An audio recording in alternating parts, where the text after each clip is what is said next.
This is our protagonist. He spends all day sitting in a wheelchair making vlogs.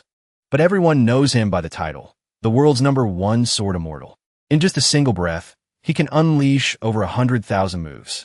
With just one look, his opponent returns to Mother Earth, standing before all the masters of the current age. He doesn't even need to stand up. He sits still, and the whole lot of them end up on the scoreboard.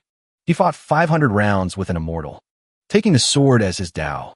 One sword slash cuts the sun and moon. The sky is split in two, breaking the barriers of the world, bringing a perfect world to future generations. And okay, without further ado, let's get started. The most mysterious place. The strongest in the world is the abandoned sword villa. The most famous sword technique in the world is the 10,000 treasury sword scripture. The most romantic swordsman in the world is third young Master Shun. The 10,000 treasury sword scripture is the secret Snow White art of the abandoned sword villa. And third young Master Shun is the young master of the abandoned sword villa. Third young Master Shun began practicing the sword at the age of 4 years and 2 months. At 7, he studied the 10,000 treasury sword scripture. At 11, he fought the Azure Rainbow Taoist. In one breath, he unleashed 18,500 strikes, making the martial world famous for a sword speed that couldn't be countered.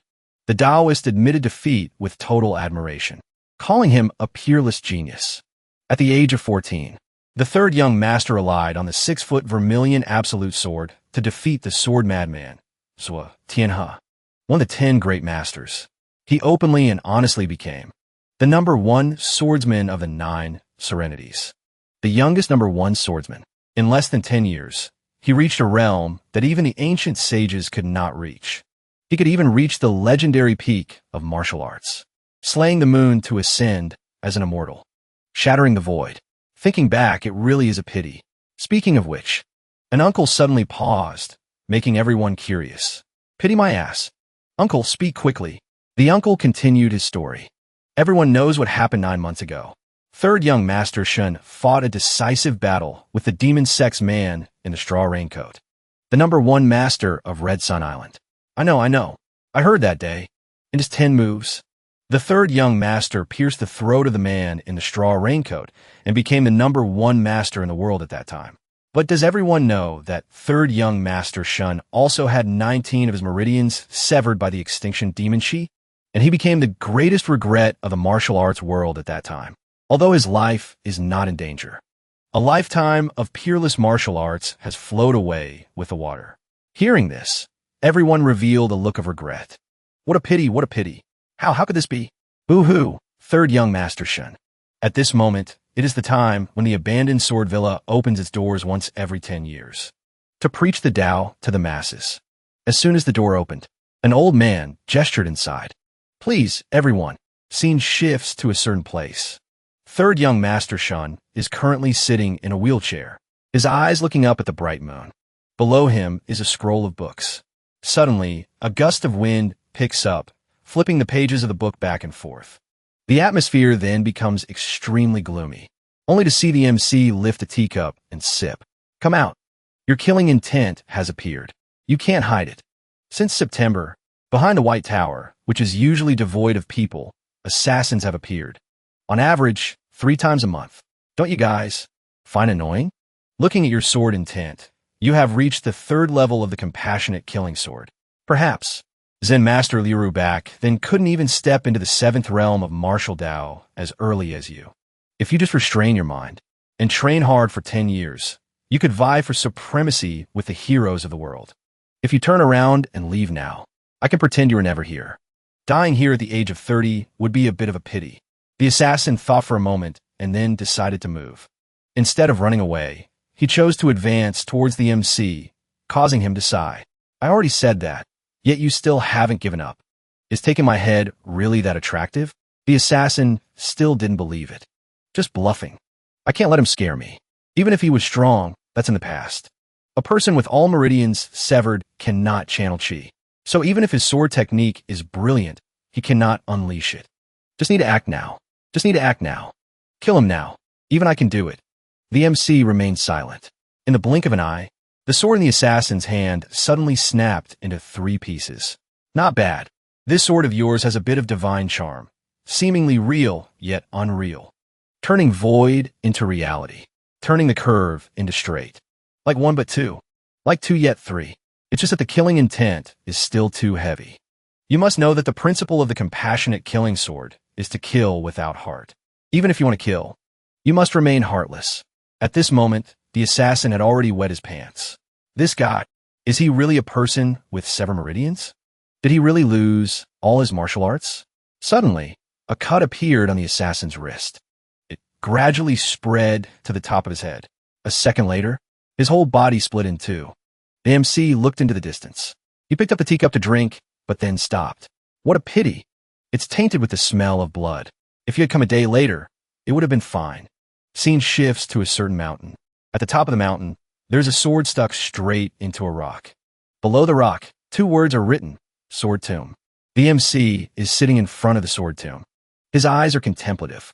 Holding a cup of wine, he pours it onto the sword tomb. While chilling, the MC suddenly speaks up. The White Tower is a forbidden area of the abandoned sword villa. Intruders will be punished with 3 months of confinement. Why does Miss Chu still insist on doing it despite knowing this? From the woods, a girl who looks innocent but is guilty of many things steps out. As expected of the 3rd young master. How did you guess I was here? If I were you, I absolutely wouldn't hide in that unlucky place. Who knows, there might even be dead people there. The girl waved her hand shyly. Huh, 3rd young master.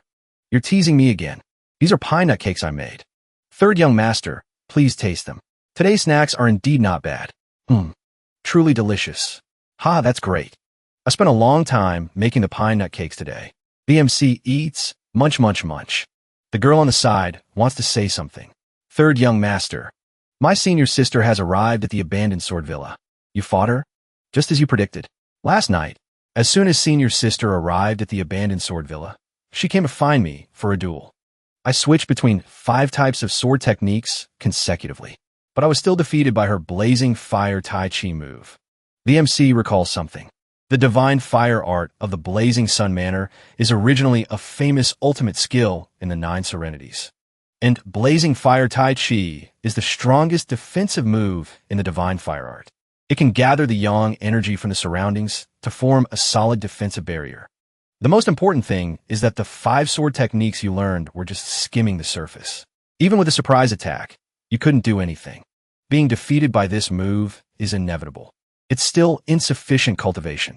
The MC's words were like arrows shooting into the girl. The girl could only bow her head shyly without speaking.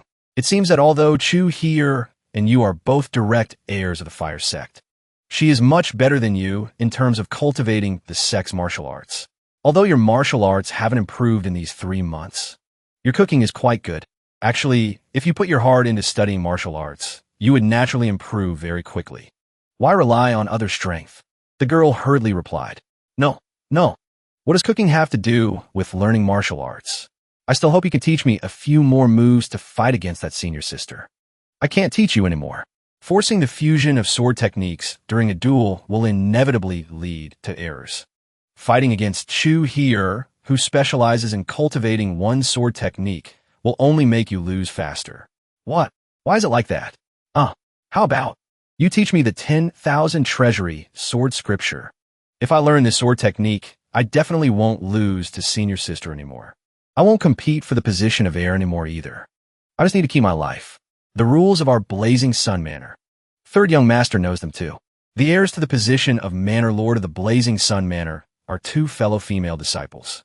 When the 2 sisters turn 16, they will conduct a life and death arena battle. The winner will become the heir, and a loser will have to watch a clown dance for 20 days. Damn it, why is there such a rule? My cultivation progress is too slow. And if I stay at Blazing Sun Manor, I will definitely be killed by senior sister. That's why I use the sword chi token to exchange for a chance to come here and study. Could it be that now I have to? The 10,000 treasury sword scripture isn't some formidable martial art. Teaching you isn't impossible, but after all, it is passing on martial arts. Those who want to learn sword techniques must join the abandoned sword villa, but I don't take disciples. Furthermore, this sword technique requires broad knowledge, and its power is great. Someone with a simple mind like you can't learn it. Boo-hoo. I am simple. as expected of a sword technique that can slay the moon to ascend as an immortal. If we're talking about slaying the moon to ascend as an immortal, then is there any martial art in the world that can't do it if practiced to the highest realm? Your blazing sun manor's divine fire art, the crazy immortal's great dream art, the Zen master's Bodhi heart. Calculating roughly, there are already 7 or 8 types. Can the divine fire art also be trained to slay the moon to ascend as an immortal?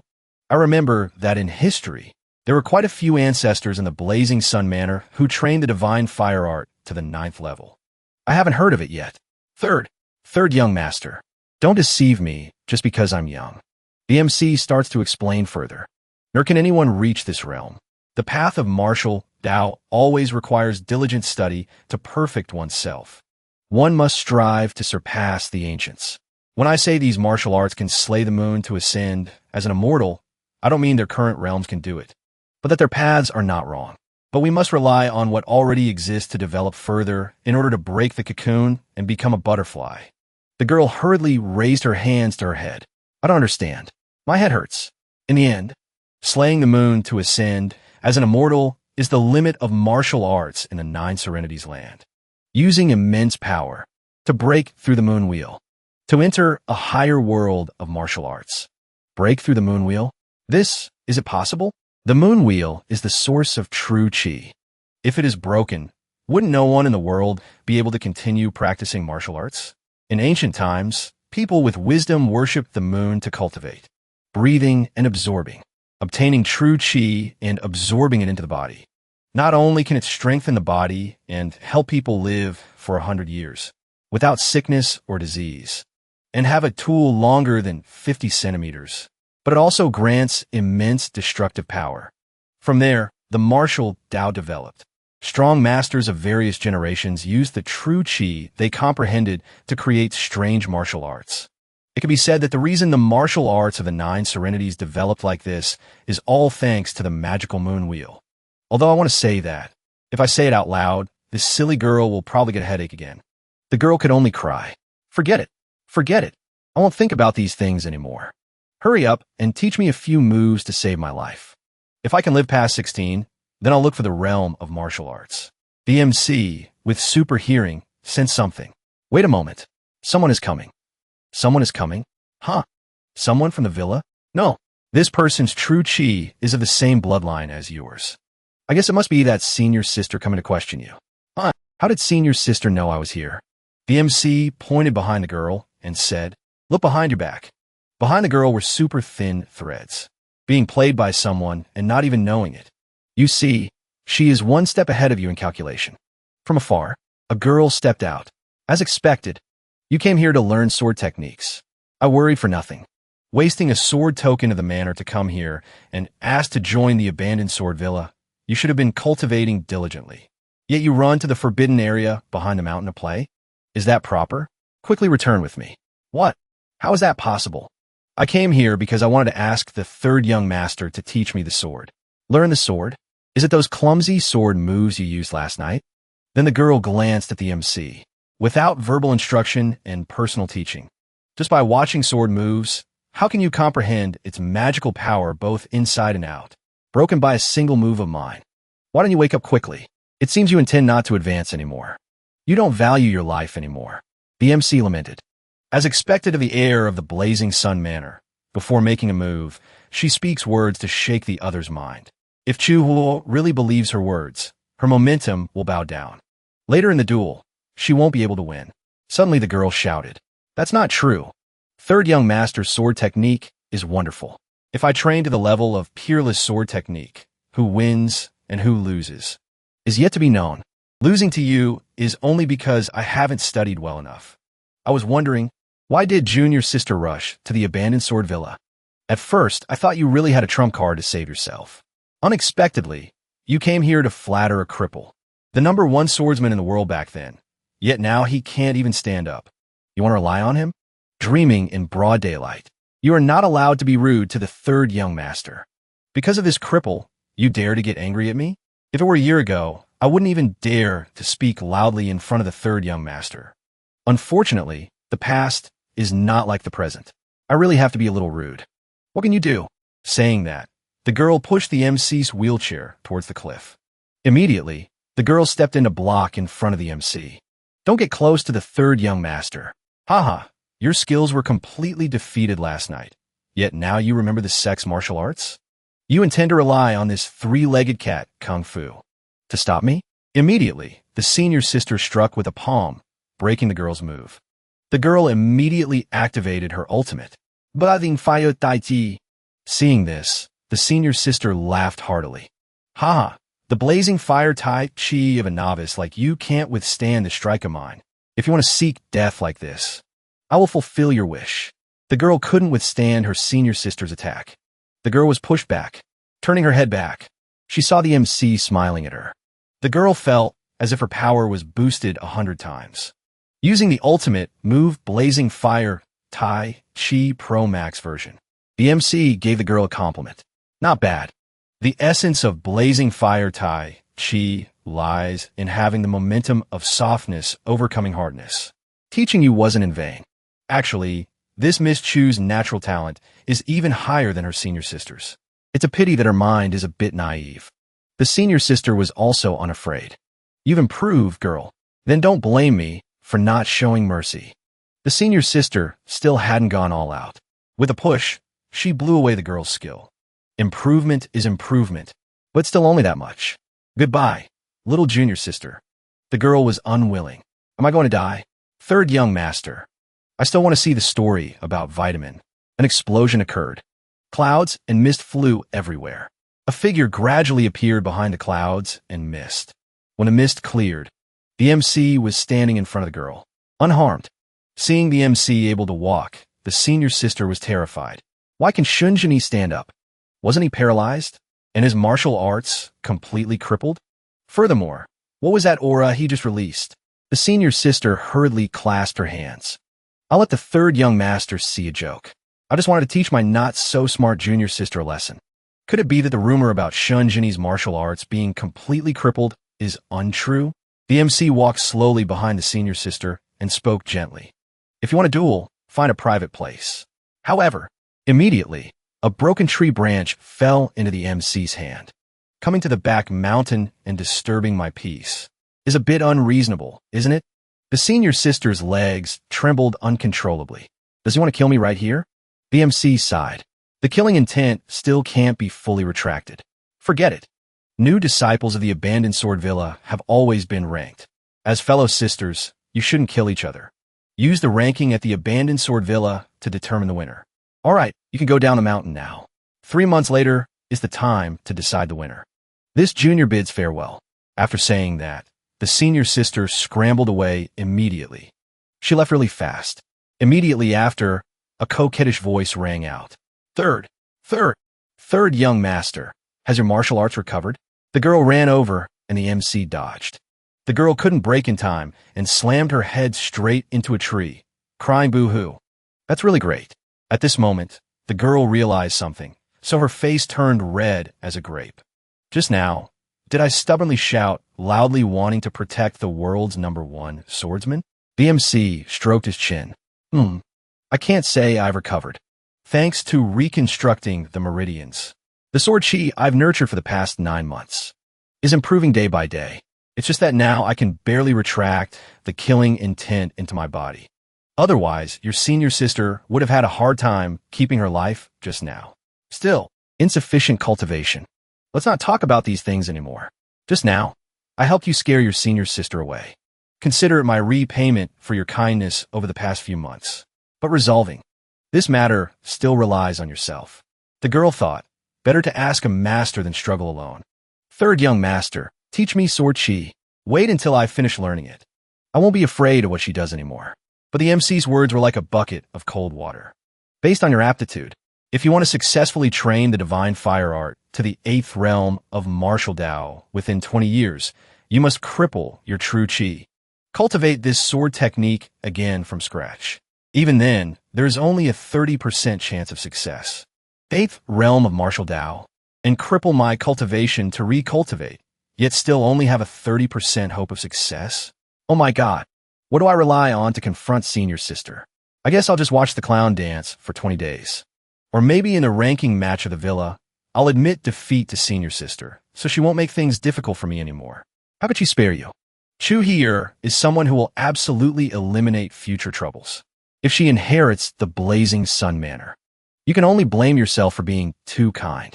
So, if you don't want a life-and-death situation, you must defeat her. Furthermore, you must defeat her forever.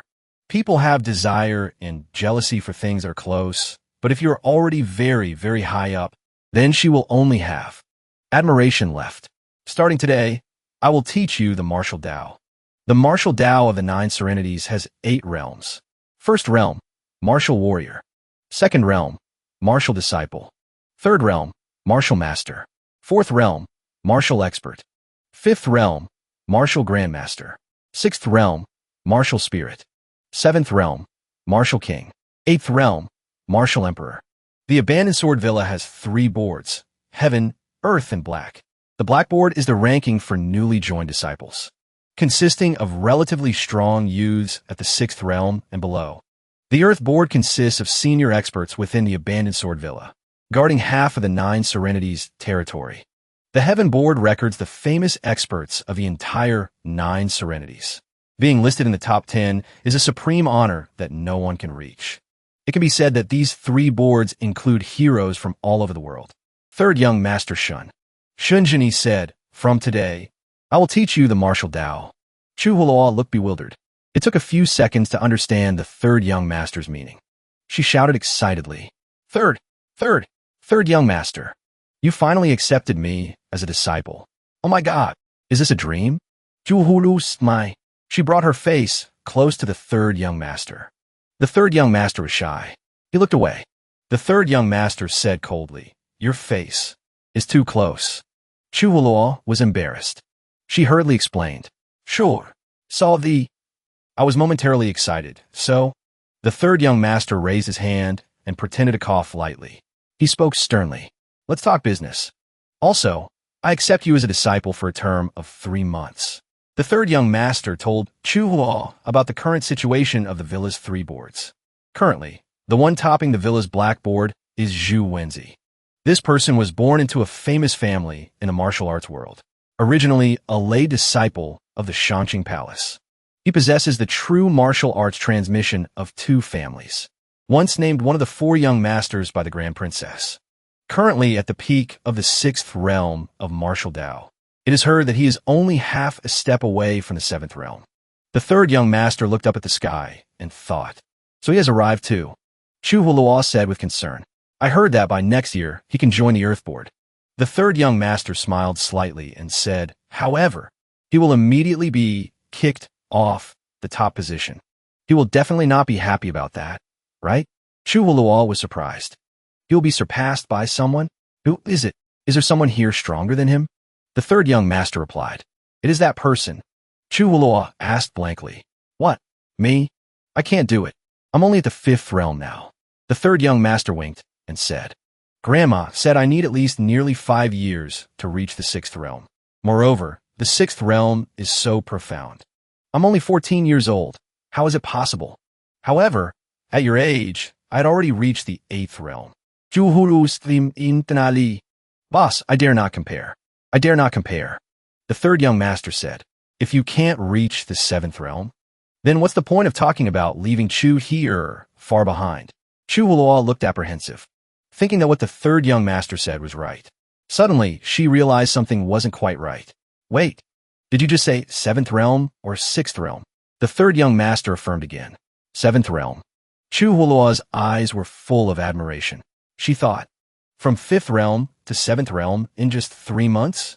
The third young master pushed his wheelchair. He said gently, "Just the 7th realm." Chu Huloa thought to herself, breaking through to the 7th realm of martial Tao in 3 months. If I tell Grandma this, I wonder if she will be furious? She watched the third young master's back as he moved further away. But since third young master Shin said so himself, on the training ground, martial artists were practicing vigorously. In hall, Shunsho was talking to Shunbaiha about Zhu Wenzi. Shunsho said, "It seems the villa has gained another heaven board expert. Junior brother Zhu Wenzi's performance is very outstanding." Shunbaiha commented. Looking at his appearance, Perhaps reaching the 7th realm within 10 years won't be difficult. Abundant potential. Shinsho frowned slightly. Another heaven board expert. But is there anyone who can surpass old third? Shinbaiha's face darkened. He looked down, seemingly avoiding. Shinsho continued. It's just a momentary emotion. Forget it. No need to mind it. Shinsho said to Shinbaiha, you truly made a great contribution by bringing Zhu Wenzi to the villa. His natural talent is not lower than yours, but his time practicing the method is still short. The relationship between the Shanqing Palace and the Zhu family is not too deep after all. Shinsho asked. Zhu Wenzi chose to cultivate at the Nine Dragon Wall, right? Shinbaiha bowed and clasped his hands to answer. Yes, father. Shinsho looked towards the disciples practicing martial arts and said, good. If he can stay at the villa for 10 years, perhaps there's hope to step onto the path of the 8th realm. Shinbaiha thought to himself, if Brother Zhu heard father's words, he would surely be delighted. Shinsho turned to ask about Zhu Wenzi. Is there any news of old third from the back mountain recently? Zhu Wenzi replied. No, this seems to be Shinbaiha replying contextually. There's been no news of third brother for a long time. After finishing the busy work of the next 2 days, I will go check on his situation. See if I can persuade him to come down the mountain. Shinsho nodded slightly and said to Shinbaiha, it's been hard on you. Shinbaiha bowed his head and replied, it's nothing, father. On the other side of the mountain slope, the third young master was sitting in front of tomb, eyes closed. Shinbaiha slowly walked up behind the third young master. Shinbaiha's eyes were extremely pained, hands clenched tight. After adjusting his emotions, Shinbaiha stepped close to the third young master's side. As expected, third brother is here. Shinbaiha turned his head to the side and said to the third young master, last night, I spoke with father about your matter. He is truly worried about you. How is it? Have you also considered coming down the mountain? The third young master frowned slightly. Thank you for your concern, big brother. I haven't died this time. Shinbaiha's face showed a hint of surprise. Third brother, why do you say that? Although your injuries are severe, they are no longer life-threatening. The third young master touched the wheelchair and said, the Buddha sword is the true disciple of Zen Master Liuru. The fact that he died here, Lanka Temple will definitely investigate. Big brother will have to work hard to handle the aftermath. Shinbaiha frowned. Sweat dripped down. The third young master continued. Besides, if you want to kill me, someone at the 7th realm of martial Tao is still far inferior. There's no need to seek meaningless casualties for yourself. Shinbaiha turned and left, thinking in his head, could it be that in his eyes? From afar, Chuhulua ran over, calling out as she ran. Eldest young master. Shinbaiha was deep in thought. He walked past Chuhulua. Shinbaiha thought, could it be that in his eyes, the 7th realm of martial Tao is just like trash? Not worth a penny? I'm also only at the 7th realm of martial Tao. Chuhulua ran behind the third young master, happily showing off. Third young master, I ran a lap around the mountain and came back. The third young master turned and praised. Hard work. Chuhulua wiped the sweat with her hand. Running around really tired me to death. I saw the eldest young master just now. Chuhulua added. Oh, moreover, he didn't seem very happy. That's right. And it wasn't normal sadness. The third young master smirked slightly and said, doing things against one's conscience. One always feels uncomfortable inside. Chuhulua scratched her head and laughed. That's right. By the way, I didn't steal the reserve food supplies. Third young master, why do you look so happy? At the white tower behind the mountain, Chuhulua is soaking in medicated water. Her face looks very painful. Suddenly, she stood up and shouted, What, hurts me to death. Where did this style of medicated bath come from? In the front, the third young master calmly drank tea. Behind him was Chuhulua's voice complaining. I can't take it anymore. It hurts. It hurts. The third young master took sips of tea. He turned and explained. The internal organs in the body move the least and have the fewest incidents, but they're also the most vulnerable parts. The first medicated bath is mainly to strengthen the internal organs. Only then can they support a tired body. Chuhulua leaned her head out from the curtain between the bathroom and the front room and said, But why does it hurt so much? The third young master's voice echoed in. Cleansing the marrow and cutting the hair, how could it not hurt? Moreover, I use such specialized medicinal ingredients to get the highest effect. Ignoring Chuhulua's complaints of pain, the third young master continued to remind Chuhulua to return to the medicated tub. After that, a medicated bath every 3 days. After soaking for enough time, Chuhua stepped out and said, "Third young master." I finished bathing. Chuhua stepped out from behind the curtain, asking timidly, "Third young master, can you reduce the amount of medicine a little bit? It really hurts a lot." The third young master replied coldly, "That's fine too." Chuhua asked happily, "Really?" The third young master set a condition. In exchange, every day you must run in the morning and bring back some logs to train your ability. Chuhua hurriedly nodded in agreement. "Okay, no problem, third young master." Chuhua had to continue soaking in the medicated tub. "Third young master, why does it hurt even more than before?" "I can't take it anymore. It hurts. It hurts," the third young master explained. Actually, the first medicated bath warms and nourishes the internal organs. It was intended to be a bit gentle. I was afraid you couldn't handle it, so I adjusted the prescription. But from the second time onwards, it must target the bones, flesh, and tendons. It should hurt 10 times more than the first time. But this is too painful. I think it would be easier to just let senior sister slash me with a knife and die. The third young master's voice echoed from outside. "Really?" The third young master continued. "Do you really think so? If so, back then at the back mountain facing Chu here, what were you thinking differently?" Chuhua spoke from the back. "It's just that at that time I didn't want senior sister to kill the third young master. The third young master is very strong." While everyone thought the third young master had lost all martial arts, "Third young master, you advanced ahead of everyone else. It feels like you're not in the same world as those other guys. A nobody voluntarily stepping out wanting to protect the world's #1 swordsman or whatever. I don't want there to be a second time. I want to become stronger. I want to truly surpass senior sister." Chuhua's eyes widened. "Moreover, I also want to become a sword with you." Before finishing the sentence, Chuhua fell asleep. When she woke up, she was lying on the third young master's bed. Chuhua sat up and thought, "This is the third young master's room?" She thought to herself, "Did I faint?" She brought the shirt to her nose to smell. "These are the third young master's clothes." Realizing something was wrong, Chuhua's cheeks blushed when she discovered the third young master's shirt. When she discovered the third young master was in the room, she screamed, Third young master. I didn't do anything to you." The third young master was sitting drinking tea and said calmly, "Awake. If you're awake, go to the next room to change clothes and prepare for cultivation. From today, you must complete the morning training before you can eat breakfast." Chuhua said with blushing cheeks, "I'll go to the next room to change clothes." Saying that, she walked very quickly out of the room. The third young master smiled slightly and thought, "Truly a little girl with a simple mind." On the mountain, Chuhua was working hard dragging logs from dawn until the moon rose.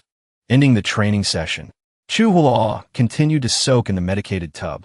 The third young master sat beside her, reading a book and keeping watch. Time passed until 3 months later.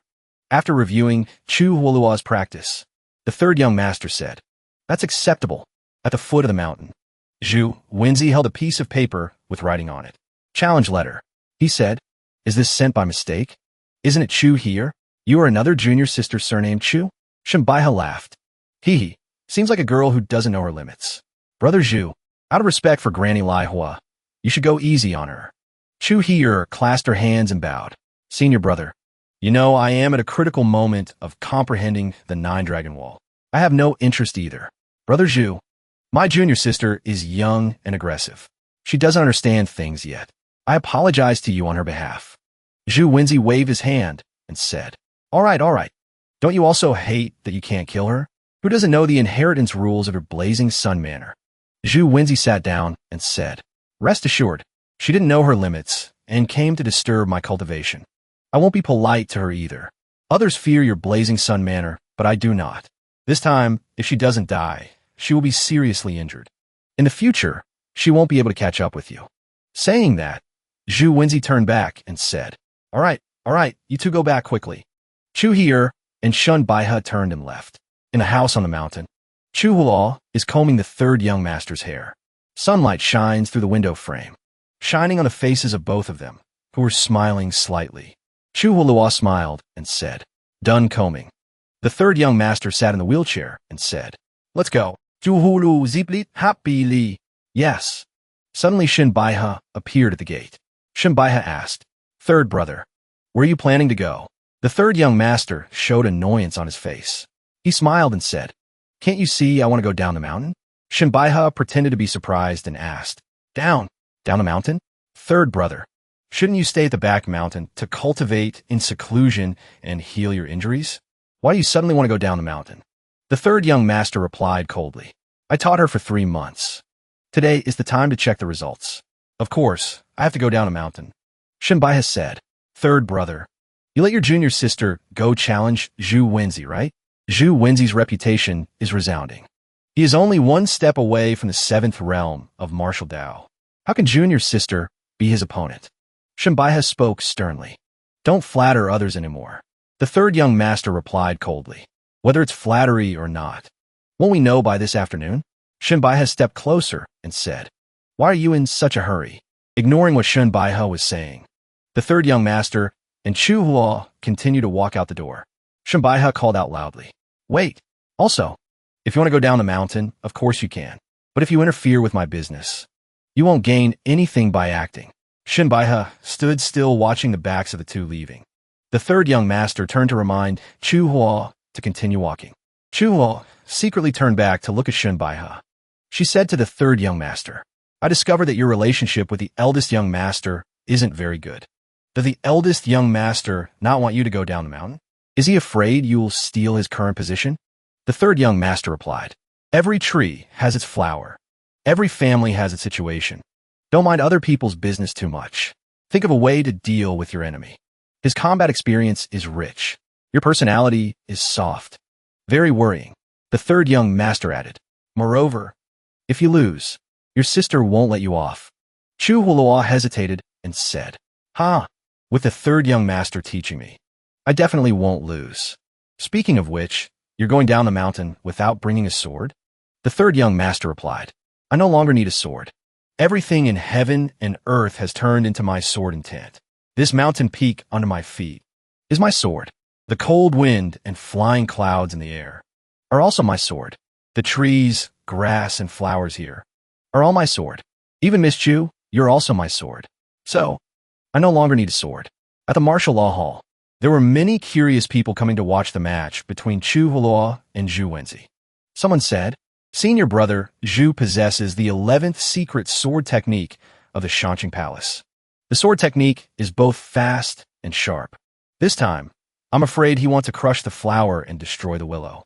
Just a little girl, not exactly a beauty to be compared to a flower. This time she dares to challenge senior brother Zhu. She deserves it." Zhu Wenzi stood in the arena with his arms crossed, eyes closed. Surrounding him was the buzzing chatter of the audience. Someone said, "Hope she can withstand a few moves, so we have a chance to enjoy some beautiful sword moves. It seems to be time. Why hasn't she arrived yet? Haha, if the little girl wins, that would be great." "You're joking. How could senior brother Zhu lose? Could it be she got scared, so she didn't come?" Zhu Wenzi said impatiently. "Too slow. If you have the guts of a rabbit, hurry home and hug a man. Don't stay here and lose face for the abandoned sword villa." The spectators laughed upon hearing this. Suddenly a voice echoed. "Who said I don't keep my face?" Chu Law kicked the door open and walked in shouting, "Who dares to say I didn't dare to come?" Zhu Wenzi laughed sarcastically. Finally arrived. Do you know how long we've been waiting?" Someone in the stands suddenly shouted. "Wait, that is..." Zhu Wenzi's eyes showed a hint of surprise. Chu Hua didn't say anything, just smiled slightly. Then she pushed the third young master into the martial arena. The spectators saw the third young master and gasped. "Oh my God, that's the third young master. Look, why did the third young master come down the mountain? Could that little girl be the third young master's personal disciple?" Chu Heener's face showed a hint of fear. Surrounding them were cheers calling out, "Third young master Shun! Third young master Shun!"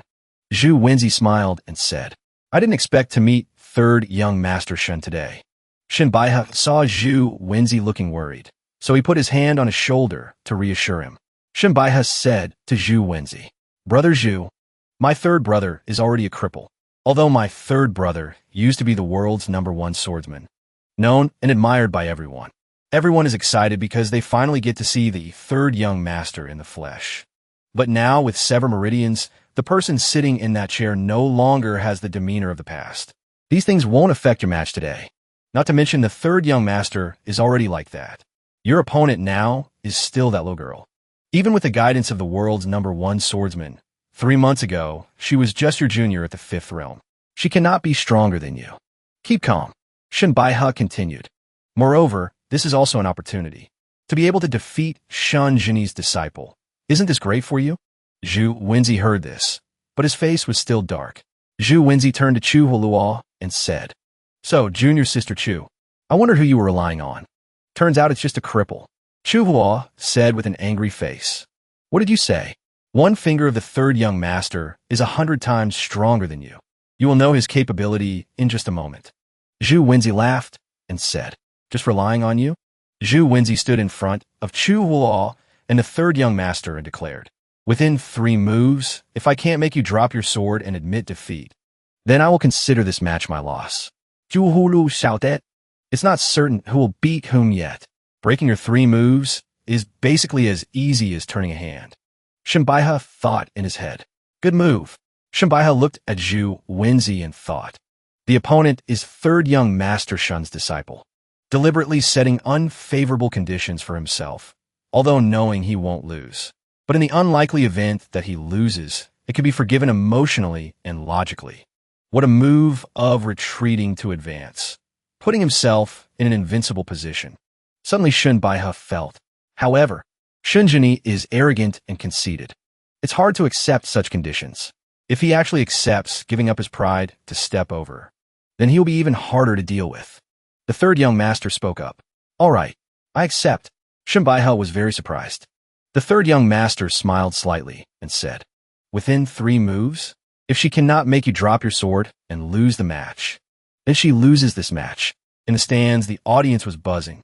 3 moves? Even if she is the third young master's disciple, 3 moves is... Senior brother Zhu isn't incompetent either. Zhu Wenzi smirked and said, Your master wants you to beat me in 3 moves? I'm afraid he's senile. Chu Huoluo patted her chest and said, With the third young master's teaching, even if it's 3, Chu Huoluo's face was a bit apprehensive as she turned to the third young master and said, 3? Is 3 moves okay?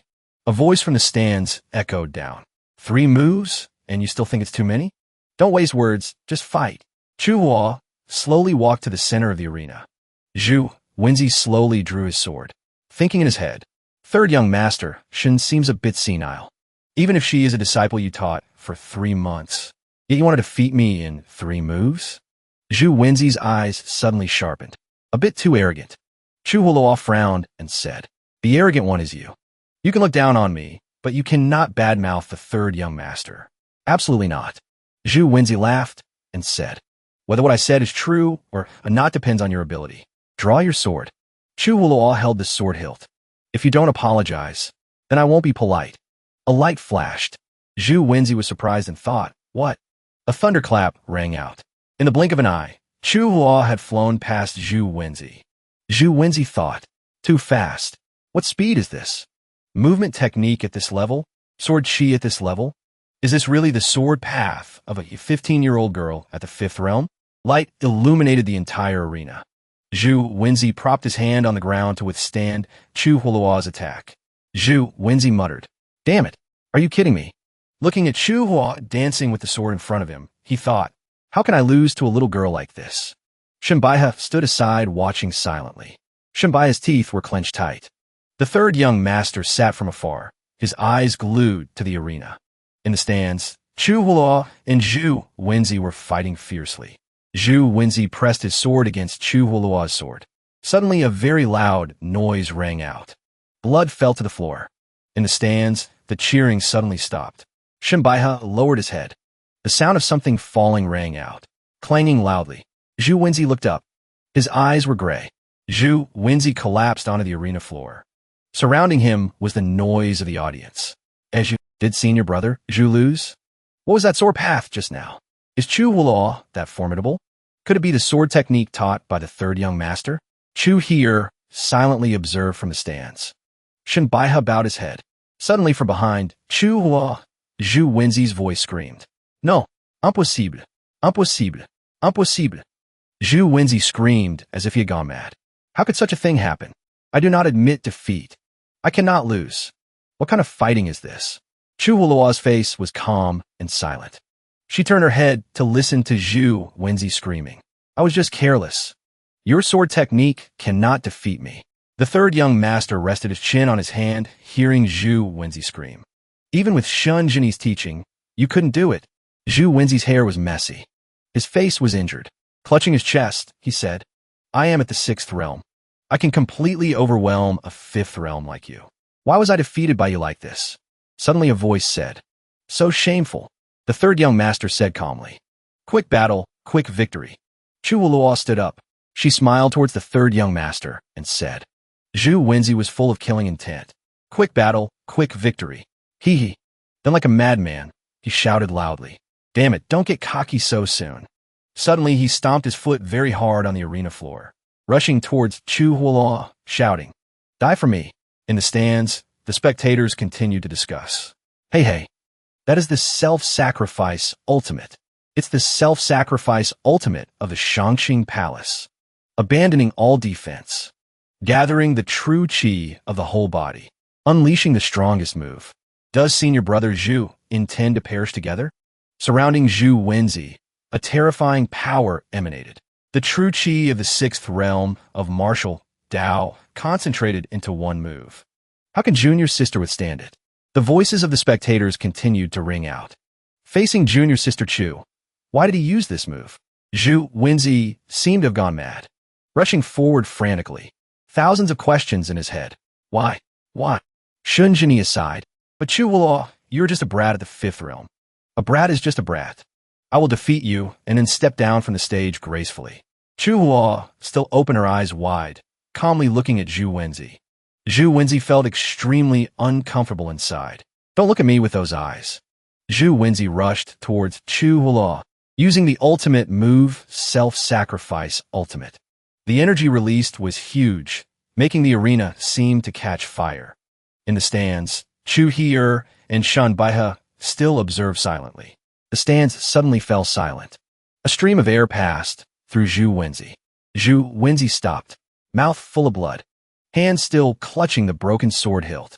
Zhu Wenzi gritted his teeth in pain, then suddenly coughed up blood. Chu Huolua swung her sword, lightly jumping past Zhu Wenzi. Zhu Wenzi staggered and then fell with a thud onto the arena floor. In the stands, the audience screamed in surprise. Zhu! Senior brother Zhu lost? How could this be? Chu Huolua turned back to look at Zhu Wenzi and said apologetically, suddenly rushing over to clash head-on. Otherwise, within 3 moves, I wasn't sure I would win.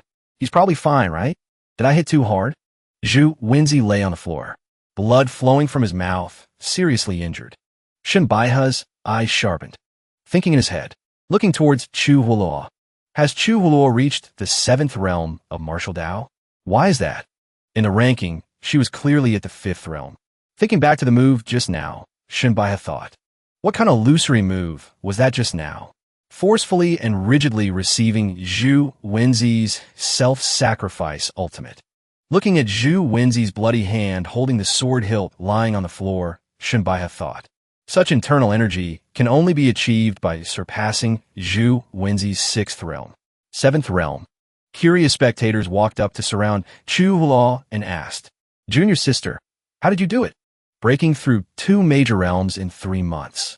Did the third young master personally teach you? Shan Baihe frowned. 7th realm. Exactly the same as me. Are you trying to tell me?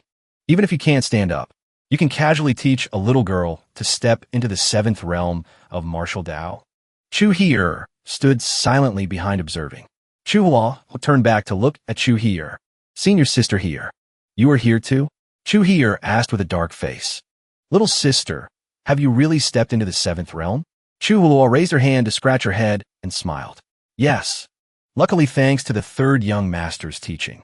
He felt that my stepping into the 7th realm was too slow and is still dissatisfied. The surrounding people were extremely surprised and chimed in noisily. What? Still dissatisfied? Top tier, top tier. The third young master, who had been silent from the beginning, now spoke up. Cultivation is not up to par. Is there anything wrong with me being dissatisfied with you? The sword path just now was not proficient. Go back and practice it again. Juhulu not det veluten. Yes. The audience behind gasped. Oh my god, the third young master is not satisfied even with that kind of sword technique? The third young master is truly strict. The third young master's vision is completely different from us commoners. Junior sister Chu, are you okay? Shimbaiha stood behind, lips pressed tight. Then he turned and called, "Third brother." Shimbaiha put his hand on the third young master's shoulder and said, "Have your injuries fully healed?" The third young master replied calmly, "Still no movement. Forget it. No need to worry. I basically don't take the things in your head to heart." Shimbaiha paused for a few seconds and then continued, "Third brother, what are you saying? In just 3 months, you trained such a good seedling. Junior sister Chu's sword technique today also has 30 or 40% of her demeanor. Everyone can see an outstanding person causing everyone to rush onto the martial stage. Can also be considered lucky. No wonder it's the third young master teaching such a student." The third young master turned towards the room and said, "This match is over. I'm going back to my room first." Chu Hulu happily ran after him. "Yes, sir." The surrounding spectators buzzed again. The third young master went down the mountain. Will we be able to meet the third young master again? The third young master said coldly to Shimbaiha, "That's right. The dream sword little house where I live should probably be cleaned up." Shimbaiha replied, "Father always instructed. There are always people in the east courtyard cleaning up, waiting for the day you come down the mountain." The third young master only replied with a brief sentence. The spectators behind said, "Is the third young master leaving just like that? I didn't expect to have a chance to meet the third young master. Junior sister Chu is truly valued by the third young master. Can creation really do this? I couldn't have imagined. I must go down the mountain to ask to study." In the hall, Shunsho said in surprise, "What? Old third came down the mountain?" Shunsho walked very quickly. Let's go see him." Shimbaiha said, "Father knows too. Third brother has a cold personality. He hasn't recovered yet. I'm afraid he won't agree to see you." Shinsho said loudly. Today he appeared at the martial law hall. He met so many disciples in the villa. Why wouldn't he want to see this father? Shimbaiha explained. Today, under third brother's teaching, Chu Hua defeated Zhu Wenzi, making everyone astonished. This is the reason he appeared. If not for this, why would he come down the mountain? Shinsho paused for a few seconds. He sat down on the chair. Resting his chin on his hand, he said, "Has old third still not recovered?" Shimbaiha shook his head. Third brother is still in a wheelchair like that. That day, the world's #1 divine physician, Zhu, also gave up. I'm afraid there really is no other way.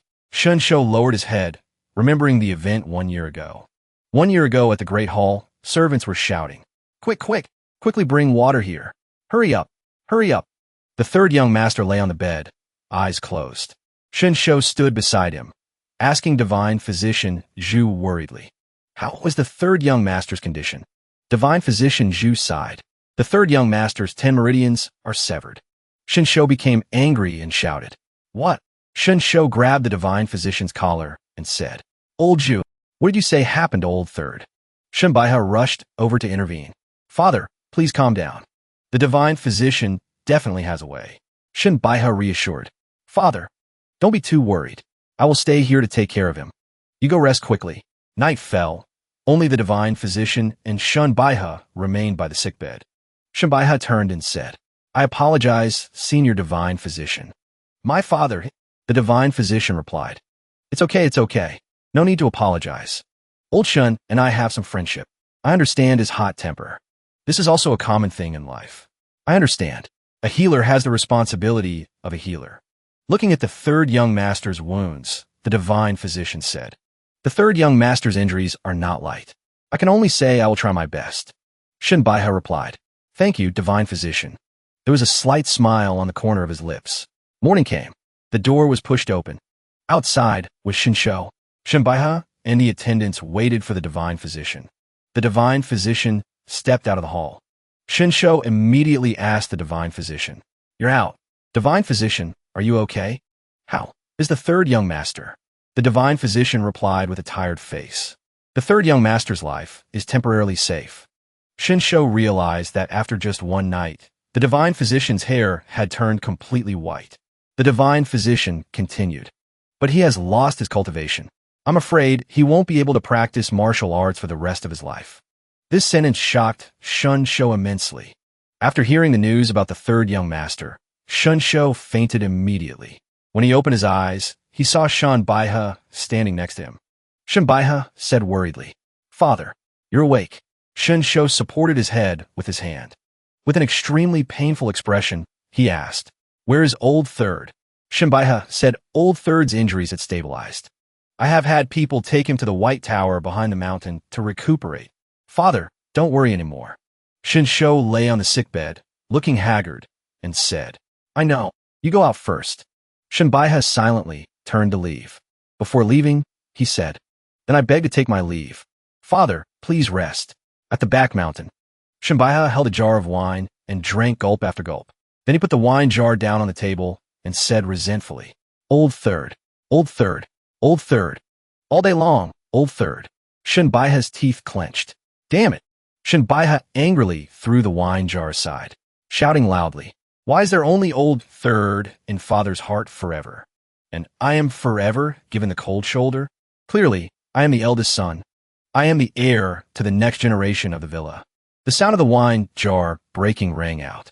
Shanbaiha slammed his hand down and said, "I worked hard to cultivate, gradually becoming the leader of the 4 young masters of the martial arts world. Under my management, the abandoned sword villa is getting better day by day.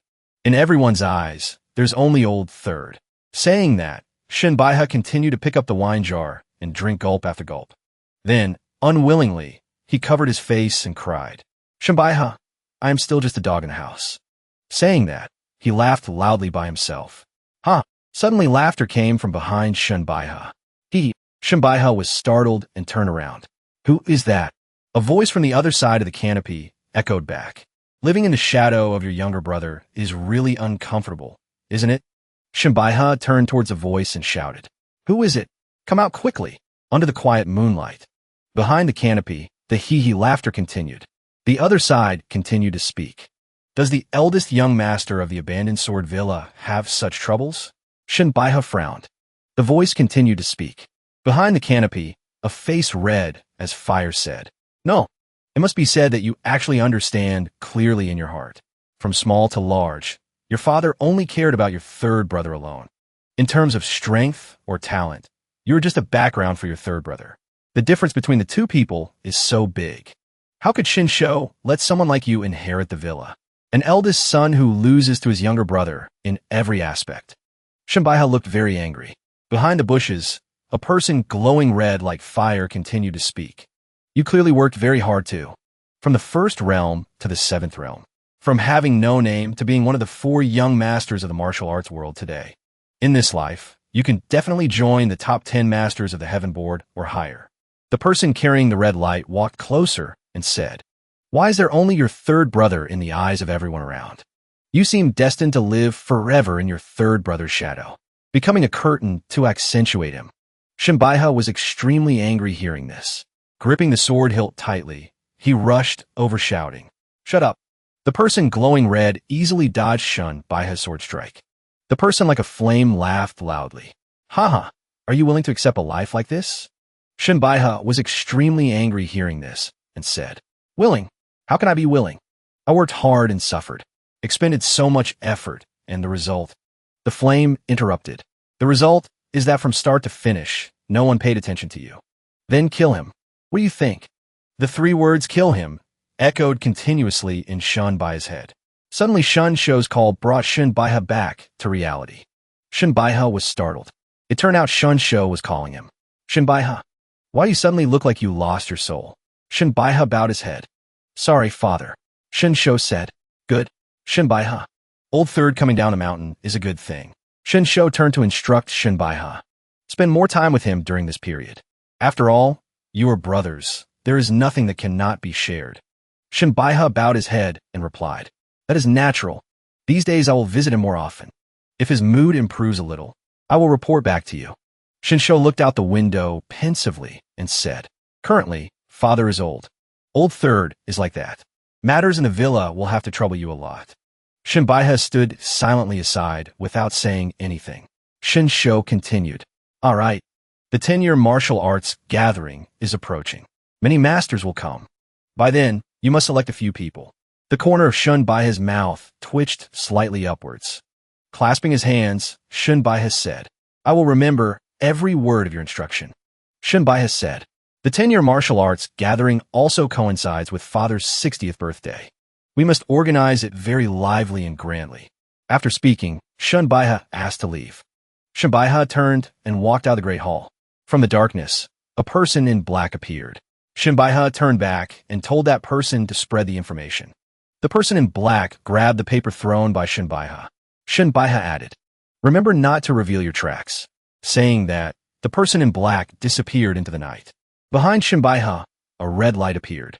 The fireman appeared behind his back, laughing and saying, martial arts gathering. Good. Are preparations complete? Shunbai's eyes sharpened. This time, Shunjini, you must die. At the martial arts gathering, the announcer's voice rang out continuously. Divine physician Zhu Zidong has arrived. Nine Palaces Mountains Taoist Ji Yuan has arrived. Sword Emperor Zhuo Tianxing has arrived. Blazing Sun Manor's Granny Chi Hua has arrived. The participants gasped. Whoa, oh my god. So quickly, several veteran seniors have arrived. From afar, there were voices and footsteps saying, hurry up, don't be rude to the great lords. The participants discussed noisily. Oh my god, so many big shot heroes are here. The abandoned sword villa is currently at its most prosperous in 300 years. Who dares to look down on the masters of the world? That's right. Since third young master Shun became famous, the prestige of the abandoned sword villa has risen higher and higher. Although third young master Shun has now become a cripple, his achievements are still unparalleled. Even if third young master Shun lost his martial arts, the masters in the villa are still as numerous as ants. Who dares to touch them? Not counting old master Shun, who is in the 10 great masters, there is also eldest young master Shun, whose future is extremely bright. In a corner of the yard, a few people were discussing noisily. I see the third young master's accident as a good thing for the villa, otherwise brothers would kill each other. Their strengths are not the same. Luckily, the eldest young master has a good temper. So for several years, the superficial harmony of the villa has been maintained. But that harmony couldn't cure the fact that the third young master's martial arts were crippled. In his heart, the eldest young master must have breathed a sigh of relief. In the hall, young master Shunbai was sitting and entertaining guests. A bald old man said, Hey, the eldest young master is also impressive today. Of the 10 great masters of the Heaven Board, 7 have already arrived here. The master of the abandoned sword villa, Shun Shou, Grand Manager Lu Dingfu, is also here. And the sect leader of the Great Qian sect, a branch belonging to the abandoned sword villa, also arrived 3 days ago. Today's martial arts gathering is very promising. Shunbai laughed and said, Haha, senior praises me too much. Behind him, an attendant came to report someone's arrival. Shunbai turned and replied, I know. Saying that, Shunbai stood up and clasped his hands. Seniors, please don't blame this junior for being rude. Zen Master Liuru and the crazy Immortal, 2 old seniors, have just arrived together. I must go up to welcome them. The person sitting opposite replied, This is necessary. Currently, the villa master is old. The third young master is ill. Managing this villa, the eldest young master has to expend a lot of effort. I admire you. Shunbai bowed his head and smiled. Haha, senior praises me too much. What this junior does is just a small matter. Outside the third young master's room, Chu Luo called loudly, Master, today's martial arts gathering is super impressive. Divine physician Zhu Zitong, Sword Emperor Zhuo Tianxing, and my grandma is here too. I heard that Zen Master Liuru and the crazy Immortal are also on their way. Who knows, maybe the 10 great masters will gather today. The third young master turned back and frowned. Didn't I tell you beforehand not to call me master? I only taught you for 3 months to help you snatch the position. Chu Hulua patted her chest and said, That won't do. A teacher for a day is a teacher for a lifetime. You taught me peerless sword techniques. How can I not be grateful? The third young master calmly drank tea and said, Peerless sword technique? You're still far from it. Moreover, those people returning here is also within my calculations. It's nothing strange. Chu Hulua scratched her head and laughed. Ha, that's right. It's because of the Villa Master's 60th birthday. So, Zen Master Liuru and those people came for the sake of face. The third young master continued. This is naturally also a reason.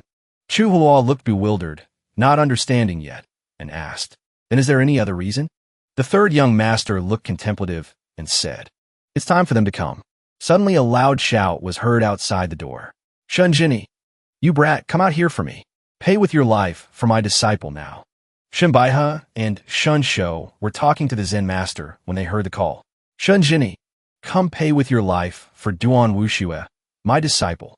In the courtyard, demon sect leader Su Buliu suddenly appeared. The demon sect leader stood on top of a sword. The people below thought. Unexpectedly, the demon sect came uninvited. In the courtyard right now, there are Zen Master Liuru, Crazy Immortal, Abandoned Sword Villa Master Shinsho, Grand Manager Lu Dingfu, Great Qian Sect Leader, Blazing Sun Manners Granny Chihua, Divine Physician Zhu Zitong, Nine Palaces Mountains Daoist Ji Yuan, Sword Madman's Wu Tianxing, and Demon Sect Leader Su Buliu. Demon Sect Leader Su Buliu shouted, "The 10 great masters of the Heaven Board, yet you use this to gather? Quite a grand momentum. Where is that brat Shunjini? The person this seat wants to find is him." Shinbaiha replied, "Leader Su, I respect you because you're a senior. Coming to my villa to attend the gathering, I will not hold it against you. But you say you want to take my third brother's life. I cannot overlook these words. My third brother and your demon sect, after a fierce battle, returned to live in seclusion. How could he kill your disciple?" The demon sect leader huffed. "This old man has investigated very carefully. My good disciple, after accepting silver from someone, came to the abandoned sword villa to take Shunjini's life. After arriving here, there was no more news. If it wasn't Shunjini who acted, then was it someone from your villa who acted?" Shinsho stood silently aside observing. A few people chimed in. "Too outrageous. Clearly came to kill someone, got killed instead, and still dares to come and loudly question the crime." The demon sect leader turned back angrily and said, "Who said that? Step out here for me." Shinbai has stepped out to mediate. "Wait. I and young master Duan Wushue can be considered acquaintances. He has never been to my villa." Leader Su probably misunderstood. Leader Su's face was angry as he shouted, "Misunderstood? Could it be that a dignified sect leader came to frame you guys? Call Shunjini out here. I and he will confront each other face to face." Shinsho, who had been silent from the beginning, now spoke up. "Nonsense.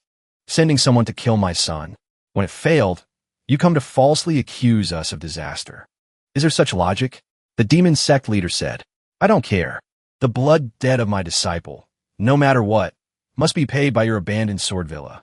Shinbaiha shouted, "Su Buliu, today, for the sake of my Shun family, I haven't held it against you. Don't think that our abandoned sword villa is easy to bully." The people nearby marveled. The eldest young master's internal energy is so strong. Shinsho stood beside him reassuringly. "Baiha." The demon sect leader laughed loudly. "Ah, good, good. If that's the case, this seat will fight to the death with your abandoned sword villa today." Suddenly a voice rang out. "Whoever did it bears the responsibility. If you come for me, it has nothing to do with the abandoned sword villa." Shinbaiha had a hint of a smile on his lips. The third young master appeared and spoke up. "Su Buliu, Duan Wushue was killed by me." Saying that, the third young master proudly walked to the center of the courtyard. Zhu Wenzi called from behind. "Old third," the third young master said. "Everyone please bear witness. Shin the third acts and takes responsibility. You also don't need to pretend to act. You can call as many people as you want to attack together." The demon sect leader looked silently at the third young master. The third young master challenged. "Just Su Buliu alone is far from enough." Those present were very surprised when they heard this and exclaimed in unison, "What?"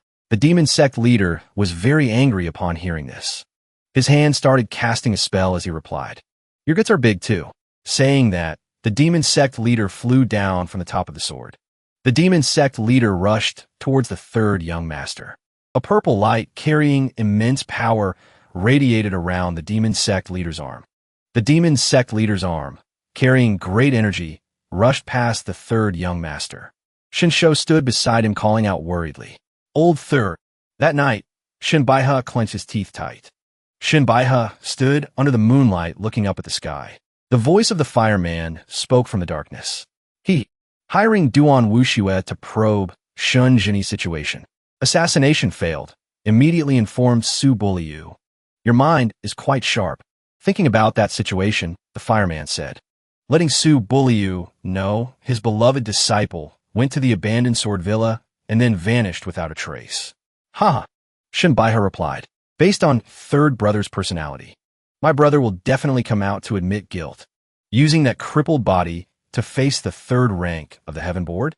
Haha, my brother will be seriously injured if not dead. The space in the arena suddenly fell silent. Shinbaiha and the people in the courtyard had faces showing a hint of suspicion and surprise. The demon sect leader, covered in injuries, said tremblingly, Why, this brat, could it be? The third young master had a hint of a smile on his lips. Shinbaiha's eyes widened as he thought. What is going on? Su Bulliu is actually seriously injured? That brat's body is completely crippled. How is it possible? Sweat flowed all over the demon sect leader's face. His mouth was injured. He thought, Shunjin, this brat. Despite being injured, the demon sect leader still raised his hand, intending to sneak attack the third young master. The third young master raised his head. The image of the demon sect leader was captured in the third young master's sight. The demon sect leader froze. What is happening? The third young master slowly reached his hand towards the demon sect leader. The demon sect leader suddenly felt immense pressure in his heart. He didn't understand what was happening. What exactly is looking at me? As if an invisible force was acting on the demon sect leader's hand. His hand was gradually clenched, retracting the move. In the demon sect leader's head, he thought, could it be that if I attack Ivildi? The spectators nearby buzzed. Su Bulliu was actually forced to retract his move. The third young master spoke to the demon sect leader. I already said, just you alone is far from enough. The third young master sat in the chair.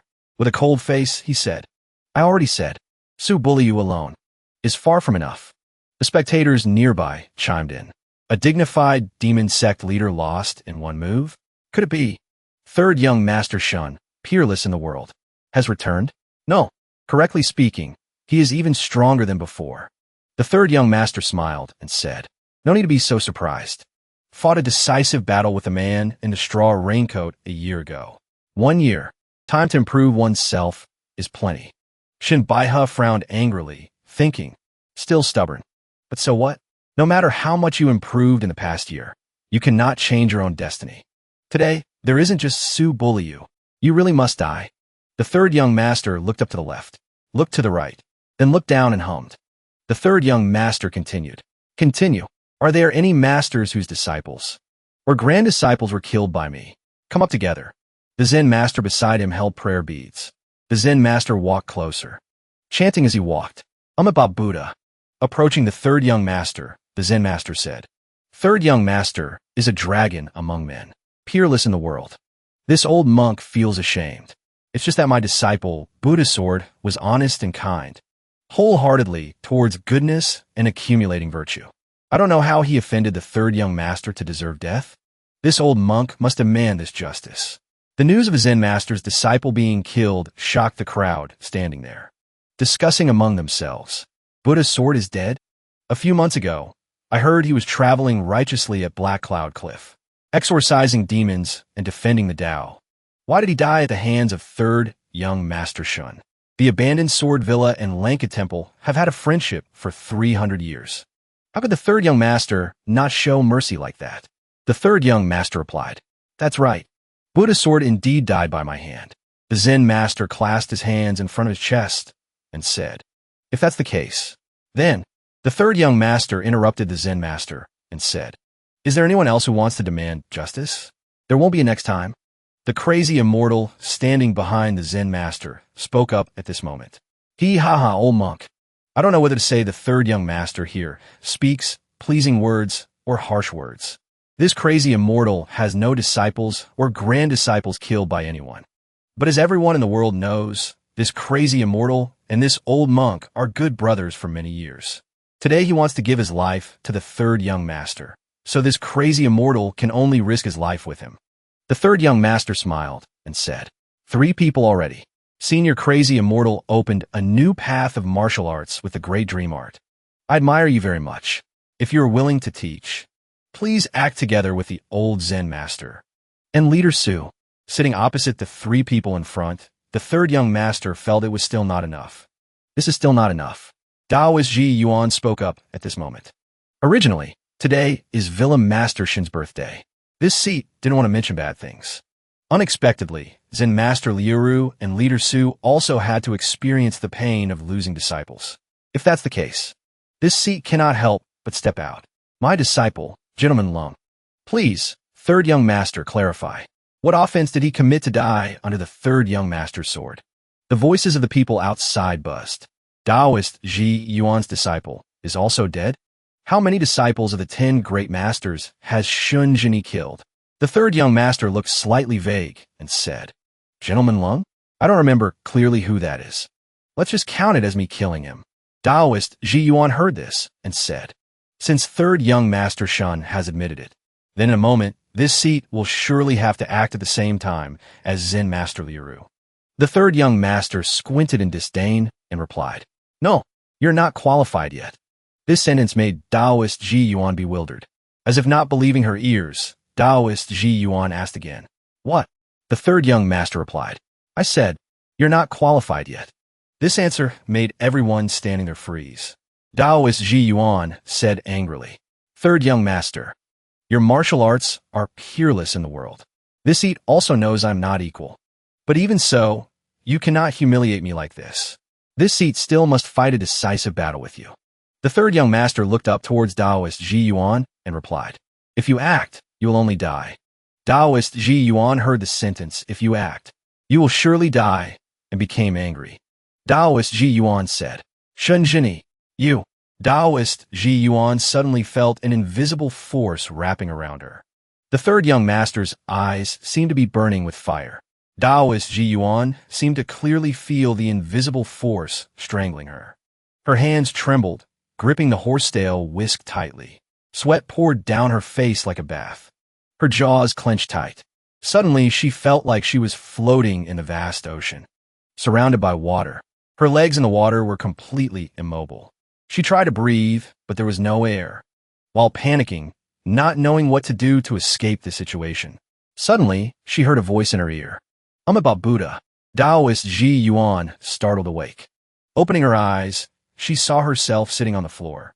Next to her was the Zen master putting his hand on her shoulder to reassure her. Daoist Ji Yuan turned her head tremblingly and called, Great Master. The Zen master replied, the third young master's martial arts have reached a miraculous and extremely magical realm, melting sword chi into the gaze. This eye strike method, according to rumors, only a transcendent grandmaster has the ability to master it. Daoist Ji Yuan thought in panic. I strike. How is it possible? Such an absurd thing. The demon sect leader behind shouted. Absurd? Didn't you just see it? The demon sect leader turned to speak to the Zen master. That move, old monk. You even pulled back someone about to die. The Zen master replied. Daoist Ji Yuan herself has qualities surpassing others. This old monk just pushed the boat with the current. The Zen master clasped his hands and analyzed the technique of attacking with eyes. Actually, eye strike is originally not a forceful method. From ancient times to the present, the person who can use eye strike with perfection in the 10 Great Heaven Board is probably only the third young master here. Old Shin Shou, standing next to him, heard this and said in panic, Wait, could you guys be mistaken? A year ago, Old Third's martial arts were completely crippled. How could he do such things? It must be a misunderstanding. What eye strike? No eye strike. When Old Third's martial arts were still there, he never used this move. There must be some misunderstanding here. Moreover, Old Third has always been wholeheartedly for justice. How could he do such things? Saying that, Old Shin Shou turned to ask Shinbaiha, Eldest, you speak. You and Old Third are so close. Speak up quickly. Shinbaiha reassured. Father, please don't be impatient. I also feel there must be some misunderstanding in this matter. The demon sect leader stood aside and smirked. Misunderstanding? Are you guys blind? Sitting yet still defeating this sect leader and the little girl. Do you think that is crippled martial arts? Shin Shou pointed angrily at the demon sect leader and shouted. Shut your mouth. Su Bu Lu, clearly you're acting. Old Lu from behind reassured Shin Shou. Villa Master, calm down. This is the third young master's personal grievance. The abandoned sword villa is always fair, never covering up.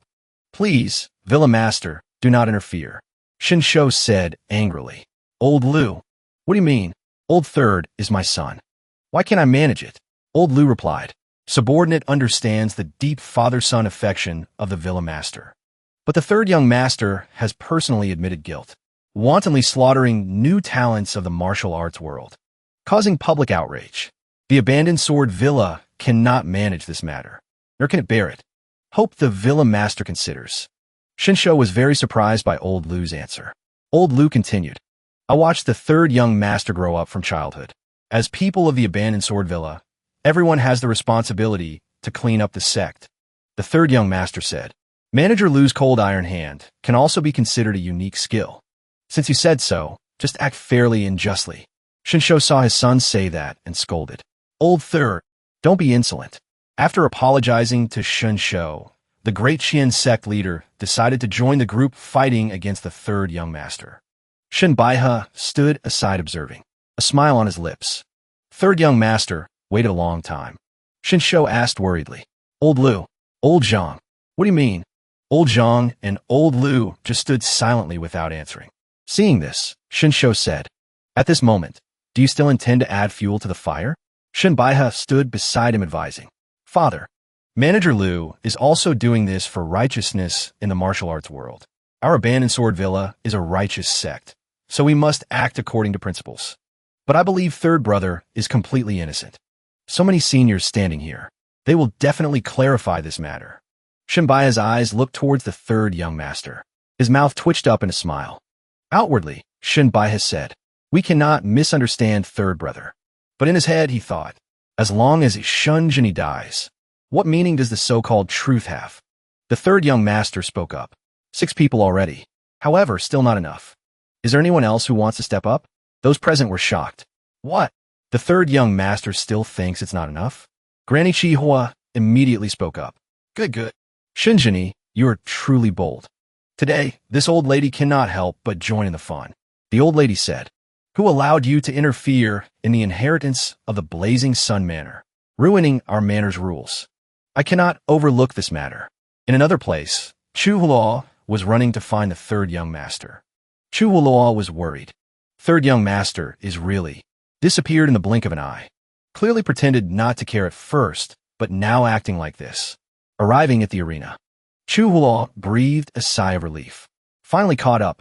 Third young master, wait a moment. Granny Chu saw her arrive at the door and said, Oh, you still dare to come, Chu Hulaw? Chu Hulaw stood frozen, seeing her grandmother. Grandma, what is this situation? Granny Chu frowned and said, Go down and wait a moment. You won't escape me anyway. Chu Hulaw didn't understand her meaning and said, Me? What mistake did I commit? Why are you surrounding the third young master like that? Granny Chu said, You still want to ask about this matter? You surely remember the inheritance of our manor.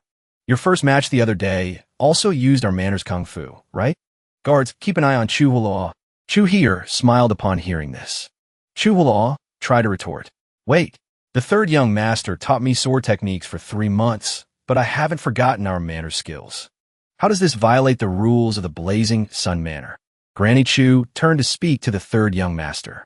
Letting you see a joke, Shunjini. The third young master smirked and said it was fine. So then, among the 10 great masters, there are only a few left. What do you want? So Tianxing spoke up. Sigh, third young master, although you and I have no grudge. That day, your ancient sword commentary had 6 moves. I only comprehended 3 moves. It took about 30 years to have a chance to comprehend the next 2 moves. As for the next move, I'm afraid I won't be able to comprehend it in the remaining days of my life. Discussing the sword Tao, no matter what I do, I cannot compare to you, young master. But today, I also want to brazenly ask for advice from you, young master. The third young master just smiled in response. Shinsho heard this and was very afraid, advising, Wait, old third, don't. Suddenly Shou turned to old Zhu. His eyes were worried seeing old Zhu intending to join. Looking at the 7 masters standing in front, the third young master said, Everyone is gathered quite fully. If that's the case, then come up together. Just hope the 9 Serenities land doesn't disappoint me too much. Suddenly a voice said, Wait. Shinsho turned to look at old Zhu. Old Zhu, could it be you also want to?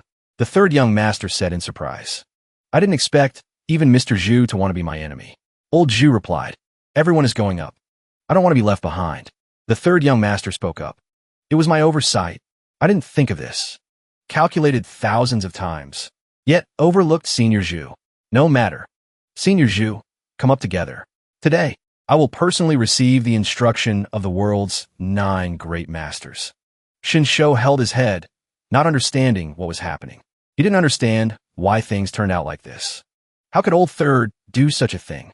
Shinsho looked at Old Third, then looked at Baiha.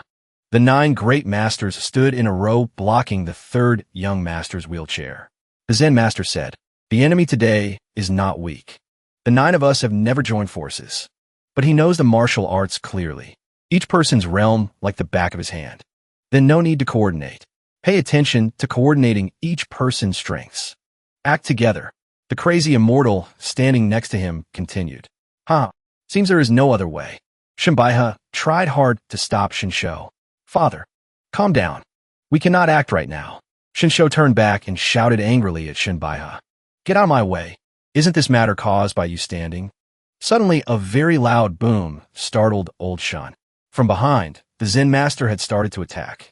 The first move is called Bodhi Heart. A light flashed blindingly. The Zen master has made his move. The crazy Immortal standing next to him laughed and said, the old monk is still impatient. Saying that, he ran forward. Then I will also unleash a move. The crazy Immortal waved his hand, unleashing the great dream art. A terrifying power engulfed the entire arena. The demon sect leader also immediately unleashed a move. The demon sect leader's move is named Body and Function Non-Duality. Old Zhu slowly raised one hand, casting a spell. Just a blink of an eye. Around Old Zhu appeared illusions of many hands. This move is called Thousand Hand Guanyin. Zhuo Tianxing was not outdone, swinging his sword to unleash the evil-slaying sword.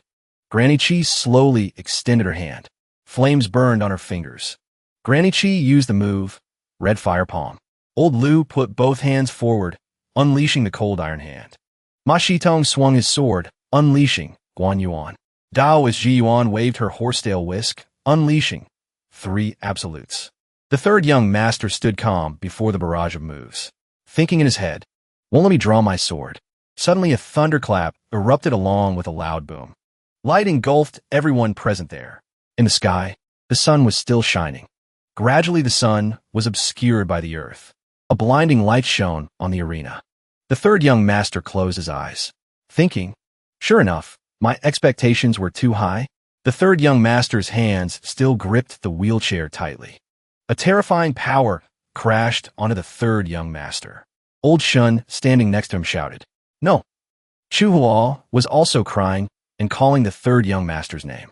Shin Baiha stood aside smirking. When the light became less harsh, in the air, the masters could be seen covered in injuries. Blood sprayed everywhere, flowing from their mouths. When starting to comprehend the event, everyone turned to look at the third young master. The third young master still sat quietly in the chair. Safe and sound, not a single scratch. In the white smoke, Shun Shou said in surprise, how is it possible? Shinbaiha watched with worried eyes from the side. Just turning his body once, and he beat the great masters into this state? Shinsho couldn't believe his eyes. Standing there staring blankly. The spectators present were also buzzing, not understanding what just happened. The Zen master, covered in injuries, propped his hand on the ground and said, third young master showed mercy. This old monk is extremely grateful. Today, seeing the peerless demeanor of the third young master. This old monk knows what it means for the Buddha's sword to seek death. The Zen master's hand touched the broken prayer beads. On the beads, there was still blood. He said, it was this old monk who was foolish and rash, still asking the third young master for forgiveness. Suddenly, the crazy Immortal's laughter rang out loudly. Ha ha! One sword, just one sword defeated all the masters of the current age. The crazy Immortal wiped the blood from the corner of his mouth with his hand and said, with someone like the third young master in the world, what qualifications do us old Immortals have to claim the title of master? Saying that, the crazy Immortal walked towards the Zen master calling, let's go back. Let's go back. Zhuo Tianxing's mouth was full of blood, looking down at the sword dripping blood drop by drop. His arm let go of the bloody sword. Clenching it tight, he said, Heavenly Man's sword. Zhuo Tianxing looked at the third young master's back, then smiled, looking up at the sky, and said, "Today, the heavenly man's sword appears in the world, with the third young master present. Zhuo is ashamed and dares not use a sword." The third young master remained silent. A moment later, he spoke up. "Heavenly man's sword? Still far from it. How can the 9 serenities land use it?" The third young master's eyes sharpened. "It's just a shadow of the divine sword." The third young master turned to look at Zen Master Liu and said, "Zen Master Liu, Crazy Immortal, and Zhuo Tianxing. Usually, the 3 of you act in accordance with the righteous path, so let be like this." Then the third young master turned to look at the remaining 3 people and said, "As for you guys, Graniki." Old Liu and the divine physician stood covered in injuries looking at the third young master. The great Qian sect leader lay slumped on the ground in a pool of blood. On his back was a sword piercing through his heart. The third young master said, "Great Qian sect leader, a disciple of the abandoned sword villa acting arrogantly in Jiangnan, bullying fellow villagers, killing people, now acting against the villa again. So he deserves to be killed. From now on, the great Qian sect will be taken over by someone sent by the villa." Shen Shou stood beside him, bewildered and speechless. The third young master turned to speak to Grand Manager Liu. "Manager Liu, acting carefully, hard work, and high merit for the villa. Although mistakes were made, they were not excessive. From now on, abolish the cold iron hand. Expelled from the villa." Manager Liu, covered in injuries with one arm lost, stood silently listening. The third young master asked, "Do you have any objections?" Manager Liu bowed his head. Turning to leave, he replied, "No." The third young master continued, "Next is demon sect's Su Buliyu. The demon sect often causes trouble. Su Buliyu takes the heart blood of living people to cultivate, walking the evil path, now dying from backlash. Demon sect disciples go claim his body for burial. The demon sect disciples only dare to bow their heads and stand silently listening to the third young master. In the future, do not do evil deeds anymore. Otherwise, don't blame my sword for being ruthless." The third young master pointed at Granny Chi Hua and said, "Although you have no merit nor crime, but daring to act against me, you must also pay the price." Granny Chi Hua propped herself up and said, "Dare to do, dare to accept. I didn't expect the third young master's martial arts to reach such a high realm. My divine fire, true Qi, has been depleted by the third young master's sword Qi. My 20 years of bitter cultivation have become sand in the wind. Is the young master satisfied yet? Just one sword caused me to drop a realm. This person is truly terrifying." Divine physician Zhu stood beside, bowing his head in silence. The third young master said, "Divine physician Zhu, when I was young, you helped me many times. Acting against me today, I also know it was out of helplessness. Today you have offended, crippling your 1,000-hand guanyin. Don't be a martial artist anymore. Be a simple doctor. Perhaps you will be much happier." The divine physician looked up at the sky and then looked down. "Thank you, young master, for fulfilling this." As for Taoist Ji Yuan, the third young master allowed her to leave. Before leaving, the third young master said, "Taoist Ji Yuan, although you knew fighting me would surely mean death, you still bravely challenged. I respect your spirit very much. This belief proves you act uprightly. With all your cultivation, take care of yourself." The third young master asked, "Are you convinced like this?" As for Baiha, Shen Baiha spoke up, the so-called absolute power overcoming all schemes. "Third brother told me long ago, in this era, martial Tao is supreme. As long as one is strong enough, any conspiracy or scheme is just an ant overestimating itself." The third young master replied, "That's right. It's just a pity you refuse to believe it. You and I are flesh and blood. I don't want to kill you, so commis suicide." The 2 words "commit suicide" made Shen Baiha's face darken. Those present buzzed with discussion. Suicide. Is the third young master being? Hey, haven't you seen it yet? From start to finish, it was Shen Baiha sowing discord between the third young master and the others. The whispering grew louder. What? A dignified eldest young master of the abandoned sword villa, yet driving his own brother to death? This is too cruel and ruthless. No choice. I'm afraid the eldest young master has been jealous of the third young master for a long time. Maybe the third young master's accident 3 years ago was planned all along. The third young master silently observed. Shen Shou called out, "Baiha, Shinbaiha remained silent and didn't answer. Shinsho seemed to understand everything and suddenly froze. Granny Chihua laughed and said, could it be Villain Master Shin pities the eldest? The world has changed greatly. Look at your old third. That is a matter between the two of them. The third young master replied, That's right. The world is about to change greatly. The third young master's eyes sharpened. Moreover, it won't just stop at this level. Looking towards Shunsho, the third young master said, Father is indeed a weak person. Only in the 9 Serenities land with the inheritance of the abandoned sword villa can he barely sit firmly in this position. The third young master continued, Therefore I can only be a little cruel. A gust of wind blew past Shinbaiha. Shinbaiha laughed loudly. Unexpectedly, the 10 great masters are all generals under your hand. Truly spectacular. A red light flashed towards the third young master. Shinbaiha said, But don't think that. I only have this move to deal with you. A blazing red flame rose up, engulfing Shinbaiha. The spectators were surprised. Fire magic? Does the eldest young master of the abandoned sword villa know fire magic? Granny Chihua was also very surprised and said, No, this is not normal fire. It has a very strange aura. Back to that night. Under the quiet moonlit night, a voice spoke up. Giving you this. When needed, recite this incantation. Shinbaiha caught the thing the flame threw and asked, What is this? What about the price? The fireman replied, You will know when the time comes. Back to reality, Shinbaiha unleashed the move. Flames rose up, engulfing his entire body. In the air, the image of a burning fireman appeared. Those present discussed. The fire turned into a human shape. The pressure is huge. Wait, there seems to be something inside. Shinbaiha smiled. The third young master sat aside, observing without reacting. The flame gradually transformed into a person. A foot stepped out from the fire, touching the ground, turning into a human. The original form slowly revealed itself in the fire. Calling me so soon? A face gradually appeared behind the flame.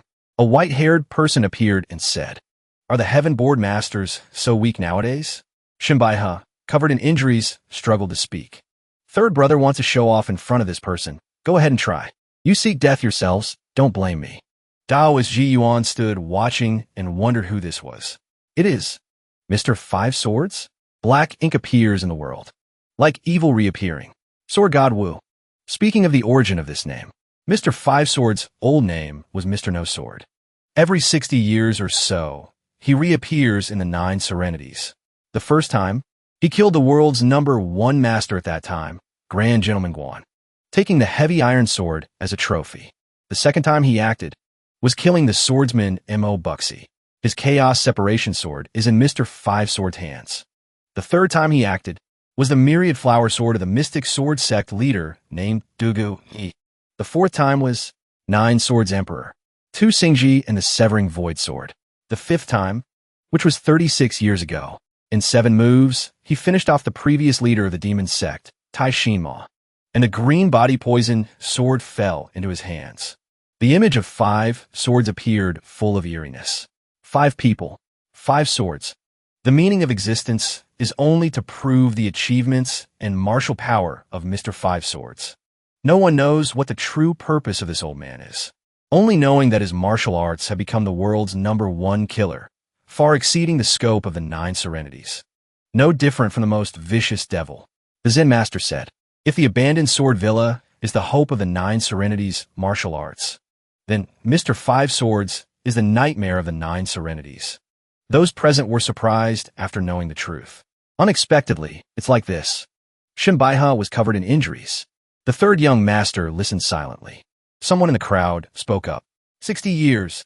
There's still some time before the 60-year limit. This sentence seemed to have provoked Mr. No Sword. He glanced at the person who just spoke. Just a glance caused that person to vomit blood. The witnesses couldn't believe what they just saw. Just a glance, and he vomited blood? No Sword said, This old man just came out for a stroll. Do you juniors have any opinions? Saying that, No Sword laughed. Don't be so scared. Originally, this old man just wanted to find some fun. You juniors don't need me to act. But since I've been called out, then it seems your plan failed. Shinbaiha sat on the ground and replied, Just as you predicted. 9 great masters joined forces for a strike, but couldn't resist a single move from my third brother. Wu Jian turned back and said, "Oh," then turned to look at the third young master in front who was silently observing him. Wu Jian laughed loudly. "Ha, ha, hey, you brat looking like that. But you have reached the sword Tao of entering divinity." The 2 words, entering divinity, made Shun Baihe disbelieve his ears. Those present were even more panicked. Entering divinity? Meaning the 9th realm of martial Tao? A light breeze blew past. The third young master placed his hands on each other, replied calmly, "Barely can be considered so." On the other side were the divine physician, Grani Kiwo, Taoist Ji Yuan, and the Zen master standing in a row. Heads bowed in silence. Shen Shou called out, "Divine physician." Shen Baihe huffed.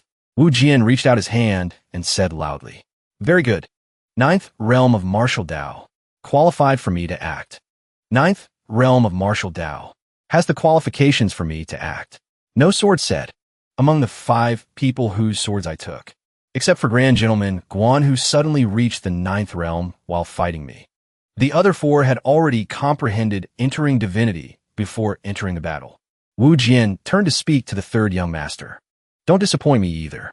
The third young master remained silent and did not reply. Those present buzzed, asking each other, "What exactly is this monster?" The 9th realm of martial Tao seems to be just enough to qualify for him to act. The third young master spoke up. "The blood-swapping secret technique is inherently evil. What a pity. Originally, if you didn't come to provoke me, I wouldn't bother with you. But since you came yourself, then naturally, one sword to kill." Wu Jian heard this, and his killing intent flared. Fire started to rise from behind him. Elegant name, fierce anger. The flames rose higher and higher. Wu Jian extended a hand. Fire burned directly on his hand. A loud thunderclap. With a wave of his hand, a flame shot through the air, rushing close to the third young master. A loud explosion rang out. The flame was deflected as soon as it got close to the third young master. Sparks flew past the third young master without leaving any damage. The third young master said, "I thought that, after cultivating for 300 years, you will be much stronger than this. But thinking back, it makes sense. You are in this heaven and earth. Naturally, you are also restricted by heaven and earth. How can you escape?" Wu Jian said, "This is only 1% of the power of the boundless martial arts. You can break one of my swords. Doesn't mean you can receive my true body sword technique."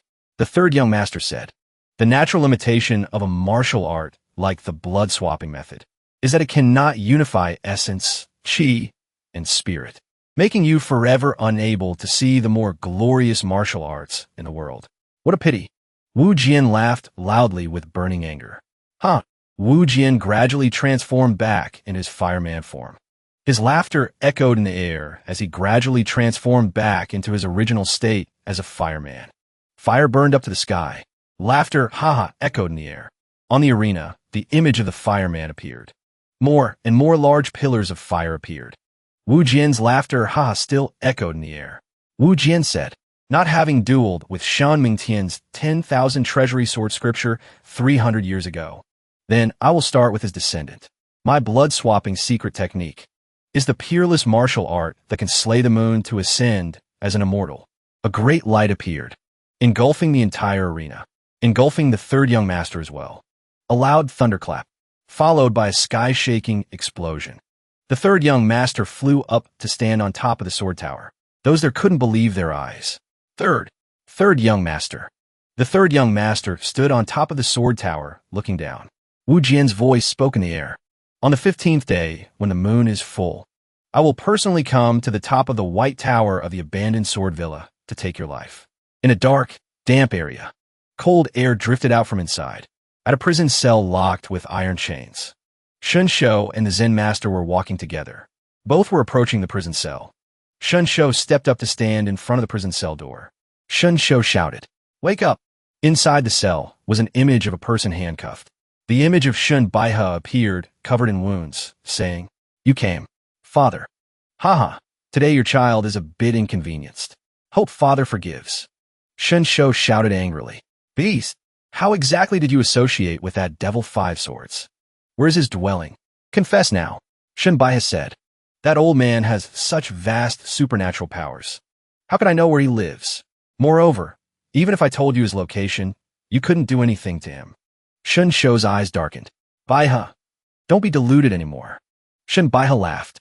Huh, father, you really are. You push Shuni into a situation where he is attacked, yet you still protect him like that. Shun Shou said angrily, I have crippled your martial arts and thrown you into the dungeon. The Zen master standing behind reminded. Villa Master Shun, don't forget the important matter. The Zen master turned to speak to Shun Baihe. Eldest young master, there is something you don't know. Since the martial arts gathering, Mr. Five Swords has started killing Heaven Board Masters. Currently, 7 Heaven Board Masters have died at his hands.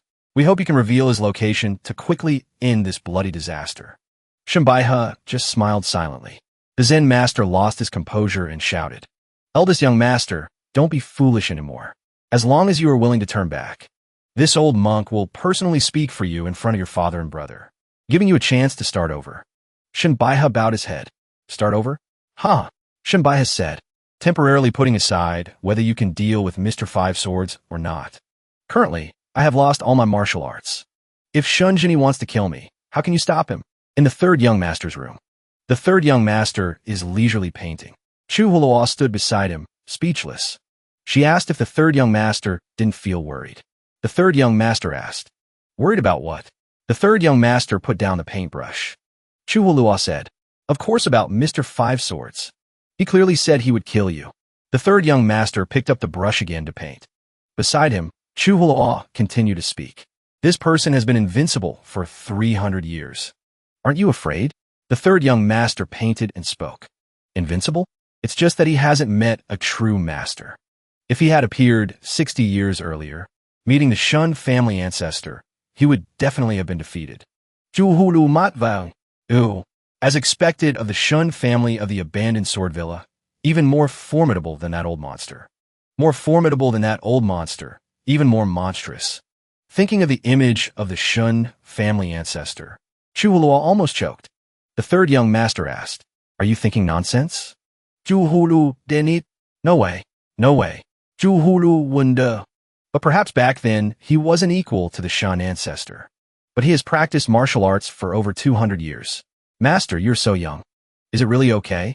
The third young master held up the painting to admire and said, Although he claims to have entered divinity, he has probably touched the 10th realm of martial Tao, not just newly entered divinity. The third young master said, Truly a bit troublesome. Chu Hulua was startled and shouted, What? 10th realm of martial Tao? Is that moon-slaying flying trap, or whatever? The third young master replied, It's flying immortal. Moreover, the 10th realm of martial Tao can only be considered the foundation of slaying the moon to ascend as an immortal. Still far from slaying the moon to ascend as an immortal. Juhulu Frilla. Still far? Chu Hulua held her head and said, Ugh, my brain hurts. But master, tell the truth. What realm have you reached now? The third young master said, If discussing realms, generally you can't understand yet. Chu Hulua asked, Then are you sure you can fight against Mr. Five Swords? The third young master said, He has 200 years of blood-swapping true chi, and I cannot unleash my full strength in this 9 Serenities land. If we really fight, it's half a caddy versus 8 tails, evenly matched. Chu Hulua said, As expected of the third young master Shun I know. No matter what opponent he meets, it's always half a caddy, 8 tails. She thought in her head. Third young master Shun, peerless in the world. With no one in his eyes, feels he and someone else are evenly matched? Moreover, even so, his face is still indifferent. Then isn't it still possible to encounter danger? Such an old monster. Maybe he'll even use underhanded methods. After speaking, Chu Hulua felt dizzy. The third young master just finished the peach blossom painting, stamping it while saying, Truly, the emperor isn't worried, but the eunuch is in a panic. Thinking about tomorrow, Shun Shou was extremely worried in his heart. In the main hall, Shun Shou was with Granny Chihua. The Zen master and the crazy immortal were discussing. Shun Shou said, Tomorrow is the day of the decisive battle. The Zen master held the prayer beads and said, Currently, he kills people like trash. 23 masters in the heaven board have died at his hands. The crazy immortal said, No matter what, after this time, the 9 Serenities martial arts world will surely suffer huge losses. Granny Chi-Hor rested her chin on her hand and said, "The devil uses the blood-swapping method to constantly take the essence blood of strong masters to increase his own lifespan, at the same time accumulating true chi. 5 cycles of reincarnation have helped him cultivate to an extremely high realm, now borrowing the way of killing to increase momentum. Now I'm afraid he is about to reach the 10th realm of martial Tao. Can the third young master ultimately defeat that old monster 5 swords?" Shen Shou rested his hand on his forehead and said, "I don't know either. I found opportunities to ask Old Third a few times, but Old Third never answered directly. As a father, I failed." The Zen master reassured. "Villa Master should need not worry too much. Let bygones be bygones regarding this old monk's offense. The urgent matter now is still Mr. 5 Swords. After tomorrow, the 9 serenities will change greatly." In another place, Chu Huo was talking to the third young master. "Tomorrow that old monster is coming. At this time, you still go drinking? If the villa master finds out, he will definitely—" On the street, lanterns were glowing brightly. The third young master said to Chu Huo, "Chu Hulu, look there." Chu Huo looked up. In the sky, many lanterns were hanging very brilliantly. Third young master, Shun continued, "Take this opportunity to watch." The two walked together under the rows of lanterns. Third young master, Shin said, "After tomorrow, whether this small town still exists or not, depends on the will of heaven." Chu Huo didn't understand the third young master's meaning. Chu Huo said, "Will the two of you fighting in the back mountain affect all the way here?" The third young master replied, "It's not that the martial cultivation of our mortal realm can affect this far. It's just that after tomorrow, everything will be different." Chu Huo looked into a roadside eatery, not understanding the third young master's other meaning. The third young master said, "Let's just do that." Chu Huo said, "Ah, okay." The two then stopped at a roadside eatery. Chu Huo said, "It's so quiet here." The third young master replied, "I just don't want to attract attention." The third young master said to the shop owner, "Give me a portion of braised eggs, a baked cake, and a jar of new Erhong wine." Chu Huo thought, running down the mountain to eat and drink. Truly hard to understand. The shop owner turned to ask Chu Huo, "Does the little girl want to order anything?" Chu Huo said, "No, eating a lot at night is not good for health." The shop owner said, "The little girl takes good care of her health." Chu Huo was surprised. "Wow, the owner understands too." Chu Huo said to the third young master, "But speaking of which, master, just now you said differently. Could it mean slaying the moon?" Inside the oven, the baked cakes were put on a plate. Then the owner took 2 more eggs and cut them in half. Added vegetables. Next to this, Chu Huo was still asking, "So after slaying the moon, what will happen?" Just then, 2 baked cakes were finished. The shop owner brought them out along with the new Erhong wine and said, "Guest, please." The third young master picked up a piece of egg and said, "Generally, it will be earth-shattering. Regardless of winning or losing tomorrow's battle, this peaceful place will no longer exist." Chu Huo said in surprise, "Then the third young master should still go back to rest and prepare for tomorrow's battle." The third young master said, "Since it's like that, why not finish this cup?" Saying that, the third young master lifted the wine cup, then turned to speak to the shop owner. "What do you think, Mr. 5 Swords?" The third young master said, "Since it's like that, how about finishing this cup? How about it?" Mr. 5 Swords. Mr. 5 Swords put down the knife, turned his head to glance at the third young master, then turned back. Wu Jian touched the towel wrapped around his head and said, "Sigh." Wu Jian's eyes glanced towards the third young master and said, "You're good. Shun family brat." Chu Huo said in surprise, "What?"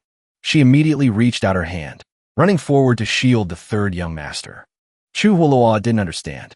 "Why is Mr. 5 Swords here?" The third young master reassured. "It's okay." Chu Huo said worriedly. "But," the third young master replied, "today is not the day of the decisive battle. Mr. 5 Swords won't act." Mr. 5 Swords asked, "Did you recognize me long ago?" The third young master replied, "Today the chi mechanism guided me, so I sensed you were here." Unexpectedly, Mr. 5 Swords, whose fame echoes through the world, is always at the foot of the abandoned sword villa without anyone knowing. Wu Jian just huffed, then walked closer to the third young master, then walked past the third young master and Chu Huo. Wu Jian said to Chu Huo, "Don't be so tense. Today, I truly won't make a move." The third young master is also really smart. Wu Jian sat down at the table. Resting his chin on his hand, he said, I'm very curious. What do you want by running down here to find me? The third young master replied, Nothing. Just as I said just now, just finding you to drink a cup of wine. Saying that, the third young master raised the wine cup towards Wu Jian. Wu Jian huffed and said, I have practiced the sword for 200 years, plus 76 years since the blood swapping showed results. I haven't drunk wine once. The third young master replied, This martial art has many taboos. Must have a heart like cold stone, body like deadwood. Things like wine and sex are major obstacles for practitioners of this martial art.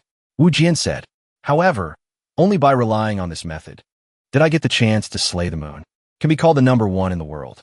The third young master held the wine cup and said to Wu Jian, If you hadn't controlled your temperament while practicing the blood-swapping method for over 550 years, it's not certain you wouldn't have had a chance to slay the moon. Wu Jian heard this, and his eyes sharpened. Therefore, there are people... The third young master opened his eyes wide, looking straight at Wu Jian. After taking a sip of wine, the third young master said, The 9 Serenities land, ravaged by you for over 200 years. Weakened for a long time, slaying the moon at this time. I'm afraid disaster will surely follow later. Wu Jian pointed at the third young master and laughed. Could it be you want to beg me to postpone the decisive battle? The third young master held the wine jar and said, The longer the delay, the more disadvantageous for you. If left until this time next year, you won't be my opponent anymore. Ah, you understand that too. That's why you disregard everything. Wanted to act right tomorrow.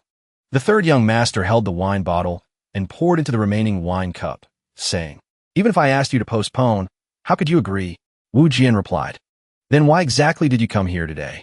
The third young master said, No special meaning. Saying that, the third young master held a wine cup towards Wu Jian and said, Like I said just now, just drinking a cup of wine with you. And looking back at the piece before slaying the moon. The third young master held out the wine cup. Wu Jian just waved his hand and took the wine cup from the third young master's hand. The third young master held the wine cup in his hand silently. Wu Jian said, Brat, I said, I won't drink wine anymore. The third young master raised the wine cup and said, Don't be so rigid, senior. Then he drank the cup dry. The third young master held the empty wine cup forward and said, Tomorrow, everything will end. Isn't that right? Wu Jian held the wine cup, pondering for a few seconds. Then huffed, then raised the wine cup and drank it dry.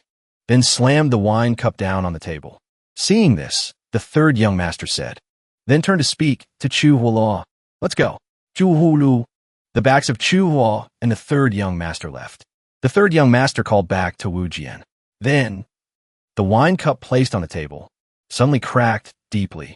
The third young master said, See you tomorrow.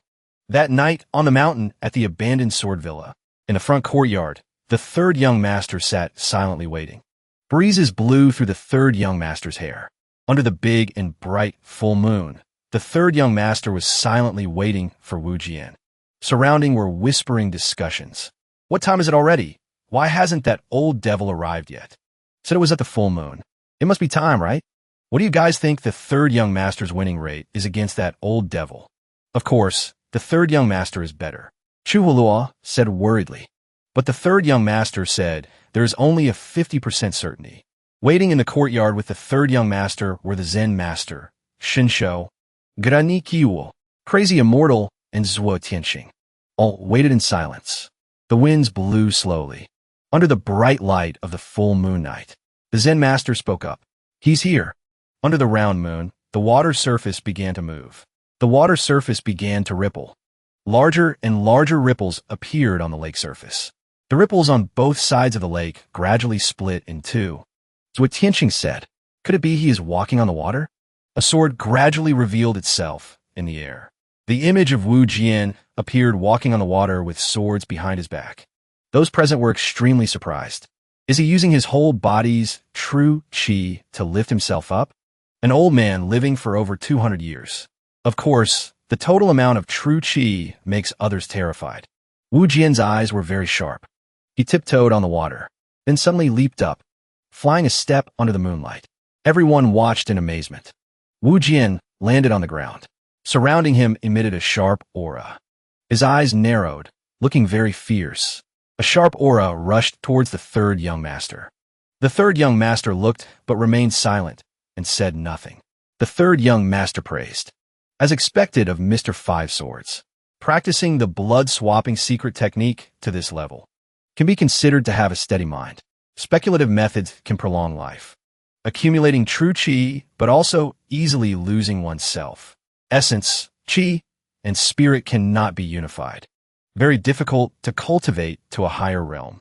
Wu Jian replied, I fell down here, never a moment not wanting to return to my homeland. How could I be as vicious as mortal commoners? The third young master replied, since you're a person from the upper world, you probably have your own path of cultivation. But you went to practice a harmful to others beneficial to self type, like the blood-swapping secret technique. Don't you feel it damages your karma? Wu Jian laughed loudly. Haha, karma? Could it be that someone who reached this level, like you, doesn't understand this matter clearly? Wu Jian looked at the people standing in the courtyard and said, look at those current masters. Just before, they fought wanting to take your life. But what about now? Old Wu Jian laughed and unleashed a move mocking martial artists. He extended his hand, using 2 fingers to unleash the move. The strong are respected. Purple light appeared, carrying heretical power, flying towards the third young master. Wu Jian's eyes looked straight at the third young master. A very loud explosion rang out. The light made Chu Huo cover her face because it was blinding. Chu Huo was surprised. Too fast. A loud boom on the ground. Wu Jian looked forward. There was a halo radiating around the third young master. The third young master had flown up into the air by this time. Wu Jian used eternal cloud, sky, 1 feather. Wu Jian leaped up. He flew up into the air, hands casting a spell, saying, sure enough, you are also a person from there. The third young master said coldly, barely can be considered so. Wu Jian replied, I should have anticipated it earlier. At this moment, the two stood facing each other in the air. Wu Jian said, third young master Shun, how could someone peerless in the world be born in this place? Saying that, Wu Jian interlaced his hands to unleash a move. A purple light emitted. The old man said, if you and I are fellow countrymen, then I don't need to show mercy anymore. Around the third young master radiated an ice-cold blue light. The third young master said, no problem. Please. The people below looked up and said, it's starting. The third young master looked down from above. Chu Huo clutched her collar tightly, extremely worried for her master in her head. In the starry night sky, Wu Jian and the third young master stood facing each other. On Wu Jian's side, a purple light radiated, covering his whole body. On the third young master's side was a blue light cold as ice. Wu Jian suddenly rushed towards the third young master with very fast speed. The third young master skillfully turned his body to dodge the evil aura rushing from Wu Jian's hand. Wu Jian glanced at the third young master. The third young master lowered his hand to start making a spell sign. The third young master reached out to block Wu Jian's evil aura. Seeing this, Wu Jian also immediately reached out to cast a spell. A flame rose from his 2 fingertips. 2 streams of power collided and rushed close to the third young master. When the 2 streams of power collided, they caused a loud explosion. A boom rang out in the air. The third young master was knocked back towards the roof of the tower. The power from the collision heavily damaged the roof of the tower peak. After the explosion, the third young master was safe and sound, protected within the circle of true chi power. Wu Jian praised. As expected of third young master Shun, peerless in the world, I only used 20% of my power. But you can fight with me like that. Moreover, only using true chi as a sword. On the other side, the third young master was still using his hand to channel chi to protect around his body. Wu Jian said, excellent. Show me how capable you are. Saying that, Wu Jian rushed like an arrow carrying fire chi approaching the third young master. In the air was the confrontation of 2 moves. The third young master used the spell fixing the 9 serenities. Wu Jian channeled the move stopping wind 1 wing. 2 streams of power just fought like that in the starry sky. Under the full moon. On the ground, Zhuo Tianxing and Chu Huo looked up worriedly. Zhuo Tianxing said, the sword chi and killing intent are truly terrifying. Truly a battle that mortal commoners like us cannot intervene in. Moreover, Zhuo Tianxing also didn't understand why the third young master's meridians recovered so quickly. He recalled, Weren't they clearly crippled back then? The divine physician beside him spoke up. Meridian damage is extremely difficult to recover. I'm afraid. He's just barely using the true qi in his body to support his legs. Wu Jian's laughter echoed in the air. Haha, the old man said. Originally thought the third young master's body wasn't good. Hard to avoid encountering difficulties, but now it seems I overthought. If the third young master is that healthy, then I can fight a full battle. Wu Jian extended his hand, preparing to channel power. He threw a limit-breaking power strike towards the third young master. The purple light followed, rushing towards the third young master. The third young master's eyes widened, replied coldly, Is that so? Then come. Wu Jian pointed one hand to the sky, mobilizing magic power. A pillar of fire carrying magic power appeared behind, forming a purple light pillar resembling a sword. His eyes darkened, mobilizing all the power in his body again. His power interlaced, forming a purple light appearing like a sword behind his back. He pointed to the sky while saying to the third young master, You will get your wish. Those present were astonished seeing Wu Jian's power. The Zen master recognized. Isn't that Grand Gentleman Guan's midstream sword pillar? Wu Jian swung the sword from the air towards the third young master. The third young master dodged to the side to avoid Wu Jian's sword strike. At the same time, using true qi to protect himself.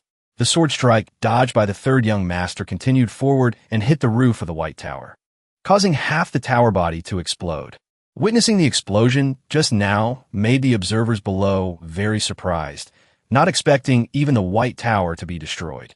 Seeing the third young master dodge, Wu Jian continued to swing another wave of swords. The sword appeared blood-red. The sword flew in a circle in the air, then rushed towards the third young master's back. The third young master immediately channeled Grand Gentleman Guan's sword intent heavy slash. Wu Jian was surprised, not understanding what was happening. He thought, could it be the third young master himself is a person who acts deliberately, therefore able to break the true intent of immovable no action? The third young master channeled true qi with his hand while saying to Wu Jian, You use the blood-swapping secret technique to drive it, although not losing the essence.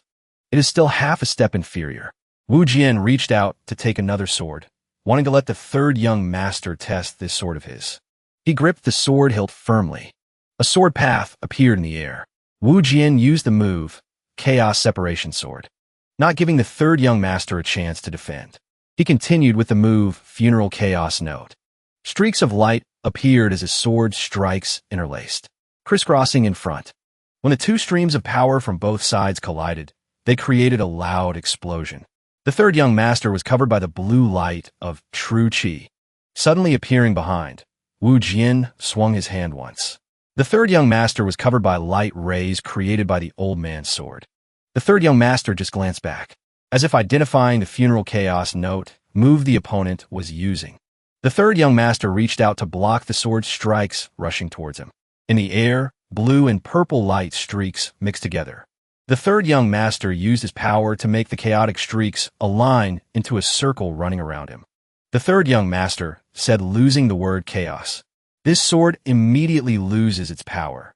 In this round, the third young master used fixing the 9 serenities. Wu Jian used a move stopping wind battle. The third young master repeated. Once losing the word chaos, this sword immediately loses its power. The third young master huffed, and then reached out to make a spell sign. Power from the third young master's hand pushed the purple light rushing back towards Wu Jian. A loud explosion rang out in the air like lightning striking the ground. The third young master grabbed the sword flying whizzing in the air. Glancing towards Wu Jian clutched his chest and said angrily, Stinkin' brat. Saying that, he brought out a sword, using the move Myriad Flower Sword. The sound of the sword swinging up.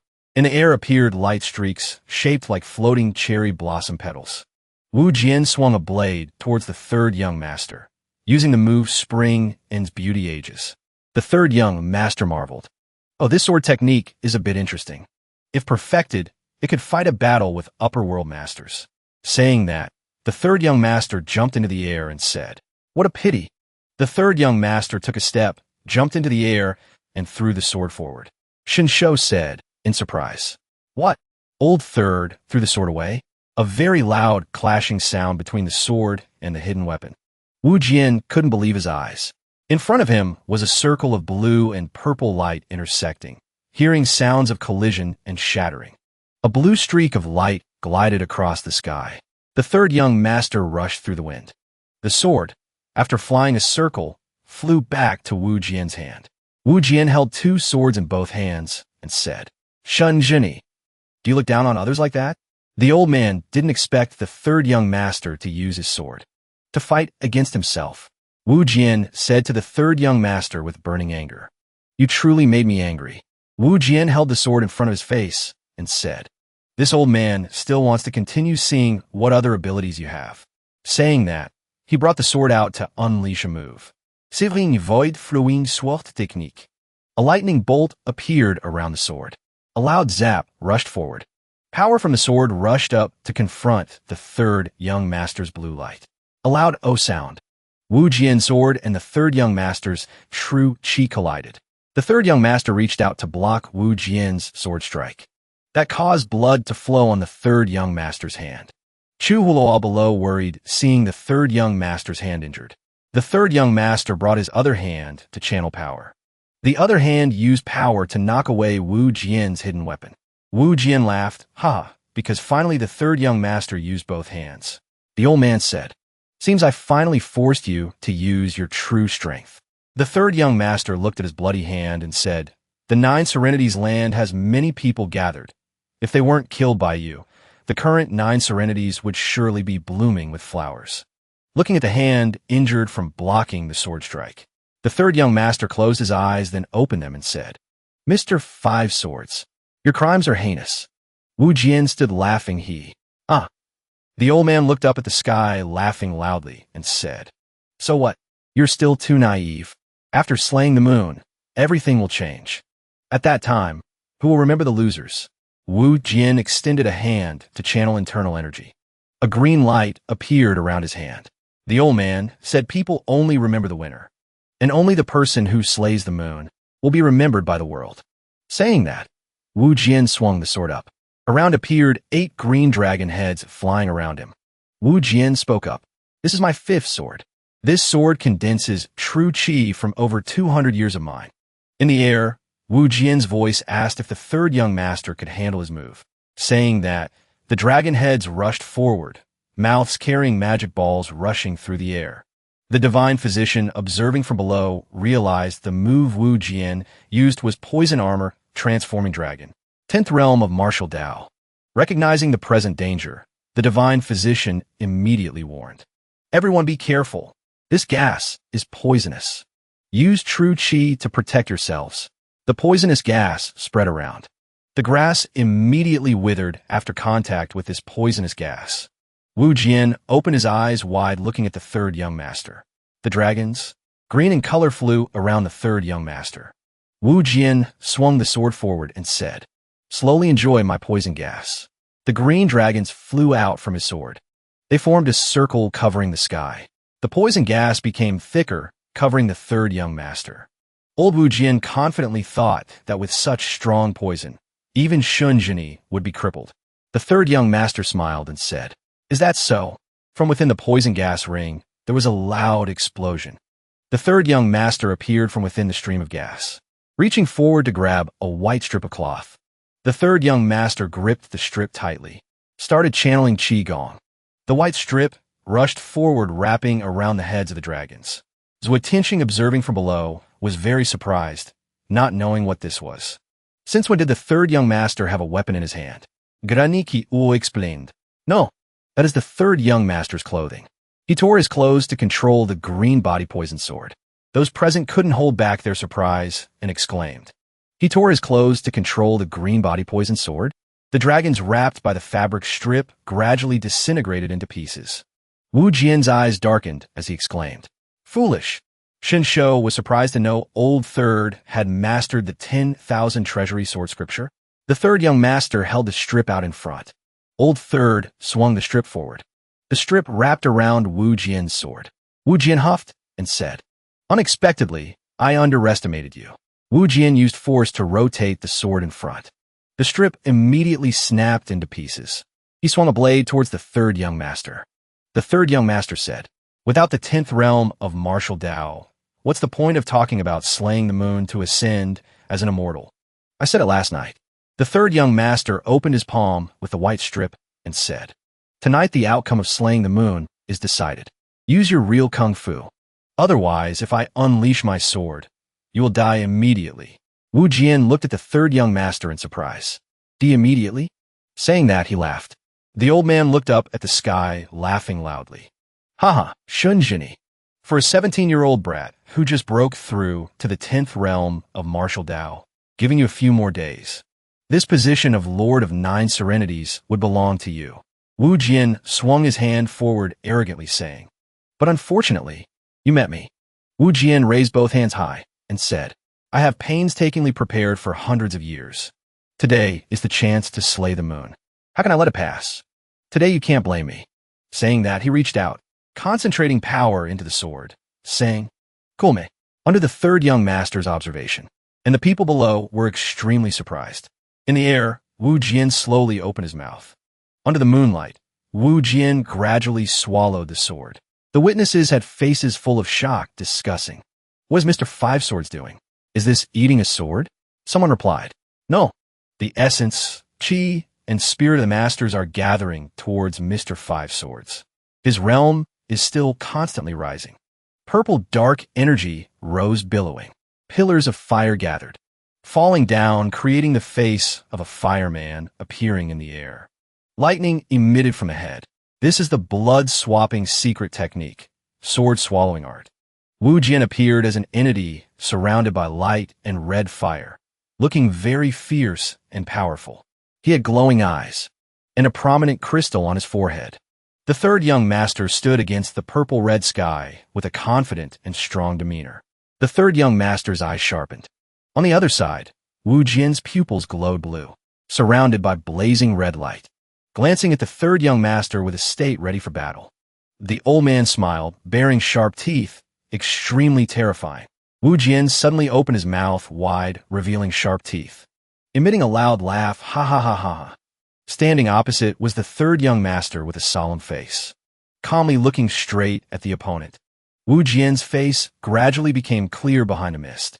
The old man smiled sinisterly, challenging old third. "Kulme." Under the blood-red full moon, the surrounding scenery was also dyed a gloomy dark red. Old Wu Jian's voice echoed in the air. "The moon is full. Let me see your true strength." The third young master's pupils dilated, staring at Wu Jian. The third young master knew this move was sword-swallowing art. Space was engulfed in a blazing red color. The third young master floated opposite Wu Jian, who was seething with killing intent. Wu Jian turned into a ring of fire rushing through the air.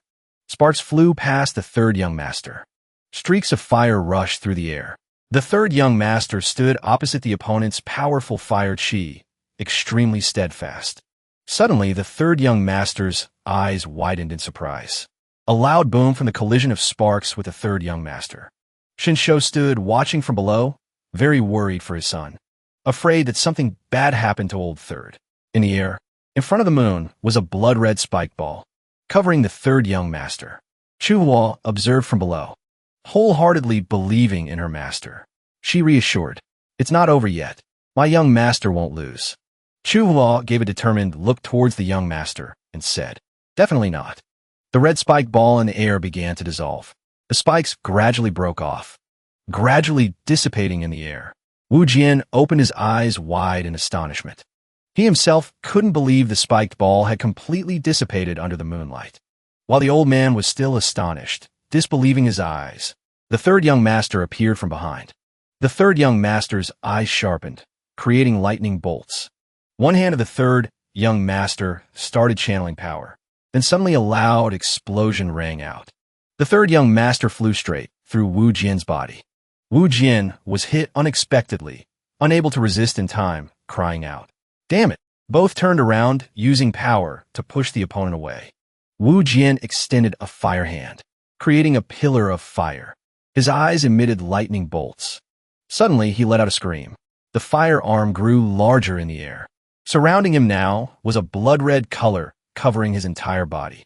Watching the scene of Wu Jian screaming, struggling in the fire, the third young master said coldly, "Through the sword-swallowing art, reluctantly forcing cultivation to break through to the peak of the 10th realm of martial Tao. So you lost your own consciousness?" In front of the third young master was only a burning fireball, surrounded by lightning bolts. The third young master said, "The devouring sword, tracing back to its essence, is simply increasing power. Fixed. Technique. The body cannot balance itself." The third young master extended one hand to the side and said, the third young master's finger called the sword. The crazy immortal watching from below was very surprised.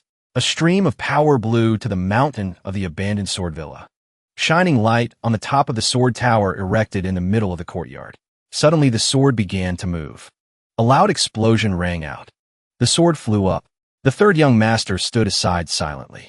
In front of the third young master was Wu Jian, still writhing in the fire. The third young master reached forward, signaling the sword's path. The giant sword flew up and cut off the arm Wu Jian was trying to reach out. The third young master lowered his hand. The sword also flew back towards the third young master. Amidst the booming explosions, the third young master said, "The time to slay the moon has come." Wu Jian's screams grew louder. Space was submerged in a sea of fire. Wu Jian reached his firearm forward. Gathering an energy ball, the ball gradually turned into a blood-red sword. The old man held the sword firmly. His mouth opened, roaring in bursts. Then he swung the sword towards the third young master. The third young master also slashed a line with his sword. Wu Jian's scream echoed in the air. When the two swords collided, they created an earth-shattering explosion. The power of the explosion spread all around. In the air, the two swords were still contending with each other. Suddenly, a loud explosion, followed by the sound of old Wu Jian continuing to scream. Wu Jian's blood-red sword broke in two. The old man continued to scream in despair in the air. His face was gradually torn apart, giving way to the bright moonlight behind.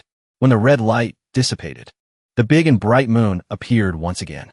On the mountain peak of the abandoned sword villa, a few streams of dark energy drifted in the air. Before the third young master's eyes, it went dark. When he opened his eyes, it was a brilliant white light, very beautiful.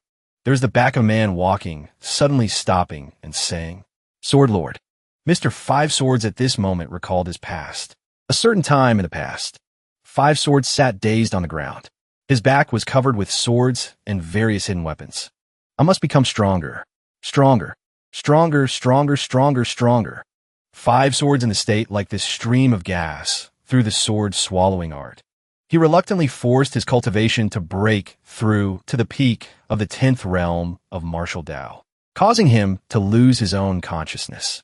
At this moment, he looked at Shun Jin's figure, immediately associating with a situation in the past, surrounded by whispering conversations.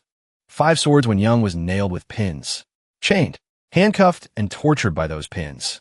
He looked up at those people in purple robes high above who were smiling back at him. Blah, blah, blah. The first words couldn't be remembered clearly.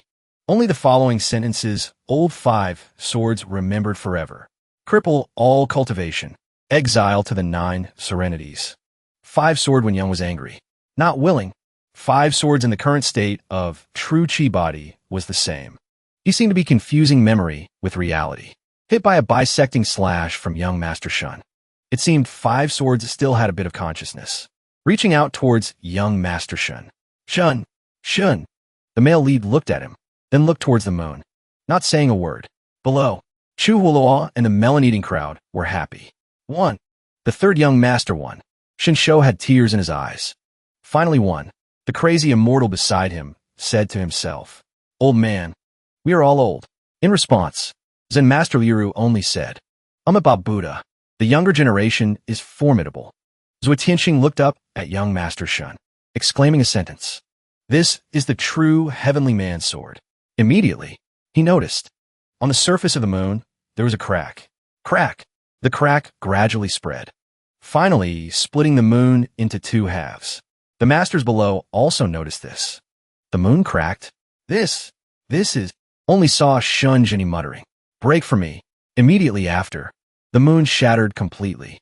The surrounding red light was gradually overwhelmed by the blue light from the moon. Gradually, that blue light spread to the entire 9 Serenities land.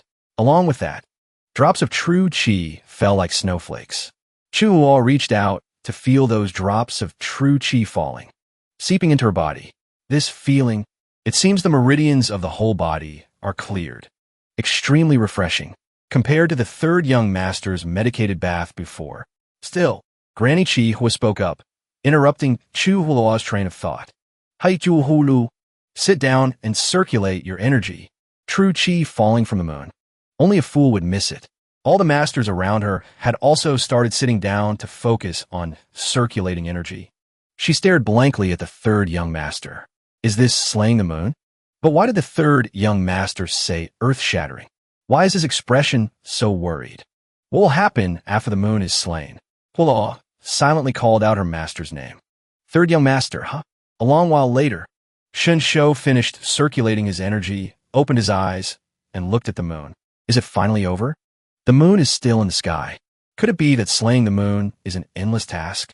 Doesn't every time the moon is slain, the martial arts level of Juyo Land receive a massive boost?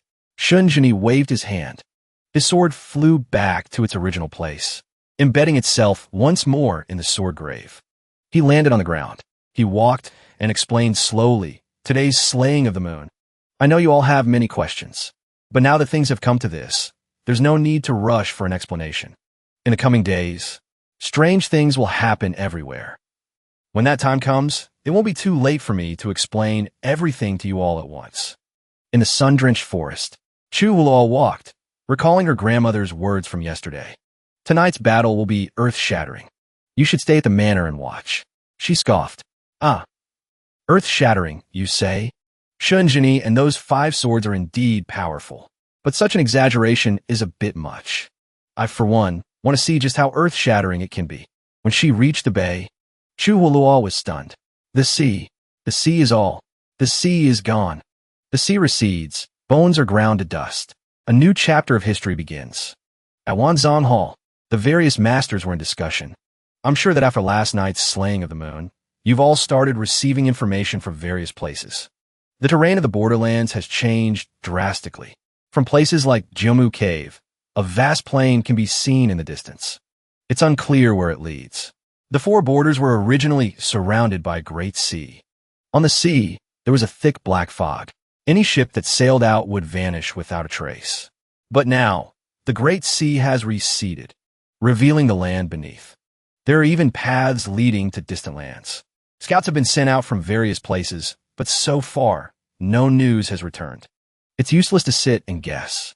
Right now, we can only wait for the third young master to explain it to us. Just as Granny Chihua finished speaking, young Master Shin appeared. I've gathered you all here today precisely for this matter. Third young Master Shun arrived with Chu Hulua. Your news travels fast, third young master. The masters on the heavenly rankings spoke in unison. There's no need to be anxious. I will explain everything slowly. Juyo Land was originally just a small world on the lowest tier. The moon concealed the secrets of heaven, blocking communication with the upper tiers. We could only draw a sliver of true energy from the moon for cultivation. Now that the moon has been successfully slain, Juyo Land will once again belong to the upper tier. The great lands are merging. Therefore, the sea surrounding the 4 sides has completely vanished. In the future, we will be able to connect to the great cities. Before long, someone may come to deliver a message. Does this mean we have ascended to the immortal realm? It can hardly be called an immortal realm. It's just an upper tier world, hundreds or thousands of times larger than our Juyo Land. Furthermore, the rules in this tier of the world are mostly very strict. Juyo is nothing more than a remote backwater. There are also ferocious demonic beasts that will attack various places to hunt for true energy. All of you, please keep your disciples within your sections. Do not act recklessly. The masters present were dumbfounded and deeply worried by this information. Master Lu Ru spoke up. Third young master, if this world is hundreds or thousands of times larger than Juyo, doesn't that mean there will be many masters in this world who far surpass us? That is a matter of course. The martial arts of Juyo Land are only at the mortal realm of cultivation. It's nothing. Feng Xian fell silent. It makes sense. The martial arts they had been so proud of for so long turned out to be nothing more than child's play. Faced with this reality, who wouldn't be shocked? Every move of a martial artist who is cultivated to the true human realm in this upper-tier world can utilize both essence and energy. For example, the true human realm that you have been unable to break through is just an ordinary realm here. Even the 9th or 10th level of the mortal realm of martial arts is merely the skill of a household guard. Just a guard. In that case, if a master from this upper-tier world wanted to destroy us, wouldn't it be as easy as flipping their hand? Feng Xian realized this. His voice was filled with panic. That's not necessarily the case. It's like how you treat the smaller sects around you. You only want them to submit. You don't necessarily have to destroy them if you don't get along. You just need to absorb and manage them. I am the Moon Slayer of Juyo Land. They will probably come looking for me. Juyo Land will most likely be assigned to the abandoned sword manor for management. You can develop freely in Juyo, or you can join the manor, or leave Juyo, and venture into the new world. I will not stop any of you. If that's the case, these masters fell silent, thinking seriously. After all, this was a major matter. Shunjini continued. Slaying the moon happened much faster than expected. In the future, we will need to integrate the power of all of Juyo Land. For now, being able to protect the abandoned sword manor is already a good outcome. If the other forces of Juyo Land do not wish to join the manor, then they can only be left to fend for themselves. Third young master. Hulao was about to ask something when a strange voice suddenly spoke. Where is the Moon Slayer? Everyone was caught off guard. They arrived so quickly. What? The people from the upper-tier world are here. As they turned, they saw two newcomers, one tall and one short. They were surrounded by a swirling golden true energy. Shunjini clasped his hands and smiled faintly. I am Shunjini. Greetings, envoys of Bashio. The tall one saw Shunjini in his wheelchair and sneered. Tisk. So the Moon Slayer this time is a cripple. It seems this lower-tier world is truly worthless. Shunjini didn't retort. He quietly assessed the situation. The shorter one grew angry. He snapped at his companion. Shut up. My friend here has a very cheerful personality. I hope you won't take offense, young master. The masters of Juyo were speechless. These newcomers are not friendly. Everyone, do not worry. Just now, the young master called us Bashio envoys. You must be an inheritor. May I ask your esteemed name? I am Shunjini, an inheritor of the sword path. My ancestor is Shun Mengtian. Hearing the name Shun Mengtian, the shorter man let out an O. He immediately opened a scroll in his hand. His eyes scanned the characters imbued with true energy. Let's see. Shun Mengtian, you say? 300 years ago, the eldest young master of the 12 Sword Towers, Shun Mengtian, was banished to Juyo for committing a great crime. I didn't expect so many years to have passed in a flash. And his descendant has managed to slay the moon and ascend back. So that's how it is. In that case, does young master Shun wish to return to the 12 Sword Towers or establish your own sect? Shunjini said nothing. As expected, it's just as I thought. My ancestor was also banished from the Bashio world to Juyo. The short man with two-toned hair was also making his own calculations. He didn't answer immediately. Since you are an inheritor, you must know. If a Moon Slayer chooses to return to their original sect, they will receive countless special treatments, with benefits far greater than even a core disciple.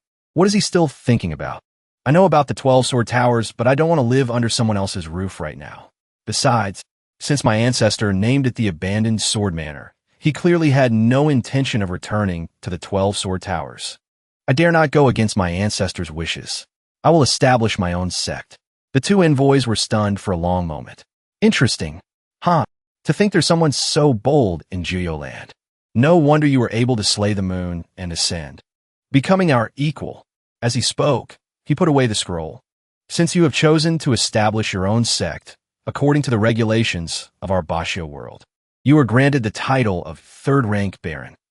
You will be the city lord of this place, with your manor as the center. A 1,000-mile radius around here will be under your jurisdiction. Are you satisfied? Everyone in the room was stunned by what was happening. This envoy just opened his mouth, and a 1,000-mile radius now belongs to third young Master Shun. How incredible! Shunjini seemed satisfied. In that case, thank you, envoy. Finally, the tall envoy spoke. All right, Brother Zhong. This is just a small place. How is it worthy of you wasting so many words? Saying that, he pulled a book from his chest. He tossed it to young Master Shun. Baron Shun, this contains information about the Basho world and your ancestor. Take it and read it yourself. We're leaving. Baron Shun, please don't take offense. My surname is Zhang, and my name is Xiongwu. I'm a Basho envoy. If we have the chance in the future, let's get to know each other better. You're too kind, envoy. In that case, I will also take my leave first. Farewell. The entire room was silent. No one dared to speak. All right, let's continue our previous topic. As I was saying just now, Jiuyo land has been assigned to the abandoned sword manor. You can develop freely in Jiuyo, or you can join the manor as a subordinate sect, or leave Jiuyo and venture out to explore the new world. I will not stop any of you. But for a new world like ours, to catch up with the martial arts progress of the upper tier world, the most important thing is inheritance. Due to the limitations of the Jiuyo world, it was impossible to create martial arts of the true human realm. Only by finding a way to seek a higher level inheritance of the same origin can one continue to practice martial arts and advance further. After taking over the abandoned sword manor and the 10,000 treasures sword classic, the matter of true human realm martial arts is not a major issue. Then, what happens next will depend on their opinions. Master Lu Ru was the first to speak. Ba, thank you for your protection, third young master. Lang Temple has a 1,000-year inheritance. It is truly inconvenient for us to join the manor. I hope you can understand, young master. It's all right. The Buddhist path has a wide lineage. If Lang Temple does not wish to merge, you can seek refuge with a major Mahayana Buddhist sect. That should ensure your safety. In that case, this old monk will take his leave first. Seeing his friend leave, Feng Xian followed suit. Since it's like this, I'll also take my leave. Jiuyo was originally divided. In the future, establishing ourselves will be difficult. We must be united. But you can't force a melon to ripen. If they are unwilling, there's no need to force them. As I just said, feel free to speak your minds. As soon as he finished speaking, Granny Chihuahua spoke up. My Liang Manor is willing to join the abandoned sword manor. Huoluo was also surprised by her grandmother's decision. Granny Chihuahua. Granny, the Liang Manor also has its own inheritance, and is widespread. You could have sought out your upper-tier main sect. But since Granny Chihuahua has placed her trust in me, I will provide the true human realm cultivation method for the divine fire art to the disciples of Liang Manor. I will ensure your cultivation speed. Granny Chihuahua seemed quite pleased with this news. At this moment, Master Lu Ru was heading out with Feng Xian. Old monk, is this really okay? Are you sure you don't need the protection of the abandoned sword manor? Lang Temple has a complete inheritance and a solid foundation.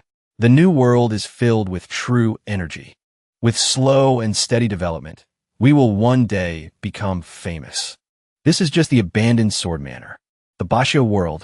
The imperial family holds the highest status. Below them are the top-tier forces, each occupying a region. Among them, the 12 sword towers and the neighboring Wind and Thunder City are like fire and water. For hundreds of years, there has been constant warfare.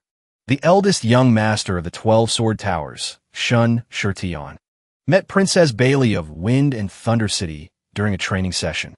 The two fell in love at first sight. However, they were separated by their identities. They could not be together. Princess Bailey endured the pain and returned to Wind and Thunder City. But Shun Shurtion refused to let go. Not only did he cause trouble with Wind and Thunder City, he also had disputes with the elders in his family. He injured several protectors of the Qingmu sect, which was in an alliance with the 12 sword towers.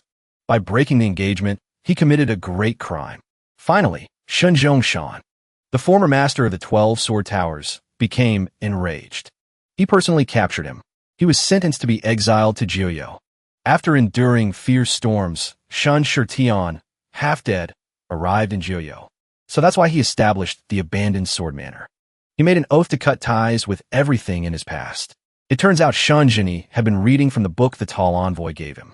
He tossed aside the book that recorded his ancestor's life. Unfortunately, he didn't live long. Although his cultivation reached the pinnacle, he was still one step away from slaying the moon and ascending. If that's the case, I'm afraid the 12 sword towers won't have any good feelings towards us. Are these people still here? He glanced at Shinshou. Zhu Zizong, Granny Chihua, and Chu Hua, who was still scratching her cheek in confusion. Daoist Yuan was reluctant in his heart, so Tianxing decided to stop practicing the sword. Let's leave it at that for now. Third son. The book says, Shun Zhongshan is a master above the 8th level of the true human realm. If he wants to target a civilization that has just joined the Bashio world, it would be as easy as flipping his hand. We can. Young Master Shun interrupted his father. He opened a map tucked inside the book. It's fine. We are far from the 12 sword towers. They won't come all the way from 1,000 miles away to cause trouble for the abandoned sword manor. The 12 sword towers are on a southern island. The abandoned sword manor is located in the north. The two places are over 10,000 miles apart. By the time Shinzhongshan hears the news, a long time will have passed. If he wants to cause trouble, it will have to wait for the distant future. Chu Hua picked up the book to look. She seemed to have discovered something. It also says here that a newly established sect will receive the protection of the Bashio envoys for a period of time. During this time, other sects are not allowed to attack. Oh, for how long? 10 years. 10 years. 10 years is enough. In the Bashio world, the effect of the moon's eye is far greater than in Jiuyo, and the speed of cultivation is also enhanced. So everyone can rest assured. As for the disciples in the sect, Father, the three of you should be able to break through to the 10th level of the mortal martial path within half a year. At that time, you can start studying the martial arts of the true human realm. The Myriad Ages Sword Classic is a martial art that our ancestor created based on the sword techniques of the 12 sword towers after he achieved great success. If you directly cultivate the sword tower arts of the 12 sword towers, it will be the perfect opportunity. Success is certain. If that doesn't work, then I will use the Myriad Ages Sword Classic as a foundation and add the techniques of later generations to it. That way, Father can practice based on that. Sigh, like that. Wait, hold on for a second. Creating martial arts is such a difficult task. How can you say it so lightly, Master? Third son. These two methods are probably not that easy, right? If it doesn't work, we can think of other ways. Don't let it hinder your own cultivation path. It's just something I can do in passing. It's not difficult. Father, you don't need to worry. His words directly stunned Chu Hua. In passing, Master is truly incredible. After arranging the cultivation matters for the abandoned sword manor, he turned to Granny Chihua and the others. As for you, Granny Chihua, the divine fire true chi is still a profound orthodox technique. Not far from the abandoned sword manor, there is a Xian sect.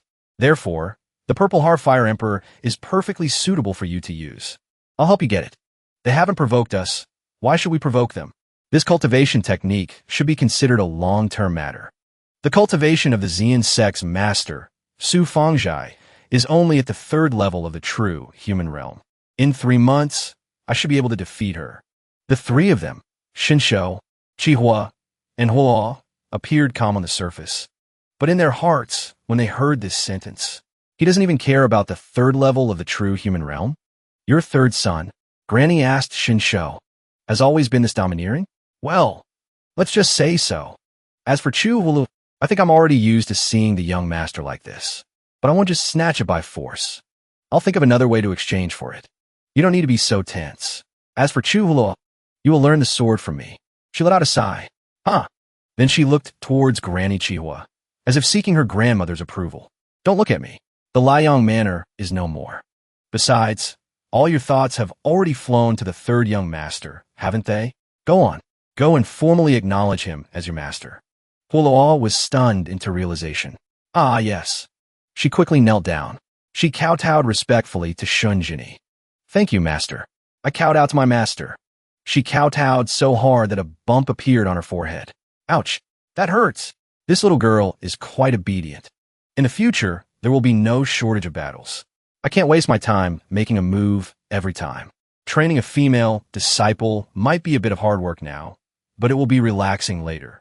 Well then, from now on, Chu Huluo, you will go into seclusion with me. Chu Huluo was rubbing her forehead. Sobi. Yes, master. She seemed to remember something. Huluo recalled the arduous training sessions and the excruciating pain of soaking in the medicinal bath. Seclusion? She instinctively looked towards her grandmother, Granny Chihua, as if for help. But Granny Chihua was not to be trifled with.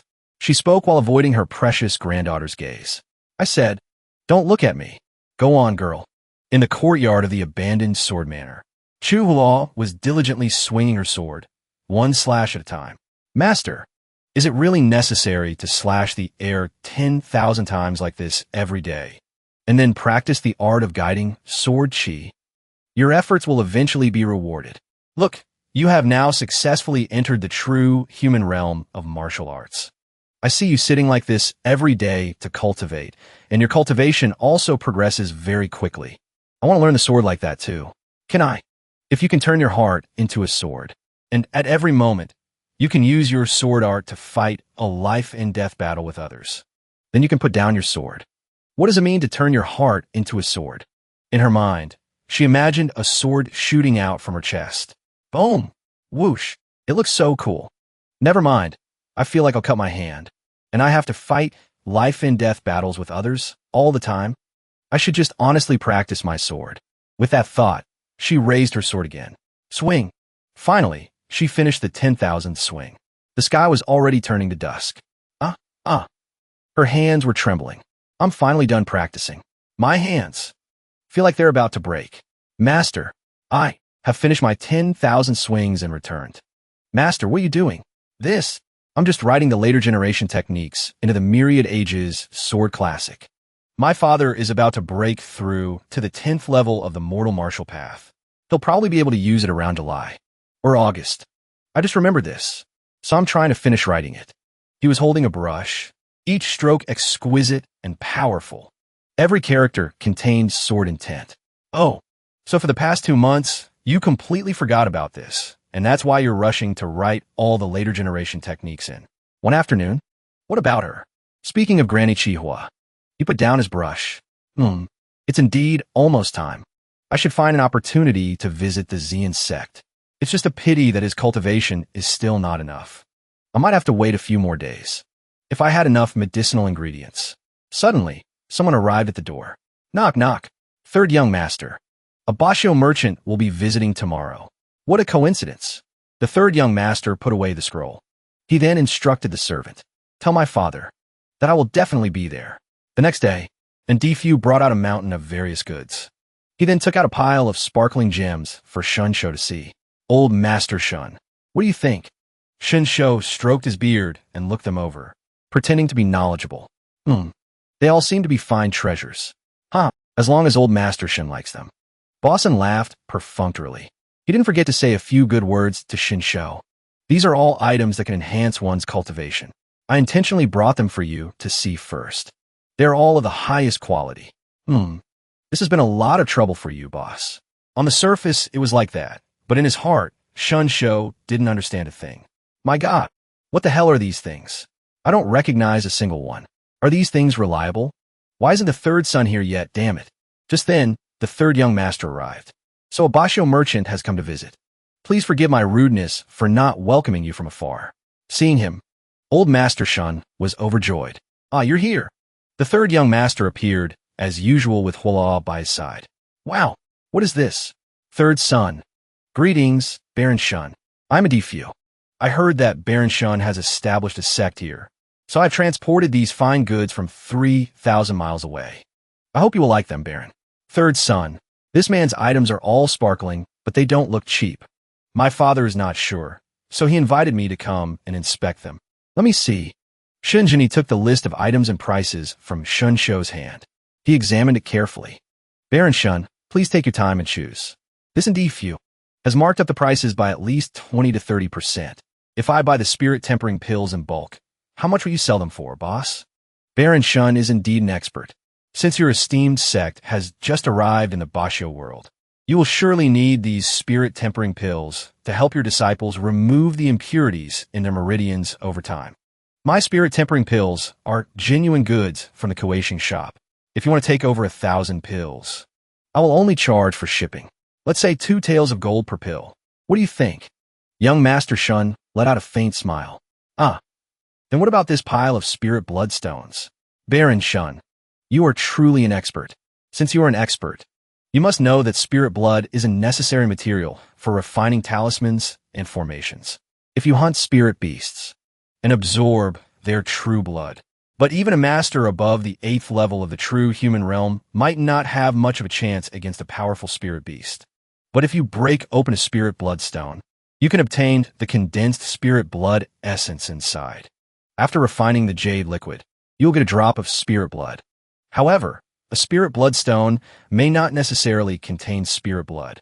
There are countless people who have broken open spirit bloodstones and gotten nothing.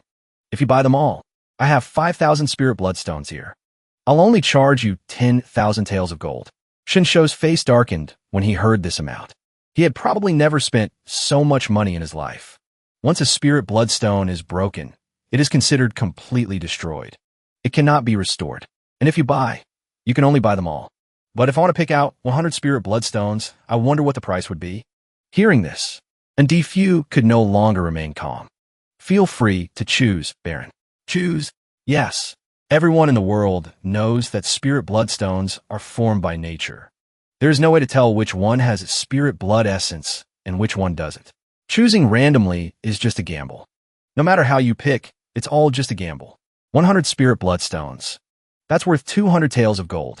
Although it's a small business, you can still make a decent profit. Divine Dr. Shun reached into the pile of stones. He picked out a few. Whoa, Master, are you sure it's okay to just toss those stones like that?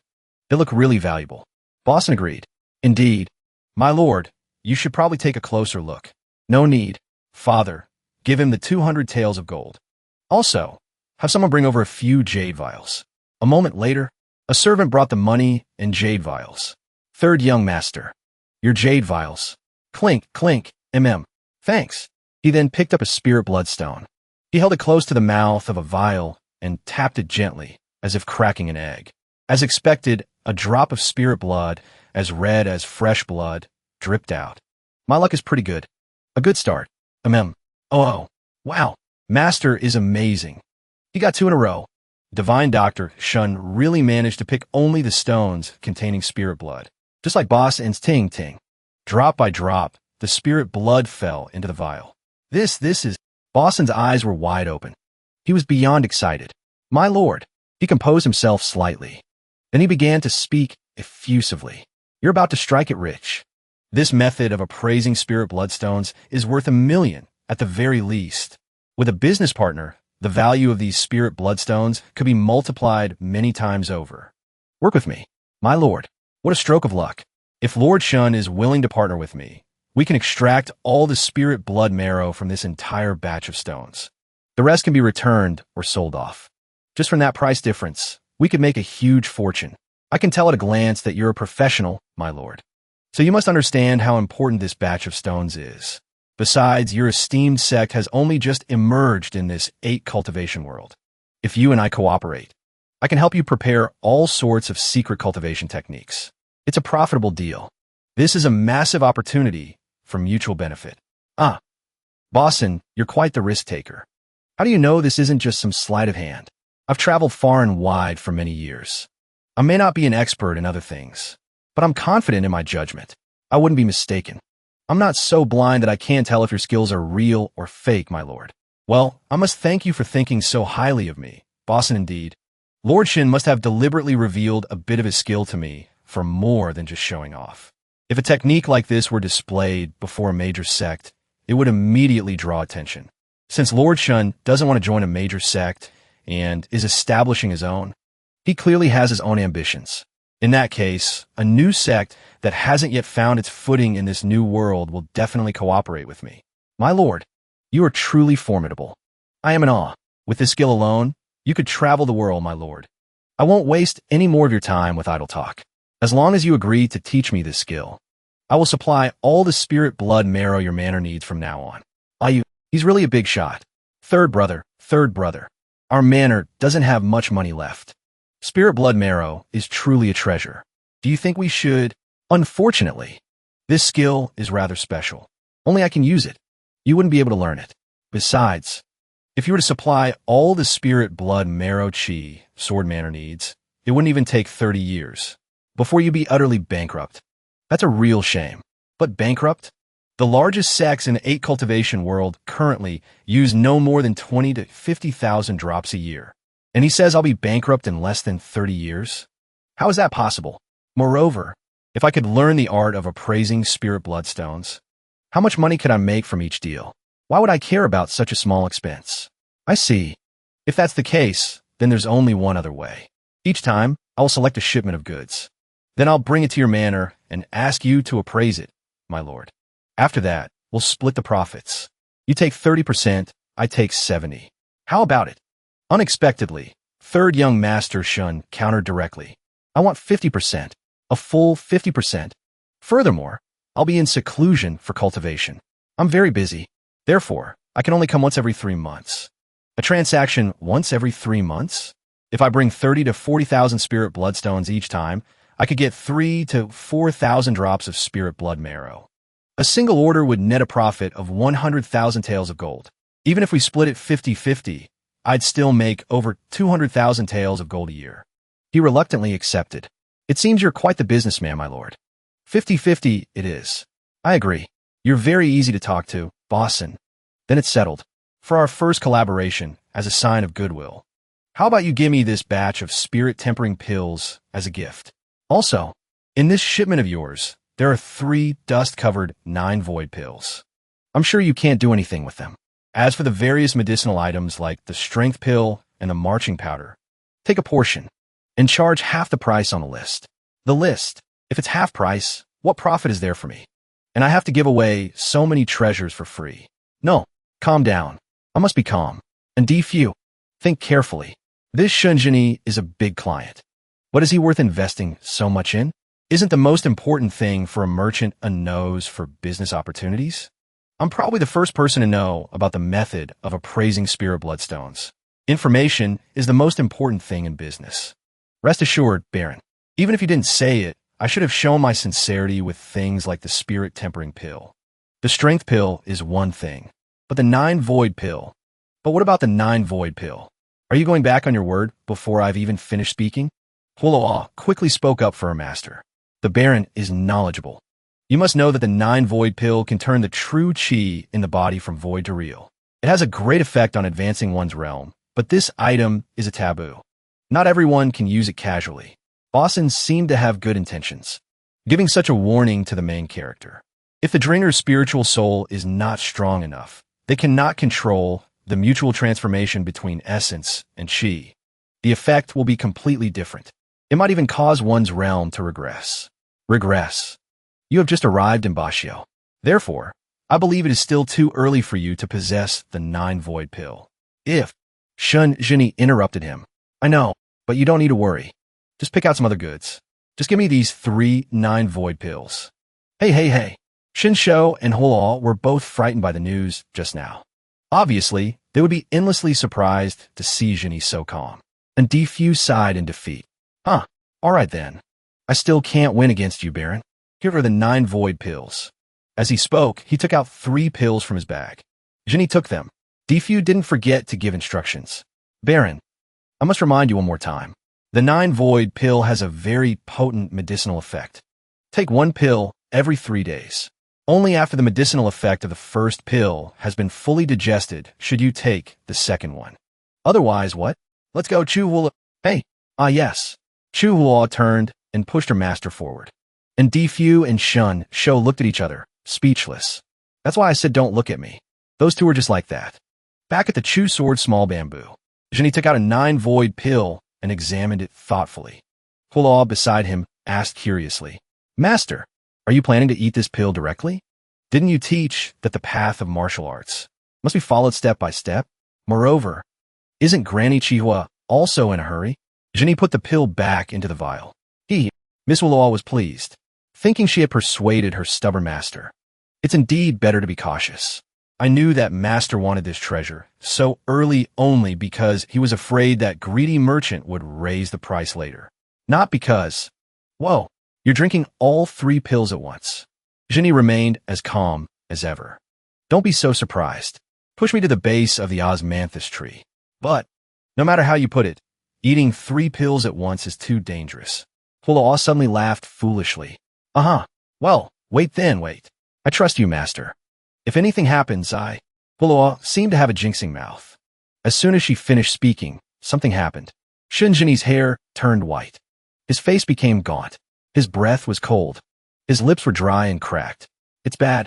It's over. Master took the medicine recklessly. Something's happened, everyone. The girl cried out. Huoluo frantically led Shinsho. Physician Zhu, and in D-Few over. Hurry, hurry. Physician Zhu. Quick, look. After taking 3 void pills at once, the third young master. Looks like he's aged 20 years. He looks terrible. Indeed, his hair was now white, and his face was gaunt. And D-Few panicked. Heavens. 3 pills. I told you this medicine can't be taken like that. Only physician Zhu Zizong remained calm. Talking is useless. Let me see what's going on. He reached out and took the third young master's hand to check his pulse. Physician Zhu. How is he? The pulse is very strange. He frowned. His forehead was covered in sweat. The third young master's appearance has completely changed, but his pulse is stable. True Qi is protecting his heart. There's no danger to his life. Did you say true Qi is protecting his heart? Impossible. After taking the 9 void pill, one's true Qi suddenly increases 9-fold. It suddenly transforms into essence and then back into Qi. How can it be controlled? Moreover, the Baron took 3 pills at once. That means his true Qi increased 27-fold. Even if his spiritual soul is strong, how could he withstand it? This is also the first time I've seen this 9 void pill. If Boston is also knowledgeable in medicine, could you take a look? Let me see. Baron Shun. Indeed, there is still a very weak stream of true Qi protecting his heart. Could it be that the Baron is still conscious? Did the third young master give any instructions before taking the pills? He said to wait for 3 days for the results. If the third young master said so, then it must be fine. And D-Few didn't understand why they weren't very worried about the young master and shouted, Hey, hey, is this okay? What the third young master says will definitely come true. Worrying is useless. But, we just need to wait for 3 days.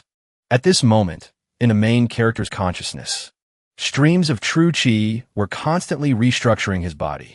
His hand transformed into true Qi, then slowly reformed, returning to the state of his original hand. A long while later, Shunjini slowly opened his eyes. The first thing he saw was Chu Huoluo. Her face lit up with joy. The third young master is awake. Hee. Boston, look. Old Shinsho laughed proudly.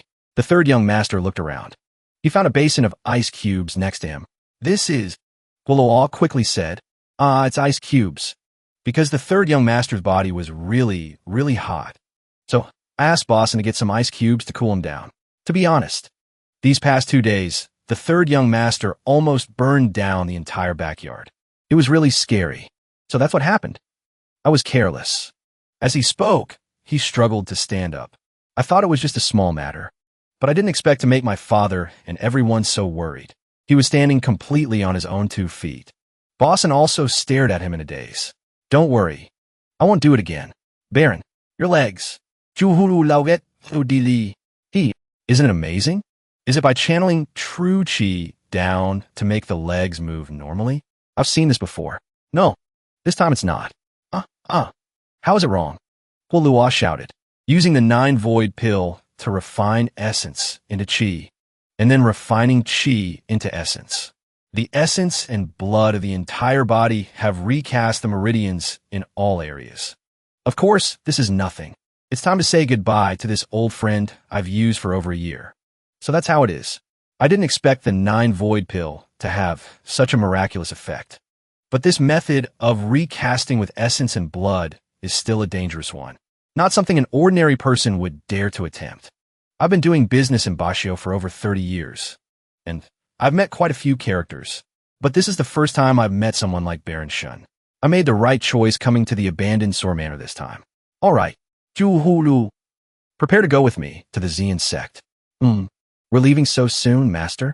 On one hand, to see the situation in the Bashio world. On the other hand, it's also to ask for the Purple Heart Fire Emperor's method for Granny Chihuahua. I am now the master of sect, a promise made to a subordinate. I must naturally set an example. In the evening glow, the sun sets. Chu Huoluo and Shunjini rode on horseback to the Xian sect. I'm so tired. My butt hurts so much. Oh, master. Master. Geoland was already small, so riding a horse back and forth was manageable. But the Basho world is so vast. Are we going to have to ride a horse everywhere we go? How long will that take? Actually, the manors in the back probably have some rare beasts for sale. There are some like the golden-eyed copper coin leopard, which can travel 1,000 miles a day. If we could get a few of those support beasts, travel will be much faster. We can ask and D-few to buy them.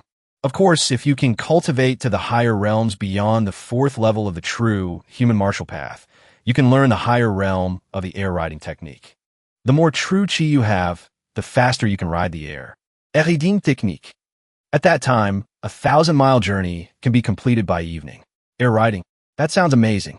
I don't know when I'll be able to cultivate to the 4th level of the true human martial path. The true human martial path is easy at first, then difficult. Before the 5th realm, it's not difficult to cultivate quickly. After the 5th realm, it requires a bit more effort to cultivate. Young Master Shin comforted her. So the true human realm is very... Wait, hold on. Wait a minute. Did Master just say that the 5th realm is not difficult? Something seems wrong. Isn't the leader of the Xian sect we're going to now only at the 3rd realm? Saying the 5th realm is not difficult is a bit of a stretch. If you listen to me and don't secretly slack off within 5 or 6 years, you should be able to cultivate to the 4th realm. Besides, this matter of practicing martial arts also depends on the person. Your talent is indeed not bad. You shouldn't look down on yourself. I don't choose my disciples randomly. Yes, Hulua's reaction seemed mild, but she probably just realized that she wasn't as weak as she thought. Soon, the two of them arrived. Young Master Shin announced, "We're here." They arrived a large mountain. This is the Xian sect? Purple clouds billowed everywhere in the sky, creating a mysterious and ethereal beauty. Even Chu Hulua had to exclaim, "How majestic! You two in front, please stop." The two disciples at the gate spoke up. "This is the main gate of the Xian sect. May I ask who you are?" Shunjini of the abandoned sword manor has come to pay a visit to the master of the Xian sect. With that, he handed a stack of money to one of the guards. "Please trouble yourself to inform the sect master." "All right. Please wait a moment. You two. I will deliver this visiting card to the sect master." Wow, the sun is about to set, and it's still so troublesome. "Master, are we going to have to sleep on the streets tonight?" "Don't be impatient. It's just a short while. Get off your horses and wait." A moment later, the remaining guard received a message. "You two. The sect master has given the order. Let me lead you up the mountain." He politely gestured. "Thank you. Just put them in the stable next to us." Hulua tied up the horses, then went to Shunjini and offered her hand. "Master." Hulua looked at the stairs. She exclaimed, "The stairs are so beautiful, although a bit worn. They must be very old." "That's right. My Xian sect has a 1,000-year history. This flight of jade stairs has been walked on by countless top masters. 500 years ago, the Xian martial arts tournament was a very influential event." Hulua was not convinced. "But aren't you guys just a small sect now? What are you bragging about? How many years has it been since the last Xian martial arts tournament?" "You know about the Xian martial arts tournament, Baron? Since the founding master went missing, the Xian sect has gradually declined. The Xian martial arts tournament has not been held for 460 years. So it's been 460 years. Jinny pondered. "Master, you are truly amazing. You even know about things from hundreds of years ago. Knowing many things will help you a lot. This sky full of purple clouds of the Xian sect is the aftermath of a great master. 400 years ago, during the Xian martial arts tournament, two people were evenly matched. They fought until the peak of the Ziyun mine was shattered, forming a Ziyun waterfall. The purple chi evaporated, forming purple clouds. Now, the Ziyun mine has long since dried up, and the waterfall has stopped flowing. But the purple clouds have not yet disappeared. Baron Shun, you know a lot, but it's a good thing the Ziyun mine dried up. Otherwise, the inheritance of Xian Mountain would probably have been lost long ago. This Ziyun mine is indeed a treasure. After the Xian sect declined, the major forces around were envious of the Ziyun mine's function. They were all eager to make a move, wanting to destroy the Xian sect and take it for their own sect. Unexpectedly, the Ziyun mine suddenly dried up. The Xian waterfall was cut off, so the surrounding forces lost interest in it. "Baron, we're here." After climbing the stairs for so long, they finally arrived. Chu Hulua pointed in one direction. "Master, Look over there. It was a dilapidated statue. Headless. Vines and green moss grew all over it. The vice master of the Xian sect was drinking tea. She raised the teacup to her lips, enjoyed the fresh aroma, and then drank slowly. The gatekeeper disciple had now brought Shunjini and his disciple over. Vice Master, the master of the abandoned sword manor from the south, Baron Shun, has come to visit. The eyes of the second most powerful woman in the sect swept over the two outsiders. So you are that Baron Shun? Before the man himself could speak, the disciple confirmed for him. Yes, a few months ago, Baron Shun slayed the moon and ascended, and came to tour the Bashio world. He was granted the title of Baron, with a rank equal to our Xian sect. Bei Wuqi was a little surprised. That's enough. You may leave. She stood up from her chair and walked towards the two outsiders who had been standing there talking. I am Vice Sect Master Bei Wuqi. Today, the Sect Master is in seclusion, so the Vice Sect Master, have specially come to receive our distinguished guests. I hope you'll understand, but it's just as well. I also wanted to see what kind of person the Moon Slayer from the lower realm is. I just didn't expect that you would be such a young lad, to be able to slay the moon at such a young age. Genie opened his mouth, about to make a sarcastic remark as usual. Jiuyo is just Jiuyo, after all. Huolua panicked. Oh no, from years of experience, Master is definitely about to start being sarcastic again. Oh my god, if he says the wrong thing in someone else's territory, there's no telling where we'll have to run. Vice Sect Master, it is a great honor that you have taken the time to receive my master and me. The young lady bowed deeply. After speaking, she secretly glanced at Bei Wuqi. There's no need to be so formal. The Vice Master, am not some kind of monster. Our sect knows that your esteemed manor has just arrived in the Bashio world. There will surely be difficulties. Although the Xian sect has declined, a skinny camel is still bigger than a horse. If your esteemed manor just says the word, our sect will definitely lend a hand. Huolua was overjoyed to hear this. Wow, this Vice Sect Master seems quite easy to talk to. This is really great. From now on, we can slowly get to know each other. Maybe we can. Since the Vice Sect Master is so generous and tolerant, it's easy to talk. I heard that your sect's secret technique, the Purple Heart Fire Emperor, is very special. I wonder if you could gift it to my subordinate elder? Master is causing trouble again. You're just going to say it so directly? Oh my god. Bei Wuqi Flotza. She glared at Genie. Do you know what you're saying? I know. Of course, I won't let your Xian sect suffer a loss. In order to obtain the Purple Heart Fire Emperor, I have also specially prepared a mind heart technique. I am willing to exchange it with your sect. How utterly insolent. Without letting Genie explain, Bei Wuqi jumped in and started talking nonstop. With your status, you dare to want our sect's secret technique? The Purple Heart Fire Emperor is an important inheritance of our sect. How can I tell it to you? Stop daydreaming. The Purple Heart Fire Emperor is of course important, but the mind heart technique I want to exchange with your sect is not ordinary either. It is especially closely related to your sect. Don't say any more. You insolent brat. You just walked in the door and you already want to get our sect's secret mind heart technique. I've never seen such a shameless person before. Bei Wuqi was furious. She directly called the two of them insolent. Shunjini remained patient. Vice Sect Master, are you sure you can make this decision on your own? Or perhaps we should invite the Sect Master. Before he could finish, Wuqi cut him off. Enough. A mind heart technique from a newly established ordinary sect from Jiuyo. What right does it have to be exchanged for the Purple Heart Fire Emperor? You're bragging without knowing your limits. You should go home and learn properly how to talk to your elders. Show them out. Our sect does not welcome people like you. Huolua was now in a state of extreme panic. Right. What should I do? She seems really angry, Master. She's a figure second only to one person in the sect, after all. How can she be so easily provoked? The gatekeeper disciple from before came over to speak on Genie's behalf. Baron Shun, please forgive me. The Vice Sect Master has always had a bad temper. These past few days, she's been even more irritable. You mentioned our sect's inheritance, which is indeed a great taboo. I'm afraid this matter will not be easy to negotiate. This is a major matter. I want to meet the Sect Master of your sect before deciding on my next course of action. The Vice Sect Master didn't even bother to listen to all of my words. I'm afraid the Sect Master will blame her when she finds out. If that's the case, I will go and speak with the Vice Sect Master one more time. It's just that the Sect Master is currently in seclusion. I must go through the Vice Master to pass on the message. Thank you for your trouble. A moment later, he arrived at the Vice Sect Master's room to report to her. Knock, knock. What is it now? Vice Master. Baron Shin wishes to meet the Sect Master. He says this matter is very important. Insolent. Meet him? The inheritance of our sect. A presumptuous guest like him. Why haven't you thrown him out yet? You are a disciple of this sect. How dare you help an outsider?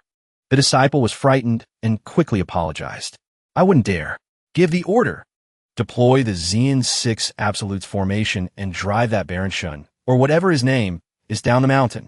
Today, I'll make him remember this. Oh dear. This. She wants to fight? The order was given. And soon, 6 disciples surrounded Jinni and his disciple. Each of them held a sharp long sword. Their killing intent palpable. Shun Jinni, you dare to covet our sect's inheritance? By the order of the Vice Sect Master, we will drive you down the mountain. If you leave honestly, we will let it go. If you continue to cause trouble, don't blame us for being merciless. Shun Jinni glanced at them, assessing them. It's been over 400 years, yet their weapons and attire haven't changed a bit.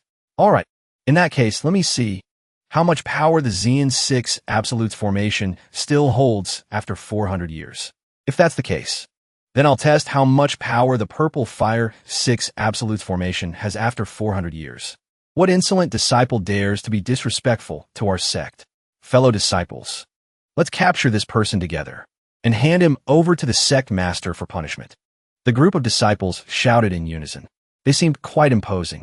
Indeed, the King of Hell is easy to meet, but the little devils are hard to deal with. I had originally planned that when I met Sect Master Su Fengjai, I would just take out the item for exchange, and the other party would surely be moved to tears. Even if she wasn't grateful, she wouldn't feel it was an unfair trade. She would definitely be polite.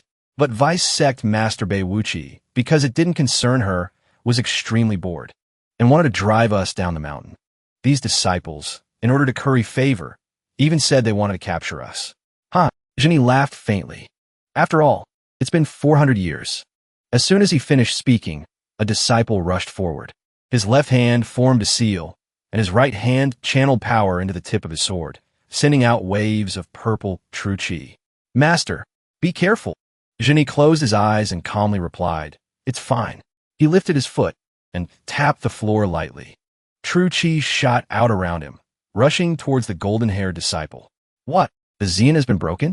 Leaving the formation while in the middle of it, do you alone count as a formation? He coldly pointed out. Jinni rushed forward, swinging his hand towards the disciple. He was sent flying backwards. Fortunately, his senior brother caught him. Senior brother, thank you. Everyone don't panic. Reform the formation.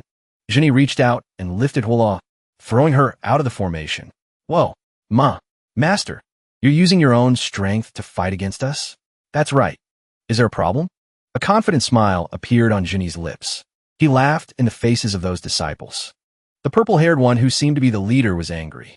How arrogant. Everyone attack. Jinni glanced at them and gently raised his hands to block the incoming swords. Not only that, he effortlessly dodged, parried, and counterattacked, and still had enough energy to instruct Hulua outside. Juhulu, listen carefully. The so-called formation is a way to gather the strength of many people, to increase their power, and to help the weak fight against stronger opponents. Master is teaching on the spot? The Purple Fire 6 Absolutes formation of the Xian sect is to gather the strength of 6 people to challenge an opponent 1 level higher. Normally, in an uncoordinated situation, even 10 or 200 people would find it very difficult to fight an opponent 1 realm higher than them. The Purple Fire 6 Absolutes only relies on 6 people to form a small-scale formation. The Purple Fire 6 Absolutes only relies on 6 people to form a small-scale formation. It is considered a secret tradition of the Xian sect, besides the Purple Heart Fire Emperor. However, as Jinni spoke, he leaped into the air to dodge and attack. Your foundation is not solid. Not only that, you have no thought of coordinating with others. He used 2 fingers to slash down a sword chi. The senior brother with purple hair used the flat of his sword to block it. The force was so great that his hand trembled as if it were about to fall off. Your footwork is too slow. Your techniques are chaotic. and you're controlled by your mind. Shamefully, you're all a mess. Is this considered the Purple Fire 6 Absolutes formation? The purple-haired senior brother was furious. Hateful. You scoundrel. Don't you dare talk nonsense. How can our inheritance be defeated by you? Disciples, hear my command. Combine swords. Kill. Capture this scoundrel. With that, streaks of purple lightning descended. Oomph. You dare to call me a scoundrel? Since the Xian sect was rude first, I don't need to be polite anymore. The swords of the 6 disciples shot out streaks of purple lightning, writhing like dragons. Huh. Boom. Boom. Boom. A loud explosion rang out. The disciple was sent flying by the backlash. How is this possible? Don't worry. I didn't kill you. At most, you'll be in a coma for a few years. Hee hee. Now that things have come to this, we won't bother you anymore. We'll go directly to Union Cliff to meet Sect Master Su. As he spoke, he dusted off his clothes. Chu Hua, following behind, smiled apologetically at the unconscious disciples. The swords were shattered. At this moment, outside the pavilion in the middle of the lake, Baiwei Grotto's Chiu Jinjuan and Vice Sect Master Bei Wuchi were drinking together. The two exchanged flirtatious glances. The man even had his arm around her shoulder. Let's finish this drink. The white-haired man downed the cup in his hand in one go. Young Master Chiu has a good tolerance for alcohol. Ha! With a beauty like you by my side, drinking any amount is not a problem. You're joking, young Master Chiu. As he spoke, he glanced at the two peaches Bei Wuchi was holding. Ha! Not at all. A figure like Miss Bei's is rare in the mortal world. The man called young Master Chiu leaned close to Bei Wuchi's ear. Have I said anything wrong, my beauty? Bei Wuchi stopped him there with a finger. Then what about what we talked about before? Of course, as long as it's a matter concerning a beauty. It seems these two are being all lovey-dovey and secretive because of some shady deal. Interrupting young Master Chiu once again was a familiar voice from outside. Is that so? The Vice Sect Master woman shot up at top speed. Who is it? Shinjini walked in with Hula. The Vice Sect Master didn't want to take me to see the Sect Master. So this is what you were busy with. Chu Hula, being still young, was seeing this kind of thing for the first time.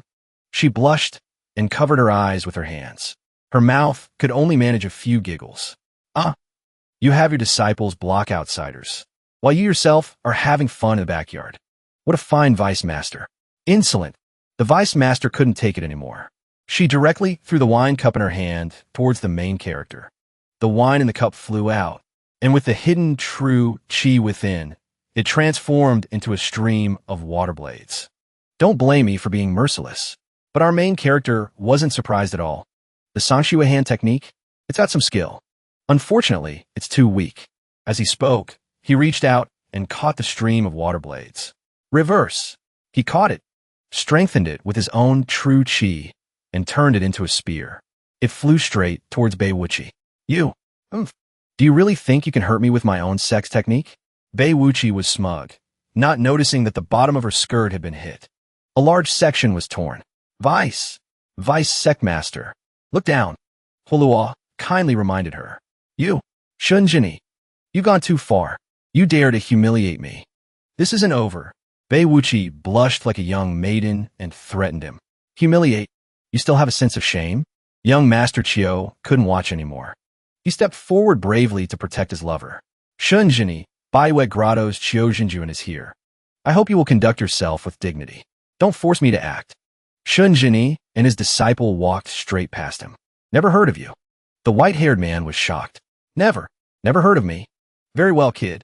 Today, I'll give you a taste. 1 second, he was being aggressive and arrogant. The next, he was crying like a baby. Too much. How could someone be so heavy-handed? Even my father has never hit me like that. No, Chiu Jinjuan. Are you all right? Ouch. Be gentle. Big sister. Shunjini. Stop right there. She's telling us to stop, master. Ignore her. Ah, yes. From behind the wall, Bei Wuchi's voice still echoed. Shunjini. The highest point of Xian Peak is a cliff as smooth as a mirror. No trees or grass can grow here. Illuminated by the sun and moon, generations of Xian sect masters have comprehended the Purple Heart Fire Emperor here. This is the place. Let's go. The master and disciple duo flew up into the air. That is, Su Fangzhai was currently cultivating under the moonlight. Seeing this, Huoloa quickly tried to stop him. Wait, master. She really is in seclusion. You shouldn't go and disturb her. Your mind is not pure. You cannot yet reflect the essence of the sunlight. The light's flame is not pure. How can you progress? You should give up while you still can, to avoid damaging your foundation. Hearing these words, the female sect master immediately stopped her cultivation. Wow, why did she stop cultivating? Did something really happen? The woman stood up. She said nothing. Our main character calmly walked towards her. Your mind is not pure. Su Fangjai was about to say something. Chu Huoloa was nervous. Wow, the essence of... The vice master was already so unpleasant. When it comes to the sect master, isn't it going to be? But contrary to her fears, Su Fangjai was unexpectedly calm and elegant. I wonder which esteemed senior has offered guidance. I, Su Fangjai, offer my thanks first. Wow, I didn't expect this sect master to be so easy to talk to. And she looks so young too. At this moment, Bei Wuchi also flew over. Sect master, don't worry. Your subordinate was late in coming to your aid. I let this madman disturb your seclusion. Let your subordinate capture him and punish him. It's all right. This gentleman just offered a reminder, helping me out. He had no intention of causing trouble. Bei Wuchi was still stubborn. Sect master, don't listen to his nonsense. This person is the master of some abandoned sword manor near this area. He has his eyes on our Xian sect's secret inheritance, the Purple Heart Fire Emperor. He came up the mountain today, probably to steal our mind heart technique. These words seemed to register with the female sect master. Your subordinate sent disciples to drive him down the mountain, but unexpectedly, he was arrogant and unreasonable. Relying on his high martial arts skills, he barged into Union Cliff, disturbing you, sect master. Hey, why are you talking such nonsense? My master didn't want to take your things for free. He had something else to exchange, but you didn't even listen and called people to attack us. The main character ignored the accusations. He directly stated what he intended to exchange. The Purple Phoenix returning one true words. What true words? How can our esteemed Xian sect need some kind of incomprehensible mantra? Shunjini sneered at the vice master's ignorance. On Su Fangjai's side, she was stunned. The Purple Phoenix returning one true words. Is it really that? Sect master, don't waste your breath on him. Your subordinate will capture this ill-intentioned person for you. Wait, this is my guest. Do not be rude. Oh, how did master do that? Huoloa, watching the drama from the side, couldn't help but be amazed. Sect master, don't be deceived by this kid. He's just from a newly ascended sect. What could he possibly have to exchange with us? Vice Sect Master Bei, there's no need to say more. As she spoke, she ignored the foolish person. Young master, you are the one who recently slayed the moon, and was granted the title of Baron Shun by the city lord. Shunjini? That's me. Do you have the Purple Phoenix returning one true words in your possession, young master? Vice Sect Master Bei. The Purple Phoenix returning one true words have always been passed down only to the sect master of the Xian sect. It's understandable that you don't know. I am sorry. That's right. The sect master's lineage is passed down directly, and I am not from the direct lineage of the Xian sect. But to be able to say this name, I naturally know about the inheritance of the true words. But in reality, after the first generation sect master went missing, these true words have been incomplete. By my generation, only 3 sentences remain. How many sentences do you have? Of course, I have the complete 24 sentences. Impossible. Only the founding ancestor, the first generation sect master, knew the complete 24 sentences. Even the second generation sect master, after him, only had 12 incomplete sentences. Unless you are the successor of the founding ancestor, how could you possibly have the complete 24 sentences? Your sect's founding ancestor is elusive and untraceable. Of course, he couldn't have met me. But sect master soon must know that the Purple Phoenix returning one true words were not created by your ancestor, but were taught to him by someone else. My 24 sentences were obtained from that person. Do you believe me now, sect master? What nonsense! How can something from so many years ago be related to you? That's right. Although the sect's records do mention that that person left even before the founding ancestor went missing. Baron Shun has just ascended from Jiuyo land. How could he have met that person? The more we talk about this, the stranger it gets.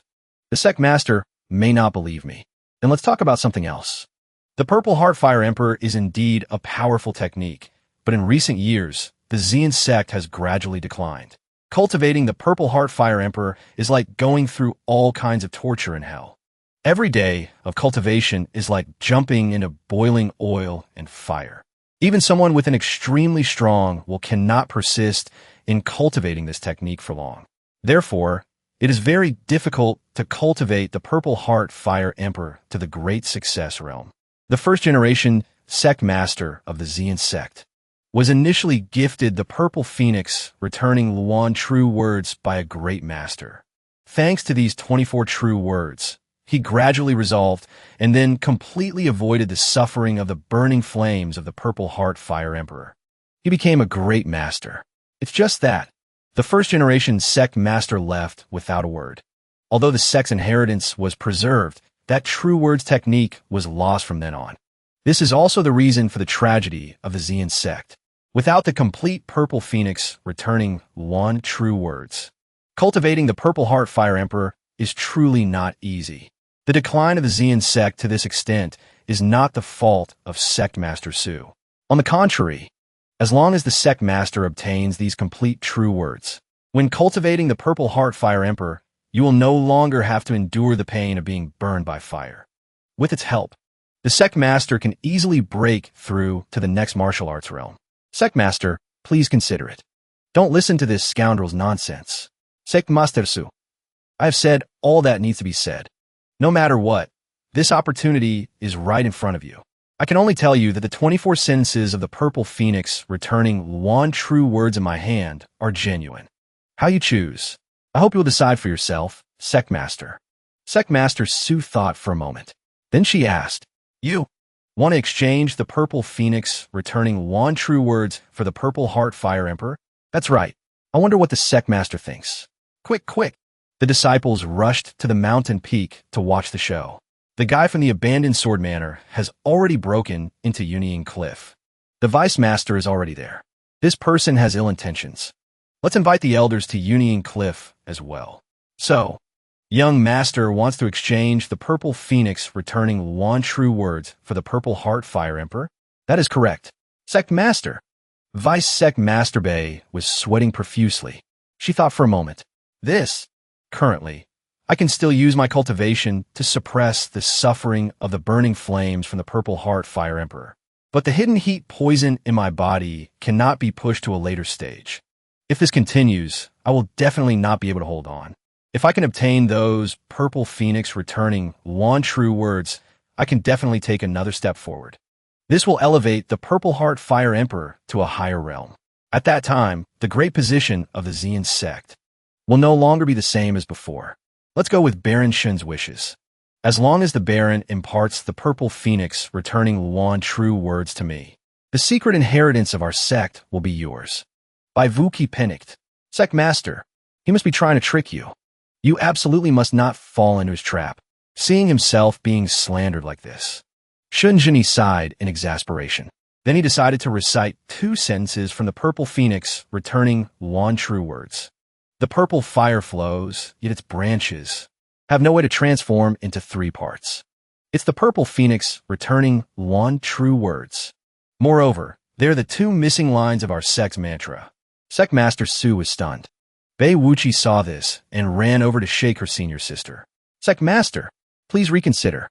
Junior sister Bei, shut up. As she spoke, Sect Master Su slapped her junior sister, who was standing in front of her, on the right cheek. This is a major matter concerning myself and the future of the Xian sect. How can I let my foolish and meddlesome junior sister ruin it? If I offend the other party, and he refuses to exchange the Purple Phoenix returning one true words, then won't I become a sinner for all eternity? Bei Wuchi didn't understand these thoughts. She held her cheek and cried.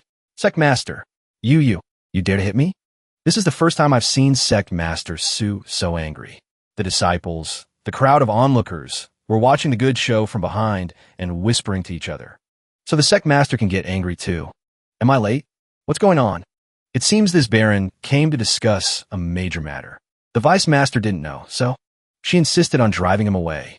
So she made the Sect Master unhappy. Sigh. Quick, stand out here. Vice Master Bei heard these words. She felt deeply humiliated. She snorted and ran off the mountain peak immediately. The purple phoenix returning one true words are a long-lost secret of our sect. Thank you, Baron Shun, for returning them. Just a small purple heart fire emperor is nothing. I'll have someone fetch it immediately. In the future, if your esteemed manor needs anything, just say the word. The Xian sect will definitely do its best to help.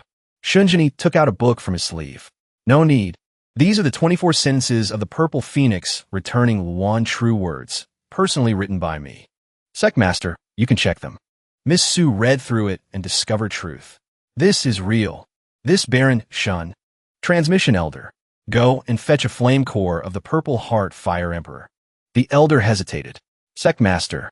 The Purple Heart Fire Emperor Flame Core is the foundation of our sect. But Miss Su didn't care about that. She growled. Go and get it. Yes. The Elder finally fell silent and left. A moment later, he returned. In his hand was a purple lotus flower.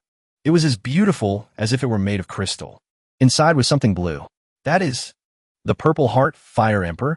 Perhaps for Baron Shun, returning the Purple Phoenix, returning one true words is just a small matter. But for our Xian sect, it is a major matter concerning our eternal future. Our sect has nothing to repay you with. We can only offer a flame core of the Purple Heart Fire Emperor. I will always remember this kindness. It is the Purple Heart Fire Emperor Flame Core that contains the complete inheritance of the Xian sect. Before this flame core is depleted, it is enough to help my abandoned sword manor cultivate many true human realm martial arts masters. This time, Sect Master Su has really sacrificed her capital. Thank you, Sect Master Su, for your trust. If I were to refuse, wouldn't that be rude? This Su Fengjai appears gentle on the outside, but she acts decisively, truly possessing the demeanor of her ancestors.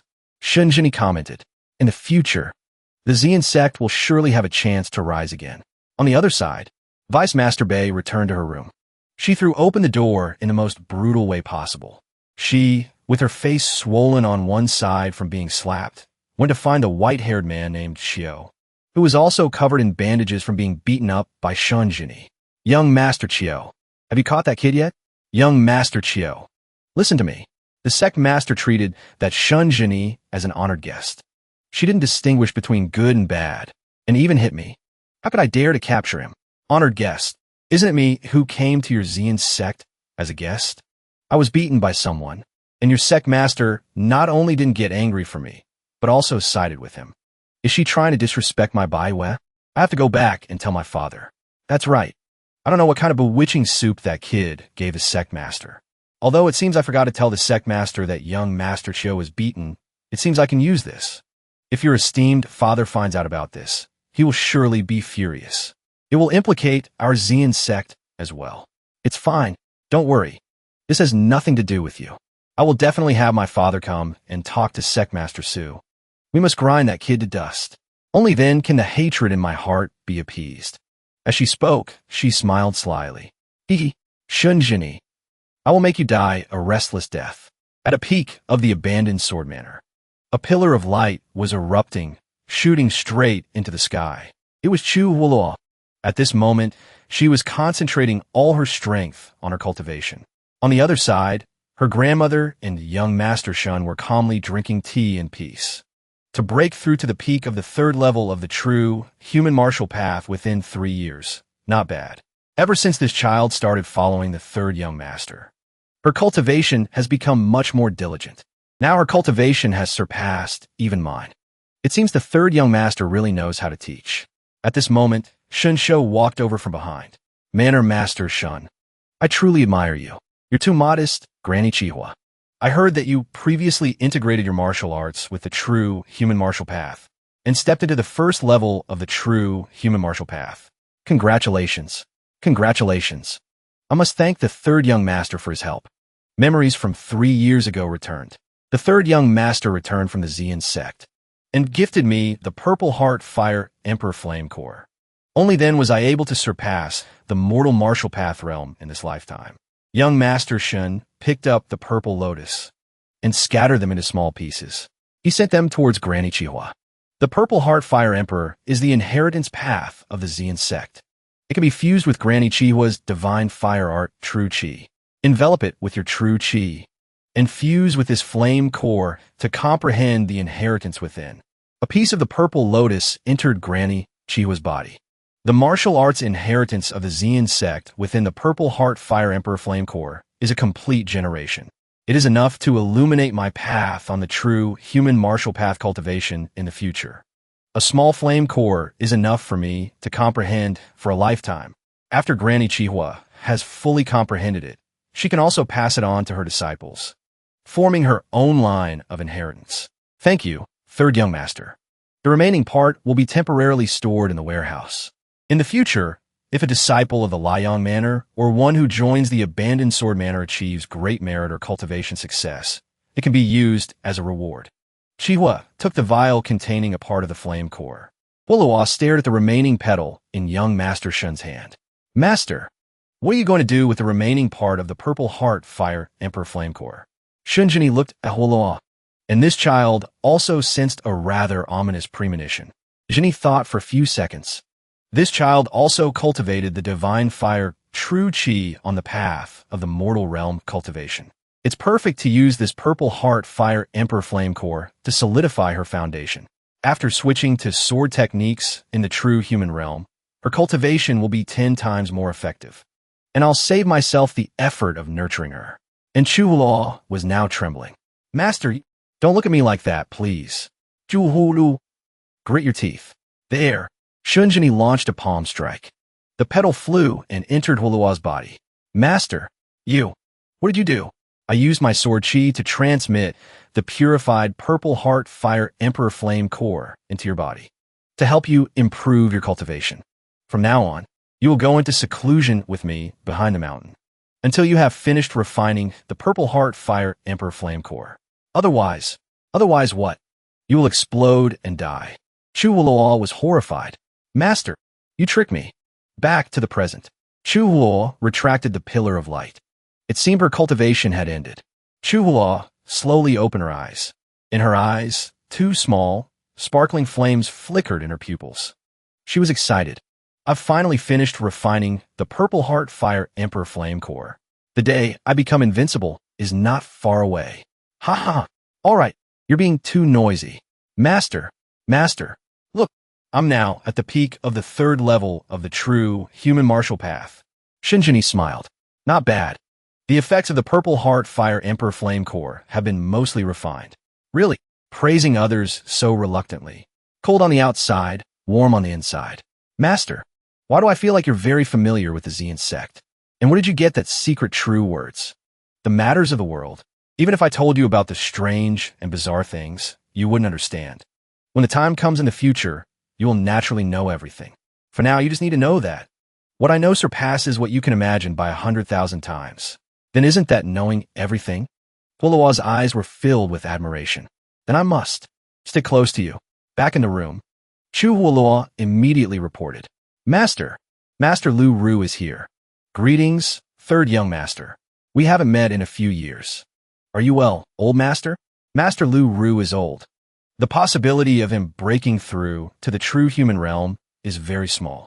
Thanks to your blessings, young master, Lang Temple has managed to barely survive. Now it seems my lifespan is about to end. Jinny silently assessed. It's just that Lang Temple lacks a martial arts inheritance. The high-level disciples whose cultivation has increased rapidly all want to leave the temple. The new disciples are either not foolish, but have impure minds. If this continues, Lang Temple will become water without a source, a tree without roots. I'm afraid it won't be long before it. If I had known this, I would have agreed to join the Abandoned Sword Manor. The Basho world is hundreds or thousands of times larger than Joyo Land. Wanting to maintain the glory of the past is absolutely impossible. Usually, the common people believe in Buddhism. Even if the martial arts of Lang Temple weaken, it can still continue to exist. If you understand the struggle, you will guide them into the house. 3rd young master, you may not know, but even if we close our doors and sit at home, disaster can fall from the sky. Otherwise, I wouldn't have dared to disturb your peace, 3rd young master. I have instructed the monks in the temple not to cause trouble, and to just chant scriptures in the temple. Huolao foolishly repeated Master Lu Ru's words. Disaster from the sky? Does a surrounding force want to annex Lang Temple? Young Master's insight is extraordinary. Half a month ago, people from the western Baiwe Grotto came and ordered Lang Temple to move to their territory. Baiwe. It's a major sect nearby. When Master went to the Xian sect, he injured someone named Xiao Jinjuan. Only then did Jinyi recall the rude and arrogant white-haired man he had taught a lesson to. Xiao Jinjuan. So was him. Baiwe Grotto's open annexation proves that their opposition to my abandoned sword manor is definitely related to him. Master, you don't need to be afraid. The 10-year period is not yet over. They absolutely will not dare to violate the regulations of the Bashio envoys. Although that's what they say. An open spear is easy to dodge, but a hidden arrow is hard to defend against. I'm worried they will use underhanded tactics. Jinyi pondered for a moment. Luru has a point. If I had had time to completely integrate Juyo land before slaying the moon and ascending, the current situation wouldn't be so difficult. Now, if the abandoned sword manor wants to establish itself in the Bashio world, it cannot avoid conflict with the local forces. If I ignore it now, the reputation of the abandoned sword manor will also be damaged. I must handle this matter. Third young master. The old master said worriedly. Master, you don't need to worry. I will handle this matter. Thank you, third young master. Master. And Difu said that Baiyue's strength is immense. Do you really want to start a conflict with them? It just so happens. You'll go to Baiwe Grotto for a trip. Order them not to disturb the sects in our territory anymore. Huoloa was stunned, speechless, and flabbergasted. She had to ask Jinyi several times. Me? Yes. Just me alone? Can I do it? Again, a single word reply. Just me? Are you sure? This time, Huoloa was probably going crazy with her questions. It's just a neighboring overlord force. No need to worry. Just go. Yes, master. Despite her worries, Huoloa still led her horse and set off. I really don't know where Master gets his confidence from. Master, if Baiwe doesn't obey, what should I do? Baiwe Grotto is not stupid. They will definitely listen. If they don't, then you will personally go and wipe out their sect. Master's tone is so grand. Although you're the unparalleled third young Master Shun of Juyo land, in this Bashio world, do you think you are also invincible? She hadn't gone far when Shinsho called after her. Miss Ju, Manor Master Shun. Miss Ju, you're already setting off for Baiwe? I heard that Xiao Xian of Baiwe has a martial arts cultivation that is about to reach the 5th level of the true human realm. He is second only to Great Dragon King Zhao of the Dragon Emperor's Mansion. I have prepared some gifts. You can take them with you to win them over. No need. Any gift would be useless. Chu Huo recalled her master's instructions from before. You go and order them. This time, I'm not going to Baiwe Grotto to build relationships. Master told me to go there to warn them. It would be good enough if they don't turn hostile on the spot. Master is so resolute. I can only give a try. As she spoke, mounted her horse. Old Master Shun. It's getting late. I'm leaving. Shinsho stood frozen for a moment before coming to his senses. What on earth does the third son want to do? Huoloa spurred her horse forward. Giddy up. The master of Baiwe Grotto sat firmly in his chair. He couldn't help but feel restless and tapped his fingers on the table anxiously. Talp. You said the person who came is a native of Juyo, and in just 3 short years, she has broken through to the 3rd level of the true human martial path? It's the 3rd level of the true human realm. A few of my brothers have already investigated. What? You said Chu. This Chu Huoloa is not yet 20 years old? The messenger had just finished reporting. The old sect master was angry with Baiwe Grotto's Chiyo. Father, you useless thing. And you said that the abandoned sword manor doesn't have a single master in residence. You were defeated by their Baiwe 8 methods in a single afternoon, and you still don't know what their cultivation is? Now they've sent someone to our doorstep. Just any random person is already a young master at the 3rd level of the true human realm. I didn't expect them to send someone to question us. Father, can a master like that really appear in Juyo land? It's truly strange. I'm afraid there's some kind of fortuitous encounter involved. For example, finding a lost martial arts inheritance. A fortuitous encounter. There have been precedents for this. Occasionally, a small sect is lucky enough to find the ancient ruins of some sect, solving the problem of their martial arts inheritance. Disciples with outstanding talent can improve their cultivation rapidly in a short period of time. This Chu Hulua has such a high cultivation. Could it be that the abandoned sword manor has obtained a powerful ancient inheritance? Father, in this Bashio world, the key factor that can limit a sect's growth is the strength of its high-level experts. I have learned almost all of the Baiwa 8 methods that the founding master created. If that Chu Hua can really surpass all the young disciples of the surrounding sects in a short period of time, one can guess the value of that martial arts inheritance without even thinking. If we can destroy the abandoned sword manor, we might even be able to seize that martial arts inheritance. If I learn it, I will definitely be able to take another step forward within 10 years and enter the 6th level of the true human realm. You have a point. For the past 3 years, the abandoned sword manor has not interacted with other major forces. Since the master of the abandoned sword manor has sent someone, we can take this opportunity to probe them. Let me see where this Chu Hulua's martial arts realm comes from. Someone, invite the guest from the abandoned sword manor to the main hall. I want to hold a banquet to entertain her. Chu Hulua was invited to a room filled with delicious sweets. Her eyes lit up at the sight of the food. Oh, please help yourself.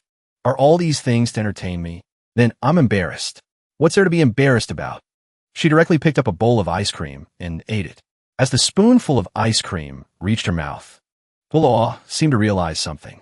Wait, could this be a trick to lower my guard? Hulua remembered her master's words. You will go to Baiwe Grotto for a trip. Order them not to touch the sex in our territory anymore. Master, then, if they refuse? Baiwe Grotto is not stupid. They will surely listen. Baiwe Grotto is not stupid. I'm the stupid one, right? Thinking it over, it must be that master is playing me. As she thought, she devoured the plate of ice cream with relish.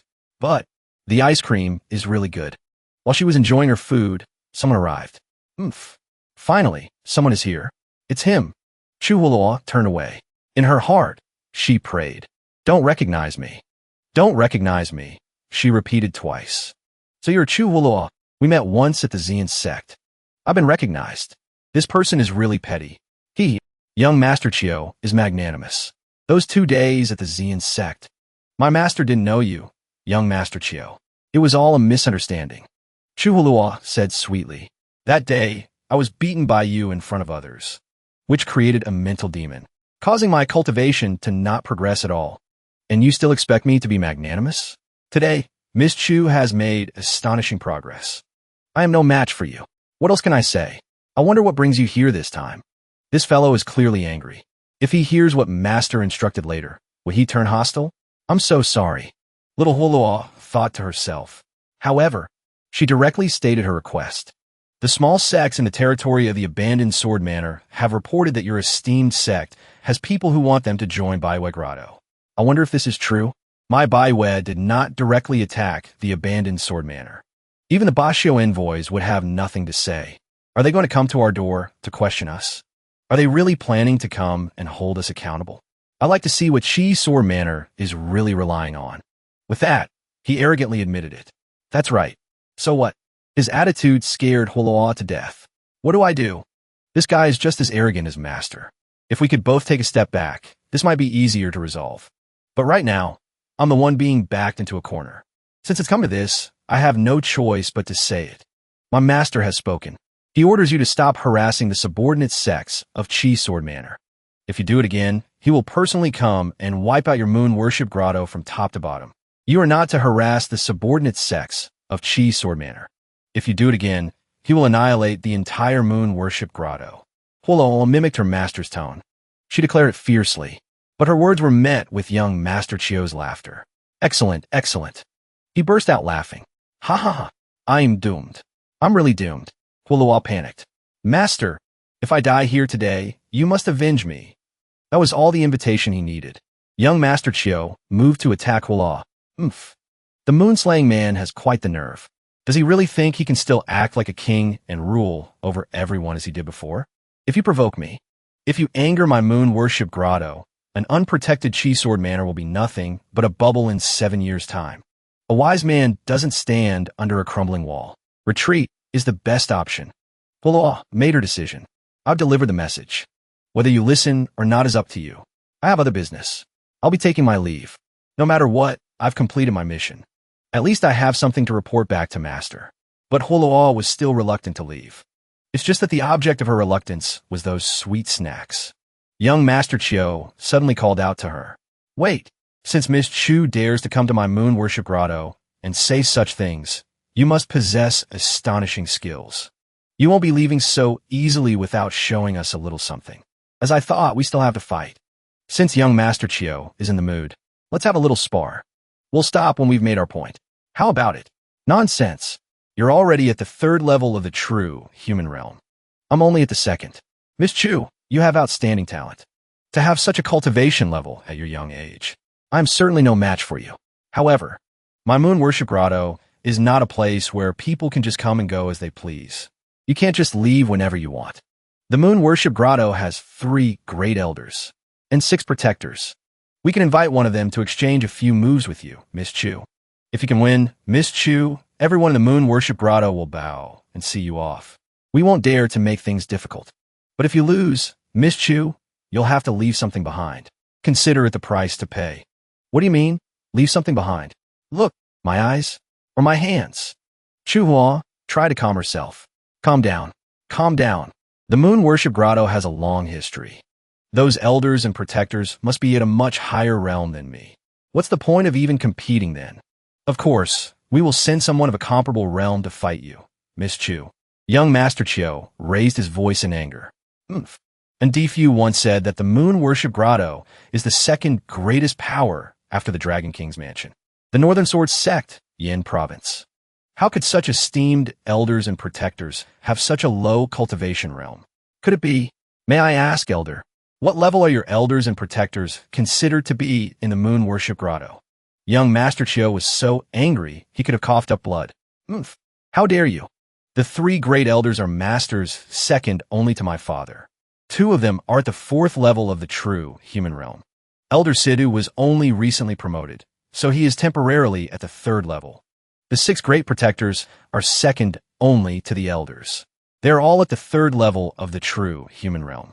So, if I were to join the moon worship grotto, I could at least be a protector, so I'm actually that powerful. Chu Huo was floating on cloud 9. Who would want someone like you to join the moon worship grotto? Young Master Chiu cursed at her angrily. He recalled his sect master's instructions. Later, when you meet Chu Huo, deliberately provoke a challenge so that Protector Mai Kaji can fight her. Probe the opponent's strength. Father is brilliant. Meanwhile, Chu Huo was still lost in her own fantasy. So proud. So glorious. But young Master Chiu, next to Chu Huo, was wriggling like a taunting worm. Such arrogant words. I can't take it anymore. This is the moment. He pretended to be angry. Perhaps he was genuinely furious. Miss Chu, this is your first time visiting my moon worship grotto. We have treated you with courtesy. So why do you mock and insult our elders and protectors? What is the meaning of this, miss? I'm doomed. The atmosphere is not good. Could it be that Chi Sword Manor has come to declare war on my moon worship grotto? No. It's all a misunderstanding. This is bad. Athi, didn't they say new sects get a 10-year protection period? You accept the challenge right now, miss. We'll settle this with Protector Mai. Regardless of victory or defeat, we'll let this matter go. Protector Mai. Where did this protector come from? Didn't you just say there was an Elder Situ who is also at the 3rd level of the true human realm? Since he was promoted to Elder, he must be a bit stronger than the 6 protectors. That's a matter of course. Young Master Chiu was annoyed. Next, he gave a long introduction of this elder. Elder Situ has received the true transmission of the Baiwa 8 Methods Bright Eye. He is only a step away from the 4th level of the true human realm. That's perfect. Although you have just entered the 3rd level of the true human realm, as long as you use your full strength to execute your sword techniques, no one in the same realm can break them. Recalling Shun Zhenyi's words, Chu Huolua took it as a source of confidence and enthusiastically challenged him. I would like to ask for guidance from that Elder Situ. It seems Huolua's words have unintentionally disrupted the sect master's original plan. Protector Mai's specialty is defense. He is almost invulnerable to blades and spears. He is the most suitable for testing moves. As for Protector Mai, Chu Huolua shook her head in disdain. If we're going to spar, why find someone weak? As soon as the words were spoken, a man's clearing of his throat came from outside the door. The man in the purple hat kicked down the door and rushed in. He seemed to be in a foul mood. A child with a big mouth, huh? If you want to die, let me, Sidhu, teach you a lesson, you little girl who doesn't know the immensity of heaven and earth. Following him was a group of people in hoods.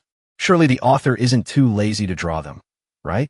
Sidhu, don't be so hot-tempered. You can't blame Sidhu. This little girl completely disregards us old folks. She's looking down on us, 6 great protectors, saying we're not strong enough. He, truly young. The person who rushed in took off his hood, revealing green hair and a gaunt face. This person is Elder Sidhu? It seems Bioware Grotto has sent him a deal with this. You little girl, at such a young age, you're already at the 3rd level of the true human realm. Let this old man teach you a lesson. Make your move. If I beat him, can I leave? You can't go back on your word. Young Master Chio was also speechless at Holoa's nonchalant attitude. Nonsense. Don't look down on my Bioware. The elder covered his left eye and stepped forward. Want to leave? From his right eye, a beam of sword light shot out. You have to beat me first before you can talk. Holoa sensed it. She quickly dodged to the side. Fortunately, she avoided it. The beam of sword light zipped past and shot into a pillar, directly drilling a hole through it. Young Master Chio reminded him, go easy on him. This is our house. The green-haired man came again. His eye flashed, and another beam of sword light flew towards Holoa. Holoa's right hand summoned a sword from her personal space. Sword, come. She swung her sword in a horizontal slash and shattered the sword light. Why did this person suddenly attack? He startled me. Speaking of which, Holoa recalled Jinni's teachings. Master, Juhulu. Remember, when fighting, the most important thing is to strike first and seize the initiative. Before the opponent's momentum reaches its peak, you must strike and kill first. Strike first to gain the upper hand. Instead, I was struck first by someone else. On the other side, the green-haired man was still on guard. This girl so easily dodged my raging gaze sword flower. Could it be that the abandoned swordmaner has obtained some ancient inheritance? While the opponent was busy probing her, Chu Holoa herself was naive. If I attack now, will it still be considered striking first to gain the upper hand? Wow, they're all looking at me with such fierce eyes. Surely, I don't have to fight them one by one, right? Just now, young Master Chio said, I only need to win once to leave. Esteemed elders, you also mean this, right? We have no other intention. The old sect master, mixed in with the crowd, spoke up. A great man's word is as good as a 9-ding cauldron. For Miss Chu to confirm again is to look down on us too much. I wouldn't dare. I'm just worried that in a critical situation, you elders will intervene. I'm relieved now. You clearly attacked first, yet you blame others. Really, the raging gaze, sword flower, just now was intended to take her life. But she easily dodged it. Now the situation is even more unfavorable. If I can't beat her, won't I become a laughingstock? The old sect master secretly sent a message to the elder, reminding him, Sidhu, don't be careless. Carefully probe her strength. He circulated his power. A few streams of spiritual energy appeared on his fingertips. In that case, I'll use this move. Bayua's 3rd method. Such a strong aura.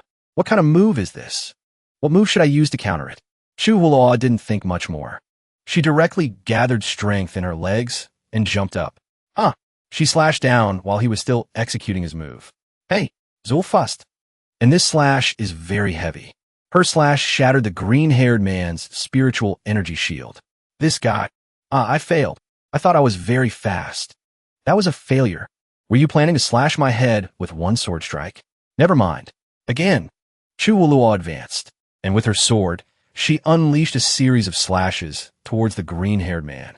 Besides retreating, he had no way to defend himself. Holoa suddenly stopped slashing. She pointed at his head and laughed. It turns out she had accidentally shaved his head while executing her continuous sword strikes. You're laughing at me. He angrily rushed forward. Hateful. Try again. Then I'll try to make you bald. Chu Holoa's sword clashed with the bald elders. Watching the spar, the group of hooded people couldn't help but feel offended. This little girl is clearly toying with and humiliating Sidhu. Enough. Stop. The sect master took off his hood. His words came out with an outward projection of true chi. This is an attack with a shockwave. Huo had already detected it. She jumped up and did a flip, avoiding the sharp wave. The force was so strong that it damaged another pillar in the house. Which elder is this now? Want to take his place and fight? Sect Master. The others started to murmur. How can the sword techniques of the abandoned sword manor be so fast? Fortunately, the one who lost face wasn't me. Hey, don't say that. Come on, come on. You can let another elder fight me. I promise I won't say you're bullying the small with the big. The sword technique Master taught me is truly invincible against those in the same realm. Wah! Come on, come on. Watch me wreak havoc. Don't be arrogant. I haven't lost yet, old man. Let's fight again. Situ, Sect Master. The Sect Master gave Situ a meaningful look. He hesitated, then decided not to cause any more trouble. He turned and walked back to his original position. As he walked, he deliberately bumped into Huo's shoulder while pulling up his hood to cover his bald spot. He snorted. The Sect Master started talking to Huo. Miss Chu's sword techniques are exquisite and truly formidable. It can be seen that young Master Shun is also a powerful person. Since young Master Shun has spoken, I cannot not give him face. From now on, my Baiwe will not disturb the sects under the abandoned sword manor. Really? That's great. A little girl with such strength. The Moon Slayer must be unfathomably deep. Before I know the opponent's true strength, I cannot act rashly. The old sect master secretly calculated. In that case, it's a deal. Jinjuan, you can escort Miss Chu out. The sword techniques of Chu Huo are so powerful. If I had fought her, wouldn't I have died? At her hands? Jinjuan was lost in thought. His father had to remind him. Jinjuan, ah yes, Miss Chu, please. Chu Huo, a man and a woman, walked out of the hall. Huo hummed happily as she walked. In contrast, Jinjuan's face was gloomy. A moment later, Jinjuan escorted Chu Huo back and then returned to where everyone was waiting. Father, Chu Huo has gone down the mountain and left. Everyone, what do you think is the origin of this abandoned sword manor? Did any of you understand Chu Huo's sword technique just now? That sword technique seemed ordinary at first glance, but once you're locked on by it, you can only rely on a higher realm of cultivation to break it. There's no other way. Sect Master, I have cultivated Bayue's seventh fortune and specialize in studying the sword techniques of other sects. This young lady's sword does not follow the beaten path, is fluid and agile, and I truly cannot see its origin. Your subordinate is incompetent and has failed to live up to the sect master's trust, but her sword technique is truly strange. That's right. It's just like that. So they really did find some ancient inheritance. Father, this story, Bei Wuchi of Azian. Sect once said that Shunjini of the abandoned sword manor used 24 sentences of the purple phoenix returning one true words to exchange for a purple heart fire emperor. But the true words of the purple phoenix returning one have been lost for hundreds of years in the Xian sect. How could someone from Geo have them? The purple phoenix returning one true words. Hearing this, the old sect master became agitated. He scolded his son severely. You beast! Such important news. Why are you only telling me now? You're not good enough to succeed, but you're more than enough to fail. Sect Master, don't be angry. Young. Master probably just didn't remember for a moment. Never mind. Now that the abandoned sword manor has obtained the purple phoenix returning one true words, I'm afraid they will also be lucky enough to obtain the other inheritances of the Xian sect. What does the elder mean? The group of people recalled a genius of the Xian sect from 400 years ago. You see, that's right, but the Xian sect is famous for its martial arts. I've never heard of such a brilliant sword technique. Moreover, that girl's sword technique is flashy, not in the style of the Xian sect. The sect master's words make sense. When I fought her just now, I seem to feel a bit of fire power. Could it be she deliberately concealed it to prevent us from seeing the source? That's right. It must be so. Shunjini must have obtained the inheritance of the Xian sect, which is why he has achieved so much in just a few short years. The Xian sect's inheritance cannot be monopolized by those brats. Our Baiwa grotto will flourish and prosper. With such arrogant thoughts, the sect master gave an order to the entire sect. From today onwards, we must establish good relations with the abandoned sword manor. Investigate the source clearly. Seize the inheritance. The disciples below shouted in unison. Yes, sir. On the other side, Chu Hulua had returned. Master, I'm back. The mission was completed successfully. I even defeated an elder at the 3rd level of the true human realm from Baiwa Grotto. Just the 3rd level of the true human realm. What's so great about defeating him? To avoid becoming arrogant, you will practice for 3 more hours tonight. This is exactly what they call disaster comes from a mouth. At the abandoned sword manor, there were people everywhere. So many people.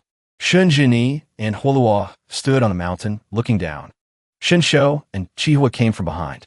Recently, many people have come, wanting to join the abandoned sword manor. Among them, not only are there those with extraordinary physiques, but also some who are a bit strange. It's normal, Jinny replied. Hulua showing off her skills at Baiwa was nothing special. But in the eyes of those with ulterior motives, it's a different story.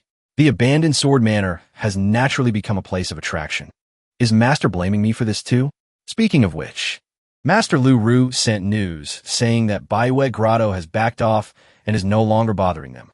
So, as expected, the master of Baiwa Grotto, Chiu, Inshin, is fierce on the outside but soft on the inside. He doesn't have the guts to be a thief. There's no need to pay attention to him. No need to pay attention. He's a sect master or regent, after all. These people who have come to our mountain gate. How should we handle them? Since they've come, just accept them with peace of mind.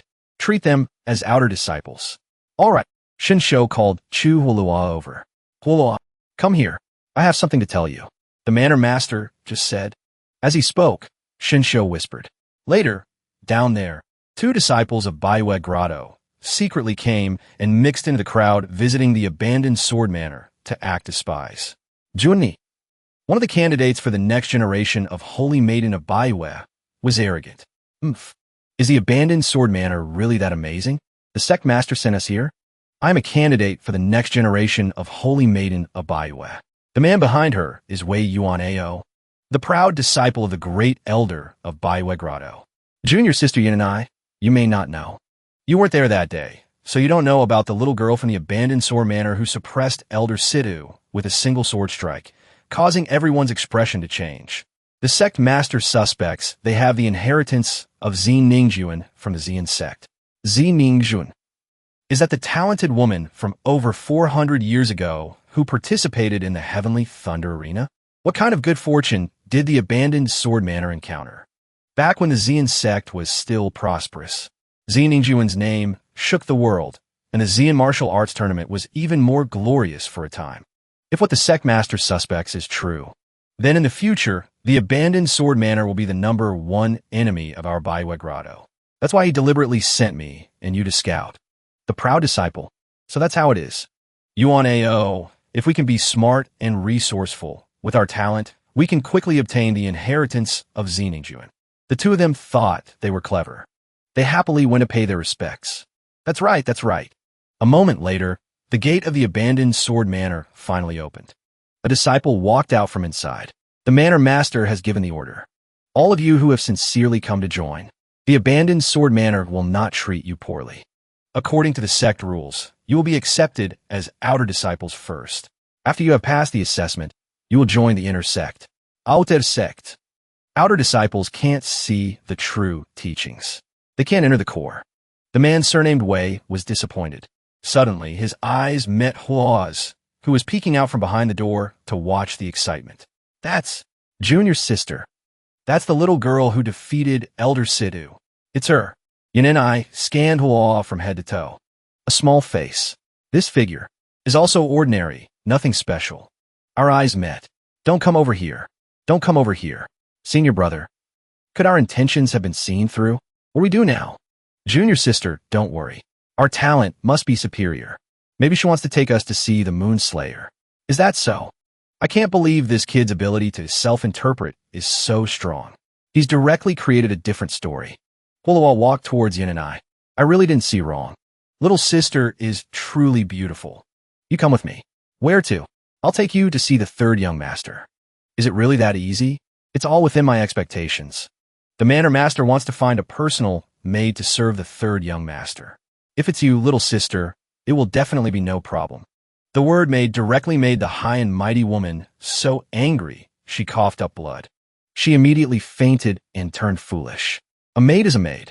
Being able to get close to Shunjini is a good thing. What's wrong, little sister? Nothing. Miss Chu, we came together. I wonder if you can arrange a job for me nearby. Your body is rough. You should stay outside and do some manual labor. Little sister, let's go. I don't want to work. Ahead is the dream sword small bamboo, where the third young master lives. Yes. Chu. Miss, I heard you're already at the third level of the true human realm. Then in the abandoned sword manor, aren't you invincible? Why would a beautiful little sister like you ask such a foolish question? Master's realm is naturally incomparable. How can I comment on it? Did I say something wrong? Then don't say such nonsense anymore. In the future, in front of my master, do more and talk less. Yes. In the end, the abandoned sword manor is just a newly ascended force. How can it have deep strength? The master and elders are too cautious. As long as I quickly find the place where the inheritance is hidden and achieve great merit, the position of holy maiden will definitely be mine. Third young master, just now, the Dragon Emperor's mansion sent a heavy gift, saying they want to pay their respects and will arrive in a few days. Shunjini's expression seemed good when he heard this news. The Dragon Emperor's mansion? Interesting. I heard that the people in the Dragon Emperor's mansion will help the strongest bloodline of the Dragon clan. The Dragon Emperor's mansion is the top sect in the Phylan continent of the Bashio world. Once cultivation is complete and they pass through the Dragon Gate, they will transform into a flood dragon. The current mansion master, Great Dragon King Zhao, although a strong expert at the fourth level of the true human realm, his one-handed dragon transformation primordial spirit method is unparalleled in power. He is the #1 master in the Phylan continent. At this moment, standing outside Wanzhong Hall, was a white-haired man. He was wearing a purple cloak. On his head were 2 curved horns, just like dragon horns. He spat. Every character on the sign, this tiny, shabby room is worthy of being called hall. Why on earth do I have to associate with this kind of low-class sect? His attendant, behind him, continued. Little prince, let's open the door and go in. That's right. We shouldn't keep the manor master waiting. Little Long thought for a moment. He seemed to be afraid of something. After thinking, he turned to go back. I should just go home. The attendants, following him, panicked. Little prince, please reconsider. The matter the mansion master entrusted to you is not yet done. The two sides argued for a while. On one side was Little Long Zun.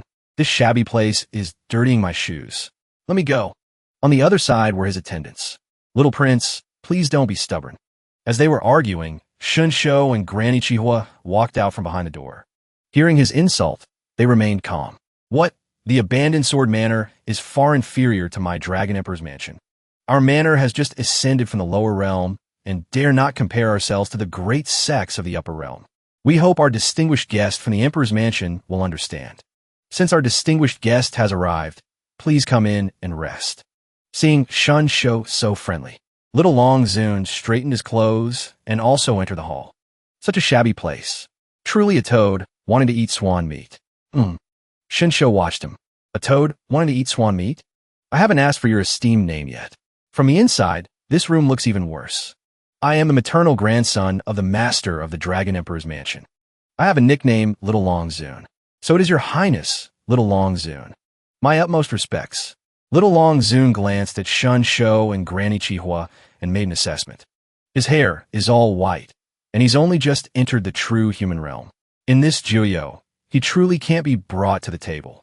As expected, I still want to go home. All right. I condescended to come here, and the Moon Slayer didn't even come to see me himself. What's the point? Finding an old fool. To meet me, what's the meaning of that? Please watch your words, distinguished guest. Manor Master Shun is the father of the third young master. The Dragon Emperor's mansion doesn't want to build relations, but to challenge us? As expected, Little Long Zun's attitude left a bad impression of the Dragon Emperor's mansion on Shun Shou. Who are you? When is it your turn to speak here? Is there no one in the abandoned sword manor? Why is it all these old people? You, Granny Chihua, is an elder here. If you are in the abandoned sword manor, you should respect our rules. Granny Chihua lectured him loudly. Little Long Zun pondered for a few seconds upon hearing this. Everyone thought he was thinking. No. Hearing Granny Chihua's lecture, Little Long Zun not only didn't take it to heart, but also clutched his stomach and laughed. A weakling who is only at the true human realm is talking about rules with me? A manor master, an elder, and they only have this level of cultivation. And the abandoned sword manor dares to establish itself among the heroes? The Moonslayer is probably no better. How foolish. Little Long Zun laughed until tears streamed down his face. Suddenly, a sharp voice came from afar. Who did you say is no better? Chu Hulua's group. Shunjini and Yun and I appeared. The one who was showing indignation and confronting Little Long Zun was obviously Chu Hulua. Who did you say is no better? All right, Shunjini reminded her. You're grown up now, yet you're still so impulsive. Master, but Little Long Zun saw them. But his attention was on Yun and I. Isn't this person known for his lecherous reputation? Little Long Zun? Little Long Zun walked closer to Hulua, his eyes examining her. The abandoned sword manor's cultivation is unstable, but you miss are quite good. You have some beauty. Give the little prince a smile. Hulua showed her disgust. Show some respect. Otherwise, I won't be polite. Yun and I turned away in fear. As expected, his reputation is not undeserved. So fierce. Never mind. Compared to you, I prefer. He licked his lips and lunged forward, trying to grab Yun and I. She was so scared that she ran to hide behind Shinjini. Hulua's sword arrived, and she unleashed 4 slashes on his left arm. The sleeve was directly shredded. Shinjini remained in his original spot, observing. Yun and I stood behind him in fear. After the slash, Hulua bent down and landed on the ground. Little Long Zun was angry. Granny Chihua even cheered. A beautiful slash. Hulua turned back to check on Yun and I. Are you all right, Sister Yun and I? But in reality, she just wanted her master to praise her. Master, praise me quickly. But Shunjini ignored her. Instead, Yun and I replied to her. No, I'm Phoenix. I didn't expect the abandoned sword manor to have such talent. Little Long Zun said with a smile. I've changed my mind. Today, I'll take a thorny rose like you. Be good and come back with me to avoid a fatal disaster. You couldn't even block one of my moves. What are you pretending to be so powerful for? Do you really think that cat-scratching sword technique of yours? He held up the arm that had just been slashed. Strangely, only the sleeve was torn, but his arm was completely unscathed. Can hurt me, Little Long Zun? What? Not a single scratch? Could it be that this person has cultivated to the realm of invulnerability to blades and spears? Then wouldn't sparring with someone at the 3rd level of the true human realm be a dead end? At this point, Shunjini finally spoke. So Little Long Zun thinks that, relying on the golden scale armor, you can be arrogant in the abandoned sword manor? The golden scale armor, made from dragon scales. When worn by someone with dragon bloodline, it can be invisible and formless, invulnerable to blades and spears. In his youth, Little Long Zun obtained this armor by chance in the Dragon Emperor's treasury, relying on his own talent and cultivation and the golden scale armor. When facing someone of the same level, no one could defeat Little Long Zun. When facing someone 1 level higher, he still has the power to protect himself. In the Dragon Emperor's mansion, and even in the Filing Continent, he is highly regarded. He has quite a reputation among the younger generation. Little Long Zun, do you think that by relying on a single golden scale armor, you can show off your might in my abandoned sword manor? Shunjini walked forward, a familiar smile on his face. He asked him. Little Long Zun's face became serious. How do you know I have a golden scale armor? The golden scale armor? Juhulu intazet. Little Long Zun. No need to mind. It's just a small matter. Shunjini recalled old memories. He stood before a massive golden dragon. The golden scale armor. It has some connection to me. I didn't expect it to fall into the hands of Little Long Zun. Let's not talk about it anymore. The kid, Little Long Zun, stopped using his brain. He directly challenged Shunjini, playing tricks and pretending to be a ghost. If you have the guts, fight me. I want to see how much skill the Moonslayer's people really have. Don't be like an arrow at the end of its flight. You're being so arrogant in our territory. If you have the guts, take a sword strike from me. Huluo replied hotly. I have my armor protecting me. What do you do to me? Oh, right. He managed to shut Huluo up. The abandoned sword manor is so aggressive, but it's just overestimating itself. You don't even have a national treasure, yet you want to climb high? Huluo was furious. She directly drew her sword and pointed it at the arrogant Little Long Zun. You're going too far. I don't care what armor you have. I'll fight you to the death. As she spoke, Huluo rushed forward. Watch this. Go back. But she was stopped by Shunjini. Go back. Hey, Master. Little Long Zune. You're quite confident in your golden scale armor, aren't you? If so, do you dare to take a sword strike from me?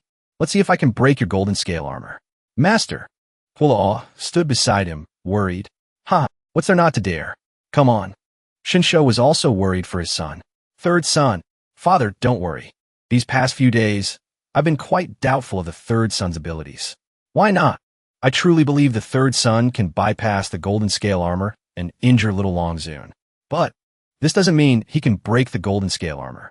Moreover, the abandoned sword manor will completely fall out with the Dragon Emperor's mansion. Little Long Zune smiled. Come on, third son. Ignoring Shinsho, Shunjini used his index and middle fingers to slash towards the arrogant Little Long Zune. Whoosh! Golden energy shot out from Shunjini's fingers and flew towards Little Long Zune. Damn it, this move is not good. He panicked.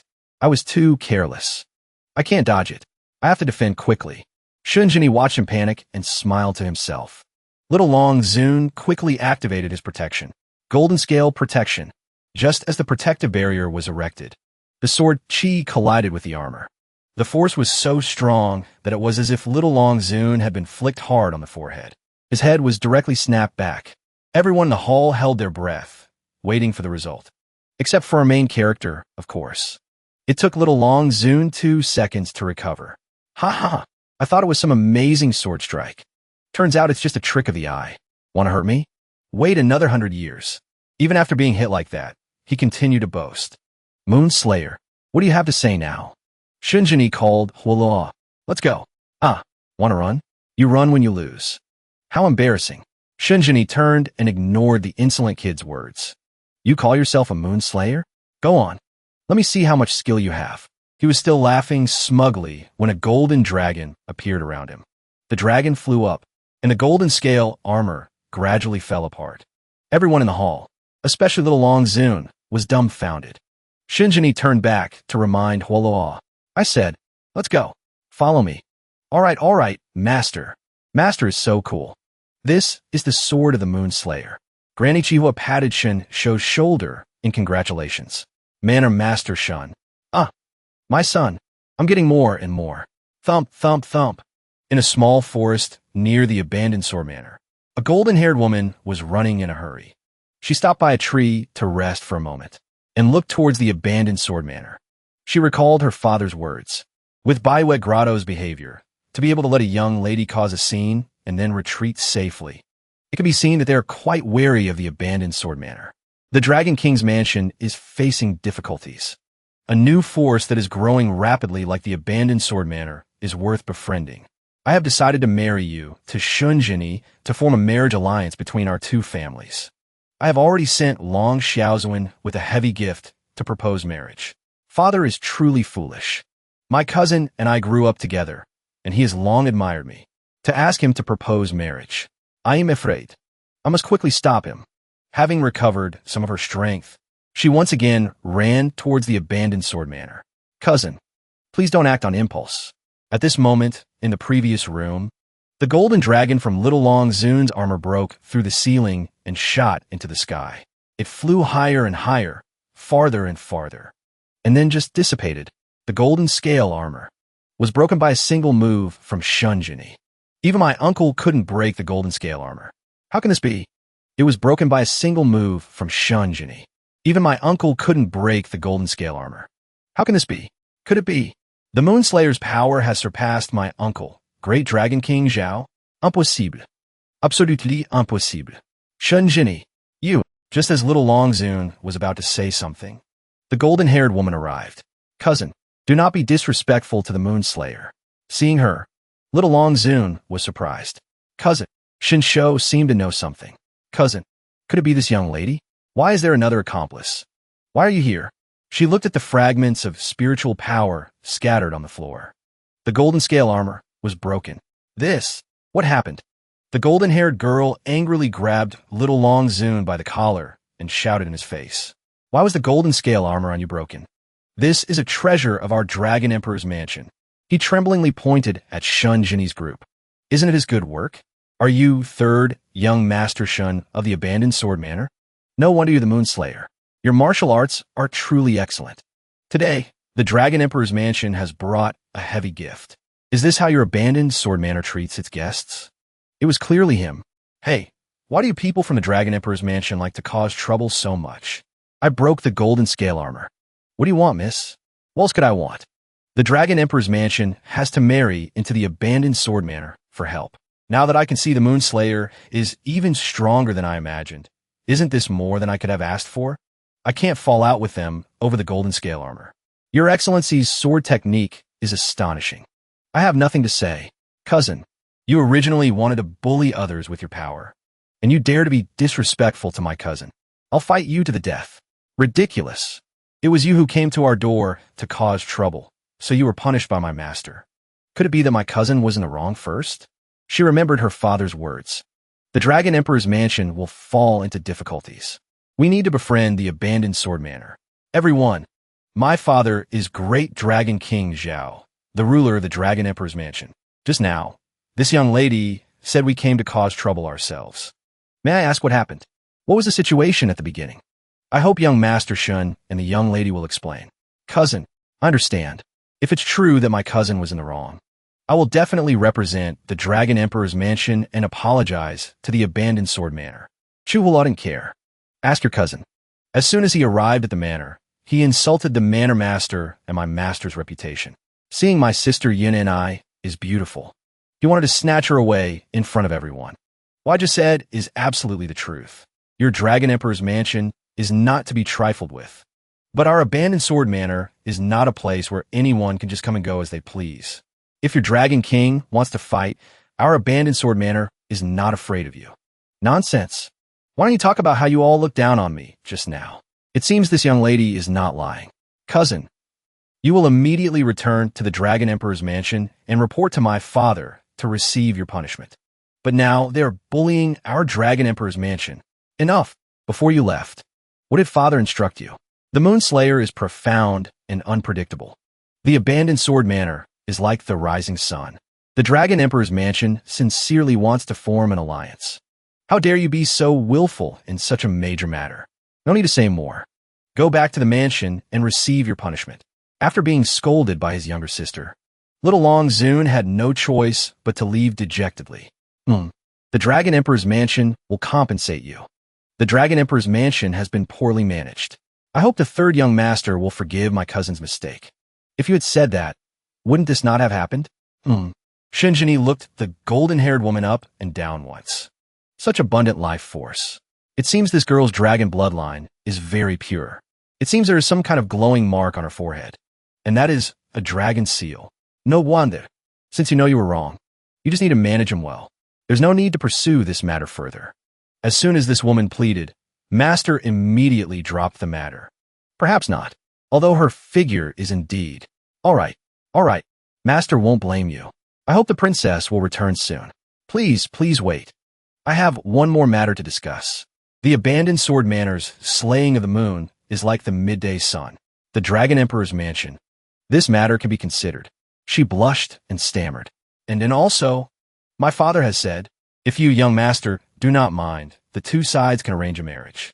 In the future, we will join hands and be as one family. Hearing the keyword marriage, Chu Huoluo completely lost her soul. Marriage? Marriage. If you don't want to, young master, there's no need to force it. Huoluo was overjoyed. She nodded repeatedly. Right. But then she remembered her master. Chu Huoluo waited anxiously for what the main character was about to say. But Shunjini maintained his original attitude. This matter can also be considered. What else is there? Then I will trouble you at the manor for a few days. Waiting for the third young master's good news. Chu Huoluo must have misheard something. She still hadn't recovered. Just right. That little girl who just arrived. You can take the princess to find a room to stay in. Princess, this way, please. Yes. So that's it. No. Nothing more to say? Master, these surrounding sects are no good. You can't just easily agree to a marriage alliance. I have my own plans. These few days, I want to go into seclusion to cultivate. You can entertain the Dragon Princess. Me, the Dragon Emperor's mansion, and the world of no conflict are both next to our abandoned sword manor. It's not a bad thing to make friends. As he spoke, he left, leaving Chu Huoluo alone. What's with that attractive offer? Why is Master so biased towards her? Ahem, ahem. Shun Shou said to Chu Huoluo. To be honest, the third son is not young anymore. I was also planning to urge him to get married. Man or master. But as his father, my words don't carry much weight with him. This time, the Dragon Emperor's Mansion's marriage proposal has broken the paper on the window. It's not a bad thing. But how the marriage alliance will be is not for the Dragon Emperor's Mansion to decide. I don't think the third son fancies the Dragon Princess, and he doesn't need to borrow external forces either. As his father, I'm very accurate. Compared to finding an old fox outside, it's better to find someone we know well, to continue the Shun family line for us. But that blockhead, the third son, is only good at cultivation. How can he have time to find a daughter-in-law for me? If there was a lovely and kind girl by his side to enlighten him, that would be great. I'm just afraid that with him like this, no girl would be willing. How could that be? Master, in my heart, Master is the best man in the world. If I were to get married, I would definitely choose Master. But a master-disciple relationship, oh my. Shin Shou smiled to himself, his plan successful. It worked. The next day, Chu Huoluo led the princess to her room. Princess, the abandoned sword manor is a bit small. It's probably not as grand as your Dragon Emperor's mansion. Not at all. The Dragon Emperor's mansion is at the bottom of the Xuanzi. It can't be as spacious as it is here. Moreover, I see that the disciples of the abandoned sword manor are always cultivating and practicing the sword, or cultivating a vigorous and masculine martial art. They are not the same at all. This is truly amazing. And as a sect that has ascended from the lower realm, this type of martial art is truly a true human realm martial arts inheritance. Father is indeed farsighted. Allied with the abandoned sword manor is truly the right choice. However, this chief disciple is too talkative. Walking next to the princess, she just kept chattering about her master. It's all my master's ability. My master is unparalleled in the world. My master is so cool.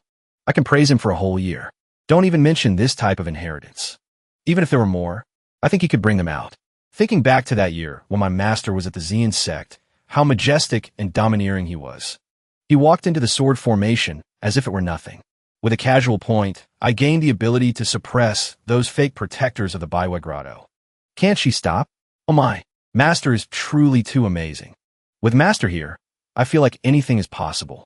Is that so? It should be said that he is indeed a peerless talent. No wonder he is the Moon Slayer. As if understanding something, the princess smiled.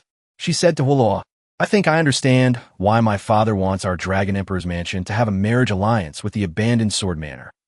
Huoluo froze again when she heard the words marriage alliance. The princess couldn't help but laugh when she saw Huoluo's reaction. I really understand now. What kind of method is this marriage alliance? Miss Chu, since you already know, why do you ask? Isn't it the marriage between me and the third young master? No way. Haven't you only met my master once? Third young master Shun is so majestic. How many women in the world would not be moved? Didn't you just praise him for several hours? You're plotting against me. It's just that. Many things are beyond my control. Right. If the Dragon Emperor's mansion has the heart to show friendship, of course the abandoned sword manor will also reciprocate. In this day and age, using a marriage contract to bind the alliance between two families is not good. The Dragon Princess was surprised by Huoluo's words. It seems you don't like this marriage contract very much either. This is my father's order. I dare not disobey. If this matter is settled, I will not hesitate. This is so old-fashioned. Are you dragon people so traditional? Then I see that you and your cousin have an unusual relationship. My cousin and I are innocent. There's nothing like that. Little Long Zun acted foolishly. When he returns to the Dragon Emperor's mansion, he will definitely be punished. You don't need to worry now, miss.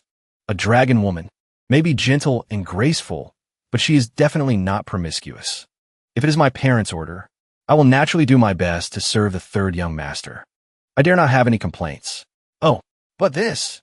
Thank you, Miss Chu, for showing me around the manor today. In short, the chief disciple is tired and can go rest. I'm Fina. No matter what, I'm still my master's chief disciple. Is that so? A healthy girl will grow up quickly. It seems you're still lacking a little bit, miss. You. Chu Huoluo was so angry she couldn't speak. The marriage alliance was not my wish in the first place. Now that my cousin has messed things up, it's even more like the Dragon Emperor's mansion is begging the abandoned sword manor. If so, I also have to think of a way to cause some trouble for you. This Shunjini seems to be indifferent and quite obedient. As for the chief disciple, Chuhua, she's indeed a simple and lovely girl.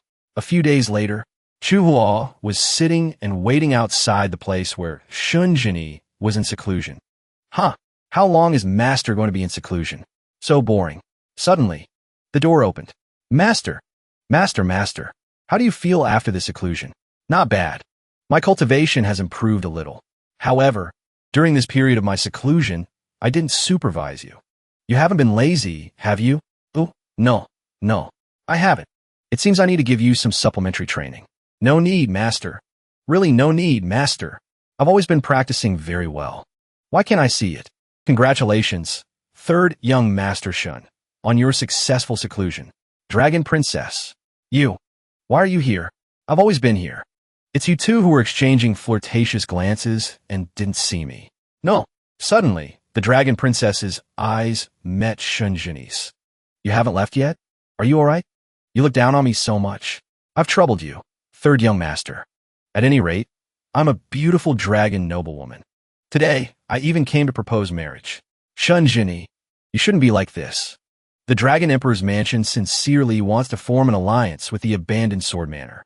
Besides the gifts, I also came to show the third young master an ancient treasure. The third young master was in seclusion before, so I waited here. An ancient treasure? Shunjini educated Hula. In this world, the dragon race has a long family tree and has inherited wisdom for a long time, so they can know about all the treasures in the world. That's right. We dragons have the ability to gather and guarantee treasures. If we can point out a treasure to someone who has an affinity with it, we will gain great benefits. The opportunity to guarantee a treasure is not common.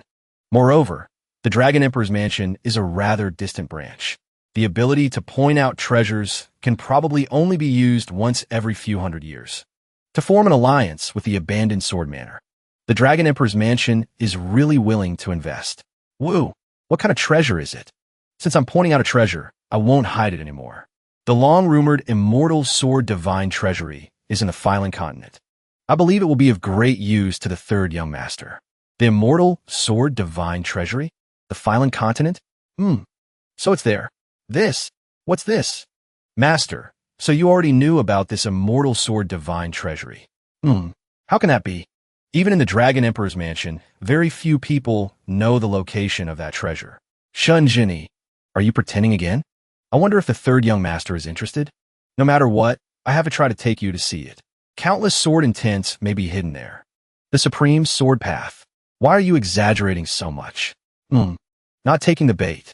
However, I happen to want to get something that requires the help of your dragon race. Since you've volunteered to lead the way, then let's not delay. Let's set off immediately. The Immortal Sword Divine Treasury is a forbidden area of the Dragon Emperor's mansion. For 500 years, no one in the mansion has been able to break it. Shunjini is just someone from the lower realm. How could he have this opportunity? This time, I'll let you get into trouble so you can see the price of looking down on me. Third young master. This is it. Their group had arrived at a cliff. Nearby, there was a large pillar of spirit stone glowing with a mystical blue light. But the light was blocked by the layer of stone surrounding it. Shunjini thought for a moment. Back then, it was just a casual act. I didn't expect the enemy to still be holding on to it until now. Several bolts of bright lightning struck down from the sky, accompanied by a loud roar. The great treasure of the Dragon Emperor's mansion. Outsiders are forbidden to enter. A bolt of lightning struck down in front of Jini's group. Within it, the shadow of a man was faintly visible. The lightning dissipated, revealing a one-horned man. It was Zhao Nong, the younger brother of great Dragon King Zhao, the guardian of the Immortal Sword Divine Treasury. Who dares to trespass into the forbidden area? The Dragon Princess stepped forward. Second uncle. It's me, little niece. Why are you here? I brought the third young master of the abandoned sword manor to visit the Immortal Sword Divine Treasury. Little niece. How reckless. How can an outsider be brought to the forbidden area of the Dragon Emperor's mansion? The Dragon Princess leaned in and whispered to her uncle. Second uncle. This is what happened. So that's how it is. Just cooperate with me to teach him a lesson. After discussing, the uncle and niece began to act out a play. The main actors were the Dragon Princess and Zhao Nong. Since my little niece is so biased, I have no choice but to agree. However what? The immortal sword divine treasury is a place left behind by the sword god. How can a mortal step into it? Do not be greedy, or you will regret it. How can you see that? The third young master is a talented and outstanding moonslayer. His sword techniques are brilliant. If he can comprehend the sword chi in the divine treasury, it will surely be very beneficial. Comprehend the sword chi? Is it that easy? The closer you get to the entrance of the immortal sword divine treasury, the sharper the sword chi becomes. Even I, Zhao Neng, cannot get within 3 feet of it. Even second uncle, this third young master, I'm afraid he'll be pierced by the sword chi into 1,000 holes before he's even halfway there. It wasn't anything amazing in the first place, but in this Basho world, it's considered a treasure. You? What did you say? It's useless anyway. It's just for a souvenir. A bright pearl covered in dust. Never flying away. Now I've come to take it, and at the same time, resolve the great calamity of the dragon race. As he spoke, Shunjini walked towards the stream of sword chi. Shunjini. The dragon princess anxiously called out his name. Little niece, you can't go there. In the end, the dragon princess and her uncle couldn't stop Shunjini. They stood to the side and watched him. He got some guts. I want to see how many steps he can take. Zhao Neng said resentfully. But does this moon slayer from the lower realm really think he can sit on equal footing with me? A toad wanted to eat swan meat. I think he'll probably run away after 10 steps. While the two of them were busy with their own thoughts, Shunjini continued to advance as usual. There was no sign that he would stop. He's got some skill. But don't worry. This level is within my expectations.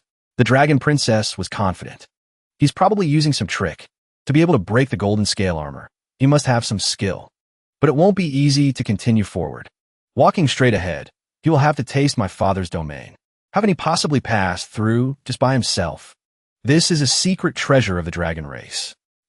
Shunjini couldn't help but feel disappointed. These two still want to see me make a fool of myself. As expected, they still don't understand. Then I won't be polite anymore. Shunjini smiled dashingly. His pace quickened significantly. It was as if those sword chi didn't exist in his eyes. And just like that, he had walked the entire path. Shunjini reached out and touched the spirit stone. A large, towering spirit stone suddenly emitted a brilliant blue light, illuminating the vast sky. Zhao Neng's jaw dropped. How can this be? Is that really a Juyo person? I'm here, old friend. As soon as Shunjini finished speaking, a golden dragon appeared from within the blue jade. It was exactly the same as when he broke Little Long Zun's armor. Zhao Neng quickly ran in front to protect the dragon princess. Niece, get back. This is the sword chi taking the form of the dragon ancestor's true form. This kid has angered the sword chi in the stone. Don't let it affect me. The dragon princess stood to the side, watching the show with curiosity. The sword chi in the stone can be angered like that? I've never heard of the immortal sword divine treasury having such a transformation. Moreover, this Shunjini, could his cultivation really be beyond my imagination? Wait, the shape of that dragon has transformed into a human form. Indeed, the golden dragon had transformed into a young man. He even had 2 large horns on his head. Zhao Neng stared at the man with his mouth agape. Uncle Zhao, this is this dragon pattern. It really is the dragon ancestor. Zhao Neng couldn't bear the pressure. He was forced to kneel on one knee. Are you alright? I'm Fine. My bloodline is not pure. I'm just being suppressed by the dragon ancestor's pressure. But why is this person, even standing before the dragon ancestor, he's fine? Speaking of the dragon ancestor, the dragon princess remembered her childhood. When she first learned about him, the dragon ancestor? Wow. Who is this in the painting? The young dragon princess asked her father innocently. That is the dragon ancestor of our dragon emperor's mansion. The dragon ancestor? 500 years ago, the dragon emperor's mansion faced a great calamity. The sect was almost wiped out. Fortunately, the dragon ancestor appeared and revitalized the dragon emperor's bloodline, creating a new world for the dragon emperor's mansion. It can be said that the dragon ancestor is the revitalizing ancestor of our dragon emperor's mansion. The young dragon princess stammered, sounding out each word. Revitalizing. I don't quite understand. But he's very powerful. Back to the present. This is the dragon ancestor. and that golden dragon ancestor was smiling at Jinny. The dragon ancestor is smiling? Is he looking forward to the dragon descendants activating the immortal sword divine treasury?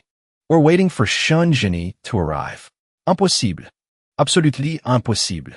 The dragon ancestor from 500 years ago. How could he know a descendant from Juyo land who has ascended like Shun Jinny?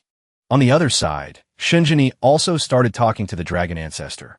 I entrusted my primordial spirit to the Han Lu, so that in the unknown future, you and I could meet once. If it weren't for the dragon princess's invitation, I wouldn't even have remembered this thing. Moreover, no one could have expected that I would be able to return to this world. You really are. Why bother? Shun Jinny smiled with a hint of regret, like an old friend who had just met again after a long time, but would soon be separated. And it was true. The Golden Dragon Lord also smiled back, and said something to him that only the two of them could hear. Then he gradually faded into nothingness. The remaining part transformed back into a dragon. Shun Jinny pondered for a moment. Then he also replied, I know everything now. The last afterimage of the dragon Lord finally dissipated. The dragon princess could now only open her eyes a little to watch. What remained of the dragon Lord gradually disintegrated and flew towards the full moon. The dragon princess was surprised. She witnessed this entire scene from beginning to end. Shun Jinny saw the dragon lord off under the bright moonlight, as if becoming one with the moonlight. The dragon princess noticed something on Shun Jinny's hand that was emitting a blue light, just like the spirit stone from before. It's the Han Lu Chi Shi. Little niece. What did you say that was? The Han Lu Chi Shi. The Han Lu Chi Shi is only found in places of extreme and extreme cold. One only appears every 1,000 years. How could it be hidden in the immortal sword? Impossible. Let me open my divine eye and see clearly. As soon as he opened his divine eye and looked towards a stone, he was pushed back by a powerful cold chi. Such a fierce aura. It really is the Han Lu Chi Shi. Shun Jinny turned and stared at the two dragon people. What on earth have I done? Shun Jinny said nothing. He returned to his original spot. Thank you, Dragon Princess, for pointing out the treasure. This item, I will take it. Going back a bit in time, let me point out a treasure for the third young master. No, that wasn't my intention. How did I know this treasure would be the Han Lu Chi Shi? How am I going to explain this to the sect master? Niece, what are you still standing there for? The immortal sword divine treasury has been opened. Are we going to watch as the Han Lu Chi Shi is taken away by that kid? With his strength, what else can we do? The dragon race has guarded this place for 500 years, yet we didn't know there was such a treasure. Won't we be a laughingstock for everyone? Second uncle, it's useless to say more. Go back and report to my father immediately. This is all because of me. After I return from the abandoned sword manor, I will ask for punishment. Back at the abandoned sword manor. Click, clack. The door opened. The little girl, Chu Hua, peeked her head out and carefully looked around. She had a bundle of things on her back. Everyone is saying that the dragon princess took master to find a treasure, but it's actually for an engagement. When their new marriage is deep in love, I'm afraid they won't care about a little disciple like me anymore. It's better to go roam the martial world now to avoid the heartache later. While she was busy with her thoughts, a familiar voice from behind asked her, "Where are you going so late?" Shun Jinny had returned. He looked at Chu Hua with her luggage on her back. "Why are you carrying so much luggage?" Seeing her master, Hua's eyes welled up as if she was about to cry. "I thought master wouldn't be back for a while." "Why? Even if you're getting engaged, it should take 10 days to half a month, right?" "Engaged? Everyone is saying so. The dragon princess is a great beauty. The dragon emperor's mansion is a good match." "Is that so? She's just a junior. Master isn't going to marry her?" So the dragon princess really took master to find a treasure? Although it's not much of a treasure, it's useful. He held the Han Lu Chi Shi in his hand. He must have already had a plan in mind. What is this stone? It's so beautiful. Chu Hua reached out to touch it, but she quickly pulled her hand back in pain. This Han Lu Chi Shi has absorbed the fierce chi of heaven and earth and transformed it into sword intent hidden in the stone, which has not yet been polished. It can hurt you. If I wasn't holding it, it could have damaged the meridians in your arm just now. Dangerous. Why did Master bring it back? This is a good material for making swords. I plan to use it to forge a long sword for you, as a foundation for your sword practice. Hearing this, happiness suddenly overwhelmed Chu Hua. Master, want to get this for me? You must remember that only when the sword and the person are one can you achieve the true realm of the sword path. The beginning of your sword path. The first sword is very important. Chu Hua eagerly accepted Shun Zhenyi's lesson. I know, Master. Master even knows how to forge swords. Master really knows everything. From afar, the dragon princess hid and observed. So, you never wanted this marriage. Thinking about it, it makes sense. The third young master of the abandoned sword manor is profound and unfathomable. How can an ordinary person like me catch his eye? A pity. The marriage alliance my father wants can only be a long-term plan. As she thought, she followed them with her eyes. Chu Hulua eagerly went ahead. Let me open the door for Master. Master, please. Do you really want to use the strange stone to forge a sword for this girl? I heard. The 1,000-year foundation of the 12 sword towers. All rely on the world-shaking treasured sword, the Jingzhe sword, to consolidate. The Jingzhe sword is not ordinary because it was forged from a piece of Hanlu Qishur. Such a treasured sword. You don't use it yourself, but give it to your disciple? Shunjini on the other side was also joking with Hua. Mischievous. Or perhaps, even the Hanlu Qishur is not worthy of your attention. Shunjini. Who on earth are you? Outside the abandoned sword manor, there is a statue of a sword stuck in the ground. The sword is an ancient sacred object, supreme and most precious. Everyone worships it. The sword is a short weapon, a close combat weapon that takes profound and mysterious righteousness as its legend. At the Tianqing room, Shun Jini and Shun Shou and indeed few were discussing matters. Bossin, these are all the materials I need to forge the Hanlu Qishur. Let me see. Snow crystal sand, 100 refined steel fragments, Mian jade. You even need dragon eagle blood? It's needed to harmonize yin and yang to forge the sword qi. This dragon eagle blood. I'm powerless. Chu Huolua saw that he couldn't do it and said, And D Fu, can you do it or not? And D Fu adjusted his glasses with his hand. He explained slowly, Miss Chu, don't doubt my ability. The dragon eagle is cunning and cruel by nature. They also live in flocks, making them difficult to catch. Moreover, dragon eagle blood is hard to keep fresh, making it even rarer. If that's the case, I'll just go hunt it myself. And D Fu quickly stopped him. Third young master, you can't go. Why can't my master go? Third young master's martial arts are unparalleled in the world. A mere dragon eagle is nothing to speak of. The dragon eagle lives in the northwest desert of the Feigong continent. That is the territory of Chongtian City. Chongtian City is fierce and cruel. I'm afraid they will cause trouble. Chongtian City? Where is that? Shinshou had heard of it somewhere.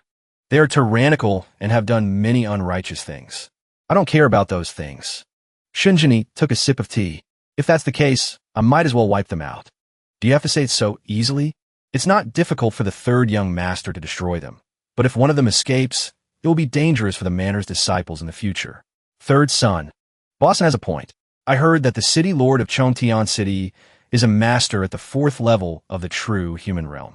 He has studied military strategy and celestial phenomena for years and is well-versed in formations. His subordinates are all cavalry who have killed countless people. There is no evil they won't do. The main character reassured everyone. Everyone, don't worry. I have my own plan. And he set off immediately. Master really wants to go? Or should I go with you, Master? No need. It's more convenient for me to go alone. You stay here and focus on practicing the sword. Here, you can be free from distractions and focus on the sword path. To improve your realm, you must make the sword and the person spiritually connected to grasp the foundation of the great path. Actually, I don't quite understand. Master said before that the Hanlu Qishur is of extreme yin and extreme cold. So what should be forged is an extreme yin and cold sword. But since I was young, I've cultivated fire attribute true qi. Shouldn't I use a pure yang sword so that the sword intent and true qi can be one?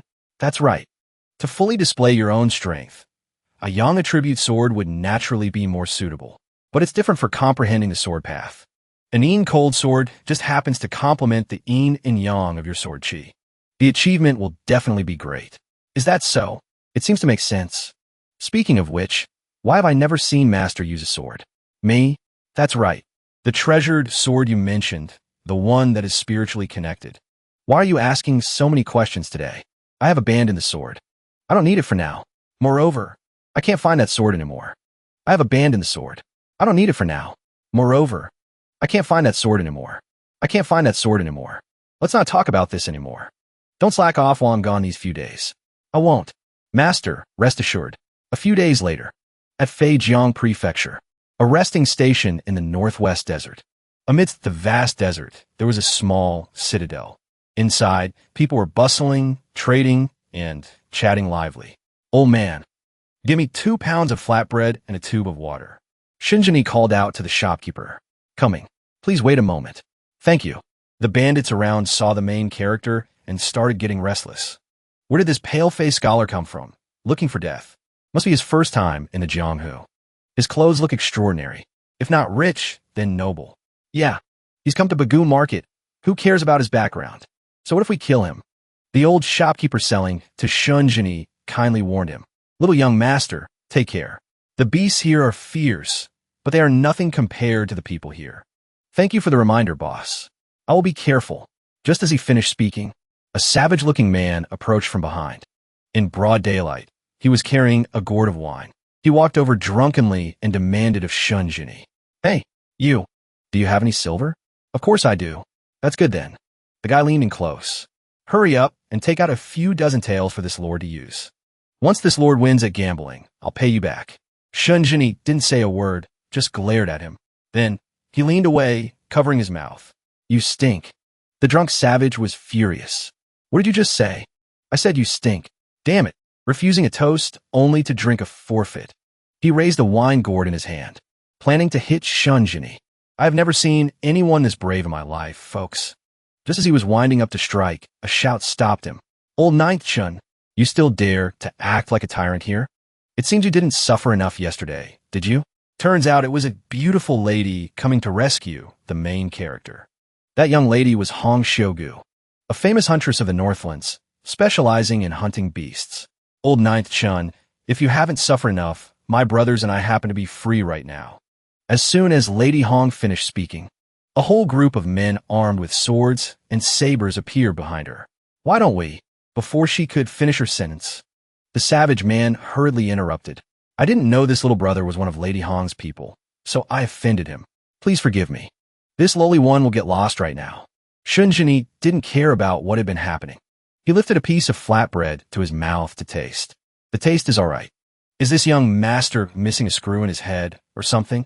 Little brother, this place is a mix of dragons and snakes. It's not a place you should be. Leave quickly. I accept the young lady's good intentions, but I still have to go north. The north is very dangerous. What are you going there alone for? Hunting dragon eagles. Hunting dragon eagles? Onzième du, a disciple of a famous sect out for experience? As soon as he appeared, he mocked him. This brother must be joking. Adult dragon eagles are ferocious and fly high in the sky. Unless you were at the 5th fold of the real person realm, you wouldn't dare try, let alone with soaring sky city ahead. Don't be rude. Or perhaps this little brother wants to call upon righteous men here for help. No, I am enough on my own. Knowing his intention, Lady Hong was stunned. Little brother, that's impossible. Yeah, we told you, yet you're still stubborn. Do you not know the immensity of heaven and earth? Even the lord of soaring sky city, or Zhao, the great dragon king, wouldn't dare go alone to catch a dragon eagle. Who do you think you are? This brother of mine doesn't know how to talk, but he has no ill intent. We are hunters of the north, living by hunting beasts. We have seen the ferocity of the dragon eagles. You must know their wingspan is 2 zhong wide, and their bodies are hard as steel. Their feathers are sharp as knives. The main character gave a perfunctory, oh, but actually, he didn't seem to care at all. Listen to my advice. Don't go to your death. Thank you for your kindness, young lady. I have my own plans. Xiugu, don't mind him. He won't shed a tear until he sees the coffin. Why do we need to be good people? Farewell. Wait. If your mind is made up, why not come with us? If there is danger, it will be easier to help each other. Shunjini was bothered by Xiugu's strange enthusiasm. Xiugu, why do you care so much about him? Move aside. Besides, we spent a lot of money to hire Master Yi this time. He is an expert who killed the Grassland Wolf King by himself. It's that gentleman over there. Lady Hong pointed towards a man carrying twin sabers, sitting leisurely drinking wine over there. With Master He here, everyone's safety will definitely be protected. Shunjini looked over. He realized this person didn't even have true chi circulating in his body, let alone spiritual energy. Entrusting lives to someone like that? You guys have said enough. Fine, consider it my act of charity. Respectfully obeying is better than polite declining, so I will trouble you, young lady. Great, he agreed. Then we set off tomorrow. It's a deal. The next night, the group traveled to the middle of the desert and stopped to rest. Set up camp. Shunjini sat leisurely starting a fire on one side, ignoring Lady Hong's group unpacking. Hong Xiaogu ran over holding a water skin to offer Shunjini. Tired after walking all day? Here, thank you. Behind them, the traveling companions whispered, I say, Master, he is one thing, but why does Lady Hong care so much about that pretty boy? She probably took a fancy to him. He really has no shame, acting like a lord doing nothing. I see his skin is smooth and fair. He's definitely not a martial artist. Sooner or later, he'll drag us down. If we encounter danger, I won't worry about him. Xiedu, hearing the woman he secretly loved being talked about like that, got angry. Young Master Shun, we haven't gone too deep yet. If you regret it, I can send someone to take you back. No need. Don't be ungrateful. Xiaogu just doesn't want to say it too harshly. You are clearly a burden to us. If we leave you alone here, you'll die without a grave. 11e. Young Master Shun is a guest. Don't be rude. What kind of guest is he? You and I have such good intentions. Yet he doesn't know the immensity of heaven and earth. Sooner or later, he will implicate us. This time we are hunting the Iron War Lion, a life-and-death situation, and we still have to bring him along. Where do you place everyone's lives? It won't happen. Master, he will protect us completely. You're overthinking it. Xiaogu, you are truly confused. While the two were arguing, Shun Jini intervened. So, your target is the Iron War Lion? Now that it has appeared, are you going to keep arguing? Xiedu, look over there. Far away on a sand dune, there was the silhouette of a beast galloping towards the group. The beast's entire body was covered in heavy armor. It's the Iron War Lion. Brothers, defend against the enemy. Hurry and get ready. Archers into position. Block the exit. Master He, the Iron War Lion has appeared. Master He. Hong Xiaogu opened the curtain, but surprisingly, that Master He had vanished without a trace. More like he fled without moving a muscle. What's going on? Where's Master He? Quickly search everywhere. No need. I'm afraid he ran away long ago. What did you say? Ran away? That person has no ability to hunt beasts. He's just an ordinary martial artist. I didn't sense any true chi in his body at all. He fooled you all just by relying on a muscular body. We've been tricked. Impossible. I saw him bring back the grassland wolf king's pelt with my own eyes. Maybe he just picked up a wolf skin. 11e. Those things aren't important anymore. But now, without an expert guarding us, the whole team is in chaos. Right? Instead of sitting and waiting for death, we can only try to find a way to live. Therefore, we can only fight to the death. You two disregarding life and death is admirable, but there's no need to be so tragic. Shunjini couldn't watch anymore, so he dusted himself off and stood up. We traveled together and looked after each other. So consider it fate. Since it's come to this, let me handle the Iron War Lion as a small token of appreciation. The massive Iron War Lion opened its huge mouth, revealing sharp teeth. Is this the Iron War Lion? Get behind me. Young Master Shun, we traveled together and looked after each other. So consider it fate. Since it's come to this, let me handle the Iron War Lion as repayment.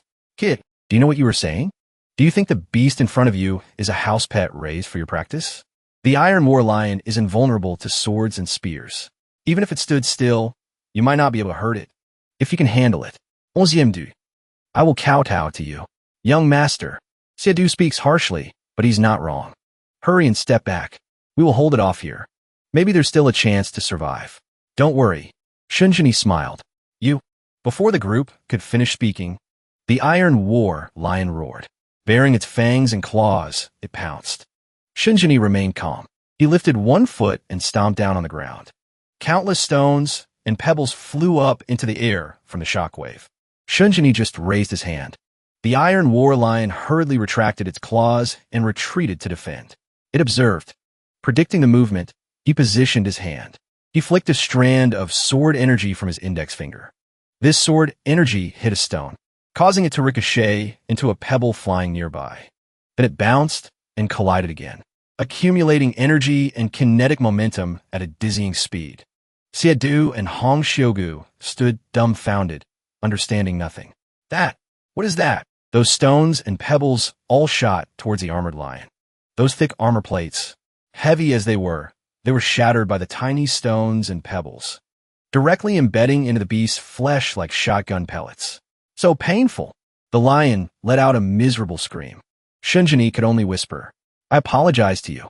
Unable to bear the torment any longer, the beast collapsed to the ground. There was no trace of life left in its eyes. It slumped over in a pool of its own blood. How is this possible? This young man actually has such great power? Shunjini stood before the beast's corpse in silent mourning for a short moment. Then he let out a sigh. Phew, I give this beast's carcass to everyone. I have no use for it anyway. Saying that, he turned and walked away gracefully. All right. Just now, did someone say something? He was hinting at the moment that brat Xiedu arrogantly said, "If you can handle it, Xiedu, I will kowtow to you." Onzième du temps pas. No, that was... Hong Xiugu beside him tried to suppress her laughter. Here, there must be some misunderstanding. Shunjini glanced at the brat. He raised his hand to scare him. Seeing Shunjini just raise his hand, Xiedu was already kneeling on both knees. Panicking. Wait. I was wrong. Unbelievable. This brat stutters like that and hasn't bitten his tongue yet. I am very, very sorry, sir. Before it was my fault. Please forgive me, sir. Give. Shunjini was about to say something, but looking at the brat sweating cold bullets, he stopped. He let out a sigh and turned to walk on. Phew. All right, let's leave it at that. Farewell. Hong Xiugu called out after him. Before she could finish, Shunjini raised his hand to interrupt her. I'm just a passerby who knows some martial arts. That's all. Young Master Shun. Xiedu, who had been kowtowing all this time, now secretly looked up. Gone yet?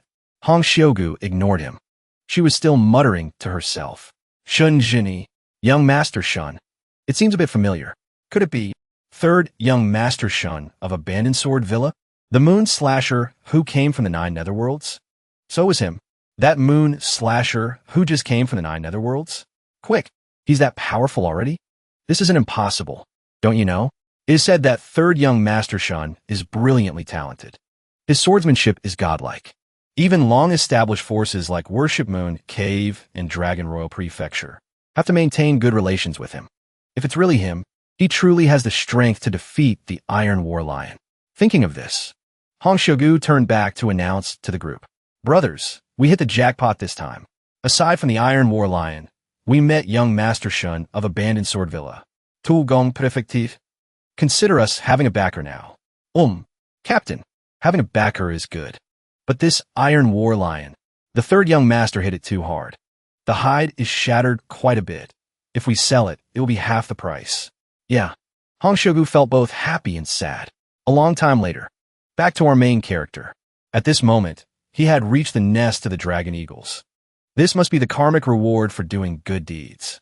To meet 2 dragon eagles, one purple and one red, so quickly, Shunjini stood on the mountain peak, gazing into the distance, letting the wind caress his handsome, very handsome face. A group of people was hiding behind a rock not far away. What is this guy's background? Daring to barge into our soaring sky city's territory? Hey, and he came so close to the Dragon Eagle's nest too. Does anyone die? Leader, do we need to report to the Vice City Lord? No need. He looks so weak. He'll be torn apart by the Dragon Eagles in a moment. Bothering the Vice City Lord with such a small matter? Do you want to die that badly? Leader, look what he's taking out. A jade bottle? Why is this kid here to take Dragon Eagle blood? A Dragon Eagle spread its large wings and flew down towards Shunjini. He quickly seized the opportunity, forming sword energy in his hand. As soon as the Dragon Eagle entered attack range, he struck it once with a beam. Then the massive bird fell to the ground. The bandits behind the rocks were extremely amazed seeing this. Leader, I didn't see clearly. What happened? The Dragon Eagle was defeated? Seeing its companion injured, the remaining one raised its claws to attack. It rushed from behind, planning a quick strike. But whether due to instinct or some aura blocking it, it couldn't get close. Shunjini approached and observed carefully. Why did that one flying in the sky give up attacking? Hurry up and tear that kid apart. The red dragon eagle weakly lifted its head. He spoke gently to it. I just need to borrow some blood. I won't harm your cultivation base. Please don't blame me. As if it could understand what he said. The red dragon eagle stood obediently still for him to take its blood. What is he doing? Its mouth. Something is wrong. Done taking it. The red dragon eagle slowly stood up. With no intention of attacking anymore. It flapped its wings and flew high up.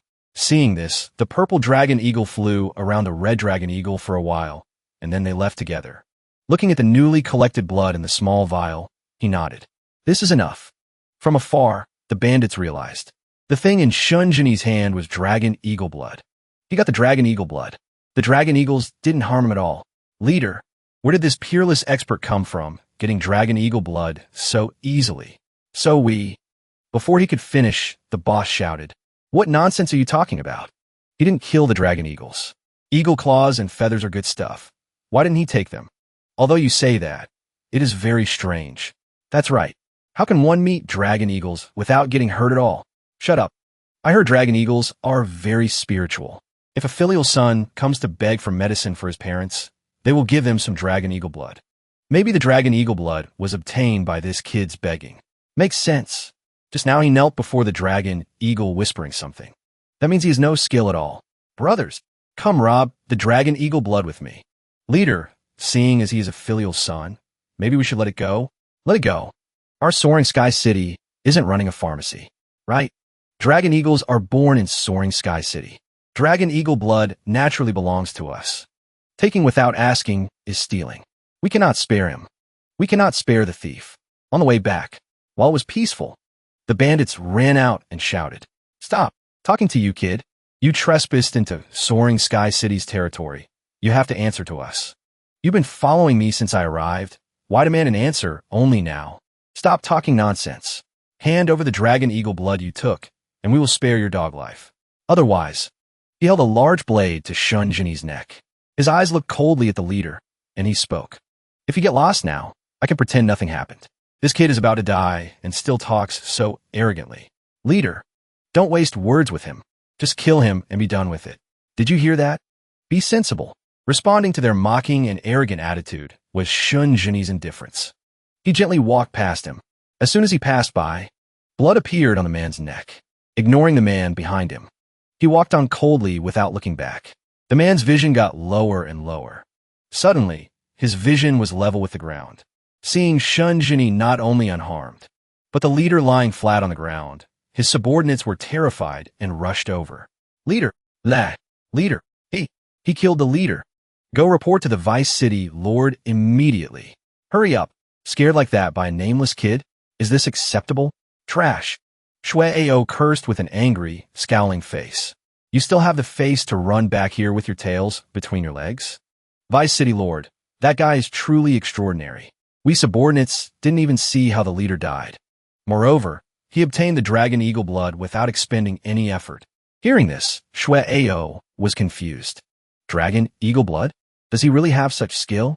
Without expending effort? We subordinates actually didn't see clearly either. "Oh, tell me about it." At first, 2 dragon eagles spread their wings to attack him. But in the blink of an eye, one fell to the ground. The other one couldn't do anything anymore. Then he knelt beside the dragon eagle and whispered something. When he stood up, he had obtained it. At that time, the leader felt a filial son begging for blood. Yes, that's what the leader said back then. But, Vice City Lord, this matter is very strange. Shut up. Can a kid begging for blood scare you like this? Order the men below to prepare horses and weapons immediately. We will chase that kid and avenge our fallen brother. Getting dragon eagle blood with just a bit of filial piety? That's too easy for him. Think about how hard I suffered to cultivate.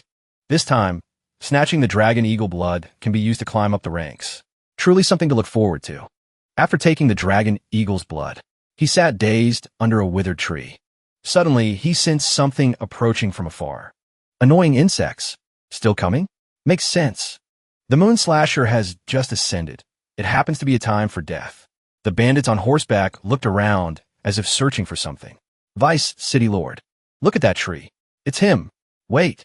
Could it be he's intentionally waiting for us here? Hearing this, the others showed contempt on their faces. Are you scared witless by him? Saying such spineless words. That's right. He injured people from Soaring Sky City and still dares to wait here? There's something you don't know. As he was about to say something, the bandit chief angrily interrupted. Stop talking nonsense. If you dare speak rubbish again, you'll be punished. Brothers, charge. Very quickly, the bandits surrounded Shunjini. One of the subordinates spoke. Vice City Lord Shui of Soaring Sky City is here. Why don't you hurry and pay respects? He asked indifferently. Who? Shuiao. Vice City Lord Shui, a lay disciple of the Central Plain Shanghuang sect. Iron Palm suppressing Fei Lan Prefecture. Kid, be sensible. Bow your head and admit your crimes. He looked at them with boredom. Just a lay disciple of the Central Plains Shanghuang sect isn't qualified to talk to me. What did you say? You took the life of our Soaring Sky City brother and still dare to be so arrogant? Interesting. Tell me your background. If you're a disciple of a familiar sect, we won't bully the young. You must remember, Shunjini of Abandoned Sword Villa takes your lives here today. Hearing him say that, the whole group covered their mouths and laughed mockingly. So, it's a country bumpkin disciple from the 9 netherworlds. So it's Abandoned Sword Villa. Then your ignorance can be forgiven. But you took the life of someone from Soaring Sky City. As a Vice City Lord, I cannot fail to demand justice for my brother. How about this? Out of respect for the Moon Slasher, commit suicide, and we will leave your corpse intact. Come on, do it. Saying that, they threw a saber to him. He silently looked at the saber. Those who had seen him before were anxious and restless. The Vice City Lord ran over, looking at him with contempt. Seeing him stand silently for a while, he looked down on him even more and said provocatively, What's wrong? Just now you spoke wild words, but now you can't do it? Then let me be merciful and give you a hand, sending you on your way to visit your ancestors above. Saying that, he struck out with a palm. Shunjini smirked. The internal energy on his hand suddenly dissipated. Instead, a strange energy surrounded his hand, penetrating into the meridians inside. He gradually panicked and screamed. This? What is this? The Shanghuang sect's palm technique is not easy to cultivate. It seems you work hard. Unfortunately, there is something you don't know. The most important thing in 5 forms lightning is a righteous heart. Only with a righteous heart can you grasp the power of thunder. If the heart is not righteous, the thunder will backlash, harming only yourself. Then, heavenly lightning ran from his hand up his body, clashing with the energy inside him. Lightning backlash? Impossible. I have cultivated 5 forms lightning for 10 years and never heard of this. Believe it or not, it's up to you. This is called if you commit sins, you cannot live. Go peacefully to meet your ancestors. At this moment, he was suffering from the lightning backlash in agony, screaming and denying at the same time. Impossible. I have sealed the exit path of the lightning true chi. The thunder cannot escape. It can only explode the body. You must die. Then the electric current ran down to the horse. The horse reared up in panic.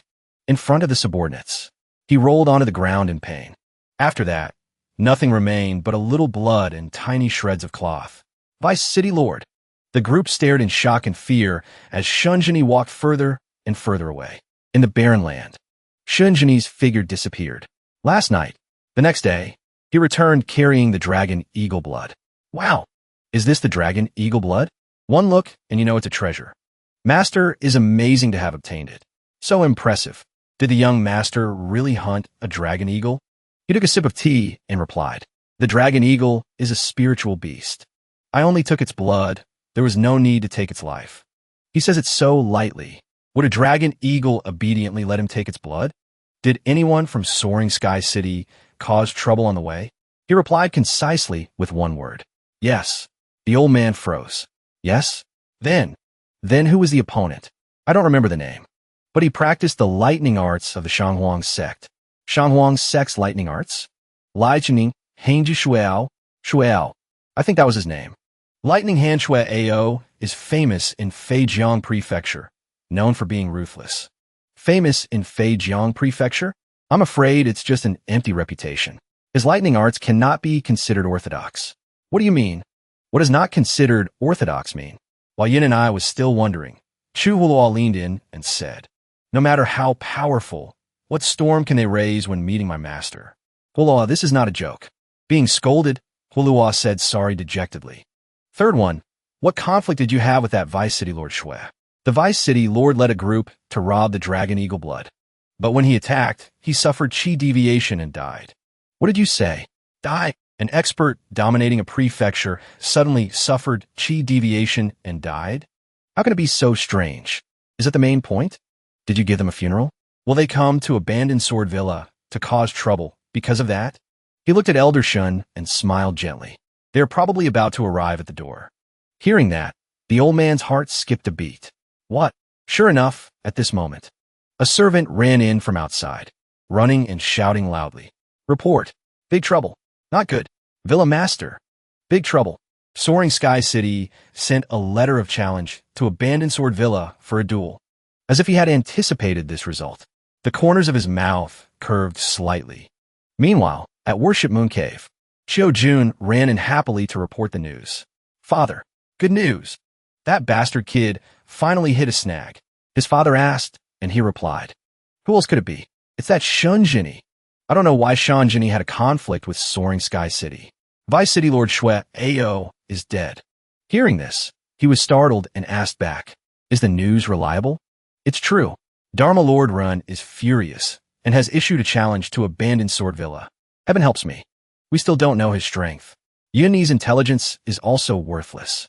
If we couldn't find an excuse, I really didn't know what to do later. Today is great. He provoked Dharma Lord Ren himself. Father, I heard Dharma Lord Ren has reached the fourth fold of the real person realm. He also created a strange formation. 100 Gates, Heavenly Pass. Sun doesn't know the 100 Gates, Heavenly Pass. Sun doesn't know what the 100 Gates, Heavenly Pass actually is. Yuna, do you know the military strategy book, Heavenly General Military Strategy? I've heard this book is difficult to understand. Not many people in the world can practice it. Dharma Lord Ren painstakingly practiced the Heavenly General Military Strategy to create the 100 Gates Heavenly Pass. Enough to show it's extraordinary. The so-called 100 Gates Heavenly Pass is a great formation formed by hundreds of martial artists who have practiced the Heavenly General Military Strategy. This formation gathers the strength of 100 people, changing endlessly, killing invisibly. Until now, although our Worship Moon Sect strength is not inferior to Soaring Sky City, we dare not offend and break this balance. Precisely because we fear the 100 Gates Heavenly Pass. So that's how it is. Now Soaring Sky City is humiliated by a newly established sect like this. No wonder Dharma Lord Run is so angry. In that case, Shunjini might face the 100 Gates Heavenly Pass formation. Then we don't need to lift a finger, and he will die. That's right. We just need to sit on the mountain and watch the tigers fight. The inheritance of Lady Zi-Ning will fall into our hands. What if that kid acts like a coward and doesn't come out to fight? It's not up to him. Actively provoking Soaring Sky City and killing their Vice City Lord.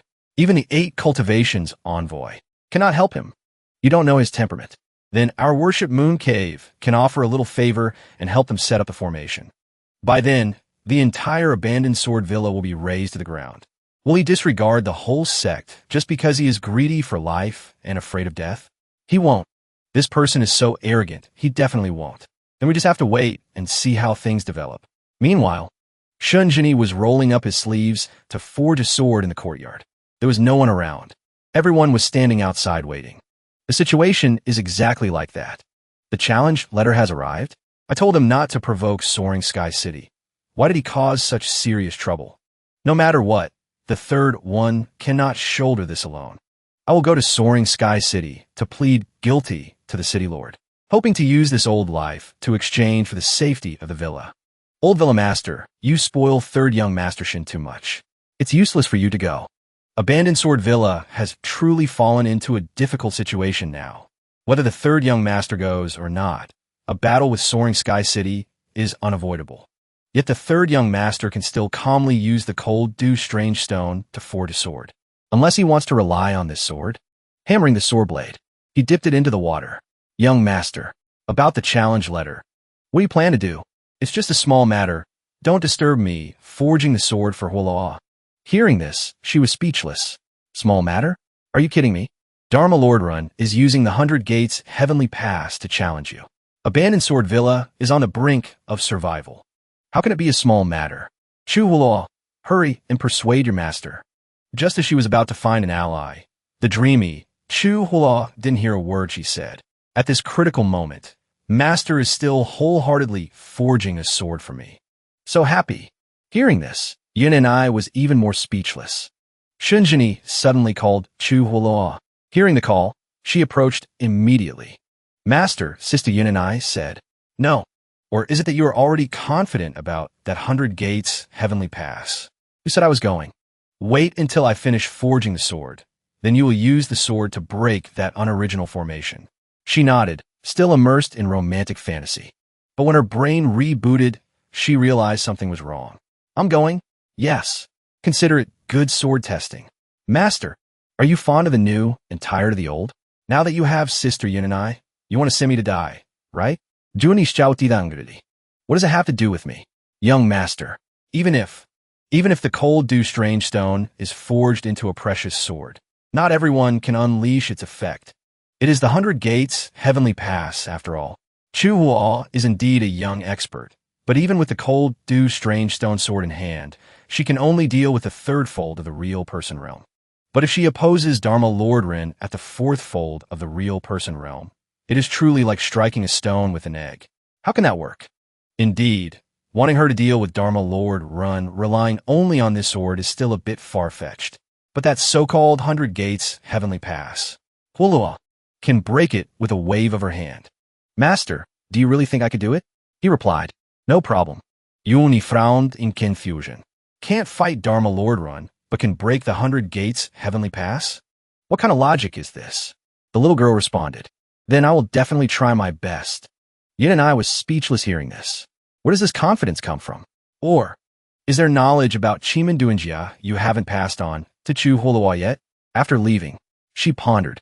Although Master said it's fine, I'm still a little scared. Can I really do it? Suddenly, there was a scream, making Hulua's little heart jump. Evil creature. Do you want to rebel? Elder, abandoned sword villa, is now like a candle in the wind. We won't gain anything by staying. Kueh.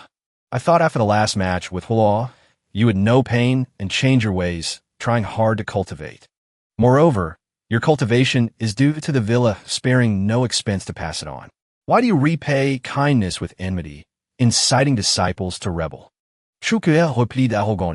As the saying goes, good birds choose the tree to roost. Hope the elder doesn't blame me. We want to withdraw from abandoned sword villa to avoid the calamity of sect extermination and preserve the inheritance. Hope you grant this. Hope the elder grants this. You people. Chu Hua was extremely surprised hearing these words from her senior sister. She rushed in to support the old woman. Elder, are you okay? Why did junior sister come? Regardless, no one can stop us. In short, people always look towards higher places. The third young master will fail this time. It's normal for us to join another sect. Why does the elder need to force it like this? We won't fail. We won't lose. Junior sister, don't be too naive.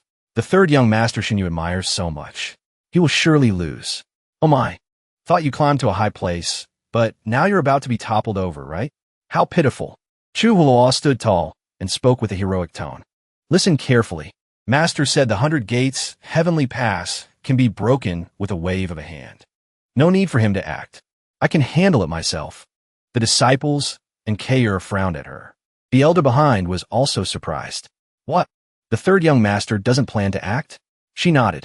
Before she could speak, mocking laughter rang out from behind. Junior sister, relying on the third young master's favor. You don't know the immensity of heaven and earth? Overestimating yourself. The third young master is using her as a shield. Hearing the crowd mock her, her blood boiled. You guys are really... The elder quickly stood in front of Hulua and scolded. Enough. You leave. In the future, don't tell people you were disciples of the villa. Chu Kayer lifted her chin and turned away. Who cares to stay? Let's go. Junior sister. When the time comes, we will go to Soaring Sky City to see how you break the 100 gates heavenly pass. If you really make it through, senior sister will definitely make it up to you. Unfortunately, I don't think you'll come back alive. After boasting loudly, she returned feeling gloomy. Did your senior sister say that? Too heartless. To speak so truthfully at a time like this.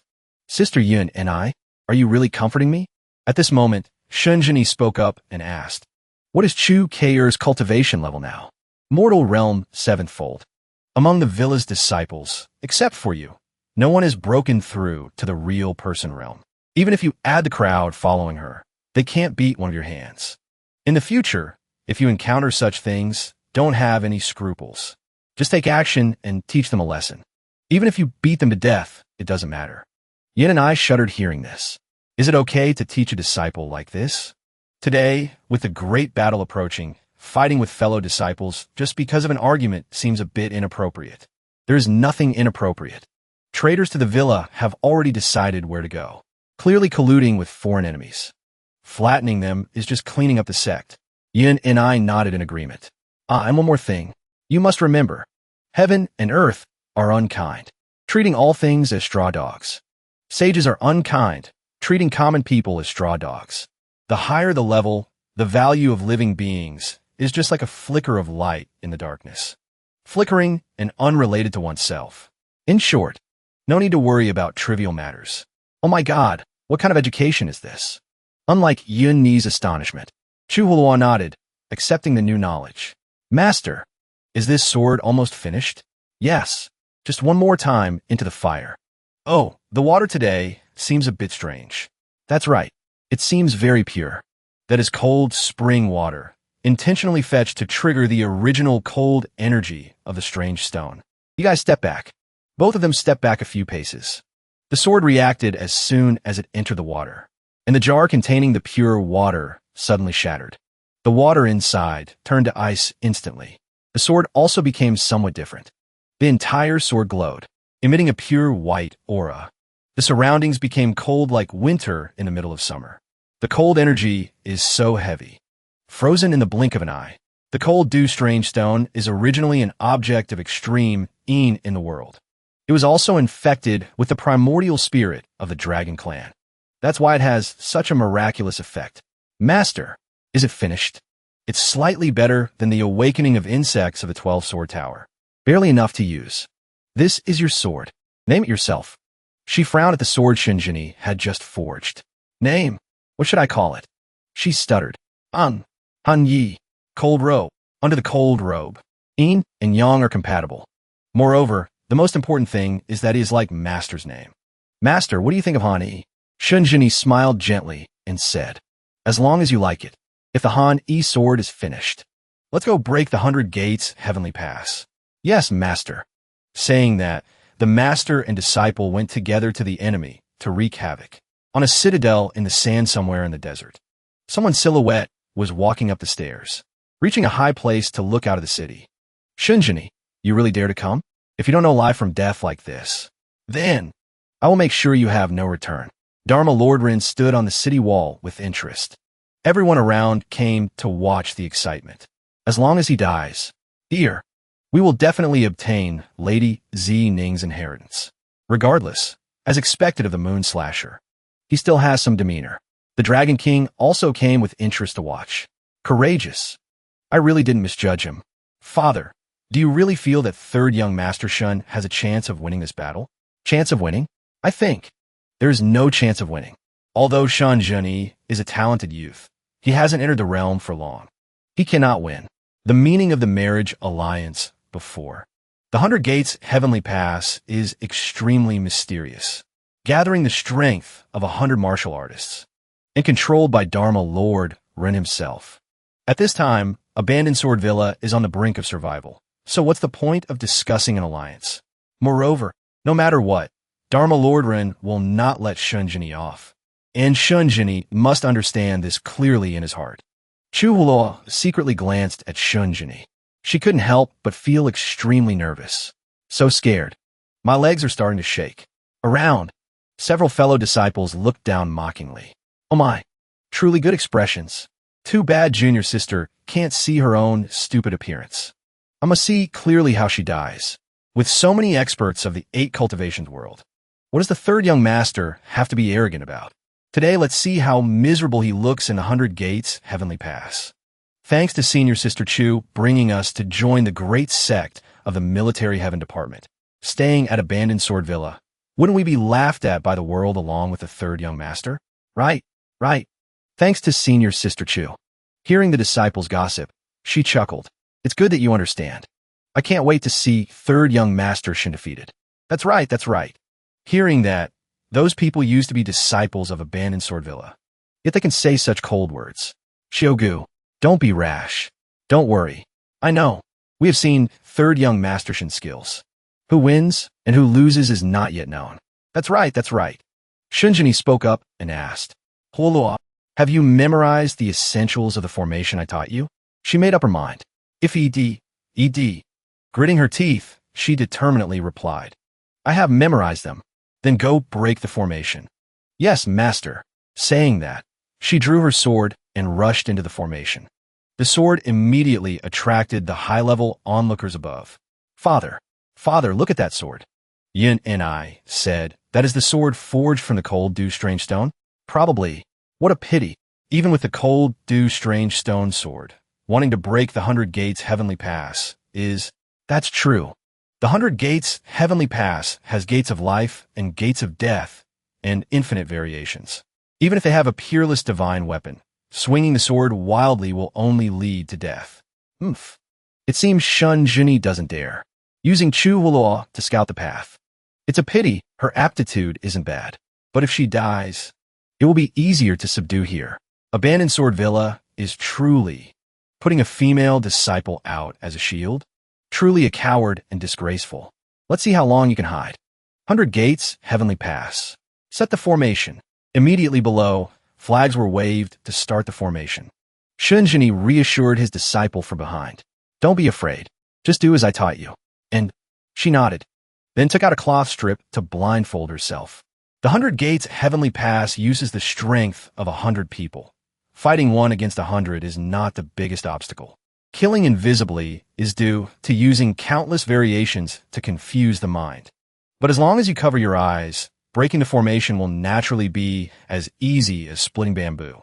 The crowd above saw this and started discussing. What is she doing?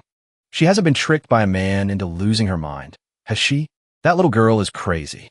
The moon slasher using a little girl like that is truly a tortoise shrinking its head, and he can actually do it. Blindfolding to break the formation. Truly never seen before. Abandoned Sword Villa will be laughed at everywhere. Mixed with the mocking discussions were giggles of contempt. Chu Hula tried to regain her composure, taking a deep breath. Cannot be disturbed. Advance 3, retreat 4. Left 9.5. Retreat 1 line 2.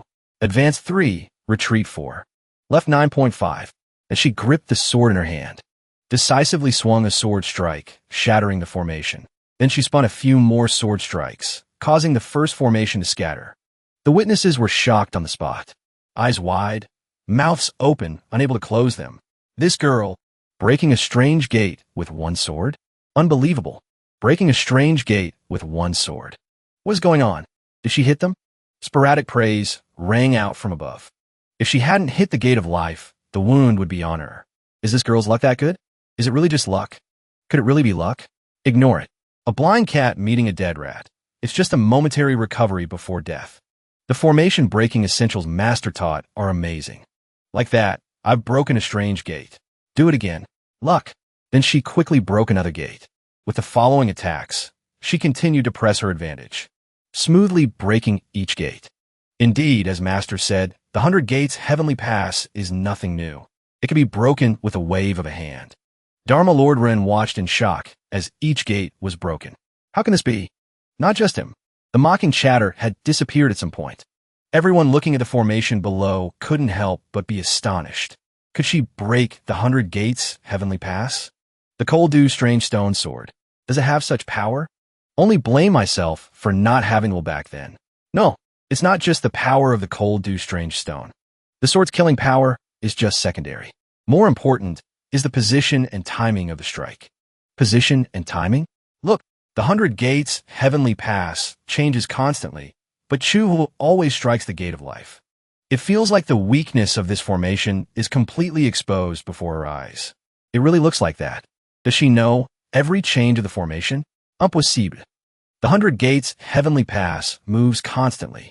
Every moment, the formation changes. Every change hides the weakness a bit more. Every time a gate is broken, the power of the formation becomes faster. Why does this kind of power enhancement not affect her? Since the girl was blindfolded, she wasn't disturbed by the formation's influence. The world only knows this formation is mysterious, but if you don't enter the formation, how would you know there are illusions inside? Blindfolding entering the formation can still break the strange gates. Absolutely impossible. Shunjini, it's you. It was you who instructed the disciple to memorize the changes of this formation. Very well. I must see how much ability you have. Thinking this, Dharma Lord Ren stormed down angrily. Seeing this, the servants called out in panic. He said, I leave this place to you. At this moment, Chu Hula gained the upper hand and rushed forward. Advance 7. Right 4. Right 6. Retreat 2. Left 7. Done. The mysterious formation is broken. For the rest, you can look carefully and then strike. Yes. Answering, she took off the blindfold to observe. At this moment, only the final gate remained. The Dharma Lord stood angrily behind. He frowned and observed for a while. The crowd quickly realized he was standing behind. He pointed to set the formation. The crowd immediately began to frantically follow. Dharma Lord Ren personally went down to control the formation. Father, only a few strange gates remain. Could it be the city lord can't sit still anymore? Could it be that Chu Hua breaking the formation forced Dharma Lord Ren to guard against any eventuality? Maybe this is the critical moment. Although Chu Hua broke the formation with vigorous momentum, but every time a gate is broken, the power of the formation continues to strengthen. The remaining 8 flags are the central power of the 100-people 8 gates. Now, with Dharma Lord Ren personally controlling the power of the 8 experts. Even if it were me, anyone else might not be sure of winning. If Chu Hua cannot break the final 8 gates, her glorious record before is just nothingness. Chu Hulu, your performance ends here. The formation pressed in at this moment, this time without Master's guidance. She looked nervously at the obstacle in front of her. The sword in her hand suddenly hesitated. She swung her sword to strike, but the formation changed very quickly, and she was counterattacked.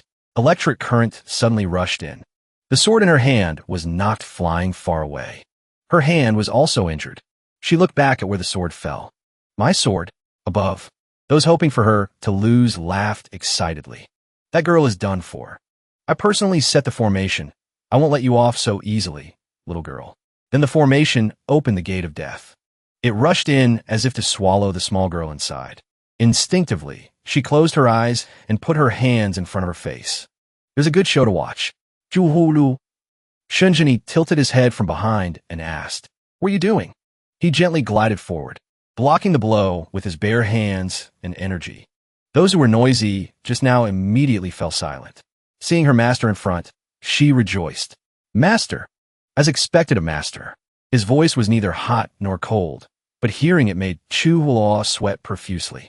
Leaving aside messing up your footwork and having your weapon knocked away, you dare close your eyes in front of the enemy? Do it again. If you fail again, sword practice increases by 2 hours. Huh? Shunjini still considers this a place for that silly Hulua to practice? She quickly ran over, picking up the sword stuck in the ground.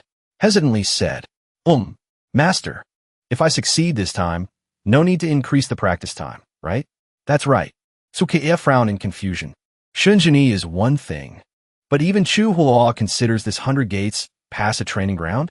Reinforced by Master's motivation, she gripped the sword firmly in her hand, full of determination. Then I will try. I have found the way. Saying that, she rushed forward. Shunjini observed. Dharma Lord Ren entered the 4th fold of the real person realm. True Chi turns void into reality, comprehending the changes of killing intent. That's why he can use True Chi to control the gathered power of the formation.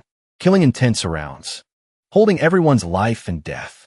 The remaining 8 flags, completely different from the 8 gates before. Chu Hua, in front, kept reminding herself to focus. Hold breath. Feel the flow of True Chi. She dodged the attacks, carefully observing the formation, hand gripping the sword, quickly finding the gate of life to strike. Dharma Lord Ren frowned, controlling the formation. Tighten. One side, setting the formation, rushed to attack. One side, breaking the formation, observing to broaden the vision. She jumped high, gliding over the flags. Her eyes darted quickly, aiming at the target, giving him a sword strike. But just as she struck, something seemed to protect him. This was beyond her expectations. She quickly landed and retreated. Her hand holding the sword started to bleed. Shunjini nodded. Passable. Continue. This girl, although she started by memorizing the formation, just now was a rare talent. She actually found the way. Quick battle, quick victory. Meaning do it. He immediately controlled the magic formation to become faster. Attacking relentlessly. Juhulu ganmet hosai. Her tightly closed eyes suddenly snapped open. Observation speed focused to the maximum. Rushing to break the formation front. Chuo moved agilely, turning to counterattack. She quickly observed other places. Quickly entering attack stance. Hands swinging the sword.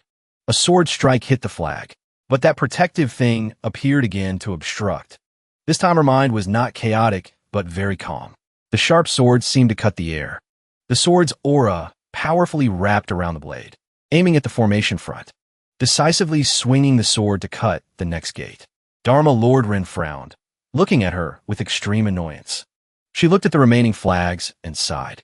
I've seen through all the secrets inside. It seems breaking the 8 gates to face City Lord Ren. No, with your current cultivation, you cannot break the final 3 barriers. When the time comes, don't force it. Just step down and let me. Dharma Lord Run interrupted. No need. He stood up, his brow relaxed slightly, staring intently at Shunjini. You and I will fight directly. Dharma Lord Run really knows the times. The two stood silently for a long time. The dry wind carried a faint smell of blood. The tattered formation flags were soaked in blood. Shunjini. Saying that, he waved his hand. Those who had fallen were slowly lifted up, then immediately thrown aside like worthless trash. Before the battle, I guessed your strength. I didn't expect the result to far exceed imagination like this. Your Excellency is indeed the Moon Slasher, truly possessing supreme talent, a dragon among men. But, speaking up to here, he suddenly paused. Then he formed a seal, then channeled energy, gathering a large amount of power in his hand. The characters on the 2 flags behind him glowed. The Dragon King watched this with extreme astonishment. To actually witness Dharma Lord Ren's other trump cards with my own eyes. And Dharma Lord Ren stared at his opponent, taking out the green meteorite soaring Sky City seal. No wonder. So that's how it is. So the treasure fell into his hands. Is the soaring Sky City seal that strong? Dharma Lord Ren practices the heavenly general military strategy, which has heavy killing intent. Dangerous moves are somewhat unstable and prone to chi deviation. And this seal happens to be a treasure that helps him control the killing intent. This is also the reason why Dharma Lord Ren's cultivation is clearly a level lower than mine and Zhao the Great Dragon King's. Yet he can still exert powerful combat strength like us. If my worship Moon Cave could obtain this thing, how great would that be? Shunjini. This is the final ultimate move of the 100 Gates Heavenly Pass. Hovering the seal in midair, the 4 flags behind him reacted immediately, opening the 4 symbols Great Formation. Stepping into the formation means certain death. Oh my God, it's over this time. What nonsense are you talking about? Others don't know. Could it be we don't know how powerful young Master Shun is? Shogu, there is something you don't know. If this seal is truly forged from meteorite, as rumored, then Dharma Lord Ren's killing intent will be perfectly controlled. Heaven, Earth, Dark, Yellow. The 4 great envoys are his 4 clones. Which means Shunjini is facing 5 experts of the real person realm 5th fold simultaneously. He is dead for sure. As she spoke, Chu Kair laughed gleefully. Juhulu. You also have this day, facing the mockery of the gossipers. Shunjini didn't pay much attention to their words. Others had even thought of the next story for when Jinny fell. As soon as Shunjini dies, the rest will be like ants, unable to hold out for a few days. Shunjini looked left, looked right. Dharma Lord Ren saw this and asked, what are you looking at? Nothing. I just thought you would bring out something interesting. Is this thing your reliance? I thought you cultivated to control killing intent yourself, which would be somewhat admirable. I didn't expect you to rely on external objects. Refining killing intent. Although this is also a way to improve oneself in a short time. But from now on, you can no longer freely control the changes of true chi in your body. You must rely on external objects to suppress it. The gain is far from the loss. How regrettable. Truly laughable. Everywhere in this world, Only the strong are respected. The weak can only rely on the strong to survive. And I am stronger than you. That is the simple principle. Seeing the opponent stubbornly denying what he said, he could only sigh helplessly. The strong are respected. That is very true. But relying solely on other things cannot be considered strong. What did you say? Looking at the opponent's stupid face, Shunjini asked, let me ask, without that block of seal, would you have left? Only the weak make excuses. The truth is this soaring sky city seal is in my hands. What do you do to me? Whoosh. Unknown when Shunjini's finger had touched his broad forehead. He looked at him and smirked. Is that so? He hurriedly used a clone to launch a surprise attack. Shunjini jumped away to dodge. He touched his forehead. The clones set up a formation around to protect him. Rest assured, I won't kill you yet. If you have the heavenly green seal, your four symbols great formation isn't just this, right? Don't probe anymore. How about going all out? I'll wait for you. Hearing that, he threw the seal. Use killing intent. Transfer into the seal. The seal was quickly draped in a large amount of killing intent. He held the seal in his hand with a smug look. Don't you regret it? Facing the raging, killing intent, Shunjini stood there without the slightest worry. Zhao, the great Dragon King, watched intently. This kid's ability has been revealed. Dragon Royal Prefecture chose to ally with abandoned sword villa, even if not officially formed. But today, if he dies, then don't mention it anymore. Dragon Royal Prefecture's conduct. Ultimately, maintaining neutrality is best. The formation has been set. Dharma Lordran confidently invited. Just come, Shunjini. Since it's like this, take one of my sword strikes. As soon as the words fell, Shunjini's aura exploded, causing everyone to panic. Is this cold energy? No, not right. It's pure killing intent. Some people couldn't handle it and showed signs of vomiting. Protect your hard energy, don't lose face. Saying it like that. But Xiao Jun's father looked down. Don't mention this kid. Shunjini's killing intent shook even me. Let alone Dharma Lordran, whose cultivation is a level lower than mine, relying entirely on the seal to be on par with me. But the seal is an external object that helps him but cannot protect him. Wanting to face the killing intent directly is impossible.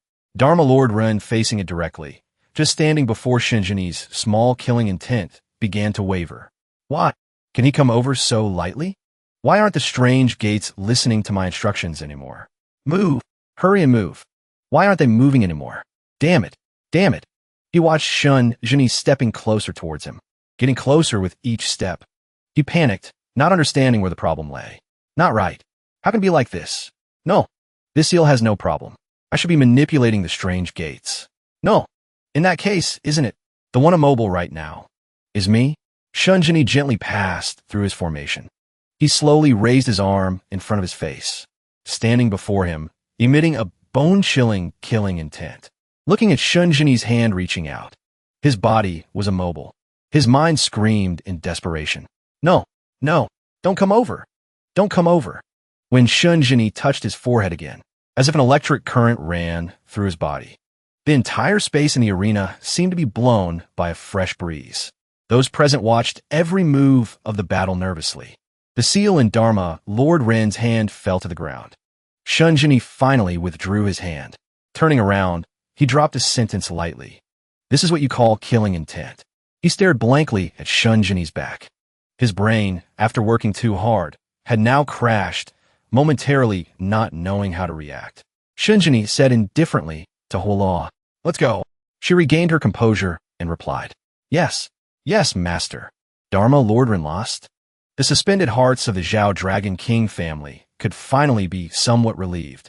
Dharma Lordran suddenly shouted, "Wait!" Shunjini stopped. Looking back, what met his eyes was Dharma Lordran kowtowing and saying, "Thank you, benefactor, for not killing me. For third young master Shin's guidance.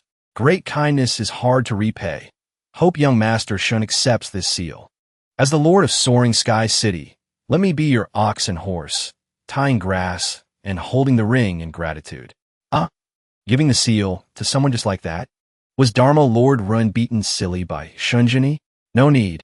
Skip it, I don't need this thing. Seeing his awkward appearance, he replied calmly, "It's not something rare anyway. Today you encountered this matter and need to rely on that thing to help cultivate killing intent. Keep it for yourself. Hearing him pronounce such a sentence left many people speechless. Not rare. Third young master. This is my intention. Representing the sincere submission of Soaring Sky City. From now on, the 3,000 Iron Guards of Soaring Sky City will all obey the third young master's orders. Chuhua looked at the person kneeling in front of her and couldn't help but sigh. God, who would want this slave? The Chojun father and son were shocked. Oh my God, is this Dharma Lord so cheap? Although it's true, it's not your turn to say it. But I think this is Dharma Lord Ren's plan. Shamelessly wanting to join abandoned sword villa like this to probe the secrets of Shun Jin's inheritance. Dharma Lord Ren's nature is definitely like that. But this Shun Jin is not a fool. The two of us infiltrating there can be considered heaven's timing. Dharma Lord Ren wants to hand over the city. Shun Jin might not agree. 3,000 Iron Guards, on the contrary, have their uses. This works. Just enter the villa as a protector. Dharma Lord Ren was overjoyed to hear this. Thank you, third young master, for accepting. People of Soaring Sky City, those with good intentions, who do no evil deeds, can become outer sect disciples of the villa. If there is ill intent, handle it yourself. He hurriedly agreed immediately. After handling everything, the master and disciple waved their sleeves and went home. All right, let's go home. After the incident that day, everything returned to peaceful days. Upon returning, Chuhua happily went down to the street, running fast on the familiar road. Arriving at a familiar stall, she ran over to order. Old uncle, give me an ice cream. Little young lady, you came again today? Still want the milk flavor today? She nodded honestly. Yes. Behind, a few other guests were discussing. The moon slasher is, indeed, naturally gifted. Isn't that right? Only entered the 8 cultivations world for 3 years. Yet has the ability to defeat Worship Moon Cave and Soaring Sky City, 2 peak sects, since the Battle of the 100 Gates Heavenly Pass. Who doesn't know third young Master Shun is the #1 expert? Zhao, the Great Dragon King, or whatever Worship Moon Cave Lord, all have to rely on combat power. Hearing the praise, she smiled with satisfaction. The person continued, but it seems he is only at the 4th fold of the real person realm. Want to go a step further is also very difficult. Even so, Abandoned Sword Villa stands firm now. No one dares to challenge them. That's true. Third young Master Shun is truly capable. Hearing the praise about her master, her anger from just now subsided in an instant. Consider yourselves sensible. Here is your ice cream. Please wait a moment. Saying that, she rummaged through the purse at her side. The old vendor urged her to take the ice cream, saying the old man treats her today. Out of politeness, she refused. No. How can that be? He stuffed the ice cream into her hand, smiling gently and warmly. Consider it the old uncle thanking Abandoned Sword Villa for usually taking care of us. Then, thank you. I heard third young Master Shun is in seclusion cultivating. Is he really about to break through to the 5th fold? Oh really? Zhao the Great Dragon King is held back for so many years and is still at the 4th fold? Young Master Shun is about to break through to the 5th fold? Truly a hero. What should I say? Hearing the crowd discuss, she walked in thought. Truly frogs in a well. Is the real person realm 5th fold master spoke of really that strenuous? Before, Dharma Lord Ren said every movement of master carries the charm of martial arts. Under master's instruction, he even has a chance to break through to the 5th fold. So master's goal cannot be just the real person realm 5th fold. At the Dream Soar Bamboo House, Yin and I met Princess Long standing in front of Shun Jin's room door. Princess Long, the third young master, said the duration of this seclusion is unknown. Why do you need to come wait every day? Princess Long replied, I know, it's just. Dragon Royal Prefecture has news, saying the protection period for Abandoned Sword Villa is almost over. Several surrounding forces have started to act. Especially Worship Moon Cave. On the surface, there is no movement, but it seems they are plotting something. Yin and I was confused when Worship Moon Cave was mentioned. In short, I have to wait here to report to the third young master in time. Father sent a letter urging me to marry the third young master quickly, seeing the calamity of Dragon Royal Prefecture approaching. Yet the third young master hasn't come out of seclusion, truly anxious to death. Chuhua heard this and attacked from outside. Shameless. Truly thick-skinned as a cutting board. Someone comes to surround my master every day. Juhulu. If you understood the rules, you should call me mistress. Seeing both of them present, Yin and I was extremely weary. Here again, keep dreaming. Master already said. He didn't agree to the marriage with your royal prefecture, yet you want to force a marriage? The old villain master respects Dragon Royal Prefecture, so he doesn't calculate with you. But don't think of taking advantage of me. Oh, the third young master didn't agree to the marriage? I never heard of that. I think someone has selfish motives and falsely transmitted orders, right? Stop pretending, little dragon girl. So what? Want to attack your mistress? Careful of being expelled from the sect. Little disciple. You. Even if you're not convinced, hold it in. Yin and I finally had a chance to speak. Actually, last night the young master transmitted a message to me to prepare fragrant water. Prepare the fragrant bath water. The young master might come out of seclusion to bathe. If you want to see the young master, take this opportunity. Really, master wants to come out of seclusion? That's right. That's why I brought the newly washed clothes here.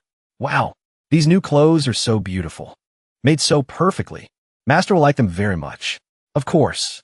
Did Princess Long make this set personally? They say the Dragon Clan's craftsmanship rivals the Weaver Girl. I have had my eyes opened. You flatter me. Just a normal performance. Hearing it was from Princess Long. Chu Hua swallowed her praise. She pulled out a pair of scissors, heart full of disgust, wanting to destroy the clothes prepared for her master. The two saw this and were startled, hurrying over to stop her. Stop, you devil. Juhulu. In the future, I will expel you from the sect. Little dragon girl, stop being smug. Yin and I angrily folded the clothes and scolded. Because you two are arguing?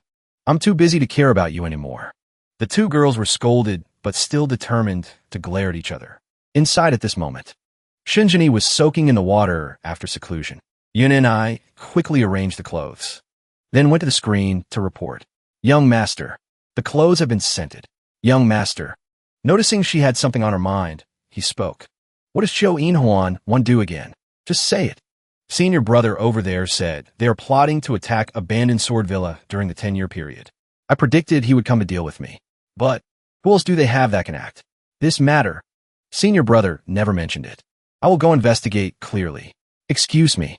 After Yin and I left, he used his spiritual power, controlling them to take the prepared clothes.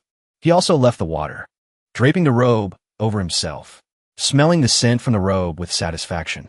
The day of the Moon Slasher's 10-year ceremony. For 10 years, the villa's power has grown, and the Imperial Court promoted 2 ranks in a row. Today, the third one is already a first-class baron. Besides that, there are countless pills, gold, and silver. It is a great honor. Third one, look at this gift list. Emperor Da is truly generous today, incomparable to predecessors. Otherwise, why only grant a baron title? Here, why say that? Dominating a prefecture grants a viscount title. Dominating a department grants a marquis or earl title. This has always been the rule of the 8 cultivations world. Abandoned sword villa's power dominates a prefecture, yet only granted a baron title. It cannot be considered generous. I don't know if the Imperial Court has declined or if there is another reason. Only you dare to speak of the Imperial Court like that. In my opinion, the Great Moon Dynasty rules 18 departments of the world. Each department governs 9 prefectures. The power of this emperor is immeasurable. Young Master, Villa Master, the sect masters of Dragon Royal Prefecture and Worship Moon Cave, and Purple Flame Sect have all arrived. Will you two go out to welcome them? I heard Sect Master Fong of Purple Flame Sect is always in seclusion, yet he came too. Abandoned Sword Villa is truly different now. He turned away indifferently. I'm not going.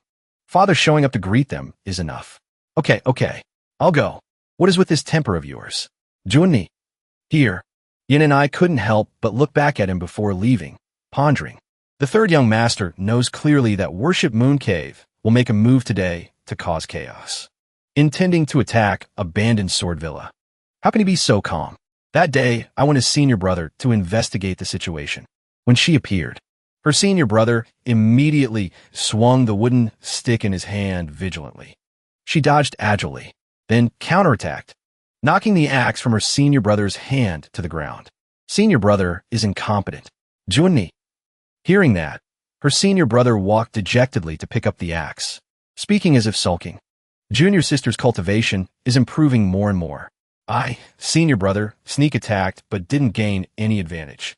Truly can't live anymore. I am depressed. She could only smile helplessly to pass it over. In the coming days, when the sect master attacks Abandoned Sword Villa, you will be a great contributor. By then, you will receive even more profound martial arts. That's true. I have suffered countless hardships for the grand plan this time. The sect master will reward me. So we must do well and cannot ruin the great matter. Of course. Need you say it? Speaking of which, that day is approaching. Did the sect master order you to prepare anything? Junior sister. Junior sister is busy today, yet came to my place. You want to trick me into talking, right?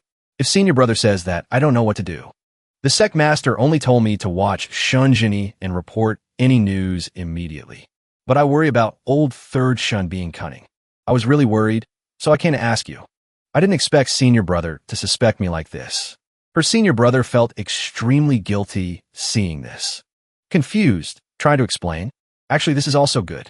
You serve by Shunjini's side, so acting is inconvenient. So this matter can only be left to me. Is to open the back door of the villa on that day. At the same time, also place this thing in the villa.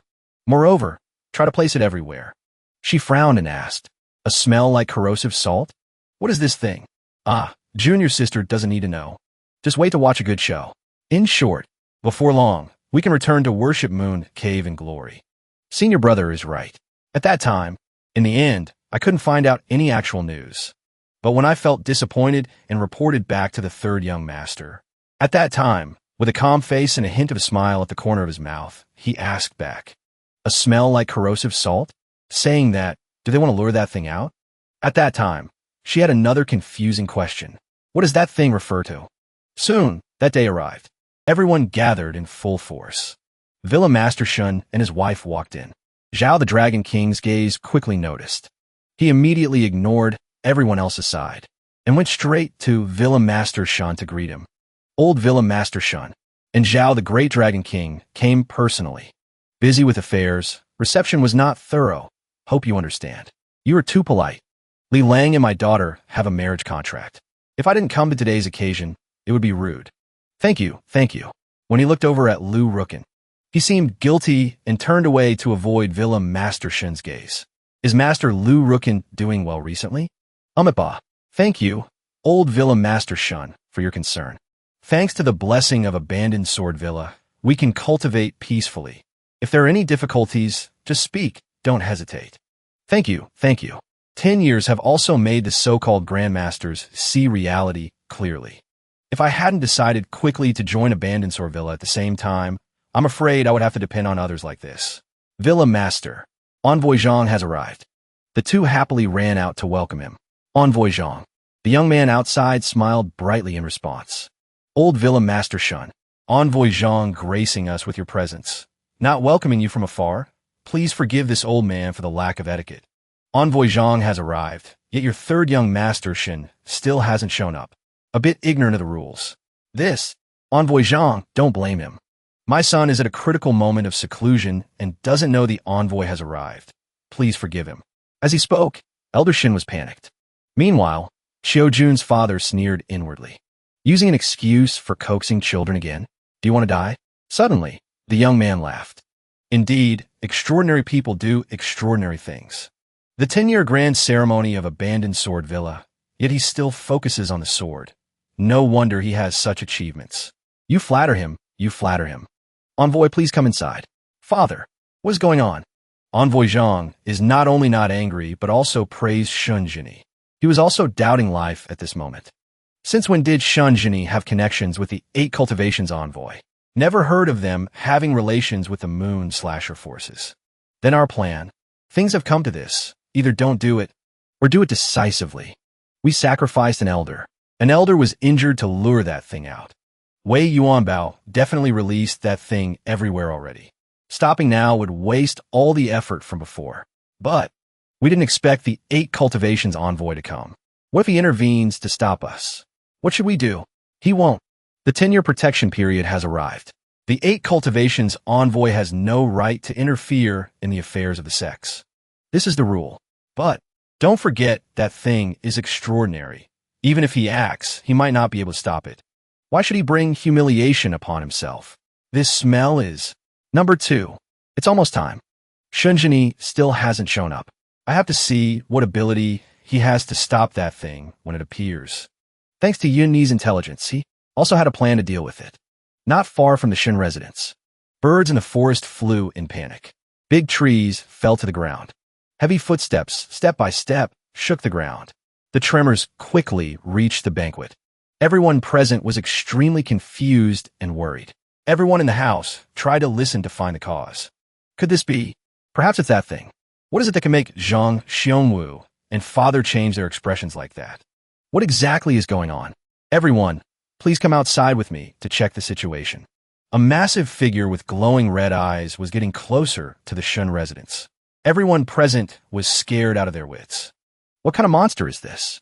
It really is the Heavenly Bane Strange Beast. Heavenly Bane Strange Beast? This is a fierce god rarely seen in 100 years. Its whole body carries a heavy aura of defeat and death. Legend has it that wherever it appears, then what? It kills everyone, bringing terrible disaster. The Heavenly Bane Strange Beast hasn't appeared in Phelan Prefecture for over 500 years. Why come during the 10-year period of abandoned Sword Villa? The meaning of the name Heavenly Bane Strange Beast is bringing the disaster of death. Where it goes, prosperous clans will decline from there. Even powerful nations might perish because of it. Again, there is such a monster? Worship Moon Cave is indeed a learned sect. Sect Master Chiu truly understands this strange beast. Talking is useless. Find a way to lure it away. Saying that, Zhang Xiongwu decisively waved his sleeve and leaped away. Whoever can go, come along. Let's go together. Count me in too. Father, be careful. The Chiu father and son whispered worriedly. Father, Zhang Xiongwu doesn't suspect us, does he? Panic? What panic? It is truly abandoned Sword Villa. Just arrived in the land of the 9 netherworlds. Just reached the 10-year limit and attracted the Heavenly Bane Strange Beast. Brother Run is right. I wonder if third young Master Shun's swordsmanship can stop the power of the Heavenly Bane. Young Master Chiu has great insight. At this moment, Shun Jinni's group appeared. From afar came the roars and howls of the monster. Chu Hulao and Yun and I were even more confused seeing it with their own eyes. Monster? The monster is so big. Third young Master Shun finally showed up. If you didn't appear, I was about to think you intentionally hid to let us block the Heavenly Bane. My father, along with Envoy Zhang and the Villa Master, lured the strange beast. If Worship Moon Cave wants to take the opportunity to run away, no need to find so many excuses here. Knowing she and he had a marriage contract, but not yet married into the family, yet she considers herself family? Being mocked by him, she couldn't retort. Chu Hulao stepped forward and shouted loudly. Hey, don't change the subject. If Worship Moon Cave is scared, just say it straight. Avoid hindering my master from subduing the monster here. Hearing her say that, everyone laughed mockingly. Speaking without shame. Heavenly Bane Strange Beast. Heavy killing intent. I advise you to be careful not to let the Heavenly Bane Strange Beast kill you with one palm strike. At this moment, falling from above, Zhang Xiongwu fell through the roof, body heavily injured. The Chiu father and son quickly ran over to show concern. Envoy Zhang. Supreme Envoy. Are you all right? Zhang Xiongwu noticed Shun Jinni running in at this moment. Is that third young Master Shin? Brother Zhang went out to face the enemy again? It's good that third young Master Shun is out of seclusion. That monster is tricky. Brother Zhang worries too much. This Heavenly Bane Strange Beast has a lifespan of at least 500 years. I don't know why it was angered by someone, so it became so tyrannical. Moreover, it seems to be attracted by something, keeping heading towards abandoned Sword Villa. Shunjini nodded and replied, Indeed, someone did it intentionally. Brother Zhang, rest assured, I have long been prepared. Hearing that, he was confused. What? He glanced angrily at Yun and I, behind Chu Hulao. She was extremely embarrassed at this moment. Shunjini continued, Sorry for implicating Brother Zhang and getting you injured. Truly sorry. What are you saying? From the first meeting, I knew the third young master was not an ordinary person. As he spoke, Zhang Xiongwu touched the wound on his cheek lightly. Today, I overestimated myself and lost face in front of the third young master. If Brother Zhang is willing to act, you are a friend of abandoned Sword Villa. I will definitely give Brother Zhang an explanation. Saying that, he looked up at the roof with a big hole in it. Then he ran towards it, treading on air and jumping up. Isn't that treading through the void? Real person realm fifth fold. Very quickly, he reached the monster to join the battle. We meet again. Shunjini treaded on air and jumped through the broken roof. Real person realm fifth fold. I risked my whole life and am still stuck at the real person realm fourth fold. Shunjini, a kid who just arrived in the land of the 9 netherworlds, used only 10 years to break through. Chuhua saw him leave and hurriedly chased after him. The future wife saw this and quickly ran after them. The Cho father and son became increasingly tense. Will Shunjini's improved cultivation affect the plan? It won't. The plan is extremely smooth. Just a little variable won't have a big impact on the grand scheme. Even the majestic 8 cultivations envoy was defeated by the 500-year-old heavenly bane strange beast. Even if Shunjini is at the real person fifth fold, there's only the path of death. Go. Let's go C2. Wait for Shunjini to be killed by the heavenly bane strange beast. The 500-year ancient inheritance will be inherited by our worship moon cave. With such strong killing intent, relying on my cultivation, I basically can't stop it for long. Zhang Xiongwu was defeated early. Me and Xin Shou? Are we going to lose our lives here? Dragon King, are you okay? Thank you, Villain Master Shen. The strange creature rushed in, swinging a punch. Just then, Villain Master Shen fell right into its sights. Zhao the Dragon King hurriedly shouted a warning. Villain Master, be careful. Only then did he notice behind him. Its thunderous fist had encompassed his vision. Take this. Not only infected with electricity, but he was also knocked far away. Whole body paralyzed, unable to move. When he looked up, he was extremely shocked. The monster's giant hairy foot was pouncing. When the monster's foot was about to touch him, a protective barrier appeared to block it. Shunjini created a barrier blocking the monster's attack. Villa Master Shun was extremely surprised seeing this. Third young Master Shun, Dragon King Zhao, please take my father back to rest. I can handle it here. Hearing that, Dragon King Zhao quickly ran over to support Villa Master Shun and leave. Third young Master Shun must be careful. Several of us joined forces and could hardly fight back. Even the 8 cultivations envoy Zhang Xiongwu was blown away in no time. Old Third, can you do it? Chu Hua's group also arrived at this moment. Miss Chu, the Dragon King and Villa Master are both injured. We must help. But we can't leave Master alone. Don't you understand? The heavenly bane strange beast is not a normal monster. Princess Zhao screamed in panic. You guys look quickly. Shunjini stood alone in front of the massive monster. Watching it rush over, he just gently extended his hand forward, touching the monster's soft, fluffy fur. Seeing this scene, everyone froze in confusion. The monster seemed to have no intention of attacking. He looked at it with nostalgia. Your fur is still as warm as ever. Master looks like he's petting a big dog, right? Am I dreaming? Impossible. Must be hallucinating. Zhang Xiongwu was stunned below witnessing the image in front of him. How can this be? In the 8 cultivations world, no one has ever been able to tame a heavenly bane strange beast. Just now was fighting head-on. The 500-year-old heavenly bane strange beast was angered by someone and intentionally led here. How could it easily change its temperament like this? What exactly is going on? Shunjini spoke gently to it. All right, haven't seen you for 500 years. You've grown quite a bit. If you continue living like before, the nearby forests and mountains will be leveled. In the future, you must try to cultivate your character in the heavenly grotto paradise. Absolutely cannot be negligent. Wait for the day the moon slasher can ascend another level. The monster suddenly whimpered and cried like a child. Shunjini spoke gently to it. Cannot be stubborn. 500 years have passed. Still afraid of losing a few more years? Hard to meet once. The frost sky change horn on your head happens to be what I need. Take it down for me. It nodded obediently, raised its hand. It broke off one of its own horns. Why did that strange beast break its own horn? It wants to give it to the third young master. After giving its horn to him, it left reluctantly. Before long, its massive figure disappeared behind the vast forest. Shunjini held the horn in his hand and landed gently. Frost sky change.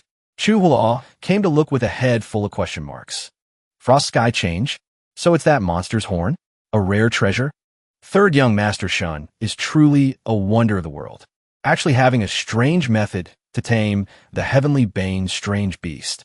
The world is so big, the young master can go anywhere. The appearance of the heavenly bane strange beast alarmed Brother Zhang. Truly sorry. Not all. The person who could lead the heavenly bane strange beast here, seeing the third young master obtain the frost sky change horn, is probably dying of anger. The third young master is unfathomable. Those people's harmful intentions turned into offering treasures. Who told him to look down on my master? In my opinion, just ask him directly how he feels. The heavenly bane strange beast was led here by your worship Moon Cave, right? Sect Master Chiao. Everyone looked in surprise in the direction of Shun Jin's gaze. The heavenly bane strange beast was led here by your worship Moon Cave. I'm not wrong, am I? Sect Master Chiao. Chiao Jun hurriedly knelt and cowed out. Third young master. It was because we were confused. Please spare our lives, third young master. They say third young master Shun is unfathomable. Today I'm truly convinced. Whatever I say, I never thought you would have a way to restrain the heavenly bane strange beast. Unexpectedly. Now if the young master wants to slash or kill, it's up to you. Just beg you not to destroy the orthodoxy of our worship Moon Cave. Being able to admit this matter, you could be considered a hero. Worship Moon 8 methods. I will choose a successor for you. As for worship Moon Cave, you father and son participated in this matter. One person counts as one person. Commis suicide. Zhang Xiongwu looked back in panic. He wants to destroy worship Moon Cave? Xiao Jun cried and roared. Third young master. Third young master. We were wrong. Spare us. Thank you, third young master. Father. Father, what are you saying? As long as we admit our guilt, the third young master will definitely. Xiao Jun looked at his father, tears and snot flowing. Father. Father, what are you saying? As long as we admit our guilt, the third young master will definitely give us a chance. Father. Hurry and beg the third young master. He patted his son's head. 2 lines of tears rolled down his wrinkled cheeks. Our worship Moon Cave has lost. But the words Xiao Jun wanted to say were not finished. Only blood was seen spreading in his eye sockets. Blood and tears gushed from the corners of his mouth. Then the person who fell down, instead of the father, was Xiao Jun. Everyone stood speechless before this result. He closed his son's eyes, speaking in pain. Please pass on the orthodoxy of worship Moon Cave. The third young master is the Moon Slasher and has been titled a first-class baron. He will definitely keep his word. Juner, don't be afraid. Father is coming with you. Just like that. From then on, no one mentioned worship Moon anymore. A few days later, everything followed the trajectory of everyday life. Young master, should the disciples of worship Moon Cave enter abandoned sword villa with you? Have you found her? Found her. Hearing that Chiao father and son died. She didn't struggle. Committed suicide on the spot. Sister Yin and I, are you okay? Your complexion isn't very good. I'm Fine. Junni. This matter was brought upon themselves. You don't need to think too much. As for inheriting worship Moon Cave, I'll leave it to you. For now on, you are a branch of abandoned sword villa. The worship Moon 8 methods are entrusted to you. She didn't hesitate and accepted the opportunity Shanjini gave. Thank you, third young master. Yin and I will definitely cultivate with a pure heart and not fail the mission. If there is nothing else, you may withdraw. Then she left. Her eyes were completely different. Because she felt guilty towards worship Moon Cave, she'll focus more on cultivation. Frost Sky Changehorn. Master. Zhang Xiongwu also said the heavenly bane strange beast horn contains killing intent. What do you plan to use it for? This horn contains the essence of the heavenly Tao. I can borrow this object to redefine the foundation. With the true chi of the 8 cultivations world, my body cultivates too slowly. I don't want to waste any more time. So I want to borrow it to try. Such killing intent. How can it be used? She asked worriedly. He used chi from his body to transmit into the horn. Then from the sharp tip of the horn, drops dripped down. Purple liquid dripped onto the ground. The ground where the purple liquid dripped immediately smoked and sizzled. After the liquid flowed out, the color of the horn also changed, feeling transparent and light. That is the liquid squeezed out by the killing intent. So next, he extracted skillfully, controlling that liquid out. Chu Huo admired the irresistible handsomeness. Wow, master is so handsome. Huo, hurry and bring the teapot here. His voice startled her.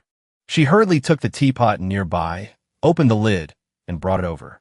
Then the purple liquid was carefully guided into the teapot by him. When the last drop was squeezed, she looked inside curiously. She saw a mini version of that monster appear. She looked at the yellow thing in front of her with disgust, frantically blowing to disperse that yellow shape. Seeing his student's reaction, he smiled gently. He extended his hand. Chuvalo brought the teapot closer to him. Immediately after, the teapot reacted, turning into a small dragon. Floating towards him, he looked at it thoughtfully for a moment, then began to absorb it, bit by bit. After all that purple liquid was completely absorbed by him, a reaction began. His eyes were red as blood. Veins on his face stood out clearly. Suffocating killing intent filled the room. She panicked and was about to run over, but he used his remaining reason to say, "Don't come here. You go down first.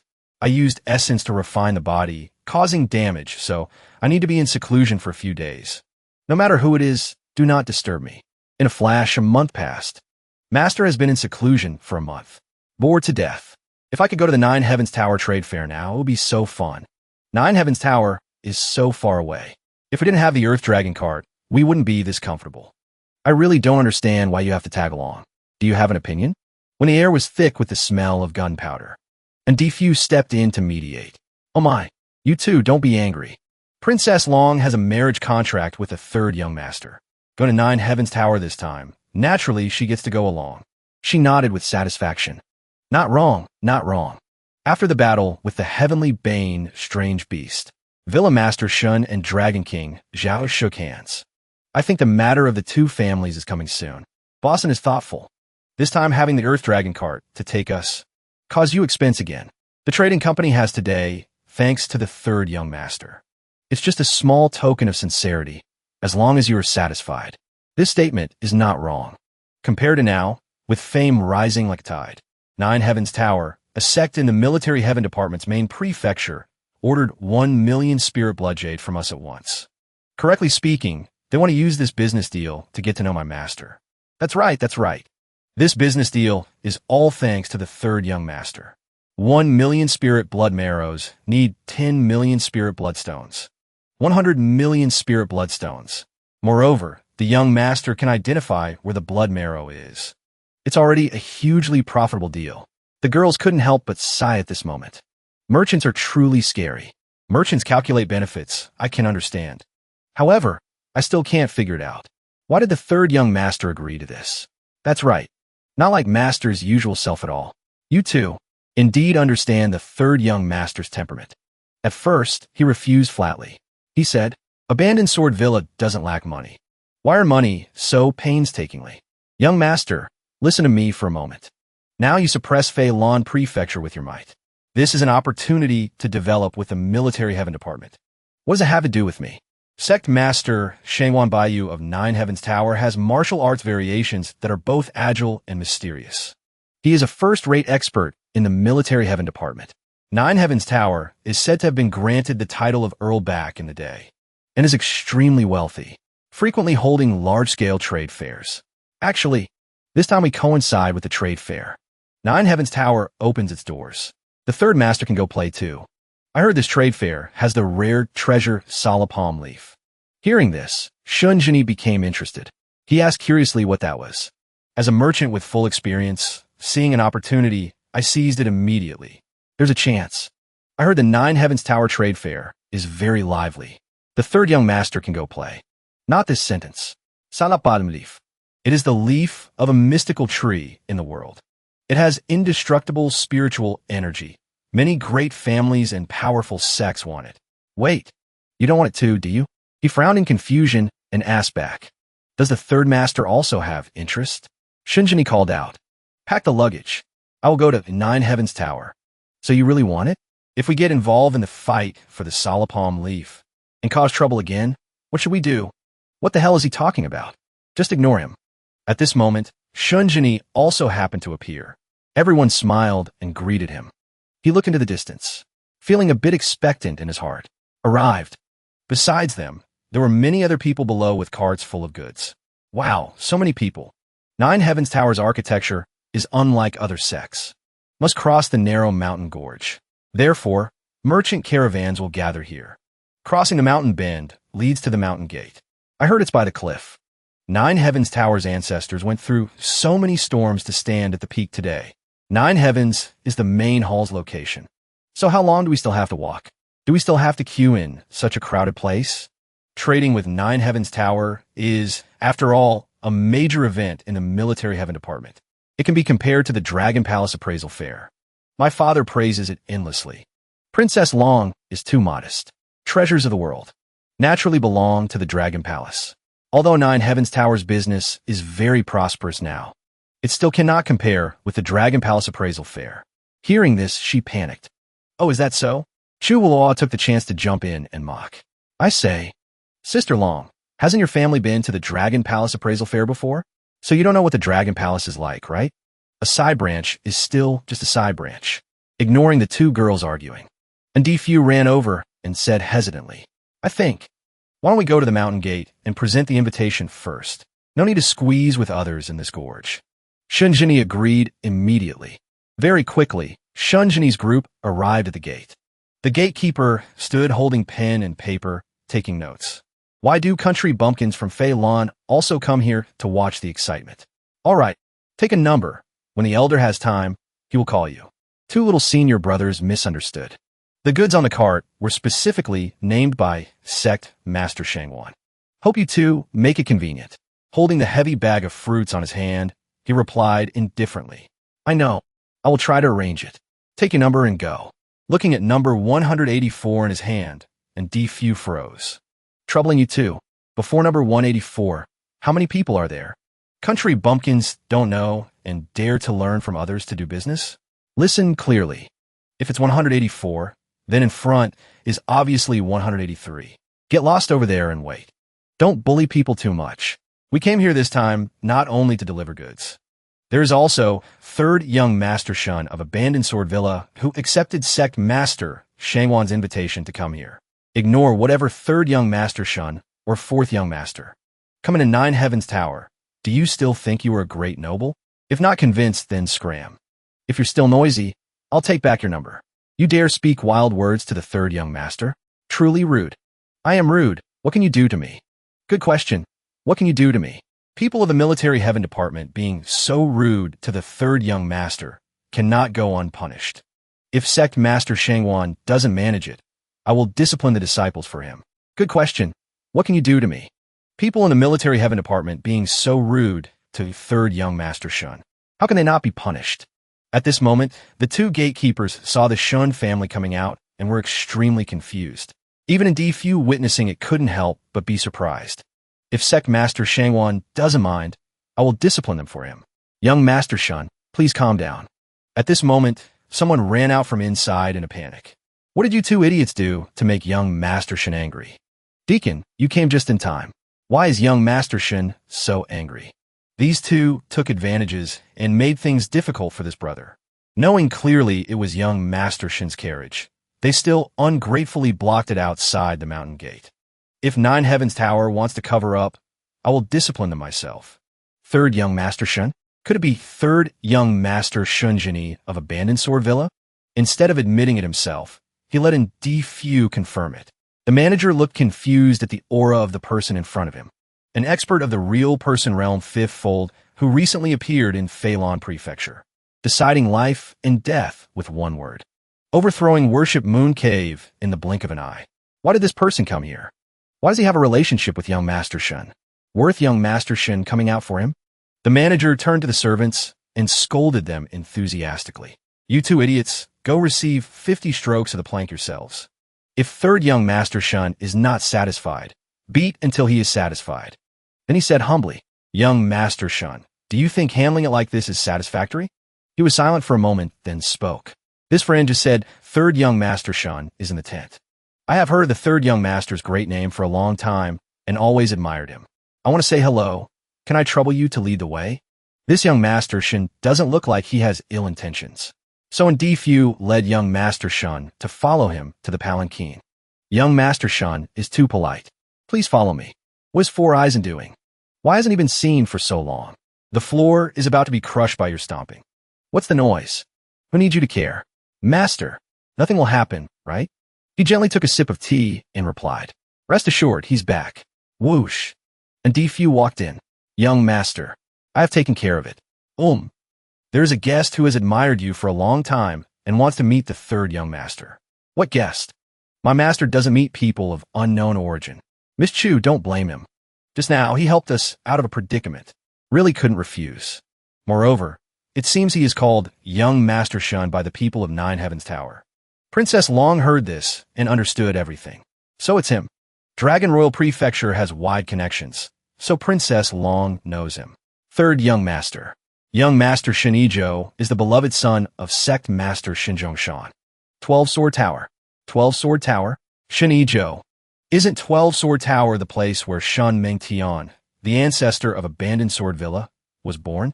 Speaking of which, this Shun Ijo, isn't he our senior? At first, Shun Zhongshan, the sect master of 12 Sword Tower, was in pain over losing his beloved son, Shin Mengtian, and was sad and unhappy all day. Until 100 years later, during a dispute with Wind Thunder City, he was shocked to realize he should leave an heir. Therefore, he used the method of solidifying essence to nurture the fetus to have another son, Shun Ijo. This identity is truly extremely noble. No wonder the people of Nine Heavens Tower respect him so much. Indeed so. On this side, Chu Hula immersed herself in vast imagination. Do I have to call him Grand Marshal Uncle? He's not an old man, is he? Although Shun Ijo is not as shockingly talented as Shun Mengtian, he is also a peak expert of the real person realm fifthfold. Shun Zhongshan doesn't show himself now. Matters of the 12 Sword Tower are all resolved by Shun Ijo. Like that. Should also meet. And Fu replied immediately. "Outside. Please, young master." At this moment, Shun Ijo was waiting outside. Hearing footsteps, he turned around. As soon as Shun Jinni's image appeared, his eyes lit up and he approached. Heard the third young master's great name for a long time. Today, I'm blessed to meet, indeed, an extraordinary bearing. I am Shun Ijo, of 12 Sword Tower, paying respects to the young master. So it is young Master Shun. Kept you waiting? Looking at Shun Ijo's appearance, Chu Hulua was surprised. So young. Looks about the same age as Master. Yet he is a Grand Marshal Uncle. Oh, Princess Long is also here. She spoke elegantly. "Greetings, young Master Shun." Jinni opened the conversation. Young Master Shun came here also for the Grand Trade Fair of Nine Heavens Tower? That's right. My father is old and loves peace and quiet, so he doesn't go out often. So today, I'm representing him. Forgot to introduce, my father is Shun Zhongshan. Heard the name for a long time. Speaking of his father, his expression was different, clearly proud of his father. The two girls discussed excitedly. Two young men standing next to each other doubled the beauty. Inviting each other is better than a chance meeting. I want to invite third young Master Shun to come to Nine Heavens Tower as well. Is that okay? Since young Master Shun is so polite, naturally, I won't refuse. Please go this way. For the next part of the journey, please follow me, third young Master Shun. Behind a mountain gate, Nine Heavens Tower is located on a cliff. Can only go up and down by sitting in the iron wall cart. Looking at the thing resembling our elevator, Chu Hula was surprised again. Look, the iron wall cart. Little dragon girl, look quickly. Whoa, so dizzy. Miss Chu, please be careful. Truly strange. Why can the iron wall cart move up and down automatically? Shin Ijo explained. It's not a machine moving.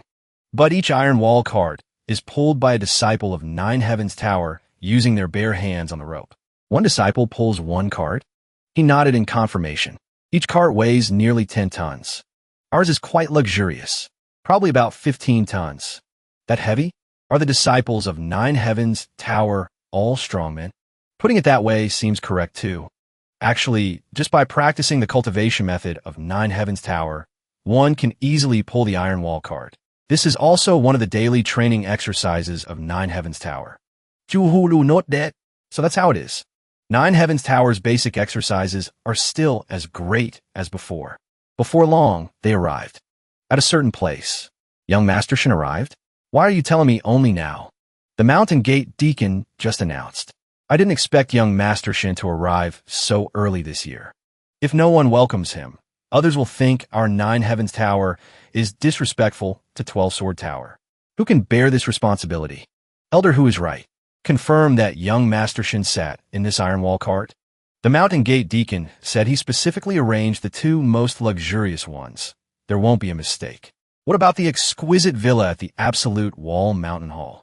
Just now, I urged the servants to do it. It should be ready by now. If it's not done, I will hold you accountable.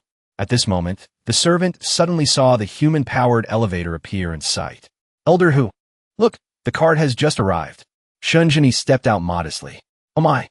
Young master, Shun, gracing us with your presence is truly an honor. After greeting, he looked up and realized it wasn't the person they were welcoming. Who are you? Daring to sit in the same cart as young Master Shin? Being ignored by him, he was confused. Young Master Shun? From inside, people stepped out one by one. The grumpy one, the annoying one, the mocking one. Until that person arrived, he let out a heavy sigh of relief. Shinijo smiled brightly and said, Troubling elder, who to come welcome us? Oh my, why are you with these people? Let me introduce.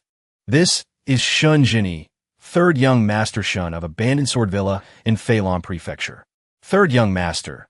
This is Hujingu, elder of the Jade Flute of Nine Heavens Tower. Young master Shun, this way please. This time you. Seeing him completely ignore Shunjini. The other sneered. Blind dog eyes, doesn't know how to judge people. So this is a disciple of Nine Heavens Tower. In his eyes, there are only benefits and power, bowing to the high and trampling the low. This Hujingu can be considered powerful. In Nine Heavens Tower, the Jade Flute ranks second, and he is the Jade Flute Elder. Unexpectedly meeting him just like that. Your room is on the Absolute Wall Peak. The scenery is extremely beautiful. Please follow me. Too polite. I came alone. An ordinary room is fine. How can that be? The sect master specifically ordered. If it is sect master Shangwan's good intention, then respectfully obeying is better than polite declining. Third young master Shun, I will take my leave first. Shunjini nodded in response. Please. Then the servant quickly ran over to lead the way. Your rooms are elsewhere. Please this way. While no one was paying attention, the master and servant exchanged deep glances, meaningful looks, in the shabbiest place. The worst place they were led to. Looking at it, the whole group was naturally dissatisfied. Sir, please help my young master arrange another room. For our sect's grand gathering, many guests have arrived. Only this room is left. Third young master Shun is a dignified expert of the real person realm fifth fold. How can? Don't haggle anymore. Even if the sect master of the main prefecture came, only this room would be left. You call this a guest room? This is a woodshed. How can there be such logic? Master, let's go. Keep this woodshed for yourself to live in. Shunjini had endured for a long time. He felt uncomfortable being treated excessively poorly. He changed direction, leaving without saying a word. Chu Huo was bewildered and confused. Master, that guy, unaware of how bad his luck was, still lifted his face in annoyance. What? Don't cause trouble here. If you don't want to stay, go down the mountain. Take my seal to the manager. After seeing it, talk about the room issue again. Saying that, he wrote something like a symbol, stuck it on his forehead. After speaking, his face was cold as he left. We'll wait for you. Go quickly. He quickly ran off. When meeting the manager, he started to recount the whole story with difficulty, with tears in the corners of his eyes, ending the story. Exactly. It is exactly like that. This subordinate feared the matter was serious, so I came to report. Where's the seal? Present it for me to see. The servant pointed to his forehead and said, That kid was extremely exaggerated, drawing on this subordinate's forehead. The other person panicked upon seeing the seal. Man, hearing the call, the servant quickly ran in. Immediately take the old friend of Nine Heavens Tower to the Cloud C quiet room to rest. Hearing this, the servant was confused. Old friend? Nine Heavens Tower? Cloud C quiet room? Does this third young master Shun have such a great background? Elder Fong. His voice called out weakly. Elder Fong shouted angrily. You blind idiot. Go punish yourself with 3 years of menial labor. He hurriedly ran away, crying to receive punishment. Elder Fong held the question in his heart, wondering why. Cloud C quiet room. You arranged it well. Sect master. I saw it all. If he still has a relationship with that person, naturally he is qualified to stay in the Cloud C quiet room. But the 10 heavens suddenly reappearing is an important matter. Him coming. Is it just a coincidence? Above Nine Heavens Tower, there are the 10 heavens. The 10 heavens have the power of life and death over our 9 heavens tower. This is the ancestral teaching of 500 years. But it has been 500 years. The events of that year cannot be verified, so why care about such an ancestral teaching? Soon, it will be time for 9 heavens tower to resolve a major matter. He shouldn't have appeared. Establishing 9 heavens tower, bowing to the 10 heavens. This person, after all, is he a successor of the 10 heavens? Before long, Shunjini's group moved to another room, spacious and luxurious. Importantly, the layout was beautiful. Master. Look, there's even hot spring water in the pool.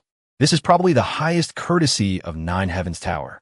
So just now, that woodshed was clearly bullying people.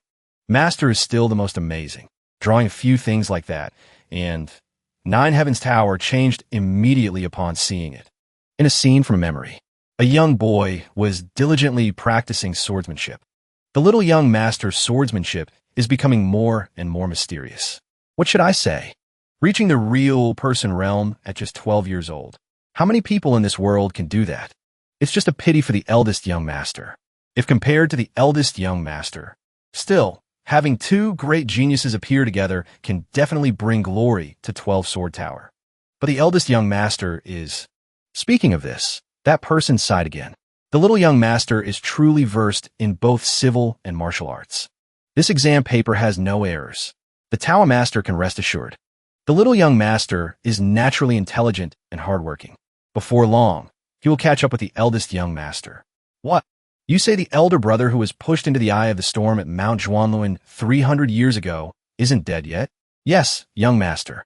Just received news transferred from the 8 cultivations envoy, saying 300 years ago, the eldest young master passed through the eye of the storm of Mount Zhuanluan to the lower realm. 9 netherworlds, also conveying the will of heaven. Now the descendant of the moon slasher has ascended and returned to the 8 cultivations world. So, do we need to organize a ceremony to recognize ancestors and return to the clan? No, this matter. However, the descendant of the eldest young master, the moon slasher named Shunjini, completely inherited the stubborn temperament of the eldest young master. Said he wants to establish his own sect, has no intention of returning. There is such a thing? What is this person thinking? Which sect is that Shunjini from? I heard it is abandoned Sword Villa. Since then, Shun Ijo heard many different rumors. Have you heard? The descendant of the eldest young master, the moon slasher Shunjini, is very powerful. In just 10 years, he reached the real person realm 5th-fold and subdued the entire Feilong prefecture. Truly resembles the eldest young master of 12 Sword Tower from back then. Such a genius. 12 Sword Tower definitely wants to invite him back, but it seems Shunjini has no such intention. Isn't that right? From then until now, he kept the name Shunjini, wondering, what kind of person is he after all? This time let me see at 9 heavens tower. Ah, but they probably won't appear in such a high-level place temporarily. Suddenly, from afar, he heard Chu Hua speaking loudly with excitement. Master, look quickly. So high. What? Miss Chu, hoping you keep quiet is already a big help.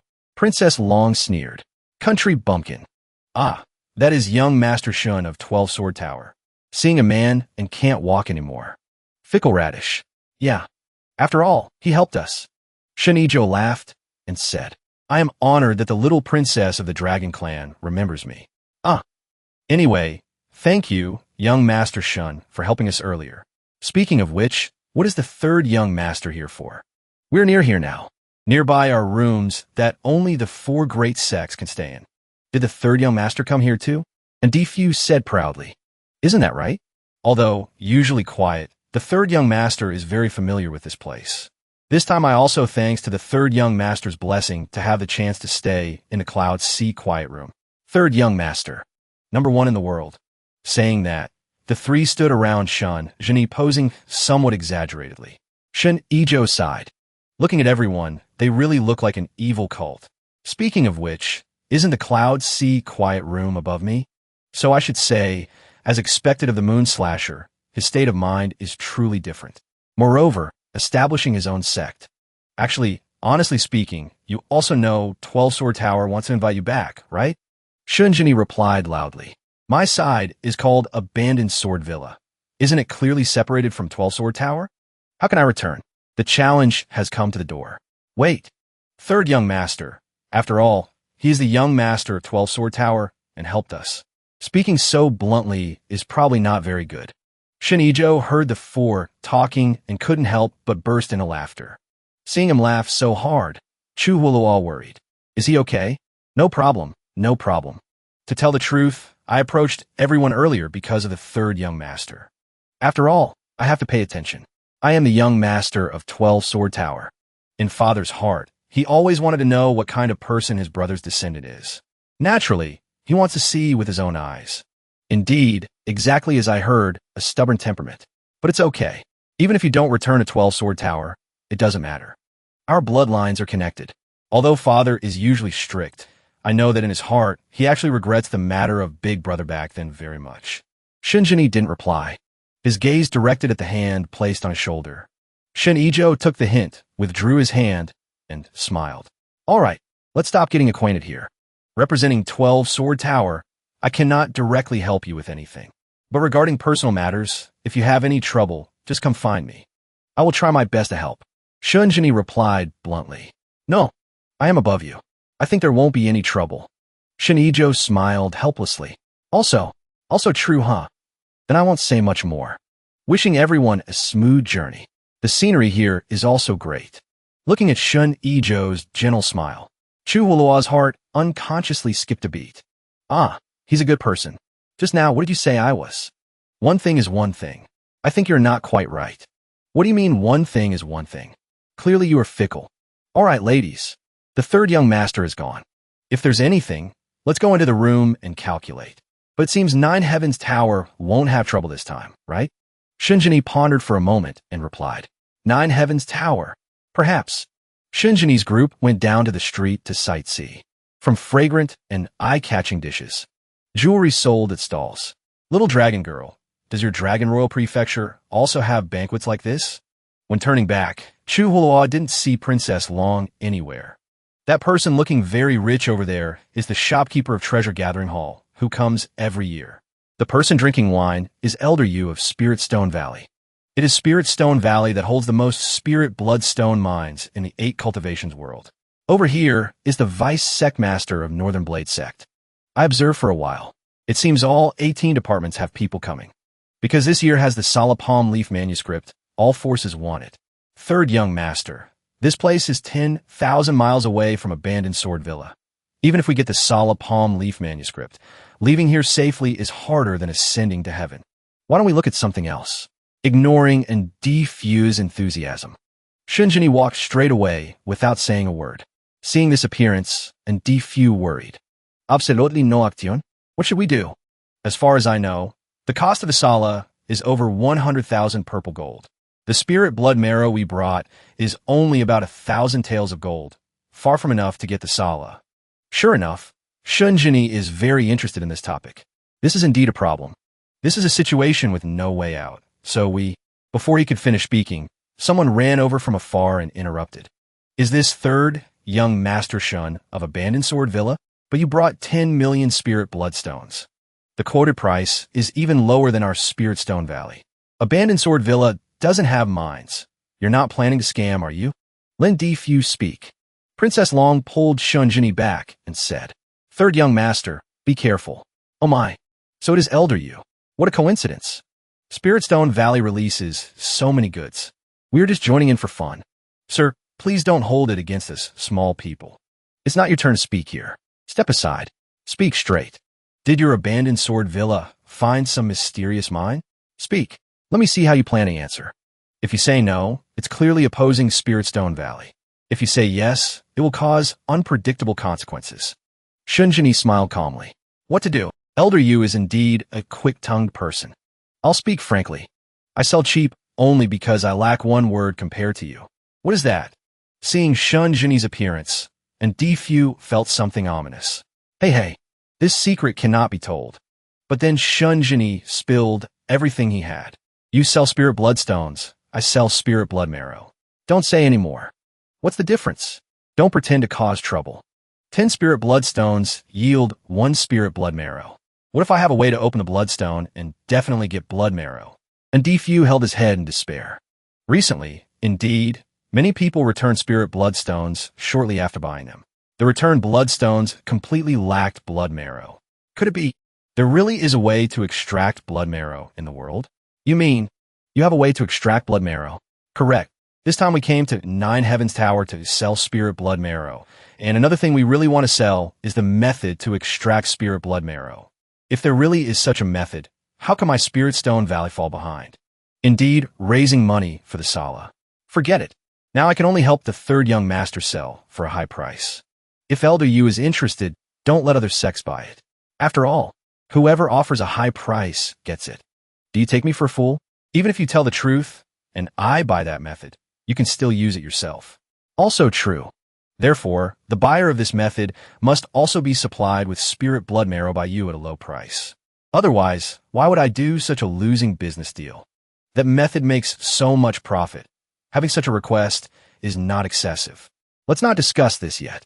But just talking without proof, hope you can demonstrate a bit in front of everyone. Of course I can. Did Elder Yu bring bloodstones? Why not lend me some a try? Just right to use my own bloodstones to prevent him from playing tricks. I happen to have a few pieces on me. You try. A total of 10 pieces. But it's a pity. Only one has spirit blood marrow. Looking at the stone Shunjini just took out, Elder Yu was astonished. He actually guessed right. Just by looking, how did he do it? Not done yet. Like this, it only shows you chose the one with spirit blood marrow. It cannot prove the ones in my hand don't have spirit blood marrow. This makes sense. Then trouble Elder Yu to check the remaining ones yourself. Elder Yu stood silently pondering, then looked at the three people again, looking down at the dry stones in his hand. Elder Yu was confused. None. This one neither. None of them have it. It's true. Third young Master Shun. This method is indeed admirable. I will think about the price. See you again. After leaving, Elder Yu thought as he walked. Spirit Stone Valley has abundant spirit bloodstone mines. If I can use this method to monopolize. After I resolve this matter, my status in the sect. Shinijo was walking on the bridge and saw Elder Yu. He called out excitedly, Elder Yu. But Elder Yu's figure gradually disappeared. Seeing the other party ignore him, he was bewildered. Night fell. You say, he even knows how to check spirit stones? Extremely accurate. Indeed, resembles the people of the 10 heavens. Could it be? Heard some news? Even so, why did he suddenly come here? The 10 heavens haven't cared about the mortal world for 500 years. Probably not, right? I don't understand. Our plan has no obstruction to the 10 heavens. Basically, there is no reason to stop it. Who knows?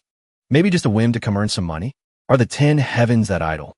If that's really the case, then it's good. In short, after dawn, the auction will start.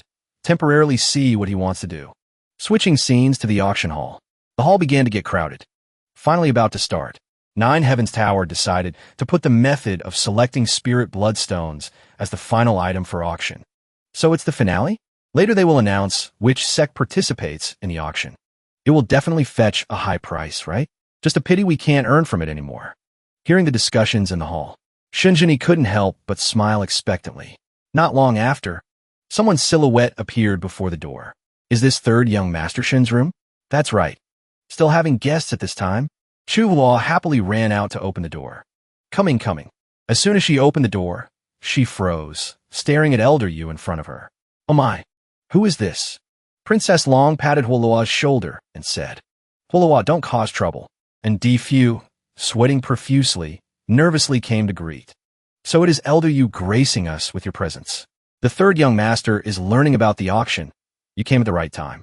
Ignoring Fu behind, Elder Yu went directly inside to find Shunjini.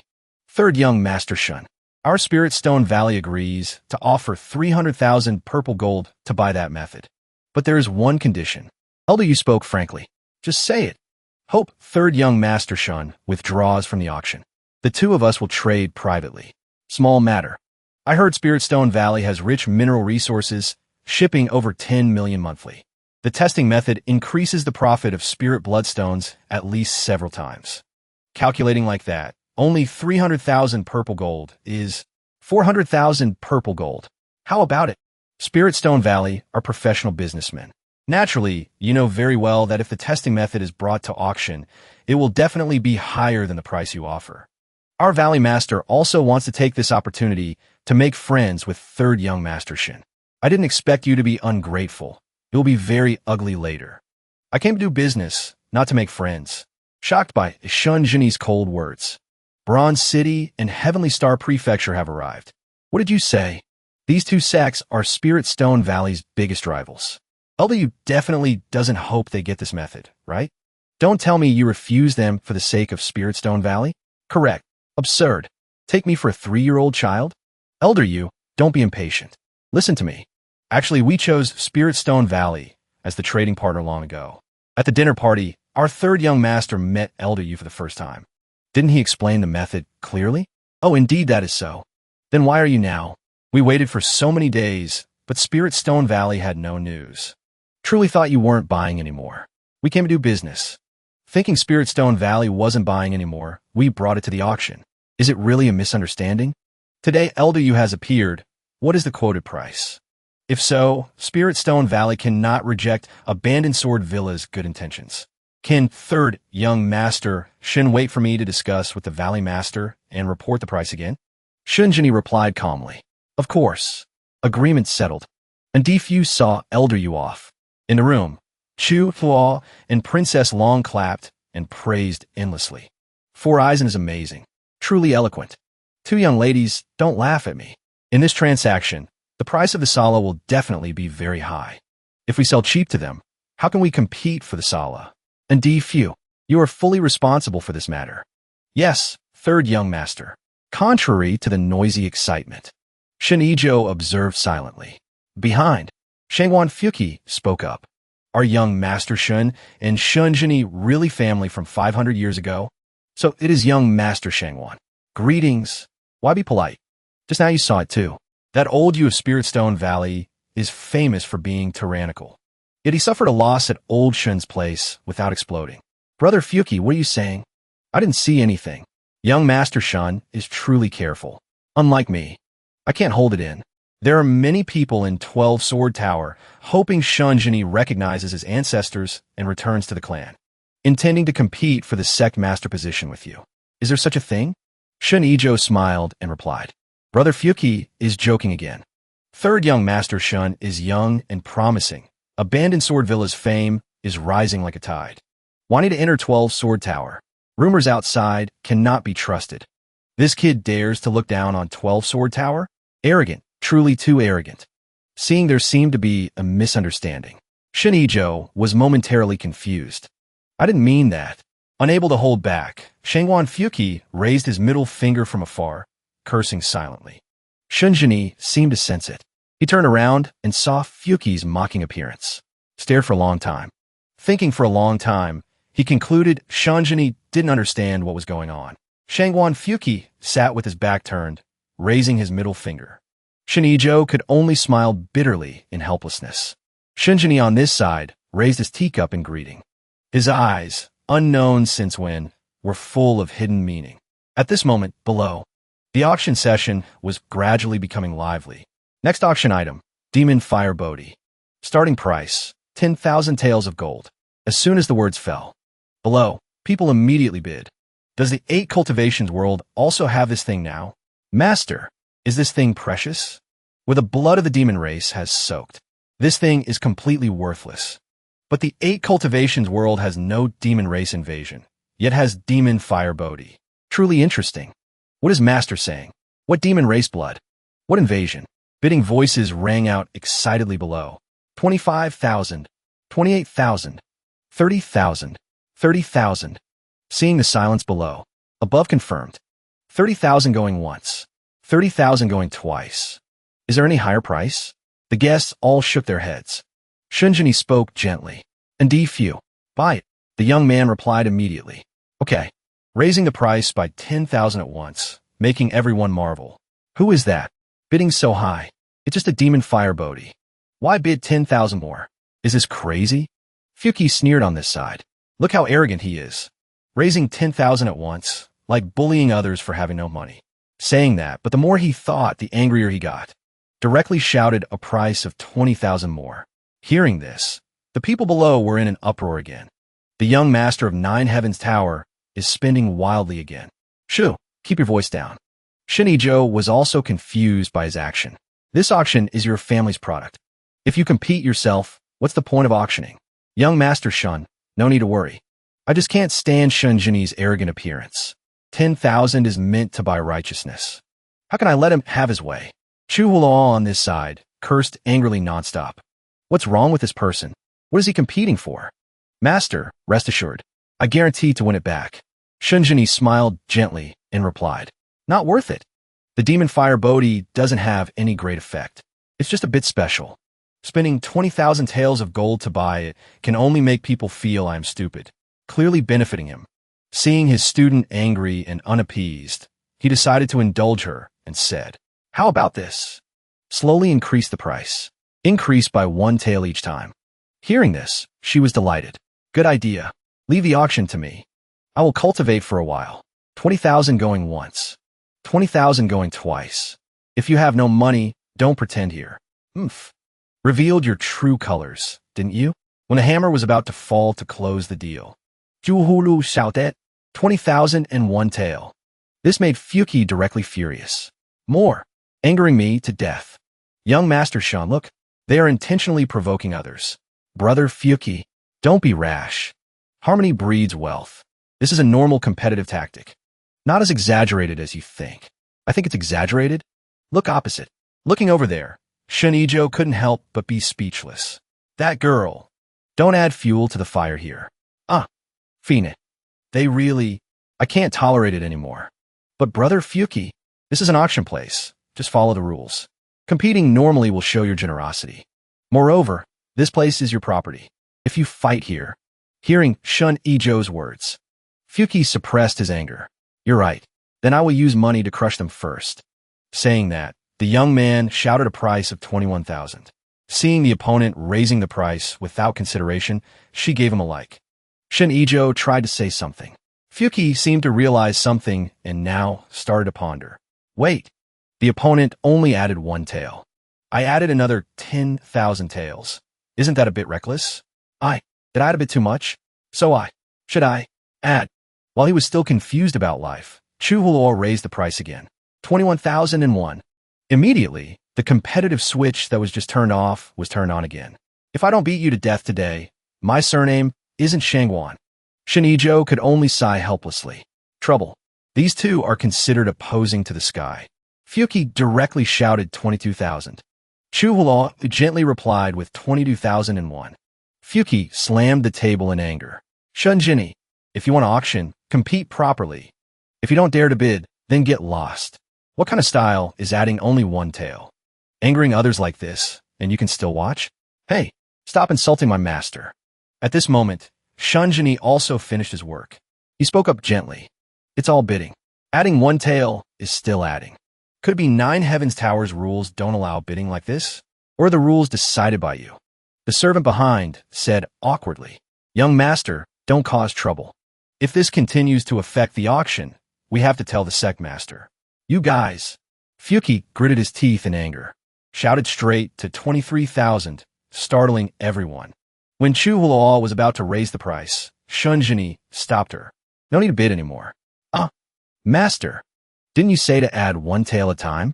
No need. This demon fire Bodhi has become waste. Below shouted to confirm the closing price. Shun Jinni said to Chu Hulao above. The true fire chi and essence attached to it have all been absorbed by me, as expected a master. So adding 1 tael was to stall for time. Hearing the voice of the auctioneer below, she smiled gently, clearly declaring, we don't need it. 23,000 going for the last time. Only then did Fuki realize he had been played, but it was too late. The hammer struck down to close the deal. Congratulations, young Master Shangwan, for obtaining the Demon Fire Bodhi. As soon as the item arrived, Fuki angrily threw it to the ground. This is clearly not the Demon Fire Bodhi. Dare to deceive me? The servant didn't know what happened. Looking confused and bewildered. Dare not, dare not. How would I dare, young master? Bastard. Acting like I don't know? In front of my face, you call me young master very quickly. Behind my back, you say I'm a rice worm? Today I must cripple you. When Fuki was about to strike. Luckily, Shun Ijo stopped him. Brother Fuki, absolutely not. There must be a misunderstanding in this. Fuki exploded directly, shouting, What misunderstanding can there be? Now they can't wait for me to die outside early.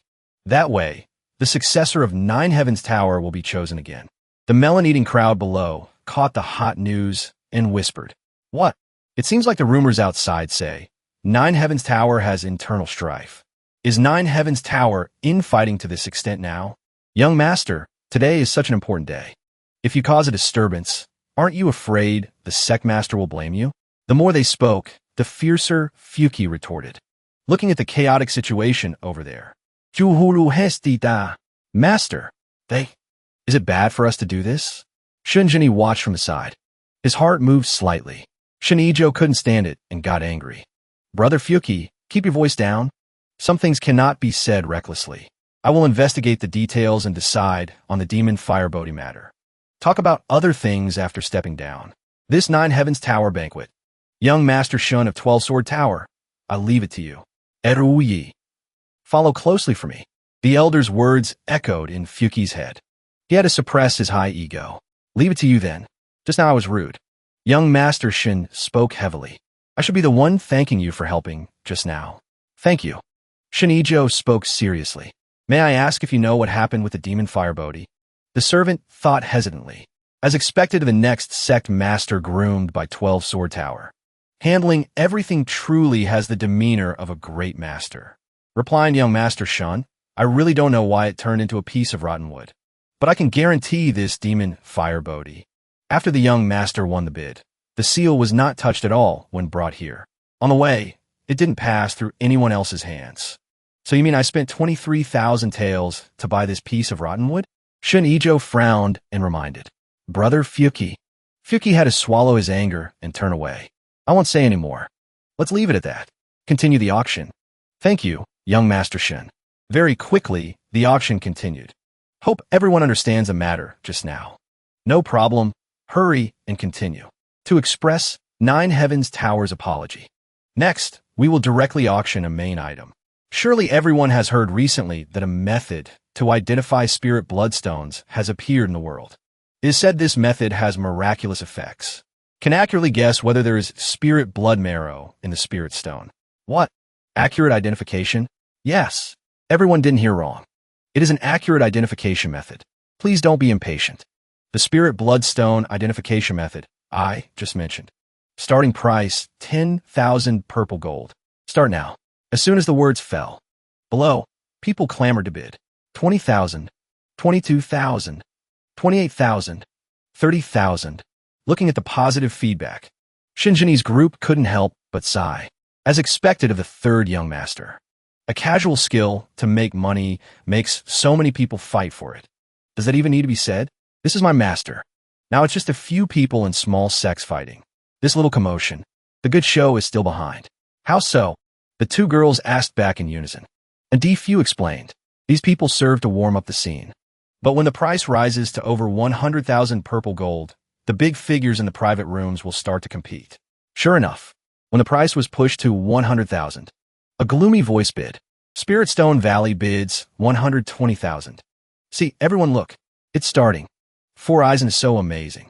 As expected of a profiteer. At this moment, Shunjini suddenly stood up. Seeing this, Chu Hulua asked, Where's Master going? I'm calling Shinijo out. His friend seems to be our best proxy. Third young master. Like that. That's not good, is it? What is little dragon girl saying? What's not good? This is called strategy. Moreover, he provoked us first. Right. I spoke wrong. This girl is done for. Whatever master says is right. I leave this place to everyone. I'm going. As soon as the door closed. Only 3 people remained in the room. Chu Hulua's mouth twitched as she thought. I just discovered master is so black-bellied. Isn't the method to identify spirit bloodstones being auctioned right now? What is the third young master doing? Could it be Shanjini discovered some secret of Nine Heavens Tower, so he intentionally threw out the bait of identifying spirit bloodstones, attracting everyone's attention at the auction to go investigate himself? Thinking of this, Shinijo hurriedly ran off, leaving Fuki alone and helpless. At this moment, bidding voices below were lively. Sword Washing Keep bids 180,000. Heavenly Star Prefecture bids 185,000. Bronze City bids 190,000. When Fuki looked across to the opposite room, He saw Chu Hulua looking like she was trying to say something, wondering, what is she saying? Chu Hulua mouthed the words, I want a bid, emphasizing each word mockingly. Poor ghost. Being provoked like this, Fuki's appearance went from superb to a miserable old man full of anger. His hand gripped the wooden door frame tightly. What does this girl want to do? Calling me a poor ghost? Looking down on me? Fuki angrily shouted a price that startled everyone. 300,000. Crazy. Directly adding 100,000? There's no such way of playing. Seeing the opponent take the bait without hesitation, she chuckled. He stood proudly looking down from above. Young Master Shangwan bids 300,000 purple gold. Oomph. Stunned, right? Comparing financial power with me, you are still a few hundred years behind. Just then, he realized something was wrong. 300,000 purple gold? Did I just shout 300,000 purple gold? This is 300 million taels of gold. I don't have that much. If father finds out, how will he punish me? Fuki looked at the surrounding bidders in panic, screaming in his head. You guys hurry and raise the price. Otherwise, I'm dead for sure. Luckily, the other houses didn't lack those few tens of thousands. Spirit Stone Valley bids 310,000. Heavenly Star Prefecture 315,000. Bronze City 348,000. Wow, so much. The prices increased a lot. That's right, that's right. Fuki stared at Chu Hulua, telling himself, be firm. Cannot fall for her trap again. Looking at the brilliant night sky like gazing at the Milky Way, Shunjini told himself, the time is almost here. He stood silently for a while, knowing someone was coming without turning his head. What does young Master Shun want with me? Being discovered, Shun Ijo reluctantly stepped out. Third young Master Shun is joking. I was just greedily admiring the moonlight. Unintentionally walked in here. But there is no moonlight today. Shun Ijo forced an awkward smile. That's also true.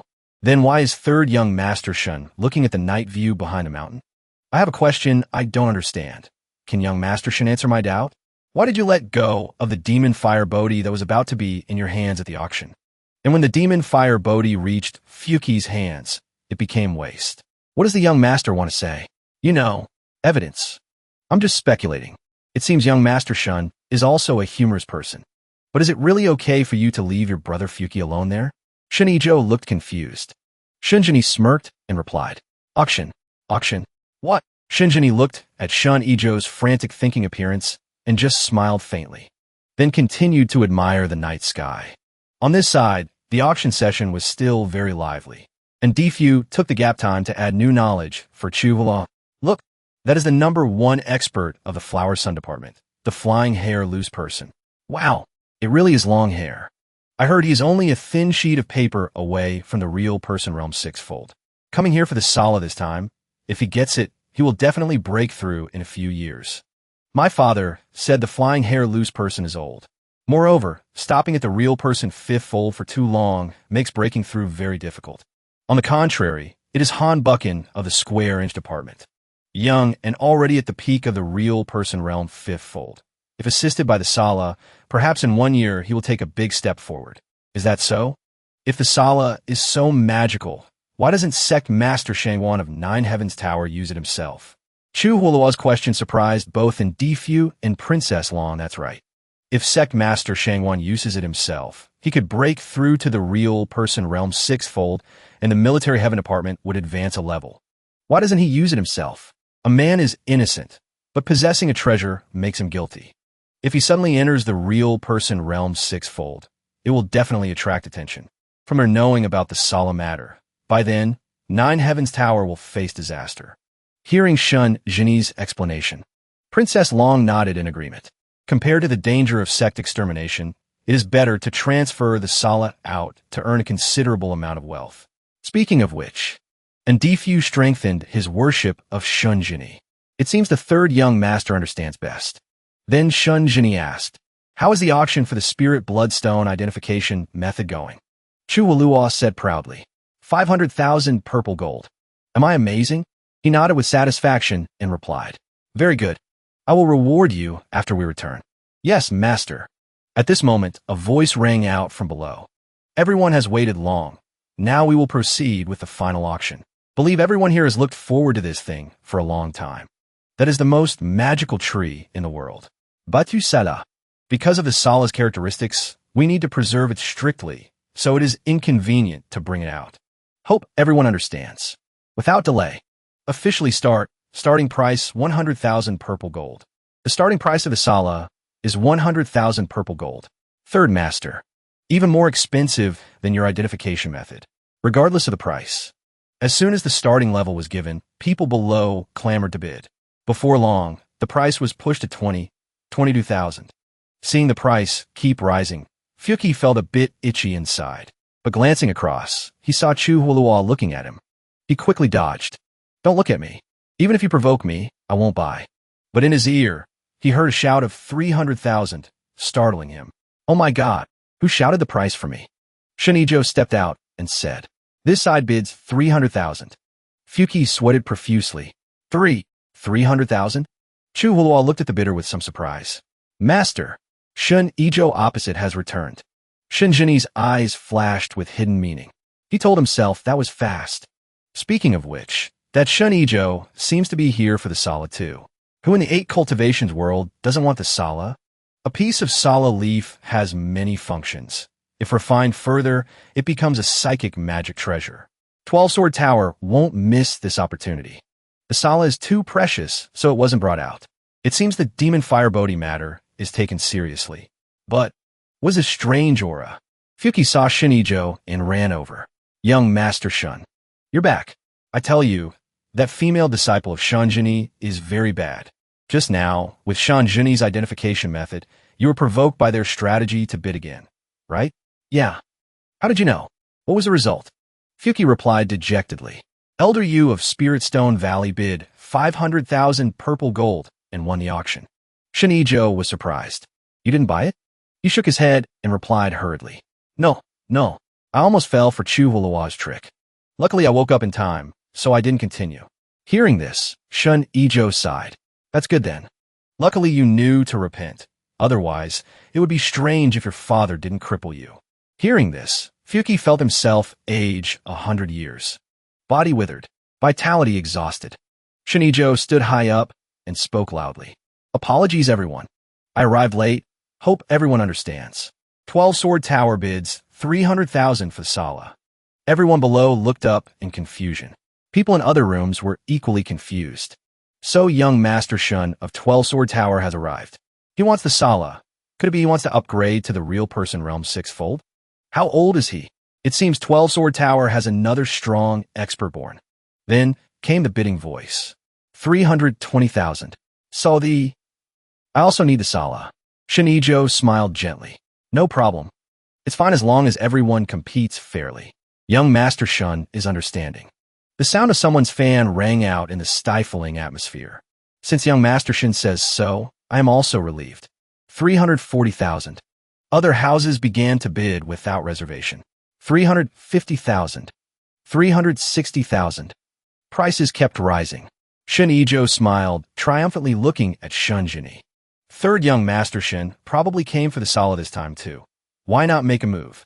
Shunjini recognized Shun Ijo's gaze. The corners of his mouth couldn't help but curve up. The price was quickly pushed to 400,000. Third young Master Shun is so generous, so I won't hide it anymore. I already know your cards. Only 500,000 purple gold. At most, you can only hold out for a while. The Sala will belong to me. Price pushed to 440,000. At this time, some people began to show signs of giving up. My strength is limited. Withdrawing. 450,000. This is my limit. If the price is higher, I will also withdraw.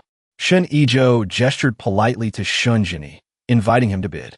Shunjini was silent for a moment, then bid. 500,000. Hearing this, the people on Shun Ijo's side couldn't help but burst into laughter. Chu Huolua clenched her fist in anger. What are you laughing at? Fuki seized the opportunity to turn on his sassy switch. Everyone here knows you only have 500,000 purple gold. What's the use of pretending? Thought bidding 500,000 at once could scare others? If you have the ability, then compete. Fuki said confidently. Compete, then. Young Master Shun, next time let me help you bid, how about it? Also not impossible. After all, Brother Fuki is the young master of 9 Heavens Tower and frequently deals with auctions. If not stupid, in terms of ability, he will still be better than me. Thinking of this, Shun Ijo nodded happily. Then troubling brother Fuki. Young Master Shun, rest assured leaving it to me. Since it's clear you've reached your limit, I won't be polite and will take revenge for just now. Thinking so, Fuki bid. 500,000 in one tael. Shameless, being used against with her own tactic. Chu Huo was angry, but couldn't do anything. Could only swallow her anger watching the opponent laugh, gloatingly. I know third young master, Shin, only has 500,000 in total. Why do I need to spend unjust money? Just use the method of adding one tael. Isn't that what you did just now? Using one's own way to pay back one's own self. What to do now? Just at this moment, a calm voice rang out bidding. 550,000. Shunjini repeated the price. 550,000. Didn't he only earn 500,000 selling that identification method? Apart from that, does he have other assets? Could it be Shunjini still carries tens of thousands of purple gold on him? Shinijo immediately pushed the price. 560,000. Shunjini straight up pushed to 600. This time, Shun Ijo fell into a difficult position. Why did he raise the price again? Now the price of Isala has reached a new high. The limit father gave me is 700,000. Continuing like this is probably not good. Do you understand what's going on? I don't know. He shouldn't have that much purple gold. Then press him a bit. The opponent cannot have that much purple gold to waste. Thinking of this, Shun Ijo gritted his teeth and bid 650,000. Shunjini unhesitatingly increased straight to 700. Impossible. You cannot possibly have 700,000. At most, it's 55,000. You guessed right. I really don't have 700,000 purple gold. Fu Guei was left speechless by Shunjini's attitude. What? Shunjini, what are you doing? Do you realize that this makes you an enemy of the Ninefold Heaven sect? It's nothing. Master, it's just a minor adjustment. Not difficult. What can you possibly do? Shunijo frowned, confused. Third young Master Shun. This is no laughing matter. There's no Sala leaf here at all. So it's only natural that I don't have 700,000 purple gold coins. His words shocked everyone. What does that mean? Kid, speak clearly. What in the world is going on? Damn it. You're about to die and you still don't know? Seeing Shunjini's calm demeanor, the old man below was infuriated. Just then, the main event began. The room suddenly began to tremble. A purple mist, growing thicker by the second, started to spread. Soon, the entire auction hall was enveloped in a dreamy purple barrier. Shun Ijo and the other experienced masters quickly recognized it as the Heaven and Earth Net formation. Shunjini clapped in appreciation. Sect Master Shangwan, you truly have some impressive tricks. Third young Master Shun, you're not so bad yourself. You figured out my plan even before I activated the Heaven and Earth Net formation. I just don't understand why you didn't run. Do you think you can escape the Ninefold Heaven sect's encirclement? Shunjini gave a faint smile and replied, I'm in no hurry. The old man below grew restless and couldn't sit still any longer. That's Shangwan Bai's voice. Shangwan, you old ghost. If you have the guts, come fight me to the death. As the old man leaped up, he was struck by something from behind. It sent a wave of panic through the others. What was that? A fifth-level Jinren master, taken out in a single, clean strike? Suddenly, Fu Guei clamped a hand over Shun Ijo's mouth and whispered, My apologies, young Master Shun. What is your Ninefold Heaven sect doing? Is this your plan? We are not targeting you. Please come with me. I will get you out of here. With that, Fu Guei opened a hidden door. Shunijo thought for a moment in silence. He decided to follow Fu Guei outside. Shunjini observed this thoughtfully. Is this a death formation, Master? What should we do? He spoke to the three behind him. Don't worry. I'm staying in this formation on purpose. Once I find what we need, I'll naturally get everyone out. Let's go check out the Ninefold Heaven sect's main hall. The others were completely baffled. Though their heads were full of questions, they quickly followed Shunjini. They arrived before an empty space. He gently opened a door. Everyone was confused as to why there was a passage there. Stepping out, they saw nothing different. Is this the plaza gate? It's a pity these things aren't worth much, or I grab them. Chu Hua squinted, but even with her special glasses, she couldn't see anything. And Difu looked around, assessing the area, calculating the direction from the auction hall to here. This is indeed the display area. Third young master. How could you tell? Could you really see through it all? Shunjini smiled but didn't answer. He turned and continued walking. The others followed behind, still bewildered. We've reached the auction house's warehouse. The warehouse. Third young master. Don't tell me you want to. Shunjini spoke with a hint of nostalgia. I wanted to come see this place for a long time, but they have it guarded day and night. Now that they've activated the heaven and earth net formation to trap everyone, it's the perfect opportunity for us to take a look. He pushed open the door, and Defu immediately recognized the scent of medicinal herbs. After a quick look around, Shunjini sighed. A pity, the Sala leaf isn't here. So the Ninefold Heaven sect really did use the Sala leaf as bait to lure everyone here. It seems so. There are some decent medicinal ingredients here, though. Let's go in and take them. A short while later, they emerged. Thousand-year ginseng, Hisho Wu, snow lotus, Lingji mushrooms.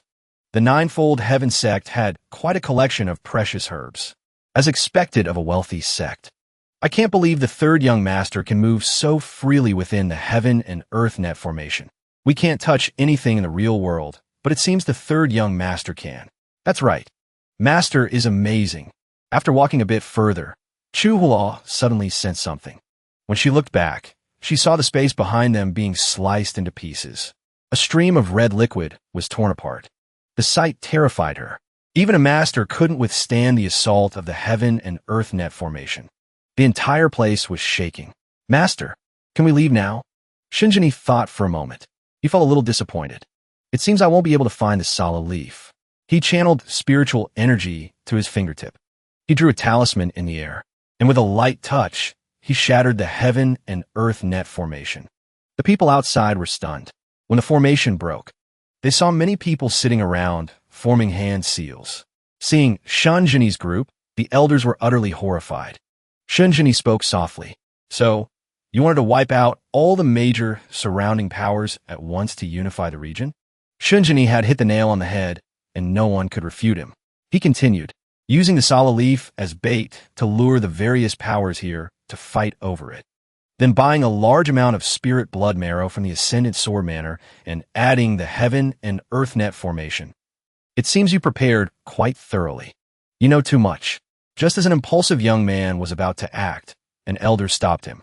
I never expected that the third young master Shun could see through the Ninefold Heaven sect's entire plan with just a few clues, and to escape the heaven and earth net. Is this the power of the 10 sages? Standing proudly in the Ninefold Heaven, we bow our heads and pay homage to the 10 sages. Seeing the talisman he drew, the master and disciple duo froze. Since you have seen the 10 sages command, yet you still hesitate and doubt. Are you not afraid of death? Before and after, the 10 sages command has been missing for 500 years. We naturally wouldn't dare to disrespect the great 10 sages. But now, we dare not betray someone more worthy of our loyalty. No wonder the people of the Ninefold Heaven sect were so lukewarm after I showed them the 10 sages command. Neither Shangwan Bai nor Elder Fong bowed as the oath dictated. As expected, 500 years is too long. The Ninefold Heaven sect has found a new master. This is understandable. The Ninefold Heaven sect has betrayed its oath to bow before the 10 sages. I'm afraid a great sect like this no longer needs to exist. Hearing this, the old man was stunned. There's no turning back now. Shunjini replied softly, That's right. There's no turning back. If that's the case, for the sake of our grand plan, you'll have to go meet your ancestors. True Chi art. Transformation of 100 feathers. Chu Hulua screamed in fear, Master, look out! He had circled behind Shunjini and launched an attack. Blood dripped on the ground. The old man had a wound on his chest. Shunjini, on the other hand, was completely unscathed. His attack having failed, the old man could only push him away. Shunjini calmly turned and said, This is the 10 sages' ultimate technique, the one reflection dot. It's not actually a martial art that I cultivate. Rather, it's a component that has been unconsciously integrated into the martial arts practiced by generations of the Ninefold Heaven sect. Normally, it has no effect. But if you try to attack a member of the 10 sages, it will manifest, standing proudly in the Ninefold Heaven. We bow our heads and pay homage to the 10 sages. So that was the true meaning behind it. Like a white feather floating in the air, formless and shapeless, without a trace to be found. Your true Chi art, transformation of 100 feathers, could be said to be One of the most beautiful sword strikes I've had the privilege to witness in my life. Hearing this, the old man laughed. For this sword strike to receive praise from a member of the 10 sages. This life has been worthwhile. With that, he lost his balance and fell. The young man beside him rushed to catch him. Shunjini sighed and said, "Just now, when I broke the heaven and earth net formation, I destroyed many of its threads. The people on the other side probably didn't escape either. Your grand plan has failed because of me. My apologies." Not long after, the people maintaining the formation coughed up blood in unison. The formation slowly shattered into pieces and vanished. That sound, the heaven and earth net formation has been broken. Are the heavens themselves against me? The prophecy from 500 years ago has indeed come true. If not for you, our grand plan would have succeeded today. Hearing these words, Shunjini sensed there was more to the story. With today's failure, the ninefold heaven sect can no longer exist, for we have betrayed our oath to the 10 sages. My apologies to you all. I have led you on this journey with me. We pledge to follow the sect master to our deaths. With the help of the 10 sages, the ninefold heaven sect was once incomparably wealthy. We had no need to get involved in struggles for supremacy, but we had no choice. We have failed our ancestors and were unable to uphold the 10 sages' command. It was beyond our control. The more the old sect master spoke, the worse his expression became. Shunjini raised a hand to signal those behind him. Wait a moment. Chuhua tilted her head, puzzled. Is something wrong, master? In the quiet of the night, Shunjini spoke, his voice calm and unhurried. Since you've already arrived, please show yourself. Those present heard this and were bewildered. This is a deep-seated fear. The methods of the one who controls the ninefold heaven sect must be terrifying for them to be this afraid. The third young master's opponent this time is likely no ordinary person. A man in black appeared, as light as a feather. He snorted coldly and said, "Shangwan Bai, you truly are useless." The mysterious man had just arrived and was already calling his subordinate useless. The weakened sect master struggled to his feet. "Greetings, Tao Master. You never reported the matter of the 10 sages to the path, leading to today's failure. Do you know your crime?" The sect master coughed. His weak body knelt on the ground as he bowed his head and said, "This subordinate accepts his crime. The sect master had intended to report it to you, Tao Master. It was this subordinate who thought that since the 10 sages hadn't appeared in 500 years, there was no need to bother the Tao Master with such an old matter. I asked the Tao Master for punishment. Your foolish actions have wasted the golden opportunity the sect leader prepared for you. Shangwan Bai, you have committed a crime for which even death is too light a punishment." The great sect master Shangwan died instantly. With his last breath, he said, "Thank you, Tao Master. Fu Gui. From now on, you must..." Before he could finish his instructions, his body collapsed to the ground. Shunjini's group stood silently, watching the opponent's internal affairs unfold. The mysterious man tilted his head. "What? Are you dissatisfied?" The young man was helpless and dared not resist. This subordinate wouldn't dare. Good that you wouldn't dare. The rest of you, return to the path and receive your punishment. Third young Master Shun of the Ascendant Sword Manor of Jiuyo. This matter is concluded. You may leave. Shunjini looked at him in surprise. You know who I am? I pay close attention to all the new and talented powers, especially a unique moonslayer like you, who has elevated all your members in less than 10 years. Shunjini couldn't help but ask. They call you Tao Master. May I ask what Tao you follow? I can answer that question for you. I am of the heaven-shattering path. We seek only to shatter the heavens and find new way. Then how many people are in your heaven-shattering path? Why did you have a ninefold heaven sect take such a risk? That is not something the third young Master Shun needs to concern himself with. Sometimes, minding one's own business is the key to a longer life. Wouldn't you agree? Seeing that Shunjini remained silent and asked no more questions, he prepared to leave. It seems, young Master Shun, that you are also a very sensible person. Then, his figure blurred and vanished. He's gone. Princess Long seemed to be lost in thought. She pondered deeply. Master, he's gone. Yes, I have a feeling we will cross paths with him again. Let's go. This play is about to end. Several days later, Princess Long ran outside to receive a message from a carrier falcon. She carefully removed the letter from the bird's leg. Chuhua came out, curious. What was the fate of the Ninefold Heaven sect? It was a complete disaster. The day the Heaven and Earth Net formation was activated, several masters were assassinated. Only Shun Ijo managed to escape. Shun Ijo's luck is really something else.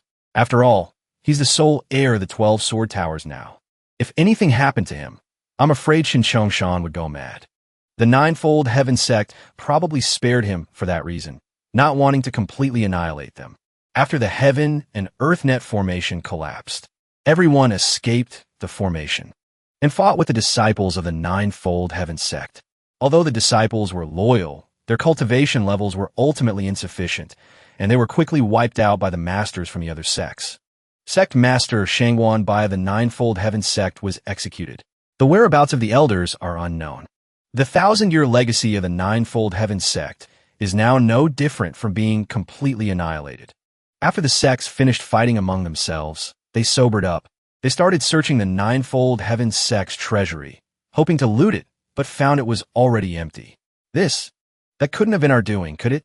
Princess Long tilted her head and said, I'm pretty sure it was. The group burst into laughter. Master is amazing. Shunjini, sipping tea inside, was drawn by the noise from outside. She read the letter in her hand. The words quickly leaped out at her. Without a word, she rushed inside. She looked extremely worried. Third young master, thank you for your care these past few years. But something has happened at the Dragon King's palace. I must return immediately. Be careful on your journey. If you run into any trouble, you can send me a message. Thank you, third young master. With that, she hurried away, watching Princess Long's retreating figure. Chu Huo felt a pang of worry. Master, is there any reason why little dragon girl had to go back? The Dragon Clan's 500-year calamity is approaching. They probably found a clue and called her back to face it together. The Dragon Clan's 500-year calamity? That sounds terrifying. Will she be able to come back? Master, should we help her?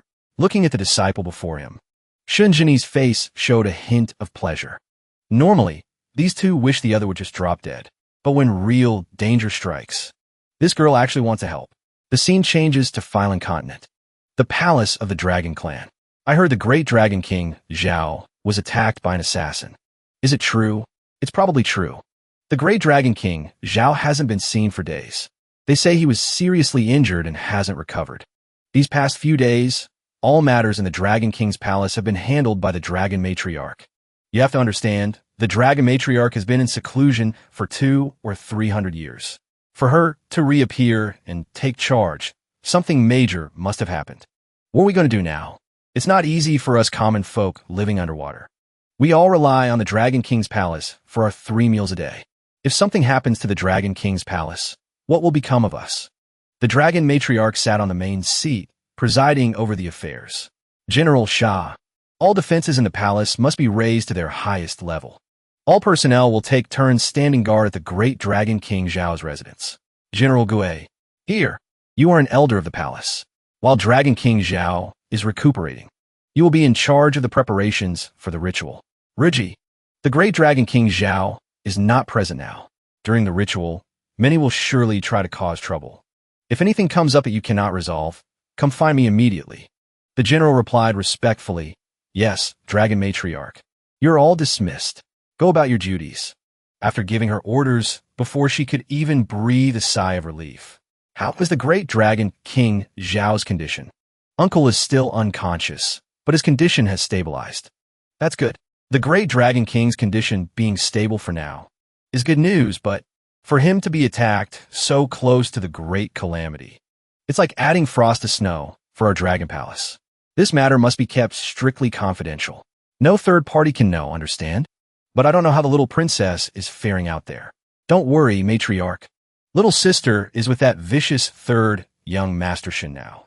She'll definitely be fine. Seeing her grandson's expression, the Dragon Matriarch couldn't help but tease him. What's this? So you've come to admire the third young Master Shin now? How can I not? That guy first broke the Dragon King's armor, then subdued the 1,000-colored beast. He displayed the strength of a 5th-level Jinren Realm Master. With a single command, he made the elders of the Moon Worship Grotto commit suicide. I can't afford to provoke someone like that, so you do know your place. According to you, it's good that the little princess is with the third young Master Shun. I just worry about her stubborn personality. Just as she was mentioned, Princess Long rushed in, calling out, "Grandmother!" Then she ran to the dragon matriarch and hugged her, crying. What happened to father? Who hurt him? The dragon matriarch lovingly stroked her granddaughter's head. This child, you actually came back. Silly child. Although your father hasn't woken up, no one knows what happened. It's good that you're back. There are many things that need to be done for the dragon clan's great ritual. You absolutely cannot break down. Since I'm back, I will definitely help the Dragon King's palace overcome this difficulty. Whatever you need me to do, grandmother, just tell me. This will be very difficult for you. This time, to channel the power of the dragon pool. The great ritual must be performed by someone who can resonate with the dragon blood. You, little princess, are the most suitable person. Meanwhile, on a cliff somewhere, is the Dragon King's palace really at the bottom of the sea? The Dragon King's palace is beneath this Song River, but the exact location of the entrance changes with the currents. How are we supposed to get down there? Shunjini scanned the area. His eyes fell on a nearby boulder. This is it. He tapped it a few times. The surface of the river rippled. Waves lapped against the shore as if arranging a path. Who disturbs the outside of the Dragon King's palace? The palace is currently busy and not receiving guests. Please leave at once. Why is this Dragon King's palace so rude? Their way of receiving guests is like trying to chase people 1,000 miles away. And Fu gave a bitter smile. Forget it, forget it. Princess Long is down there. We need to get her quickly. We are from the Ascendant Sword Manor. This is my master, the third young Master Shun. We came because we were worried about Princess Long's safety. Don't you understand human speech? I already said the palace is not receiving guests these days. Who cares if you're from the Ascendant Sword Manor or whatever? Even if you were the third young Master Shun of Jiuyo, you wouldn't be seen. Seeing his arrogant attitude, Chu Hua was visibly annoyed. Shunjini didn't waste any more words with him. He directly unleashed his spiritual power. The guard quickly sensed something. By the time he reacted, he was already bound by the very water of his home. Shunjini spoke to him again, his voice stern. I am Shunjini of the Ascendant Sword Manor. Does the great Dragon King, Zhao, really not wish to see me?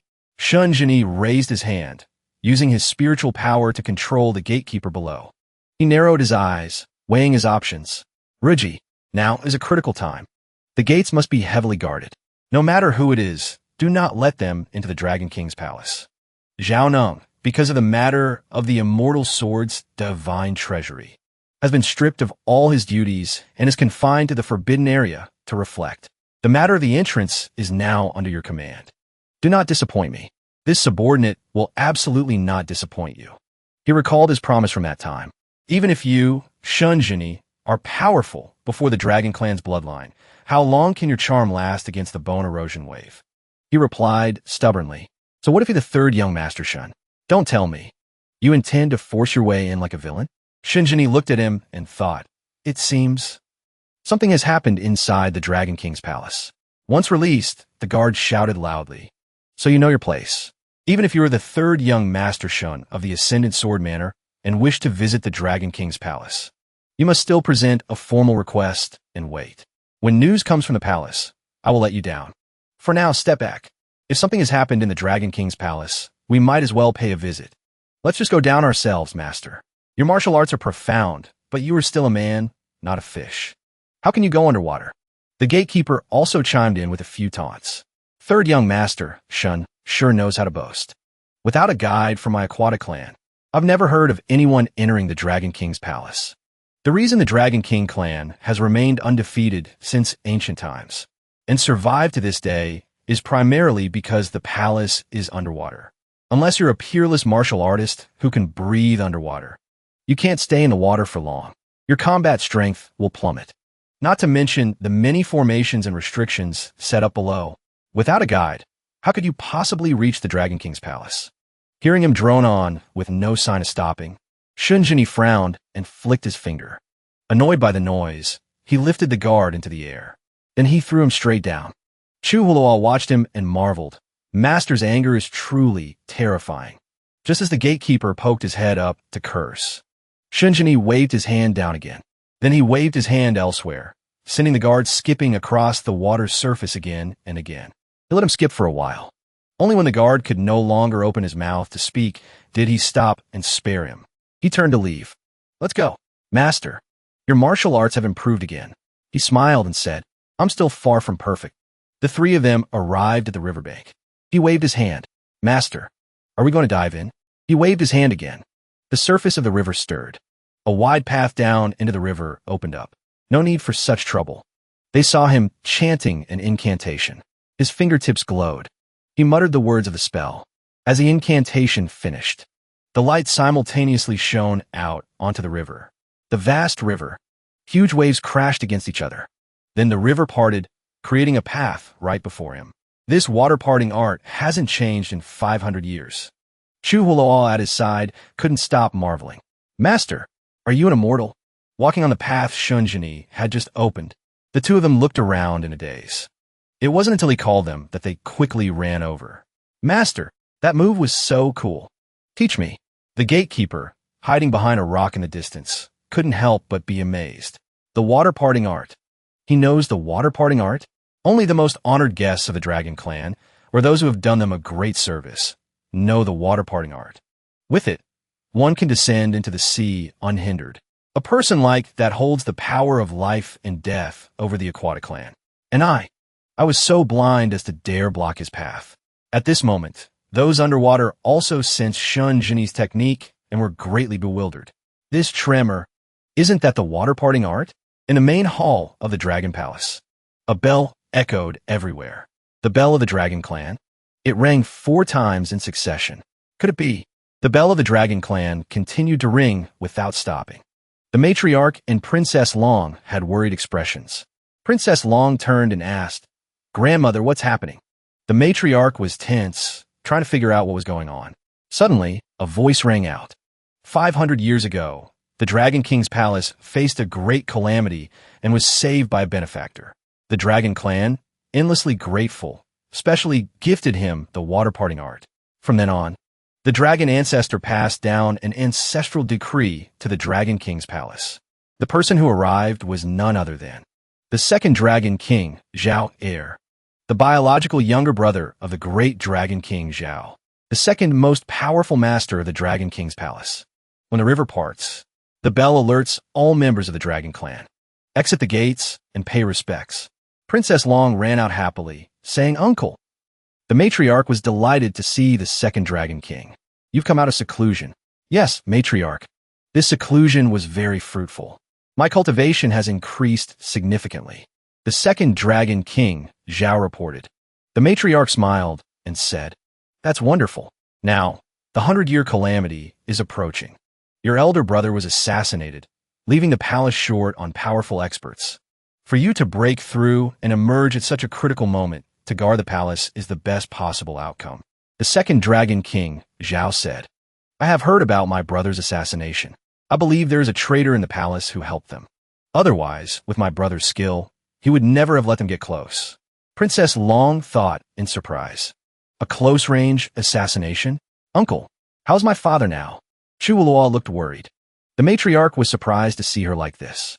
The second Dragon King, Zhao, looked at the matriarch with a puzzled expression. I didn't explain to her the full impact on the ritual. The matriarch explained. The second Dragon King, Zhao, patted Princess Long's head and said, Don't worry. Your father's injuries are stable now. The Dragon King's palace's great calamity is approaching. You must keep your spirits up and not disappoint your father. Yes. Princess Long sobbed, choked with emotion. The second Dragon King, Zhao, patted her head comfortingly. Be strong. He frowned and said, Matriarch, the river parts. The bell alerts the palace.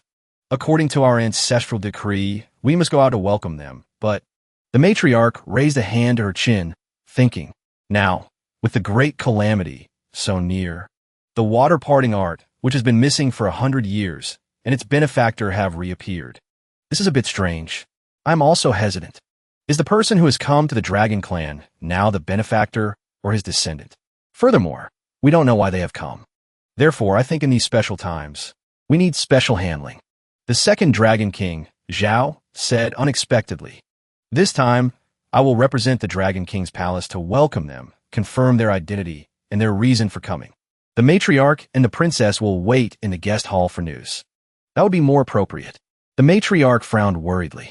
At this time, on the surface, Chu Huo reached out to touch the wall of water. She exclaimed excitedly, "Wow, this water parting art is truly magical." Chu Huo was thrilled. Master, look, this protective barrier is amazing." They walked underwater within a protective membrane. "Master, with this water parting art, couldn't we travel all the 5 lakes and 4 seas?" Shunjini said, "This water parting art is not effective everywhere." Chu Huo was puzzled. "What do you mean?" Shunjini explained.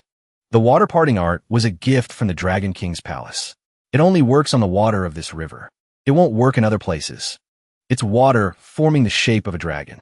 Shunjini continued, "The Dragon Clan is familiar with the properties of water. Only by forming an alliance with the water system of their habitat can they use the water parting art. It's a magical secret art designed for an underwater palace. The properties of water are ever-changing. In a different place, the alliance would have to be re-established." The water dragon disappeared again. Shunjini turned and said, "Unless you are the lord of the Dragon Clan, only then can you command all the waters in the world to retreat." The two of them, enlightened, exclaimed in surprise, "Ooh, the Dragon King's palace is a branch of the Dragon Clan. For them to be able to control the river's water is already very fortunate. So there are limitations." The 3 of them had arrived at the entrance of the Dragon King's palace.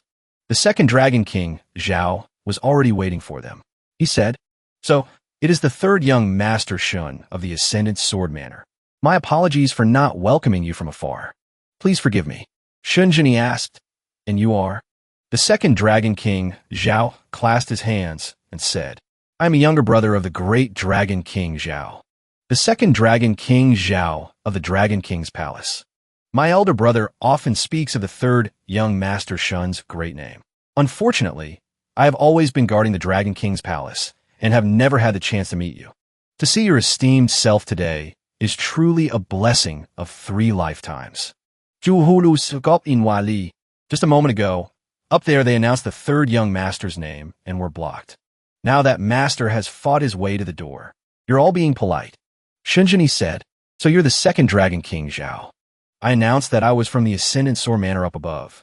Why did the Dragon King's palace stop me?" Chu Huo was surprised. Master is asking so directly. She gave a thumbs up. She greatly admired his straightforward style. Chu Huo pointed and said, "That's right. The esteemed 3rd young Master Shun comes to visit, and you dare to refuse him?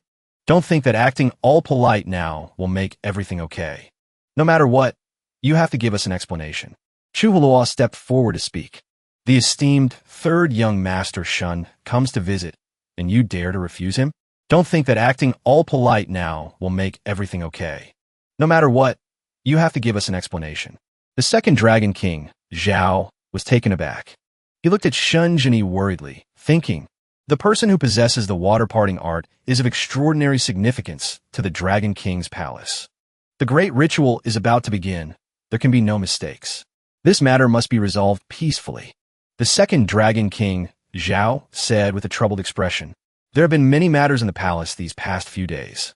It must be that the patrolling aquatic clan members were blind. They acted on their own and offended the 3rd young Master Shun." He clasped his hands and promised, "I will punish them severely later. I hope the 3rd young master, in his magnanimity, will not stoop to the level of a commoner." Shunjini closed his eyes and said, "Then let's consider this matter dropped. I hope nothing like this happens again." The second Dragon King Zhao affirmed, "Of course. 3rd young Master Shun, this way, please." The 3 of them entered the Dragon King's palace together. Shunjini observed his surroundings and thought, "I haven't been here in 500 years. The people and things have changed. The old acquaintances of the Dragon Palace are long gone." The second Dragon King, Zhao, led the way. Chu Huo said sadly, "Master, why didn't Princess Long come out to greet us?" As soon as I entered the Dragon King's palace, I felt a strange atmosphere. Hearing her mention Princess Long, the second Dragon King, Zhao, stopped. He turned around with a smile and said, "The 3rd young master's visit should have been welcomed by my niece.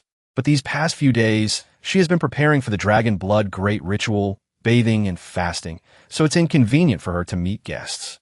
Chu Huo and Ndifu thought in surprise. "The Dragon Blood Great Ritual?" Shunjini explained, "The Dragon Clan's great calamity is approaching. 500 years have passed, and another dragon blood great ritual is upon us.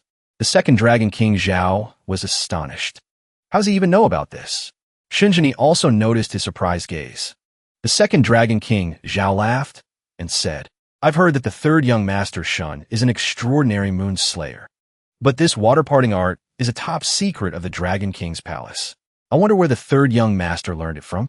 Shinjini had no intention of revealing the truth. He smiled and said, I came upon it by chance.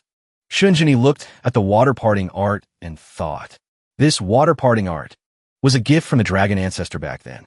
It's been 500 years. The old events are a bit hazy. The second Dragon King, Zhao, thought dejectedly. Came upon it by chance? How can he give such a perfunctory answer? He frowned. Back then, the Moon Worship Grotto guessed that the third young master had obtained the inheritance of Lord Zining. And Lord Zining was on good terms with the dragon ancestor back then. He was indeed someone who would know the water-parting art. As expected, the second Dragon King, Zhao, laughed and said, So that's how it is. It seems the rumors about Lord Zining's inheritance being obtained by the third young master are true. Congratulations. Shinjini smiled and turned away, not revealing the truth that he was the benefactor of the Dragon King's palace from long ago. Seeing Shinjini's reaction, the second Dragon King, Zhao, became suspicious. Could it be that's not it?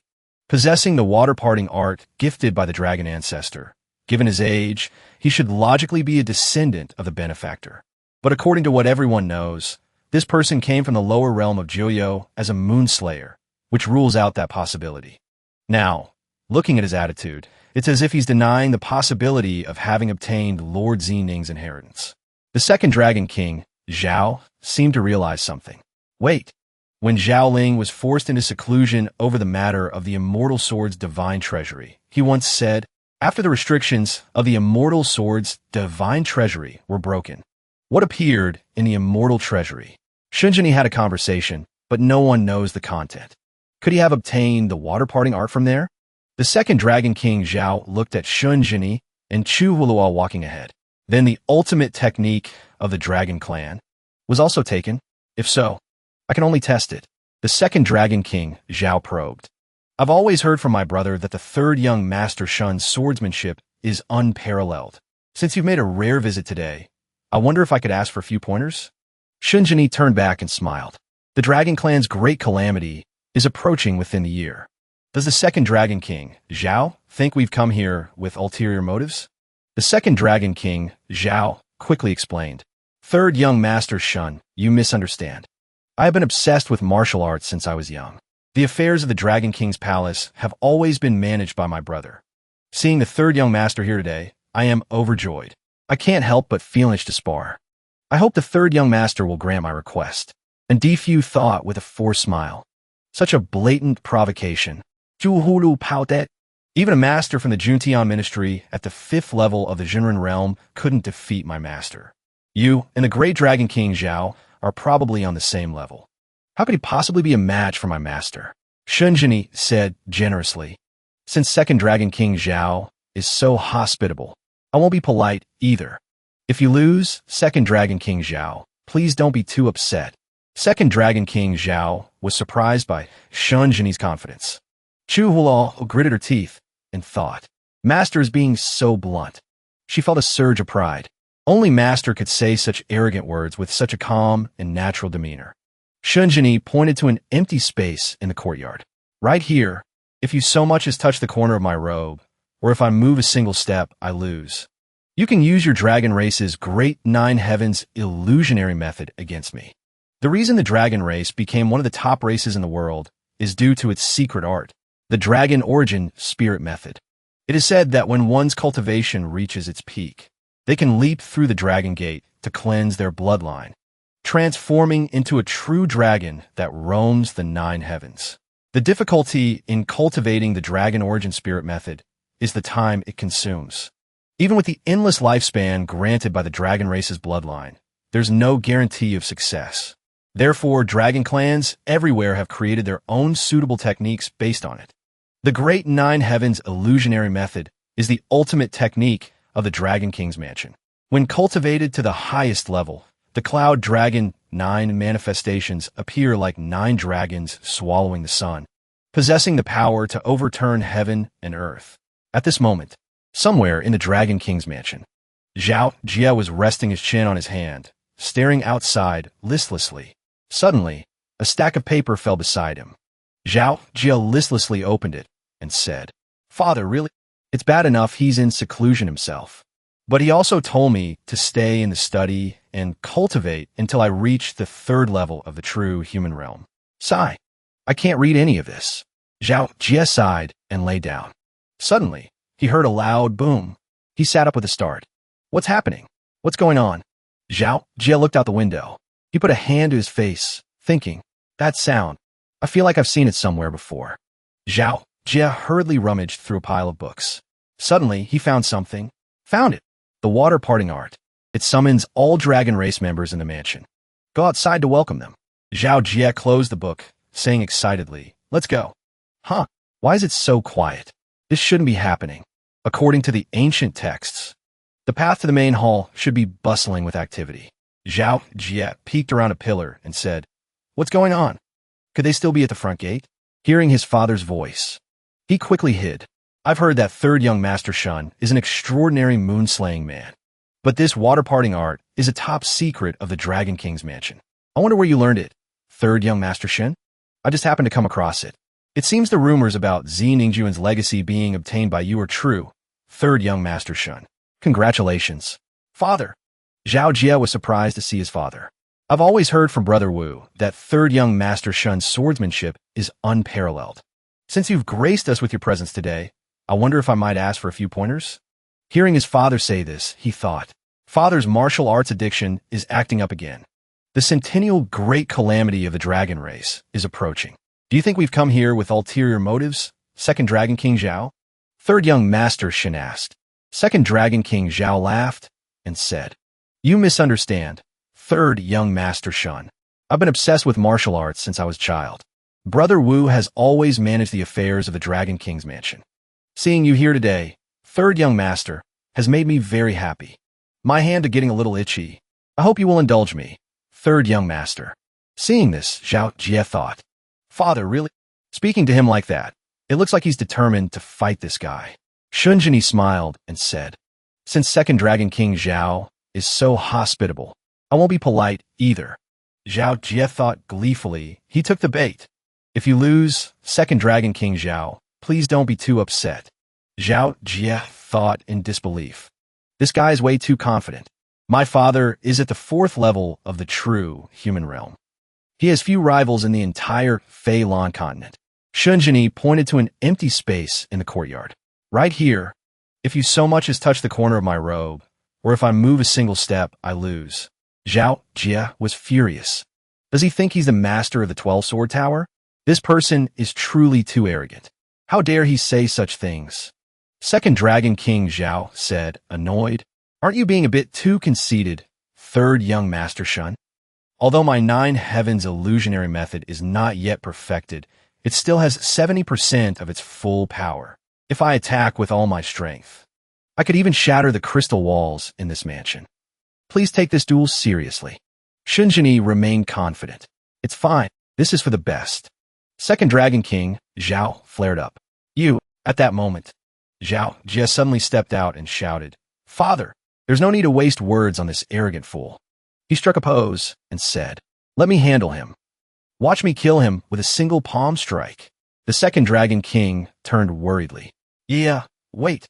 Zhou, ye spoke fearlessly. Don't worry, father. This arrogant fool knows nothing of the world. One move from me is all it will take to deal with him." The second Dragon King said through gritted teeth, "This is Shunjini of Qi Sword Manor, a man of incredible skill. So it's him, the one who lusts after my cousin, the princess. Zhou, ye roared manyathali. Don't worry, father. I refuse to believe anyone in this world can withstand the great 9 heavens illusionary method." With that, he launched an attack at Shunjini. "Let me kill him and crush the hopes of my uncle and cousin." The second Dragon King shouted in alarm, "Jier!" The great 9 heavens illusionary method shot straight toward Shunjini. Chu Huloa and indeed few were terrified. A gust of wind appeared around Shunjini. The second Dragon King thought in shock, There shouldn't be wind under the sea. Oomph. Just smoke and mirrors. Suddenly, the wind blasted the attack back towards Zhao Jie. What? He couldn't dodge in time and was hit. Zhao Jie coughed up blood. The second Dragon King rushed to catch his son. He called out, trembling Jie. The second Dragon King checked Zhao Jie's pulse. He's still breathing. Chu Huoluo said worriedly. Someone actually knocked himself out with his own attack. I've never seen such a bizarre sight. Shunjini spoke without a hint of concern. The Great Nine Heavens illusionary method is, at its core, a highly advanced illusion technique. To deceive others, you must first deceive yourself. This young man's mind is unsettled, and his cultivation is unstable. When an illusion technique fails to deceive its caster, this is the result. Shall we continue our match? The second Dragon King held his son silent. Shunjini turned away. If the young lord is injured, let's end it here. The second Dragon King thought through gritted teeth. My Great Nine Heavens illusionary method at the Five Dragons realm not only failed to harm Shunjini, but it was reflected back at me. He looked at Shunjini in terror. How'd he do that? At that moment, in the Forbidden Dragon's nest, at the Crystal Glaze Spring, the Dragon Matriarch's subordinate reported what had just happened. That is the summary of the events. The Dragon Matriarch said in surprise, You're saying he broke through Zhao Jie's Great Nine Heavens illusionary method at the Five Dragons realm with a single move? The Dragon Matriarch frowned. Who is this visitor? He is the moon-slaying man of the Nine Hells. Shunjini of Qi Sword Manor. The Dragon Princess was startled. She said worriedly, His martial arts knowledge is unfathomably deep. I was with him for several years, and I only saw the tip of the iceberg. The Dragon Matriarch asked anxiously. The tip of the iceberg? The Dragon Princess nodded in confirmation. As a martial artist who ascended from the moon-slaying Nine Hells, logically, he should be suppressed by the rules of the Eight Cultivation world due to his weak foundation. It should be difficult for him to cultivate. But third young Master Shun, what about him? The Dragon Matriarch asked impatiently. He has no problem with this at all. His cultivation seems to face no obstacles. He is completely unaffected. He's been advancing at a crazy pace. I haven't seen him for just a few days, and I can't believe his cultivation has reached this level. The Dragon Matriarch frowned in thought. I didn't know before that he also possessed our dragon race's water-parting art. The Dragon Princess thought worriedly. Is there anything third young Master Shin doesn't know? The Dragon Matriarch put a hand to her chin. This man, he might be the key to saving our dragon race. Go and invite him to speak with me. Here. The Dragon Princess was shocked by the Dragon Matriarch's decision. The Dragon Blood Eye is a forbidden area of the Dragon King's mansion. The Dragon Matriarch smiled reassuringly. If it's third young Master Shun, it will be fine. Go. The Dragon Princess thought in surprise. It will be fine. Though reluctant, she obeyed. Yes. At that moment, Shunjini, Chu Huoluo, and Difu were heading deeper into the Dragon King's mansion. The Dragon Princess ran out to greet them. Third young Master. Seeing her, Chu Huoluo turned around happily. Little Dragon Girl. Shunjini was also surprised to see her. Little Dragon Girl, it really is you. Chu Huolu Winka. Are you okay? We came to get you. The Dragon Princess said shyly. Thank you, everyone. Chu Huoluo took her hand and smiled. Haha, why be so formal? The Dragon Princess turned to Shunjini. Third young Master. The Dragon Matriarch invites you to the Glass Pagoda. The Dragon Matriarch? So there is such an elder in the Dragon King's palace. Shunjini smiled and said, All right, let's go. Princess Long led the way. Third young Master. The Matriarch is inside. Please. Shunjini looked up at the tower.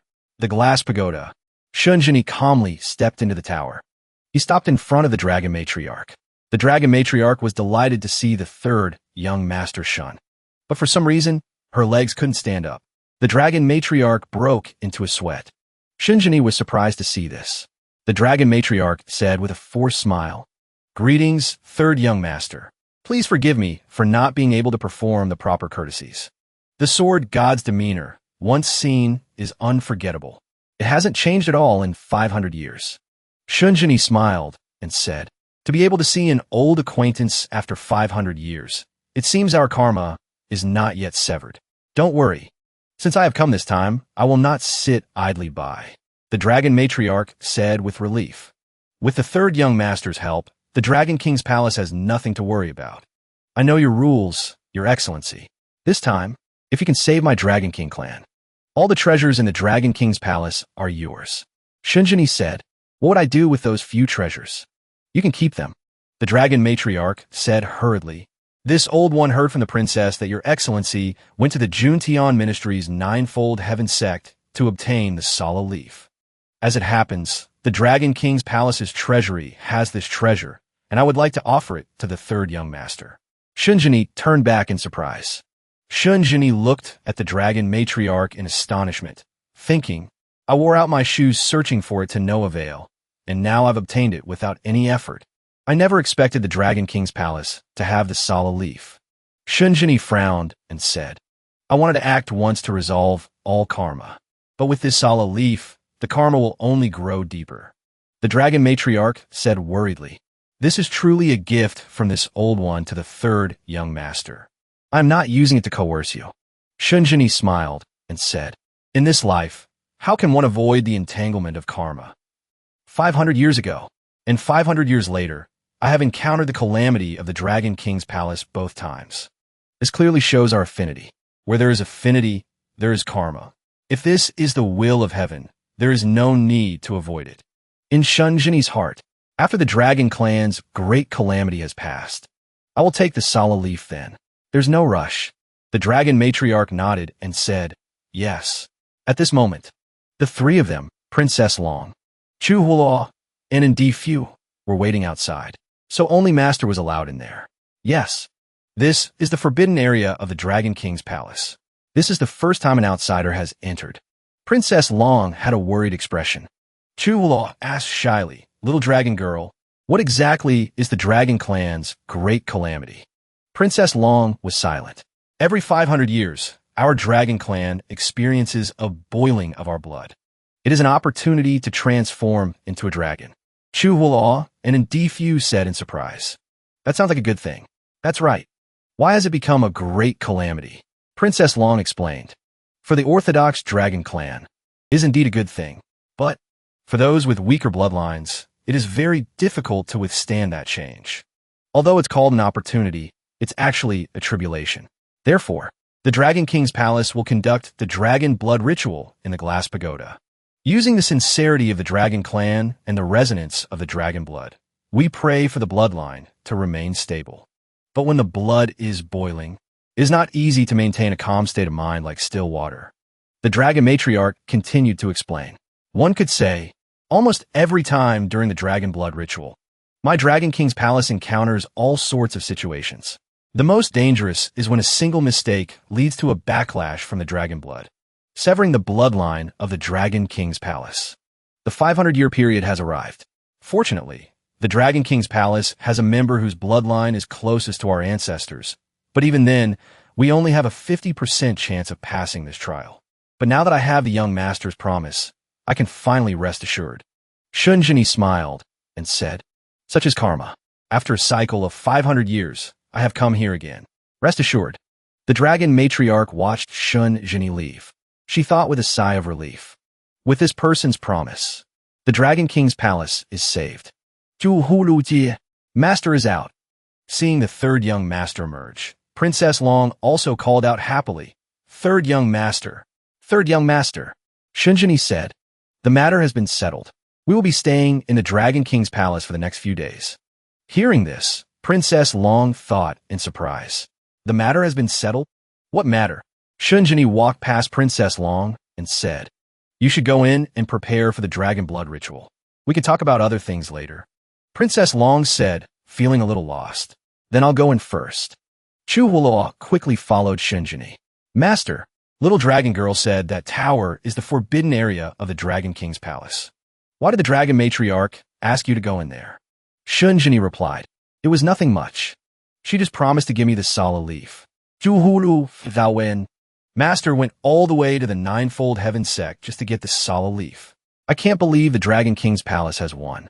And Defuse said, Why would she be willing to give away such a treasure? Could it be that Master promised to help them pass this trial? Juhulu Genli Zilit.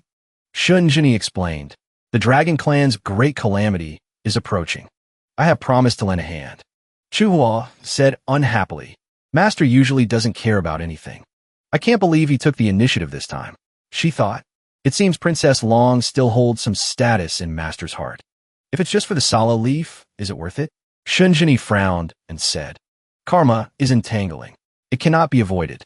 If a seed was sown 500 years ago, there will surely be a fruit to reap 500 years later. And Difu and Chu Huoluo were surprised. Ah, so even without Princess Long, without the dragon matriarch, without the Sala leaf, I would have helped anyway.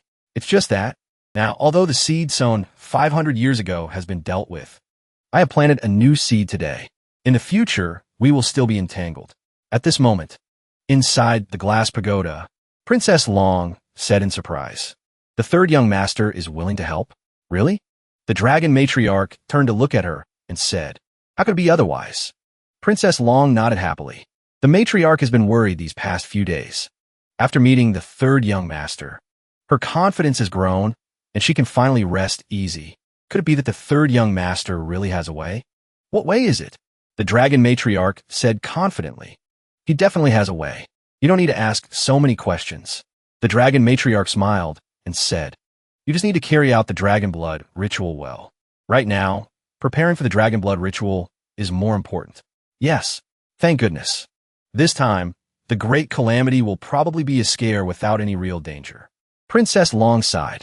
At this moment, a pillar of red light shot straight down onto the glass pagoda. Seeing this, Shun Jinni said, The dragon clan's great calamity has begun. The pillar of light sent tremors through the water. Chu Huo clutched her chest and said, Master, I feel like 1,000 needles are piercing my meridians. What's happening? Chu Huo said worriedly. Shun Jinni explained, This is the dragon blood resonance. If you don't have a strong will, you'll be unable to move when facing the dragon blood resonance. Chu Huo grimaced in pain. She frowned and said, If that's the case, once it's complete, if one is suppressed by the dragon blood resonance, wouldn't the chances of survival be slim? Yes, you're right. The blood of a true dragon changes once every 500 years.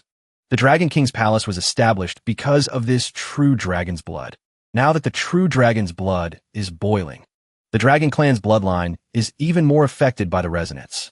I'm afraid the heaven and earth true chi within a few hundred miles of the Dragon King's palace has been thrown into chaos. I'm afraid it's a terrifying vortex. Shinjini said, Even a high-level martial artist caught in this vortex would have a slim chance of survival. Chu Huoluo was worried. I don't have dragon blood in my body, yet I'm already so affected. Wouldn't Princess Long be in even more discomfort? Shunjini continued. She not only has to restrain the dragon blood in her body, but also has to forcibly perform the ritual to suppress the true dragon's blood. It's even more difficult. She has been trained for this since she was young. A difficult dragon blood ritual like this won't defeat her. It's just that. Shunjini paused. Those who come with ill intentions are not good, and those who are good do not come. It seems someone wants to take advantage of the Dragon King's palace being fully occupied with a great calamity to loot a burning house. Seeing her master pause, Chu Luo asked, What's wrong? Shunjini continued, It's nothing. Just a few troublesome insects. Chu Luo said angrily, Let's go deal with them.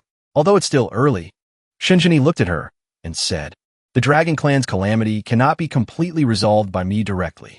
As the inheritor of the dragon blood, she must endure this test. Chu Luo asked, not understanding, What do you mean? The boiling of the dragon blood, burning one to ashes. This is a matter within the great calamity, but the conspiracies and killings are matters outside the great calamity. As a member of the uniquely blessed dragon clan, she must endure the test within the great calamity to have a chance to further purify her bloodline.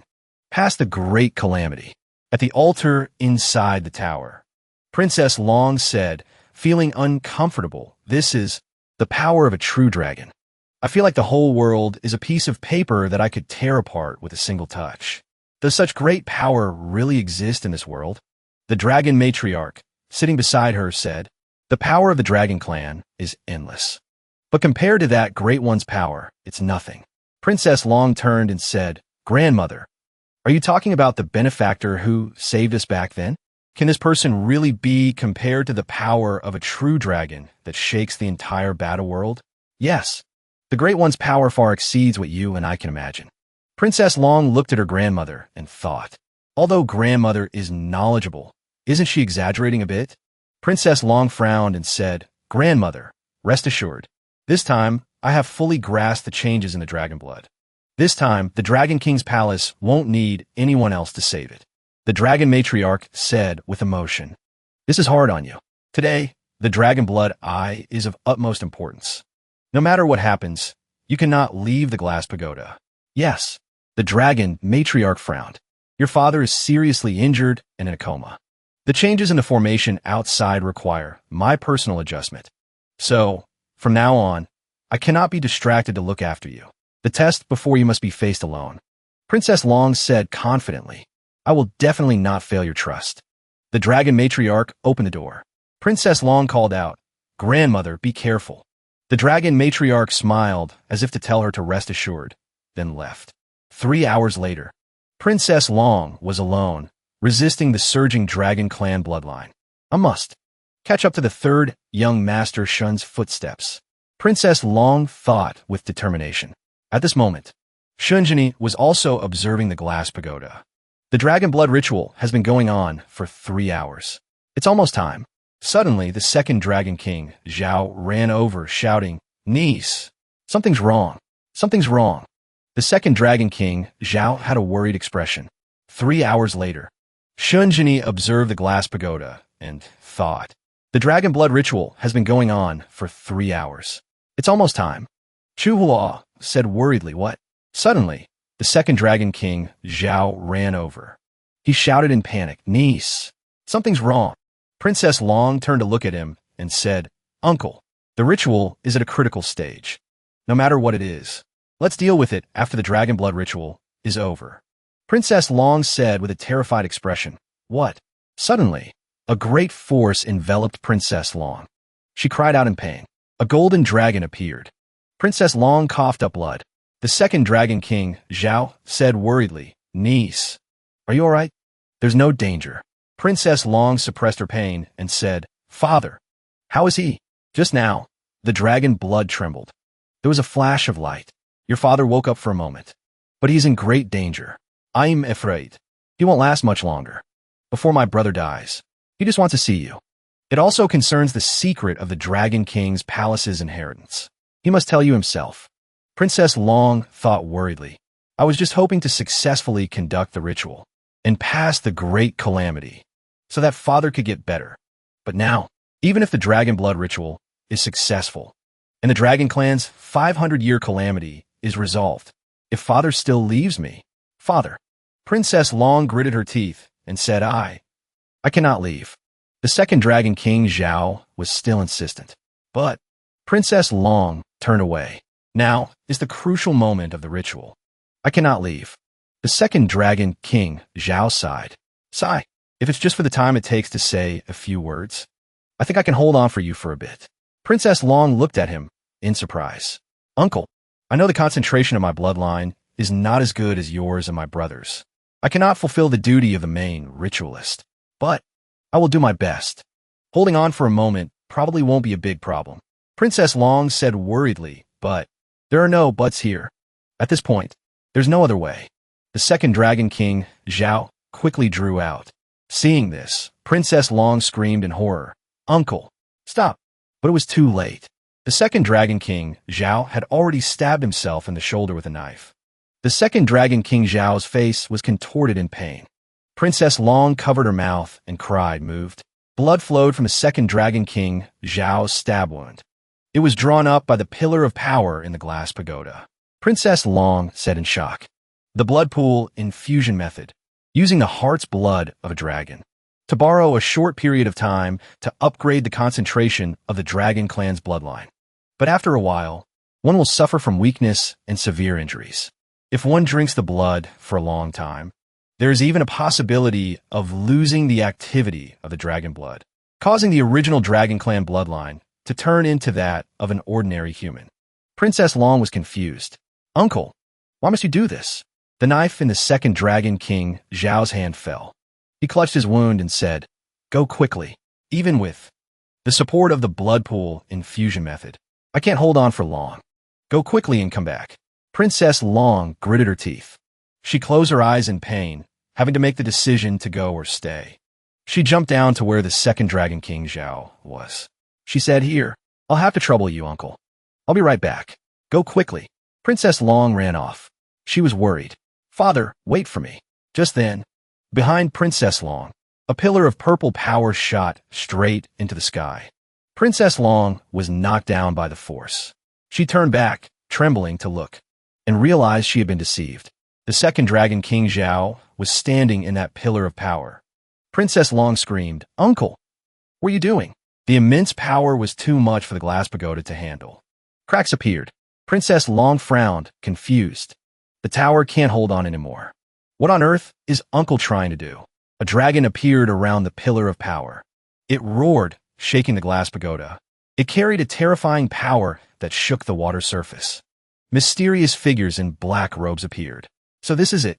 Although I've heard that the Dragon Clan's great calamity is earth-shattering, I never expected it to be this terrifying. There is a mysterious object. It's creating dragon-shaped energy waves. We can't get close to it. So for now, we'll wait and see what that person does. Princess Long thought worriedly. The dragon blood ritual formation is broken. Suddenly, she coughed up blood. Princess Long gritted her teeth. She wiped the blood from her mouth and said, "Uncle, do you know what you're doing? Once the true dragon blood breaks through the glass pagoda, it will kill all the people of the Dragon Clan. Even you yourself will face this disaster." Princess Long shouted angrily, "Why are you doing this?" The second Dragon King, Zhao, covered his face and laughed. "Huh." He laughed loudly like a madman. "Huh." Princess Long was stunned. His eyes turned red. "I will also have to face this disaster?" The second Dragon King, Zhao, screamed madly. "Presumptuous! Presumptuous! I've already taken out the dragon blood in me." "Huh," Princess Long said in disbelief. "You've taken out the dragon blood in you?" He said contemptuously. "What's so great about the Dragon Clan's blood? Foolish, foolish. This rotten world, where a person's worth is judged by their bloodline. Ridiculous, ridiculous." Princess Long said in pain, Just for that, you would destroy everyone's efforts over the years? Do you want everyone in the Dragon Palace to die?" The second Dragon King, Zhao, crossed his arms and looked at her like she was a fool. "Of course. The master has ordered that everyone in the Dragon Palace must die." Princess Long couldn't believe she had been deceived. She attacked in anger, saying, "Shut up." The second Dragon King, Zhao, dodged the blow with ease. Princess Long screamed, "Who are you?" "You can't be the second Dragon King, Zhao. My uncle would never call someone else master." He laughed and said, "You're a sharp one, kid." He raised his hand, preparing to strike. "It seems you'll have to die here." Princess Long thought in surprise. This is demonic arts. Not giving in, Princess Long also launched an attack. "Who are you in the end?" "The great Nine Heavens illusion art," Princess Long said as she attacked. Nine Dragons transformation, devouring heaven and sun. The fake second Dragon King, Zhao, laughed cruelly and said, "To have cultivated the great Nine Heavens illusion art to the 9th level, the dragon refining realm. A pity, a pity." Princess Long's attack shot straight towards him. The fake second Dragon King, Zhao, also attacked, saying, "It's useless against me." Princess Long's attack was deflected by the power of the fake second Dragon King, Zhao. Princess Long gritted her teeth in anger. "What?" she screamed. "Come back." Princess Long's legs trembled. Princess Long was injured. This person has a strange ability that suppresses Dragon Clan martial arts. What kind of evil martial art is this? Princess Long screamed helplessly. The fake second Dragon King, Zhao, laughed triumphantly. "Ah, this is the Black Heaven Dragon Chi that the master passed down. A mere Dragon Clan technique is nothing in my eyes." Asterisk boom asterisk. Suddenly, a loud noise echoed. The fake second Dragon King, Zhao, turned and said, "It seems the time is near." Princess Long was surprised. "What?" The fake second Dragon King, Zhao, laughed and thought, "For the master, I will definitely destroy the Dragon King's palace." The pillar of power created a vortex on the water's surface. The figures in black cloaks flying in the air said, "It's time." Asterisk boom asterisk. Now is the time. Go. For the master, We will definitely destroy the Dragon King's palace. Shunjini suddenly said, "They're here. Go and get rid of those insects." Shunjini ordered Chu Hula. Me? Chu Hula broke into a sweat and said, "Master, to dare attack the Dragon King's palace at this time. They're definitely not ordinary people. Can I stop them?" Shunjini chanted an incantation and said, "No problem. Come here." A stream of power enveloped Chu Hula. It threw her up into the air. Chu Hula was now on top of the glass pagoda. Shunjini appeared right behind her. Chu Hula said in surprise, "Master." Shunjini observed seriously. Chu Hula followed her master's gaze and discovered that the pillar of light was now trembling. The people in black had now arrived. The glass pagoda. This is the place. They flew down and said, "Go." One of them noticed something unusual. "Wait. There's someone on top of the tower. This is the forbidden area of the Dragon Clan. Do not advance. If you dare take another step, don't blame my sword for being merciless." Chu Hula drew her sword and shouted, "Where's Princess Long?" They asked. This person is Princess Long, who has the purest bloodline in 500 years. Impossible. A clever one realized. During the ritual, Princess Long cannot leave the glass pagoda. This must be just an empty shell of the Dragon King's palace. Juhulu Sautet Angvili. Who are you? How dare you come to the Dragon King's palace and cause trouble? He said contemptuously, Is the Dragon Clan really out of people to let a nobody stand before me like this? They laughed smugly and took off their cloaks. The attackers introduced themselves. The 6 calamities. The master has ordered us to destroy the entire Dragon King's palace. Destroy. Swoosh. They shouted. Shunjini smiled and said, "I never thought that in this small battle world, the 6 calamities would also exist." Chu Hula was puzzled. "Master, what are the 6 calamities?" Shunjini explained a long time ago. A great demon used the sinews, blood, and bones and heart of a true dragon to forge 6 dragon-slaying swords. Their name, the 6 calamities. It means to bring chaos to the world. The masters of the Dragon Clan joined forces and paid a terrible price to kill them. The 6 calamity swords also vanished from that point on. Since then, the 6 calamities have been reborn many times. The wielders of the swords each time have an indelible hatred for the Dragon Clan. It's no different from curse. Chu Hula was shocked. She thought, "That's terrifying. I never thought you would have heard of the name of the 6 calamities." The red-haired man said, "Who are you? If you're not related to the Dragon Clan, then leave quickly." To avoid, Shunjini finished his sentence. An unexpected disaster. Although the 6 calamity swords are terrifying, in your hands, they're just fragments. Their power is limited. If the 6 calamities were united, perhaps there would be something worth watching. They said angrily, insolent. These 2 young people who don't know their place, the 6 calamities united, would shake the heavens and earth. Even the great Dragon King, Zhao, could be slain by our swords. Boss, why are you still wasting words on them? Let's. The white-haired man drew his sword and said, "How dare they look down on the 6 calamities? Just cut them down." Chu Hula immediately moved in front of Shunjini to block the blow. Shunjini said calmly, "Use the imperial character art. Respond with what's in the myriad treasures sword classic." Chu Hula obeyed the command. She shot forward like a blur. She slashed with her sword in front of the villain. However, he easily blocked it with his sword.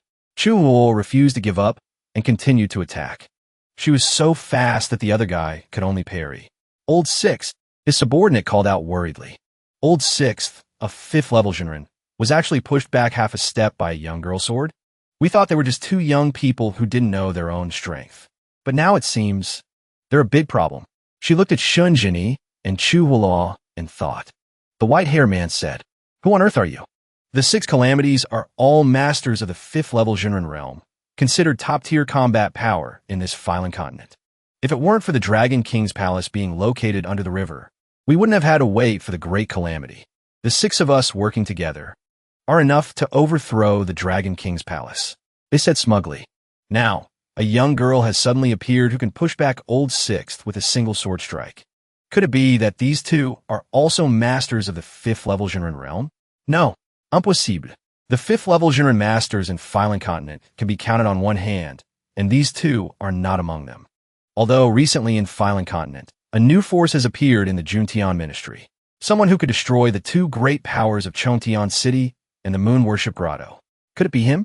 Chu Hula smiled triumphantly at their fearful expressions. Impossible, the Tao Master once said. The relationship between the Ascendant Sword Manor and the Dragon King's palace is not strong. This time, during the Dragon Clan's great calamity, they will definitely not have any help. The white-haired man looked at Shunjini in fear. Who are you? Chu Hula of the Ascendant Sword Manor. This young lady is Chu Hula of the Ascendant Sword Manor. Then, are you the third young Master Shun of the Ascendant Sword Manor? The number one master of Phylon Continent, the third young Master Shin? Chu Hula said proudly. He is my master. As expected, they said. Third young Master Shun. The fate of the Dragon King's palace is sealed. The 6 calamities have come here. With a plan. This matter does not concern the Ascendant Sword Manor. If you leave now, we can let bygones be bygones. That's right. No matter how powerful they are, they've only been in the battle world for 10 years. At most, he can only be a king in Phylon Continent. The 6 calamities, united, how can we be afraid of him? Retreat quickly. Don't get beaten. Chu Hula held her sword angrily. Just a few ugly guys like you. Can't even beat me. And you still want to threaten my master? If you want my master to act, then you'll have to beat me first. Chu Hula charged forward with her sword. The two of you, team up and finish this quickly. Don't kill her, the leader ordered. Understood. Understood. They rushed forward. Chu Hula blocked a sword with her foot. Another one attacked with his sword right behind her. Chu Hula was surprised. What? The sword struck the roof of the tower. Shunjini reminded her. The 6 calamities can attack at the same time, but their twin sword combination is just the beginning. You use the Imperial character art to deal with them. Chu Hula received the order and turned back, saying, the swords kept slashing towards Chu Hula, but she could easily block them all. Chu Hulu suddenly blocked the attack and thought, there's no opening. If this continues, I won't be able to hold on for much longer. With just a little skill, you're already putting on airs. And trying to deceive people? The villain said contemptuously. That's third brother and fifth brother going easy on her, not want to take her life. Otherwise, that last sword strike would have taken her little life. I think within 20 moves, this girl will definitely lose. 10 moves, 20 moves, 30 moves. All were easily repelled by Chu Hula. He said in astonishment. How can this be? Why is this sword technique so strange? Chu Hula's cultivation level is the same as old thirds and old fifths. They should even be on par. They realized they had underestimated Chu Hula's strength. I never thought she could hold on until now, with just an unknown, flawed sword technique. Chu Hula blocked the 2 swords. Suddenly, someone rushed from behind. Old 6, go and lend a hand. Got it. Chu Hula was immediately surrounded. Shunjini said calmly, if at the beginning, 3 of the 6 calamities had attacked, my disciple's situation would not have been stable. Unfamiliar with the sword technique, she would have likely been defeated. But now, it's too late. Shunjini looked up and said, they were angry at the third young master's attitude and said, arrogant. With 3 people working together, we can unleash the various wonders of the 6 calamity swords. Isn't it as if 2 people can also attack together? That's right. With 3 people working together, there will be no luck involved. What a madman talking nonsense. The 3 swords clashed. Watch me in 3 moves. Take the head of your precious disciple. A great force moved towards Chu Hula. Watch me in 3 moves. Take the head of your precious disciple. A great force moved towards Chu Hula. Too late, Shunjini said. If, from the beginning, the 6 calamities had directly joined forces to attack, then Chu Hula might have been defeated. But now, from 2 people to 3 people, if they let Chu Hula continue to familiarize herself with the 6 calamities sword techniques like this, even if all 6 of them united, they wouldn't be able to do anything to her. Chu Hula's eyes were determined. She held her sword and slashed decisively at the powerful attack. Asterisk swish. Swoosh. Swish. Asterisk. One of them took the opportunity to launch a sneak attack. But Chu Hula immediately turned her sword to block it. How can this be? They were stunned. 3 people combined, and still helpless. Could it be, as the third young Master Shin said, that his female disciple can resist the united 6 calamities? Impossible. This is absolutely impossible. Chu Hulu's my gon feed in. This. What on earth is going on? Third brother, fifth brother, sixth brother, the three of them combined can unleash more than half the power of the United Six Calamities. Even a renowned expert at the fifth level of the Jinren realm, with a vast accumulation of true chi, would find it difficult to withstand such a powerful blow. How old is Chu Wulo? How long has she been at the fifth level of the Jinren realm? How can her sword technique be so terrifying? He looked at Shun Jinni and thought, could it be that the third young Master Shun of the Ascendant Sword Manor is stronger than they had anticipated? This desolate place like Phylan Continent. When did such a great master appear? Something's wrong. Should we think of a countermeasure? Do you think if we retreat, what will the Tao Master think? If that's the case, what are we waiting for? He drew his sword and said, we, the Six Calamities, have wandered everywhere. It's rare for us to have time to gather together. It's just a pity that the United Six Calamities cannot be used on the Dragon Clan. Go, the leader ordered. Six Calamities united. Break. All six of them rushed to attack Chu Hula. All six of them rushed to attack Chu Hula. Chu Hula calmly gripped her sword, preparing to counterattack. Shunjini said, she's barely considered to have entered the door, although this girl's aptitude is very ordinary. On the way back, she practiced for 7 days. The Imperial character art that I deduced from the Myriad Treasures Sword Classic. She has only practiced it to the minor success realm. It's more than enough to deal with an incomplete version of the United Six Calamities. But against a truly powerful opponent, she still can't win. Shun Jinni sighed. As for the United Six Calamities, although the dragon-slaying intent of the United Six Calamities can never be changed, the scattering of sins and grievances throughout the heavens and earth into the Six Calamity swords was originally impossible. Chu Hula nimbly dodged the attacks. It's just a pity that you all have too low a cultivation realm, and you cannot comprehend the true meaning within the Six Calamity swords. Right now, the sword is controlling the person, not the person using the sword. This is already treading a heretical path. Moreover, what's more pathetic is that not only can you not comprehend the sword's intent, you have even lost all loyalty to the sword. While Shunjini was thinking, Chu Hula had already dodged all 6 attacks from the Six Calamity swords. The 6 of them stopped. Shunjini continued, the Six Calamity swords in your hands. At night, they often wail tragically, don't they? The leader was surprised. Ow! Could he know that? Boss, don't listen to that guy's psychological tricks. The red-haired man attacked Chu Hula again, saying, that's right. Boss, with the Six Calamities united, no one here can stop us. Both attacks were easily repelled by Chu Hula. The 6 swords of the United Six Calamities attract each other and eventually converge at the center. Whoever is at the center will definitely be turned into minced meat. Understood. Understood. Understood. Understood. They once again attacked in unison, tirelessly. Chu Hula's eyes were confident. She charged forward with her sword technique. Swish, swoosh, swish. The 6 Calamity swords were instantly frozen. When the world happened? The leader said this. What kind of sword technique is this? Crack, crack. Chu Hulu et lai. Didn't you hear? My master already said it. This is the Imperial character art from the Ascendant Sword Manor's Myriad Treasures Sword Classic. The Imperial character art? Chu Hula said smugly.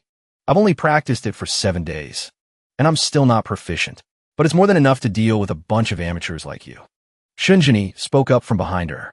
The Imperial character art of the Myriad Treasures Sword Classic cannot achieve this level. At least, not with her current cultivation. Chu Hula said in surprise, huh? It can't? Your killing intent is too strong. Shunjini turned and said, your intention to kill is chaotic. You've lost control of the sword and also lost respect for the sword. The 6 Calamity swords seem to be self-destructing, with no resistance under Chu Hula's Imperial character art. The leader realized with a start. Is that so? Shunjini said, I'll leave this to you. I'm going down there to see what's happening. Chu Hula accepted the order. Master. Suddenly, the ice began to show signs of cracking. Crack.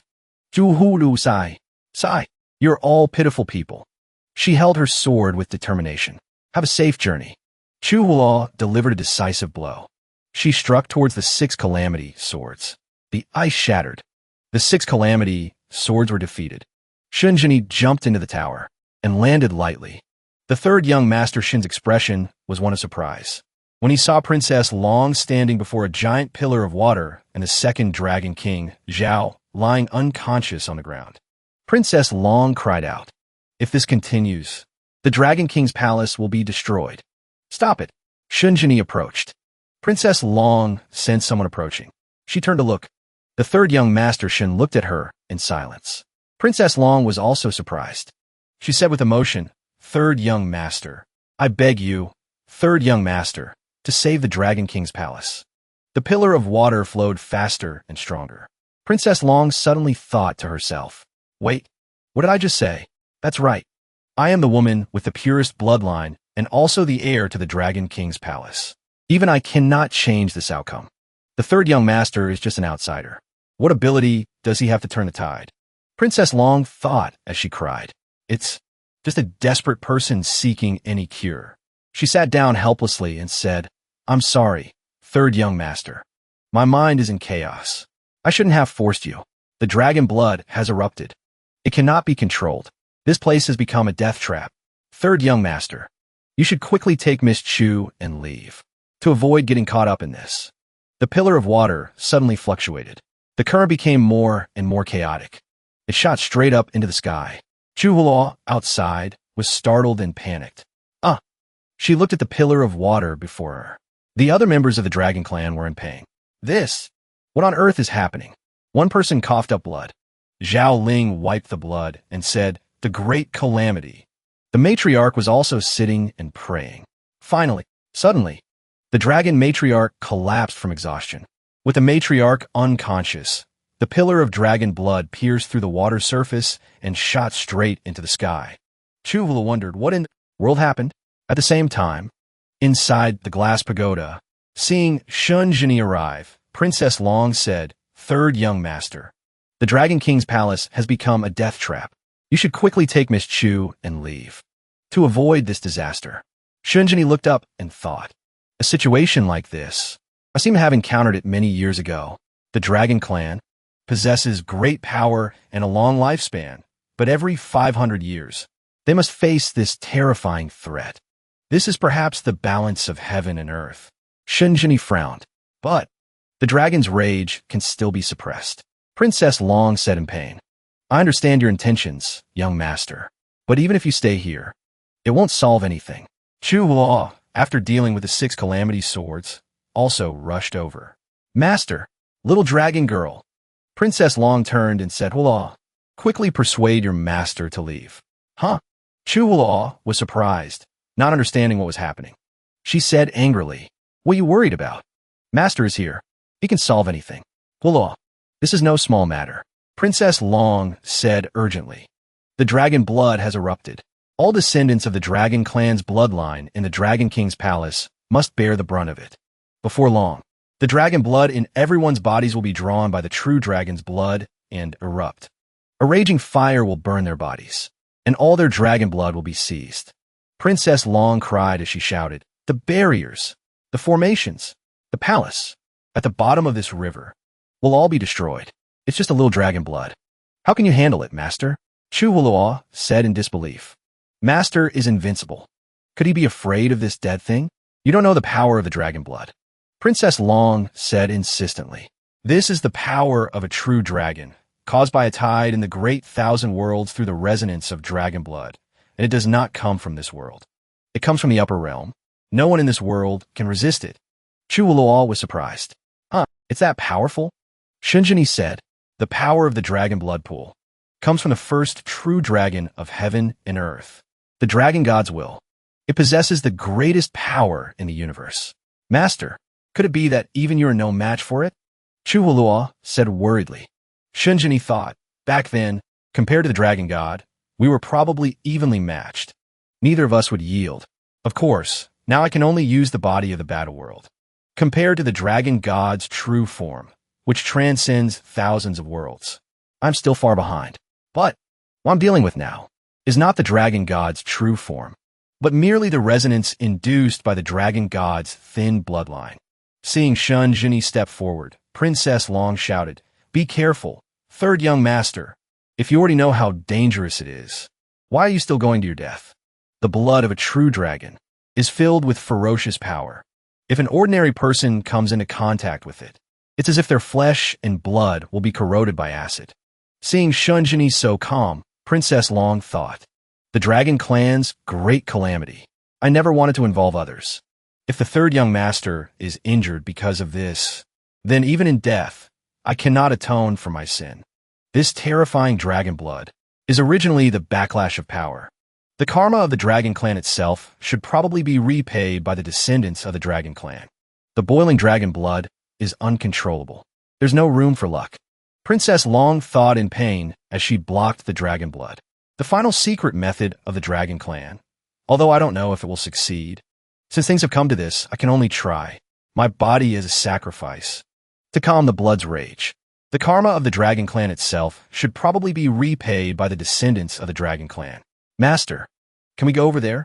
Princess Long thought in surprise. Master? Shunjini was right behind Princess Long, intently observing the dragon blood. Shunjini said, you don't need to do that. Princess Long said with emotion, third young master. Shunjini sighed. At a time like this, the dragon clan thinks of sacrificing themselves. If Princess Long had sacrificed herself, she could have temporarily calmed the rage of the dragon blood, averting the immediate calamity. But this is definitely not a fundamental solution. The dragon blood, precisely because it absorbs the obsession and power of these people, only becomes stronger. And one day, even the dragon god, when he can no longer control this blood, will also be destroyed. Princess Long said, it's no use. The dragon blood will continue to flow out, more and more, and there's no way to control it. Shunjini said calmly, don't worry. Princess Long was surprised. What? How can he be so calm? A stream of water appeared under Shunjini's feet. The stream of water enveloped the pillar of dragon blood. Chu Wuluo screamed in fear. What's happening? What's happening? Chu Wuluo stood back. Understood. Shunjini frowned and said, rise. Rumble, rumble, rumble. Shunjini created a protective barrier for the three of them, blocking the attack of the dragon blood. Princess Long noticed something wrong and pointed up, saying, oh no. The dragon blood is heading for the dragon pearl on top of the tower. Chu Wuluo also panicked. So what if it does? Once the dragon blood contaminates the dragon pearl, the glass pagoda will not be able to withstand the force. It will collapse and dissipate. We will die here, Princess Long said through gritted teeth. Chu Wuluo covered her mouth in fear. Shunjini comforted them. It's fine. Shunjini reached out his hand and said, come down, and held the dragon blood in his hand. Princess Long was surprised. The dragon blood is returning to the dragon blood pool. What kind of technique is this? Shunjini explained. This is a technique created by the Vermilion Bird Taoist. The Vermilion Bird Taoist? It was still the third young master who taught me. Where is the inheritance of this great master? Shunjini exists in my distant memories. This is also very difficult to explain, but this is indeed a mystical martial art. I remember back then, when the Vermilion Bird Taoist was at his peak. With a single word, he could suppress the waters of the four seas by 100 zhong, forcing the Dragon King to bow his head. This technique, using it to suppress the dragon blood, is truly a waste of talent. Of course, it's also very effective. The stream of water immediately receded. The river's surface became calm again. Light shone into the Dragon King's palace, pushing back the terrifying nightmare. The dragon matriarch clutched her chest in pain. The matriarch looked out with joy. The dragon clan's great calamity is over. The Dragon King's palace was now as quiet as if nothing had happened. Chu Wuluo said happily, Master, this technique is amazing.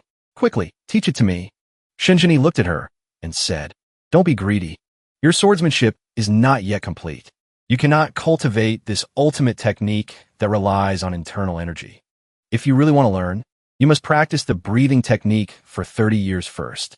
After that, when your true chi flows freely as one, we can talk again. Chu Wuluo was shocked.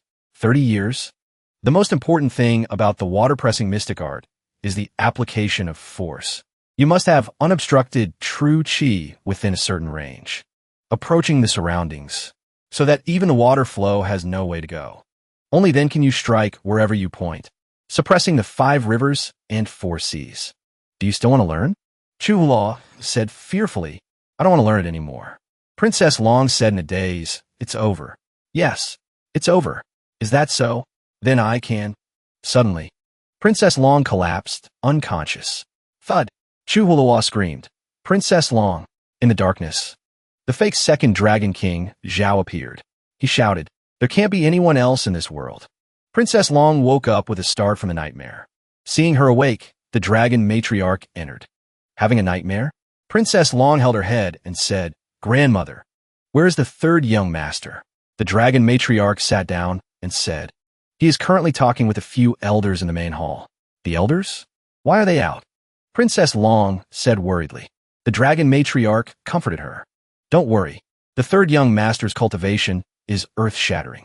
He resolved the 500-year great calamity for our Dragon King's palace. Now he's our Dragon Clan's esteemed guest. The few elders just want to express their gratitude to him. You don't need to overthink it. Princess Long breathed a sigh of relief. So that's how it is. Suddenly, Princess Long noticed a painting. She walked closer to look at it. The person in the painting was none other than the third young master Shun, fighting the blood dragon alone. Grandmother, you won't believe it, but I feel that the third young master Shun might be. The matriarch was surprised that she had realized. At first, I didn't dare to believe it either. The great calamity happens once every 500 years. Last time, during the calamity, the dragon ancestor borrowed the hand of an outsider to create a miracle. He successfully prevented the great calamity from occurring. But after the great calamity, that swordsman disappeared without a trace. After that, the dragon ancestor also disappeared. Even for the Dragon Clan's bloodline or the highest level human masters, it's very difficult for their lifespan to exceed 500 years.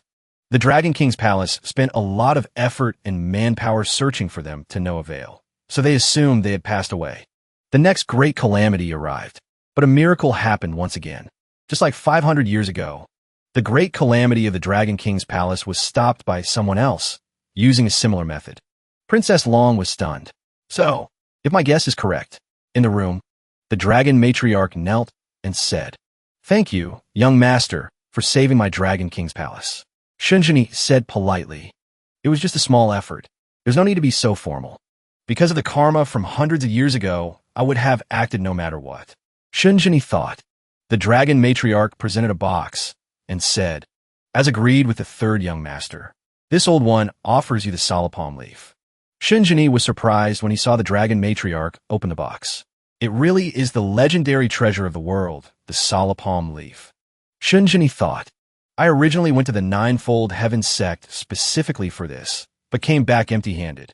I never expected to have it delivered to my doorstep here. Thank you. Having received the ultimate treasure of the Dragon Clan. If the Dragon King's palace encounters any difficulties in the future, perhaps I will act again. The dragon matriarch's face lit up with joy. The matriarch said with emotion, Thank you, benefactor. The dragon matriarch recalled the past. The dragon ancestor once said, Let me tell you, this person is very strange. As long as he promises, even if it's something impossible to accomplish, he will definitely do it. In the future, perhaps 500 years from now, the dragon matriarch said sadly, Benefactor, after 500 years, I wonder if you will still remember me. Shunjini smiled and said, At that time, you were always by the dragon ancestor's side, but the most beautiful young lady in the Dragon Clan. Of course I remember. It really is him, the one who helped save the Dragon King's palace from the great calamity 500 years ago. The dragon matriarch said happily, Faced with the third young master's great kindness, the entire Dragon King's palace had not yet finished expressing our gratitude, and today you have saved us again. It is truly difficult to repay this debt. It's just that. I don't know why the third young master came for Juyo. Hearing the matriarch's question, Shunjini was surprised. It's a long and strange story. You shouldn't repeat it to others. The dragon matriarch said hurriedly, Understood.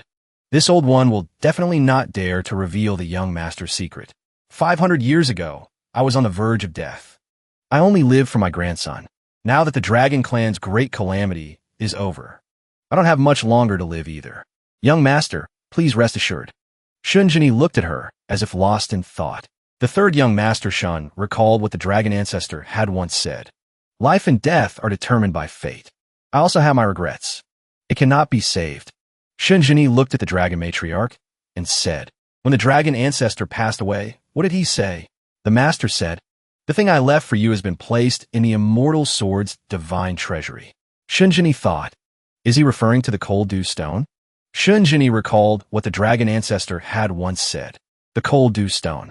If you want it, I'll help you find it. No need. I have to go now. Still going? Then let's make a mark. A mark? Use your sword chi to make a mark. That is to forge a seal in this place. When I find the cold dew stone, I will place it inside the seal. When you have time, you can come and get it. Shunjini said, that joke back then, he actually remembered it. I understand his sentiment. The third young master Shun took out from his sleeve, besides the cold dew stone. He also left this. Shunjini gave it to the dragon matriarch. It was a blue stone. I think it's more suitable for you. The dragon matriarch said in surprise, this is the azure dragon pearl. The dragon matriarch frowned and said, with the azure dragon pearl, he could have gained access to the dragon realm. The dragon matriarch hesitated. But the dragon ancestor, why didn't he use it? Shunjini sighed. Sigh. Because he said, Shunjini recalled. The dragon ancestor once said, my aptitude is limited. I'm idle in this place. If I take a step forward, I'm afraid I'll just be looking for trouble for myself. This item was originally meant for you. You are the one who deserves to have the azure dragon pearl. The dragon matriarch thought in a daze. Even the dragon ancestor didn't dare to use the azure dragon pearl. What use would it be for a useless person like me? Although the young master is not of the dragon clan, he possesses talent, unparalleled in the world. The young master should keep this azure dragon pearl. Shunjini smiled and said, I refuse him back then. I just didn't expect him to find another way. Hiding this item in the sword god's treasury. It should be left for someone with affinity. The dragon matriarch said hurriedly, but in the dragon ancestor's heart, the one with affinity is only young Master Shun. My path in this life is already clear. Although the azure dragon pearl is precious, it is useless to me. The azure dragon pearl would be more useful if left to someone of the dragon clan. Rest assured, in the future, my slaying moon promises the dragon clan that if anyone can keep up with me, I will look after them. The dragon matriarch said with emotion, the young master's words are 1,000,000 times more important than this azure dragon pearl. If that's the case, this old one will listen to the third young master and accept this azure dragon pearl. Shunjini asked, are you not planning to use it? As long as you swallow this azure dragon pearl, even if this world is destroyed, you can be reincarnated and start over in the dragon realm. With my care, your future will be bright. The dragon matriarch said with a look of contentment. This old one has lived a long time. Without the dragon ancestor, I no longer care for this mortal world. I will go down to the earth to accompany him. As for the azure dragon pearl, I want to pass it on to Princess Long. Hearing the dragon matriarch's words, Shunjini was surprised. Her mind is made up. The dragon matriarch said with peace. To have Princess Long by the third young master's side as a little handmaiden would be a blessing accumulated over a lifetime for our dragon clan. Shunjini looked at the matriarch and thought, between life and death, there is great terror in this world, and there are those who do not fear death. 500 years, she has long understood life. She leaves hope for her descendants. Princess Long is a fortunate person. At this moment, Princess Long was looking outside and said, the weather today is not bad. At the Dragon King's palace, the dragon matriarch lay peacefully in a coffin. Princess Long and the members of the Dragon King's palace looked on with sad expressions, bidding farewell to the dragon matriarch. The time has come. Lower the coffin. According to the dragon matriarch's last wish, she did not want to be separated from the dragon ancestor. Princess Long cried with emotion. Grandmother. She was in pain, not wanting to let the dragon matriarch go. The young dragon prince quickly stopped her. Cousin. Princess Long kept calling. Grandmother. Grandmother. Cousin. Grandmother. She's gone. The young dragon prince said. Princess Long said in disbelief. No. Grandmother. She's just. Get a hold of yourself. You are the heir. What on earth are you doing? Uncle. Now that the dragon clan's great calamity has just passed, the great dragon king Zhao was assassinated and has not yet woken up. The rebellious second dragon king, Zhao, is dead. And now the dragon matriarch has passed away. The crisis of the Dragon King's palace still exists. Princess Long cried and said, "Don't forget the words the dragon matriarch said to you. Her expectations for you." Princess Long remembered her grandmother stroking her head and saying, "Our little princess has finally grown up." "Grandmother, I'm not little anymore," Princess Long said playfully. Right. To apologize to our little princess. Grandmother will give you a gift." "What is this?" "The dragon ancestors' treasure, the azure dragon pearl." "Grandmother, I don't need this. Take it. You have gained a lot from this dragon clan's great calamity. With this azure dragon pearl, cultivate well. One day, you will surely surpass the ancestors of the Dragon King's palace and create a new world. The future of the Dragon King's palace is in your hands." Princess Long wiped her tears and said, "Uncle, I understand." "That's good. Go and see the dragon matriarch off on her final journey." Princess Long touched the coffin and said, "Grandmother, rest assured. The future of the Dragon King's palace is in my hands. Have a safe journey, grandmother." The coffin was pushed and fell into the depths of the sea. The matriarch was gone forever. Shunjini was absorbing the power of the Sala palm leaf. Chu Hulua entered. "Master, the great Dragon King, Zhao, is here." Shunjini smiled and turned around. "The great Dragon King," Zhao said. "Third young Master Shun." He knelt down. "Zhao Qi thanks the third young Master Shun for saving my life." Shunjini reached out his hand and said, "The great Dragon King Zhao is seriously injured. There is no need for such ceremony." The great Dragon King, Zhao, and Princess Long remained kneeling firmly. "That will not do." Suddenly, the great Dragon King Zhao's wound started bleeding. Princess Long quickly went to support him. "Father." Shunjini frowned. "Why must you do this?" "The dragon ancestor taught that if someone saves the Dragon King's palace from the great calamity, our lineage must serve them as slaves to repay the kindness. This may be a small matter to the young master, but to us, it is a great matter. The young master is a free and unrestrained person. Of course, you would not care for the small enterprise of the Dragon King's palace. But this is the teaching of our ancestors. I cannot go against it." Shunjini sighed. "Then do as you wish. The treasures in the palace will be open to the young master. Whatever the young master needs, please take it." The great Dragon King, Zhao, said happily. "Also, according to the dragon ancestor's last wish, although my daughter's appearance is plain, the young master allows her to serve you." Hearing this, Princess Long blushed. Chuhua thought worriedly, "Serve him?"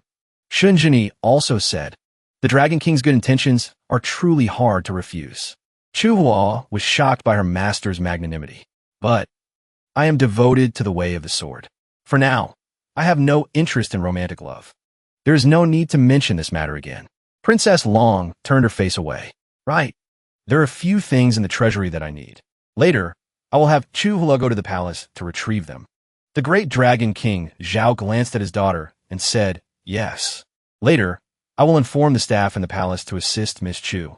Chuhua whispered, "Master, why did you refuse so directly? If little dragon girl finds out, she will be heartbroken." Shunjini thought with a smile, "If I had agreed, I'm afraid you would be the one crying. Right now, I am pursuing the supreme sword path from ancient times. Moreover, the Dragon King's palace probably doesn't have time to be bothered with this right now." Suddenly, a voice rang out. "The 19th Tao Protector of the Heaven-Shattering Path has arrived. Many people of the Dragon King's palace are still not coming out to welcome me. How long must I wait?" Shunjini frowned and thought, "The Heaven-Shattering Path. The Ninefold Heaven Sect. The Heaven-Shattering Path. So he was also behind the incident at the Dragon King's palace?" Princess Long said worriedly, "Father, why is the Heaven-Shattering Path causing trouble for the Dragon King's palace?" The great Dragon King, Zhao, said, "I'm afraid it has something to do with your second uncle. A few years ago, I don't know how the Heaven-Shattering Path found out about the dragon ancestor's great calamity and his last wish. The condition for preventing the great calamity was for the Dragon King's palace to join them. At that time, I naturally refused. With the dragon ancestors' sealing restriction, the Heaven-Shattering Path couldn't attack the Dragon King's palace. I thought they would give up, but I didn't expect them to secretly contact your second uncle, Zhao Qi, in the dark, siphoning the dragon Qi, taking away his own bloodline, intending to cooperate from the inside and outside to achieve their ambitions. What kind of place is this heaven-shattering path, anyway? The heaven-shattering path rose up nearly 100 years ago. It is said to be divided into 36 paths, controlling the entire battle world. There are many masters in the path. Even the imperial family fears them somewhat. It is said that many powers have been broken by them. Shunjini said with interest, "Oh, if that's the case, let's go out and see. What exactly does this heaven-shattering path want to do?" The Great Moon Imperial Dynasty Shanyu are masters through generations in the clan, with the strongest power in Badu. They have set foot in the peak of the Jinren realm martial path. Their technique, the Badu spirit calling art, can communicate with heaven and earth, borrowing the power of heaven and earth and manifesting it to strike. But 100 years ago, the situation changed. The great Dragon King Zhao frowned and said, "The mysterious power of the heaven-shattering path rose up, divided into 36 paths. The best masters in the entire battle world's path can even be on equal footing with the Great Moon Imperial Dynasty." Shunjini smiled and said, "If that's the case, let's go out and see. What exactly does this heaven-shattering path want to do?" The great Dragon King Zhao was flustered. "This is a matter of my Dragon King's palace. How dare I trouble the esteemed lord? Let me go up and handle it myself." Shunjini looked at him and said, "It's fine. You go talk to them first. If I want to say something, I'll speak up." At this moment, on the surface were mysterious figures in black. Shunjini, the great Dragon King Zhao, Chu Hua, and Princess Long emerged from the water. The protector of the heaven-shattering path is here. The great Dragon King Zhao still hasn't bowed. "Protector Zhua," the great Dragon King Zhao said. "Could it be the iron-shattering sword, Mr. Zhuiyong?" Chu Hua was puzzled. "Little dragon girl, who's Protector Zhua?" Princess Long said worriedly. "The iron-shattering sword, Zhuiyong, a master at the 6th level of the Jinren realm. When he was young, he was chivalrous and righteous, dominating the former 9 regions. Recently, his cultivation has deepened, and his martial path has become higher. He has become unpredictable." Zhao Qi. Long time no see. The great Dragon King Zhao thought. "I can't believe he was recruited by the heaven-shattering path. Greetings, Protector Zhua. May I ask what brings you to the Dragon King's palace today?" "Ha! You don't need to be so tense. I came here today, on the Dao Master's orders, to persuade your Dragon King's palace." As expected, the great Dragon King Zhao looked worriedly at Shunjini. The Dragon King's palace has just gone through the great calamity and has no strength left. From today on, we will no longer appear in the martial world. The Protector's good intentions. I will have to decline. If you had listened to the heaven-shattering path earlier, there would have been no such calamity. Zhao Qi. I have some friendship with you over the years, so I'll be honest with you. The 19th path of the Dragon King's palace will definitely be ours. The great Dragon King Zhao was stunned. We originally wanted to support Zhao Qi to cooperate with the 6 calamities from the inside and outside. To replace. I didn't expect him to be a useless pawn in the plan. Chu Luo thought. I can't believe he's revealing the plan so bluntly. He's too arrogant. But he pointed at Princess Long. The great Dragon King Zhao quickly shielded her behind him. "You just need to offer your daughter to the entire palace on my heaven-shattering path. I can make the decision on behalf of the Dao Master to spare the lives of the tens of thousands of people in the Dragon King's palace, and let you take the position that was originally Zhao Qi's. If not," he summoned his weapon, "we will kill without mercy." The great Dragon King Zhao clutched his wound in pain. "Father, they are all masters of the Jinren realm. This is just one branch, the 19th path of the heaven-shattering path. Ju hulu sautet an vili. You are bullying people too much. Miss Chu." "But this is Miss Chu Hulua, right?" Chu Hulua said nervously. "You know me? Miss Chu's swordsmanship is superb. I have also heard about the defeat of the 6 calamities subordinates at your hands. But the matter of the Dragon King's palace does not concern you. Please leave quickly. Otherwise, swords and blades have no eyes." Chu Hulua drew her sword and said, "Those guys from the 6 calamities were too weak. They lost before they even fought. This Protector Zhua, I see you're quite strong. How about we have a few rounds?" He held his sword and said, "Miss Chu, a newborn calf is not afraid of tiger. I'm just afraid your head will roll and blood will flow." The old man glared at them and shouted, "A newborn calf is not afraid of tiger. I'm just afraid your head will roll and blood will flow. Chu Hua held her sword tightly, looked up at the old man angrily, and shouted, "Whether my head rolls and blood flows, you'll know once you try." She was about to charge forward, but Shunjini quickly stopped her, calling out, "Wait." She looked at him in surprise and exclaimed, "Master." He glanced at her and said, "Although this person's swordsmanship is inferior to yours, his cultivation is one level higher than yours. If you fight, you will be the one at a disadvantage." Hearing this, Zhao Qi clutched his wound and grimaced, speaking up for him. The heaven-shattering path has a strict hierarchy where strength is respected. From top to bottom, they're the sect leader, the 3 great envoys, the 36 Dao masters, and the 72 great protectors. Among them, the weakest protector also has the cultivation of the 6th level of the genre martial path. Hearing this, she exclaimed in surprise, "The 6th level of the genre martial path?" On Protector Zhuo's side, he stabbed his sword into the ground and laughed smugly. "Interesting. I would like to ask the 3rd young master, how is my iron-shattering sword technique not as good as Miss Chu's?" He looked up at him and answered seriously, "The transformations of the iron-shattering sword are simple. It can barely be considered a poor sword technique. If you had focused for several decades, you might have achieved some success on the path of the sword. It's just a pity." He looked at the red sword in his hand and continued, "The shattered patterns on your heavy sword's body, after being in true chi for a long time, have become real cracks." He frowned and looked at him seriously. "So, your iron-shattering sword shouldn't be called a sword technique, but more like a fire poker."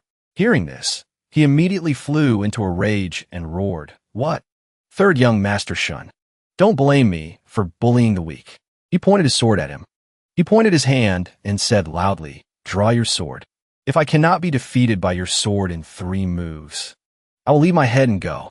Hearing this, he smiled lightly. 3 moves? 3 moves is too many." The man, feeling insulted, shouted angrily, "You brat, you're pushing it too far." Zhao Qi, sweating and a little worried, looked at the man and spoke up for Shunjini. "Protector Zhua, how could the 3rd young master be a match for you? What he said just now was just a joke. Please, Protector, don't take it seriously." But the man wouldn't listen. He became even angrier and roared, "He was the one who challenged me first. Even if I kill him, who would dare stop me?" The man stammered. Shunjini immediately turned to stop him. "Dragon King, don't worry. Let me handle this." He was sweating profusely. He gritted his teeth and looked at him. 3rd young master." The other side saw this. He pointed down and shouted, "Zhao Qi, are you still trying to stop someone from seeking death? This has nothing to do with you." He looked up at him. He said without any emotion, "Within 3 moves, if I cannot break the flaw in your iron-shattering sword, I will die of shame." Zhao Qi stood behind him. He frowned, looking troubled. He was sweating all over and thought to himself, could it be? He can really take 3 moves from a master at the 6th level of the genre realm? Perhaps he can create a miracle. Protector Zhua was like a madman. He roared and cursed. Arrogant words. Zhao Qi suddenly thought, if this doesn't go well, if there's danger later, even if I have to risk my life, I must protect the 3rd young master. Only then can I repay the great kindness he showed by saving the dragon clan from the great calamity. This man was worrying too much. He wasn't even worried yet. He had already worried about all the possible losses. Shunjini looked at Protector Zhuo before him and said challengingly, with 3 moves as the limit, you make your move. He still stood high above, asking disdainfully, where's your sword? He immediately jumped into the air and replied, all things in heaven and earth are my sword. He stood higher than him. He smiled mockingly. Even you, Protector Zhuo, are my sword. In terms of swordsmanship, you are not as good as my disciple.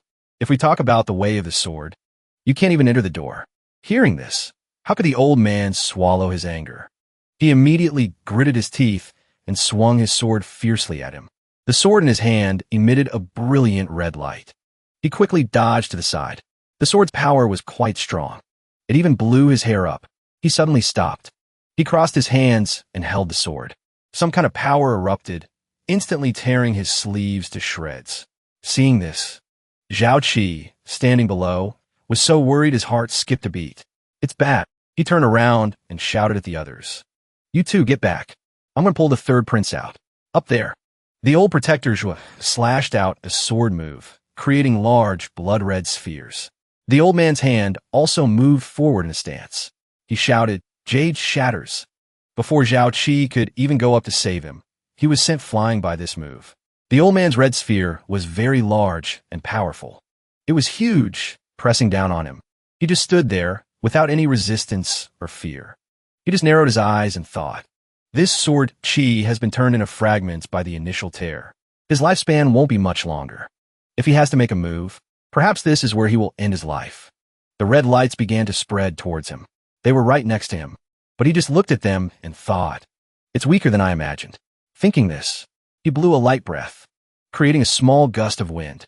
Shunjini just floated in the air. He used a move. The sword is Qi. All things in heaven and earth could be a sword. Even just a light breath is a sword technique that can kill. He blew out a breath even stronger than before. Protector Zhua gritted his teeth. He quickly raised his blade in front of him, blocking his move. The old man's sword took the full force. The old man's eyes widened. He saw a pink butterfly emerge from the sword. The old man thought in astonishment, "This." He looked down at his sword in horror. His large red sword was slowly turning into butterflies and flying away. A girl reached out to catch a pink butterfly.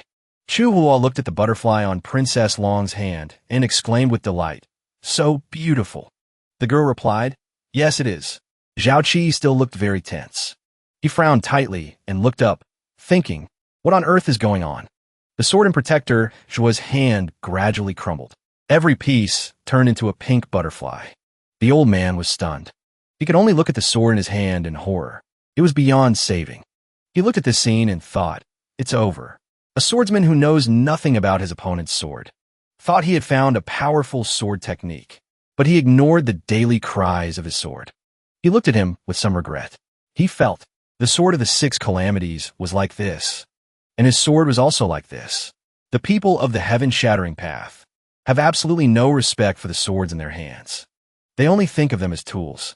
He looked at the three people below. He suddenly realized, no, they don't respect swords, just as they don't respect others. He slowly descended in front of the three people, the so-called master martial artists, in such a secretive organization, are also just ordinary tools. He glanced at Protector Zhua behind him and wondered, what is the purpose of the heaven-shattering path's establishment? I'm afraid it's hard to get information from the mouths of these people. The old man pondered for a long time. Finally, he asked in confusion, what kind of sword technique is this? He looked at him and answered seriously, in terms of sheer, true Qi. You still beat me by a notch. But this breath sword art of mine specializes in studying your sword, which had long shown signs of breaking. Of course, it was shattered in one blow. Hearing this, he was startled and turned around in surprise, thinking, breath sword art? He continued to explain to him, Sword technique varie. Each has its own sword technique. With sword Qi as the foundation, it can be called a sword technique. He turned to leave, but he asked again, but the third young master's was just a breath. Can it really be called a sword technique? He stopped and replied, it seems you have no knowledge of sword techniques, but never mind. I'll say a few more words. He looked at the other three. He said loudly, Chu Wulo, you listen carefully too. It startled the girl, and she exclaimed. He began to explain. Sword intent, sword Qi, sword spirit are the three pillars of the way of the sword. Ordinary people think this is the entirety of swordsmanship, but if one's own cultivation continues to improve, this weapon will be entrusted with more meaning. Thus, sword origin, sword truth, sword mystery, and sword control are produced. All sorts of transformations.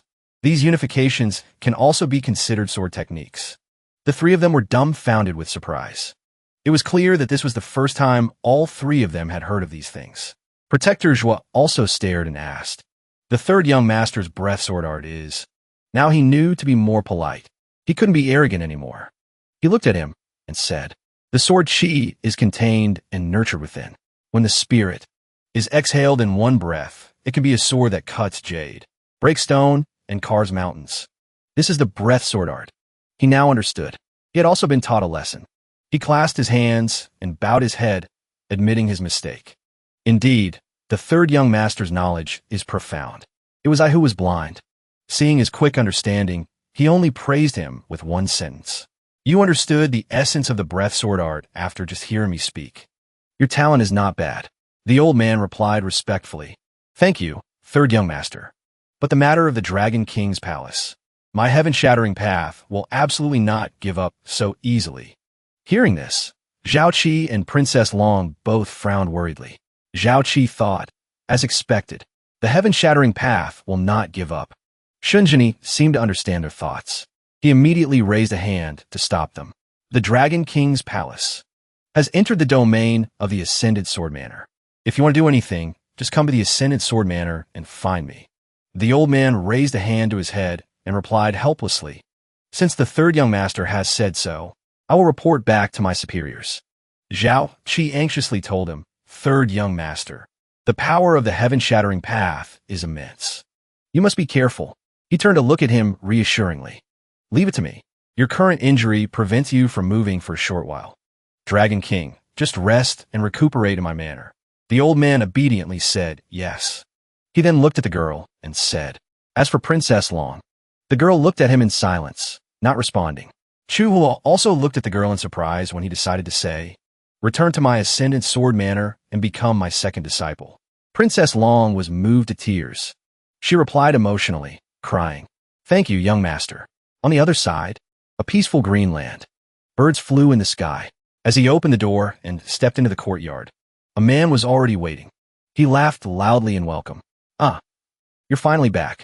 It turned out to be the old man and Granny Chi Hua who came to greet them. The old man said with a smile, 3 days ago, I received a letter from the great Dragon King Zhao and learned about the matter of the Dragon King's palace. Granny Chi Hua, standing beside him, bowed her head and said with a smile, Congratulations, third young master, on your triumphant return. Chu Hua ran to her side, cheering, Grandma, I'm back. She looked at her and asked, You're not hurt, are you? The girl immediately waved her hands and smiled. I'm Fine. Then she proudly held up her fingers to show off. Grandma, let me tell you, this time I defeated 6 enemies. The old man turned to look at her and replied happily, It seems Miss Chu's cultivation has improved quite a bit this time. He also said, Now that the Dragon King's palace belongs to the Ascendant Sword Manor, and the princess has become my son's second disciple, it can be said that Filing Continent is almost unified. He glanced at the girl. The girl's face turned red with shyness, and she said nothing. He looked at Shunjini and praised him. My son is truly unparalleled in the world. He only replied coldly. It was just a small matter. Hearing this, the old man talked even more. How can it be considered a small matter? Now, not only do the great sects rely on us, even our Ascendant Sword Manor's origin, the 12 Sword Towers, has come to visit. This is a great honor for us. Hearing this, he turned back in surprise and asked, The 12 Sword Towers? Mentioning this name brought back some memories. He thought, at that time, although Shun Ijo had the intention of befriending me, he didn't show it. He already had a different view of the Ascended Sword Manor. Could it be that because of the change in a ninefold heaven sect, the 12 Sword Towers specially sent people here to build a relationship? Just then, a man came from behind and said, Third young master, we just said goodbye at the ninefold heaven sect. I didn't expect to see you again so soon. The person who came was Shun Ijo. He stood with his hands clasped and said with a smile, I've come to visit. Please forgive me. Behind him was another man. He looked at the man behind him. He was also a little surprised. He thought Shinbaiha. Shinbaiha crossed his arms and looked at him, saying one word, Third brother. Shin Ijo stepped between the two. He gestured towards Shinbaiha. Then he looked at him and said, Third young master. Brother Baiha and I hit it off right away. I heard that you two brothers have some misunderstandings. Would you allow me to be the mediator to resolve this misunderstanding? Hearing this, he only replied indifferently, Do as you please. Seeing that he didn't refuse, he was happy. Then, thank you, third young master. With that, he turned back and put a hand on the other's shoulder, saying, Brother Baiha, I hope you can let go of the past. This man also smiled and replied, Of course. The old man, seeing this scene, frowned. He also felt that something was not right. The weather is beautiful today, yet this place has to welcome uninvited guests. In the room, Chu Hulua crossed her arms angrily and shouted, What's with that Shinijo? He clearly knows that Shun Baiha has a grudge against the young master, yet he still brought him here. And the manor lord, really? Why isn't he doing anything about it? Shunjini, standing behind her, arranging books on the shelf, replied, This person is not that impressive. Even if he goes to the 12 sword towers, he won't be anything special. There's no need to bother with him. Hearing this, Princess Long looked at him in surprise and asked, Go to the 12 sword towers? She broke into a sweat and frowned at him. Master, how do you know he's going to the 12 sword towers? He opened the book in his hand to look. He replied to her while reading, Shinbaiha has even practiced the ascending tower art. How could he not go to the 12 sword towers? Hearing him say this, Princess Long frowned, a little worried. She clutched the books in her arms and wondered. The secret ultimate technique of the 12 sword towers, the ascending tower art. His voice echoed in her ear.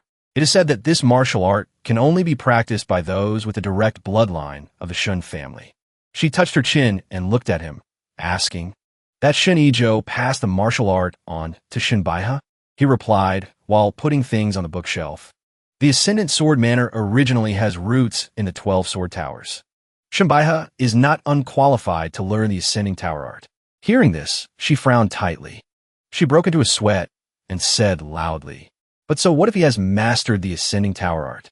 Her eyes lit up with a profound look as she said, Master, you shouldn't underestimate the 12 sword towers. Remembering that bastard Shinbaiha, she said, The legacy of the 12 sword towers is even older than the Dragon King's palace. We are one of the 8 first-class sects in the battle world. The elders in the tower hold no small political status in the discussions of the Great Moon Imperial Dynasty's Golden Hall. At this moment, elsewhere, Shinbaiha was stepping up into the sky. Beneath his feet were steps emitting a golden light. He held out 2 fingers. Immediately, the steps shattered. His eyes, his whole body stretched forward. He stood on a golden step. His eyes were wide open, looking quite determined. From the air, a large, long brown sword appeared, floating in front of him. Shin Ijo and 2 others stood below, watching this scene. He walked over and said with a smile, Congratulations, Brother Baiha. Shin Ijo looked at him and said, To be able to grasp the ascending tower art in such a short time is no small feat. It seems Brother Baiha is also a peerless genius. Hearing this, he smiled lightly and turned back to reply, You flatter me. An old man standing behind Shin Ijo also stepped forward and said, This aptitude is worthy of being second only to the great young Master Mengtian. It shouldn't be buried in the bloodline of the Shun family. The white-haired old man, with a white beard, also stepped forward and said, Right, as long as this boy focuses on his cultivation, one day, his cultivation will be no less than mine. Shinbaiha clasped his hands and replied humbly, This is also thanks to the young tower master's nurturing. He helped me out of my predicament and passed on the ultimate technique of the 12 sword towers to me. Otherwise, I would have just been discarded in the forbidden area. When I have mastered the ascending tower art, I will definitely repay the young tower master's kindness. Shin Ijo also said with a smile, Brother Baiha, you're too kind. He said, You and I share the Shun family bloodline, and you're my elder brother. It is only natural for you to practice the ascending tower art. Why be so polite? Suddenly, the white-haired old man behind him coughed. Ahem, Baiha, what do you think of the attitude of the disciples in your manor towards my 12 sword towers? Hearing the old man's question, Shinbaiha frowned and looked at him, thinking, So you're finally showing your true colors, old fox. Your visit to the Ascendant Sword Manor is indeed part of a conspiracy. Thinking this, he clasped his hands politely, reporting to Elder Yu. The old man smiled brightly and waved his hand. No need for ceremony. To speak frankly, Shinbaiha looked at the hypocritical people and said a lot. These days, after gradually understanding the 12 sword towers, my Ascendant Sword Manor is very interested. Many of them have actively promoted the advantages of the 12 sword towers within the manor, and have expressed their desire to join the 12 sword towers. Hearing this, Shun Ijo was dumbfounded, his mouth agape and eyes wide. He broke into a sweat and asked, Is there really such a thing? The white-haired old man behind him asked further. Specifically, how many? Shinbaiha replied reluctantly, 30%. In fact, he thought to himself, It seems this young master of the 12 sword towers doesn't know what's going on. He looked at Shun Ijo and the other man, who turned to look at the old man. He guessed, could it be that he is not involved in this matter at all? He frowned again. He stared at the old man, suspecting Or is he just pretending? The old fox suddenly looked at him and praised, Baiha, I think it's a real pity for you to be suppressed by others in the Ascendant Sword manner. Such a precious gem. I am very happy to accept you as my disciple. Do you agree? He was still stunned and hadn't answered.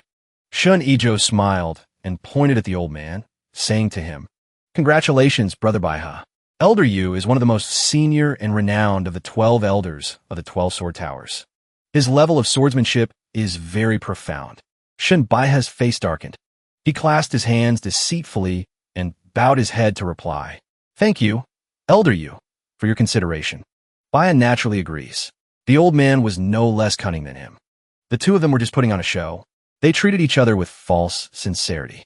The old man replied, From today on, you and I will be master and disciple of the 12 Sword Towers. Together, we will build a great enterprise. The elders will protect you. The sky today was crystal clear. The sound of people talking echoed in the space. Have you guys heard? The young tower master of the 12 Sword Towers is visiting the manor. I heard he wants to merge the Ascendant Sword Manor into the 12 Sword Towers. How can that be good? How could the third young master agree to that? 3 men were standing under a tree, gossiping. One said, This isn't necessarily a bad thing. The 12 Sword Towers is one of the 8 great sects, with masters as numerous as clouds. Their status is revered. Normally, if you want to become a disciple of the 12 Sword Towers, you have to go through so many tests. Our aptitude as common folk is ordinary. We can't even touch the gate. Now there's a chance to merge. Isn't that like ascending to heaven in a single step? Hearing this, another man rubbed his chin and replied, That's right. Even the third young master could enter the tower to focus on studying sword techniques. Why wouldn't he agree? The other side raised a finger and continued. I heard that when the third young master first ascended to the battle world as a moon-slaying immortal, he had the choice to merge with the 12 Sword Towers. He didn't agree at that time. He must have had his own reasons. Why would he change his mind now? One of them, looking rather naive, looked at the other two. He continued, At that time, the third young master had just arrived in the battle world. What did he know? If he had known the status of the 12 Sword Towers back then, he wouldn't have refused so bluntly. The old man, shunned by his father, stood behind a large pillar, listening to them talk. Now, the young tower master himself has come to our door to invite us. That's a great honor. Isn't that something to be happy about? Hearing this, the old man became a little tense. He said to him, Third son, did you hear what those bastards said? Our ancestor had a grudge with the 12 Sword Towers. That's why he built this manor and named it Ascendant Sword. It was also because he didn't want to have any relationship with the 12 Sword Towers. Shinjini had also heard what those men said. He replied coldly, Merging the two sects is impossible. I will absolutely not allow it. The old man looked at him worriedly, sweating. The power of the 12 Sword Towers is extraordinary. If Baiha gets involved in this, I'm afraid many disciples will leave to follow him. He didn't care about them at all. He just said indifferently, whether they go or stay is up to them. He looked at the old man seriously. Right now, the Sword Manor is developing too quickly. The good and the bad are mixed together. This is a good opportunity to get rid of those who are always looking for greener pastures. Why not do such a good thing? Today was a beautiful day. Elder Yu and Shun Baiha were taking a walk and talking. He said, Elder Yu, this is the rest area for the disciples of the Ascended Sword Manor. Normally, the disciples exchange sword techniques here. The old man suddenly burst out laughing. Ha, Baiha, are you still calling me Elder Yu? He immediately turned back and corrected himself. Master. Just then, ahead of them, 2 men were arguing loudly. One shouted, Peng Fei, what do you mean by this? The other side was not to be outdone. He held his sword and shouted, Wang Yi, get out of my way. Seeing this scene, Shun Baiha shouted to break it up. What are you two doing? Seeing him, they also stopped. First young master. Wang Yi clasped his hands and bowed to report. Reporting to the first young master. Peng Fei is spreading false rumors to destabilize the manor. He's plotting to incite the disciples to protest with him. To replace. Peng Fei angrily rushed forward and shouted to explain, You're full of it. I just wanted to ask the Manor Lord if the Ascendant Sword Manor will return to the 12 Sword Towers, and if disciples like us will have the opportunity to learn stronger sword techniques and martial arts. The argument was very heated. He pointed at Wang Fei and argued, People always strive to go higher. Water flows to the lowest place. If there's a chance to learn stronger sword techniques and martial arts, we must seize it. Seeing that the two were still intent on arguing, Bai said loudly, "That's enough. Look at yourselves now. Do you still look like disciples of the Ascendant Swordmanner?" The two immediately fell silent. They stood still, not daring to say another word. Shinbaiha continued to scold them. "If you have any requests, you can report them to the manor. Someone will naturally answer you. Not for you to be here guessing like this." Suddenly, the old fox standing behind him sighed and said, "Sigh. Baiha, what you said is not right." The old man was saying, "If the disciples of your esteemed manor have this wish, this old one will discuss it with Manor Lord Shun and the third young master. Then we will make a decision to put your minds at ease." Just then, someone walked up behind them. The old man walked over and cleared his throat. Shinbaiha turned his head and looked, exclaiming in surprise, "Father!" He looked at the old man and said hurriedly, "Father, you come at the right time. Many disciples want to merge with the 12 sword towers. After my master found out, he wanted to discuss with you how to resolve this matter." The old man's face darkened with anger. He frowned, sweating in thought. Discuss what? But he only dared to say, "The good intentions of Elder Yu. I will accept." Hearing this, the old fox smiled and turned around. "Manor Lord Shun's meaning is..." But the old man immediately interrupted him. "I'm sorry." The old man looked at the old fox with a firm expression and replied sternly, "The 300-year legacy of the Ascendant Sword Manor cannot be easily lost in my hands. Please do not mention this matter again." Seeing this, the short man standing next to the old fox said, "Manor Lord Shun, that's not the right way to put it. The 12 Sword Towers was originally formed by gathering masters from the great sects. The Ascendant Sword Manor is famous for its swords. Merging with the 12 Sword Towers will not lose your inheritance." He even frowned and said with a look, "Moreover, the ancestor of the Ascendant Sword Manor, Shun Mengtian, was originally a member of the 12 Sword Towers. Now returning is like a fallen leaf returning to its roots. Isn't that a good thing?" Hearing this, Peng Fei immediately shouted, "Manor Lord, this is something we couldn't even ask for. You should accept it. This is also beneficial to the disciples. Why be so stubborn?" Hearing this, the old Manor Lord Shun became angry and scowled, shouting, "You people!" Before the old man could finish, a cold voice cut him off. "If you want to go, then go. What's all the noise about?" It was Shun Jini who had arrived. He came with Chu Wulaw and Princess Long. He looked at them and said, "The Ascendant Sword Manor doesn't need you."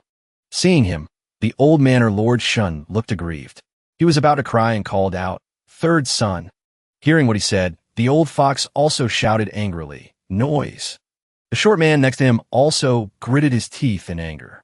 "Third young Master Shun, you are a master of a region.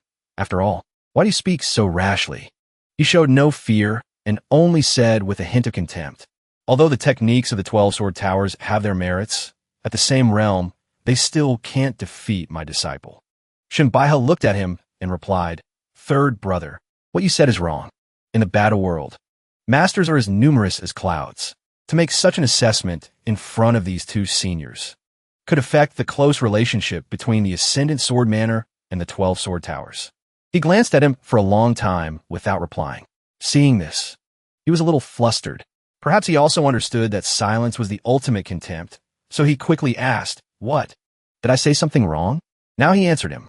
"The 5 swords, the secret blood-swapping technique, and a portion of the essence blood inheritance.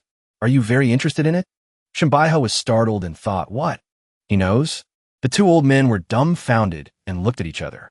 He guessed. It seems no one in the battle world knows about this secret technique. He was about to say something, but was stopped by the short man. He smiled mockingly at him. "Baiha, there's no need to say any more. This boy, let him take a sword strike for me. Let's see if it's as brilliant as he says."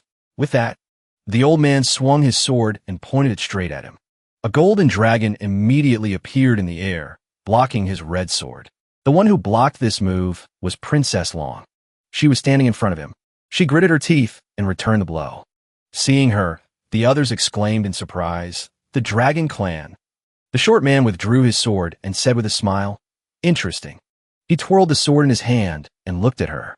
"I never thought the Pearl of the Dragon King's palace would become the disciple of the third young Master Shun, and even learn the dragon form sword chi.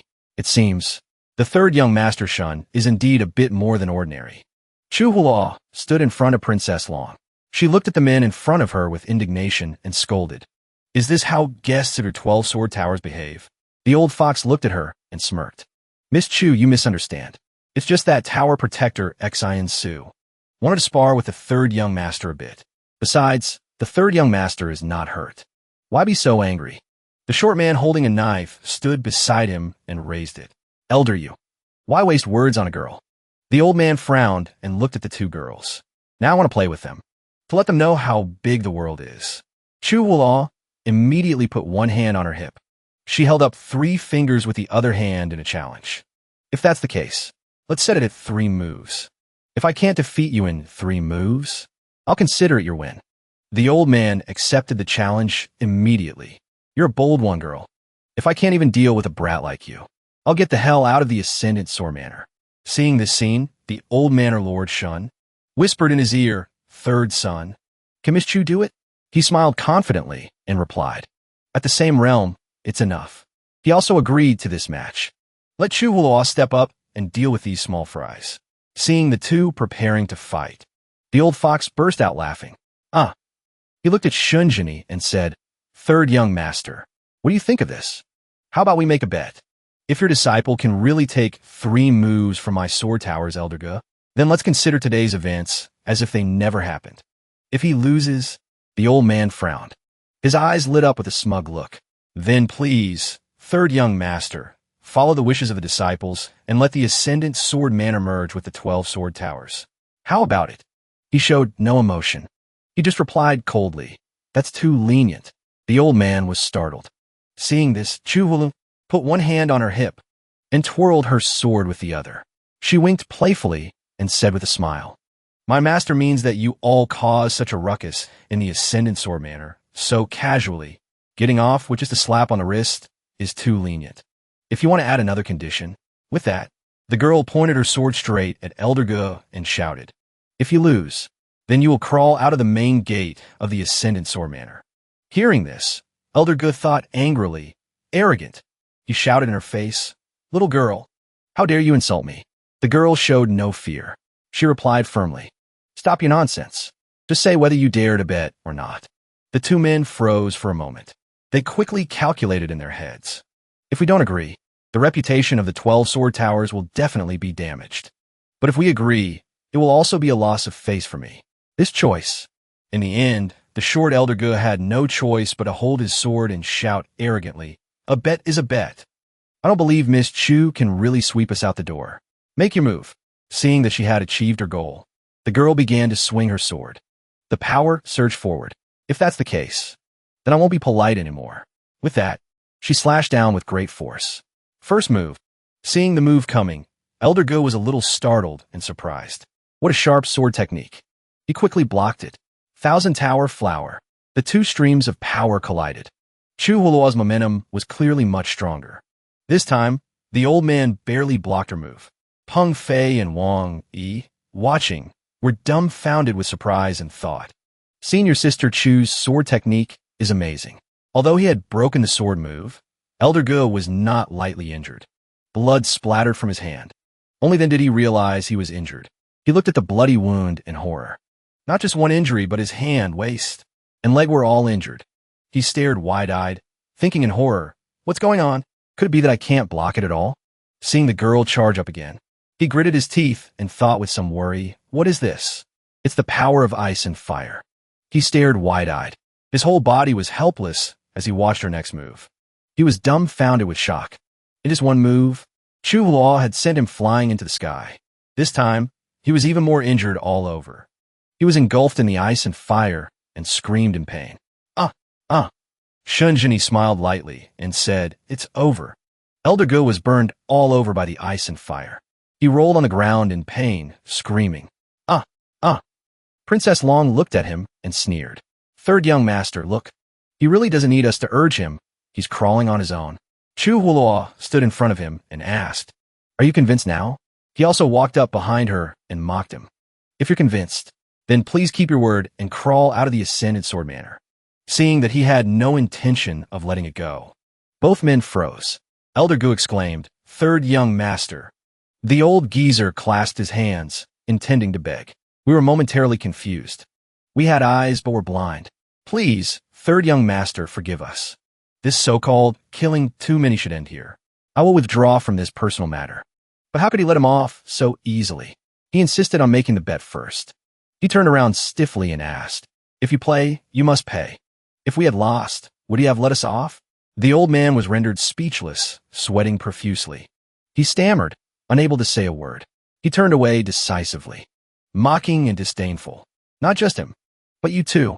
Didn't I say to crawl out? The old geezer was humiliated in front of so many people. With no dignity left, he shouted angrily, "Divine Dr. Shun, don't be so arrogant. The 12 sword towers are not easily offended." He stood behind him, shouting blindly, "If you push things too far, even if your swordsmanship is high, you cannot escape the Tower Master's thunderous wrath." He didn't care in the slightest and dropped a sentence. "Leave." The old man saw he couldn't scare him. Furious and resentful, he exclaimed, "You!" Chuhula stood blocking him with her sword and shouted, "My master told you to crawl out. Why aren't you hurrying up?" The old man gritted his teeth in anger and left. "Baiha, let's go." Shun Baiha, standing next to him, glanced at the old man in surprise. They dragged each other away. Shun Baiha hesitated, glancing back at him for a moment. Just then, Peng Fei, standing behind, suddenly sighed, full of disappointment. Instead, Villa Master Shin stroked his beard and said to him, "Third son, how should we deal with these blind disciples? Should we chase them all away? Let them go find other brilliant masters." Peng Fei hurriedly knelt down, crying and begging, "Third young master, I was just momentarily confused. Please forgive us." Seeing that he knew his mistake and was being practical, he smiled lightly and replied, "Father, you handle the punishment." The old man saw that he let him off. He looked in surprise at the man kneeling and trembling on the ground. At the 12 sword towers, blue sky and green water, a charming landscape, in a small wooden house. The first tower, the woman slammed her hand on the table and screamed, "What?" She was Shun Ijo's mother. Her face twisted in anger as she shouted, "Abandoned Sword Villa dares to be so bold." The old geezer stood before her, clasping his hands and bowing to report. "On this trip to Abandoned Sword Villa, not only were we heavily injured, but we were also ordered to crawl out of Abandoned Sword Villa. Both body and spirit have suffered losses.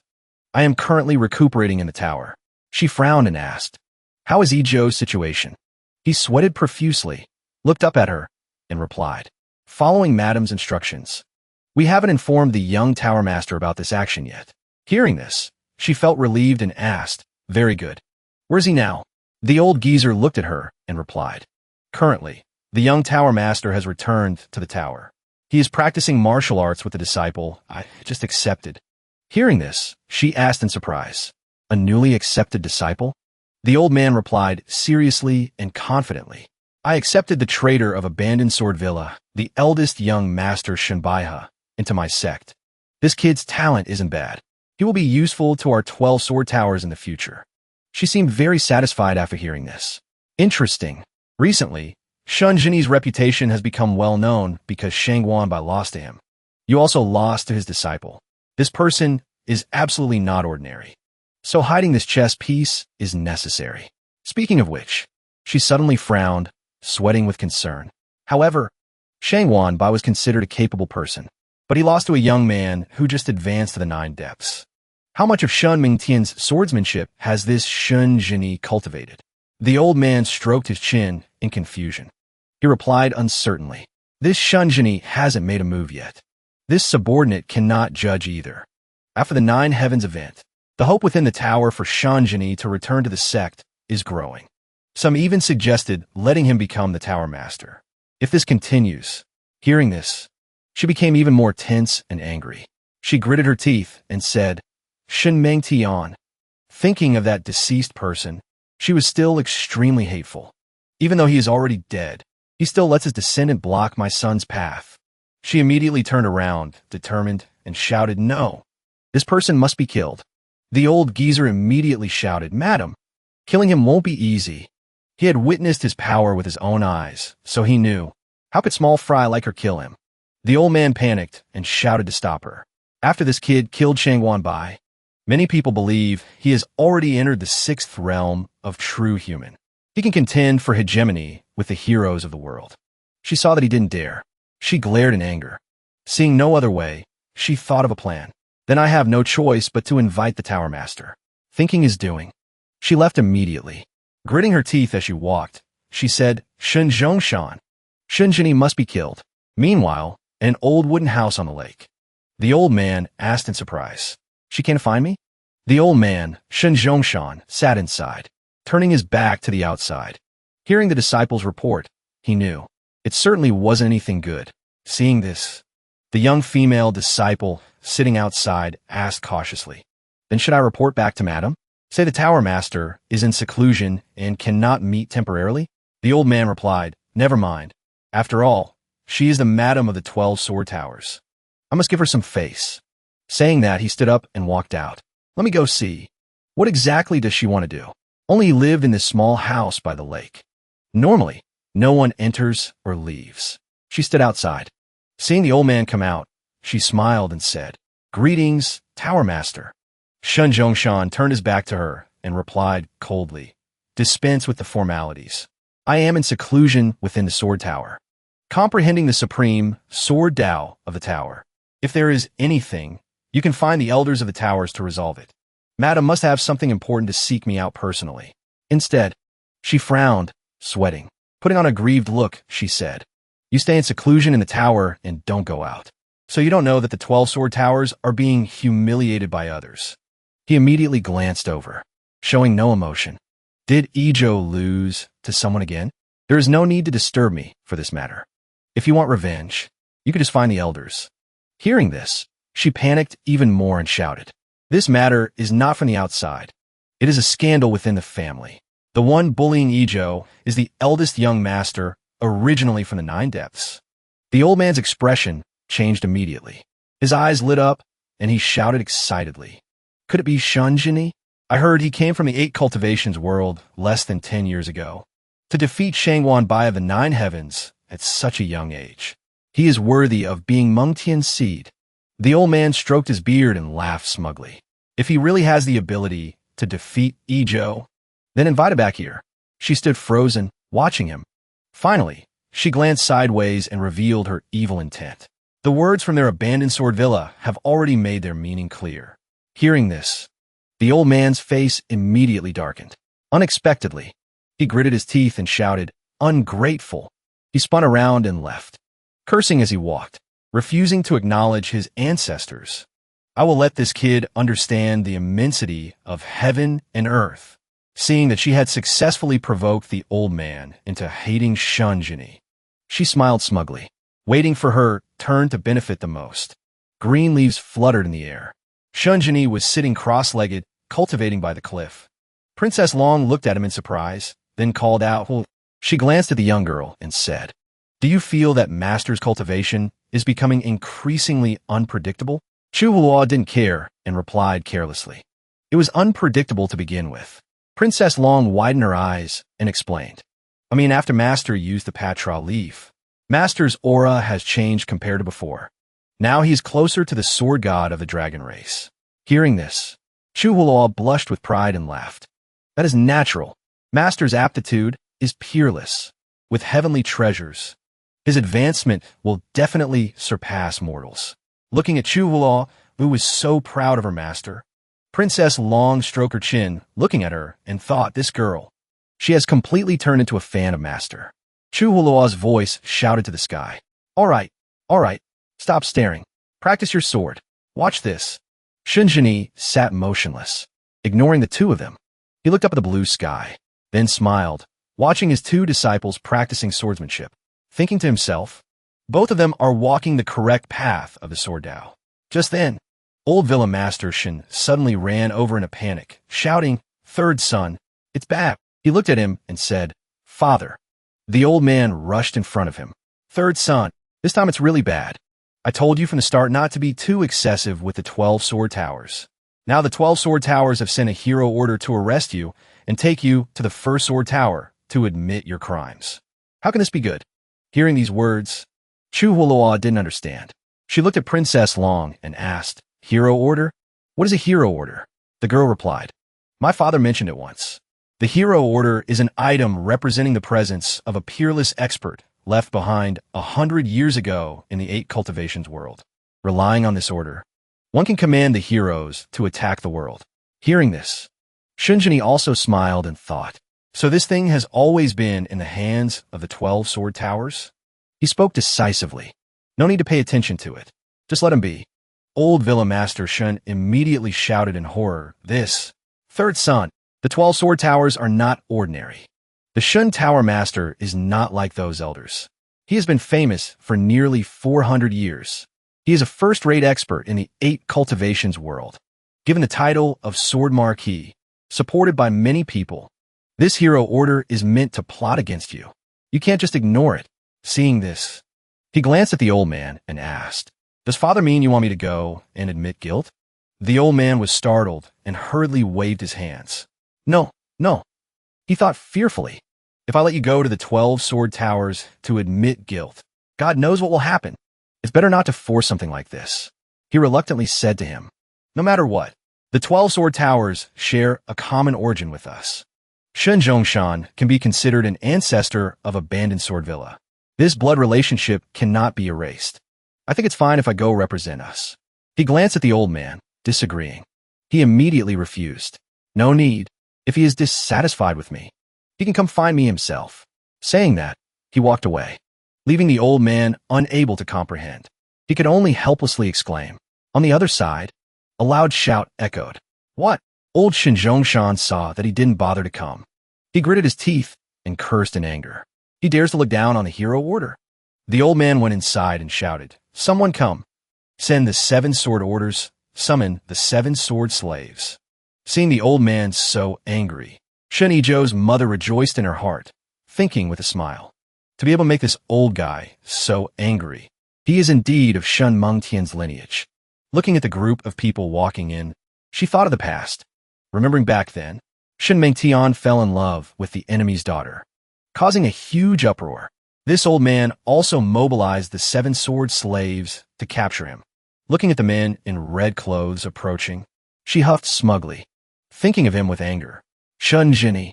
Looking at the masked men in front of her, she knew. Although the 7 sword slaves are called slaves, their talents secretly trained by the 12 sword towers. Each one is an expert at the 6th realm of true human. The 7 of them knelt in formation before old Shinzhongshan. Clasping their hands, they shouted, Sect Master. He looked at them and shouted the order. This time, go to abandoned sword villa, capture Shun Jinni alive, and bring him before me. Hearing these words, she thought with sudden anger. Capture alive again. She clearly wanted him dead, but now the old man wouldn't kill him. She sweated profusely, biting her lip nervously. Shun Mengtian back, then, was your biological son? So be it. But now, for Shun Jinni, can you not bear to order his death either?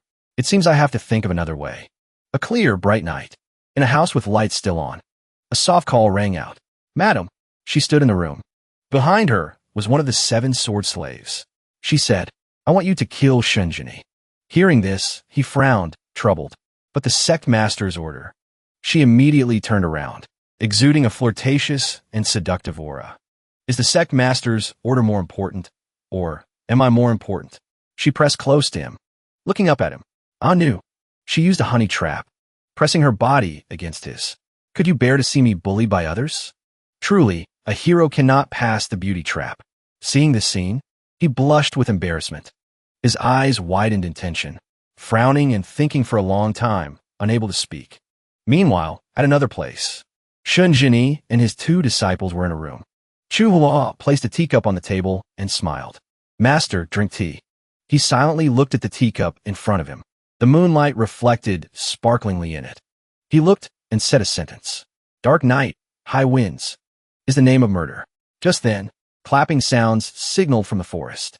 Noises echoed in the space, reaching the house where Shun Jinni was staying. He and his 2 disciples immediately went out to await the enemy. A voice rang out in the air. Third young Master Shun, you are indeed quick to hear news.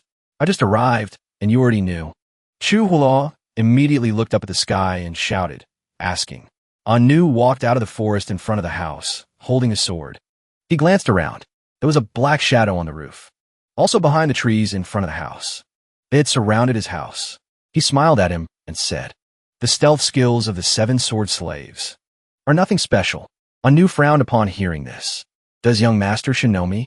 The two sides stood facing each other. He replied mockingly, "You are sword slaves, not assassins. Looking at your clothes and accessories, one can recognize you." He looked at his sleeve and said, "The golden sword shape on the sleeve is the symbol of the stars." Chu Hulua looked at Princess Long in surprise.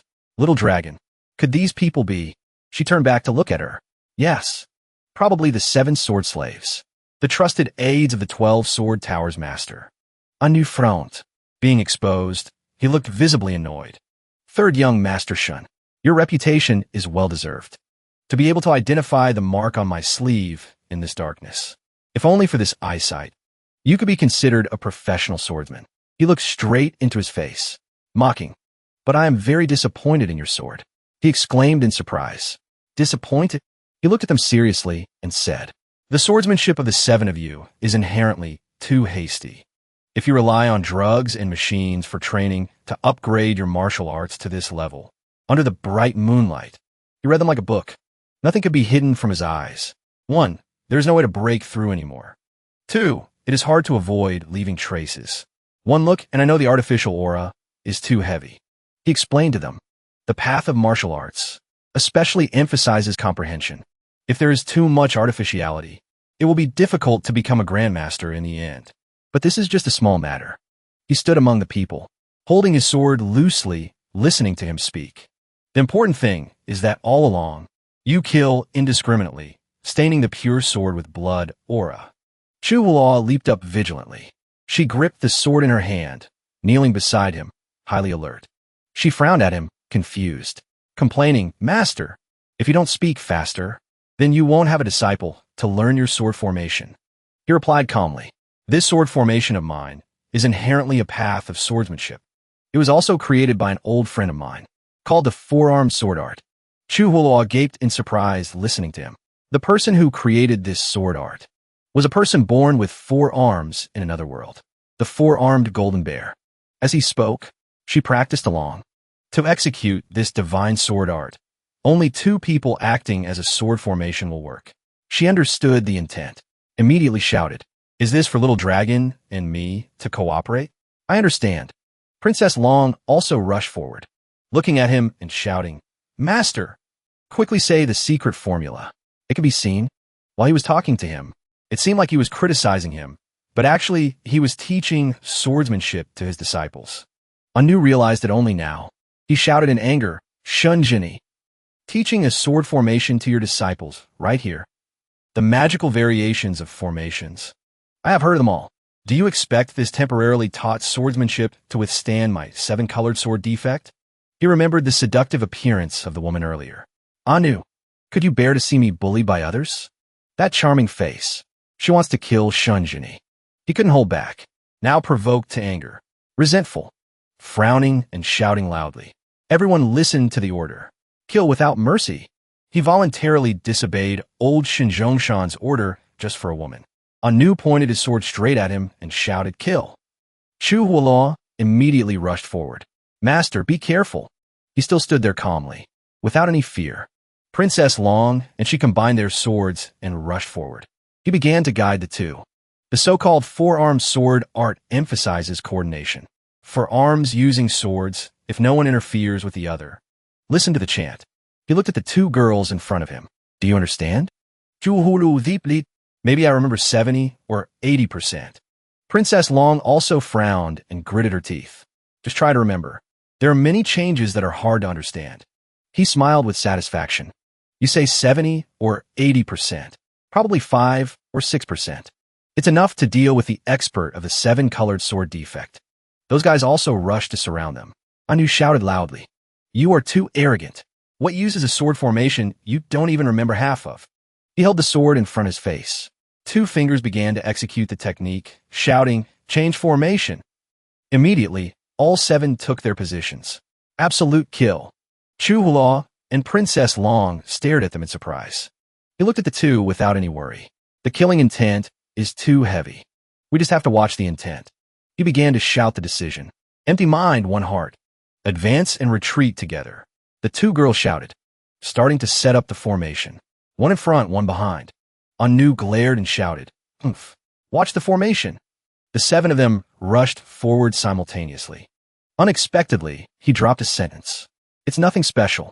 Just then, Anu also froze.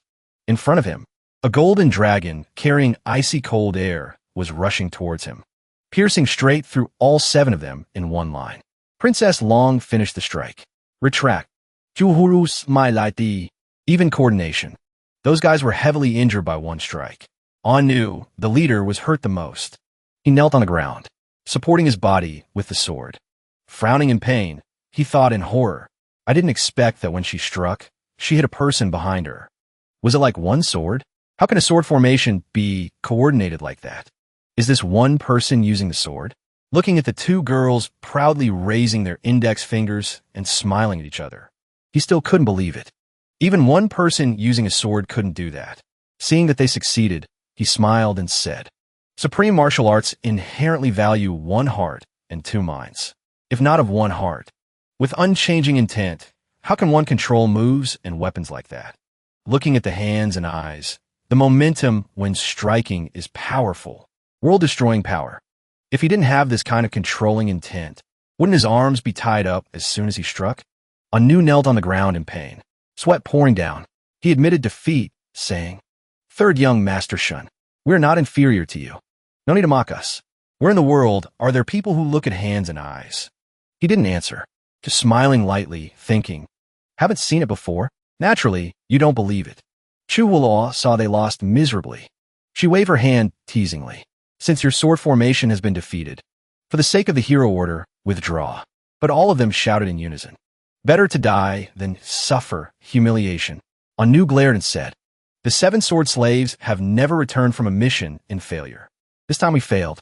Unable to invite the 3rd young master, we used death to apologize to our master." Princess Long hurriedly stepped forward to stop them. "Wait," but before she could say a second word, they all used their swords to commit suicide simultaneously. Looking at this bloody scene, Chu Wulaw was also a bit horrified. It was just a loss. Was there a need to die like that? Seeing she didn't know, he said, "They are inherently death warriors, not swordsmen. Mission failed. The sword chi in their bodies will automatically explode." Both girls were shocked. Even like that, Princess Long also froze, raising her hand to cover her mouth. Speechless, the sky began to brighten. Early that morning, at this place, an angry shout rang out. Hateful. Shinijo's mother was furious. Slamming both hands on the table, she said in shock, "The 7 sword slaves were killed." The elders of the 12 sword towers were shaken.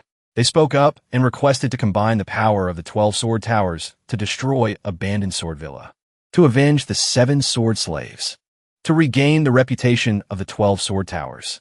However, she was mad with rage, slamming her hand on the table to vent. Why? She seemed to be having a fit, clenching her hands tight, looking up at the sky, helplessly gritting her teeth and cursing. Why did the people of Wind Thunder City go crazy and start a war right at this moment? Moreover, it's a life and death duel. Isn't this letting that bastard Shunjini escape a calamity? The old geezer, standing next to her, replied calmly, "Madam, need not be impatient. The two sects starting a war might give Shunjini a moment of smugness.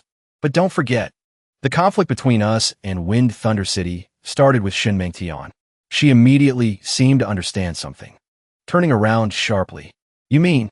The old man's eyes lit up, sinister and cunning. "We can totally divert the disaster. By then, both the 12 sword towers and Wind Thunder City will want Shunjini's life. Let's see if he has a chance to escape." Hearing this, she also understood. Making an O sound, Wind Thunder City and the 12 sword towers are inherently enemies. For hundreds of years, conflicts have never ceased. 300 years ago, the legitimate heir, Shan Mengtian of the 12 sword towers, was training outside. He met Princess Bailey of Wind Thunder City. The two fell in love at first sight, but due to their status, they couldn't be together. Shan Mengtian refused to give up and caused havoc in Wind Thunder City, and disputed with the elders in the family, injuring the elders of the 12 sword towers and several protectors of the Alliance sect, breaking the engagement and running away. Comici a gravi crimi. Finally, Shun Mingtian was banished to the Nine Depths land. Princess Bailey, having lost her love, returned to Wind Thunder City for death seclusion. Until now, the hatred between the two families has become more conflicted. The old geezer, standing behind her, said, City Lord and Tian Sha of Wind Thunder City hates Shun Mingtian the most, believing he used sweet words to deceive his daughter for life. So he won't be polite to Shin Mengtian's descendants. She put a finger to her lips, acting mysterious. That's right. If we can drag Shunjini into the conflict of Wind Thunder City, he will definitely die. Hearing this, the old geezer frowned in agreement. But he still had a question. The problem is that Shunjini has a personality indifferent to fame and fortune. He rarely goes out. Last time the Tower Master issued a hero order, it had no effect. Now how do we get him to come here? She had already thought of a way. Resting her chin on her hand, she replied smugly. No matter how talented he is, he can't ignore his ancestors. I'll send someone to send a message to Abandoned Sword Villa. Just say that Abandoned Sword Villa and the 12 Sword Towers are severing ties. There are Shun Mengtian's belongings from the 8 cultivations whirled in the tower. Let them come and take them. Otherwise, we will destroy everything. Let's see if he comes or not. Hearing this, the old man was extremely pleased, excitedly praising. Madam is indeed a divine strategist. The conservative Shunjini will definitely not bear the charge of ignoring his ancestors. She smiled and said, If he really dares to come to the 12 Sword Towers, then he has fallen into the tiger's den. Absolutely cannot let him leave alive. Her eyes shone with extreme ambition. Since we can lure him here, she immediately thought of letting her son fight him. She immediately turned and asked, If Ijo makes a move, how sure is he of winning against him? Hearing this, the old man froze, stammering awkwardly. She understood immediately. Holding her face, she sighed in disappointment. Ijo's Mirror Flower Water Moon Dream Sword is not yet complete. Knowing he had no chance of beating Shunjini now, she plotted. If it really doesn't work, the elders and I will sacrifice a portion of our power to help Ijo achieve the Mirror Flower Water Moon Dream Sword, breaking through to the 6th realm of true human in one go. He can win against that Shunjini. Just as she finished speaking, the old geezer immediately shouted to stop her. Madam, absolutely not. He looked panicked. If the young master borrows external force to break through, his foundation will be unstable. Any progress will definitely take a lot of time. Therefore, before he could finish, she angrily interrupted him directly. The enemy is right in front of us. There is no time to care about those things. If he cannot inherit the 12 Sword Towers, he will have no future anyway. Let's decide on this matter like this. Elsewhere, Chuhua was walking in the garden with Princess Long. The little girl asked, Little Dragon, you said the story between the 12 Sword Towers and Wind Thunder City is just that simple? Princess Long just hummed lightly. The little girl immediately asked more. Hearing you say that, actually, the ancestor's story is just the prologue. Princess Long glanced at her and replied indifferently. That is natural. Seeing her curiosity, she turned her head and added, Actually, the two families have had conflicts before. Obviously, the two sects consuming each other like this is not good. If there is enough unity and they're in the top 3 sects, they will become the #1 sect in the world. But the key is related to the ancestors' matter, so one cannot be irresponsible. Hearing this, Chu Huluo understood, raising her hand to stroke her chin. Master once said, Shin Mingtian and Princess Bailey were both smart and arrogant people. If both families had such conflicting thoughts, they wouldn't have reached the step of breaking off the engagement like that. Princess Long sweated profusely. Speaking of this, she suddenly realized. Indeed, looking at it now, I'm afraid someone set them up. Chu Huluo sighed in depression. I really don't know what's good about these dirty power struggles. Just then, a black pigeon flew across the sky above their heads. The bird flew into someone's hand. It was old Villa Master Shun. He took out the scroll from the bird's leg, surprised and sweating, saying, The 12 Sword Towers want Abandoned Sword Villa to cut off ties, and for us to go to the tower today to retrieve Ancestor Shin's items. Otherwise, they will destroy them immediately. The old man hurriedly turned to look at Shunjini and asked, Third son, what do they mean by this? He was sitting reading a book. He had already seen through their intentions. He only replied with one sentence. They just want me to go to the 12 Sword Towers for a trip. The old man immediately shouted in panic. The 12 Sword Towers is a dangerous place. Third son isn't going there like a sheep walking into a tiger's den. The old man clenched his fists in anger, gritting his teeth. But we can't just abandon our ancestors' items. How about I go? He immediately stopped him. No need. He stood up, turned to look at him, and said seriously, Actually, I have long wanted to go to the place where the ancestor grew up. The 10,000 Hidden Sword Scripture is a very interesting place. The things left behind are probably related. Even if the 12 Sword Towers didn't mention it, I would have gone there sooner or later. The timing this time is perfect. Seeing that he said so, although very worried and unhappy, the old man had to reply, Then do you need to bring more people? He smiled and said, Bringing many is useless. We are not going to start a war. Thinking of his two close female disciples, he smiled lightly. Just bringing the two disciples, Chu Huoluo and Princess Long, is enough. Those two girls were happily walking and talking in the garden, laughing and joking happily. Elsewhere, a man was gripping the sword in his hand with utmost concentration. Shinijo was practicing swordsmanship, thrusting the sword forward powerfully. Immediately, the row of trees was cut in half. Suddenly, applause rang out. Ijo's swordsmanship now has divine charm. Even in the central capital, it wouldn't be considered inferior. He turned around and saw a white-haired young man standing with arms crossed, leaning against a nearby tree. Seeing this, he exclaimed, Young Master Penglai. Shin Ijo wiped the sweat from his forehead, looked at him, smiled, and said, I'm just afraid it won't catch your eye. The other guy gave a thumbs up, pretending to praise. Young generation, your swordsmanship can at least rank in the top 10. Suddenly he frowned, stroking his chin, pretending to be deep in thought. However, I heard a third young master, Shin, appeared in the south.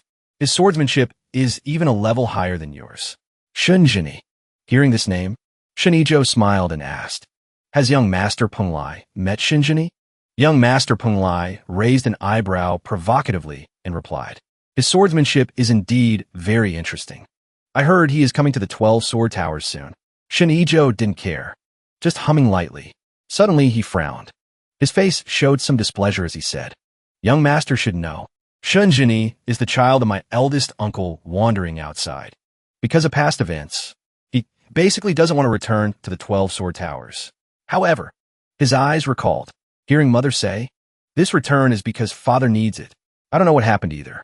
Suddenly, young Master Penglai patted him on the shoulder. He put on a serious face, giving a thumbs up to encourage. Ijo, don't worry. You are the legitimate heir. Naturally, you are the heir to the 12 Sword Towers. No need to be distracted by this matter. I see your swordsmanship has improved. Just try a bit harder, and you will definitely beat him. Hearing this guy was very happy. He immediately clasped his hands and smiled in response. Please give me more pointers, young master. Young Master Penglai took out a white fan. This matter was originally agreed upon with your mother. Covering his mouth with the fan, he smiled slyly. It's what I should do. His eyes darkened, containing a few shades of gloom as he stared at Shunijo. Meanwhile, the water rippled.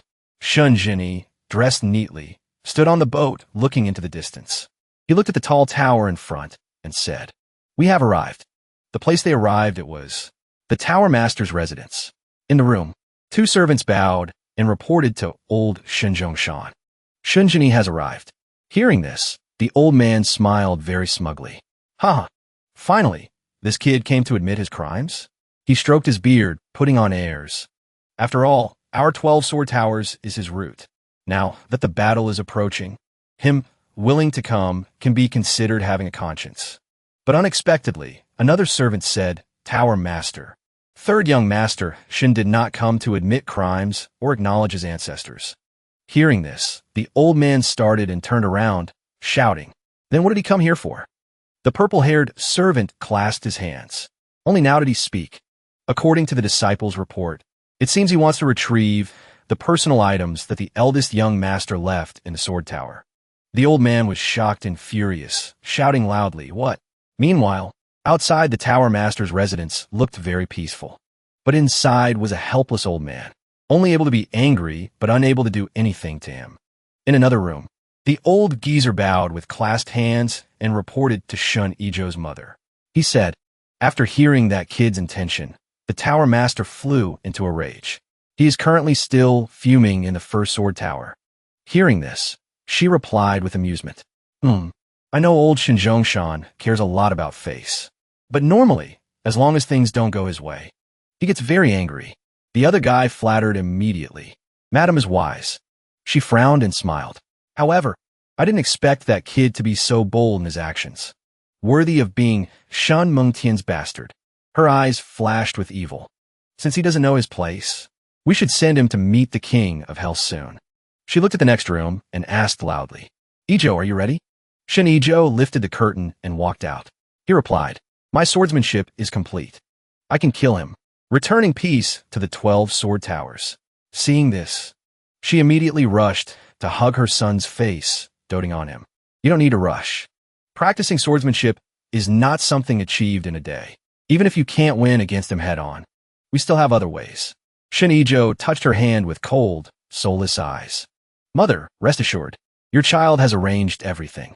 Meanwhile, outside the Tower Master's residence, Chu Hula's voice rang out asking, Master, is this a defensive formation?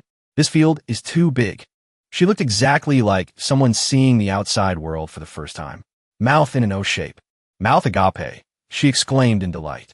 I didn't expect thousands of disciples to be training here at the same time. Exactly how many people does the 12 sword towers have? She could see hundreds of people practicing swordsmanship in the courtyard.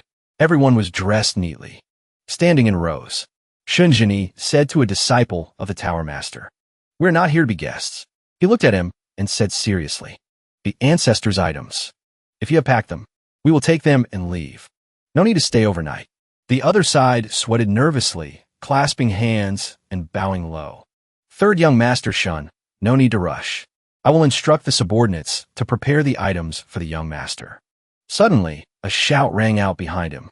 Shun Jinni, do you dare to fight today? Chu Wulaw was also startled. Angrily clenching her fist, she scolded back immediately. Who? Speaking so loudly to scare people? Suddenly, seeing the person approaching was an acquaintance. She changed her tone. Aya, isn't this Shin Ijo? She happily ran to him, joking. Kulme, Kulme. Today we came to your house as guests. Quickly introduce us. But his face was cold, passing by her as if he didn't know her. Seeing this guy's strange attitude, no longer as gentle as the last meeting, both girls frowned in surprise. Juhuru stood steeply. Princess Long quickly realized. It seems this Shun Ijo has turned into a different person. He walked straight to him and said, Shunjini, do you dare to bet around with me? He stared at him without answering immediately, finally smiling and asking, Bet what? He replied seriously, I use the inheritance rights of the 12 sword towers to bet with you. If I lose, the heir of the 12 sword towers belongs to Shun Mengtian's lineage. He never coveted this position anyway. He refused bluntly. I have no interest in the 12 sword towers. Hearing this, he didn't stop, still stubbornly saying, Even if you yourself don't want the 12 sword towers, don't you want to clear your ancestor's name? Originally, Shun Mengtian was driven out by the 12 sword towers. If you can regain the inheritance rights for him, it is getting justice for him. In the future, he will be worshipped by the sect as an ancestor. He frowned deep in thought. He also looked at him silently and tensely, seeing that what he said seemed reasonable. He smiled lightly. Ancestor. Finally, he agreed with him. Since I came here to retrieve the relics for the ancestor, fulfilling his wish is also good. I accept this match. Shinijo received this answer from him. He immediately turned and left. 1 hour later, we meet at the Sword Pavilion. Chu Huo watches retreating back, frowning in confusion. Why is he like that today? He replied with some disappointment. It's nothing. He just used the Tai green net chi to inject into his body, forming the heavenly demon dissolution, flesh, and blood method. Perhaps his strength has only doubled. Princess Long heard this and thought in confusion. What? He turned to her and explained. Tai green net chi is inherently a high-level method of circulating true chi. If an expert uses it, it can stimulate the human body's potential for 4 days. Afterward, one will be seriously ill. He continued. But the person who used it on Shun Ijo didn't have enough power. The technique was sloppy. At most, maintaining it for 6 hours is already very good. Hearing this, Chu Huo turned pale with fear, thinking, is it that scary? Shunjini stroked his chin and said, and for 3 years afterward, he will be in a weakened state. Cultivation will be hard to improve. Just now, seeing Shun Ijo's lifeless eyes. I am afraid. Speaking of this, he suddenly stopped talking, just thinking in his head. I'm afraid he's being controlled by someone. Chu Huoluo understood his meaning. She offered an opinion. Since it's like that, should we tell the 12 sword towers about this to avoid fighting this match? But he understood these unreasonable people very well. Clearly, this was their plot. He replied, useless. If it's the 12 sword towers, they will think we are just looking for an excuse not to fight this match. Princess Long heard this. She also stroked her chin, deep in thought, and suggested, then we just fight a head-on battle. He looked at her, smiled, and replied, it is indeed a bit different. The current Shinijo can be used for Chu Huoluo to practice swordsmanship. The little girl heard this sentence from him and immediately got goosebumps, jumping up and shouting, I'm fighting. Master, you're telling me to fight that Shinijo? He looked at her seriously. You have grasped a few moves of the 10,000 hidden sword scripture firmly, but actual combat is too little. Just right to practice with this person once. She seemed unwilling and shouted. Seeing this, he turned and provoked lightly. If you don't dare, let Princess Long go up. The other girl also played along with him and replied, this disciple will definitely give her all. Chu Huoluo couldn't sit still and hurriedly accepted. I'll go, all right. At this time, the news of the two fighting had spread throughout the 12 sword towers. At old Shinjongshan's residence, hearing the two disciples report, he was so angry his veins popped out as he cursed. Acting recklessly, it's all reckless. Doesn't what I say count regarding the inheritance rights? The two young disciples below could only shut up and agree in unison. Yes. The old man stood with his back to them, hands clasped behind his back, voice softer. However, after all, he is my son who dares to duel head-on. He frowned, looking annoyed. Better than his mother sneaking around. Too many conspiracies and tricks behind the scenes. In Shun Ijo's mother's room, she held a pipe, humming coldly. The old geezer bowed with clasped hands. The situation is like that. She frowned, annoyed, and replied. Ijo didn't think this through thoroughly, unlike his usual personality. The old geezer was also a bit surprised. He agreed, saying that's right. This time, the young master used the inheritance position of the 12 sword towers to bet on the match with Shunjini, whether win or lose. It will become a topic for everyone to discuss later. She heard this and immediately stroked her chin, calculating. If Ijo can defeat Shunjini once, then many arrangements later won't need to be so troublesome. Meanwhile, on the other side, he led Chu Huoluo and Princess Long inside. Suddenly he stopped, looking coldly at the upper floor. Above the sword pavilion, Shinijo was already waiting there. Perhaps sensing his gaze, he also looked down. Cruel, soulless eyes. Speaking first. Third young Master Shun. I have waited a long time. Please ascend the pavilion to draw swords. The disciples saw him arrive and gathered to watch, chattering excitedly. Who is this person? To make the young tower master personally challenge him? But he's very young. One said, don't you know?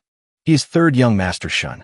Shunjini recently gained some fame in the south, rumored to be the descendant of eldest young Master Mengtian. This time the young tower master bet the inheritance rights of the 12 sword towers. It is precisely for this reason. Looking at the three, Shunjini, Chu Huoluo, Princess Long, they said, I heard the young tower master has successfully practiced the Mirror Flower Water Moon Dream Sword, breaking through to the 6th realm of the true human martial Tao, with such mysterious and unpredictable swordsmanship. Even a famous powerhouse might not be able to block it. This match is probably not interesting, he said coldly, not bothering to look at him as he replied. Your martial arts are not worthy of my action. He frowned, extremely annoyed hearing him speak. Let my disciple take this match. Saying that, he waved his hand. Juhulu. She immediately ran up. She held a long sword in her hand, walking up the sword pavilion while listening to the gossip of the crowd around. What they said made her a bit nervous too. What? He led a female disciple of his duel with a young tower master? Isn't that looking down on a young tower master too much? Someone retorted, not a female disciple. It seems to be a disciple. But even so, does he feel the young tower master is only worthy of his disciple's action? I heard this time he bet with a young tower master. Is he that confident? Seeing this, he frowned and reminded, Shun Jini, this bet involves your life. He smiled lightly and replied, I naturally know. Originally, it was said to be a life and death bet. If you can win against my disciple, I will offer this life to you. It has come to this point. He couldn't say anything more. Looking at him with annoyed, grumpy eyes. Since you treat life as a joke, then let's treat it as a joke. He drew his sword. He pointed the sword straight at Chuhula, shouting threats. Your master sent you to seek death. Are you ready? She silently frowned at him, a bit confused and sweating. He was completely different from the Shun Ijo she knew. Then she also looked straight at his face firmly and shouted loudly. Oomph. Shun Ijo, although I don't know what's wrong with you now, but you dare to challenge my master. Then pass through me first. He also looked at her and said go. She smiled, rushing up immediately, jumping with a leap, flying straight up to him, smiling confidently without any fear. The disciples of this place started gossiping again. This woman is indeed not weak. Is she really Shun Jinni's disciple? With such a disciple, what level is the master? The two stood facing each other, aura soaring to the sky. Commentary rang out around the two. Not necessarily. Master and disciple heard they obtained an ancient inheritance together. Strength has increased rapidly. The realm of the two is equal. Otherwise, what development could someone from a sect in the Nine Depths have? Suddenly a voice rang out behind her. Miss Ju, a figure behind the curtain, spoke to her. Your natural talent is shocking. Relying only on inheritance to cultivate to such a realm. Why die beside a tree like that? If you enter my 12 sword towers, your future will be wide open. Hearing these things, she was speechless and thought in confusion. Idiot, before the decisive battle, you want me to betray my own people? Is your brain damaged? Shun Ijo saw she was distracted, bursting with powerful aura, reminding her. Come on. The sudden strong aura knocked her backward momentarily. She held up her sword, quickly raising it in front, blocking the strong current of air. Thinking in her head, this is the Tai green net chi. She raised her sword high, frowning, trying to resist. These moves are completely just probing. Before even fighting, his whole body emitted a strange green light. Looking extremely eerie, his eyes frowned tightly in anger. Two canine teeth bared, looking resentful to the extreme. He growled and asked, do you dare to take one sword of mine? The sword in Shun Ijo's hand burst into bright green flames. He viciously pointed the sword straight at Chuhua, threatening. Do you dare to take one sword of mine or not? Chuhua didn't answer, just powerfully raising her sword, preparing her stance. Although seeming determined, she was also a bit nervous, sweating. Shun Ijo rushed over in a flash. He just stabbed straight at her with the sword. The Tower Master's disciples watching from above. They shouted in unison. Too fast. Senior Brother Shun's internal power is truly deep. Is this the power of the Mirror Flower Water Moon Dream Sword? Above, behind a bamboo curtain, there were shadows of several people standing and talking. One said, this move of the young Tower Master seems a bit wrong. The intent of the Mirror Flower Water Moon Dream Sword's variation is completely absent. Could it be said that the young Tower Master's power advanced too quickly, so he cannot control it completely? Chuhua looked at the green force of Shun Ijo rushing towards her, momentarily a bit panicked. She raised her sword to quickly block. Those guys watching the scene said, but it is enough, just relying on this tyrannical, true chi. If that little girl resists, I'm afraid she will be defeated in one move. But very quickly, she regained her composure. Chuhua frowned and immediately shouted, defense word formula. She stabbed her sword hard towards Shun Ijo, stopping his move, then jumped back behind Shun Ijo. Seeing this, he cursed in anger. You only know how to run. Fight a head-on battle with me. Chuhua kept her stance. She frowned, thinking tensely. Who would block your attacks forever? Do you think I'm stupid? Outside the sword pavilion, Princess Long watched worriedly at the battle taking place above. Blue and purple lights flashing showed a fierce battle. She was a bit uneasy. Looking at him, she asked, Master, how is the win or loss now? But Shun Jinni didn't have the slightest concern. He replied very calmly, it's just a pity that Tai Green Net Chi is not the true chi cultivated by oneself after all. It cannot be as one wishes. Shun Ijo will definitely lose. On the other side, the old geezer sighed, seeing the battle unfold like this. Aya, how can this be good? Behind him, a person suddenly walked up and said, Brother Yu has arrived. He glanced at him. If the young tower master continues to fight like this, I'm afraid he will lose this match. Indeed, the two of them stood behind the curtain talking. Now, even though he is very strong, winning or losing is normal and not considered losing face. If the tower master's wife dared to let the young tower master challenge, she also has a trump card to respond. However, the old geezer sweated. His face changed color slightly. If the young tower master loses to Chuhulo now, in the future, he will definitely be suppressed by Shunjini until death, never having a day to rise. Inside the battle, the two were still fighting evenly. One attacking, one dodging. He said, "Now we can only see between the two, who will be unable to persist first." Chuhulo gritted her teeth while raising her sword to fight. She thought, what exactly is wrong with Shunijo? Every time I break his attack, it consumes a huge amount of strength. Seeing him continue to rush up, she thought tensely, if this continues, I will lose my strength. Princess Long, standing below, watching, also sweated profusely. Suddenly, she saw him open a book. Princess Long couldn't help being surprised. Turning back in surprise to ask, "What is Master doing?" Shunjini replied calmly, "Reading a book." Then he sat down, opened the book, and read as if nothing was happening. Seeing this scene, she was speechless. "Master, the battle situation is so fierce. You should also care a little about Chu Huoluo." But he replied, "No need. After 3 moves, I can deduce the entire situation of the battle." He looked at her reassuringly. "They will stalemate for 600 moves." Princess Long listened to him while glancing upwards. His voice rang in her ears. Then Shunijo will be cornered. He can only rely on the Tai green net explosion and risk it all. The battle above seemed to unfold exactly as he said. He also knew that this explosion has a total of 3 times. At this time, Chu Huo was injured in the arm. Her blood dripped down, corresponding to his words.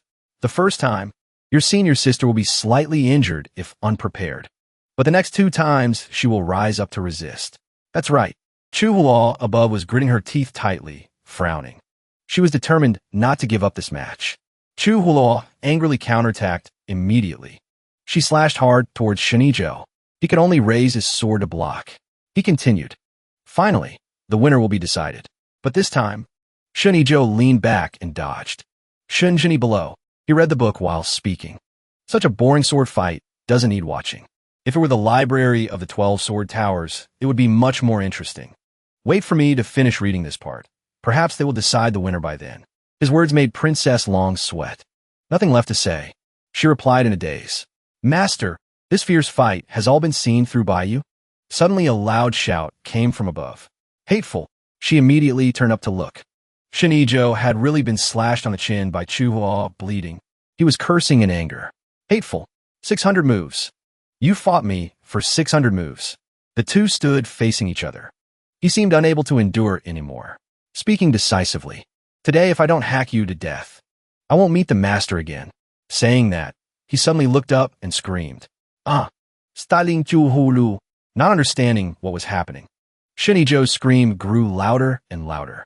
His whole body also erupted with a huge green power.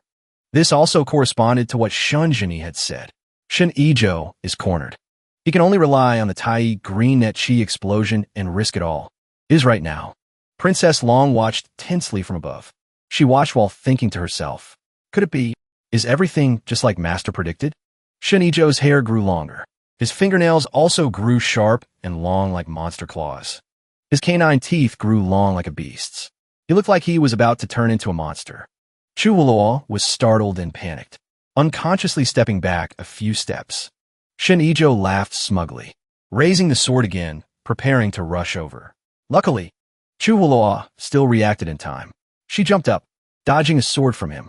He quickly slashed a strike close to her face. This time, Chuhuo couldn't dodge. She was injured, blood splattered. The old geezer saw this scene, gaping in surprise. Chuhuo's blood ran down her arm. The two stood facing each other, probing. Princess Long watched the match intently, but she couldn't keep up with the fast pace as before. She asked herself in panic, what happened? So fast. Chuhuo held her injured arm, frowning, thinking, what kind of ghostly kung fu is this? She gritted her teeth tightly. If I lose, what will Master do? Thinking of this, she made up her mind. I absolutely cannot lose here. Saying that, she quickly rushed to attack Shinijo. She struck like a storm, but he still dodged every time. Finally, she managed to slash his face once. Just then, below, Shunjini closed the book. He said softly, Chu Huoloa's ferocity lies in this sword. If she doesn't know this sword, she is not my disciple. He had finished reading the book. This meant the match was about to end. Princess Long turned to look at him and asked, Master, is there anything special about this sword? He looked at her and replied, ordinary people encountering an enemy suddenly becoming stronger would only be afraid and dodge to protect themselves first. But Chu Huoloa has a fierce aura. In this situation, she prioritizes choosing to attack. This is the sword bone. He also looked up at the sword pavilion, where the match was taking place. A person with this kind of aura can practice fierce and upright swordsmanship. Watching Chu Huoloa fighting with all her might up there, he said, I thought the day she entered the realm would be a bit longer. Shinijo was beaten into a frenzy. He shouted loudly, Are you not afraid of death? Chu Huoloa was exactly like that. She didn't hesitate at all and continued to rush up to fight. She had no fear. The two just fought back and forth like that, neither giving way to the other. Everyone put all their strength into these final moves. Finally, he was so angry he couldn't hold back, still roaring like a beast, seeking your own death, rushing madly like a tornado, shouting loudly, Die for me. Chu Huoloa also quickly seized the opportunity. Just in time, two powerful auras slashed out, intertwining, resisting each other, equally matched. Princess Long saw this scene from below and shouted in delight. Great! Little did she know, in the distance, suddenly a fan opened sharply, aiming at the sword pavilion. The person hiding behind a rock holding that fan was young Master Penglai. His eyes were sharp as knives, staring at the sword pavilion. Recalling that day, he closed the fan and said to Shinijo, Once this Tai green net chi activates its effect, it can only last for 3 hours. If the battle is fierce, it might weaken faster, so you must fight quickly to win quickly. Looking at the person turning his back. Remember, once you really enter the combat state, use the green net explosion method. The other guy asked coldly, Green net explosion method? He leaned back slightly, laughing softly. Use the Tai green net chi to reverse the flow, breaking through meridians and body limits, transforming into the death chi of a killer. In a short period of time, explode all true chi together and injure both sides. You could even think of this method. Young Master Penglai smiled and bowed. Well, it's not your body anyway. What is there to care about? He frowned and said, But you must remember, this body can only withstand 3 explosions. The person in front of him looked very much like Shinijo, but had a completely different aura. He smiled wildly and replied, I know. Now, when a match was taking place, he didn't expect Chu Huoloa to be so enduring and strong, fighting for so long and still unable to end the match. He was beaten to madness, angrily threatening. Little girl, you asked for this. He immediately clasped his hands and raised them up. Black marks appeared on his face, spreading out. He shouted, Green net 3 explosions. Chu Huoloa was startled and panicked, not understanding anything. Shinijo seemed to explode.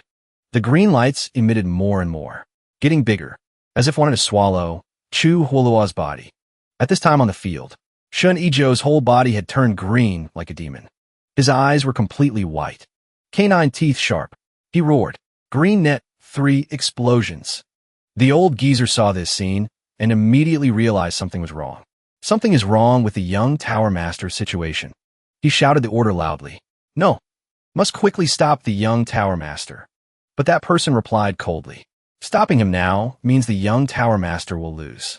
The old man helplessly gritted his teeth, unable to do anything. He sweated profusely, a bit worried. From now on, the young Tower Master will be suppressed by Shunjini for life. The guys behind the curtain started shouting and questioning each other. If we don't admit defeat, if he has any injuries, how do we explain to Madam? The old geezer watched Shunijo, his whole body green like a demon, laughing madly. Huh? His eyes were pitch black, veins popping all over his face. Sharp canine teeth saying loudly, Great! Truly great! Chu Huoloa gripped the sword in her hand tightly, looking at this madman, his hair standing on end, laughing like that. Huh? She frowned tensely, confused, staring at him intently. Shunjini sat below, calmly saying to Princess Long, "The third explosion of the Tai Green Net Chi upgrades one's own true Chi to a step the body cannot withstand." He affirmed seriously, "This is a martial art of mutual destruction. He will definitely die." Hearing this, Princess Long was shocked, raising her hand to cover her mouth, asking fearfully, "Master, are the after effects of this explosion so serious? So the person controlling Shin Ijo also wants this?" He glanced up and replied, "It's not his body. Why would he care?" Princess Long frowned and asked in confusion, "Even if that person creates karma, he cannot live. But after 3 explosions, the total amount of true chi will harm people. Can senior sister really block it?" He fell silent, not answering her anymore, just intently watching the battle above, reaching a critical moment. Shun Ijo began to rush to attack her, his whole body emitting green lights, rushing straight towards Chu Hula. His sharp claws reached out, scratching hard. Luckily, she quickly leaned to the side and dodged. He just kept using those sharp claws to scratch and rush, but missed every time. She leaped up, somersaulting to dodge, finally kneeling, hands supporting on the ground, glaring at him. Her arm holding the sword swung up quickly and decisively. She began to counterattack, slashing towards him. He wasn't weak either, scratching back. The two just fought back and forth like that. Chu Hula gritted her teeth tightly, holding the sword firmly, using all her strength to attack.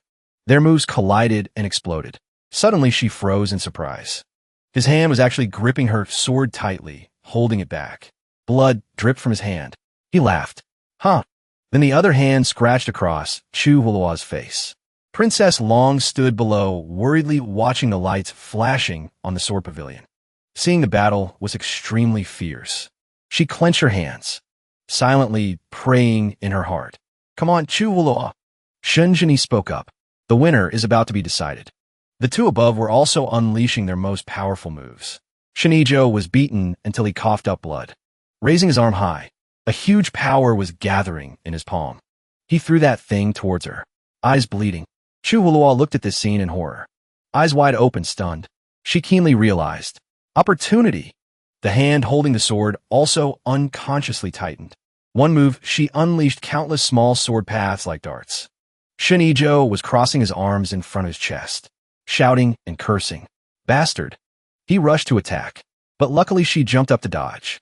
Chu Hula jumped behind his back. She gritted her teeth tightly, raising the sword, intending to stab down. She frowned very tightly, full of determination, aiming for his neck to stab. A light flashed blindingly. The scroll in her hand fell down. The old geezer looked at her, covering her face in disappointment. Hurriedly called, "Madam!" She gritted her teeth tightly, asking angrily, "Jue, are you gone?" Tears rolled down her cheeks. Hand curled into a fist. "Mother will definitely avenge you." Saying that, she stood up abruptly. "We're going to the first sword tower. I want to see the tower master." The old man hurriedly clasped his hands and bowed. She frowned tightly, face full of resentment. "Only Shin Zhongshan can avenge my son." That night, at this place, the night was late, but lights were still on everywhere. An angry voice rang out. Old Shin Zhongshan sat on the chair, frowning at the person in front. "You mean in the battle at the Golden Light Pavilion, Shin Ijo was defeated by a young girl's sword and died?" The servant clasped his hands and replied, "That's right, Tower Master. The young Tower Master was defeated by Shunjini's disciple and died at the Golden Light Pavilion."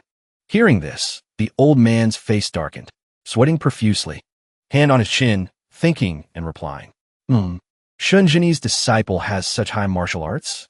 The old man thought deeply. What realm has this descendant of Shun Mengtian reached? Another servant clasped his hands, bowed, and reported further. "Tower Master," this little girl said, "the Tower Master's wife has arrived."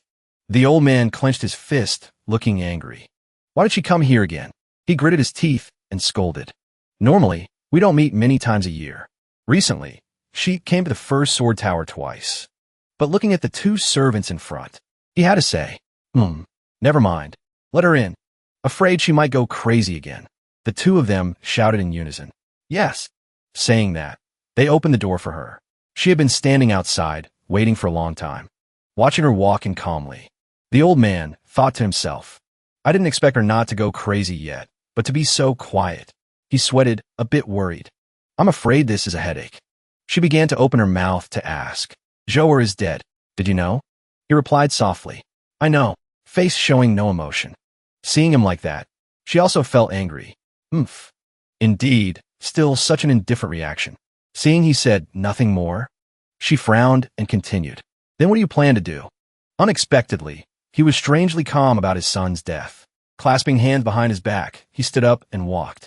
Asking back coldly, what do you mean what to do? He said bluntly, this was a fair duel. Shinijo himself bet his life with others. Moreover, he died at the hands of the opponent's disciple. So fair. Who can say anything? Hearing this, her face turned purple with rage. Mouth agape in disbelief. She pretended to be weak. Tears fell, crying. That's right. Zhou'er reaped what he sowed. But she glared at the old man, questioning. Zhou'er lost to Shun Jini's disciple. Now people outside are saying all sorts of things. Tower Master, don't forget. Even if Zhou'er was useless, he was taught by you. These words directly panicked the old man. Sweating profusely, he couldn't ignore matters related to his reputation. She looked at the old man resentfully and said harshly, moreover, this third young master Shun Jini is nothing good. She just slandered and spoke nonsense about him in front of the old man. He arrogantly said earlier that the 12 sword towers basically don't value swordsmanship. His inheritance is much higher than the 12 sword towers. These words directly provoked the old man, making him turn around and shout loudly. Impudent. She continued to provoke. You can go investigate. That was when Zhou'er bet with him. He said it himself. The old man was even angrier than when he heard his son was beaten to death. He roared, how can the 8 cultivations world be superior to the sword Dao inheritance of the 12 sword towers? Even if he obtained the legacy of some expert, he cannot be so arrogant. Seeing that she achieved her goal, she wiped her tears, frowned, and acted understanding, saying, this matter concerns the reputation of the sect. I came to ask how the Tower Master can swallow this anger. The old man gritted his teeth tightly, glaring in anger. Choking back his voice, he shouted, bullying people too much. Then I will show him the true essence of the 12 sword towers' swordsmanship. Shun Zhongshan sat down on the chair. Looking at the disciples, he shouted, Sword boy, pass my oral order. Summon Shun Jini to my first sword tower. The old man's 2 disciples clasped their hands, bowed, and shouted, yes. His tendons twitched. Face dark, he roared, I want to discuss swords with him. The old woman achieved her goal and said nothing more. She bit her lip tightly, secretly plotting. Shun Zhongshan will definitely take revenge for our son. The next day, several people in the woods were standing in groups discussing. Have you heard? Heard what? Another replied. I heard. The sect master hasn't cared about worldly affairs for many years. Even fewer people are qualified to enter the first sword tower to discuss swords with him. To elevate Shun Jini like this. Chu Luo looked down from the high floor, hearing them discussing. That's right. First, the young tower master died at the Golden Light Pavilion. Now the tower master suddenly summons Shun Jini to the first sword tower to discuss swords with him. This matter is probably not good. Hearing these words, she turned to look at him and said, Master, they say the master of the 12 sword towers wants you to go to the first sword tower to discuss swords with him. Princess Long heard this and also looked at him, asking, I don't know what master plans to do. He picked up the teacup and drank, replying decisively, not going. Hearing this, both girls were stunned. Chu Luo was confused, sweating. Raising her hand to cover her mouth, she said to him, Master, we are living under someone else's roof now. Isn't that not very good? He looked at her, replying coldly, no one has ever been able to summon me. If Shun Zhongshan wants to meet me to discuss the sword Dao, then let him come here himself. I will instruct him. The words just spoken made the 2 girls panic even more. It really sounds quite arrogant, but also very reasonable. She scratched her head, trying to persuade him. Master, whatever you say inside abandoned Sorvilla is fine. Can you be a bit more polite when speaking outside? Princess Long hugged the plate in her hand, speechless, sighing. Master is just like that. I'm afraid it can't be changed. That day, the weather was very beautiful. Shinijo's mother heard the news that he refused to come and asked in surprise. Not coming? Did Shun Jini really say that? The old geezer's face darkened. Glancing away. Yes. Does he not understand what sword discussion means? Actually, the sect master wants to duel with him. This Shunjini. He hadn't finished speaking. She suddenly interrupted. Also good. She looked very angry, gritting her teeth tightly. If Shun Zhongshan doesn't act, he will have no place left standing. If he doesn't kill this kid, how will he have the face to manage his sword sect for a lifetime? Meanwhile, Shun Zhongshan also heard the news that he didn't bother to come. He was so angry that he slammed his hand and broke the wooden table. Huffing coldly, he looked at the two disciples in front of him in disbelief, cursing, asking me to go meet him. Does he still have any respect for me? One looked at him nervously and replied, the Tower Master originally hoped young Master Shun could come to the first sword tower, but now I'm afraid. The old man didn't expect this either. He lowered his voice. Frowning, he replied, I originally intended for the sword discussion to make him fear and admire. If he is a genius, he can be recruited into the 12 sword towers. If he is a fool, speaking of this, he got angry again, roaring, then kill him with one sword. He thought so, but he didn't bother to come. A disciple saw this and offered a plan. Since third young Master Shun didn't come to pay respects, the Tower Master can think of a way to have a surprise encounter. He glared at him. You say it. This person looked at him calmly and explained. Young Master Shun came here this time to retrieve the eldest young master's relics. Then let him go to the young master's courtyard to get them. By then, wouldn't it be fine for the sect master and him to meet? Sounds reasonable. He smiled happily and decided. Arrange it like that. The next day, blue sky, white clouds. At Shun Mengtian's old residence. The doors were closed tight. No one had lived there for a long time, but it was still very new and clean. He and Chuhula, Princess Long walked in. Looking at this scene, they were also a bit surprised. Princess Long observed around and said, the deacon of the 12 sword towers said to let us come to Shun Mengtian's former residence ourselves. After packing up his relics, we can leave here. Chuhula looked at her nervously and asked, Little Dragon, do you say there's any ambush here? Shunjini glanced at her and asked sternly, so what if there is an ambush? Saying that, he calmly opened the door. There was nothing inside.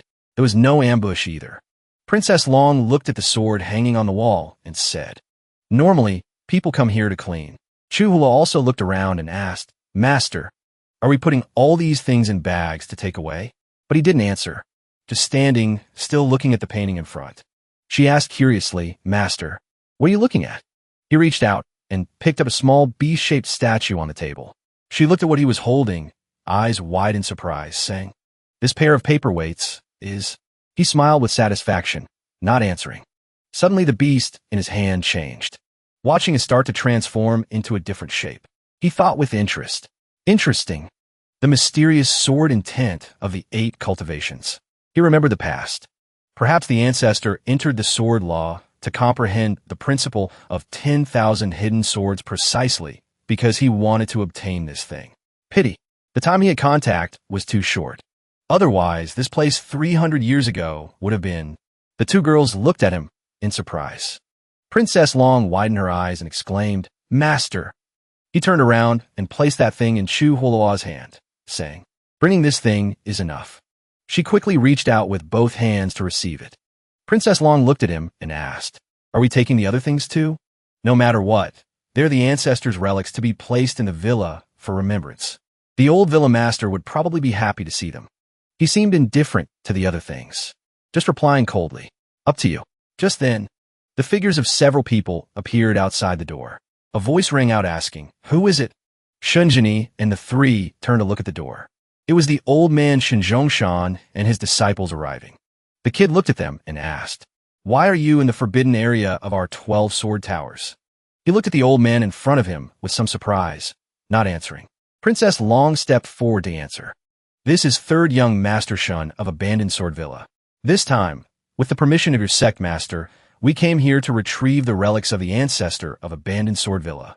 We did not trespass. Please forgive us, sect master. The old man seemed satisfied with this answer, stroking his beard and coughing softly. The disciple understood and immediately said, so you are people from Abandoned Sword Villa. Then it's fine. I didn't expect you to come here today too. Every year on the 15th of the first month, the sect master comes here to pay respects.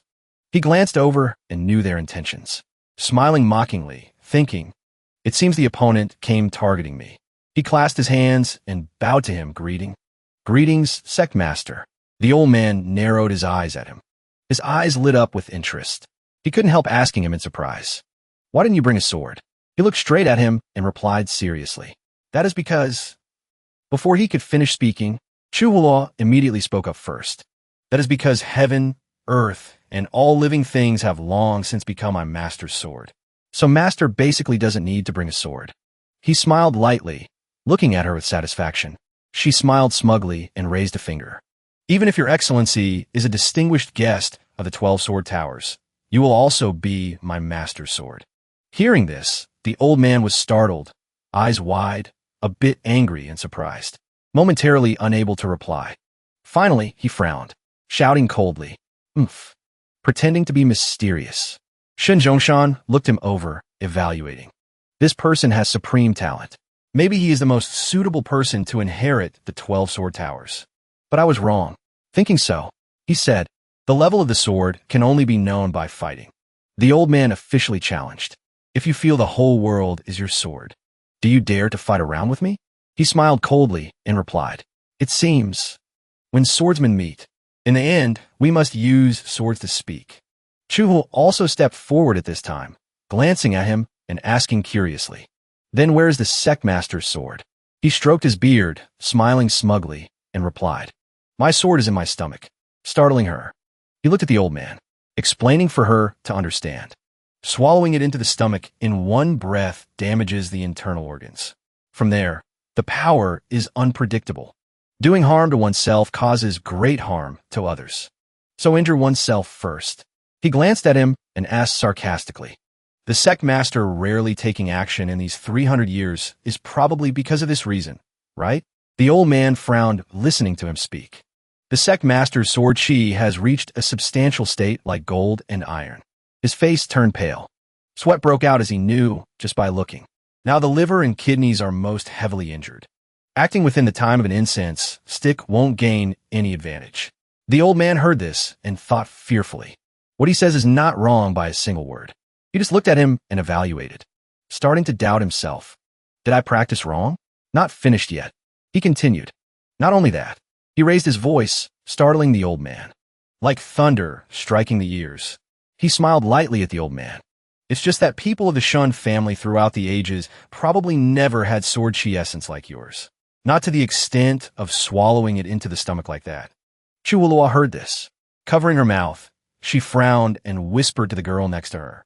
Little dragon, does master mean this Shun Zhongshan practice the tower ascending art too excessively? Princess Long heard and felt the same. She covered her mouth and replied, Indeed, master once said so. The newly appointed tower master of the 12 Sword Towers has very high talent, encountering miraculous opportunities many times when young. A body full of true chi essence, practicing chi to a tangible realm that no one has ever reached before.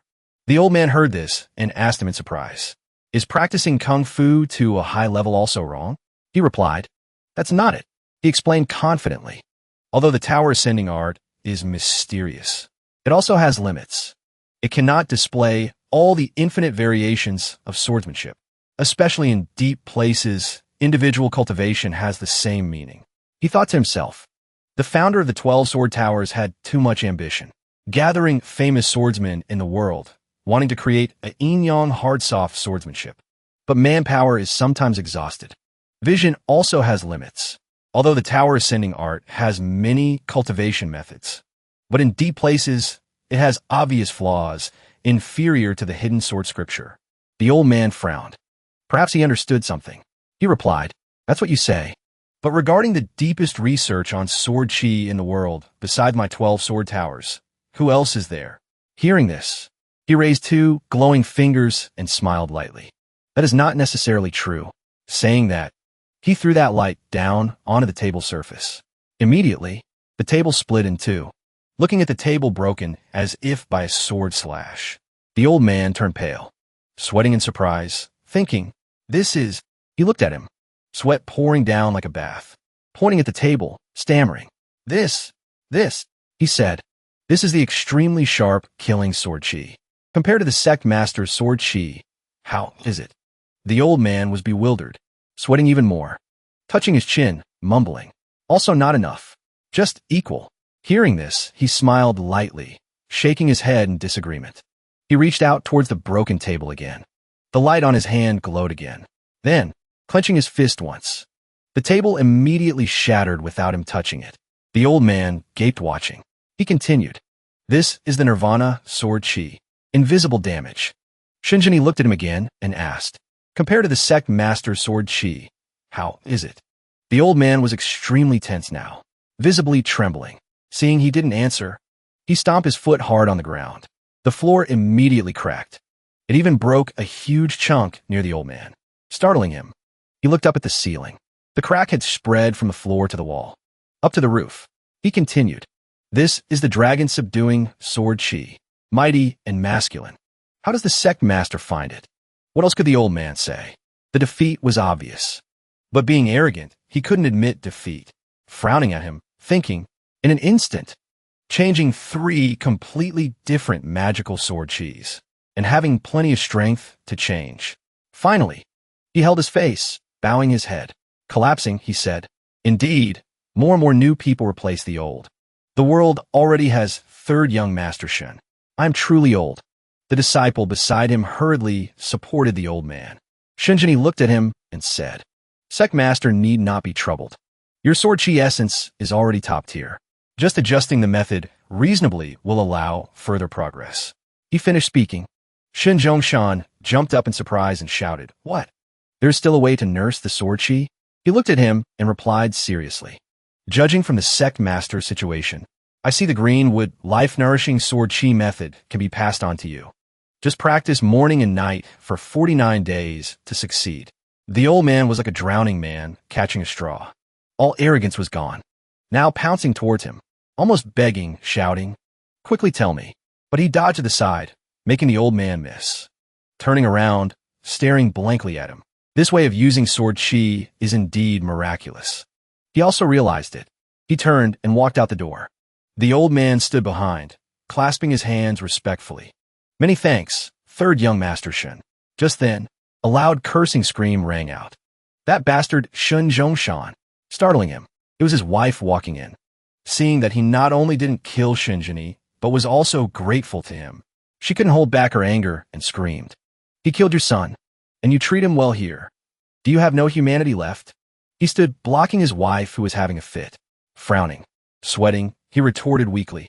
This matter was Shun Ijo challenging first. Both sides fought fairly. Being inferior and getting killed, who can he blame? She still didn't let go and kept cursing. Even so, this person is also an enemy of our 12 sword towers. If you don't chase him away, fine, but clinging to him like that. Shinjini saw this, stepping up to say to her, Madam, don't misunderstand. He looked at her calmly and explained, My disciple had good intentions to remove a poison for you. Later, when you investigate the truth, you will thank me. How could she stand these words? She screamed even more angrily. What exactly do you mean? You killed our son, and I have to thank you. Princess Long also hurriedly covered her mouth and whispered to him, Master, you're a bit excessive. Old Shun Zhongshan couldn't help looking at him. 3rd young master. Although my son had bad intentions. But a fair duel, being beaten to death, is also resentful. But the person is dead. You don't need to humiliate him like that. He looked at him calmly. I didn't intend to humiliate him. It's just that Shun Ijo's behavior was abnormal. Didn't you feel it? His reminder startled the old man.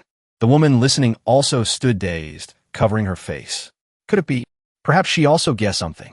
He looked at the two and said, In the battle with Chu Huoluo, Shun Ijo used the Tai green net chi. Did you know? Now, both of them shouted in shock simultaneously. How could he use such vicious kung fu? Seeing their surprise, he also guessed it. He explained, On the surface, the Tai green net chi is very normal. But actually, the meridians are damaged without knowing. Thinking of the scene where he exploded during the fight, he said, especially a few sections exploded, hurting people invisibly. The person who passed the Tai green net chi to Shun Ijo definitely controlled his spirit. Even his soul was eroded. Hearing this, the woman covered her mouth in heartbreak. Tears poured like rain. Truly calculating for a lifetime, finally dying without knowing why. Shinjini looked at them and continued. If I guess correctly, before fighting with me. The person who passed the Tai Green ecchi to Shun Ijo probably did some things affecting the 12 sword towers. Just as he finished speaking, a person ran in frantically shouting, "Tower Master! Bad news!" The old man's eyes widened in surprise, sweating as he listened to the disciple's report. "The army of Wind Thunder City wants a life-and-death battle with us." She also shouted in fear. "What?" Old Shinjongshan was a bit afraid, gritting his teeth, thinking, "And Tian Sha. Recently I heard he practiced the thunderquake." Chapter 27 of the True Scripture has reached the transformation stage. True Chi has changed, wind turning to thunder, thunder turning to wind. If he leads the army himself, thinking about it is not good. The old man looked at the disciple and shouted, "What exactly is going on? Report in detail." He suddenly froze in fear, looking at the madam, saying nothing. She didn't dare make a sound either. The old man roared again, "Speak quickly." This person was so scared he hurriedly bowed his head. He knelt nervously and presented. "I heard this matter is related to the young Tower Master. A letter was sent a few days ago, saying he demanded to marry Old Devil and's youngest daughter, Princess Ming Xuang." Hearing this, the old man was extremely resentful. Great anger. Hubid Yu Song. If Shun Ijo wasn't dead, he might have been slapped a few times. Princess Long heard this and covered her mouth in shock. The old man shouted, "This is basically not a marriage proposal. It is a challenge and provocation." The two girls sweated, looking at each other awkwardly. The old man's voice still echoed like thunder. That in Tian Sha, not leading troops here to kill would be strange. Meanwhile, Shunjini looked at the two disciples and said decisively, "Let's go." The two girls followed nervously. "Yes, master." Suddenly old Shunjongshan reached out and shouted to stop him. "Wait, third young master." He looked coldly at the old man. "This matter has nothing to do with me." He was a bit confused. Frowning at him, he said, "How can you say it's unrelated? Meng Tian is the source of all hatred between the 12 sword towers and Wind Thunder City. Princess Bailey still holds Meng Tian's last relic." Hearing this, he paused and glanced at the old man, thinking with some interest. Ancestor's relic. He stood still, evaluating the old man. Finally said, "Since you say so, I will go to Wind Thunder City for a trip." At this time outside, sand and wind blew blindly like a desert. The other side's camp was already set up, just waiting to fight. A voice rang out, "Father." Princess Ming Xuang ran inside the tent looking at her father. The internal situation of the 12 sword towers is deep. Even if we risk it with them, both sides will be hurt. The old man held a glass of red wine in his hand, replying decisively. Why fly into a rage because of a villain's tongue? He was so angry that, pop, he broke the wine glass in his hand and roared. How can this matter be tolerated? He scolded so much that his daughter also dodged in fear. This little beast dares to provoke me. If I don't overthrow the 12 sword towers, I am not a man. She still insisted on begging. Father knows Tower Master Shun wouldn't act like this. This time, Shun Ijo, seeking death, actually has nothing to do with the 12 sword towers. Father just needs to find someone to question. Why cause such a big trouble? Just then, a disciple entered, clasped his hands, and shouted. Report, he said. City Lord, Princess. Shunjini of Abandoned Sword Villa has come to visit. Hearing the name alone made Tian Sha mad with rage, shouting. Another Shun. Not meeting. Not meeting. Princess Ming Xuang hurriedly stopped him. Wait, father. She stroked her chin, thinking a bit, and whispered. Daughter heard that this person's reputation seems to be related to us. This Abandoned Sword Villa is a sect founded after Shan Mengtian fell into the Nine Depths land. She darkened her face. Sweating, she revealed a piece of news. This Shunjini is Shun Mengtian's descendant. Thunder struck down from the sky, extremely fierce, as if someone was undergoing tribulation there. But in reality, this was just a natural phenomenon of this place. This place is Extinction Valley, a gloomy, dangerous, and unpredictable place, surrounded by a hazy black smoke. But in front of Extinction Valley stood a father and daughter. The little girl looked at her father and asked, Father, what are we doing here? The man smiled and said, Little Ming Xuang, be good. Father is taking you to meet your sister. The little girl smiled happily and said, Is it Sister Bailey? Great. Today I can finally meet her. Suddenly, from inside Extinction Valley, a woman's voice rang out. Father. Hearing that call, the man smiled happily and said, Bailey, look who I brought. It's... Bailey asked. Is it Ming Shuang? Ming Shuang. The little girl looked forward with anticipation and a smile. The man smiled and said, that's right. Since Shun, after that bastard fell into the eye of the storm at Mount Reincarnation, you have been in seclusion in Extinction Valley. Today is your sister Ming Shuang's 5th birthday, and also the 30th year you have been in seclusion. So I wanted to bring her to visit you. Bailey spoke from inside Extinction Valley. Father, please go back. After Meng Tian left, I will stay in seclusion until death, never to emerge again. This daughter is so heartless, making the father extremely heartbroken. So when he heard Shun Jinni's descendant came looking, he roared in anger. Seeking me out yourself. No need for me to waste effort. Shun Meng Tian, that bastard, making Bailey lonely for life in Extinction Valley, facing difficulties alone, while he went to the 9 Depths land to live a romantic life, and even left descendants. Bring me my sword. I want to kill his descendant with one sword. Venting anger for my precious daughter, Ming Shuang, now grown up, heard her father say this and said, if Shen Mingtian left a few words, we can pass them to sister, father. He shouted harshly. Why listen to those lies? Ming Shuang asked loudly in anger. Father, do you want sister to never untie the knot in her heart for her whole life? These words of Ming Shuang indeed touched the deepest part of his heart. He was silent for a while. Finally, he had a compromise, listening to her words. After all, everything is for his beloved daughter. Outside the camp, people were still patrolling regularly. Shunjini stood there, standing in front of Princess Long and Chu Hula. Chu Hula whispered from behind, Oh, little dragon. The army of this Wind Thunder City seems strong, right?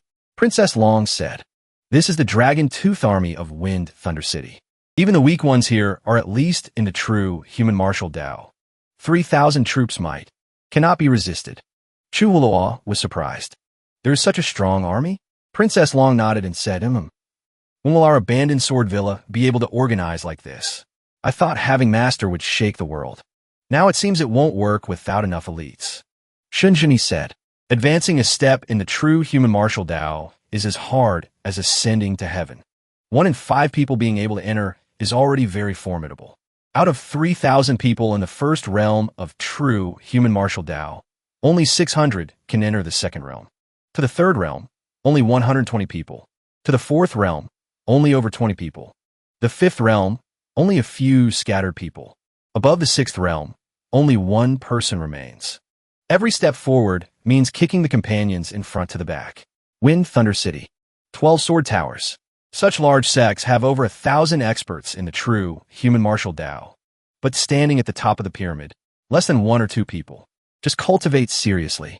With the strength of 1 person, it is enough to resist 10,000 troops. But I'm a bit interested in City Lord and Tian Sha of Wind Thunder City. The attribute of true Qi is enough to fully display the characteristics of martial arts. But once the attribute is determined, it is hard to change. It will also cause one's martial arts to be hard to escape from stereotypes. And Tiansha's Wind Thunder variation is an extremely rare martial art of freely changing true Qi attributes in the 8 cultivations world. Although limited to 2 types, the variation is quite gratifying. Shunjini and the others went inside, meeting with the city lord. As soon as he saw Shunjini, the city lord gritted his teeth and said, Did that bastard Shinmeng Tian say anything to you? Shunjini pondered. This way of addressing, he shook his head and said, The ancestor left no words. No news of Shinmeng Tian for half a day. Then why am I meeting you? Truly a waste of time. Shunjini smiled and asked, I heard Wind Thunder City is attacking the 12 sword towers. I accepted Shun Tower Master's request to come and hear the city lord's explanation regarding the marriage proposal. It was Shun Ijo's arrogant demand. Now he is dead. I hope the city lord can stop here. The city lord was surprised. Shun Ijo is dead? So he. The city lord hesitated, not finishing his sentence. Ming Shuang stepped forward and asked, How did Shun Ijo die? Shunjini pondered, seeming to think about how to explain. Chu Huloa forced a smile from behind, awkwardly looking at Shunjini's arm pointing towards her. Shunjini said, He dueled with my disciple and was killed. The city lord was stunned. Killed. Truly unbelievable. Just a disciple could kill the future heir nurtured by the 12 sword towers for so long. Ming Shuang smiled and said, Young Master Shun is joking. If Shinijo was really killed by this girl, as you said, with Tower Master Shin's temper, he would definitely do his utmost to chase and kill you. Not like now, letting an eloquent person from the 12 Sword Towers come to negotiate. Unless there is another hidden story. Or you gave Tower Master Shun something more important than Shinijo's life. Although Ming Xuang is a young girl, one cannot deny her sharp and intelligent eloquence. Princess Long was also astounded by Ming Xuang's words. Worthy of being the genius girl of Wind Thunder City. Just through a conversation, she can guess the general situation. Princess Long looked at Shunjini. He smiled and said, Mrs. Joking, I just came to research how to use the green wood life-nourishing sword chi for Tower Master Shun. Ming Xuang and the city lord changed expressions. This research to make that old Shinjongshan give up revenge. Perhaps there's a way to solve the after effects of his martial arts. If that's really the case, the two of them originally had equal strength. Each had their own troubles, unable to fix the situation of mutual slaughter. If we wait for Shun Zhongshan to completely solve the hidden danger of his martial arts to attack Wind Thunder City, how can we stop him? Must take advantage while Shun Zhongshan still hasn't comprehended the principle. While I still have the strength to fight him, level the 12 sword towers. At worst, mutual destruction. The two families are still balanced. The city lord said sternly. Many thanks to young Master Shun for speaking. Since it's like this old man has no choice but to fight this battle. Ming Xuang called anxiously. Father. She was extremely worried about this man. But his mind was made up. He just raised his hand to stop Ming Xuang from saying more. Ming Xuang said discontentedly. There is still another way, father. He was speechless and said, Impossible. Unless Bailey comes out of Extinction Valley. Otherwise, the hatred between us and the 12 sword towers can never be erased. Ming Xuang was extremely helpless, only know to look at her father. She understood this person's temper, but she couldn't stop herself from stopping him, not wanting him to walk into death. And now is Shunjini's playground. He said, if so, let me go persuade Princess Bailey, okay? Everyone here fell into a shock to the brain. Can Shunjini even say such words? Shunjini just smiled calmly. Anyway, he had to go to Extinction Valley to find Princess Bailey to take Shin Mengtian's relics. Conveniently persuading the two families to stop fighting is also something that should be done. Chu Hula asked worriedly from behind, Master, are you really going to Extinction Valley?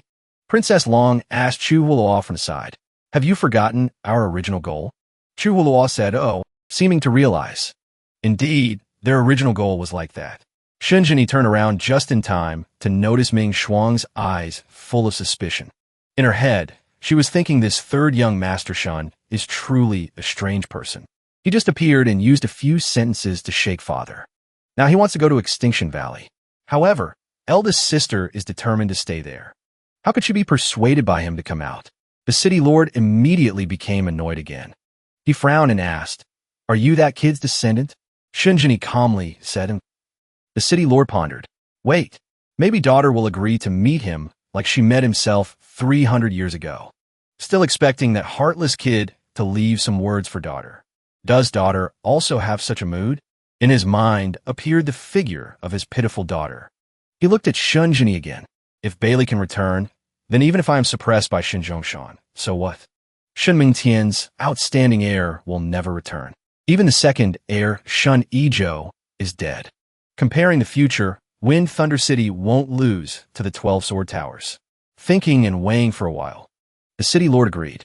He said, if you can persuade Bailey to leave Extinction Valley, I will withdraw troops back to Wind Thunder City. Ming Xuang had many words to say, but didn't know where to start. Let's just leave it at that. At Extinction Valley, thunder was still dense like hundreds of years ago. Shunjini followed two guards leading the way. Chu Hulua and Princess Long followed behind. Chu Hulua said, Master, why does it feel so gloomy here? So scary. At this time, a soldier walking in front turned back and said, Third young Master Shun. Here is Extinction Valley. Shunjini proactively walked ahead. Inside Extinction Valley, thunder is dense. There's also that terrifying miasma. Princess Long forced a smile and asked, excuse me, do you know where Princess Bailey is? Those soldiers scratched their heads and said, we don't know where the eldest princess is either. You find a way later yourselves. Chu Hulua said discontentedly, hey, if you don't lead the way, how can we enter? Shunjini said, "We can go ourselves. They don't know the way." Then he sternly lectured Chu Hula. Bringing them into Extinction Valley is just bringing a burden. This disciple of his really doesn't know how to judge people. Shunjini just finished speaking when those two people forced a smile and ran away. Princess Long and Chu Hula stood frozen. Although this place is scary, is there a need to run so fast? Truly making others worry. Shunjini ignored them, directly proceeding forward into Extinction Valley. Princess Long and Chu Hula follow behind. The three of them just walked into that misty miasma, lonely suspended mountain far on the horizon. Hard for people to reach. Endless huge waves, destroying all blue seas. Thunder roaring madly. The eye of the storm is never quiet. Extinction Valley has thick fog. Everywhere are corpses of 8 cultivations practitioners. Looking at it is scary, worthy of being a great forbidden land famous throughout the world. Yet Shunjini just walked calmly in front. Behind were 2 small tails constantly looking around nervously. Chu Hula changed expression and said, "Master, why does this place look so scary?" Just as she finished speaking, a miasma crept up from behind. Chu Hula and Princess Long hadn't realized anything yet. Yet Shunjini, who was looking straight ahead, suddenly turned back and waved his hand, striking out a sharp sword chi. The sword chi passed between Princess Long and Chu Hula, making them jump in shock. The two of them turned back to look. That black smoke had been cut in half. The beauties were extremely scared. "Why is this place so dangerous?" Shunjini said, "You must pay attention. The dangers of Extinction Valley are all hidden inside the thick fog." Just as he finished speaking, another fog came, creeping up to attack Shunjini. Chu Hula and Princess Long shouted reflexively, "Careful, master." That thing seemed to be increasing, just surrounding them like that. Princess Long gritted her teeth. "Cannot go on like this." She channeled her chi and punched. A small dragon materialized and dispersed that black smoke. Chu Hula said worriedly, "Like this, how can Princess Bailey survive?" Shunjini said, "She's still alive. In this world, there are truly not many people with such strong will." Shunjini sighed in sympathy. It's a pity Princess Bailey was born in the 8 cultivations world. If she could encounter a world with power at a higher level, she would naturally have higher achievements. She and Shan Mengtian can be said to be geniuses buried in this world. No wonder they could become a couple. Shunjini suddenly walked to a certain section and reached out to manipulate for a while. Something like a passage appeared. Blinding light escaped from it. From that door, it seemed a gale just swept through, scaring Chu Hula and Princess Long for a moment. What happened? A moment later, that wind gradually dissipated. The two of them recovered, looking forward in a daze. Ahead was still a place filled with fog and miasma. By the roadside were bones of cultivators who died here. Shunjini just calmly led the way, completely ignoring this forbidden land. Chu Hua asked fearfully, "Didn't you say people are rare in Extinction Valley? Why are there so many bones?" Shunjini said, "This is the road to heaven. Pity it was blocked. Otherwise, maybe she could have gone." Princess Long asked curiously, "Road to heaven?" Shunjini said, "Oh," and explained. If the eye of the storm at Mount Reincarnation is the path to the 9 depths land, then Extinction Valley is the stair to a higher world. Of course, that was before the layers of the world were completely separated.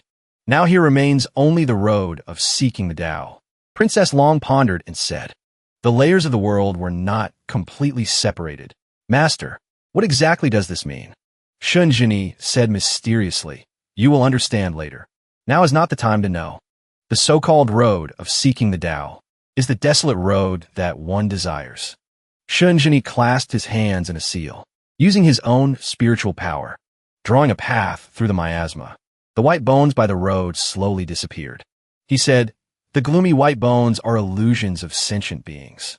That white mist slowly faded into the void. The road covered by illusions disappeared, revealing the real thing. It was a small wooden house. Shunjini said, "Princess Bailey is right there. Let's go over there." Shunjini's 2 small tails were a bit hesitant and scared. After all, they hadn't reached a level like Shunjini's. A bit worried and uneasy, sensing someone approaching from inside the house. Bailey spoke out, "I am in seclusion here, not meeting outsiders. Gentlemen, please stop. In Extinction Valley, except for extinction, there's nothing else. Turning back early when lost is the principle. Shunjini looked into the house, calmly saying, Princess Bailey, I am a descendant of Shun Mengtian's old friend, coming here today to meet the princess. Hearing Shun Mengtian's descendant, Bailey was silent for a moment, then slowly sighed. Indeed a descendant of an old friend? 300 years without news of the old friend. I wonder if he is well? Shunjini replied. 9 depths land. Lifespan is not eternal. The ancestor passed away many years ago. Bailey hugged herself tightly, gritting her teeth to hold back tears, but unable to stop them falling. While crying, she said, I guessed it long ago. Since he passed away many years ago, he probably has no words left for me. What are you here for? Shunjini said, I want to invite you out of seclusion to stop the decisive battle between the 12 sword towers and Wind Thunder City. Hearing this matter, Chu Hulua stuck her head out and said excitedly, Let me say, Princess Bailey. The story is like this. Originally the 12 sword towers, then this and that. Chu Hulua paced back and forth while telling the story. Finally, she concluded with one sentence. In short, it's like that, Bailey said from inside the house. So that's how it is. I generally know everything. Bailey sighed. I didn't expect it to come to this. Outside the door were 3 people willing to listen to Bailey open her heart.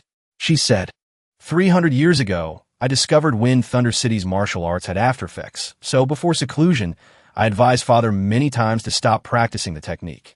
Princess Long said, but you should also know in Tiansha's position in Wind Thunder City basically is no way to stop practicing. Bailey said, my heart has long turned to ash. I swore not to leave Extinction Valley. I can't manage this matter either. Chu Hulua said, Princess, if Wind Thunder City and the 12 sword towers really fight, blood will flow like a river. Your father and sister will definitely not keep their lives. My master is an unrelated person, yet is thinking of a way to help. Are you not moved at all? Bailey was silent again. Then, she shouted with all her strength. You don't know my situation. Even if I go, I'm afraid I don't have enough strength. Shunjini reflexively reached out to block in front of Chu Hulua, then silently looked inside the house. Inside the house was a young lady, hiding enough deep, sorrowful thoughts. Beneath her feet, earth had surrounded her. No way to escape. Only able to sit still in one place. Shunjini said, I already know the princess's illness. I forced it, causing difficulty. Shunjini's 2 small tails were surprised. Princess Bailey is sick? Shunjini walked towards the house while saying, petrification disease can be cured by clearing meridians with masculine, true chi mental cultivation. Wind Thunder City probably has similar techniques. Princess, try a bit. Bailey said, if it really works, then thank you. Chu Hulua was so surprised she couldn't close her mouth. Diagnosing the opponent's illness from 100 miles away like that? Does Master have thoughts of changing careers to be a doctor? Princess Long said, that's right, people are sick and Master can diagnose from afar. Truly extraordinary. Shunjini continued to say to Bailey, if the princess doesn't want to stop the battle between the 2 sides, then forget it. Besides, I came here this time because I want to ask if the princess still has the relic of the ancestor. Can you let me see it? Bailey was stunned. She asked, you came for that thing? Chu Hulua and Princess Long were both awkward. Not good. Bailey won't get angry, right? Shunjini looked at the item glowing in Chu Hulua's hand. He felt indeed this thing is a pair. The ancestor and the princess each have half. Only then can one transcend the mundane world to see the new realm of martial arts. Pity. If the 2 combine, the 2 people could break through to the highest realm.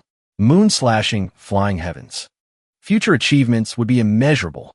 Pity in the end the 2 fell into separate worlds. The ending of separation by life and death truly makes people sigh. Bailey took out her token and said, Your Excellency is indeed a thoughtful person. Tiger Tally Sword Intent. Crane Jade's Sword Intent. Don't know where these 2 things came from, but just holding them in hand, using the heart to feel, we'll be able to expand the world of Sword Dao even more. When meeting, no one submitted. Agreed to fight 3 matches to decide the winner. Bailey revealed a bitter look recalling. At that time, Shunjini gave her this jade pendant. Bailey was very happy, keeping it in her hand. Then the 2 of them were separated. Bailey smiled and said, These 2 things can help others achieve the supreme realm of martial arts. The 2 of us originally agreed to comprehend together after marriage. Pity in the end, there was no chance. Now I will give it to you, Bailey said and sent the tiger tally flying out. She said, hope you can grasp this opportunity, making the regret between us dissolve. Shunjini received the tiger tally and said, Supreme realm of martial arts is still far away. But these two things indeed have great use. Being buried is quite a pity. I will take it then, Bailey said, although I cannot personally go to stop the great war between the 12 sword towers and Wind Thunder City. Can you agree to help me pass a message to father? Hope he won't be stubborn. Everyone being safe is what's important. Shunjini said, I know it's inconvenient for the princess to leave Extinction Valley, but it's better for you to say this to your father yourself. Bailey shook her head and said, are you joking? Even with 1,000-mile sound transmission, this is too far. My words basically cannot be transmitted. Whatever is difficult, Shunjini takes care of. He said, Princess, rest assured. Here I have a secret technique about leaving traces of sword images. If you use this secret technique to put the content of the princess's transmission into the sword technique, then when returning, bring the princess's sword. Execute this sword technique once in front of Tian Sha, and he can hear your words. Bailey was a bit surprised. There is such a magical sword technique. But she also trusted Shunjini immediately, saying, okay, this is inherently an answer from an unfilial daughter to her father.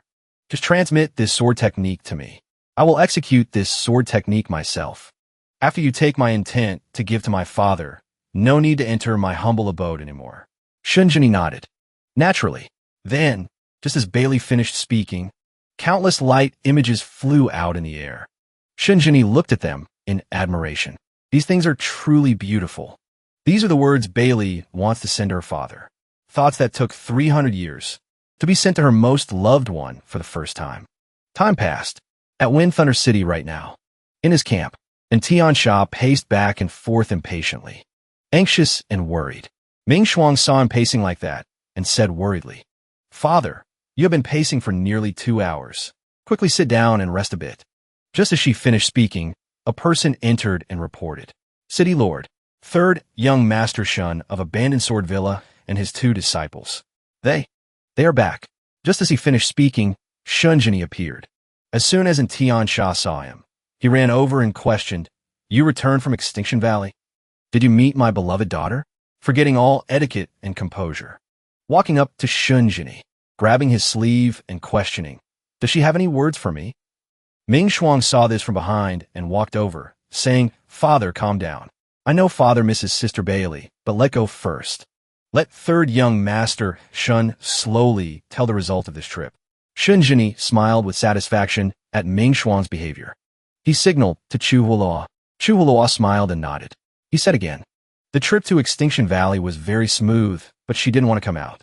So she wanted to leave a few sentences for me. City Lord, see for yourself. Chu Huoluo took the sword that had recorded Bailey's image and gave it to the old man. The City Lord took the sword. While still dazed from the sword, a powerful energy flew up. The energy slowly formed into a human shape. It was Bailey's figure. This daughter. He hadn't seen her face for so many years.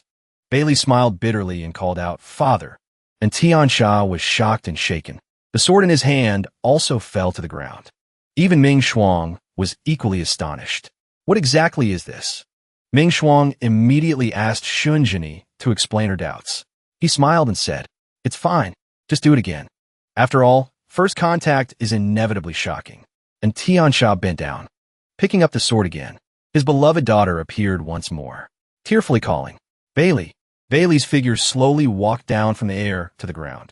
She stood opposite her father, clasping hands. Tears in her eyes, she said, Unfilial daughter greets father. Body full of sin. Dying 100 times cannot atone for the sin. Only hope father can forgive me. And Tian Sha was about to cry. After all, 300 years of waiting is not little. Even Ming Shuang, who looked so calm, was extremely excited. Shunjini said, Let's go out. Chu Huoluo wanted to stay and watch the gossip, but no way. She had to follow Shunjini and Princess Long out. Before leaving, she looked at the family of 3 reuniting. At the 12 sword towers. That kid ran in from outside frantically, saying, Tower Master, good news. Wind Thunder City has withdrawn troops. Shin Zhongshan asked in surprise, What? Someone could persuade that stubborn and Tian Sha to withdraw troops? To speak of it, the story is like this. After talking with Bailey, and Tiansha called Shunjini in and said, Bailey advised me, this old man is old. Not many years left to live. Why learn from young people to fight bravely? Since Shun Zhongshan invited you here, perhaps he doesn't want me to start a war. Then I have no choice but to let go and make peace. And Tiansha smiled bitterly. Shunjini nodded and said, that is naturally a good thing. Shun Zhongshan heard this and sat down on the chair in astonishment. This news is too pleasantly surprising. Saying he wasn't surprised would definitely be a lie. This Shunjini is truly not simple. He asked when Shunjini and the others would return to the 12 Sword Towers. I must thank him. The servant hesitated. Tower Master, this third young Master Shun didn't come to the 12 Sword Towers, but returned directly to abandoned sword villa from the border. Shinjongshan heard this and almost had a heart attack. This guy really acts willfully. The scene shifted to the outskirts. Below, a huge beast was carrying a house. Chuhula was on that house, holding 2 tiger tallies up to the sky to looking any way she couldn't understand. Princess Long poured tea for Shunjini and asked, Master, you said there's profound sword intent inside. When can I start learning? Shunjini said, the tiger crane dual tallies require the sensing of sword intent inside. With your current sword Dao cultivation, it is not enough to resonate. Chuhua heard this and felt itchy. While still confused, Shunjini took back the dual tallies. He said, but keeping it by your side often, you will surely understand. A tally flew up from Chuhulua's hand. He said, now I have 2 disciples by my side. Chuhulua, you take the tiger tally. And Princess Long, you take the crane tally. You must carry the tiger crane dual tallies with you to feel them. Improve cultivation. Don't lose the reputation of abandoned sword villa. The 2 of them replied excitedly. And on a nearby mountain appeared a man in black, wearing a black cloak looking down. His robe fluttered in the wind. Don't know if he has good or bad intentions. Shunjini sat silently meditating. Suddenly, he opened his eyes, seeming to have sensed something. Princess Long saw this and asked, what's wrong, master? Shunjini replied, someone is coming. Chuhula immediately took out her sword, quickly saying, enemy, let me go deal with them. Shunjini said, although the opponent has hostility, there is no killing intent. He came for me. Suddenly, the house they were standing on shook. The Earth Dragon cart was rapidly slowing down. Someone wants to stop the Earth Dragon cart. The house on the Earth Dragon cart's back swayed for a while with the Earth Dragon carts running. Then it stopped. Dust filled the air. Shunjini stood firmly on his house. Looking outside, where a figure wearing a black cloak stood. The figure looked towards him, also wearing a mask, and he stood on the head of the Earth Dragon cart, hand still pressing on its head. This is forcibly stopping it. Just looking at it, one knows how great this person's strength is. Shunjini walked over and said, state your intention for coming here. If you intentionally stop my Earth Dragon cart, your life might not be kept. The person laughed and said, indeed, third young Master Shin style. So bold. No wonder you dared to ruin our business time and again. Third young Master Shun. Today we came here to settle the score with you. Shunjini was silent. Are these people from the heaven-breaking Dao? Met once at the 9 heavens. That person in black. Also a Dragon King manner. The opponent coming to provoke is Lu Ho. And the envoy. The incident at the 12 Sword Towers. Green net 3 explosions. A series of old events appeared in Shunjini's mind. He said, just right, I also want to settle the score with that person. The man in black asked back, want to settle the score with us? Now the heaven-breaking Dao has prestige in the south, becoming a region that can be said to be independent of the imperial dynasty's power, a separate existence. Third young Master Shun, you are indeed an interesting person. It's been a long time since anyone dared to stand in front of me and speak like that. Shunjini frowned and asked, this time Shinijo of the 12 Sword Towers was backed by you, right? He calmly admitted, that's right. Young Master Peng Lai is a member of the heaven-breaking Dao. Pity that guy and his friend were useless. Failed to kill you. Didn't have the ability to provoke the 2 families to fight. Deserve to D. Shunjini frowned and asked, who are you? Why does the heaven-breaking Dao do this? The man in black said arrogantly, why should I tell you? I'm a subordinate of the Lord. Great strength envoy. Is this guy covering up his true identity? To have such great strength, he couldn't have been a nobody before. It seems the conspiracy of the heaven-breaking Dao is not small. Shunjini asked again, So today, the great strength envoy came here to kill me? He nodded. That's right. 9 heavens. Dragon King Manor. 12 sword towers. Successively ruining our Dao's plans. Perhaps third young master Shen should feel proud. Chu Hua stepped forward angrily and scolded. Speaking arrogantly. My master is peerless in the world. You are basically not his opponent. The great strength envoy crossed his arms, looking at Chu Hua, and said, Little girl, get lost. You are basically not worthy of my action. Don't throw your life away in vain. Chu Hua was furious, gritting her teeth, intending to rush forward to fight to the death. But Princess Long behind grabbed her hand and said, Calm down. Shunjini proactively stepped forward to block his 2 tails and said, The royal family's 8 cultivations spirit transformation art, combined with the primordial chi of heaven and earth, it is indeed a supreme technique of the world. Even if you only practice the external sect, you can achieve immense strength to move mountains and fill seas. Special aptitude. A bit interesting. The great strength envoy was flustered. In the heaven-breaking Tao, except for the Lord, no one could see that his divine strength came from the royal family's peerless martial arts. He asked awkwardly, How do you know? Could it be? Did this guy see through his bloodline? Seeing the person in trouble. Chu Hua was visibly happy, letting her show off that she is smart. Princess Long, standing aside, also tried to hold back laughter. Chu Hua smiled and said, Envoy, whatever. Are you fighting or not? If fighting, let me take your moves. If not fighting, leave quickly. We're in a hurry to get on the road. The great strength envoy pondered for a while. Then he asked Shunjini, You hide behind women? Dare not act. These words were tantamount to smearing Shunjini. Chu Hua was provoked because of this. She held her sword and rushed up. You bastard, what do you mean? Believe it or not, I'll kill you with one sword now. Chu Hua went crazy again, causing Princess Long to go and pull her back again. Shunjini calmly stepped forward to stop Chu Hua. You can't fight him. If your junior sister's swordsmanship had achieved success, maybe she could fight him around. This time let me. Shunjini smiled calmly and said. Chu Hua stuck her head out to look, calling worriedly, Master. Shunjini said no more, just stepping forward, walking and saying, 8 cultivations spirit transformation nourishes the physical body, making the body solid as a mountain, firm as heaven and earth. This kind of miraculous skill, this kind of aptitude, I also want to broaden my horizons a bit. Please. Shunjini reached out his hand. Every movement was extremely ordinary, but the aura from him made the enemy a bit wary. Shunjini stood there, one hand clasped behind his back, one hand extended in invitation, sleeves fluttering in the wind.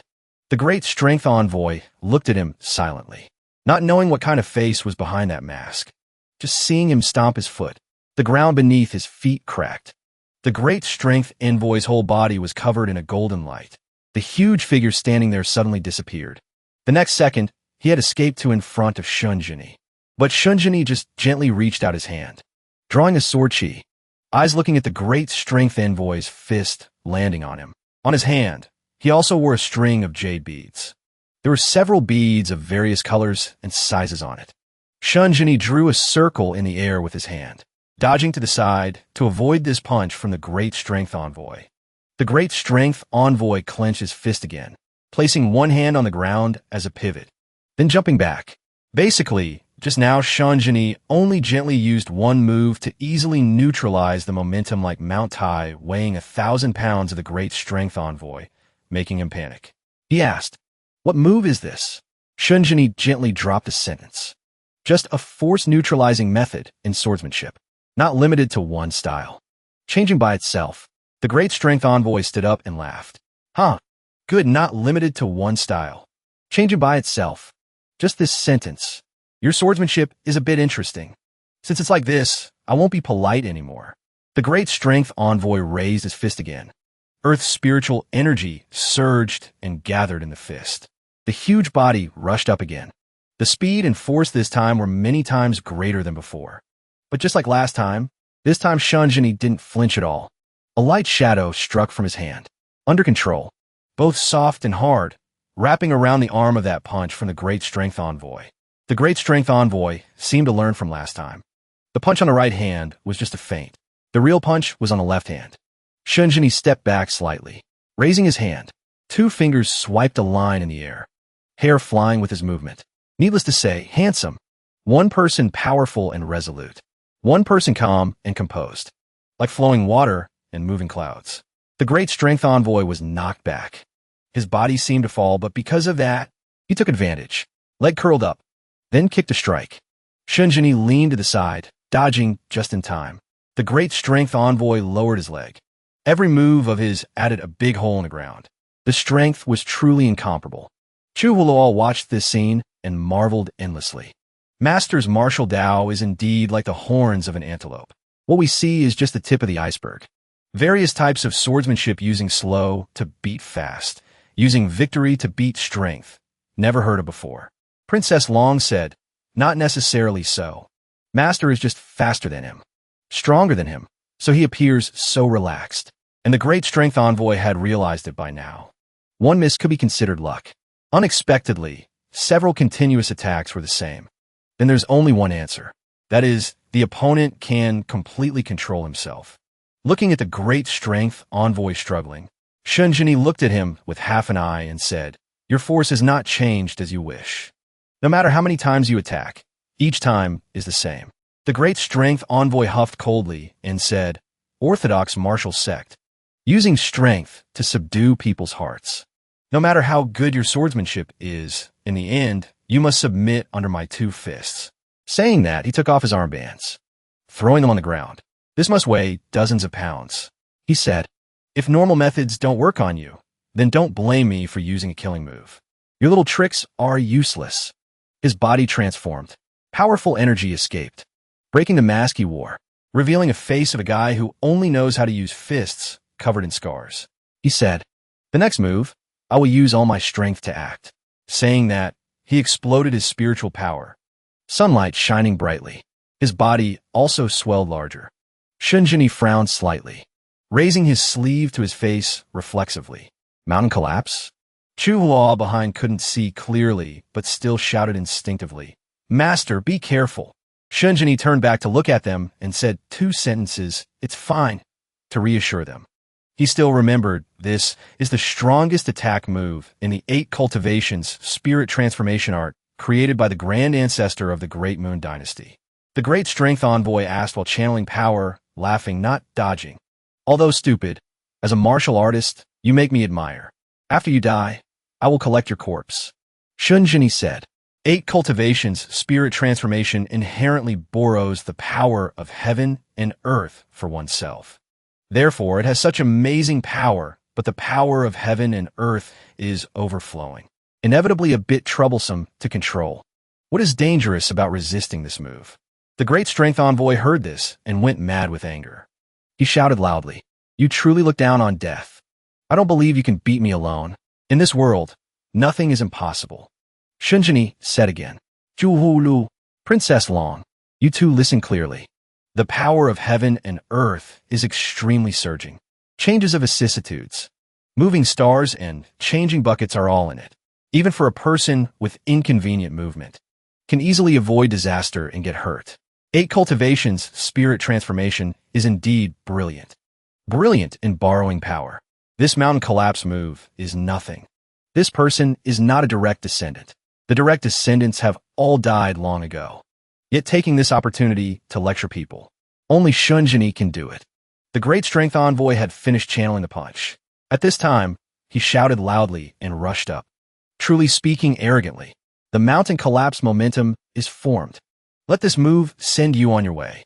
If meeting someone else, facing this momentum, in their heart, there would be some fear, or getting injured. Even the 2 tails felt worried for their master. But facing a powerful punch from the great strength envoy, Shunjini only gently raised a finger to block. And this one finger of his carried the power of countless sword intents in heaven and earth. The great strength envoy froze. On his face was a look of terror. Is this guy in front of him abnormal? Otherwise, who would play such an exaggerated game? Shunjini looked forward calmly, hair dancing in the wind. Every movement was gentle, yet filled with fairy aura. Humble, not exaggerated, but powerful. Just one finger could neutralize a punch. Needless to say, this power is incomparable to few. Although only using one finger, he could stop a punch with immense power. even the two small tails. Even Chu Hua, who had followed Shinjini for a long time, felt shocked seeing this scene. Their master seems overly superior. Such a strong fist seal blocked by just one finger? Even more exaggerated. The fist seal began to crack. Shinjini still didn't lower his hand. From the position of contact with his finger, the crack spread. This move backfired on the owner. The great strength envoy gritted his teeth in pain. On his body were countless wounds caused by his own move backfiring. Fresh blood flowed out. A bright red color stood out in the golden light. The light gradually faded. The great strength envoy knelt on the ground. Fresh blood dripped from his person. Almost everywhere on his body had wounds. Blood stains mottled on his clothes. He asked in horror, "What swordsmanship is this?" Shinjini asked back, "Can you see this is swordsmanship?" The great strength envoy held his arm and said, "Sword chi attacking people. Nowhere is without it. Why isn't it swordsmanship? Never drew the sword. Yet the sword intent is so full. Who exactly is this third young master Shin? Why does such magical swordsmanship exist in the world?" Shinjini calmly said, "Sword is everywhere. Nothing is impossible. This is sword ruling the world, created by Mr. Mo Su. Probably the strongest sword move in this world. This sword inherently did not appear in the 8 cultivations world. It is a sword move of a higher realm level, therefore independent. The attitude of the person beside changed. It is the #1 defense." The great strength envoy asked Shun Jini suspiciously, "Sword ruling the world, Mr. Mo Su?" Although defeated, the great strength envoy's face showed relief. So there is such swordsmanship in the world. There is such an expert. His body turned into golden light and vanished. But he was very satisfied. Excellent. Excellent. Shunjini silently watched the person disappear. Even his clothes slowly faded away. Chu Hua and Princess Long ran over. Shunjini looked at them and said, "Let's go." The killing aura here is ominous. Chu Hua nodded and obeyed. A few days later in his quiet room, Shunjini was leisurely reading a book on one side. But Chu Hua still couldn't get the event of a few days ago out of her head. Now she sat resting her chin on the table, thinking forever, but couldn't figure out why he turned into that. Princess Long also nodded in agreement with Chu Hua's question. She thought forever, but couldn't figure it out. She asked worriedly, "This swordsmanship is inevitably a bit cruel, right?" Shunjini smiled and asked, "Where are your thoughts going?" This swordsmanship is just a defensive move. Turning him into powder was due to his own fist momentum. Just as he finished speaking from outside the door, Shunjini's father, Shinsho, ran in. Lifting the curtain, his face was panicked and worried. "Third son, are you okay? I heard the servants say, on your way back, you encountered an attack from the heaven-breaking Tao. How was it? Were you injured?" Shunjini smiled and said, "Father, it's nothing." Shinsho breathed a sigh of relief. "That's good. That's good. Don't know what organization this heaven-breaking Tao is exactly. An envoy is already so formidable. If the Tao Lord acts, wouldn't he be stronger than the 8 sects in the world?" Chu Hua heard this and was endlessly afraid. Princess Long also agreed worriedly. Villa Master Shun makes a lot of sense. There are many experts in the 8 cultivations world, but having such a united power, clearly stronger than the 12 sword towers. Wind Thunder City only has the Great Moon Imperial Dynasty. This heaven-breaking Tao avoids the Great Moon Imperial Dynasty. Developing silently to this level is indeed a bit unbelievable. Shinsho frowned and asked, "This time third son offended the heaven-breaking Tao. What to do now?" This abandoned sword villa, after accepting the forces of soaring Heaven City, Dragon King Manor seems to be able to dominate a part. In the world, we don't fear any power, but regarding third son's constitution, Princess Long stood up to reassure him. After this trip to the 12 sword towers and Wind Thunder City, Chu Hua and I both have gained insights. In the future, we will cultivate actively. We can definitely support Master. Chu Hua quickly jumped in front, smiling and saying, "That's right. Just trust us." Shinsho smiled helplessly. "Then I just have to rely on you guys." However, the person involved, Shunjini, just flipped through his book and said calmly, "Those clowns need not be taken to heart." Shinsho said no more. He switched to another topic.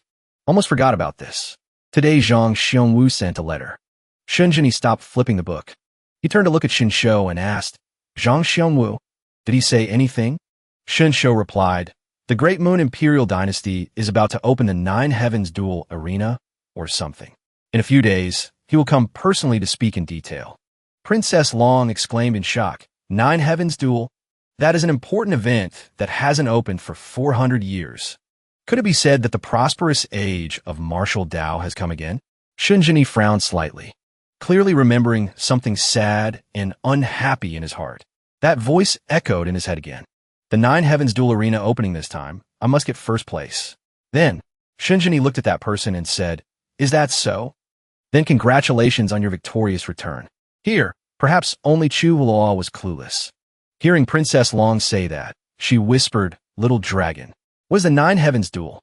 Princess Long replied, The so-called Nine Heavens Duel Arena is coordinated with a great secret realm in the Eight Cultivations world. It is the highest specification duel in the Eight Cultivations world when the Chaos Separation secret realm opens. Except for the royal family who are restricted from participating, all top experts in the world can join the battle of strength on the arena.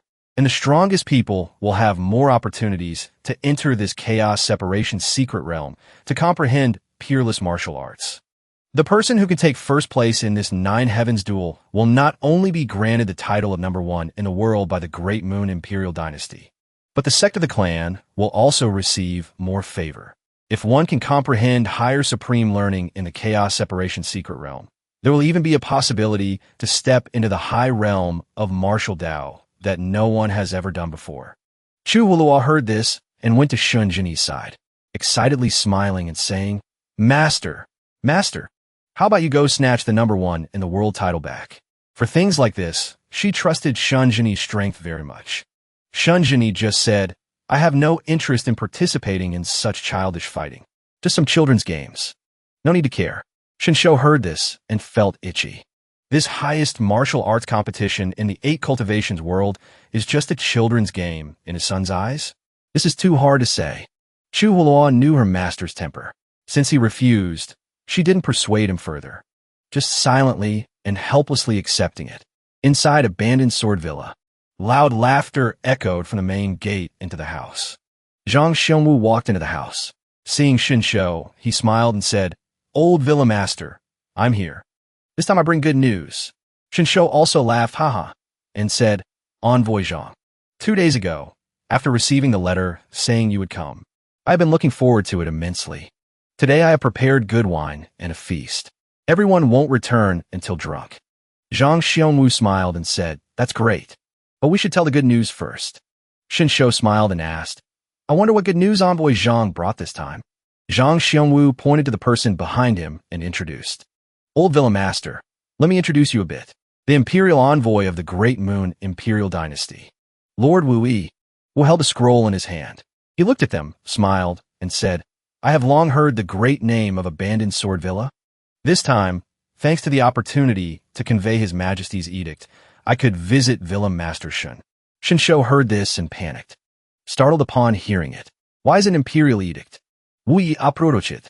He handed the edict to Shun Shou and explained that His Majesty was reopening the Nine Heavens Celestial Arena. Young masters from all over the world were specially invited. Among them was the name of third young Master Shun. Zhang Xiongwu, standing beside him, also smiled and said, Old Manor Lord. Back when third young Master Shun performed the moon-slaying flying immortal, I already felt he was extraordinary. Then, seeing him effortlessly subdue the heavenly iron beast with my own eyes, I was filled with admiration. This time, His Majesty has personally summoned third young Master Shun to participate in the celestial arena. This is a great honor. Yes, a great honor indeed. But Shinsho could only manage a helpless smile. Just a few days ago, his third son had clearly shown no interest in the Nine Heavens Celestial Arena. But he never expected that this time, the Emperor of the Great Yu Imperial Dynasty would personally invite him. He was a little worried. He didn't know if this son of his would give the Emperor any face. Knowing Shun Jini, it wouldn't be strange if he didn't. It would just be a bit of a headache. Wu Yi, unaware of the situation, asked with a smile, By the way, Old Manor Lord, where is third young Master Shun? Please have him come and receive His Majesty's sacred edict. Shinsho forced a smile and said, I'll have someone call for him. As expected, it was not out of the ordinary. It was perfectly in line with Shun Jini's temperament. Chu Hualua appeared. She clearly stated 3 words. I'm not going. After making this straightforward announcement, she turned to flee down the corridor. She anxiously explained, "Those are the words my master wanted me to say. As his disciple, I can only silently obey my master. What else can I do?" She had no idea how to express his words tactfully. Hearing this, Shinsho could only weep internally. His premonition had been correct. This was a disaster. This was a direct slap in the face to the great Yu imperial dynasty. Sure enough, Chu Huo was being scolded by Wu Yi. He shouted angrily, "What kind of nonsense is this?" Zhang Xiongwu, standing beside him, could only force a helpless sigh. He had been a fool. How could he have forgotten third young master Shun's damnable temperament? With such a stubborn and willful nature, how could he possibly be grateful for the royal family's favor? Wu Yi gritted his teeth and continued to shout, "Third young master Shun is truly shameless. This is a sacred edict issued by His Majesty himself. How dare he refuse to accept it? Martial artists across the world would kill to participate in this 9 heavens celestial arena. Even if they aren't qualified, just being recommended to participate is something they'd be incredibly grateful for. What's more, His Majesty personally named him this time." Shinsho forced a smile and said, "Envoy, please don't be angry. My son just has that kind of temperament. Let me go and persuade him." Even as he said it, he was dying of anxiety inside. If he had to persuade his third son, he really had no confidence at all. Since when did his third son ever listen to anyone's advice? Outside, Shenjini and Princess Long seemed to be heading towards the front hall. Wu Yi snorted and shouted, "Old Manor Lord, you don't need to say anything more. I came here under orders. If you can get third young Master Shun to kneel and accept the decree, I will take my leave after this and not say another word." Shinsho looked at Wu Yi hesitantly. This request seemed a bit too much. The person who could make Shanjini kneel and accept a decree probably hadn't been born yet. Suddenly, a voice rang out from outside. "And what if I don't accept the decree?" Wu Yi immediately turned and shouted, "Who dares to speak so arrogantly?" Shinjini walked in. Princess Long was right behind him. Wu Yi immediately shouted, "Do you dare to disrespect the imperial authority?" Shinjini asked calmly. "So what if I do?" Zhang Xiongwu felt a chill run down his spine. He hurried over with a bright smile, trying to mediate. "Third young master, please calm down.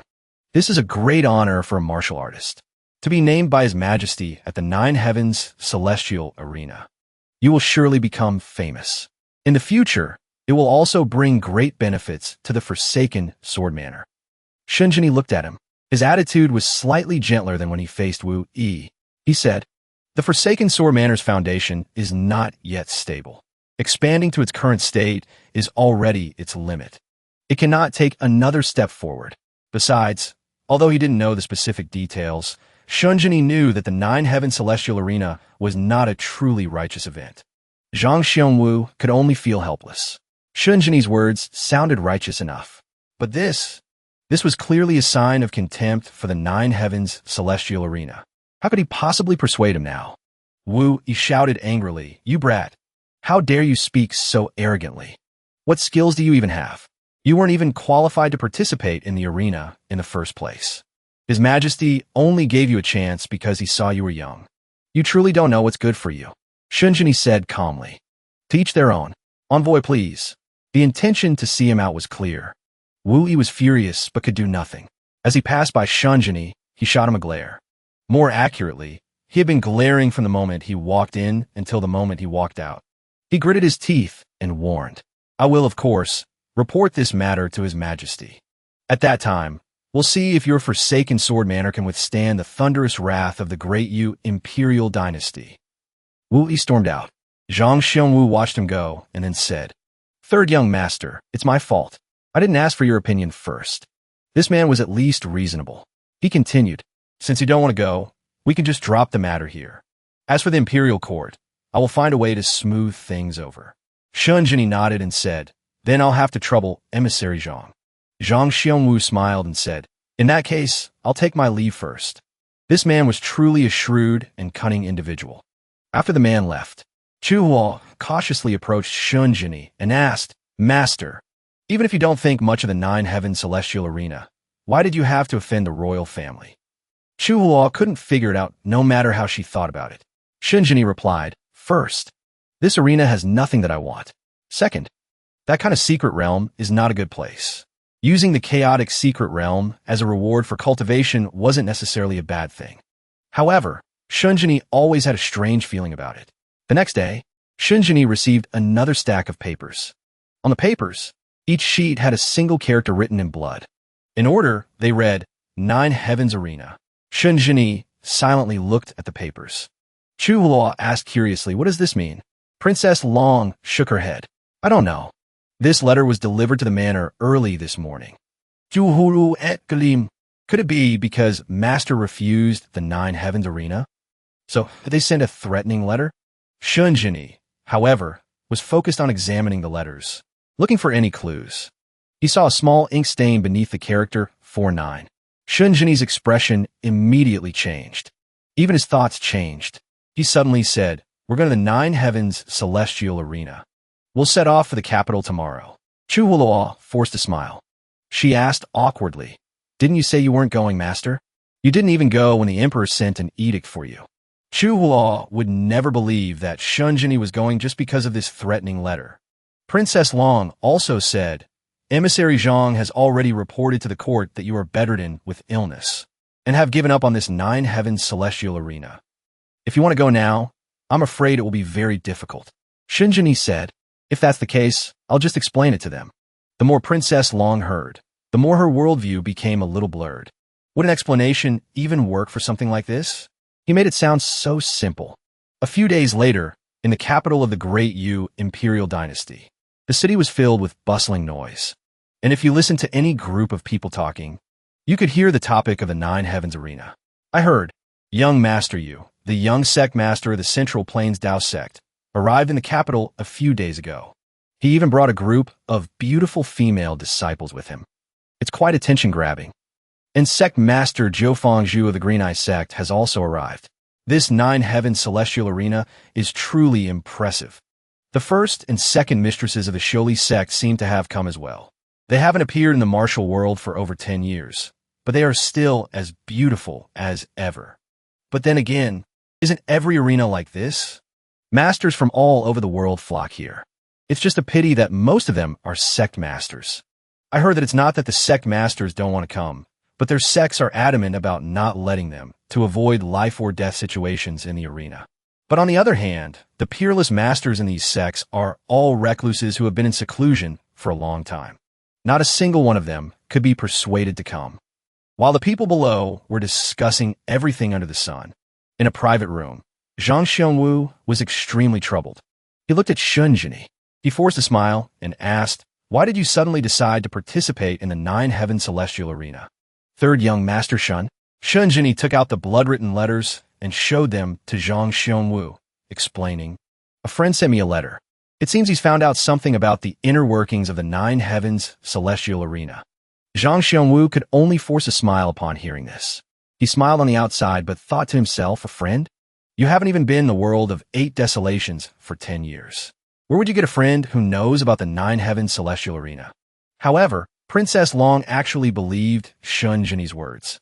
Her master was the one who saved the Dragon Clan, which means he appeared in the world of 8 desolations 500 years ago. So, it's possible that he really did know someone from the Nine Heaven Celestial Arena 400 years ago. Could it be his master said? Is there an unspeakable secret behind the Nine Heavens Celestial Arena? Chu Hua cautiously reached out her hand. She tugged on Princess Long's sleeve. She whispered, "Little dragon girl, what's so strange about the Nine Heavens Celestial Arena, anyway?" Zhang Xiongwu had sharp ears. Hearing this, he took the initiative to smile and say, "Why don't I explain it to Miss Chu?" The so-called Nine Heaven Celestial Arena is an event held irregularly since the founding of the Great Yu Imperial Dynasty.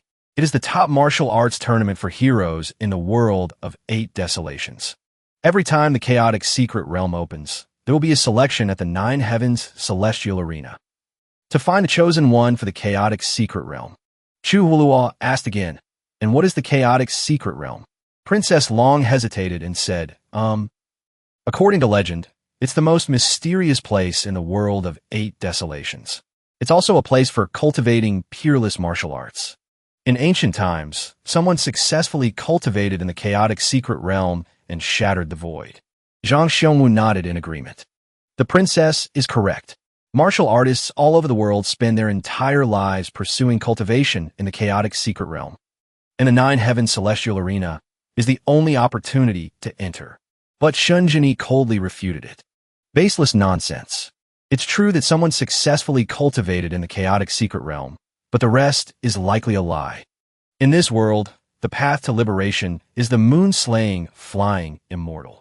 If the moon has not yet been slain, then no one has been liberated. The so-called shattering the void can only be a deceptive rumor. Zhang Xiongwu froze stiff. This person really spoke without any regard for others. Chu Hulo nodded and smiled. So that's how it is. With Master's rapid progress in martial arts, it's no wonder he wasn't interested in cultivating in a place like the chaotic secret realm before. Suddenly, a woman screamed from outside caught Chu Hulua's attention. She immediately rushed out to see what was happening. Her gossiping spirit was at its peak. Princess Long, from behind, quickly shouted a reminder, Chu Hulua, don't cause any trouble. Outside, a young lady was trying hard to drive a monk away. The monk smiled and said, Ladies, please don't use your hands. You're touching this monk's sensitive spots. The young ladies pushed even harder. The shameless monk laughed. Io, this isn't very good. Men and women should not touch so freely. Io, how can this monk resist such enthusiasm? The young ladies standing inside the door shouted angrily. You shameless monk, how dare you come here to swindle people again? Our young master is merciful and didn't take your life. Otherwise, we two sisters would have chopped off your dog head long ago. Hurry up and get lost. After saying that, they slammed the door shut. But the monk simply smiled at the closed door from beginning to end. Then he leisurely strolled forward. Just then, he saw Chu Hulua approaching. Behind her was Princess Long, who had followed because she was worried about Chu Hulua.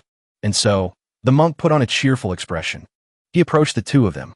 He cleared his throat and said, Amit Ba. This humble monk's dharma name is Wu Ming. Are you two ladies here to participate in the Nine Heavens Celestial Arena this time? Would you like to find a way to get rich? Chu Hulua's mouth twitched. How can you be so thick-skinned? You were just kicked out by others, and now you're immediately trying to talk to us?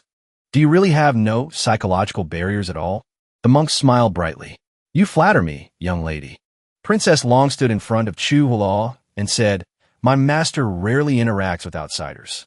He is not motivated by money. There's no need to say anything more about this. The monk laughed again. That's not necessarily true. Who doesn't need money? This humble monk is running a betting operation for this tournament. There's no loss, only double the profit. A little extra travel money is always good. Please, just mention it to your master. You two will definitely profit from it. This person is really thick-skinned. I absolutely cannot let him get in front of master. However, Shunjini said, invite this monk in. Although they didn't understand why their master did this, they could only follow his orders. The monk walked inside cheerfully. Chu Hulua watched him and thought to herself, Master normally doesn't want to see outsiders at all. He doesn't care about anyone. Why does he want to see this ugly monk today? It's really hard to understand. Could it be that he's in urgent need of money and wants to earn a little extra? But as soon as she thought of this possibility, Chu Hulua immediately dismissed it. Their master would never be short of money like that. Princess Long managed all their money when they went out. The profits of the Forsaken Sword Manor have been quite substantial these past few years. They brought enough for travel expenses. Even if they were wasteful, they couldn't spend it all. Besides, master never goes out all day. How much could he possibly spend? They had enough to stay in and in until they grew old. Chu Hulua was so busy pondering that she didn't follow. Princess Long turned around, didn't see her, and stopped. She turned her head and called out. Chu Hulua was startled and quickly ran to catch up. The door to the room was opened. Princess Long made an inviting gesture. The monk laughed and said, Miss Long, you're too kind. With that, the monk stepped inside. His face was beaming with a cheerful smile.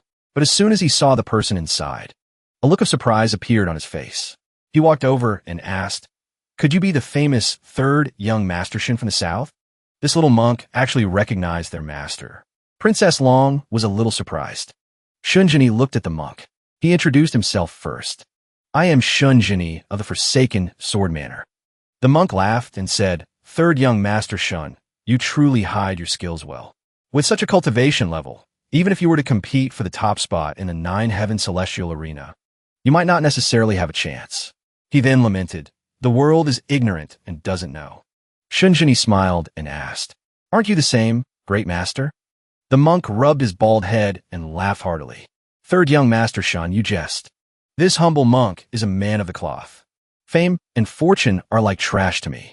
How could I possibly compete for the top position? Chuhulo walked over and grumbled. Fame and fortune are like trash, and you're still running a betting pool? The monk showed no shame at all. He calmly smiled and said, that's just my livelihood. Chuhulo's mouth twitched. She was getting annoyed. She didn't hesitate to scold him. Earning such dirty money and calling a livelihood. I am speechless. Shunjini suddenly spoke up, drawing their attention. He asked gently, in that case, great master, what did you want to talk to me about today? Shunjini smiled and asked, great master, you came here this time. What is it you wish to discuss with me? The monk smiled and said, third young master Shun. This humble monk is running a betting business on the side, and of course, I've already identified the dark horse of the nine-heaven celestial arena. If we can cooperate, we can make a lot of money. Today, I met you, third young master Shun. I know you are absolutely the best dark horse. There's no need to look at anyone else. Third young master, if you humbly cooperate with my promotion, we can earn at least 1,000,000 taels. 1,000,000 taels. That was not a small number. Yet this monk spoke as if earning it was so simple. And Shunjini immediately nodded in agreement. He said, we didn't bring much travel money with us this time. Just take my money and bet it all. Princess Long's mouth twitched. Her master really had a lot of faith in himself. She forced a smile and said, the old manor lord was afraid you wouldn't have enough money, so he had me bring 100,000 taels of purple gold. We haven't used much of it yet. Are we really going to bet it all? Isn't this a bit too much? Shunjini agreed without even blinking. Even the monk was so surprised his jaw dropped. He laughed and said, third young master is truly an extraordinary person. You play big. Since you're betting so much, this monk will have to put in some effort. No matter what, we'll earn over 100 this time. You will definitely earn more than 10,000,000 taels of purple gold. However, we might not be able to bet all this money at once. We should double the amount with each round. Then, lower the betting ratio to get more profit. Shunjini smiled and said, I don't care about such small matters. I'll leave this money to you. You can handle it. Then he told Princess Long to give the monk a 100,000 purple gold banknote. Princess Long took out the 100,000 purple gold banknote. Although she was reluctant, she still had to hand it over. Great master, this is 100,000 taels of purple gold. Please accept it. The monk's eyes lit up as soon as he saw the money. Princess Long still felt that something was off. Her master was really playing big this time. She didn't know if this monk was trustworthy. While Princess Long was still pondering, the monk had already snatched the 100,000 tael bank note from her hand and giggled. Then this humble monk will take his leave first. Third young master, just wait for my good news. Princess Long watched the monk's hurried departure. No matter how she looked at it, he didn't seem promising. After he left, Chuhuloa went to ask Shunjini on Princess Long's behalf. Master, aren't you afraid he's a swindler? That's 100,000 taels of purple gold. An ordinary person probably couldn't spend such a large fortune in their entire lifetime, yet you casually gave it to a stranger. Princess Long walked over. She placed a hand on Chuhuloa's shoulder and said, Huloa, have you ever seen Master misjudge someone? Chuhuloa scratched her cheek. She said awkwardly, that seems to make sense. A few days later, at the Nine Heavens Celestial Arena. On the stage, two cultivators were currently fighting. A sword slash cut through the air. One person was forced back. However, this person was evenly matched with his opponent. The two sides were locked in a stalemate for a while. At the Heavenly Connection Jade Palace, the Emperor of the Great Yu Imperial Dynasty stood beside his daughter. He looked down and said, the heroes of the world are falling into our trap. How does this feel, Shanwian? The Princess of the Great Yu Imperial Dynasty said, there are many heroes in the world, but none can compare to Father. It's truly disappointing. Shan Wuqing was pleased to hear this and laughed. If it weren't so, how could it show the transcendent nature of our royal family? My royal family has the bloodline and martial power to sit firmly in this central continent's capital, controlling the entire world of 8 desolations. Shan Wuyin smiled and said, "Never mind. Let's just watch for fun. I hope there will be something interesting in the Nine Heavens arena." And it seemed the princess would soon find it. At that moment, as soon as Shun Jinni's group arrived, the elder of the 12 sword towers saw them and came over to pay his respects. Chu Huo recognized the old man with white hair immediately. She greeted him enthusiastically. "How is your tower lord's seclusion going? Is it going smoothly?" Princess Long was shocked by Chu Huo's question. She quickly raised her hand to her mouth to signal Chu Huo. "Chu Huo, this is an elder. Show some respect." Although this question was a bit too direct, out of respect for Shun Jinni, the old man had to answer. Thanks to the third young master's blessing, after he told the Tower Lord about the hidden dangers of his sword chi and how to adjust it, the Tower Lord went into seclusion. If the Tower Lord can eliminate the hidden dangers in his sword chi, he might be able to break through to the 9th level of the true human realm. At that time, my 12 sword towers can rise to another level. Oh, right. I heard that this time, the third young master received an invitation from the Great Yu Imperial Dynasty to participate in the Nine Heavens Celestial Arena. The Tower Lord asked me to pass on a message. The Tower Lord said that for this Nine Heavens Celestial Arena, the third young master should just treat it as gaining experience. After all, you are still young. There will be opportunities to participate in the arena again later. Shun Jinni remained silent. After all, he didn't care much about these things. Just then, a group of people behind them started discussing excitedly. Hey, have you guys heard? The next match is Shun Jinni of the Forsaken Sword Manor against senior brother Wan of the Fallen Plum Sect. Where is this Forsaken Sword Manor? How can someone from there be qualified to participate in the Nine Heavens Celestial Arena? Another person said, he's probably an outstanding newcomer appointed by the royal family. In every Nine Heavens competition, there are a few who receive this honor, but it's just for show. Senior Brother Wan's divine skill is world-renowned.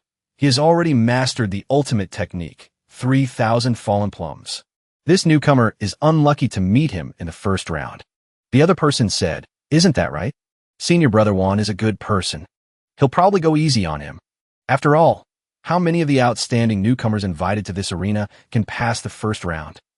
Being able to withstand a few moves from Senior Brother Wan is already good enough. When he goes back to his hometown, he'll probably have enough to brag about." Chu Huo said angrily, "Master, look at how they're talking. Aren't you angry?" "Only those without strength get angry." Shun Jinni calmly said, "Winning and losing in the arena is what counts. What they say is not worth paying attention to. The people of the world look down on me. Doesn't that mean the odds of me losing will be higher?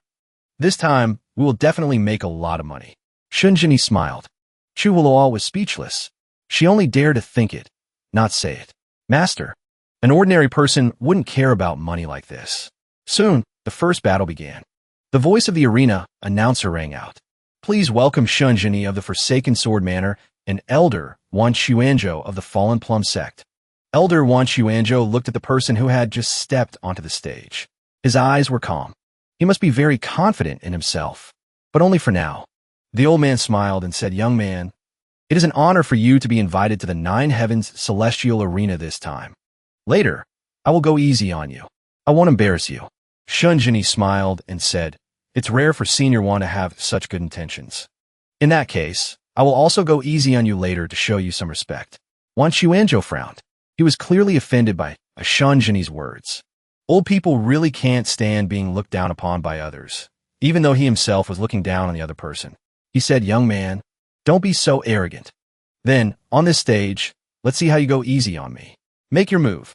Below the stage, the disciples of Wan Xuanzhou's sect shouted excitedly, "Master, go for it. Let him witness the ultimate technique of our fallen plum sect."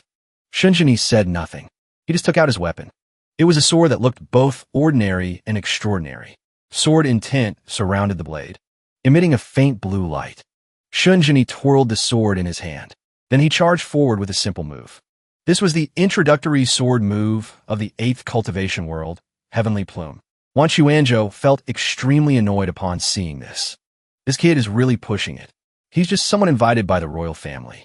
Even if he's destined to rise in the future, he should still respect his elders now.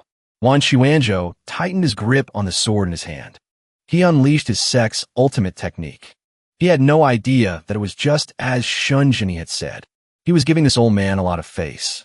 Blood-red shadows, like plum blossoms, flew through the air. Wan Xuanzhou swung his sword. The plum blossoms followed the path of the sword. In terms of beauty, this move was certainly flawless. Below the stage, his disciples were discussing animatedly. Senior Uncle Wan's sword has truly captured the essence of our sect. The sword is like a flower. It's absolutely wonderful. It's like a brilliant cherry blossom, but it actually has the intent to kill. There probably aren't many people in the world who can block Senior Wan's sword. Ha! In any case, this young man definitely won't be able to block it. This was what everyone thought of Shunjini. As for Shunjini, facing the plum blossoms, he just stood there. He stared and observed. The plum blossoms flickered in his eyes. They were incredibly beautiful, but they revealed everything, from the moves to the position of the sword's descent. Shunjini just tilted his head slightly to the side. He watched the plum blossom that had just flown past. He was completely unharmed. Wan Xuanzhou's sword struck. Shunjini flicked his wrist slightly. A silver sword light flashed in an arc and descended, slicing through the plum blossoms. The plum blossoms slowly vanished. They scattered and fell to the ground. The move was broken just like that. Wan Xuanzhou's expression was extremely ugly. He truly couldn't believe how profound and mysterious his sect's fallen plum technique was. How could this kid see through it so clearly? Shunjini silently looked at him. Wan Xuanzhou was now starting to see Shunjini in a different light. Could it be that this young man was not as simple as he had thought? At that moment, Shan Wuqing, observing from above, suddenly burst out laughing. He laughed and said, "I've long said that the fallen plum sect sword technique is just for show. It's hard to learn but easy to break. Today, a 300-year-old elder had his sword technique broken by a youngster. If I were him, I would have died of shame." "Who is this young man?" Shan Wuyin replied. "This young man is Shunjini of the Forsaken Sword Manor. Father specially invited him." Shan Wuqing rubbed his chin thoughtfully. "Shunjini? That name seems a bit familiar." Shan Wuyin was speechless. She said, 3 days ago, when Wu Yi came before you, didn't he mention him? He begged you, Father, to issue an order to revoke this person's qualification for the arena." Hearing this, Shan Wuqing remembered. He nodded in admiration. "So it's him." Below, although the previous move was neutralized, the match continued. Wan Xuanzhou charged forward again. It was still the same flashy and beautiful sword technique, with plum blossoms filling the sky. As for Shunjini, from beginning to end, he only used the basic techniques of the world of 8 desolations to attack. The sword radiated sword chi. His hair flew in the wind. Under Shunjini's control, his sword chi collided with Wan Xuanzhou's plum blossoms. Every single petal was cut by sharp sword chi. Fallen plums. The petals fell and scattered on the ground. It was truly no different from the name its creator had given it. It was just a bit ironic. Shan Wuyin looked at Shunjini and said, "Father, this person's sword technique is quite ordinary. There's nothing special about it. Why is Wan Xuanzhou's fallen plum sword technique being controlled by him?" Shan Wuqing said, "My daughter, this person's sword technique is even higher than yours. Just based on that sword strike just now, he's already reached the realm of returning to the basics. Therefore, any random sword technique will have unpredictable uses. If it weren't for this 9 heavens celestial arena, I really wouldn't have known that the Great Yu Imperial Dynasty I rule has such a character. However, this Wan Xuanzhou is truly a useless fellow. He's used 30 moves and still hasn't completely forced Shunjini to use the essence of his own sword technique. This old man still hasn't realized that Shunjini is giving him face. He's intentionally yielding to him." Shan Wuyin was amazed. Shunjini's martial arts realm is actually higher than Wan Xuanzhou's. Could it be that this young man is already a top master at the 9th level of the true human martial arts realm? "Impossible," Shan Wuqing said. "The only way to reach the 9th level of the true human martial arts realm is through our Great Yu Imperial Dynasty's 8 Desolations spirit transformation art. All other top martial arts passed down in the world of 8 Desolations have clear flaws. Of course, relying on innate talent. After 100 years of hard cultivation, one might be able to reach the 9th level of the true human realm before their lifespan ends. But this kid is so young. At most, he's only at the 8th level of the true human martial arts realm. It's possible that his sword technique is more profound, and his level of comprehension is higher. That's why he can completely suppress Wan Chuanzhou. It seems I'll have to put this kid on the watch list and monitor him. On the martial stage, Wan Chuanzhou continued to charge forward. The two were locked in a stalemate for a while. The people below who didn't understand what was happening asked each other in confusion. This kid is quite strong. To be able to fight with old Master Wan for so long, he can be considered impressive. This person's sword technique is superior to mine. No wonder he was invited by the royal family. To have fought to this point, even if he loses, it's still very glorious. Below, the disciples were all saying this, but on the stage, Wan Chuanzhou had long since seen Shun Zhenyi's true strength. He said, "Little brother, let this old man compensate you. I didn't expect your sword technique to be so profound. You have truly shown mercy to this old man. It was I who was blind." Shun Zhenyi walked up to him with his sword. Pretending to attack, he said, "In that case, Senior Wan, if you don't concede now, when will you? Isn't it a good thing to just pass by?" Following Shun Zhenyi's momentum, Wan Chuanzhou launched a strike, knocking the sword out of Shun Zhenyi's hand. After that, he burst out laughing.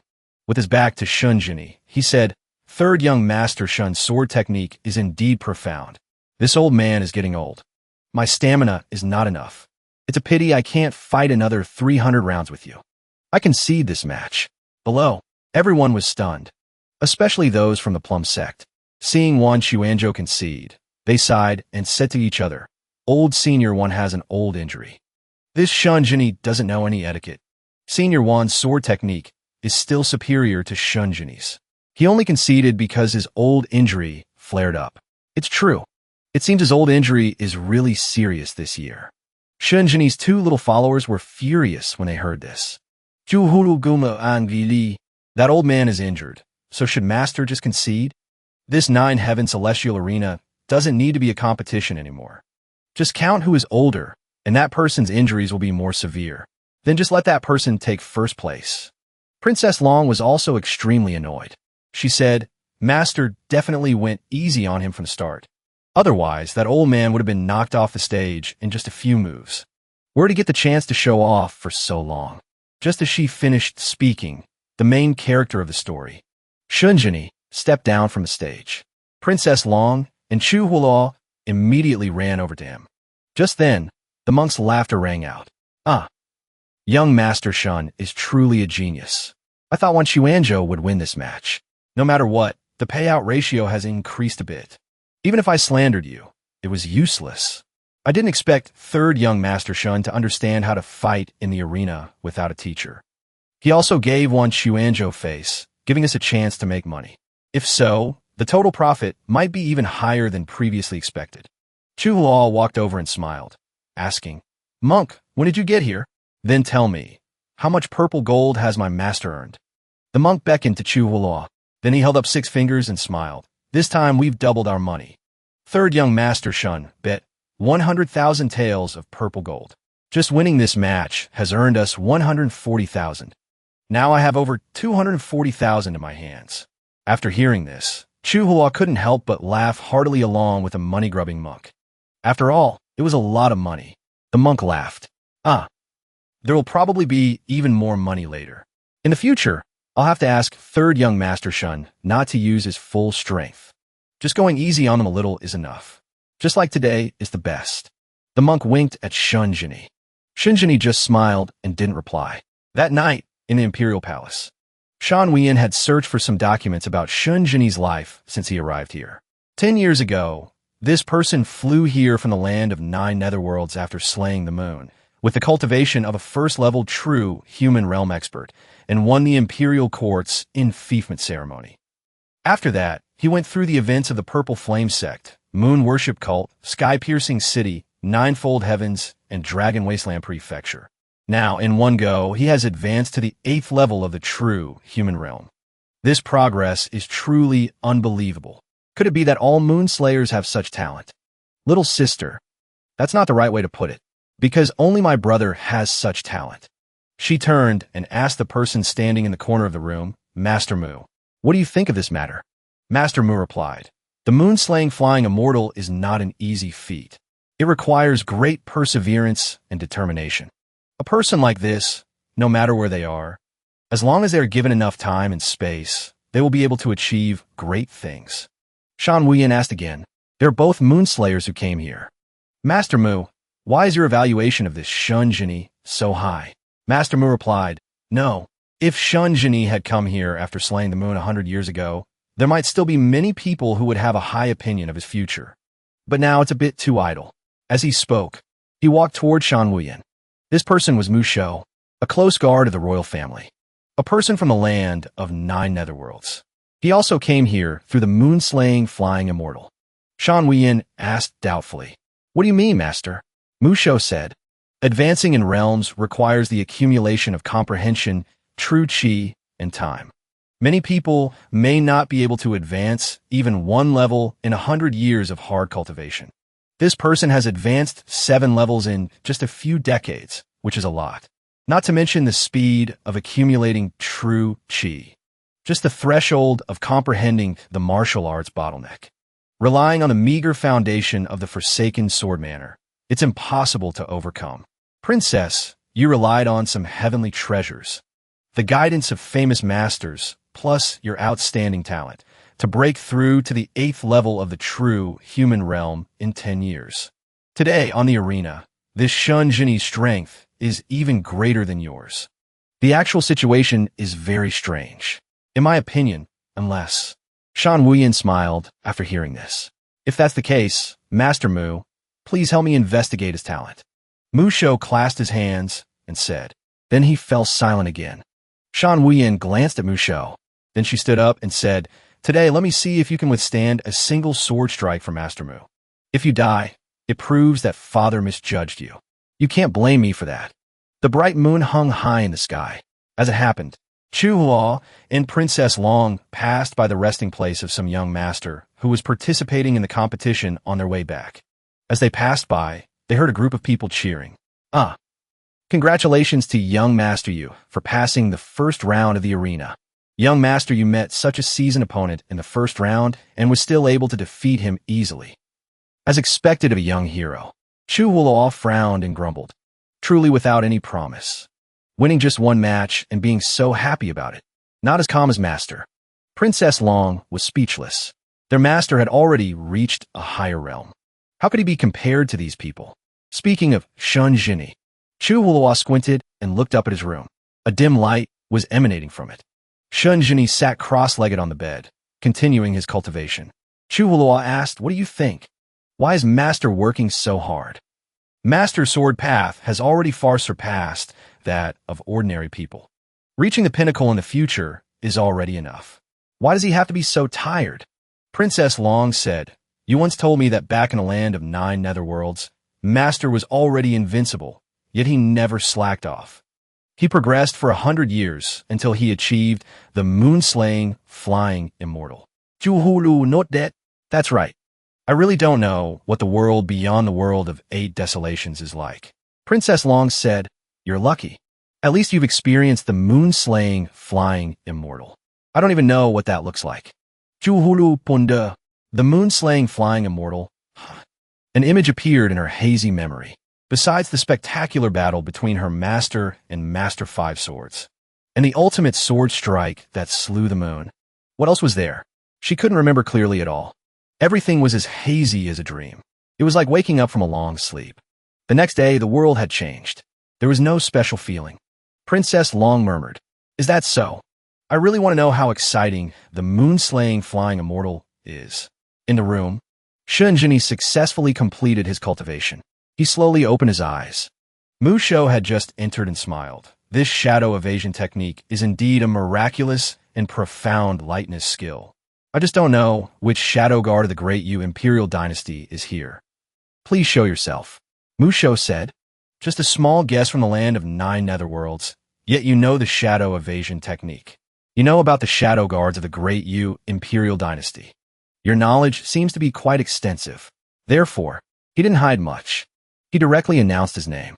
I am Mu Shou, the 9th Shadow Guard. Shunjini asked, could it be that you originally have the bloodline of the Great Yu Imperial Dynasty? It hasn't even been 100 years since the moon-slaying flying immortal, yet you've gained the trust of the royal family. holding the position of a shadow guard. But Shunjini immediately denied it because he had realized Musho was born a member of the Shadow Clan. The Shadow Clan has always been the specially chosen guards of the Great Yu Imperial Dynasty. Every single one of them is carefully selected. Even if they make a mistake, it wouldn't be so severe as to be demoted to the land of 9 netherworlds. As far as I know, the royal family has no Shadow Clan bloodline. Anyone who violates this is killed. Why did you end up in the land of 9 netherworlds? Hearing these words from Shunjini, Musho was so shocked that sweat unconsciously poured down his face. He anxiously pressed, "How do you know about this?" Shunjini didn't answer, but asked instead, "You came here today to kill me, right?" Musho raised the saber in his hand and shouted, "I was indeed ordered to come here to test the talent of this young swordsman. If you can withstand a single strike from me, then even if you die, you can't blame anyone." Shunjini calmly smiled and asked, "Oh, if you're killed by my single strike, I'm afraid your master won't mind, right?" Musho said, "Then we'll have to see if you have the skill." With that, he unleashed a move towards Shunjini. The space was filled with darkness. Shadows flickered everywhere. A group of shadows holding swords attacked Shunjini. Shunjini calmly looked at those things and said, "Unorthodox methods.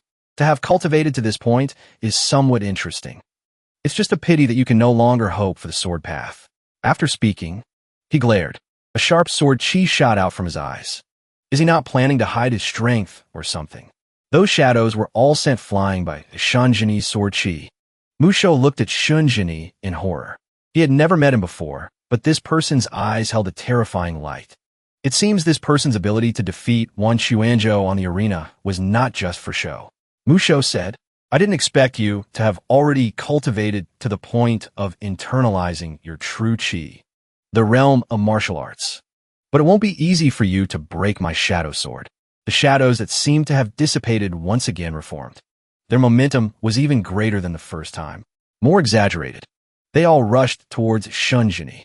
A golden light flashed in Shunjini's eyes. In the room, the light was dim, and then suddenly, an incredibly dazzling light burst forth. It was as if some heavenly treasure had just appeared in the room. Musho hid within the dark shadows, hazy and indistinct, illusory and real. A pity. Misjudging the opponent's strength would inevitably lead to a bitter end like this. Shunjini's sharp sword chi struck. Musho realized it in time. He luckily retreated to dodge. He landed on the ground. But Shunjini hadn't moved from beginning to end. He didn't even bother to look at Musho. The sword chi he had unleashed still surrounded him. Musho had several strands of his hair cut off. This was Shunjini going easy on him. He stared at the strands of hair, slowly falling. Shunjini turned back. He asked indifferently, "Do you want to try again?" Musho stood up. He knew he had no way of killing Shunjini. So he answered honestly, "Third young Master Shun's sword technique is profound. I am still far behind. I will report this matter back to my master." As he spoke, Musho left using the same method as before. But he didn't forget to leave a few words of warning for Shunjini. There are always mountains higher than mountains. "Third young Master Shun, please be aware. You must be careful." Shunjini nodded and said, "Thank you for the reminder, Master Mu." The next morning, after finding Shunjini, Chu Huo and the others learned that Shunjini had encountered an assassin last night. Chu Huo broke out in a cold sweat upon hearing this.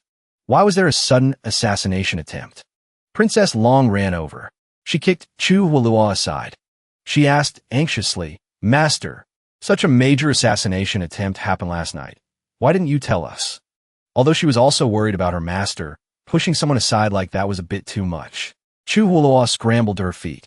She looked at Shunjini and asked, "Master, you said the person who assassinated you was another moon-slaying, flying immortal? Then isn't he an acquaintance of ours?" Shunjini smiled and said, "The world is divided into layers. When the heavens and earth collapsed, small fragments scattered everywhere. The so-called land of 9 netherworlds actually numbers in the thousands, even tens of thousands. Although the person yesterday was like us, coming from the lowest level of world fragments, the place he came from is not the same as ours." Chu Huo thought seriously. I think I understand, but it seems I don't quite understand." Looking at Chu Huo's expression, Princess Long was sure it was more like she didn't understand at all. Today, The next match continued. It was Shun Zheni of the Forsaken Swordmanor against Yuchi Fei of the Central Continent's Tai sect. Shun Zheni said no more. He walked onto the arena stage. Before he even got on, he heard his opponent's contemptuous voice. Forsaken Swordmanor. Truly some unknown cat or dog. Watch as I take you down from this golden stage in 3 moves. Below the stage, the crowd cheered along enthusiastically. Young Master Wei, hurry up and deal with him. Yuchi Fei said as he channeled his technique. What a waste of my time. I'll use this move to take you down first. A dazzling light emanated from the high stage. Shan Wuqing sighed with emotion. Is this the Tai light that's only flashy on the outside? His opponent is Shun Zheni. If he had fought properly, he might have been able to hold on for a few more moves. But he tried to take a shortcut right from the start, using a martial art with such a big flaw. TSK Tisk. Shan Wuyin asked, Father, the Tai sect is known as the head of the 8 sections. Yuchi Fei, who now holds the sect's core, is probably not an ordinary person. Shan Wuqing just smiled and said, You're still too young, Yenner. A few days ago, Yuchi Fei asked the noble consort to act as a matchmaker and asked me to marry you off to him. If you like him, I will arrange it for you. What do you think? Shan Wuyin shook her head. Father, you're overthinking it. I just felt that he might be able to fight a good match with Shun Zheni. As for marriage, let's not talk about it. Shan Wuqing laughed heartily. Of course my daughter doesn't like him. Shan Wuyin said, a hypocrite like him. Yenner wouldn't even spare him a glance. Seeing Yuchi Fei blindly rushing towards Shun Zheni to attack him, Shan Wuqing smiled and said, he won't even need 3 moves before he falls off the golden stage. Shun Zheni, as always, calmly observed and then coolly leaned to the side to dodge. This gave his opponent a sense of shock and fear. Yuchi Fei anxiously thought, what? The Tai Mystic Light can both attack and defend. To break through the Tai Mystic Light, one must first comprehend the myriad sword avatar. How could he block my Tai Mystic Light's all-directional attack? Shun Zheni usually had a calm temperament, but that didn't mean he couldn't get annoyed. He leaped into the air. Before Yuchi Fei could even regain his senses, he took a full kick to the chest. His body shot backwards. The light was so bright here that many people couldn't see. The crowd below was extremely shocked to see someone fly off the stage, and that it was Yuchi Fei. He hasn't even broken the Tai Mystic Light. So how did Yuchi Fei lose? Shan Wuqing laughed heartily. This kick is like the horn of a spirit antelope. Yana, look. Father was right. This Tai Mystic Light is said to have no openings, but in reality, these thousands of light rays don't equate to killing power. It looks very imposing, but when you actually fight, you'll discover the weakness of this martial art. Shan Wuyin said, Father, if you were to fight, you would probably ignore the attack of the Tai Mystic Light. You would rely on your strong body to resist the Tai Mystic Light. You could control the enemy in 1 move. Shan Wuqing smiled and said, that's right. But this kid Shun Zheni used a way to break the enemy's move. It's more technical. It looks like there are no openings, but there is still a small flaw. Shun Zheni grasped the opening of the Tai Mystic Light and took the opportunity to fight. Under the circumstances of not breaking the Tai Mystic Light, he was able to defeat Yuchi Fei in 1 go. Below the stage, the crowd once again gathered around Yuchi Fei, discussing. Young Master Wei, has he been defeated? How is this possible? I bet a large sum of money on young Master Wei. While Yuchi Jin was still trembling and trying to sit up, that monk seized the opportunity to twist the truth. When young Master Yuchi left the arena, his Tai Mystic Light was not yet broken. Clearly, this cannot be considered a defeat at the hands of Shun Zheni. I suspect that young Master Yuchi was momentarily careless. Something must have gone wrong with his Tai Mystic Light right as he used it, causing him to fall from the stage. Isn't that right? Yuchi Jin said in confusion. I don't know what happened either. Normally, when I use the Tai Mystic Light, nothing unexpected ever happens. This time, after using it, I got a slight headache. I don't know if it's because my cultivation level is insufficient. The monk seized the opportunity. He immediately affirmed, then that must be it. The Tai Mystic Light is an incredibly powerful technique. Although young Master Yuchi's skills are profound, he is still too young. His true chi is not yet pure enough. Using the Tai Mystic Light repeatedly can easily lead to a backlash from his true chi. Perhaps what happened on the stage just now was indeed a true chi backlash. That's why young Master Yuchi was unfortunately defeated. What a pity, what a pity. The monk shook his head and sighed. Then, with a meaningful smile, he said, "This is another case of Shunjini taking advantage of the situation. What a cunning and shameless fellow. He's only good at talking his way into people's money." At the heavenly Jade Palace, phoenix-winged birds soared through the sky. Their feathers were incredibly beautiful, soft, and graceful. Only in a place like this could one witness such a scene. The heavenly banquet. It was originally a high-level banquet for the masters who had advanced to the third round of the tournament, a reward from the Great Yu Imperial Dynasty. The Imperial family had countless masters. At least half of the top masters in the world belonged to the Imperial court. Even experts at the 8th level of the true human realm and above dared not be careless. They all showed a degree of courtesy, or even a bit of reverence and flattery, as was to be expected. Shunjini also came to this place. Following him were his two little tails. Chu Hulua grumbled as she walked. Honestly, Monk Wuming said that if Master doubles down in the second round, he'll make a lot of money. If we had known earlier, we could have made our own side bets. The Dragon Princess immediately said, even if we bet all our pocket money, we wouldn't win much. As long as Master profits, that's what matters. Are you in such a hurry to save up for your dowry? Juhulu Jumpet? She was startled. Being teased like that was mortifying. She turned and started bickering with the Dragon Princess. Their chatter filled a corner of the hall. Shunjini could only sigh helplessly at the sight. Suddenly, a wisp of golden smoke drifted by. Shunjini's eyes immediately followed it to its source. It came from two who seemed to be the most powerful people here, Shan Wuqing and Shan Wuyan. Shan Wuqing held a wine cup in his hand and said, "At today's banquet, we speak only of martial arts, not of status. Everyone, please." The others raised their cups in response. Everyone except for Shunjini's group, of course. The Dragon Princess nudged Chu Hulua's arm. Chu Hulua looked. The one next to His Majesty must be the most favored Princess Yin. Hearing this, Chu Hulua excitedly moved forward. "Let me get a look. TSK Tisk." In a place like this, His Majesty brought her instead of the Crown Prince. His intentions are crystal clear. The Dragon Princess nodded in agreement. Indeed, in recent years, Princess Yan's name has become famous throughout the land. It said everywhere that His Majesty wanted to leave the throne to this outstanding daughter, not the Crown Prince. That's why a saying is spread throughout the 8 cultivation world.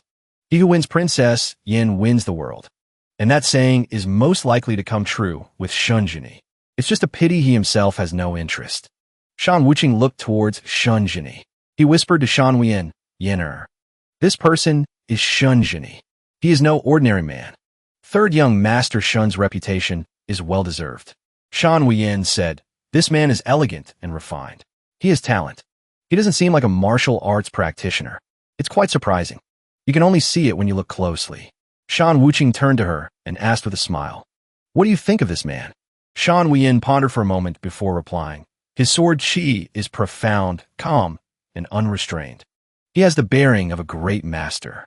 If given a chance, he will certainly have a bright future. Shan Wuqing smiled. He is so young, yet has achieved so much. Anyone with eyes can see he has a bright future. That goes without saying. I just want to ask you, how should we deal with this person? Shan Wuyan immediately understood. She clenched her fist and said seriously, "If he can be used, use him. If he cannot, we must kill him." She looked silently at her imperial father. Shan Wuqing just smiled. Yet, one could see the aura of a king in him. Shan Wuyan felt a little anxious and afraid. But Shan Wuqing simply placed a hand on her shoulder and said, "What you said is only half right." That evening, after the banquet ended, everyone returned home. The Dragon Princess stretched and exclaimed, "The Heavenly Connection banquet is finally over. I never thought I'd be able to meet so many great masters of the 8th cultivation world today." Chu Hula nodded and smiled. "If I hadn't seen it with my own eyes today, I wouldn't believe there's a master in this world who can use 3 swords at once." Princess Long agreed. "That's right. The world is vast, and there are all sorts of strange things. It seems we still have a long way to go. It seems I'll have to practice hard after I get back." The two of them were discussing excitedly, while Shunjini remained silent in thought the entire way back. Princess Long noticed this and turned back to ask, Master, what are you thinking about? Chuhulo also looked at him curiously. Shunjini said, It's nothing. It's just that in the instant His Majesty saw me, he revealed his intention to kill me. Chuhulo exclaimed in surprise, What? His Majesty wants to kill you, Master? And you still say it's nothing? Princess Long said, Master, the Emperor of the Great Yu Imperial Dynasty is the #1 master in the world, at the peak of the 9th level of the true human martial arts realm. If he wants to kill you, then... Shunjini smiled and said, He usually hides it very well. It was just for a moment that a little of it was revealed.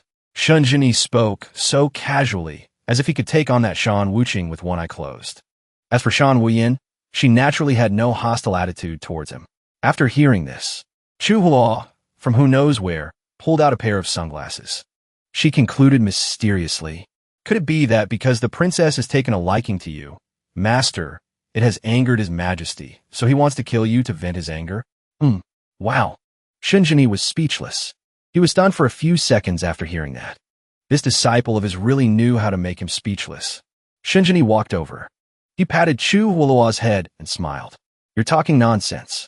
But in his heart, he still felt that today's situation was indeed a bit strange.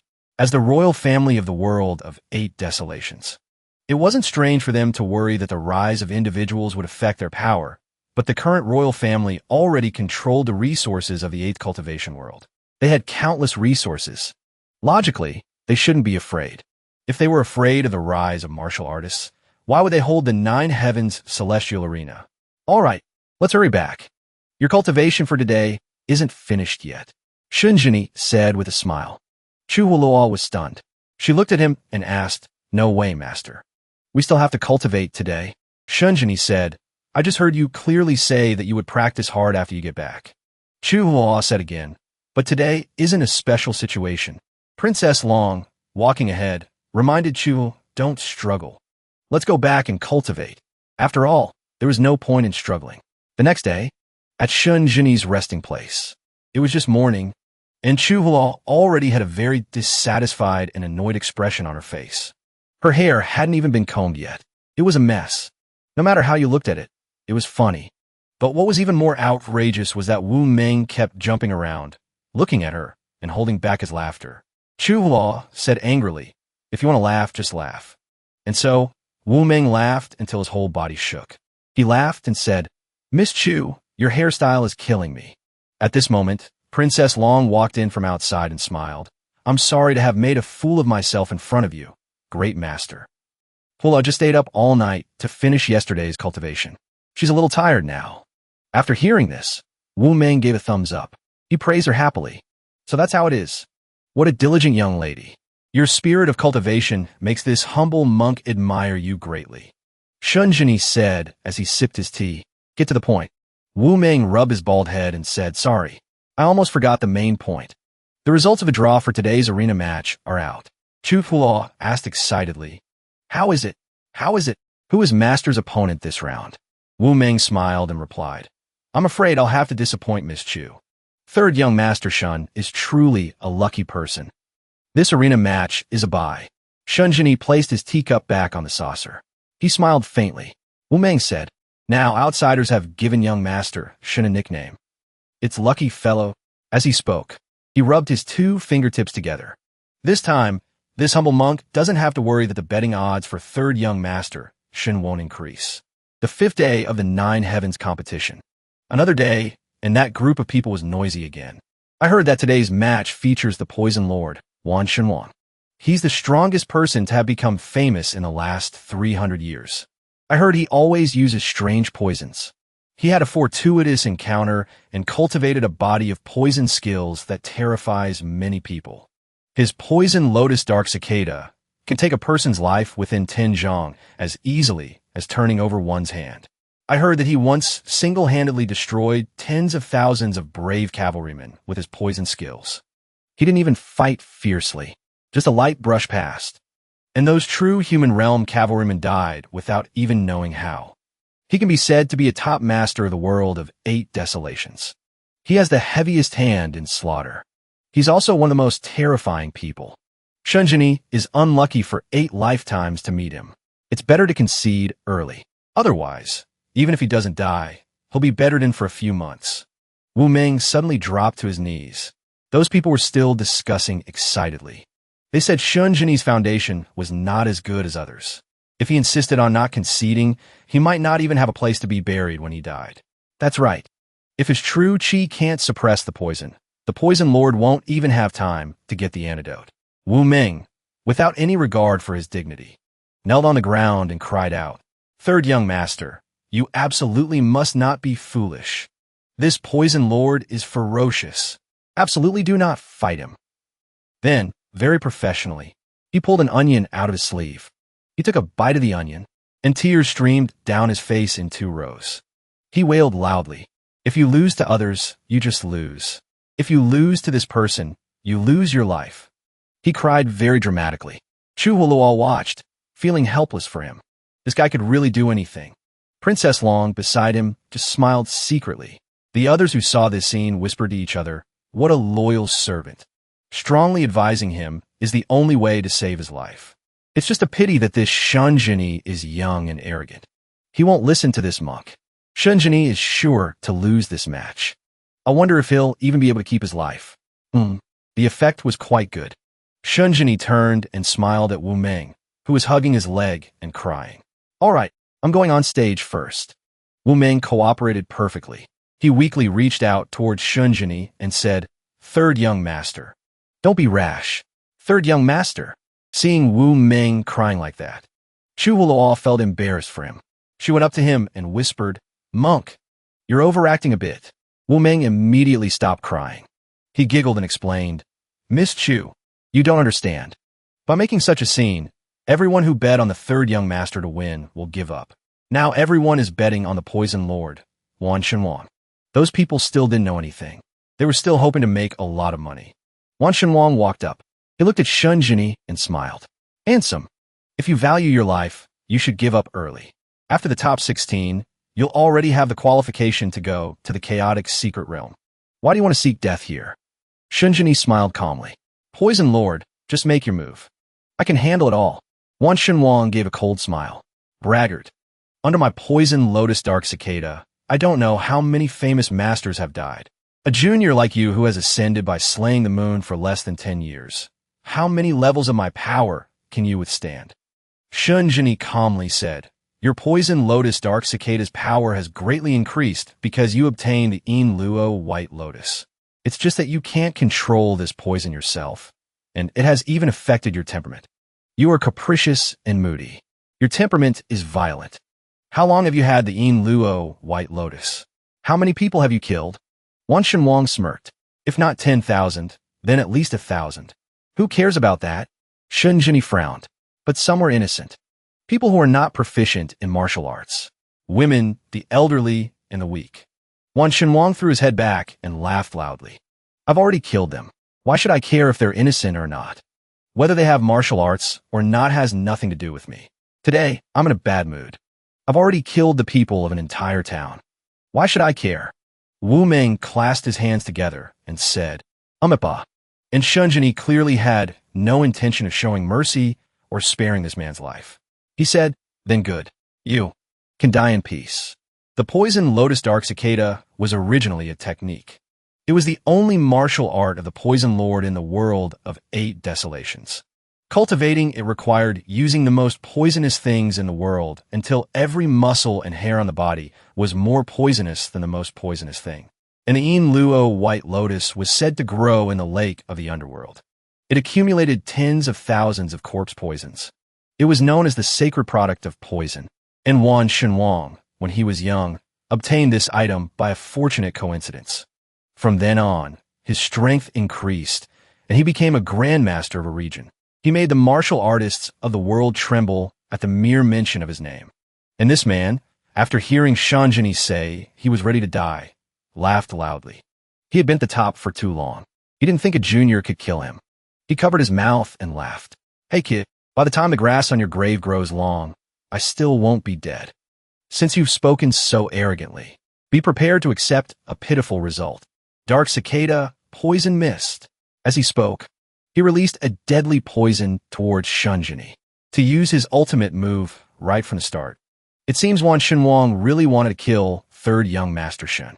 Shunjini's two little followers, as usual, were worried about him. But their worry was probably unnecessary. Shunjini was gradually enveloped by the poison. But he still stood there calmly. He dealt with it calmly. His body glowed faintly. He was already using his true qi to protect his body. Shunjini frowned and said, "Filthy." Then he shot a stream of sword qi from his hand, piercing through the poison. The sword qi was sharp. How could this mere poison block it? The sword qi gradually took shape, like an eagle taking flight in the sky. It charged into the poisonous gas without any hesitation. In the dense purple poison mist, a green figure flashed past. The green and purple lights intertwined. Then, a stream of fresh red blood spurted out. The poison surged, and then there was no other sound. Princess Long stared blankly at the thing that flew out from within the poison mist. She looked closely. The poison covering that thing gradually dissipated. She only saw a pair of purple eyes still wide open in surprise. This was dying before he could even gasp. It was the head of the Poison Lord, Wan Shenwang. A single sword strike from the third young master had killed the Poison Lord, Wan Shenwang. No one knew what had happened. They couldn't see how he drew and sheathed his sword at all. Where was his sword? How could there be such a fast sword technique? Did he pull the sword out of his sleeve? Was it the sword hidden in the sleeve technique of the 12 Sword Towers? Chu Hua excitedly was about to touch the head. This isn't fake, is it? As soon as Wu Ming saw her action, his face turned pale with fright. He quickly grabbed this young lady. He pushed Chu Hua back and said, "Miss Chu, quickly step back." As expected, from Wan Shenwang's head, the poison was still surging. The poison just flew up into the sky. Everyone was stunned, not understanding what this thing was. As it happened, a pair of birds flew past in the sky, serving as test subjects. One bird just flew by and fell down dead. The dust, after being corroded, could also poison flying birds. It was truly too terrifying. People couldn't help but shudder when they wondered just how poisonous this blood was. Wan Shenwang's head gradually disintegrated. His flesh and skin were all gone. Only a cracked skull remained. The poison spread wider and wider. Only now did those people know to run away. Wu Ming flicked his sleeve and said, "Amipa, leave this to this humble monk." Then he formed a hand seal and cast a spell. A golden light appeared. It mixed with the purple color of the poison. The purple color seemed to be drawn in by the golden light of the Buddhist sect. It was drawn in. In the end, it was dissipated by that very golden light. Chu Hua was amazed and praised him. "Monk, you're really amazing." The monk rubbed his bald head and smiled humbly. "You flatter me. You flatter me." Then he looked towards Shanjini on the stage and thought to himself, the sword hidden in the sleeve that the third young master just used really makes one think. But what he used was a sword, yet not a sword. Shinjini looked at the dead body of Wan Shenwang in front of him. He coldly let out a sentence, letting him off too easily. In the palace, Shan Wuqing and Shan Wuyin were resting when they heard this news. The wine cup in Shan Wuqing's hand fell to the ground. He exclaimed excitedly, "The 12 Sword Towers! I was wondering how this Shanjini could suddenly rise up like this. Now it seems that the 12 Sword Towers are backing him." Shan Wuyin frowned and said, "That's right. The 12 Sword Towers in the far north occupy a part of the power. The Forsaken Sword Manor appeared in the south. It has also developed very quickly in the past 10 years, becoming a hegemon of a region." Shan Wuqing gritted his teeth and said, "Enough. Shen Zhongshan is truly cunning." The death of his eldest son did not diminish this old man's strong will. Feng Nuxing was not enough to make him retreat. He truly is a villain until he dies. Detestable, seeing her father so agitated. Shan Wuyin, on the contrary, felt a little hesitant and awkward. This was definitely something that displeased her father. Another day passed. In the small courtyard where Shunjini was resting, a man bowed before Shunjini. He said sincerely, "I am Yi Zhongmu. I was blind and believed the words of outsiders. If I have offended you, I hope young Master Shun will forgive me." Chu Hua poked her head in to look. She said curiously, "This guy was drunk last night and was still cursing Master. Why is he here apologizing today?" Princess Long replied, "I heard he lost in the first round. Plus, Master won easily, killing the enemy with a single sword strike, so I'm afraid he has some ulterior motives." Now he probably wants to come and make peace and atone for his sins. Wu Meng poked his head in and smiled. The Central Plain Saber sect is very good at making friends. They have extensive connections. Only then can they have a foothold in a high position. This young master Yu is naturally no exception. Now that he knows the third young master's true strength, how could he let it go? Juhulu not that? That's right. That makes sense. Then the three of them continued to silently watch the situation in the room. Shinjini only nodded and smiled at Yi Zhongmu's words. If you were blind, why should we interact? The man was embarrassed after hearing this. What did Shinjini's words mean?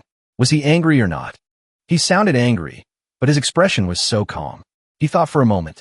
He could only force a smile and say, "We've been staying in the same inn for the past few days. Logically speaking, you and I should have become friends long ago.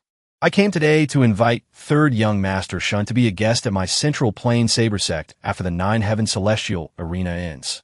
At that time, I will definitely treat you well." Shunjini raised his hand to stop him. "Young master Yu, there's no need to mind. The name says it all. If I have time in the future, I will visit the Central Plains Saber sect." Since he had said so, the man naturally didn't stay any longer. He took his leave and left. After leaving the courtyard, he couldn't help but sigh about the meeting. This Shunjini was truly a mysterious person. I was truly a frog in a well. Today, I met a remarkable person. He was truly unpredictable. Fortunately, I had no ill intentions at the beginning. However, he immediately felt that something was strange. Why did the more he thought about it, the more hazy Shunjini's appearance became? Could this be what his father had said? Only a grandmaster would have the cloud dragon phenomenon. A dragon entering the sea of clouds. You can only see its head, not its tail. You can see its tail, but not its head. You can't see the whole picture. After the person left, Chu Wuloa's group excitedly ran into the room to report. Princess Long smiled and said, "Master, great Master Wu Meng has arrived." Wu Meng waved his hand in greeting and smiled. "Congratulations, young Master Shun. Good luck has come again. The opponent in the next match has chosen to withdraw due to serious injuries, and you have successfully entered the top 4. Furthermore, the 100,000 purple gold has won several matches and has increased to 300 or 400. Chu Hua pouted and said, "Such a large sum of money. Monk, I'm really worried you'll take it all and run away." Wu Meng laughed heartily. "Miss Chu, you jest. This humble monk is not interested in such a small amount of money. If we can try to get first place, we can win tens of millions. As easy as turning over one's hand." However, Wu Meng pondered. It seemed there were some things that were hard to say. Chu Hua asked again. However, Wu Meng frowned and asked, "Third young master Shun, why didn't you tell me you have another enemy?" Shunjini asked, "An enemy?" To be honest, Shunjini had no idea. He had so many enemies. Wu Meng shook his bald head. He sighed and said, "It's probably an enemy of your ancestor. As soon as Shan Mengtian of the 12 Sword Towers is mentioned, this person goes crazy. I heard he has sworn to do his best to kill you in the arena." Princess Long pondered. The ancestors' feud affects the descendants. This is really unreasonable. Wu Meng nodded and smiled. "That's right. It wasn't easy to get to this point. If the third young master loses, we'll lose all our capital." Chu Hulua was horrified when she heard this. She shouted, "Wait, monk, did you bet all the money?" Wu Meng smiled and said, "I bet it in portions. I took all the profits and bet them on third young master Shun to win first place." Chu Hulua was so scared her soul almost left her body. No way. If master loses, won't we be bankrupt? This disciple really had no faith in Shunjini's strength or his protagonist aura. But Shunjini didn't show any particular expression. He just asked, "Who is this person?" Wu Meng replied, "This person is the sect master of the Green Eye sect, Mount Qi. Originally, your ancestor Shan Mingtian killed 2 elders of the Green Eye sect, so he became his enemy. It was also because of this loss that Shan Mingtian was considered a stormite." Shunjini felt a little angry. He coldly let out a sentence. "If that's the case, he also has a feud with my ancestor. I will avenge my ancestor and punish him a little." Wu Meng shook his head and said, "You make it sound so easy. This person is not like your previous opponents. The Green Eye sect is also considered one of the 8 sects of the world. It's not based on their sect strength, but on the strength of another master. The Green Eye sect originally has a bloodline inheritance. The Mao family of the Nine Fates can all sense the green eye berserk based on individual combat strategies alone. Mao Qi's power is even greater than Shun Zhongshan's and Enchantia's. If it's a sect battle, the Green Eye sect might not necessarily win against the 12 Sword Towers. But in a one-on-one fight in the arena, Mao Qi has too much of an advantage. Shun Jinyi asked, "Green Eye?" Wu Ming pointed to his own eyes and said, "Actually, there's nothing special about it. It's just that this family's eyes are naturally like jade. They can contain sword qi in their eyes. Their Mao family ancestor created a type of sword qi that kills with the eyes. It's very terrifying." Shun Jinyi nodded. "So it's you. It's not a real or fake eye. This terminology is a bit new. The so-called green eye bloodline is just a modification of the weakest part of the eye. It's a crude method that can store sword qi. This type of green eye is not a sign of a superior bloodline, but a sign of eye injury. Perhaps when the sword qi is hidden in the eyes, it will have great power. However, the stronger the sword qi, the harder it is for the eyeball to withstand. In the end, if the eye doesn't explode, it will go blind, so they will give up cultivating sword qi." Wu Ming smiled and said, "You talk a lot like a friend of mine from before. There are many terms that others don't understand." Shun Jinyi smiled and said, "You're also very similar to a friend of mine. In short, don't worry. I'll take care of this person myself." At the 12 Sword Towers, the first Sword Tower, the news that Shun Jinyi was about to fight Shun Mingtian's enemy had also reached Shun Zhongshan's ears. He could only sigh and ask, "Did he really say that?" It seemed Shun Jinyi had sent out a flying sword message. After that, Old Yu immediately relayed Shun Zhongshan's words to him. But he, on the contrary, didn't care. He had Elder Yu send back 8 words. "The family is well. No need to worry. I will win." However, they couldn't help but worry. Shun Zhongshan frowned and said, "Although his sword technique is godlike, is his accumulation of true qi cultivation enough? Against ordinary people, he can withstand the suppression of his transcendent sword technique, but this green eye power is his nemesis. It can break all sword techniques in this world. Is his nemesis." Back then, Shun Mingtian accidentally killed that old man's relative, forcing the old man to become an enemy of the 12 Sword Towers. Now, the world knows that Shun Jinyi is a descendant of Shun Mingtian. At that time, the old man will definitely kill him. I really don't know whether to praise his confidence or worry that he doesn't know his own limits. At the Nine Heavens Arena, the semi-final match quickly began. Shun Jinyi, as usual, walked onto the stage with his hands clasped behind his back, and Shan Wuqing also went to his position to observe. His face was filled with a sorrowful and gloomy expression. Perhaps he didn't hope for Shun Jinyi to win. Shan Wuyin walked over and asked, "Father, although Shun Jinyi's sword technique has reached a marvelous realm this time, the green eye power is said to break all sword techniques in the world. Changing sword moves in front of him is also useless. Doesn't that mean the outcome is already clear?" Shan Wuqing snorted contemptuously upon hearing this. He said, "All sword techniques in the world? That's just the people of the Green Eye sect bragging. The Green Eye power can make the opponent's true qi flow. From there, it's easy to see through the meaning of the moves. Actually, it's nothing. When one's martial arts cultivation reaches a certain realm, it's natural to see through the moves of an opponent who is not as good as oneself. But if one encounters a martial artist who surpasses oneself, the Green Eye power may not necessarily be able to deal with it. The people of the Green Eye sect still treat it like a treasure and brag about it. What's so amazing about that?" Shan Wuyin concluded after hearing this. "Then it seems Shun Jinyi will probably win." Shan Wuqing turned back and asked, "Why? Does my daughter hope he will win?" Shan Wuyin hesitated for a moment and then said, "It's just that father said the Green Eye power is only flashy on the outside, so I was just curious." Shan Wuqing let out a meaningful "oh." He smiled and stared at his daughter as if he was considering something. Facing her father's gaze, Shan Wuyin felt a little pressure. She didn't dare to look at her father.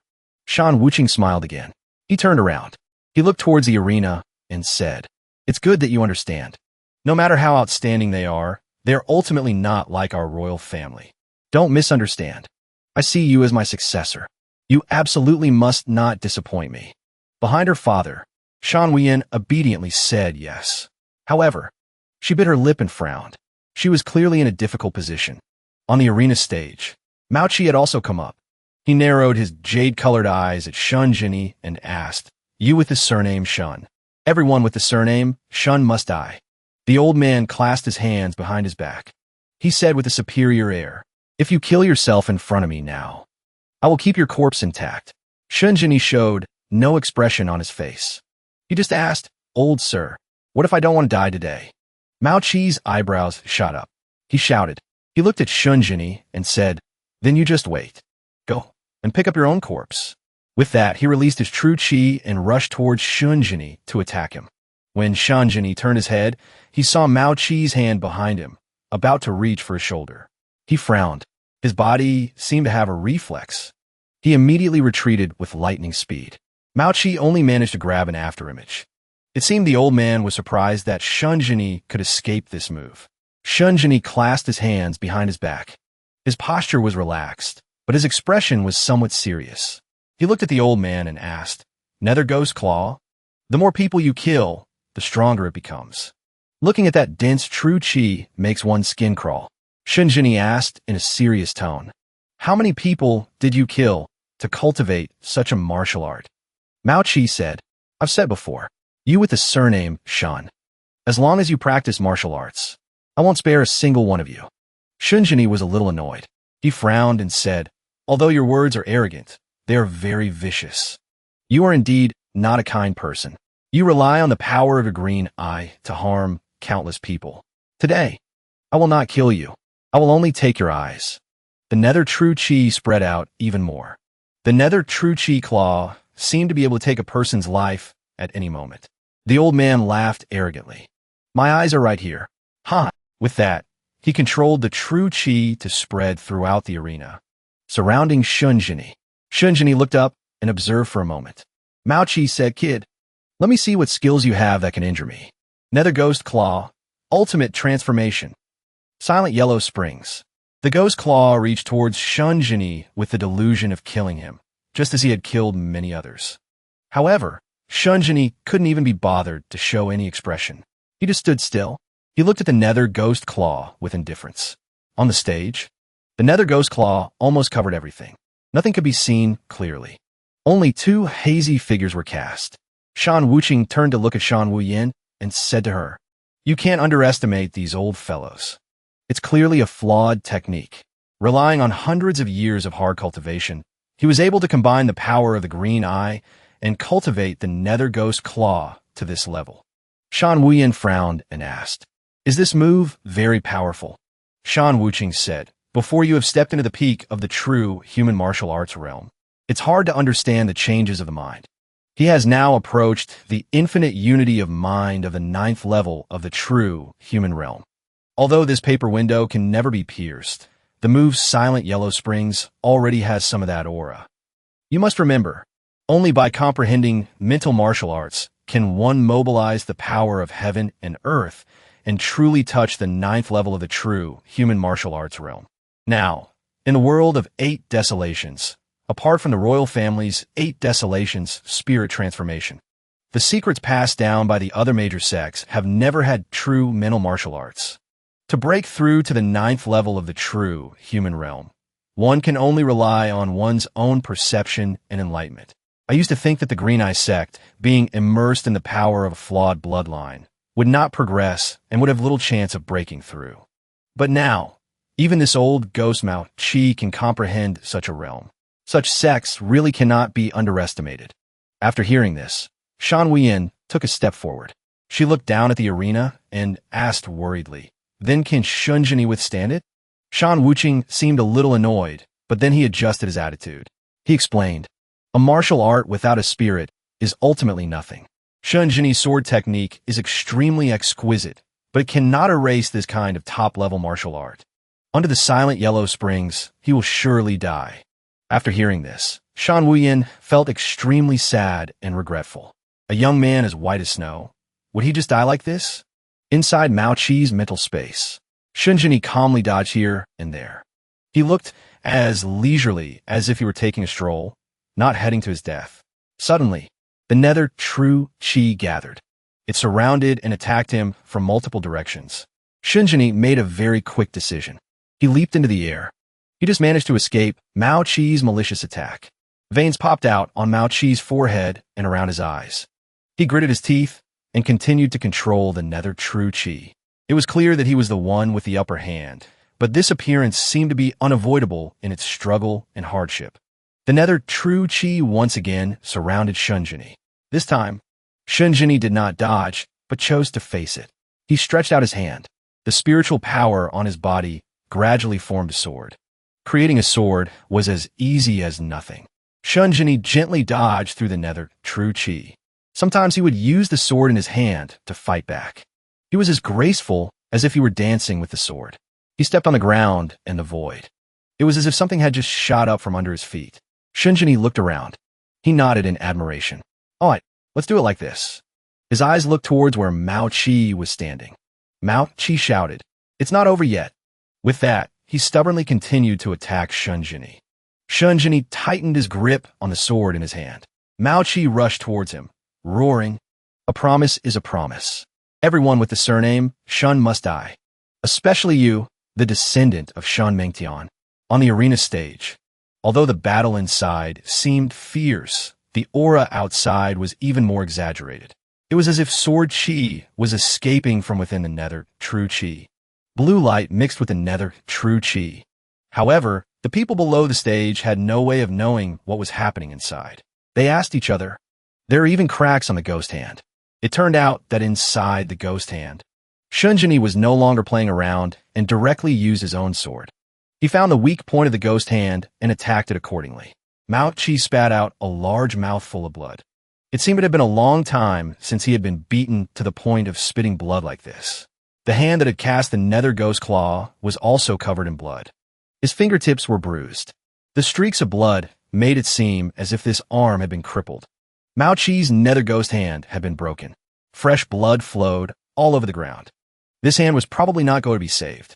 And from within the nether ghost hand, Shunjini also stepped out, with a sword in his hand. He tightened his grip on the sword slightly. His body shot forward like an arrow. He thrust towards Mao Qi. The corner of his mouth lifted slightly. He gave a smile.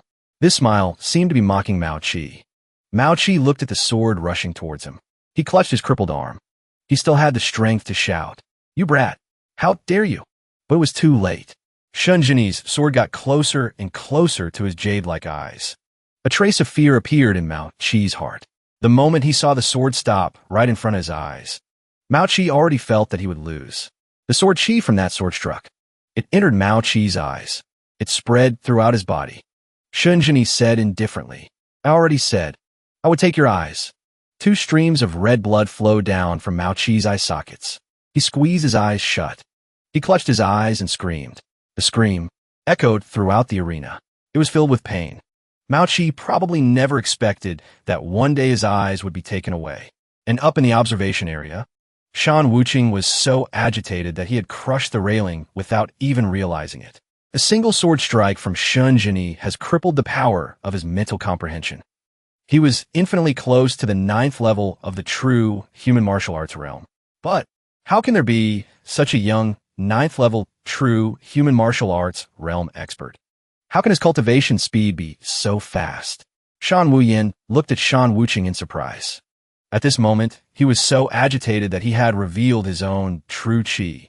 Shan Wuqing said in a low voice, "Shunjini." His body was filled with killing intent. Shan Wuyin thought worriedly, "This is the first time I've seen father like this." For a moment, Shan Wuyin suddenly thought, perhaps if Shunjini had died under the nether ghost claw just now, the outcome would have been better. For 3,000 years, nothing like this had ever happened. A member of the Green Eye sect had their eyes destroyed by someone else's sword Qi. How absurd was this? And who was the person who destroyed Mao Qi's eyes? It was Shunjini, a young man who had only been here for less than 10 years. How? How could it be? Below the golden stage, tens of thousands of martial artists were exclaiming in shock. This kid came here by slaying the moon. It's only been a little over 10 years. Could it be that he has already reached the 9th level of the true human realm? Even with the pure bloodline of the royal family and the best cultivation, it would still take 100 years of hard cultivation to cross this threshold. Only then would one be qualified to be chosen as the heir to the throne. Isn't this Shunjini a bit too monstrous? Someone's eyes lit up. They suddenly realized, in that case, Shunjini has stepped into the 9th level of the true human realm. Can he be in theft as a selection marquee? As soon as these words were spoken, everyone was in an uproar. Someone who knew the inside story said, in the future, if the current emperor passes away, he could even inherit the throne. Inherit the throne? How big of a deal was this? This was even an unprecedented event in the world of 8 desolations. The Great Yu Imperial dynasty did indeed have this rule. Even without the royal bloodline, once one broke through to the 9th level of the true human realm, they would be in theft as a selection emperor marquee, becoming an heir to the imperial throne. However, in the past, even if someone had broken through to the 9th level, they would have slowly grown old. Their lifespan would be depleted. Even the emperor at that time would be of no use. One person nodded in agreement after hearing this. Young Master Yu is right, but now 3rd young Master Shun is different. He is much younger than Princess Yen. If he really broke through to the 9th level of the true human realm, wouldn't his position as heir be too high? But then again, we first need to confirm whether he has entered the 9th level of the true human realm. As for the position of heir, Shunjini is still in last place. The current emperor is still in his prime. If Marquis Shun can accumulate power over the next 100 years, he will indeed have a chance to be promoted. However, 3rd young Master Shun is about to go to the chaotic secret realm to cultivate. Who knows how many years this cultivation will take? The emperor was sitting high above. However, these words all reached his ears without missing a single one. His expression was uncertain. The royal family. He did not want an outsider like this to appear. The cultivators below still didn't know anything about the emperor's expression. They were still discussing animatedly. That's right. 3rd young Master Shin's talent is probably not a big problem. Then there's nothing to worry about with the throne. Below, someone remembered the purpose of this arena. So they said it out loud. After hearing this, the emperor's expression gradually softened. His hand also gradually loosened. Shan Wuyin felt the stagnant air around her gradually begin to flow. The large rock in her heart also fell. At least, Shan Wuyin's killing intent had temporarily disappeared. However, Shunjini, she looked towards the arena. A brilliant light. Only Shunjini's white robes, whiter than snow, stood there. Hazy and indistinct. He had won. But that didn't mean her father had to spare him. She silently reminded Shunjini in her heart. You must be careful. As soon as Shunjini stepped off the golden stage, Chu Huo and Princess Long went to meet up with him. The monk Wu Meng appeared from some corner. He had a triumphant expression on his face. He went forward to congratulate him. Congratulations to 3rd young Master Shin for advancing straight to the final match. Shunjini smiled calmly and said, let's celebrate together. This attitude of Shunjini's was exactly. He didn't take this arena seriously at all. He didn't care about the final match either. He was only here to find out the truth of that year. The monk Wu Meng grinned. He rubbed his bald head and smiled. Then congratulations to 3rd young Master Shun in advance. For you will be the one to take first place. At this moment, Chu Huo suddenly remembered that her master had just entered the finals. She tugged on Princess Long's sleeve and asked, little dragon girl, who is Master's final opponent? Princess Long thought for a moment and then said, it seems to be a mysterious character. Their master would surely win no matter who the opponent was. Princess Long frowned slightly. She said seriously, this person is known as the ape-faced guest. He always wears a monkey mask. His performance has been extremely low-key. Every battle takes a long time to deal with. Only then can he resolve the opponent. Because of this, people pay even less attention to him. Compared to Shunjini, who has advanced leisurely to the present, he is even more overshadowed.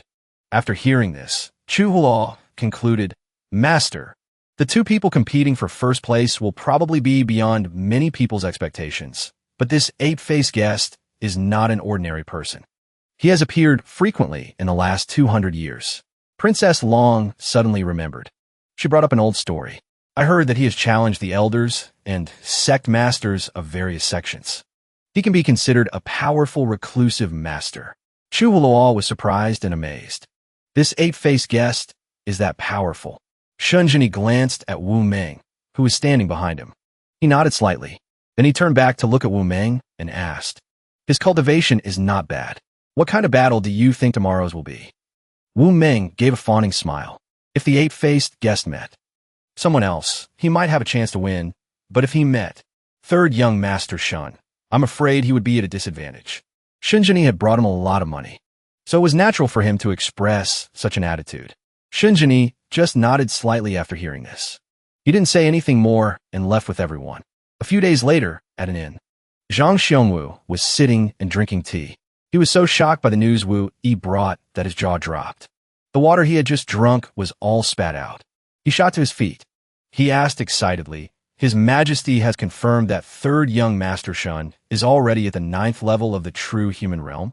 Not only did he reward him heavily, but he also gave him the title of Heavenly Sword Marquis, confirming that he is qualified to become the heir to the imperial throne. This is truly too surprising. It's possible that in the future, the world will belong to the Shun family." Wu Yi smiled and said, "That's right. Furthermore, His Majesty wants to personally deliver the edict into the hands of third young Master Shun." Before, his attitude was annoyed and hateful, but now that he saw the person was strong, he smiled like that. Wu Yi said, "Last time at the Forsaken Sword Manor, I unfortunately caused such a big misunderstanding. Now I don't know how to go and see the young master, so I can only ask for Brother Zhang's help." Zhang Xiongwu felt as proud as a toad when he heard this. He gritted his teeth and smiled. "No problem at all. Third young Master Shun is not a petty person." Just then, a group of other cultivators passing by the room were also discussing Shunjini's recent enfeefment as a marquis. A cultivator who seemed to be jealous expressed, "So what if he's a selection Emperor Marquis? He's still not the number one in the 9 heavens celestial arena. If he's also crippled like Mao Qi tomorrow, this selection Emperor Marquis might be the one who dies the earliest in history." Although the royal family has confirmed that he is at the 9th level of the true human realm, his opponent is not an ordinary person. Another person smiled and said, "Isn't that right? I heard that this ape-faced guest has fought with various sects over the past 100 years. Someone in the sect has long said that he has comprehended the true meaning of martial arts. He has entered the 9th level of the true human realm, but has kept it a secret. But how could such a big matter be hidden from the great Yu imperial dynasty? Therefore, some even hypothesize that the ape-faced guest might be a member of the royal family in disguise. Even if he's not a member of the royal family, he's at least a royal relative, or a trusted high-ranking official trusted by the emperor. Otherwise, why would he be able to move freely in the world of 8 desolations, probing the strength of the various sects?" Chuhuo also happened to overhear the conversation of that group of people while leaning out the window to look at the sky. So she immediately turned back and asked, "Master, the royal family has made you a selection Emperor Marquis. Is it possible that in the final match, they will send an assassin to kill you, so that you won't threaten Princess Yan's position? After all, it's not like they haven't sent assassins before. Now people are saying that your age and martial arts are superior to Princess Yan's. If the emperor passes away, Princess Yan will lose a lot of face." Shunjini didn't even lift his head. He just calmly drank his tea and read his book. He replied casually, "That won't happen." Chu Luo had heard all sorts of gossip. She always had these kinds of things on her mind. So as soon as Shunjini replied, she retorted, "That's hard to say. In the royal family, these people can even kill each other, father and son, just for a throne. They can do any despicable thing.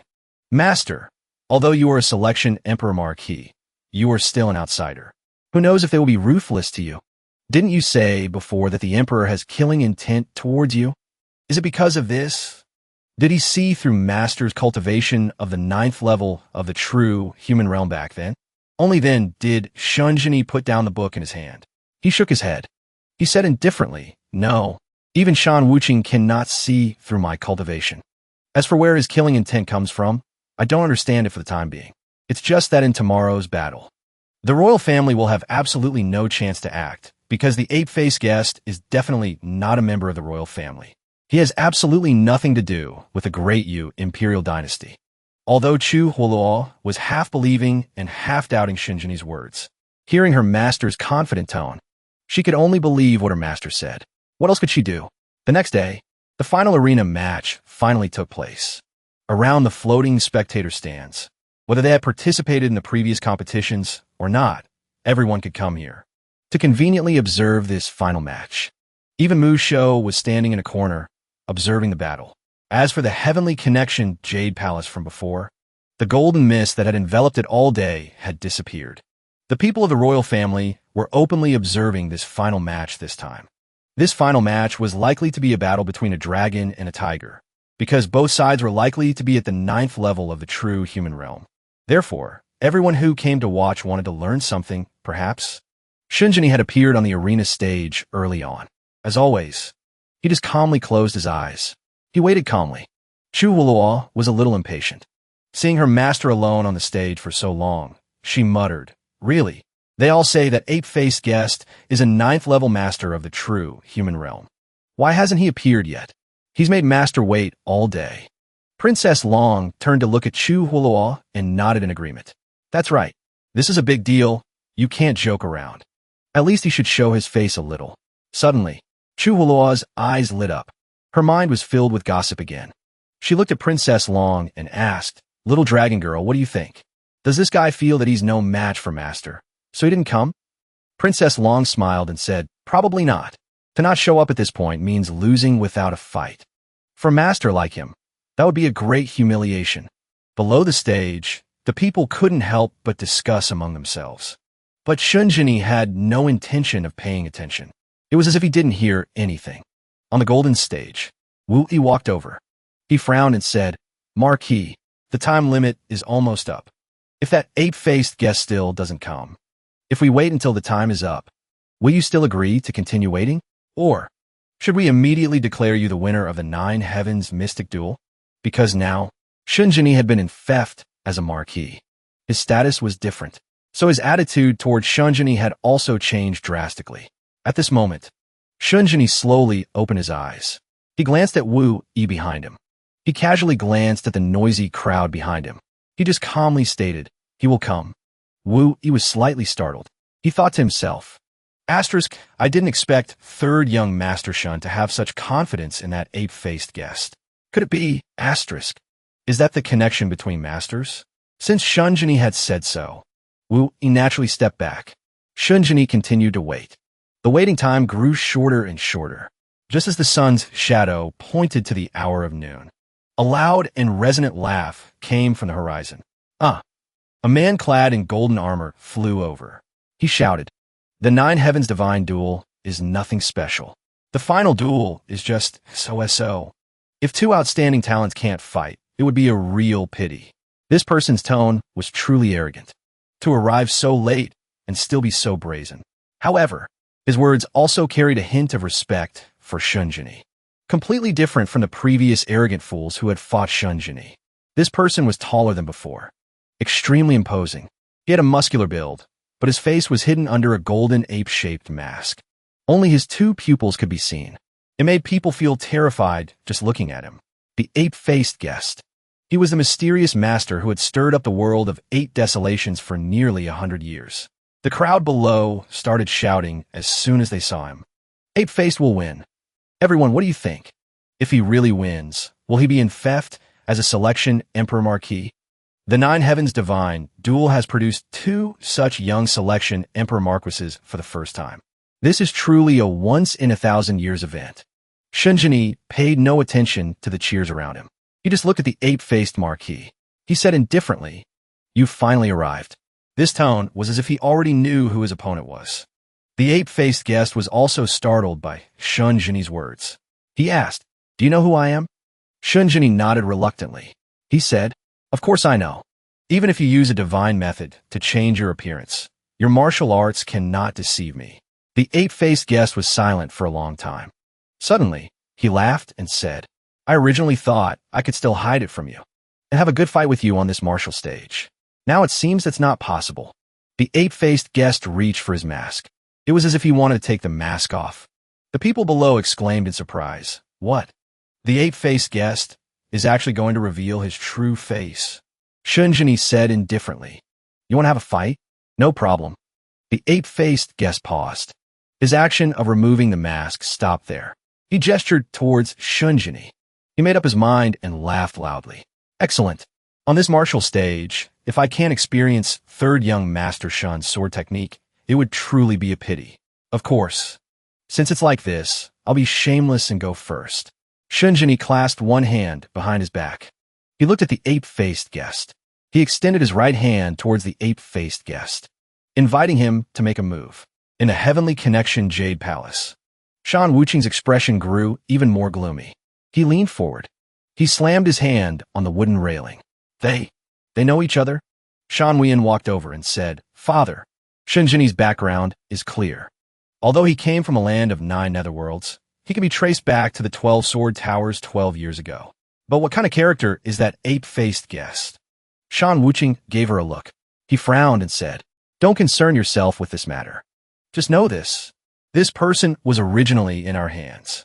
Shan Wuyin understood clearly.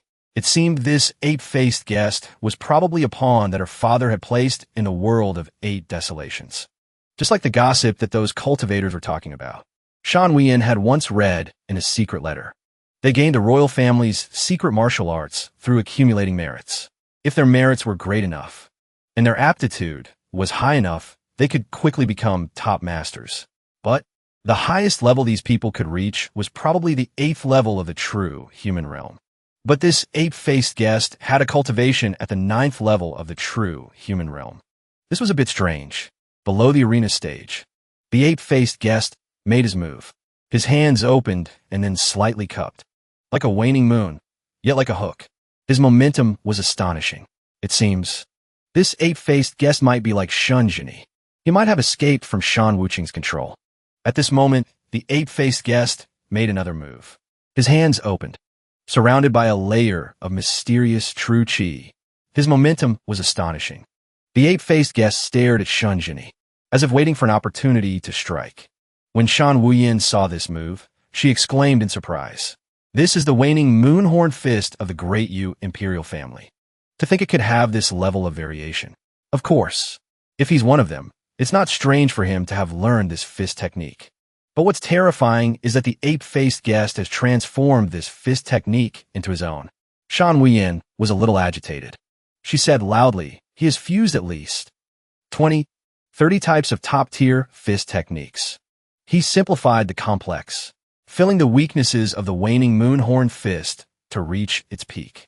He has finally reached the highest level of enlightenment, yet he continues to train diligently. Shan Wuyin's voice gradually calmed, but it was even colder than before. It seems we have underestimated this person for the past 100 years. Below the arena, the ape-faced guest had already thrown a punch. It looked like one punch from him would be enough to send someone to their grave.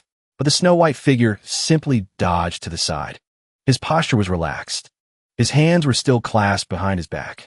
As if he already knew Shunjini's strength, the ape-faced guest showed no particular expression. He adjusted the angle of his wrist. His eyes never left Shunjini. Then, another punch was thrown. He handled it calmly, as if he had done this many times before. Shunjini leaped into the air, perfectly dodging the punch. The wind made his long robes flutter. Compared to his other matches, Shunjini was enjoying this one immensely. He even seemed to savor every exchange with the ape-faced guest. He called out 3 words, Be careful. As he spoke, he channeled his true qi to his feet. With that momentum, he kicked straight at the ape-faced guest. The ape-faced guest just smiled. Behind him, the crescent moon transformed into a full circle. He clenched his fist, gathering his true qi into it, forming a solid barrier. He met Shunjini's attack head-on. Although the force of the move was so great that the ground beneath the ape-faced guest's feet was torn up, cracking all over, he himself was completely unharmed.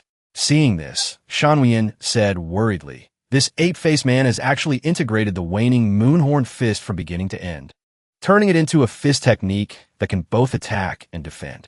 As she spoke, she placed a hand on her chest. Her eyes never left the white figure below. She seemed extremely worried. Shan Wuqing gave her a cold glance. His voice was deep and chilling. To think the waning moonhorn fist has reached this level. He is truly skilled. I suppose the only way to barely counter it would be to use one's own power to face him head-on. Although Shunjini has broken through to the 9th level of the true human realm, in terms of overall power, I'm afraid he's still at a disadvantage. A pity. Shan Wuqing could see through the strength of those in the 8 cultivation world, but he could never see through Shunjini's. Therefore, his assessment was not necessarily accurate. Below the arena, the ape-faced guest and Shunjini clashed once more. After a major exchange, both sides retreated. Shunjini used his light cloud step, landing gently on the ground. His robes swayed slightly.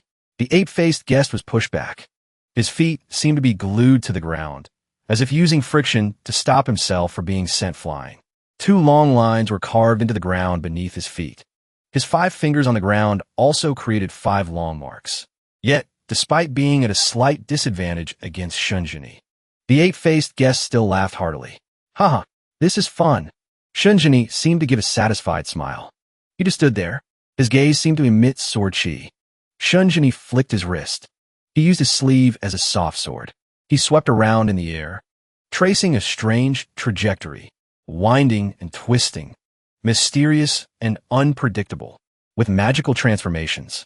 Just moments ago, they had seen the waning moonhorn fist, and they thought it was the pinnacle of exquisite martial arts evolution, enough to scare a person to death. But Shunjini immediately refuted that notion. With his flick of his sleeve, he directly kicked that fist technique to the side. It completely changed the worldview of the cultivators present. What kind of martial art is this? How can one see the transformation of a universe and the starry river in it? How can such a sword technique exist in this world? Cries of astonishment rang out one after another. The spirit leads the way. All techniques return to one. The power of the waning moon seemed both small and immense. It finally expanded into the momentum of the heavens, earth, and the universe. Faint and indistinct, formless and shapeless. As expected, on the viewing platform, Shan Wuqing could no longer remain seated. He shot to his feet. He strode towards the railing with fiery determination. He almost leaned over the edge. The wooden railing was also smashed to pieces by him. To think there could be such a sword technique. Based on that sword technique, just talking about martial arts and the realm of martial arts, Shunjini has already surpassed me. As soon as he saw that sword strike, a sense of fear couldn't help but arise in his heart. Faced with this kind of sword technique, he didn't know how he could deal with it. Shan Wuqing thought fearfully, if we give him a little more time, who knows how much this guy will improve. Suddenly, Shan Wuqing laughed again. It's just a pity that he has to enter that secret realm. Otherwise, Shan Wuqing gave a wicked smile. His eyes were filled with killing intent. However, it's likely that he himself will suffer a bitter consequence. Because who is Shunjini? He's the one with the protagonist's halo. When Shan Wuyin saw her father's expression, she was even more horrified. Her father was originally invincible, but now he was actually so afraid. She couldn't help but think, this young man actually has such high potential. It's just that they would never be able to see Shunjini's true potential and ability. All their ambitions and desires would be shattered by him. Shan Wuyin's gaze towards Shunjini became even more different. While everyone was marveling at his sword strike, Shunjini remained as indifferent as ever. He took a step towards the ape-faced guest. He looked at his own sword strike and said, "All right, come on out." From within the sword light, the ape-faced guest let out a loud laugh. He spread his arms wide.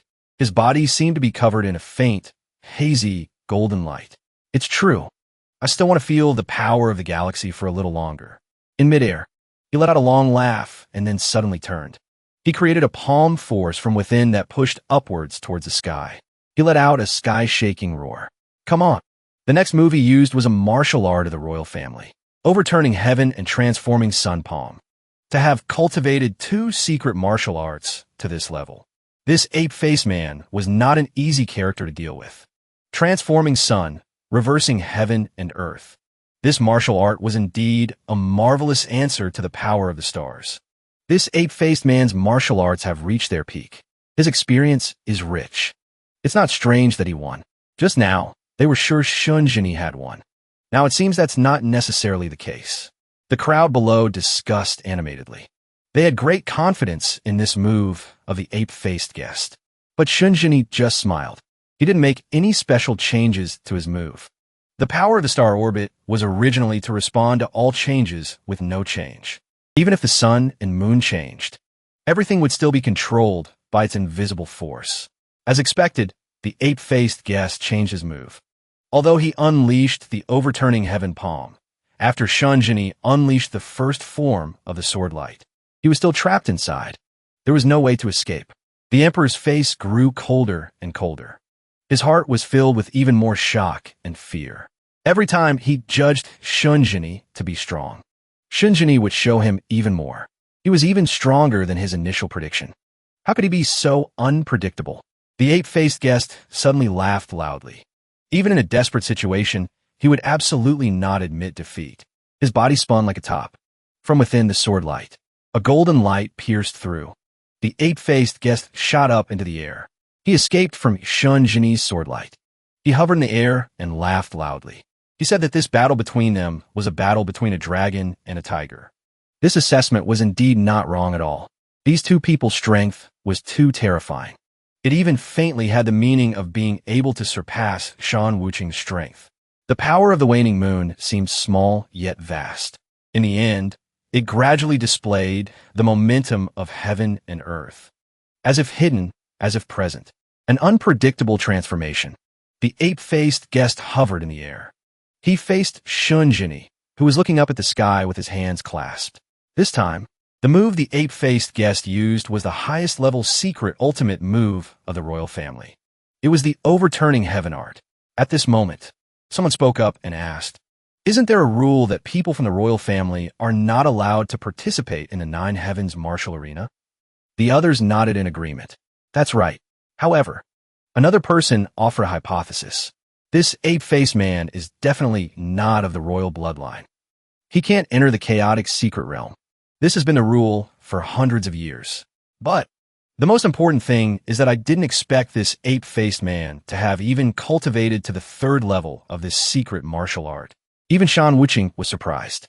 He anxiously turned back and asked one of his close guards. He has been serving the Great Yu Imperial Dynasty for 100 years now. How many types of martial arts has he exchanged for in the end? The emissary quickly presented the record book and reported, "Reporting to Your Majesty. This ape-faced man returns every 3 years to request a secret martial art. As of now, he has a total of 29 types. We originally thought he was too greedy and would not be able to successfully cultivate them. But now, I'm afraid," the words were left unsaid. Shan Wuqing also understood clearly.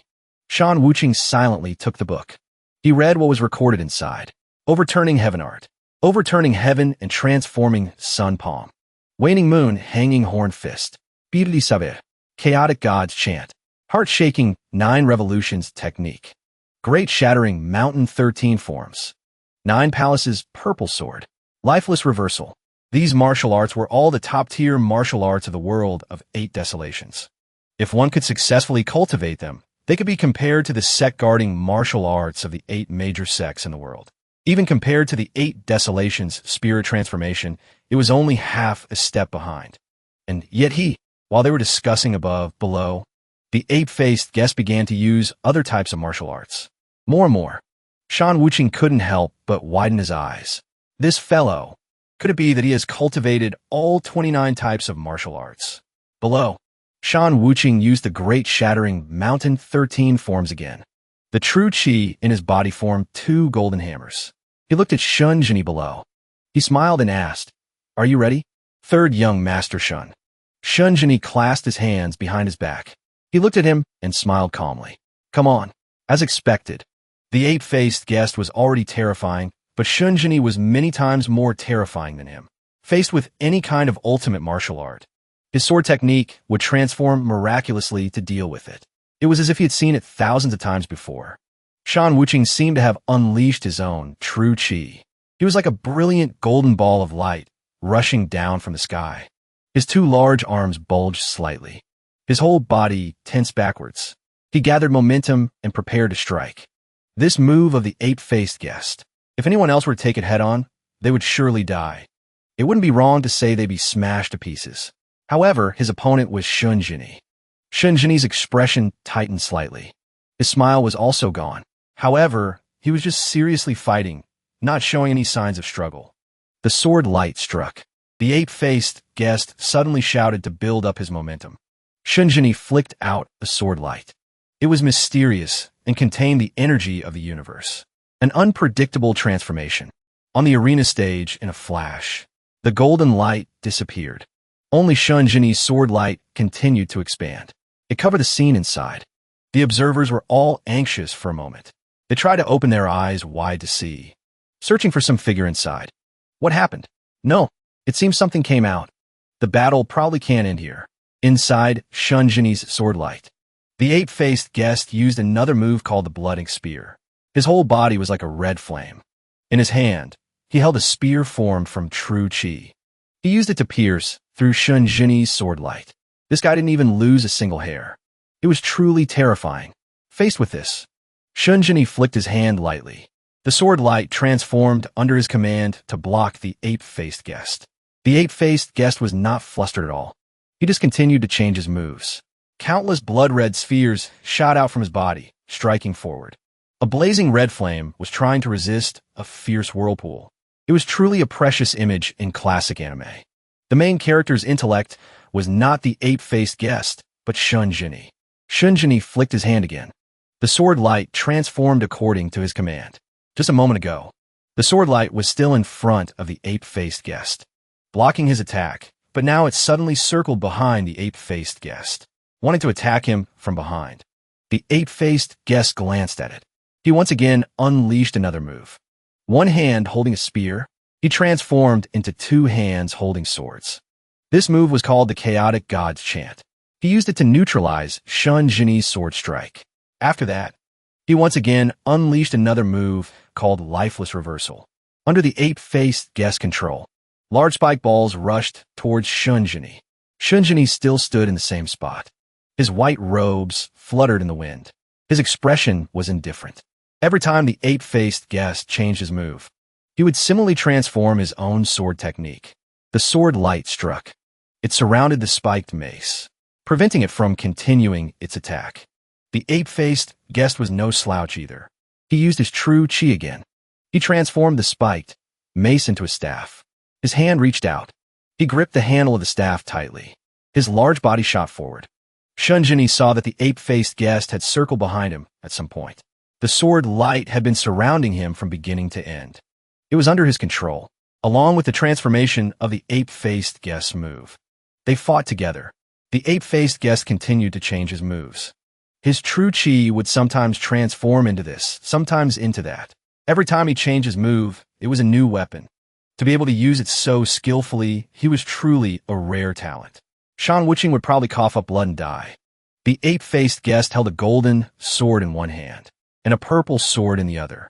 He used a combination of two swords, the Nine Palaces purple sword technique and the peerless saber.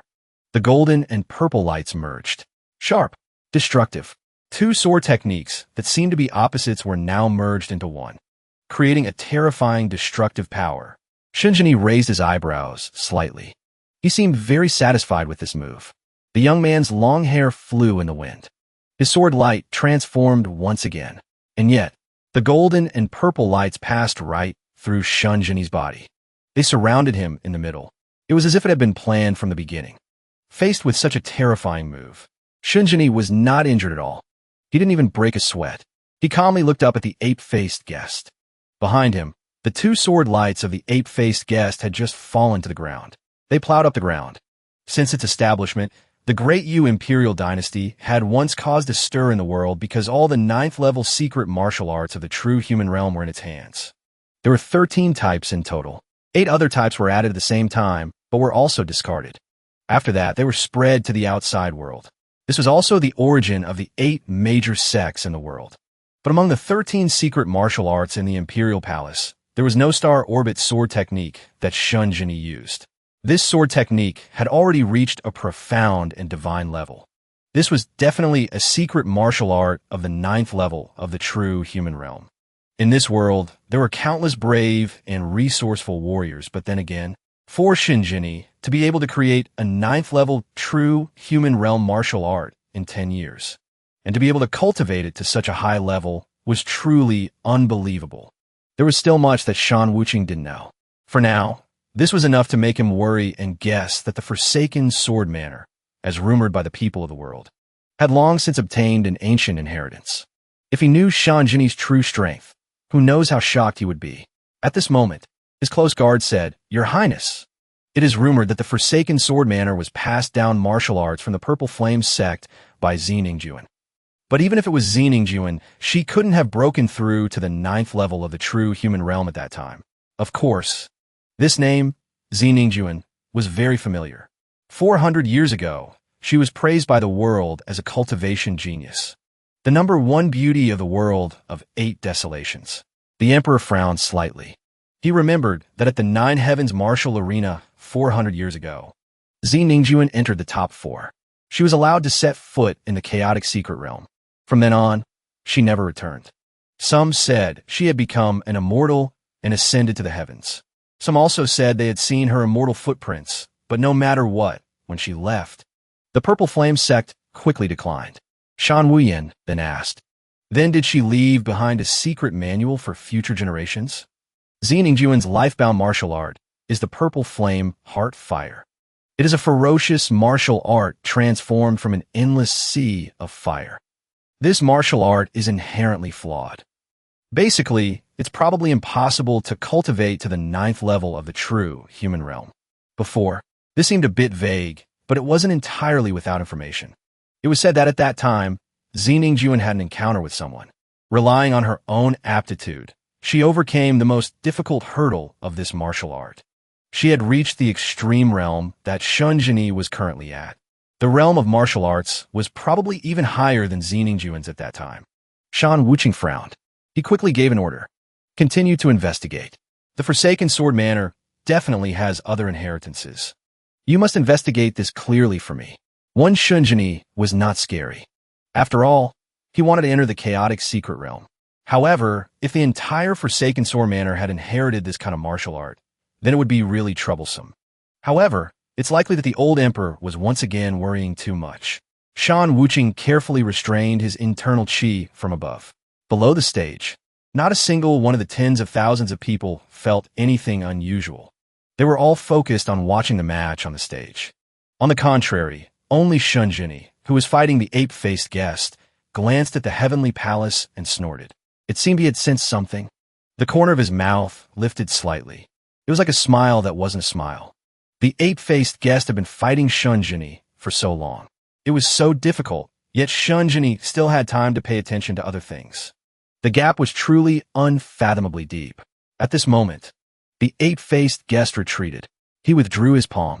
He stood and looked at Shunjini, then said, I have used 28 of the top martial arts in a row, yet I still can't touch 3rd young master Shun at all. I feel truly ashamed. Next, I will use the strongest move I have learned from the Great Yu Imperial Dynasty to test your sword technique, young master.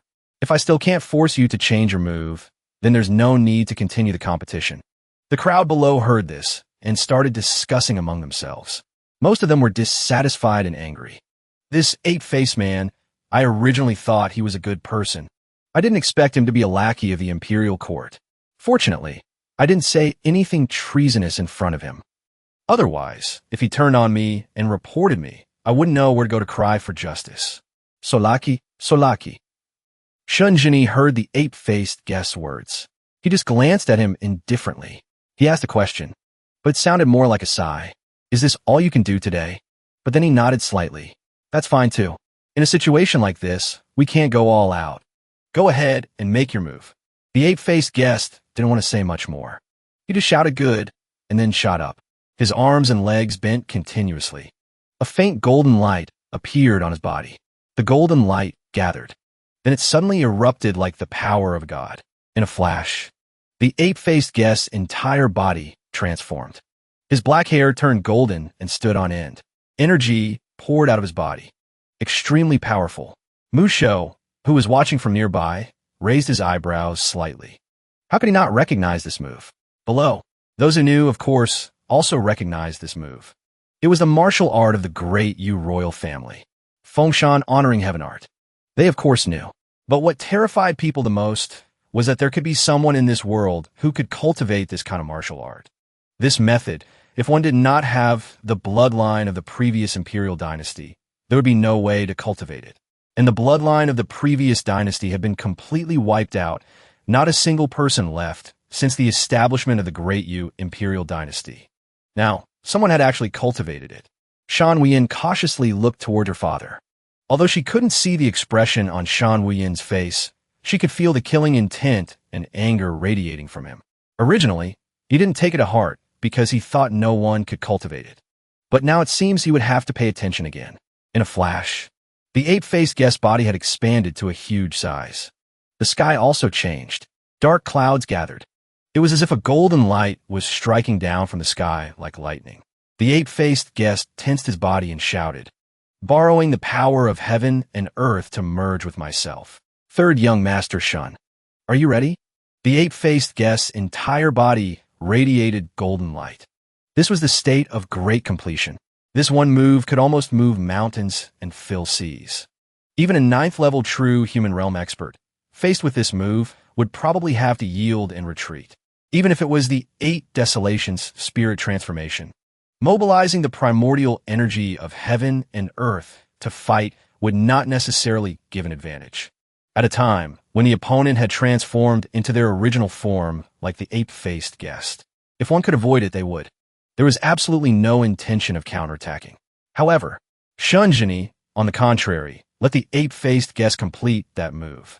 And everyone thought he could only dodge like the others. Yet he calmly looked at the ape-faced guest. He calmly smiled and said, "Make your move." "All right, come on," the ape-faced guest shouted loudly. Then he controlled the power of heaven and earth to strike towards Shunjini.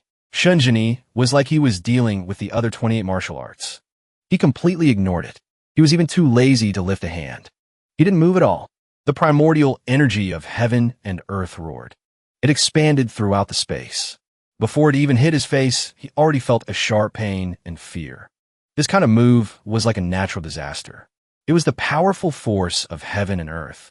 It was definitely not something a mortal could resist. However, this was a move made by a mortal. Why couldn't a mortal resist it? The people below saw that Shunjini didn't even move and exclaimed in surprise. Is he scared stiff? A volcano is right in front of him, yet he doesn't dodge. Third young master shouldn't be so unwise. In a corner of the spectator stands. Of course, Shunjini's 2 little followers also felt that this move was not ordinary. Worry couldn't help but arise in Chu Hulua's heart. She turned to look at Princess Long, who was thoughtfully observing the arena beside her. She asked worriedly, Master will definitely be able to block it, right?" Princess Long came out of her thoughtful observation.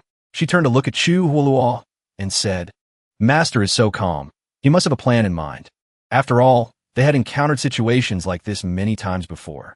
This wasn't the first time, so there was nothing to worry about. However, how great was the might of heaven and earth? They had never experienced it. They also didn't know how strong it was. Could anyone compare to it? And Shunjini would probably be able to withstand it. In their eyes, as long as Shunjini was calm, nothing mattered. Shunjini still stood there motionless. Volcanoes, floods, seas of fire, tsunamis. It was as if all kinds of natural disasters were descending upon Shunjini. However, he just stood there motionless. He smiled and observed. In his eyes, the seemingly infinite and vast power was reflected. He found it very interesting. He was very amused. At this moment, everyone was watching Shunjini with solemn expressions. Shunjini stood motionless on the stage. It was as if even if the sky fell, he wouldn't be the least bit flustered. The temperament of a young man with white bones. The mysterious and unpredictable nature that had always existed in him. This move was too shocking. So shocking that the people watching the match forgot to even blink. They wanted to capture the entire event, to observe it carefully. It would be good if they could gain some enlightenment. But more importantly, they wanted to see how that young man would deal with a move that even a 9th-level true human realm expert of the world of 8 Desolations would have to avoid. Everything was suspended in midair. Time seemed short, but it stretched out endlessly. Chuhua and Princess Long were also more nervous than most of the people on the stage. After all, the person standing below was their master. They unconsciously held hands. They watched the battle below together. Sweat also began to pour out. This moment was like a drop of water falling. And when it hit the water's surface rippled endlessly. The scorching flames were about to touch that face, as if wanting to burn Shunjini's handsome face to ashes. However, at this moment, Shunjini suddenly opened his eyes wide. He smiled slightly. The sea, the flames, the natural disaster. It was as if it had been frozen. Everything was actually suspended in midair. Just like that, the natural disaster was frozen. It completely stopped in front of Shunjini. There was no way to harm him. And he, from beginning to end, still had that leisurely and calm appearance. He hadn't moved a single step. Exclamations of surprise and commotion echoed throughout the golden stage. Someone covered their face and cried out. The ape-faced guest also didn't expect this kind of situation. His eyes were filled with doubt and surprise. He stood silently in midair. It was as if he was thinking about something. On the high platform, Shan Wuqing, who was sitting on the dragon throne, shot to his feet. He pushed the dragon throne back. It made a loud noise. He stood there unsteadily. The golden crown on his head was askew, but because he was so shocked, he didn't pay any attention to his current appearance. This is heaven and I as one. Oneself and the environment as one. Shan Wuyin was naturally no less surprised than her father, but she didn't know what this heaven and I as one was. How powerful was it? Just looking at Shan Wuqing's attitude, it was definitely not to be taken lightly. Shan Wuqing probably also realized that he had lost his composure a bit. He paused for a moment. He adjusted his emotions. However, he still couldn't suppress the excitement in his voice. The so-called heaven and I as one is the highest realm that carries the power to control heaven and earth. It can even control the opponent's heaven and earth power, to use the opponent's own move to injure the opponent. Father just felt that for many years. This is the first time I have comprehended a realm at this level. How old is Shunjini? Shan Wuyin was shocked when she heard this. Isn't this a bit too absurd? This person originally came from that small world. Even if it was the moon-slaying, flying immortal. But without the royal family's secret inheritance. Without the help of magic treasures and auspicious lands. How could he have cultivated to this realm? Shan Wuyin's worldview was severely impacted by Shunjini. Shan Wuqing also found it unimaginable. His killing intent towards Shunjini grew even deeper. If someone secretly recommended him to fight against Shan Wuqing at this time, it wouldn't be impossible to make him the new emperor. Of course, on the premise that Shunjini was actually interested in the throne, but he had absolutely no interest in being emperor. On the arena stage, Shunjini didn't show any particular expression. He just raised his head slightly. He looked at the power of heaven and earth that was stopped right in front of him for a moment. His fingers slowly rose. He gently touched it. From his fingertip, the power of heaven and earth slowly froze. The ice gradually spread. It gradually covered the sky. That move of the ape-faced guest was completely broken. The ape-faced guest's entire body still radiated golden light. However, at this moment, he was so shocked that he had no way to counterattack. After all, this move of Shunjini's. Who else could possibly resist it? This young man was no ordinary person. After that, in a flash, the ape-faced guest's move shattered, and the user was also sent flying backwards. He bobbed up and down in the air. In the end, when he landed on the ground, he was already outside the range of the golden stage. The crowd was still stunned. It was only after a while that Wu Yi, who was in charge of refereeing the match, slowly reacted. He stepped forward. His voice trembled slightly. He couldn't hide his excitement as he exclaimed, "The final duel of the 9 heavens ends here. The winner is from the Forsaken Swordmanor." Third young master Shun. Shunjini clasped his hands behind his back. His white robes were whiter than snow. His gaze fell on the ape-faced guest below the stage. He looked at him. He smiled and asked, "We couldn't fight with all our strength today. Can we fight again someday?" Although he had won, Shunjini didn't seem very excited. He just casually asked a question. The ape-faced guest laughed loudly. He reached out his hand. He took off his mask.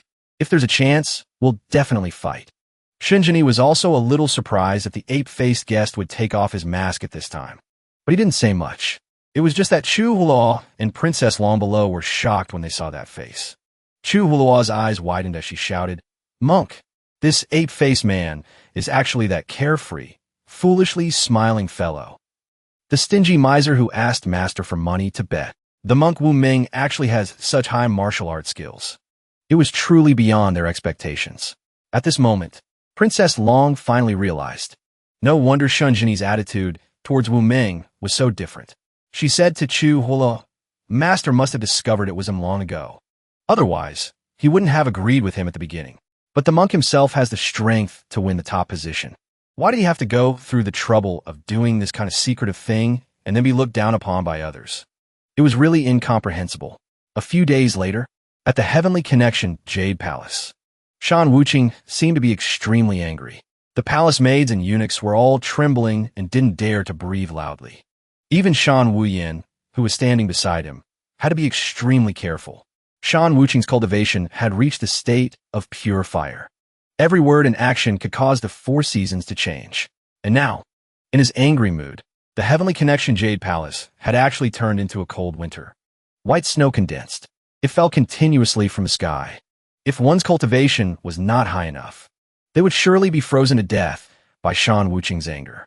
Shan Wuqing asked in a cold tone, "What did you find out?" The chief eunuch, Wei Cheng, reluctantly stepped forward to report. "Reporting to Your Majesty. Many spies have infiltrated the Forsaken Sword Manor, but they have found no information at all. Currently, the martial arts techniques that the disciples are cultivating are all publicly learned techniques. Even the Manor Lord, Shan Shou, has not made any significant progress. This old servant has investigated all the documents related to Shunjini since he joined the manor. I found that this kid, apart from occasionally leaving the manor a few times, has always been holed up in the dream sword room of the Forsaken Sword Manor to study the Tao. There is simply no way to find out where Shunjini got that secret inheritance from. The more he investigated, the more frustrated he became. If anyone had that secret inheritance besides Shunjini, it would surely be his two disciples. However, this was too unreasonable. How old was Shunjini? Shan Wuqing shouted angrily. Are you saying that Shunjini has no inherited secret at all, and it's just my subjective thinking? His heart was already weak, and he had to serve this old man full of schemes and unpredictable moods all day. It was truly too much of toll. Wei Cheng trembled and knelt on the ground. He said sincerely, "This old servant wouldn't dare." He swallowed hard. He tried to say everything he had investigated. The question of that secret inheritance, I'm afraid only Shunjini and the two disciples he personally passed it down to can know the truth. Shan Wuyin let out a breath. She of course also understood this. It was useless to let her father make things difficult for Wei Cheng any longer. So she spoke up to intervene.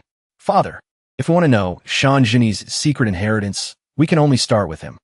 So, she said, "At the banquet tonight, why don't you let me observe him? If you want to compete for the throne of this world, you can't do it without sacrifice." She, of course, wanted to compete for this throne. After hearing this, Shan Wuqing's mood softened a bit. His expression also improved a lot. His somewhat stern gaze fell on Shan Wuyin. "Can you do it?" Shan Wuyin clenched her fists. Her eyes were filled with a resolute expression as she said, "I will definitely do my best."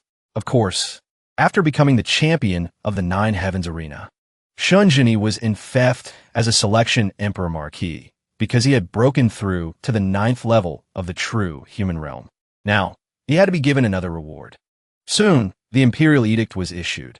This edict is issued in accordance with heaven's will, governing the 4 seas. The generals are brave and the soldiers are elite. The armor is strong and the weapons are sharp. Today, the selection Emperor Marquis, Shunjini, has won the first place in the 9 Heavens Mystic Trial. He is the pillar of the imperial court, the cornerstone of the nation. Now, he is conferred the title of 9 Heavens Champion. He is rewarded with a first-class mansion in the imperial city, 100,000 mu of first-class land, a number of precious books, money, and treasures. In addition, he is granted 5 purple gold, a white jade belt of the 7th rank. By imperial decree, the proclamation is finished. Wei Cheng then brought the imperial edict to Shunjini and said with a smile, "Congratulations, Marquis." Shunjini's 2 little followers beside him were also very happy and lively. After all, they were given so many rewards. More importantly, their master was truly the #1 in the world. As for Shunjini, he just nodded indifferently. He accepted it reluctantly. To him, these worldly possessions were not his concern at all. So he casually took the imperial edict. He then called for Princess Long. Princess Long came forward. Shunjini casually handed the rewards to her and Chu Huoluo to hold. When Shan Wuyin saw this, she thought to herself, "This person is not interested in fame and fortune. His temperament is indifferent." I'm afraid it will be difficult to get to know him. To casually hand over the imperial edict to someone else right in front of Shan Wuqing was no different from slapping the emperor's honor. Wei Cheng coughed awkwardly a few times. This was the first time he had met someone like Shunjini. He completely disregarded the royal family. The monk Wu Ming immediately jumped in to save the situation. He rubbed his bald head and asked with a bright smile, "Next is surely my turn, right?" However, the monk Wu Ming was originally a master of the Great Yu imperial dynasty. Now he was so close to Shunjini. He had also secretly mastered all the martial arts of the imperial court. The emperor was furious. The people below naturally had an attitude towards him. Wei Cheng showed his disdain openly and said, "Ahem, it's your turn." The runner-up. After the edict was proclaimed, everyone began to attend the banquet. Of course, at Shunjini's table, there was only him and the monk Wu Ming. Chu Hulaw and Princess Long sat. The others either came to offer a few words of congratulations, or they discussed among themselves. They would occasionally steal a glance over. Shunjini had an indifferent personality. He was at the banquet, but it was as if he was outside the banquet. The monk Wu Ming was the opposite. His whole body was full of energy. He casually picked up a piece of beef. He asked Shunjini as he ate, "Third young master, it seems you're not happy at all. What do you think? In a little while, do you think His Highness will smash a cup as a signal to capture us both?" Shunjini turned over. He looked at Wu Ming and smiled. Although Shan Wuqing is narrow-minded, he is a cautious and meticulous person. He won't do that. At least, he won't do it openly. The monk Wu Ming picked up another piece of beef. He put it straight into his mouth. He chewed for a while and then continued. "Now that we've become candidates for the imperial throne, we're already a thorn in the side of the royal family. Especially since third young master Shun is so young. Aren't you worried?" Although he asked, the monk Wu Ming's face was extremely cheerful at this moment. There was even a little grease and meat crumbs on the corner of his mouth. Although the people of the royal family didn't say anything, they gave rewards when they should. The rewards were even uselessly diverse and rich. However, the hostility was clear. The emperor was not stupid. It would be strange if he wasn't wary of the two of them. Shunjini just gave him a look. He smiled indifferently and asked, "You've been opposing the Great Yu imperial dynasty for so many years and you're not worried.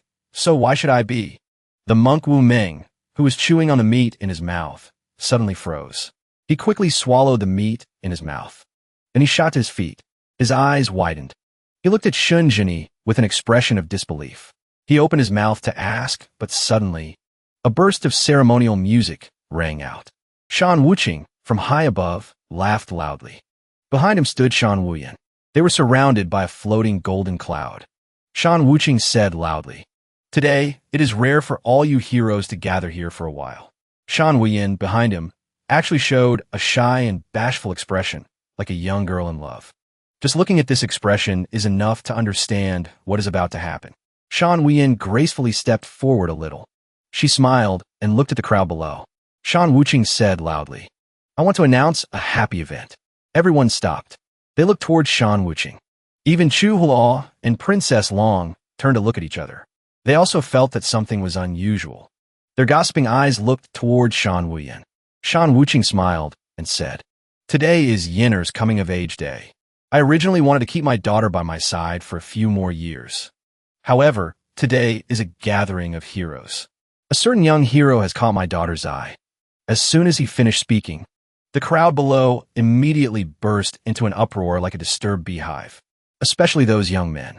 The whole world knew that Princess Yin was the heir that the emperor had chosen. In the future, she will be the second empress in the history of the Great Yu imperial dynasty. So now she wants to choose a husband?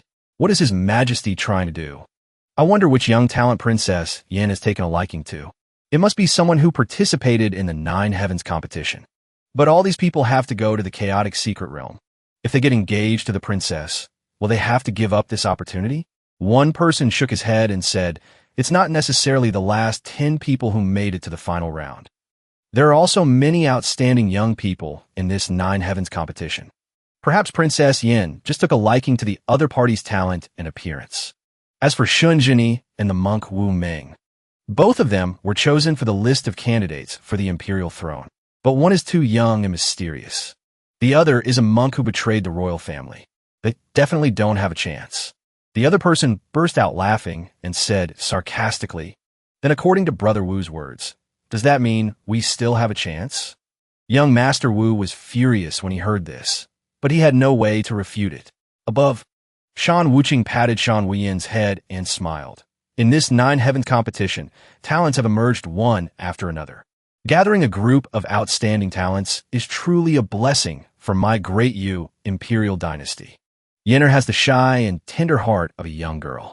She is about to be bound to someone. Shan Wuqing deliberately paused for a long time.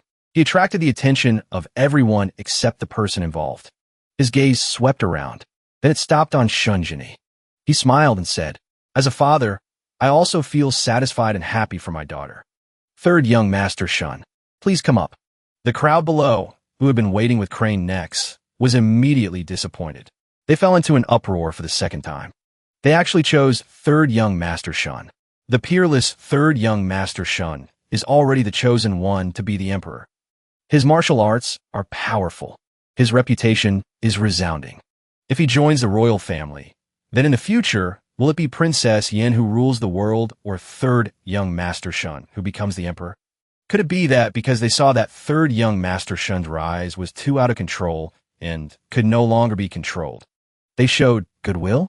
However, Shinjini just frowned. He didn't stand up. He just slowly brushed his sleeves. His expression was indifferent. He refused in a loud voice. "I will remember your majesty's good intentions. It's just that I am dedicated to the sword path. I have no intention of getting married. I hope the princess will keep her good intentions to herself." "No way." Chu Hulu almost jumped up. She was naturally scared, angry, and gossipy when she heard that the emperor wanted to marry the princess to her master. Chu Hua and Princess Long both suddenly held a grudge against him.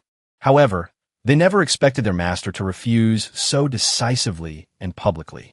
"Master, I really admire you." In fact, he didn't even allow the other party to speak.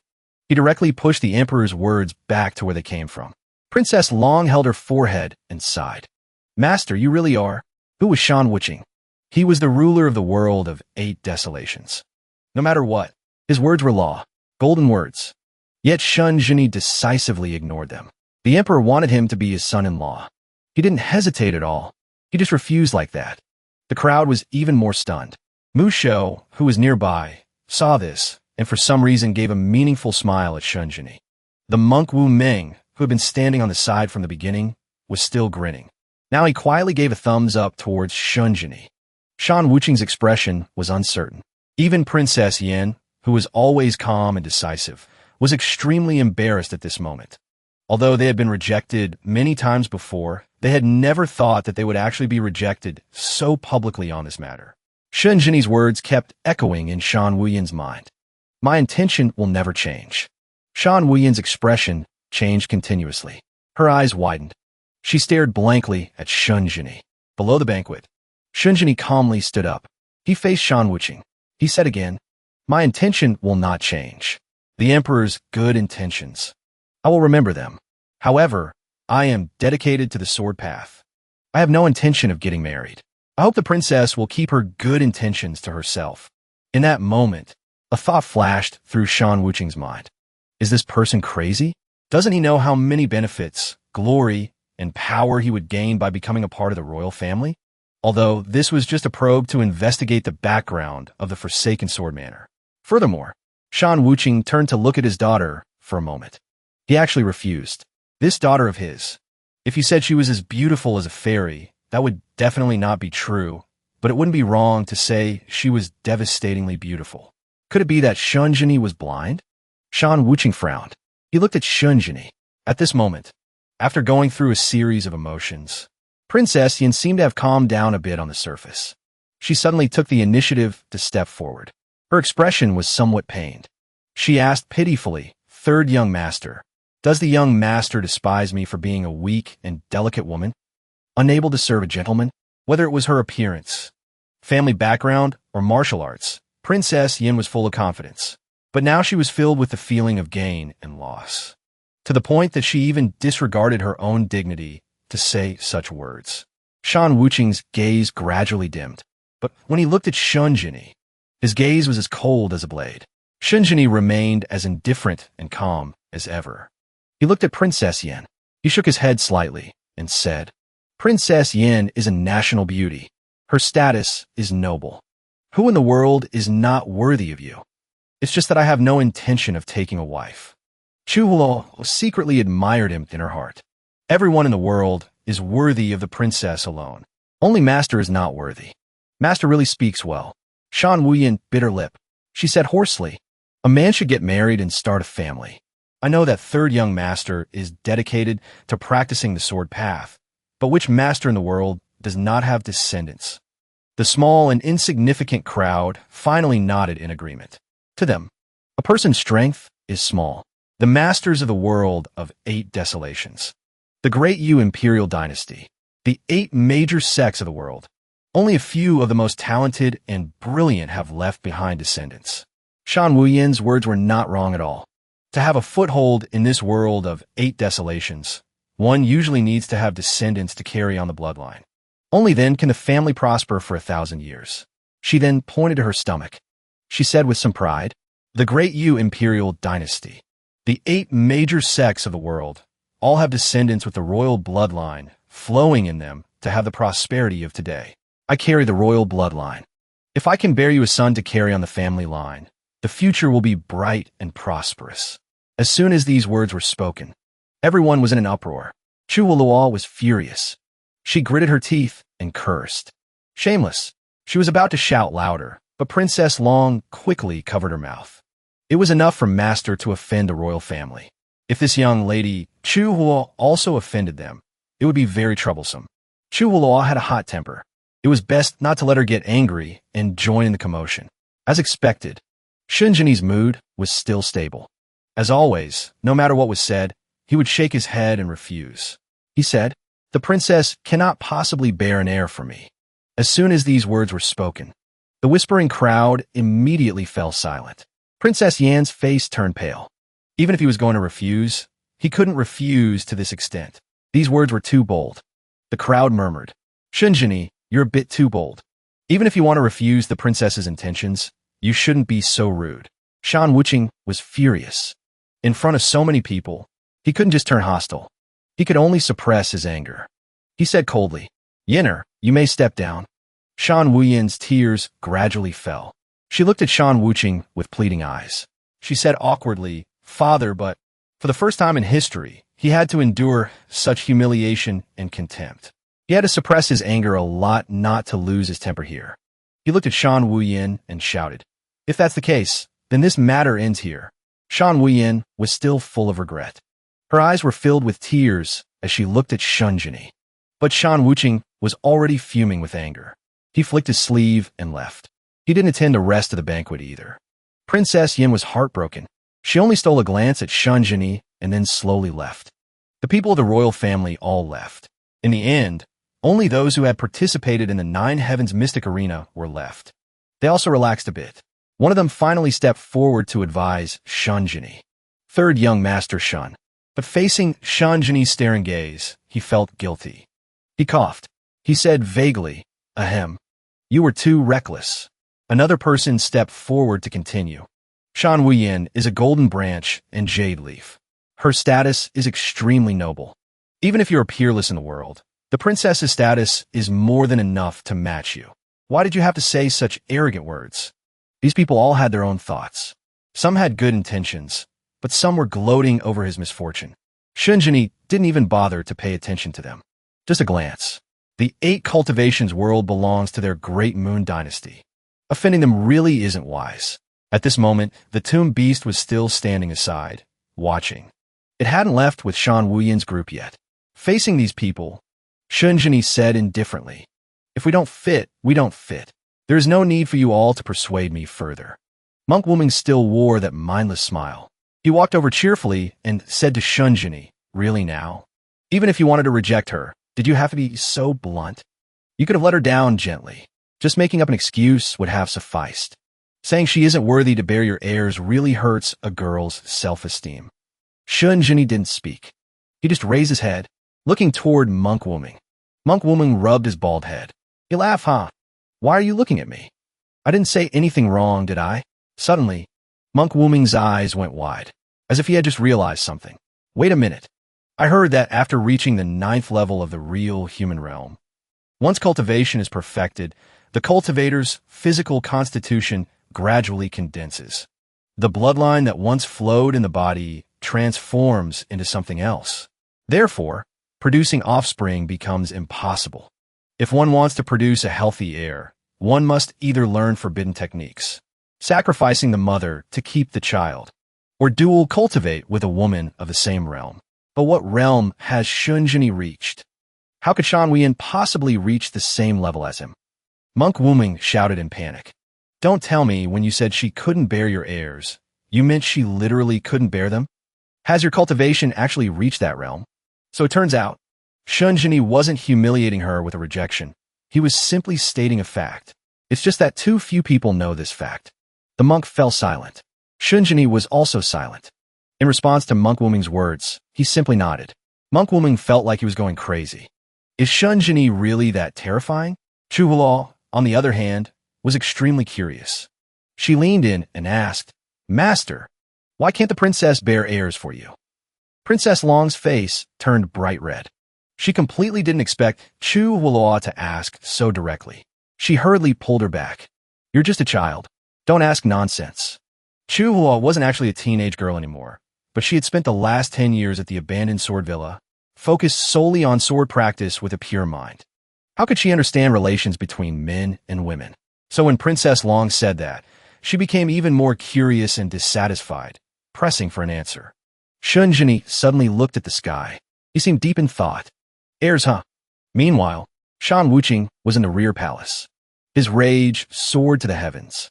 He smashed everything in a frenzy. Wei Qing hurriedly stepped forward to comfort him. Your Majesty, why must you be so angry? That madman is so ignorant. Before long, he will lose his life in the Chaos Secret Realm anyway. When that time comes, Your Highness can send someone to take over his abandoned sword villa and grind it into dust to vent the frustration in your heart. Shan Wuqing's eyes were cold. He turned his head to look at Wei Qing and said, Are you implying that I am afraid of Shunjini? That I don't dare touch the abandoned sword villa until he enters the Chaos Secret Realm? Wei Qing was terrified.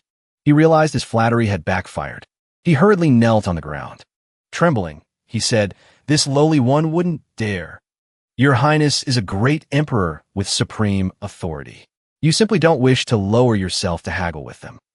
How could you possibly fear them? Wei Qing slapped himself, filled with regret. Shan Wuqing remained silent for a long time. The air in the hall was ice cold. It felt heavy and suffocating. Suddenly he asked, Then tell me, who said he would die if he enters the Chaos Secret Realm? Who said that? Wei Qing's face turned pale. Cold sweat streamed down his face. He realized he had just made a fatal mistake, but it was too late. Even if he begged for mercy, or would try to explain, however, his body was already slowly falling down. His head rolled quickly toward the pillar in the corridor. Head and body separated. There are some things everyone knows, but absolutely cannot be spoken aloud. Shan Wuqing flicked his long robes, turning his back on Wei Qing, who was spurting blood behind him. The Chaos Secret Realm is a blessed land suitable for ascension, not a graveyard. Anyone who enters will die? Humph. Don't speak wrongly again. Shan Wuqing sneered. Those who speak wrongly must die. 9 days passed slowly. It was the day of the ceremony to open the Chaos Secret Realm. In the middle of the high sky stood a massive pillar, carved with patterns of dragons, phoenixes, and divine beasts, piercing through the clouds. The flags of the dynasty fluttered in the wind. Beside them were several large drums. It was a breathtaking sight. Shan Wuqing and Shan Wuyin presided over the grand ceremony to open the secret realm. The drums beat rapidly. The wind blew fiercely. Shan Wuqing's majestic voice echoed through the sacred grounds. Inheriting the great will, bestowing upon the people eternal peace for 10,000 generations. Shan Wuqing held 3 sticks of incense and bowed. Shan Wuyin knelt behind him to pay respects. He placed the 3 incense sticks into the burner. Then he waved his sleeve. From his hand, golden light radiated outward. Shan Wuqing shouted loudly, I carry the will of heaven, respectfully announcing the sacrifice. Only the divine may judge. Below, the drums beat louder and louder. Protect the great dynasty. As he finished speaking, above the massive pillar, a giant crimson gate opened in the sky. It didn't look like anything benevolent. It resembled a giant blood-red eye opening wide, staring straight down. In an instant, powerful and bizarre energy from the Chaos Secret Realm flooded down. The cultivators hurriedly used barriers to protect themselves. The Chaos Secret Realm was indeed terrifying. If one wasn't a peerless martial artist, the overflowing true chi alone would likely kill them on the spot. Shan Wuqing took a step forward. With the bloody light of the Chaos Secret Realm as his backdrop, he shouted, "The Dragon Gate has appeared. The Secret Realm is open. The 30 martial artists of the Nine Heavens Mystic Arena prepare to ascend. Only the truly outstanding martial artists can return to the 8 cultivations world." Shunjini gazed thoughtfully up at the Secret Realm. He came to the Nine Heavens Mystic Arena, naturally for his own purposes. He had little interest in anything else. At this moment, Monk Wuming approached Shunjini. He excitedly invited him. "As the winner of the competition, you should lead the team into the Secret Realm. Third young master, shall we enter together?" Shunjini glanced at Monk Wuming and asked indifferently, "You want to enter the Chaos Secret Realm too?" Monk Wuming froze. He stared blankly at Shunjini for a long time. Only then did he sigh and say, "I have no choice." His playful smile vanished, replaced by a look of determination. Shunjini lowered his head, smiling faintly. With his hands behind his back, he said, "Everyone has their own ambitions." After pondering for a moment, he said, "Naturally, since that's the case, I will go in and take a look." Chu Hulaw and Princess Long were both very distressed. They looked at Shunjini and asked, "Master, what exactly is this Chaos Secret Realm?" Shunjini hadn't explained it in detail before. The world knew the Chaos Secret Realm as a holy land for cultivation, but Shunjini had always seemed indifferent to it. Actually, it's nothing major. It's just fragments that fell when the world shattered. It can't escape the constraints of the 8 cultivations world either. It doesn't have much significance. Entering it is just seeking one's own death. After all, over so many years, it seems only one person has ever returned from the Chaos Secret Realm. Shunjini stated this calmly, as if the matter had nothing to do with him. Princess Long panicked upon hearing this. She couldn't help but blurt out, "Then why must you enter, master?" Chu Hulaw glanced at her, remaining silent. Usually, Chu Hulaw was the quick-tongued one. This time, Princess Long beat her to it. This clearly showed how worried she was. Shunjini remained calm and composed. He said lightly, "Since I can go in, I can certainly come back." At this moment, Monk Wuming stood silently behind him for a long time, deep in thought. Then, the monk suddenly looked up. He looked at Shunjini and said, "Third." But Shunjini looked toward him and spoke with emotion. As the saying goes, when revisiting an old haunt, what kind of emotions will that bring? The emotion in Monk Wuming's eyes changed, as if something had just shattered in his heart. He clasped his hands together. His expression turned somewhat cold. Shaking his head, he said, "Benefactor, you must have mistaken me for someone else." Shunjini said nothing more. He simply smiled and turned to walk forward. Shunjini's body slowly floated up into the air. Beneath his feet, sword light seemed to transform into sword energy, carrying him as he flew. His long hair flowed in the wind, accompanied by his pristine white robes. His indifferent expression hadn't changed from beginning to end. He headed toward the Dragon Gate pillar, as calm as if he were going for a stroll. As he went, he flew past Shan Wuqing and Shan Wuyin standing below. Although Shunjini had rejected her, how could Shan Wuyin simply set aside her feelings for him? Her heart was filled with worry and regret. Once he leaves, it might feel like 1,000 years. She feared she might never see him again. The Dragon Gate pillar opened. The sky was red with the color of blood and tears. Under Shunjini's lead, the cultivators below also prepared themselves, using true chi to envelop their bodies. Their expressions were extremely determined. Shunjini stepped up as if walking on air, getting closer to the Dragon Gate. A figure in white, soaring freely like a great bird. No one could restrain him. Monk Wuming followed closely behind, step by step, stopping steadily. The rest of the group also began to display their divine abilities, soaring into the clouds. The 3,000 zhang high pillar was unreachable for mortals, but for them, it was just a step away. They traveled to this secret realm, their hearts filled with excitement, believing they would leap over the dragon gate and return. With high cultivation, it didn't take much time. Shunjini reached the top of the dragon pillar, stopping in front of the Chaos Secret Realm. He turned his head to look down. He saw Shan whooshing among the crowd, looking as small as an ant. Everything was clear before his eyes. At this moment, Monk Wuming also stopped right behind Shunjini, looking up at him. Shunjini nodded and smiled at him. I'll go in first. Tapping his toes lightly, Shunjini launched himself into the air and entered. His steps were incredibly steady. With a whoosh, the white-robed figure entered the Chaos Secret Realm. Gradually, only his feet were visible, and finally he vanished. Monk Wuming rushed in right after him. A series of other cultivators also began to enter. Light and shadows flashed. Gradually, the Chaos Secret Realm closed. Below, Shan Weiyin finally couldn't hold it back anymore. Her expression couldn't hide her sorrow. In her heart, she silently called out the name Third Young Master. Tears finally overflowed and fell. Darkness, gloom, desolate roars. Blood light splattered everywhere. There was also a fog hovering around their bodies. As soon as they stepped inside the Chaos Secret Realm, everyone's dreams were shattered. This entry into the Chaos Secret Realm included not only the strong from the Nine Heavens Mystic Arena, but also many carefully selected young experts. They all felt this was a huge honor, but as soon as they stepped in, everyone was stunned. Is this the Chaos Secret Realm? The Holy Land of Martial Arts? No matter how you look at it, it doesn't look like a holy land, but more like a land of death. Where are the martial arts halls? Where are the secret manuals? Where are the secluded experts? Could this just be the entrance? Some people began to speculate wildly, although they were panicked inside no matter what. They didn't want to accept reality just yet. If we walk forward and pass the test, maybe we can enter the real secret realm. At this moment, Monk Wuming walked over with a serious expression. He spoke coldly. This is the Chaos Secret Realm. Gentlemen, there is no need to speculate wildly. Whether you continue forward for 1,000 miles, 10,000 miles, or 100,000 miles, this place will forever be the Chaos Secret Realm. The scenery will remain just like this. He had prepared for this long ago. He had anticipated this early on. Shunjini just stood with his hands clasped, looking into the distance.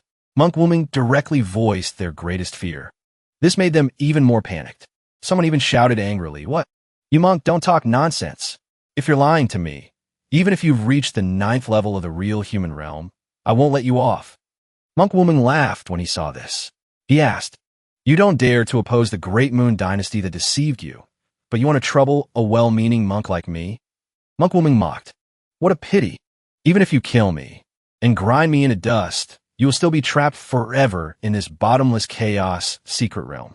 Sooner or later, you will turn into a pile of rotting yellow earth." Someone was both scared and angry, wanting to lunge at Monk Wuming. However, he was eventually stopped by a few calmer people behind him. After all, Monk Wuming's words weren't wrong. At this moment, "Young master," you stepped forward. He asked uncertainly, "Master, did you know long ago that the Chaos Secret Realm was like this? Then, what was His Majesty's purpose in sending us in here?" The Chaos Secret Realm had always been what martial artists of the 8 cultivations world aspired to. For 3,000 years, this hadn't changed. Now, Monk Wuming suddenly told them the Chaos Secret Realm was actually a trap. They couldn't accept it immediately. Monk Wuming smiled and pointed out the truth. Does it even need to be said? You are all outstanding heroes of this era. If you cultivate diligently and your cultivation breaks through to a new level, perhaps one person's power is limited, but with 1,000 years of accumulated cultivation, you would naturally threaten the Great Moon Dynasty's rule. For the sake of their long-term future, they naturally have to eliminate the descendants of our martial arts lineage so they can continue to control the 8 cultivations world. Thus, over the last 1,000 years for the Great Moon Dynasty, the fact that there are fewer and fewer talented youths, do you think it has no impact on them? Although Monk Wuming's words made perfect sense, they still refused to accept it. On what basis can you say that? Although they asked, they actually knew clearly that what Wuming said was the truth. At this moment, someone suddenly realized something. He looked at Monk Wuming in shock and asked, "If Master knew this was a trap, why did you still enter this place?" Monk Wuming clasped his hands before his chest. His body seemed to radiate light. He spoke calmly. I am a monk cultivating Buddhism. If I don't enter hell, who will? Shan Wuqing wants to cut off the lineage of outstanding martial artists to let the moon slashing Dao fade into the past. Therefore, I must find a way to adapt to the situation. I came here this time to save all of you. His tone was indifferent and steady, but his words made everyone exclaim, Master, is there still a way to escape? This secret realm must be one of the fragments cracked off from the world, completely separated from the 8 cultivations world. Once we enter, there is no way out. Is there really an exit? The crowd that wanted to settle scores with Monk Woman just moments ago now crowded toward him. They scrambled to speak, startling him. Master, save me too. Monk Woman kept his hands clasped. He hurriedly said, the timing to leave depends on fate. Actually, it's not as easy as I said. However, I will try my best to get everyone out of here. Beside him, Shunjini just stood silently with his hands clasped, watching Monk Woman. Woman didn't make too many promises. The crowd was anxious and suspicious, but they couldn't push him too hard. At this moment, Shunjini spoke calmly with a smile. Everyone need not worry too much. Although this secret realm is indeed a trap with no return, it is permeated by the higher levels of the world. It has incredibly rich and powerful true qi. It can be utilized. There is also the possibility of inheriting secret martial arts from great figures of the higher levels. Although dangerous, it is not useless. We just need to proceed slowly, find a safe place, and cultivate martial arts. When the time is right, naturally there will be a chance to return. Woman was startled upon hearing Shunjini's words. He cast a look of disbelief at Shunjini. The crowd was overjoyed hearing this. But after all, this place was too mysterious. The words were hard to believe, so they could only ask cautiously. Third young master Shen speaks as if he already knows how to leave this place. At this moment, some people laughed excitedly. Third young master Shen is the #1 expert among us. He also received an inheritance from ancient times. Maybe he really knows the secrets inside this chaos secret realm. Therefore, they all turned to Shunjini and bowed, respectfully saying, we hope the third young master will instruct us. Shunjini didn't think much of these formalities. He nodded and smiled. Actually, what someone said just now wasn't wrong. The so-called chaos secret realm is a small fragment that fell from a higher level of the world. Because it is close to the 8 cultivations world, it was attracted to its vicinity. Ordinary people entering the chaos secret realm cannot withstand the attacks from the higher level within. Naturally, death is undoubtedly certain, even though you are considered a group of experts in the martial arts world. The most outstanding in this 8 cultivations world, when facing the immensely powerful forces of the higher level, you may not be able to resist. Above the dragon pillar is the entrance to the chaos secret realm, but this secret realm has no fixed exit. Only when time flows or the door to the 8 cultivations world opens again. Shunjini usually didn't like to talk much. Now, conversely, he said quite a lot in one breath. So the crowd was a bit surprised, but they couldn't help feeling more reassured. One person stepped forward and pressed. Then when will the door to the 8 cultivations world open again? Monk Wuming stood aside, staring intently at Shunjini. Shunjini pondered for a moment. Frowning slightly, he said, based on my deduction, it will take about a few months. Some people looked dissatisfied upon hearing this because, as Shunjini said, it was incredibly dangerous in here. Even a few weeks would be enough to get killed. Shunjini ignored their gazes and said, during this time, everyone needs to search for lands of ancient inheritance. Calm your minds, do not be anxious. Focus on cultivation. Maybe there's even a chance to improve your cultivation. Hearing Shunjini's words, the crowd breathed a sigh of relief. They looked at each other and smiled. So we really won't die. We can even improve our cultivation. Young Master Yu, representing the group, stepped forward and said, in that case, we will have to rely on third young master's guidance. We can also feel a bit more at ease. Shunjini shook his head. Coldly, he said, not necessarily. Saying that, he clasped his hands. Sword light gathered around his fingertips. We cannot be careless. With that, he fired sword energy toward young Master Yu standing in front of him. Young Master Yu completely didn't expect Shunjini to suddenly attack him like this. However, his cultivation was limited. Even if his mind detected it, his body couldn't react in time. His face clearly showed panic and fear. A brown-haired man shouted, "Brother Yu, careful!" The attack went straight toward Brother Yu. He was startled, certain that he was done for. Consciousness fading. Brother Yu closed his eyes tightly, waiting for death. But that ultimate move turned green and flew past him. Finally, it vanished completely. Brother Yu opened his eyes, extremely surprised. Did I not? A wolf had been killed at a point. Brother Yu was startled. What is this thing? Shunjini explained. This is a greedy wolf. The monk smiled. Since things have come to this, everyone please temporarily let go of the doubts in your hearts. Let's follow third young Master Shin first, then we'll talk. Shunjini led the way. They followed behind. The monk asked. Third young master seems to know this place very well. Could it be you've been here before? But Shunjini denied it. Never been here. The monk was worried. I've seen that monster just now, but what exactly is it called? What type is it? It's really hard to determine. I don't know. How does third young master know it's a greedy wolf? Shunjini's face exuded wisdom. There are many things I know. In the royal palace, a servant reported tremblingly, reporting to your majesty. This time, a total of 36 experts entered the chaos secret realm. Including attendants, there are a total of 408 people. At this moment, all have entered. The entrance has closed. His Majesty held a cup of water and raised it high. May they return soon and achieve great merit. The development of martial arts in the 8 cultivations world relies on these people. The reporting servant wasn't happy hearing this. Instead, he was even more terrified. He must have known how dangerous it was inside.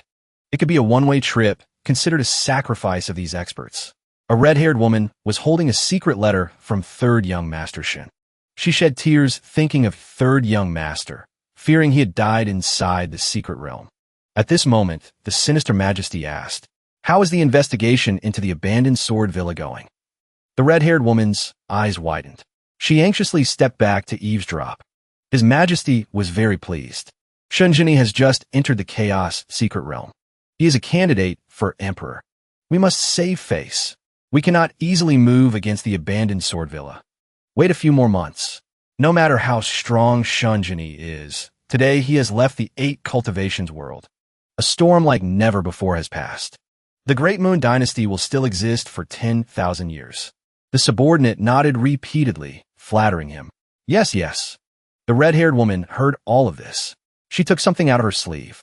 Inside the secret realm, everyone was in danger. Screams rang out. Damn it, how many more of these things are there?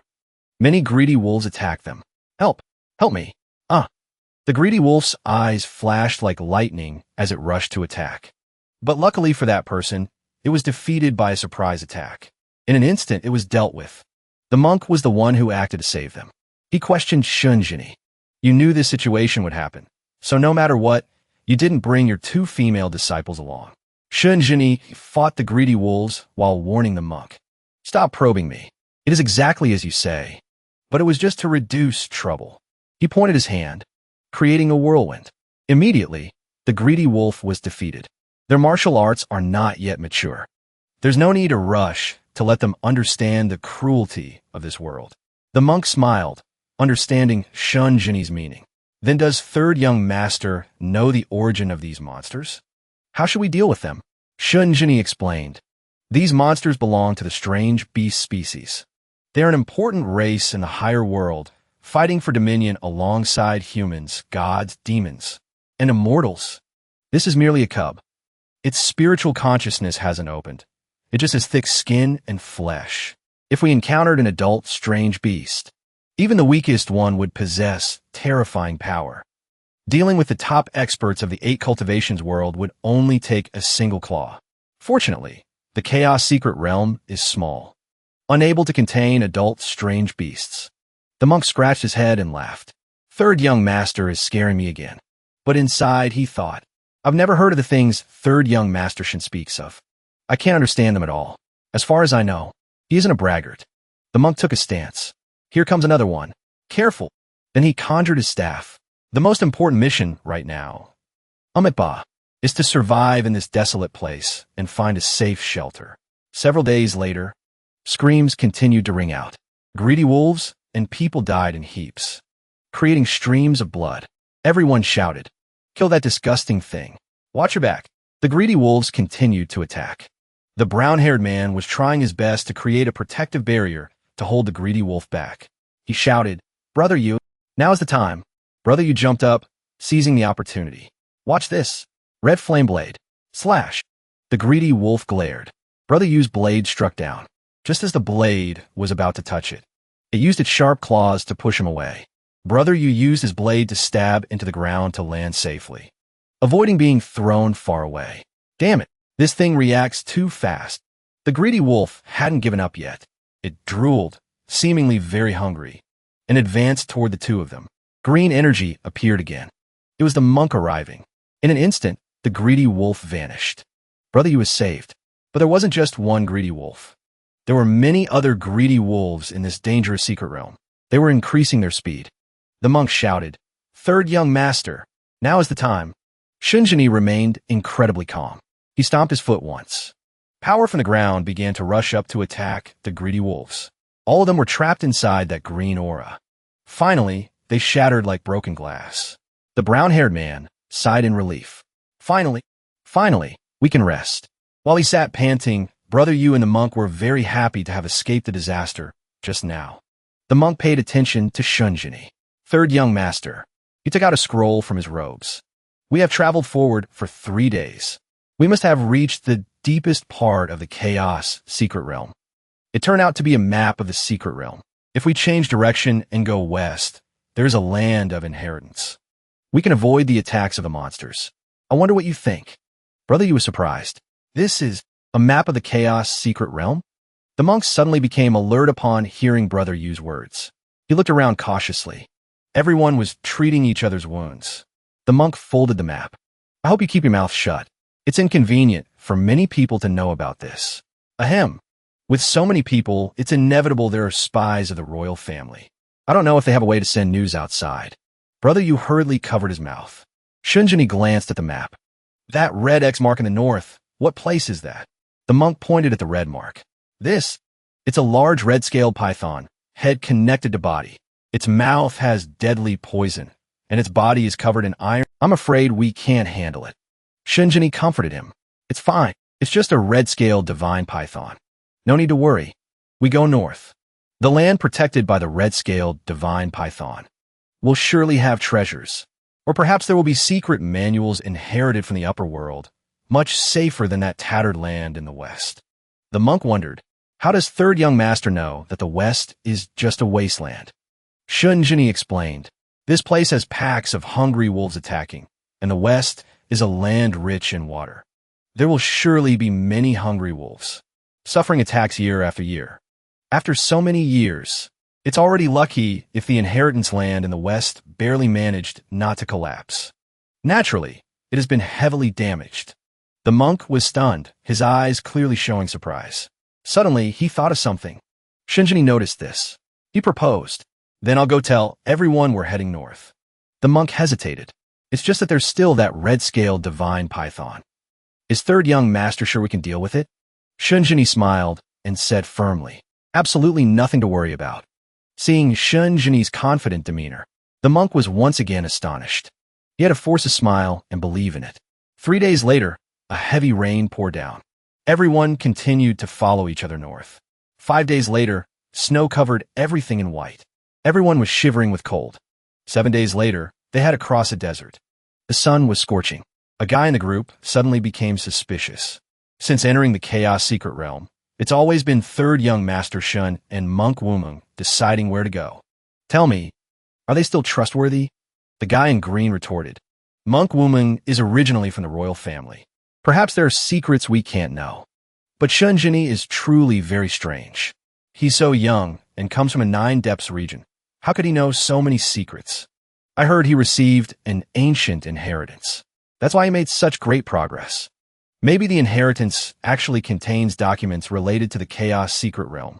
If that's the case, if we can take down Shunjini, wouldn't we be in charge?" So this guy plotted to overthrow and betray his teammates. But another guy shook his head. He is a peerless martial artist. If we aren't sure of victory, we can't easily make a move. Right now, we can only stand by and watch, waiting for the right moment. But Shunjini knew their intentions well. Brother Yu approached and warned, "Third young master, you must be careful. Right now, the Azurewood sect, Fish God Gate, Flying Snow Valley. Representatives of the 8 great sects of the world are secretly colluding. I heard they seem to want to move against you." Shinjini was unfazed. It would be strange if people didn't form factions to do bad things when together. In this chaos secret realm, they will very soon realize that this kind of thinking is just seeking their own death. Suddenly, a light flashed past. Brother Yu didn't understand what was happening yet. He pointed forward. "Everyone look. There seems to be something ahead." The monk was surprised. "How is this possible? Why is this thing here?" The massive body of the python appeared. Shunjini smiled. "Go check it out and you'll know." The monk channeled his energy. "Then I'll go take a look and come back." Then he flew up into the sky. The gigantic python was coiled in many layers. The monk observed for a while and returned. Brother Yu asked, "Master Wuming, what is ahead?" Master Wuming's face darkened. "It's a snake corpse. That thing grew huge." Brother Yu was terrified. "What? Snake, snake, snake." Examine. The red-scale divine python is a naturally born divine creature. It grows and matures very quickly, but also gets sick. This creature must undergo a tribulation to shed its skin every 100 years. Especially after reaching adulthood, every lightning tribulation is a near-death experience. So, not seeing it for hundreds of years. It must have died long ago. Absolutely no need to worry. Brother Yu was stunned by this news. Dead? It died. The monk couldn't believe his ears. I didn't expect a divine creature of this level to die too. In this world, can there really exist something undying? Shinjini said, "Of course there are." The monk suddenly blushed. Being sentimental in front of third young master is a bit embarrassing. Let's not think about this anymore. Now I will take everyone to dissect the snake corpse so we can continue on our way. Then he cast a spell toward the red divine python's corpse. Shunjini reminded him, "The snake corpse is impervious to blades and swords. It is also considered a rare treasure. You guys could try every method. How much you could take depends on fate." Those guys were incredibly excited. What? Rare treasure? Heaven truly doesn't disappoint people. I'm claiming this. The monk was speechless. These people, third young master, you should go take some snake skin too. Shunjini shook his head. This item is of no use to me. The monk said, "Third young master, this item is useless to you. But for Miss Chu and Princess Long, it would be a decent defensive treasure. It will have its uses later." Shunjini thought of Chu Huo and Princess Long. He changed his mind. "You have a point. Then I'll take a few pieces for my disciples." Then he emitted power from his hand, slashing a few times on the divine python skin. The power enveloped the entire body of the snake, cutting off large pieces of skin. The 3 plotting rebels were angry. This Shunjini clearly has the ability, taking a portion of the treasure for everyone, yet he only thinks of himself. I find him extremely selfish. If we go with him, we'll definitely be sold out by him. That's right. This guy knows the chaos secret realm like the back of his hand. Obviously, he plotted this long ago. We have to be on guard. Wait for an opportunity, then we must strike first. His mind is vicious, and his martial arts aren't weak. He gently tore the snake's skin with his hand. Sharp sword energy. It will be hard for us to resist. Another guy retorted, "Humph. He could win first place in the 9 Heavens Mystic Arena, so naturally, his martial arts aren't weak. But after all, he's still young. His accumulated true chi isn't enough. Can he really withstand the combined assault of so many of us? As for the ability to take the snake skin, maybe he has some trick. It's not necessarily true kung fu." After finishing the task, Shunjini walked a distance and saw slime marks on the sand. He observed, the watermarks left on the sand here indicate hungry wolves and ostriches. Rhinoceros horns live here, gathering on 2 sides and fighting ceaselessly. If we go in there, I'm afraid the odds are against us. We must be careful. The monk praised. Third young master truly knows everything. These past few days, the places we passed were extremely quiet. Yet unexpectedly, there's a great war between giant wolves and strange birds. Passers-by would get swept up and lose their lives there. Third young master didn't know, yet could see it clearly. Truly a real immortal. Shunjini spoke meaningfully to the traders behind. Life and death are decided today. He told them to try their best to protect themselves. You people haven't seen the cruelty of the battle between man and beast in this place. Conversely, you can experience it beforehand. The monk panicked. Third young master. You mean? But before he could finish his sentence, Shunjini's words came true. The monk was startled by the roaring sounds. Over there, many hybrid monsters were rushing toward them. It turned out they weren't rushing to attack them, but the hungry wolves and rhinoceros horn ostriches were fighting fiercely. The hungry wolf roared loudly to show its dominance. Although smaller, the rhinoceros horn ostrich wasn't inferior. It used its claws to attack the hungry wolf's head directly, slashing back and forth a few times. The hungry wolf couldn't counterattack in time. Blood flowed continuously. With one more tear, it collapsed at its feet. Brother, you was stunned. Is this the ferocity of the strange beast clan? Those treacherous traders were also terrified seeing this scene. With human strength, can we resist this? If we get dragged in, we won't last half an incense stick. Shunjini smiled, knowing they were scared now. The brown-haired man couldn't hold it anymore. Seeing that scene, he vomited repeatedly. The monk stared blankly at the scene before him. Now we can only wait for them to finish fighting, then we'll detour from the side. Shunjini objected. No, we can't wait. They're very sensitive to the scent of other species. We're too close to them right now. If we don't leave here quickly, if they discover us, I'm afraid both species will share a common enemy and won't stop until they destroy us. Over there, the battle between the hungry wolves and rhinoceros horn ostriches was still fierce. The monk realized. You mean, the strange beasts can sense our aura? No wonder back then. Shunjini sighed. Sigh. If everyone in this group were martial artists of the 9th level of the real human realm, or could conceal their aura completely, we could quietly watch how the situation changes. But there are still many people whose aura is impure. Sooner or later, these strange beasts will discover us. That remark was hinting at those treacherous traders behind. The monk glanced at the brown-haired man who had just vomited, then decisively grabbed his hand and pulled him away. Let's go quickly. The wicked group didn't understand what was happening yet. They're fighting fiercely with each other right now. What is there to be afraid of? If we just walk leisurely, then... But before he could finish his sentence, he was swiped across the head by a rhinoceros horn ostrich. Another person shouted loudly, "Watch your back!" But it was too late. He screamed in pain. His head was covered in blood. The rhinoceros horn ostrich killed him instantly. Blood was still dripping from its beak. It let out a savage shriek. All the others finally began to feel fear. Fall back, quickly. Over there, the monk and the brown-haired man were also being chased by them. Ah, help! Ah! Seeing the sharp beaks coming toward him, the brown-haired man cried incessantly. Ah! Ah! The monk smiled, not afraid at all. He pulled him into the sky. Third young master, should we fight? Since they were birds, even when the monk flew up, they could still chase. One attack from behind. The monk glared. Not good. With a whoosh, Shunjini's power lashed out. The bird was grabbed tightly by the wings and directly destroyed. Don't fight. If you can run, run quickly.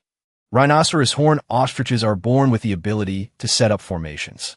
If we get blocked by them, no matter how powerful we are, we won't be able to escape. The monk ordered. Did you all hear that? Go, quickly. Several hours later, those rebellious traders were all injured on their faces and arms, bleeding profusely. This chaos secret realm was truly a land of death. Suddenly, one of them went mad. He screamed in pain. Ah, ah. For 3,000 years. It was all lies. It was all lies. Dead. We are all dead for sure. Unable to fight back, he shifted the blame onto Shunjini. Third young master Shun. It was you who led us, causing so many of us to die. At this moment, shouldn't you give a clear explanation? Third young master Shun. It was you who led us, causing so many of us to die. It was the expert of the Azurewood sect, Man Shidong. At this moment, shouldn't you give an explanation? Another guy tried to stop him. Brother man, your words are a bit excessive. The Chaos Secret Realm is so terrifying. If not for the help of third young Master Shun and Master Woman, I'm afraid we would be even worse off. Man Shidong pointed straight at Shunjini's face. Ah, look at him. Not a single injury on him. His aura is stable and calm. How can you say he used his full strength? Only then did the group notice. He must have some secret technique to escape death under the claws of those strange beasts. And he hid it, refusing to tell us. Shunjini admitted it at this moment. That's right. First, if not for me, I'm afraid more than half of you would be dead. Second, I indeed haven't used my full strength. Man Chidong looked around, seeking agreement. You hear that? I wasn't wrong. But Shunjini didn't bother arguing with him. Instead, he continued toward the large gate ahead.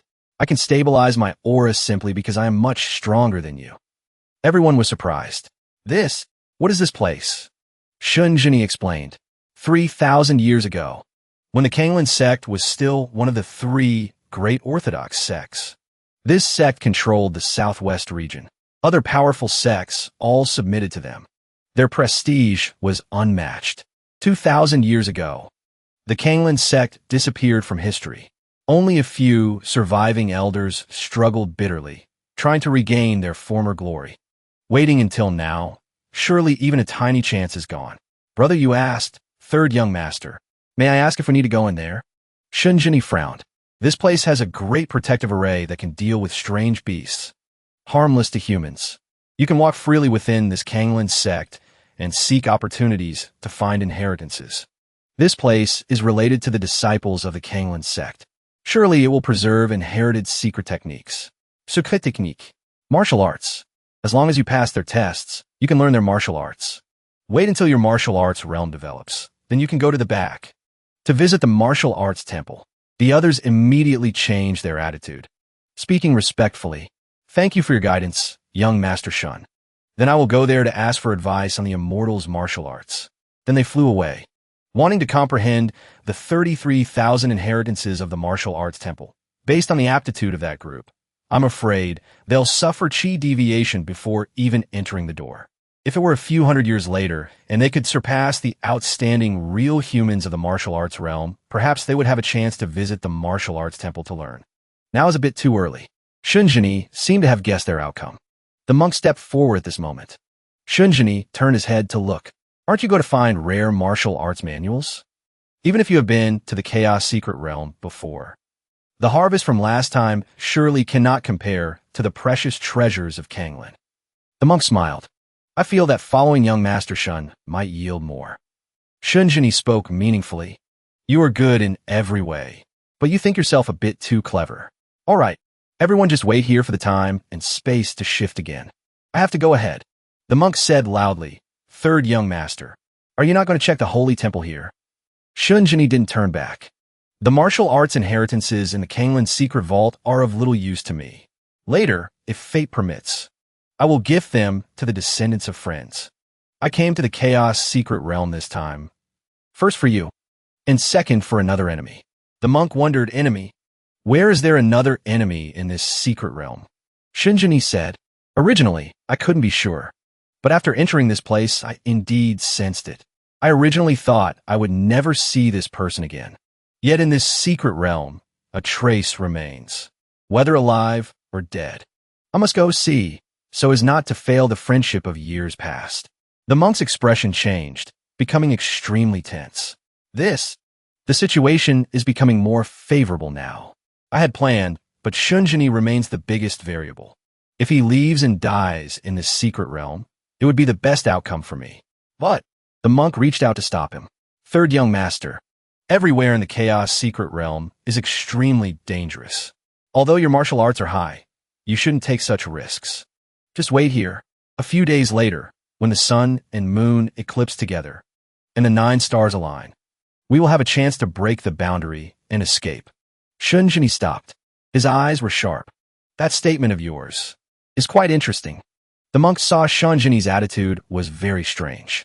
Third young master, but Shunjini flew up, leaving him alone. The traders went deep into the forest. They looked around anxiously.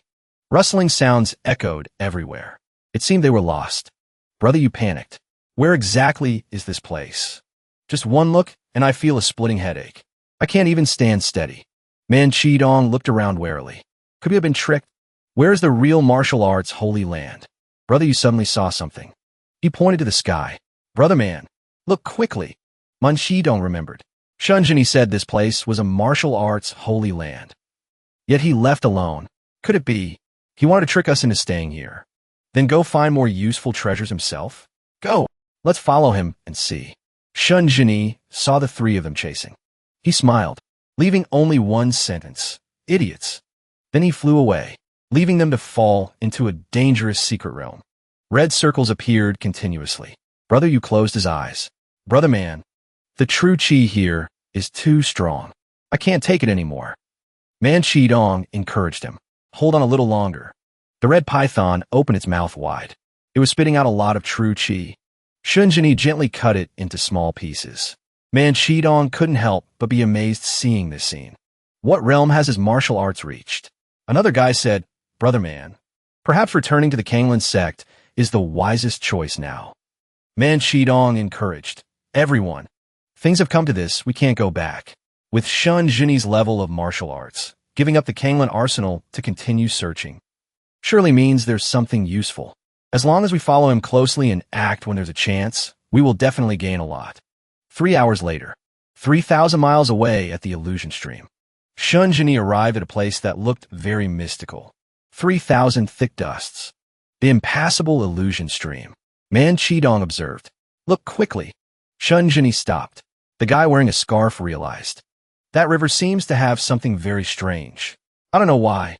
Looking at that river with thick fog covering the sky, I feel extremely afraid.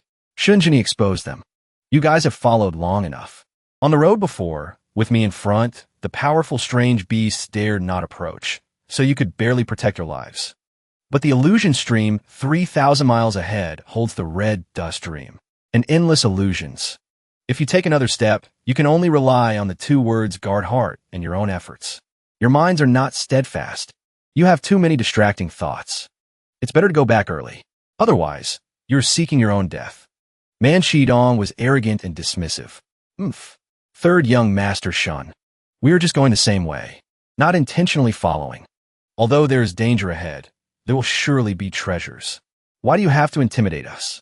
Do you want to monopolize the treasures? Shunjini was speechless with them. Then suit yourselves. Then he raised his hand to cast a spell. Green power moved forward, creating a path for him to enter. Shunjini stepped onto the sparkling river surface, walking inside as if walking on a mirror. The others could only watch. Man Qidong was angry. Look at his attitude. We are all brothers participating in the 9 Heavens Mystic Arena competition, all coming from the 8 cultivations world to this place. Why does he have no camaraderie at all? But such a big river, he can glide over it lightly. Can't we do the same? Talking as if it's so scary. Everyone, why don't we go together? Let's see what good stuff is hidden in this 3,000-mile illusion stream that makes our third young master Shun rush in. Brother Yu is afraid. Although you say that, third young master Shin just said this place is full of dangers. If we don't understand it, it's better not to go. Man Qidong didn't believe it. That's just him scaring us. We go. Even if readers call us stupid, we still get to be background characters. If it were really that dangerous, why did he enter without hesitation? The guy with the bun beside him agreed. Brother man is right. Entering the secret realm this time, we must get the greatest treasure to break through the martial arts realm that no one has reached in 100 years. If Brother Yu is cowardly, then please return. Seeing their attitude, Brother Yu had a compromise. All right. I'll go, okay? Shunjini continued to cross the illusion stream alone. Under the water, a girl seemed to appear. Glass fragments also appeared more and more. If humans entered, they would be trapped by illusions for a lifetime, unable to escape. Man Qidong was confident. This Shunjini really knows how to act. Almost got tricked by him. Wanted to monopolize the biggest treasure of this secret realm? Keep dreaming. The guy with the bun agreed. Brother man speaks correctly. Suddenly, Brother Yu rubbed his head. 2 senior brothers said, but before he could finish, his foot was blocked by something. Ouch! Thinking he was clumsy, Man Qidong turned and reminded him. Brother Yu is really careless. The guy with the bun laughed loudly. Coming from the fish god gate, yet you slipped into the water? Brother Yu broke out in a cold sweat. What's happening? Help me quickly. Man Qidong thought the guy was joking. If the sect master knew this, he would surely throw you into the sect's death grounds to cultivate for a few months. Hearing this, Brother Yu's face darkened with fear. He tried to move his leg out of the water, but he seemed to feel the river water trying to pull him in. There's something wrong with the river water. I can't get out. Save me, he cried out trembling. But the other two were startled. What? Then they were forced to each grab one of Brother Yu's hands to pull him out of the water. Seeing the water drops still on his shoes, he wondered, what kind of water is this? The water dripped down like sparkling gems. The guy with the bun frowned. I heard that most places here have weak water. Goose feathers cannot float. Reeds falling and will surely sink. Even martial arts experts have no way to walk on it. Manhwa realized. Could this be the legendary weak water? Let me check. Then he used the power from his eyes to look through the river. But he discovered nothing unusual. Nothing unusual. Doesn't matter if it's weak water or not. Since we're already here, we have to try to keep going. We absolutely cannot give up halfway. We cannot give up halfway. Shunjini was crossing the river. Suddenly, he discovered karma created by heaven can still be forgiven, but karma created by oneself cannot be survived. Suddenly, a gust of wind blew past. A sword shadow. That sword? Eldest brother. You cannot retreat. Voices from the illusion clung to him. Shunjini waved his hand. The illusion disappeared. It turned out those words, just now, were created by the illusion to shake him. Shunjini was dismissive. Still these things? But that voice spoke again. Sword sovereign. Look at these peach blossom petals. These words actually affected Shunjini. Water splashed up from under his feet. It surrounded Shunjini, splashing onto him. A giant figure appeared. An image of the royal palace also emerged. Then a long-haired girl in a purple dress appeared. It seemed she and that giant manifested 6 monstrous arms attacking each other. War and chaos. The dead looked miserable. Natural disasters appeared. Shunjini frowned. Enough. Then he waved his hand, shattering the illusion. Finally, he set foot safely on the ground. Before his eyes was a forest of peach blossoms. I'm here, if that person is really still alive. Thinking of this, Shunjini opened his eyes wide and looked back. Many transparent butterflies appeared. Then she has lived alone in this place for 400 years. How did she endure the loneliness during those days besieged by illusions?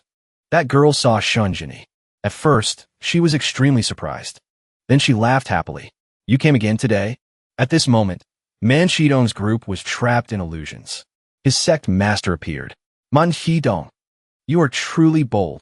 Manhwa was terrified. Tears flowed. Don't, spare me. Then he ran away. But the sect master's whip wrapped around him. Don't run. Stand right there for me. He screamed in pain, struggling desperately. The sect master's eyes were sharp. Manhwa, recently, rumors in the sect say that during practice, you killed your fellow disciple Guiyu. Is this true? Manhwa had a guilty conscience. Sect master, I am innocent. I, Manhwa, would absolutely never. Just then, beneath his feet was a sea of blood. Someone was grabbing his leg tightly, refusing to let go. Manhwa turned around, trembling uncontrollably. It was Guiyu, whom he had killed. You surname man, just for a demon subduing Sor Manual. You ambushed a fellow disciple. Not only that, the pool of blood gradually formed terrifying figures. Blood demons appeared, lunging to curse him. You won't die a good death. Manhwa was scared out of his wits by this scene. Don't. Go away. I just wanted to be fast. Just then, a golden hand reached out to save him. Manhwa looked out. That girl comforted him. Don't be afraid. I'm here with you. Manhwa thought he was saved and breathed a sigh of relief. That girl hugged him tightly, enveloping his whole body. Finally, you let go. Unexpectedly, Manhwa was completely surrounded by illusions. He was sinking into the deep sea. The person wrapping around him was actually a terrifying octopus, with eyes growing everywhere. Sharp teeth were preparing to put him into its mouth and swallow him whole. Manhwa finally died. Over there, Zeningjuan approached Shunjini. You came again today? Shunjini smiled. I'm here. Zeningjuan hugged him. You haven't come for a few days. I thought you forgot me. Shunjini comforted her. Zeningjuan is always sincere. Let alone 400 years. Even if 1,000 or 10,000 years pass, I will never forget. Zeningjuan looked up at him. Her eyes were full of hope, but also a bit of doubt. Suddenly, she left his arms and stepped back. Her whole body trembled. Her whole body trembled. Are you telling the truth? Shun Jini sighed. He took her hand. For these 400 years, I have come from the outside world to this place to answer your devotion. Zi Ningjuan burst into tears instantly. I knew it. I knew you would eventually come back. Shun Jini nodded. I will come back. Zi Ningjuan was the #1 beauty of the 8 cultivation world hundreds of years ago. She was also the Grandmaster who founded the Xian sect, the great Yu imperial family, and the masters of the 8 great sects of the world. All want to marry this peerless beauty. But this beauty was a cold prodigy who had no interest in anyone. By her side, there was only a mysterious swordsman in white robes. But he only appeared for a short time. No one in the world ever knew who Zi Ningjuan's other half was. She never mentioned a word about it. A few decades after the white-robed swordsman left, Zi Ningjuan, with her cultivation at the 9th level of the true human realm, won 2nd place in the 9 Heavens tournament. She then entered the chaotic secret realm and vanished without a trace. Some believed that such a beauty would not die so easily in there. Perhaps she had even cultivated to a peerless realm and ascended to the heavens. No one expected that she had been standing guard there for 400 years. Shun Jini held Zi Ningjuan's hand. 400 years. I have always felt your sincere heart. I came here today to take you away from this secret realm and back to the 8 cultivation world. Zi Ningjuan was overjoyed. Go back. Whatever you want is fine with me. I will follow you in everything. But she paused, her face blushing. Then she fell silent. Shun Jini understood her thoughts. He squeezed her hand. Let's go. Then he led Zi Ningjuan away. Zi Ningjuan asked Shun Jini, do you still remember those years?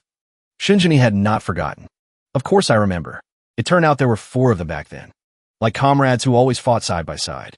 Shun Jini said firmly, now that I've returned to the 8 cultivation world again, I am in control of everything. You don't need to worry anymore. Hearing these words, Zi Ningjuan believed him. Shun Jini held Zi Ningjuan and used his power. I'm going to speed up. Then he shot into the sky, escaping the chaotic secret realm. Now that Zi Ningjuan is safe, I hope he won't continue to cause trouble. At this moment, within the Kanglan sect, a murderous aura enveloped the entire sect. Brother Wu was also in danger. A single blow shattered his saber. He coughed up blood. Then he fell heavily to the ground. Blood poured from his mouth unceasingly. Just then, Shun Jini and Zi Ningjuan returned. Brother Wu turned his head, fearing for Shun Jini's safety, and urged, Young master, go quickly. 3rd young master, run. That emperor has gone mad. He wants to kill us all to monopolize the martial arts sacred hall for himself. Zi Ningjuan's eyes widened. She opened her palm, and a lotus flower materialized. Shun Jini patted her shoulder. It's okay. Monk woman? The monk was now covered in a malevolent aura. His power had increased immensely. Everyone present stared at him in shock. Zi Ningjuan was surprised. Brother Bo. Hearing this name, the monk wavered slightly. He was still holding a long, sharp, red sword. The monk recognized her. Little Zi. He stood in a pool of blood of his own making. Countless bodies lay at his feet. Zi Ningjuan moved closer, but then she suddenly turned around. She saw Shun Jini smiling at her. She was utterly surprised. Shun Jini stopped Zi Ningjuan, not wanting her to get close to the monk.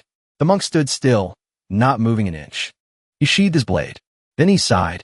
Little Zi is actually by your side. Then it seems you must be the sword gentleman. So he really was the brother Bo for back then.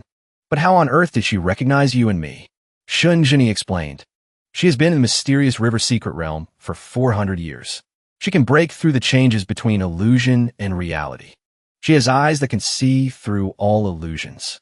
In her eyes, you and I have no concrete form right now. There is only the silhouette of our souls. Any external changes or disguises are useless against her. The monk realized. So that's how it is. Fresh blood was still dripping from his red sword. Brother, you realized with fear, we're done for. Are these people all on the same side? The monk looked at his blood-stained hand. Human life in 500 years compared to heaven and earth is like a dream, also like a layer of illusion.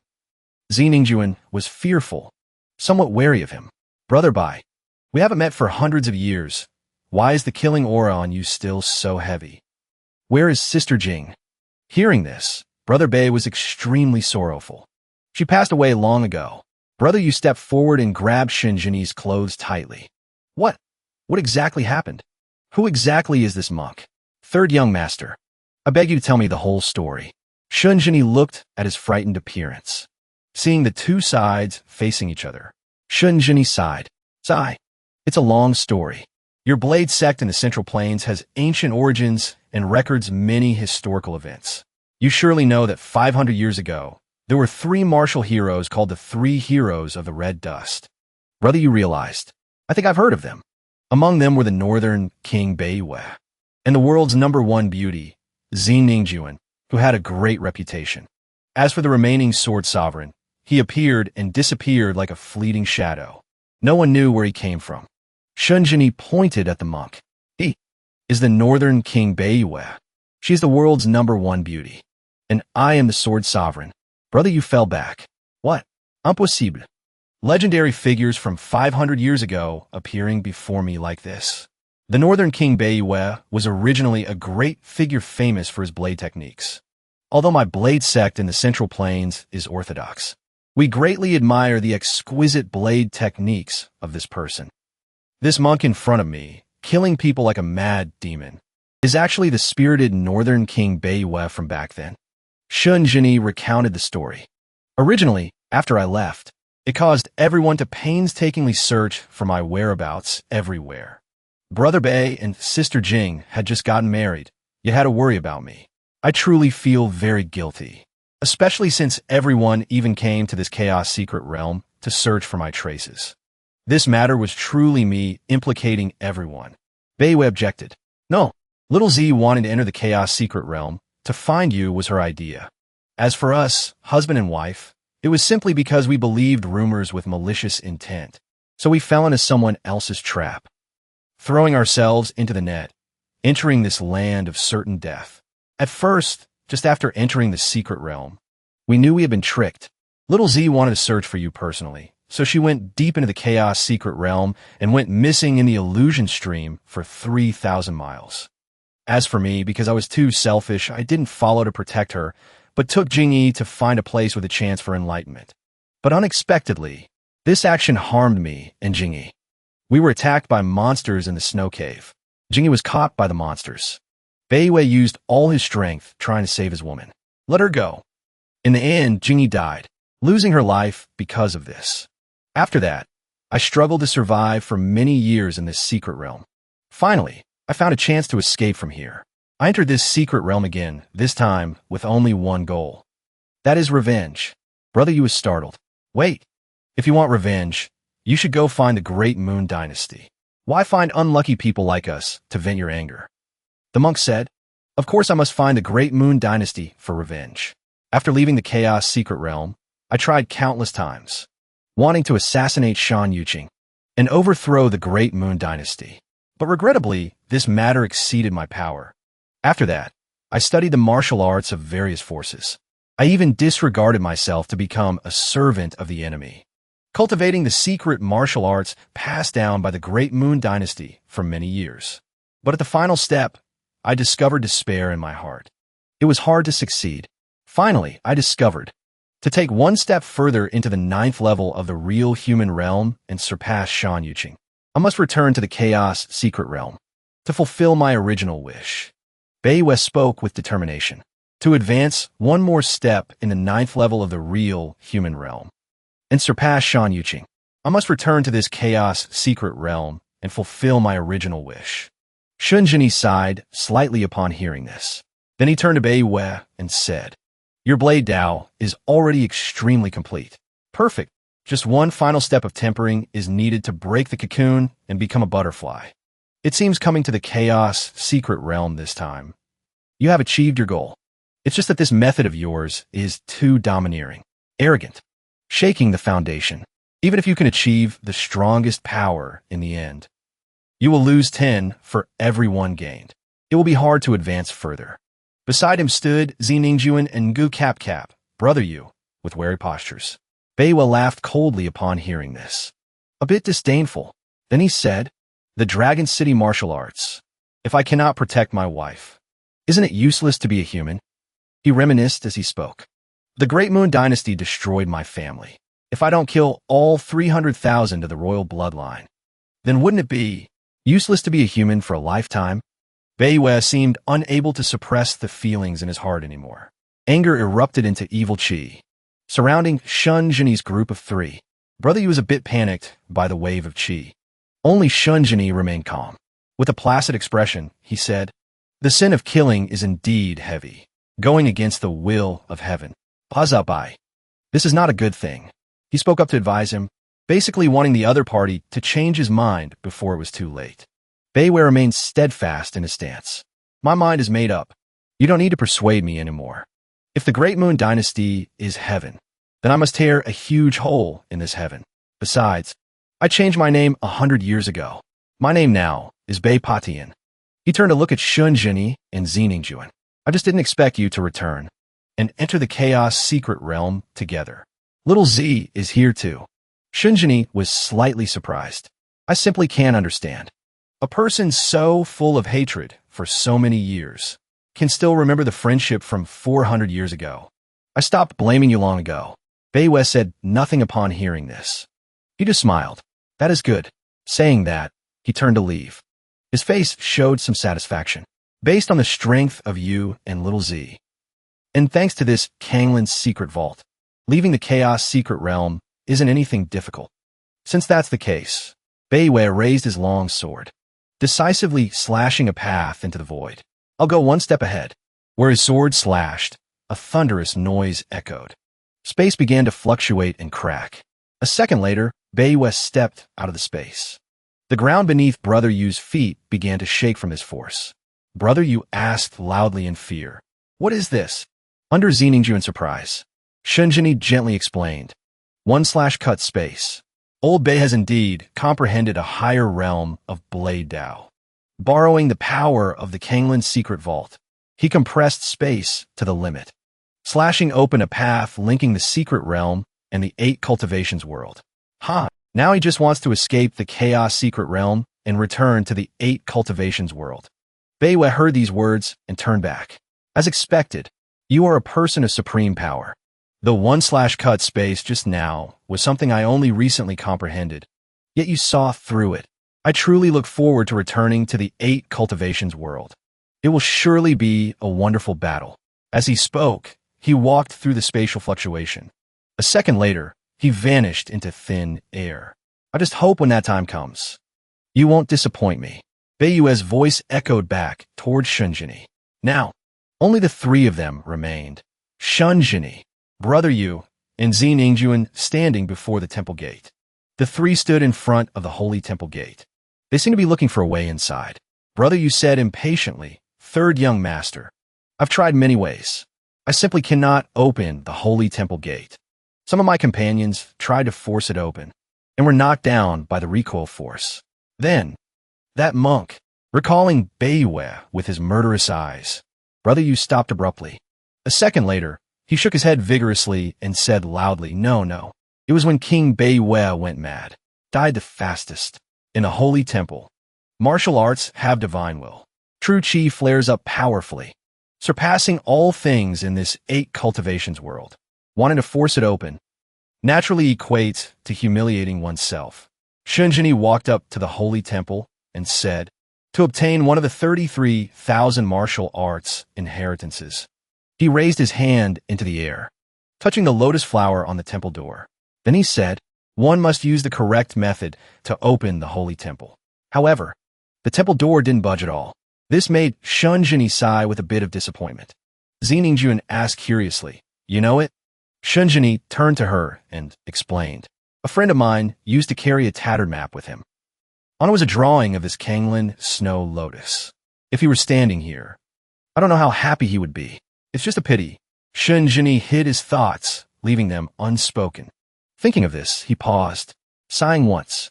Shunjini continued to place his hand on the temple door. This time it worked. The entire holy temple began to rumble. A bright golden light began to surround the lotus flower. A second later, it spread down to where Shunjini's hand was placed. Xiningjuan immediately became wary of this mysterious light. She reached out to block in front of Shunjini's chest, reminding him to be careful. Shunjini placed his hand on Zi Ningjuan's shoulder to reassure her. It's fine. Before the three of them, another space appeared. This is... Brother Yu exclaimed in surprise. Shunjini turned back and smiled at the two of them. Let's go in. The three followed each other into the fluctuation. The space inside the cave sparkled beautifully. Surprising Zi Ningjun. She spoke excitedly. I thought this place was a hidden library of books. I didn't expect it to be this scenery. Shunjini reached out to touch the stars in the space. A comet immediately fell into his hand, then transformed into a stream of qi in his hand. Shunjini explained, Martial Tao has divine consciousness transforming into air, hidden within the layer of true qi. Zi Ningjuan said with some surprise. So magical. Brother Yu scratched his head and said that. I am truly ignorant. I hope third young master can explain. Shunjini gently explained. The higher the level of martial arts, like basically the 9th level of the real human realm, martial Tao begins to have divine consciousness. Once it has divine consciousness, it can exist independently and simultaneously display many magical effects. Also, because martial Tao has divine consciousness, it can use spiritual inheritance methods to pass down to future generations. He recalled the past. Back then, the inheritor of this Kanglin's secret vault didn't know that after being swept into the chaos secret realm, when he would be able to return to his own world, 33,000 types of physical entities could not be stored for 10,000 generations. It was truly not easy. So he decisively let the physical entities be destroyed, keeping only the martial arts spirit containing everything. As long as the holy temple doesn't collapse, martial artists entering it can randomly comprehend one of the 33,000 types of martial arts entities. Brother Yu listened with admiration. So that's how it is. Third young master. The martial arts in this holy temple are incredibly abundant. I don't know which type to choose. Brother Yu was a bit. He hugged his chest imposingly and said, My instinct tells me the martial arts inside here are all extremely powerful. Any random one could make me advance to a new level. But they also contain extremely fierce and violent true qi. Just a little carelessness. It's very difficult, likely never to return for eternity. Shunjini was surprised hearing this. He turned to Brother Yu. You are actually a lucky person. You cultivate the supreme learning of the Central Plains Blade Sect, using the 8 methods blade to break through to the 9th level of the real human realm. At this age, that's considered not bad. Now you can rely on instinct to sense the martial arts spirit in the holy temple. To this extent, you have indeed met with good fortune. Shunjini reached for a dark red aura. He continued explaining. In this Kanglin's secret vault, there is a mad demon blade. It gathers all the errors of heaven and earth. If it belongs to oneself, drawing the blade is an error, and sheathing it is also an error. But it can kill people by mistake. It is the top unreasonable killing blade technique that can surpass a real human. Comprehend it carefully. With that, Shunjini pushed the blade technique flow toward Brother Yu. Brother Yu's expression changed immediately, as if he had just comprehended a new high-level technique. Where the flow touched Brother Yu's forehead, a bright red blade mark formed. Brother Yu clasped his hands to thank Shunjini. His manner was very sincere. Thank you, third young master. He turned to say to Zi Ningjuan, You should also close your eyes and enter to comprehend. Find a martial arts path most suitable for yourself. Zi Ningjuan immediately obediently, closing her eyes tightly. In her hand, a deep blue lotus flower formed. The aura flow in her body also surged immediately, forming a blooming lotus flower, gently enveloping Zi Ningjuan's body. Brother Yu couldn't help but exclaim, Truly powerful. Shunjini looked at her, seemingly satisfied. He stood watching the two cultivating magic, one red and one blue. Half a year passed. It's almost time. The sun moved into alignment with the moon, blocking the natural light. The planets in space also aligned with each other. Shunjini looked up at this scene. He looked thoughtful. It's almost time, he said. Shunjini remembered Beiyue again. Over half a month. He must have stirred up storms of blood in the 8 cultivations world. Before him now was a spatial fluctuation. Shunjini stepped in gently. In a flash, he appeared in space. The scene before him was Zi Ningjuan concentrating on cultivation. Her body was covered in ice. Water droplets hung from the corners of her eyes. In her hand was a brilliantly blooming lotus. Shunjini was slightly surprised by this scene. Glanqing opposite Zi Ningjuan. Was Brother Yu meditating? Surrounding him was an aura flow red as fire. His concentration was very high. His left cheek was injured and bleeding. The aura flow, surging around Brother Yu, though powerful, was also very dangerous. It had left several wounds on Brother Yu's face. Shunjini looked at him without speaking. A stream of qi grazed Brother Yu's shoulder, tearing his clothes, leaving a scratch on his shoulder. A second later, Brother Yu seemed to have controlled that fierce qi flow. His face calm, he continued meditating. Shunjini saw that although his natural proficiency in control was inferior to Zi Ningjuan's, given time, he could achieve certain accomplishments. But right now, time couldn't wait.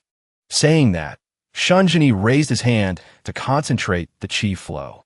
Although doing this makes the foundation a bit unstable, but still, he placed his hand on Zi Ningjuan's shoulder, then on Brother Yu. Wake up, you two. The ice surrounding Zi Ningjuan showed signs of cracking. A second later, she broke the ice and emerged. Over here, Brother Yu also began to feel the change. He opened his eyes wide. Inside his pupils were chaotic rays of qi. Brother Yu jumped up, his face surprised. He held his head and asked curiously why. But before he could finish, Brother Yu's qi flow went out of control, slashing across the air. Shunjini reached out in front of Zi Ningjuan to protect her. The rays of qi hit the ground in front of his feet. Brother Yu shook his head apologetically. Saw thee. My power is unstable. I hope Third Young Master and Miss Z forgive me. After speaking, he was attacked by that qi flow. Shunjini didn't seem to mind. He turned to Zi Ningjuan. The time to leave the Chaos Secret Realm has come. Originally, I wanted to let nature take its course, to let you understand deeper about the Ice Phoenix method, but due to time constraints, I could only give you a hand. Although time was saved, later you will have to spend extra effort to cultivate. Shunjini said. Zi Ningjuan didn't seem to mind. Her face slightly flushed. She nodded and replied, as long as I don't delay your business, it's fine. Shunjini was a bit happy seeing the other party agree. He reached out to support her hand. Shunjini put his arm around Zi Ningjuan's shoulder and said, then let's go. Behind the two of them, Brother Yu was still screaming in panic. Help! I can't control it. Wait for me. At this moment in outer space, a fierce tiger was roaring. In the sky, a lightning dragon was not to be outdone. The two sides, one blue and one red, rushed fiercely to intimidate each other. Wherever they went, roars echoed there, dominating the entire sky. At this moment at the three families, a voice spoke up. Third Young Master, you said now is the time to leave the Chaos Secret Realm. I wonder what we should do. Brother Yu asked curiously. Right now, the fierce tiger and lightning dragon suddenly rushed toward them. Brother Yu was surprised. This is the peak of the 9th level of the real human realm martial Dao. Brother Yu shouted in fear. Third Young Master, they are rushing here. However, Shunjini just smiled faintly. Confidently, he said, no problem. He tore open a crack in front of him. Seeing what Shunjini just created, the fierce tiger and lightning dragon hesitated slightly. They immediately turned around, looking at Shunjini with surprised faces. The crack was gradually closing. Then it disappeared into the clear blue sky. Brother Yu looked at the dark surroundings. Panicked, he asked this. Where's this place? Third Young Master? Miss Z, where are you two? Suddenly, Brother Yu seemed to touch something. He was pushed backward, unable to resist. Then he fell somewhere. Brother Yu stood up. Curiously, he asked, is this the top of the Heavenly Jade Palace? Did I escape the Chaos Secret Realm? Shunjini spoke up. We have returned. Zi Ningjuan's eyes widened as she looked at the surroundings. 400 years not seeing it. The Heavenly Jade Palace still retains its appearance from back then. She said. Shunjini pulled something out from the platform. He said nostalgically, things don't change. People's hearts don't change either. However, Zi Ningjuan noticed something unusual. She frowned and said, is there someone wanting to harm you? We returned from the Chaos Secret Realm. Naturally, there will be people who are uneasy. Shunjini spoke as if it were a matter of course. A slight smile appeared on his lips. his expression hidden, revealing nothing. Moreover, Beiwei returned before us. I'm actually quite curious about how high of a wave he stirred up in the 8 cultivations world during this time. On the contrary, I find it quite intriguing. Xiningjuan beside him had a different attitude. She said determinedly, I don't care. In short, whoever dares to harm you, I will deal with them cleanly. It seems in the future, one absolutely should not provoke third young master. Otherwise, Miss the brother you beside them sensed the killing intent in Ningjuan's words. His expression twisted. Shunjini nodded abruptly. However, Ningjuan was annoyed by his flippant attitude, preparing to unleash her lion's roar. Suddenly, a loud shout came from below. Rebels! Daring to stand on the roof of the royal palace hall. Great treason! A squad of soldiers suddenly appeared. They were fully equipped with spears. Threateningly, they shouted loudly, Why don't you hurry down and surrender? What are you waiting for? Shinjini said somewhat sadly, sigh. It seems Beiwei left us a pile of trouble. His challenge to the great Moon Dynasty probably didn't succeed. Below, a mighty army was ready to attack them. The army below was still very aggressive. One person announced, Discovered Sword Marquis, Master of the Abandoned Sword Villa, Shunjini. He read aloud Shunjini's crimes. Committed the crime of deceiving the emperor. Entendez-vous? Impardonnable crime. Xiningjuan was surprised hearing these words. There are officials witnessing here. If there is any intent to resist, a man who seemed to be the leader appeared at this moment. Kill on the spot. He raised his sword majestically and spoke. Brother, you shouted down at this moment, seemingly intending to mediate. Commander Tianwu, is there some misunderstanding in this matter? I am Cap of the Central Plains Blade Sect. I have always been with the Sword Marquis in the Chaos Secret Realm. Truly, he hasn't taken any rebellious actions against the Emperor. Tianwu became even angrier hearing this. His eyebrows furrowed. He asserted firmly, Hubedku. Old friendships cannot speak for him. Almost die. Attack. Brother, you looked at the fully armed soldiers below in fear. Trembling, he sat down on the ground in despair. My life is over. If that's the case, did Monk Wuming fail? Shunjini smiled secretly at this moment. Tianwu was slightly surprised, transmitting sound with true qi. Angry, he pointed straight at Shunjini's face and scolded. That bald thief has guts as big as the sky, daring to storm the royal city. He has already been executed, secretly plotting a monstrous conspiracy. His Highness knows everything. Don't have delusional fantasies anymore. Xiningjuan put her hand on her chin, pondering. Beiwei's dead. Shunjini's face showed a flicker of sadness. He thought, this is casting a long line. To catch a big fish. I actually forgot about this enemy. After hundreds of years of change, he no longer carries his original intentions. He placed his hand on Xiningjuan's shoulder to comfort her. Rest assured, Beiwei is definitely not dead. By Potian. Monk Wuming is now blinded by hatred. He is surely hiding somewhere to observe the conflict between me and these royals, waiting to reap the benefits. Tianwu couldn't take it anymore. He ordered the troops to attack directly. Speaking nonsense. Kill them. Shunjini raised his hand. With a look of disdain, he said, relying on you lot to stop me? Call Shan Yuqing out here. Tianwu became even angrier seeing he was despised. Insolent. Shunjini. Although you are a marquis candidate, an expert of a region, to treat His Highness so disrespectfully, I think I don't need to give you face anymore. Saying that, he charged with his blade. Experts of the 5th level of the real human realm, listen to my order. Form a formation. Tianwu shouted. The soldiers immediately pointed their spears at them. Target. The criminal Shunjini. Show no mercy. Full force. The troops and Tianwu rushed in at once. Killing intent soared to the sky. Brother, you cowardly raised his hand to summon Qi. Panicked, he shouted, dead for sure. Dispose of them all for His Highness. Tianwu ordered, kill quickly. Shunjini showed no fear. He reached out to embrace Xiningjuan, ensuring her safety. Tianwu's blade path prepared to strike down on Shunjini's head. However, he didn't move an inch. A smile even bloomed on his lips. In his pupils at this moment, a ray of green qi flashed past. At this moment, Tianwu's blade slashed down. The guards also followed closely behind him.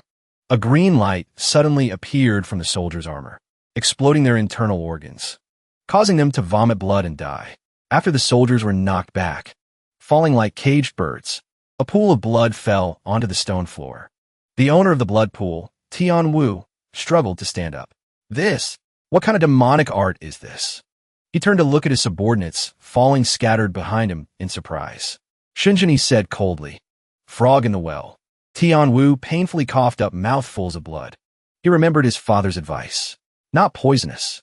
Remember carefully, no matter what method is used. You must surround tightly. Trap Shinjini for me. Until, thinking of this, Tian Wu suppressed the pain, wiped the blood, and gripped his blade again. He continued to order the troops. Form the formation quickly. Mount Sumeru. The soldiers immediately obeyed. Yes, very quickly. A formation was formed, surrounding Tian Wu. Shinjini had no desire to fight. Coldly, he said, "Don't waste my time. Retreat now, and you still have a way to live. Even if there are thousands of you, you cannot harm me. My martial Tao spirit will surely break this Mount Sumeru formation of yours." Tian Wu was angered by his words. Boasting without shame. This is the #1 formation created by the martial god of the 8 cultivations world. Even if all 8 sects of the world were present here, they wouldn't dare say they could break my Mount Sumeru formation. You are just a youth still smelling of mother's milk, luckily receiving a true inheritance. Do you really think yourself invincible in the world? I'll warn you one more time. Shinjini stepped forward. His face showed impatience. I'm in a hurry. I won't be lenient when I strike. When that time comes, once the sword is drawn, loss of life is unnecessary. Ignore your blabbering. Third young master Shun. Don't even dream of leaving this place one step. Tian Wu shouted determinedly. Right now, His Highness has dispatched Great General Zuyang, Eagle Guard Black Crow Marquis, to suppress the world. The abandoned sword villa is also a target that 100,000 troops are preparing to attack before the world is at peace and can be purified from the start. You just wait here. General Zhuoyang. How can that be? Brother Yu was surprised hearing this name. If he acts, won't he grind the abandoned sword villa into flour? Brother Yu said somewhat unwillingly. Xiningjuan was also slightly shaken. She turned to ask Shunjini, the abandoned sword villa is your current home. No need to rush. It's fine. No need to worry about them. Even if Shan Yuqing personally leads the army, he can't do anything to the villa. Shunjini shook his head to comfort Xiningjuan. Below the wall, Tian Wu had clasped his hands to cast a spell. Start. A patch of sky immediately gathered his green chi. Shunjini sighed. Truly stubborn. He put his hand in front of his face. He said to Xiningjuan, "First, close your eyes." Xiningjuan immediately obeyed obediently. Offended then, Shunjini's face was full of killing intent, preparing to unleash a killing move. Power soaring to the sky. Offended then, Shunjini's face was full of killing intent, preparing to unleash a killing move. From his palm came a fierce red dragon. The fierce dragon took a deep breath, spitting out a stream of fire straight down to the hall. The dragon's fire touched Tian Wu's formation. He ordered the troops again. Royal guards, stand firm. Shunjini continued to pour chi into the fierce dragon. The dragon followed him, becoming even more ferocious. The fierce dragon slashed a claw into the formation. Where its claw passed, it split the ground into 3 different pieces, power covering an entire area. Tian Wu was slashed in half by its claws. He luckily dodged through a gap. Naturally, the formation vanished into smoke. The troops behind him were slashed to pieces, no corpses intact. Human blood splattered everywhere. The dragon continued to breathe fire to attack. Its claws seemed to want to smash everything. The dragon bone on its head also emitted thousands of suffocating rays of chi. Tian Wu gritted his teeth in anger. Damn it, Shunjini, you forced me. He took a stance, preparing to counterattack. 8 cultivations, spirit, transformation, art. Tian Wu shouted loudly. Chi gathered into his body, creating a giant foot. In an instant, Tian Wu transformed into a towering body, standing equal to Shunjini's fierce dragon. With Spirit Guardian, Shunjini immediately ordered the fierce dragon to attack first to gain the advantage. True body. Tian Wu also immediately strengthened his body. A powerful move tore through the air and the sky. The two sides collided, creating a fiery sound. However, in just an instant, the fierce dragon smashed Tian Wu's giant body, sending him flying miserably for dozens of meters. His body imprinted on the stone steps. Shun Jini withdrew his hand, sighing somewhat reluctantly. Sigh. Basically, he didn't want to act. The fierce dragon in the sky also gradually disappeared. Shun Jini stood silently for a while. A second later, he spoke up. Let's go. Zi Ningjuan asked curiously. What sword technique was that just now? I felt the sinful aura was too heavy. Shun Jini shook his head, basically not wanting her to know. He summoned a technique with his hand. Chi came out from his sleeve. Karmic Fire Poison Dragon Sword. Originally, it shouldn't be a sword technique belonging to this human world. Rather, you was surprised seeing the object, just appearing. This sword technique contained power many times stronger than the mad demon blade he cultivated. He also immediately realized. Raise shields! The soldiers shouted loudly. Cavalry also immediately charged into battle. Charge! Vanguard troops! Break through! The assault team also rushed into the air early. Above were infantry holding shields for protection. Report. The general seemed impatient, tapping his foot on the rock. He asked his subordinate, "What is the situation now?" The subordinate bowed his head and reported. Reporting to general. The restrictive formation of the abandoned sword villa has some oddities. We still cannot break through. What exactly is this formation? The general asked with some annoyance. At the abandoned sword villa, Chu Huo was skillfully channeling magic to defeat the soldiers. Just as she stopped to cease casting, a soldier quickly sneaked behind to ambush. Watch your back. Seeing Chu Huo in danger, Princess Long immediately cast the grand Nine Heavens illusion technique, burning the soldier away. The sound of a bugle suddenly rang out. In no time, it echoed to where the two of them were. This is the retreat bugle, Princess Long said in surprise. Finally, they have temporarily stopped attacking. She lowered her sword and sighed. Phew. Princess Long frowned and said, "If Master were here, it would be good." Chu Huo just replied gently, "Master isn't here. We should rely on ourselves even more." At this moment, regarding Shinshou, he was pacing anxiously in the hall asking, "Why is there no news yet?" And Difu smiled to reassure him. "Old Villa Master, you don't need to worry. Just sit peacefully and wait for good news from Miss Chu and Princess Long." The opponent. The opponent is the Black Armor Royal Guard, the strongest royal guard of the Great Moon Dynasty. "How can I not worry?" Shinshou replied worriedly. And Difu quickly continued. "Old Villa Master, the Spirit Blood Flying White formation set up by Third Young Master uses 108,000 Spirit Blood Essence talismans to drawing power from the earth veins to protect the Yin formation. Even the Black Armor Royal Guard cannot break it in a few years." "Really?" Shinshou asked in surprise. And Difu reached out to support his arm, then said, "It's true. So, Old Villa Master, just rest assured." However, Shinshou still had some anxiety. Hesitantly, he said, "But speaking of which, Third Young Master Shun had me accumulate a large amount of Spirit Blood Essence for decades, to use for drawing Spirit Blood talismans." At this moment, Juhulu slapped her hand on the door and complained. Truly tired to death, she said to Princess Long, "Quick, give me some water. Looking a bit exhausted." "How is it?" Shinshou asked about their situation. Princess Long replied, "Villa Master, rest assured, the formation hasn't suffered any damage." She thought happily in her heart. Back then, Third Young Master Shun anticipated resisting the elite troops of the Great Moon Dynasty. So he arranged it like this. 7 days later, a soldier outside the formation was channeling power. A second later, he used all his strength to punch the barrier. "Huh!" he shouted loudly. The formation barrier didn't waver at all. The soldier clenched his fist in anger. "Damn it! Damn it! Damn it!" His shout echoed all the way to the main hall inside. Dragon King couldn't help but exclaim, "Third Young Master's ability is unfathomable to gods and demons. It seems when I came to rescue the abandoned sword villa, thinking I would die was a bit mistaken. Just one Spirit Blood Flying White formation can block the most elite Black Armor Royal Guard of the Great Moon Dynasty. Basically, it wasn't needed." Dragon King said happily. Shinsho replied politely. Dragon King praises too much. Sigh. Old Third is mysterious. Now he's gone to the Chaos Secret Realm. I don't know when he can return, Shinsho said with some dissatisfaction.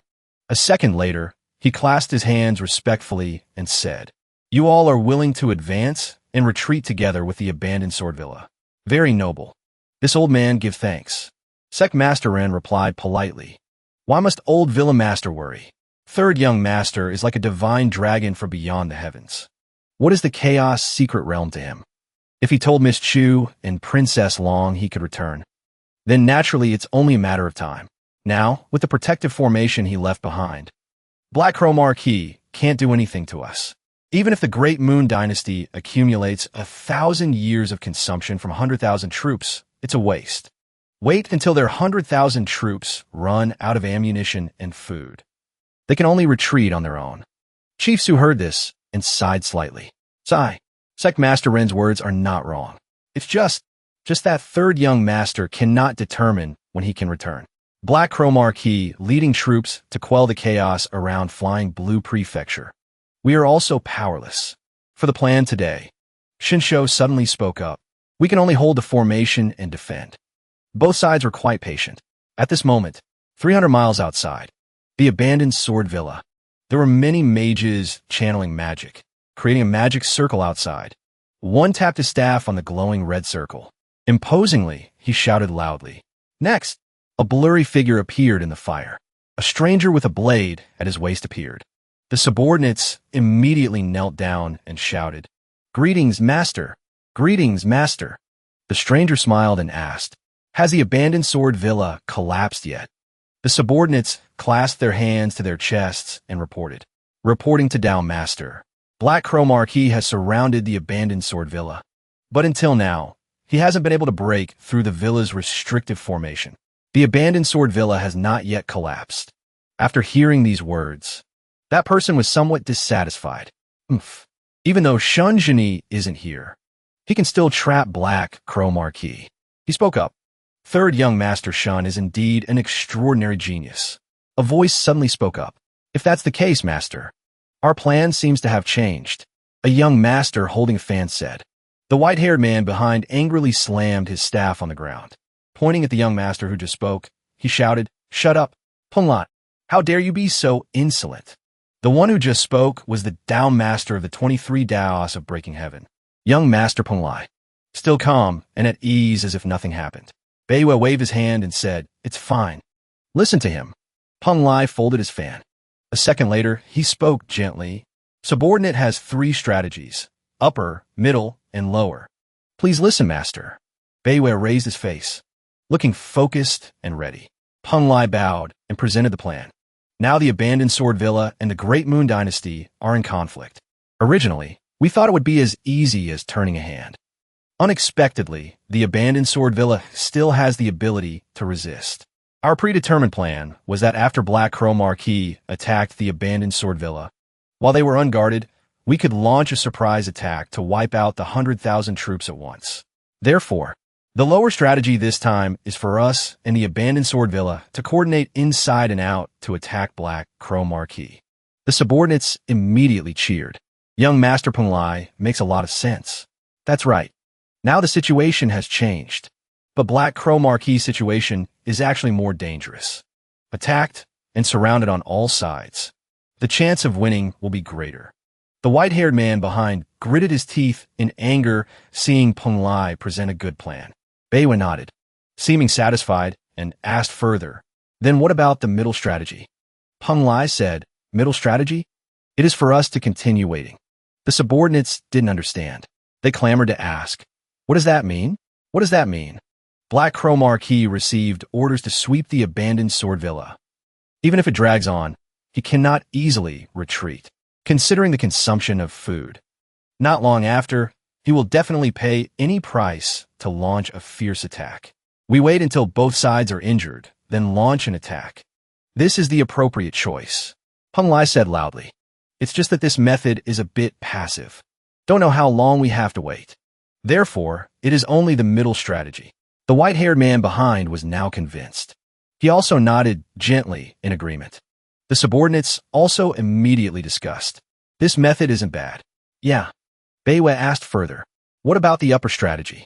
Peng Lai opened his fan and said, this upper strategy is to help Black Crow Marquis take down the abandoned sword villa.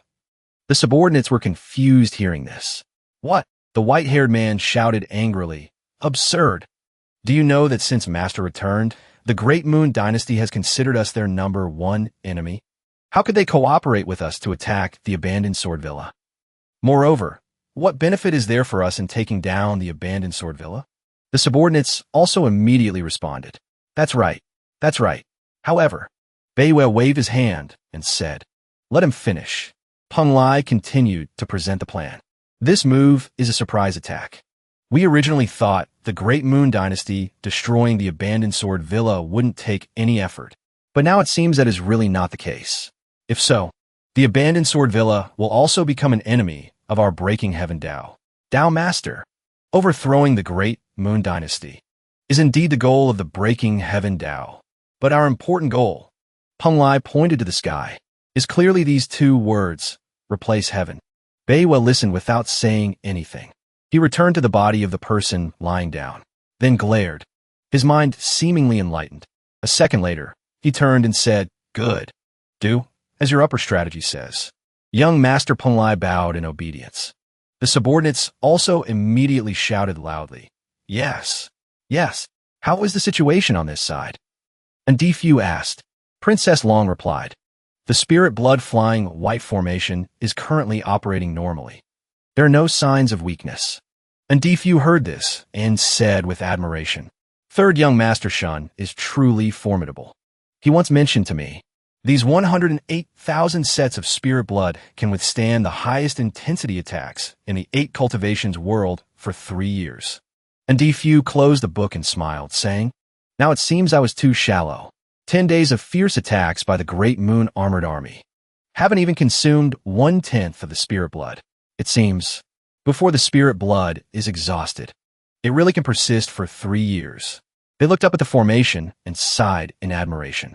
Chu Wulua spoke up. What does this count as? Master wasn't satisfied with the blood-flying white formation initially.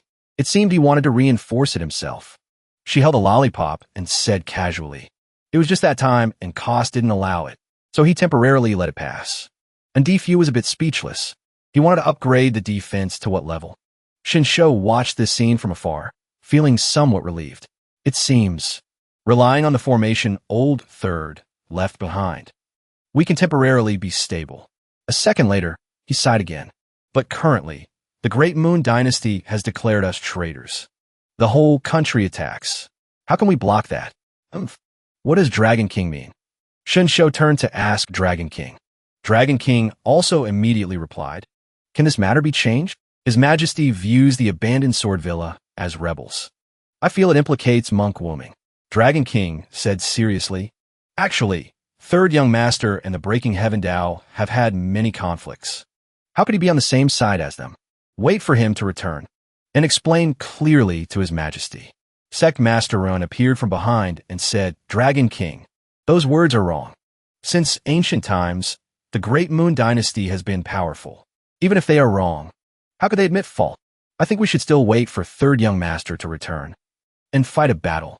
Sect Master Ren laughed and replied, speaking back and forth, still have to wait. However, behind them, Granny Shihua had another plan. Wait for third young master to return. At this moment, in the star-picking palace area of the Great Moon Dynasty, people shouted in panic, run quickly. Someone broke into the palace. The soldiers also charged forward aggressively. Stop him! Stop him! However, anyone blocking the way immediately fell under Shun Jinni's blade. One squad after another. Basically unstoppable. The soldiers exclaimed in surprise, so strong. Can't stop him. A subordinate immediately reported. At the rear star-picking palace area of the Great Moon Dynasty, Heavenly Dao Jade Palace. Your Majesty, Shun Jinni defeated 30,000 Black Armor Royal Guard with one sword but didn't leave. He is now heading toward the royal city. The Emperor replied coldly, we know. What is the situation with Shan Wudu and Black Crow Marquis? The subordinate knelt in fear and reported. News from the front line.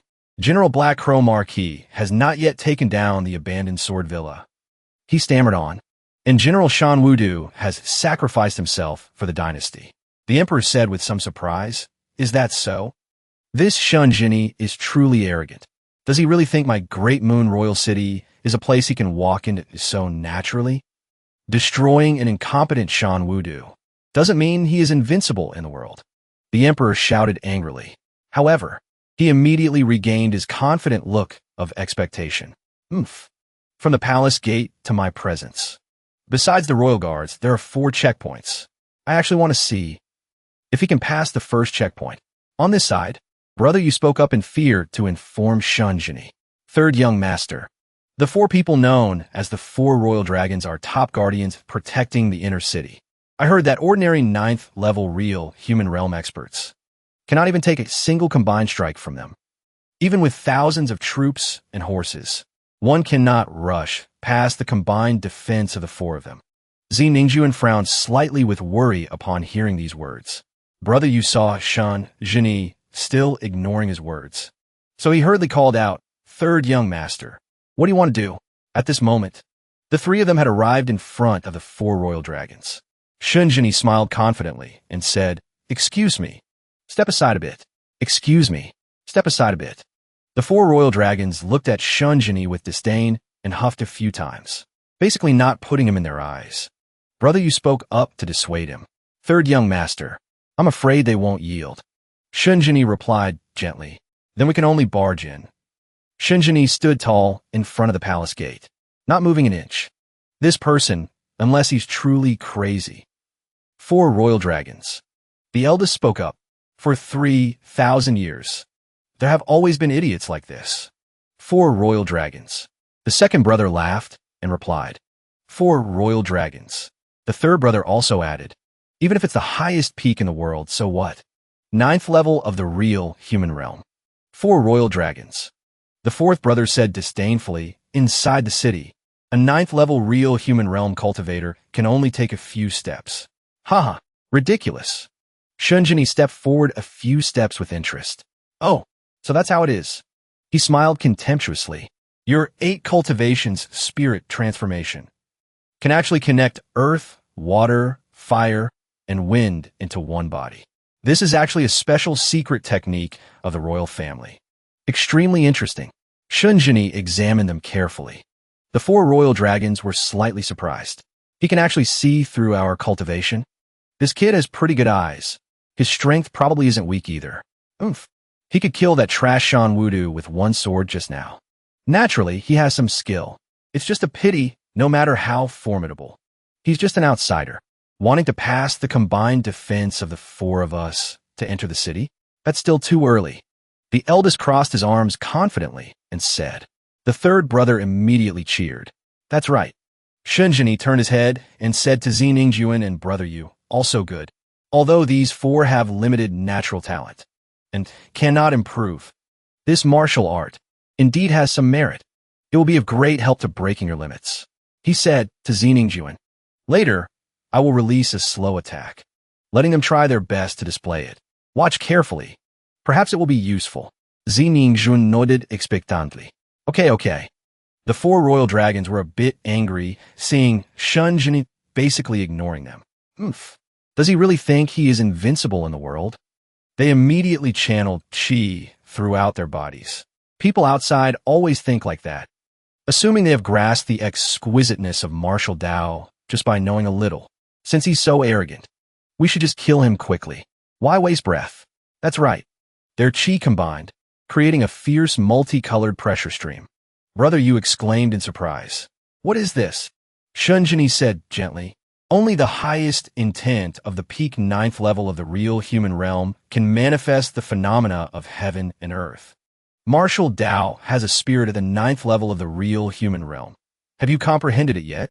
Moreover, 400 years of tempering true essence makes them much stronger than ordinary 9th level real humans. But to reach the peak of the 9th level of the real human realm, one must use the spirit of martial Tao to guide the power of heaven and earth, achieving the impermanent martial arts of the 8 cultivations world. Zi Ningjuan absorbed Shun Jinni's words very quickly. She nodded once. Central Plains Blade Sect Martial Arts. Not just the Central Plains Blade Sect. The 8 sects of the world are the martial arts inheritances of all major sects in the world. They all stop at martial Tao having a spirit, never borrowing the method of the power of heaven and earth. I originally thought this was a realm for grandmasters to realize on their own. But when losing reason, brother, you also remembered when he discussed magic in the space. He also understood something. This seems to be the foundation within the foundation. Shunjini saw brother you looking thoughtful. He thought to himself, it seems he understands too. Martial arts in the world. Without the method of the peak 9th level, how can they resist the royal family? The 8 sects of the world. Generations of talent have pondered, but there is no path on this cliff. But for the royal family, could this be a simple secret technique? Brother, you frowned in thought. I originally thought people of the royal family were favored by heaven, realizing wonderful truths on their own. Thus, grandmasters appeared layer upon layer. Brother, you was still immersed in his thoughts. But today, these 4 royal dragons are clearly rigid and mechanical. Completely tools, not martial arts masters.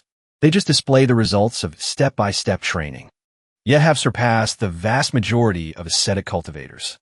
Before, my cultivation hadn't reached this realm, so I didn't have such deep realization. But now that I've stepped across, and with 3rd young master Shun's guidance, I detect the tricks within. Brother, you looked toward Shunjini. A second later, he spoke up somewhat unwillingly. People in the royal family monopolize the martial arts of the world, basically giving martial artists of the 8 cultivations world no chance to perform. If that's the case, setting up the 9 heavens mystic arena and chaos secret realm to harm people truly deserves death. The 4th brother heard this and huffed. He shouted, speaking logically, it sounds clear, but I don't know how it will be when we fight. People outside are all like that, thinking they have grasped the exquisiteness of martial Tao. Who knows, they can't even fix the threshold. No need to say more. Chop him into 100 pieces.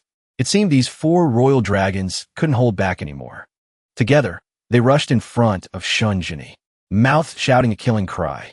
All 4 channeled chi into their fists, unison shouting, let's see if he can still talk so much.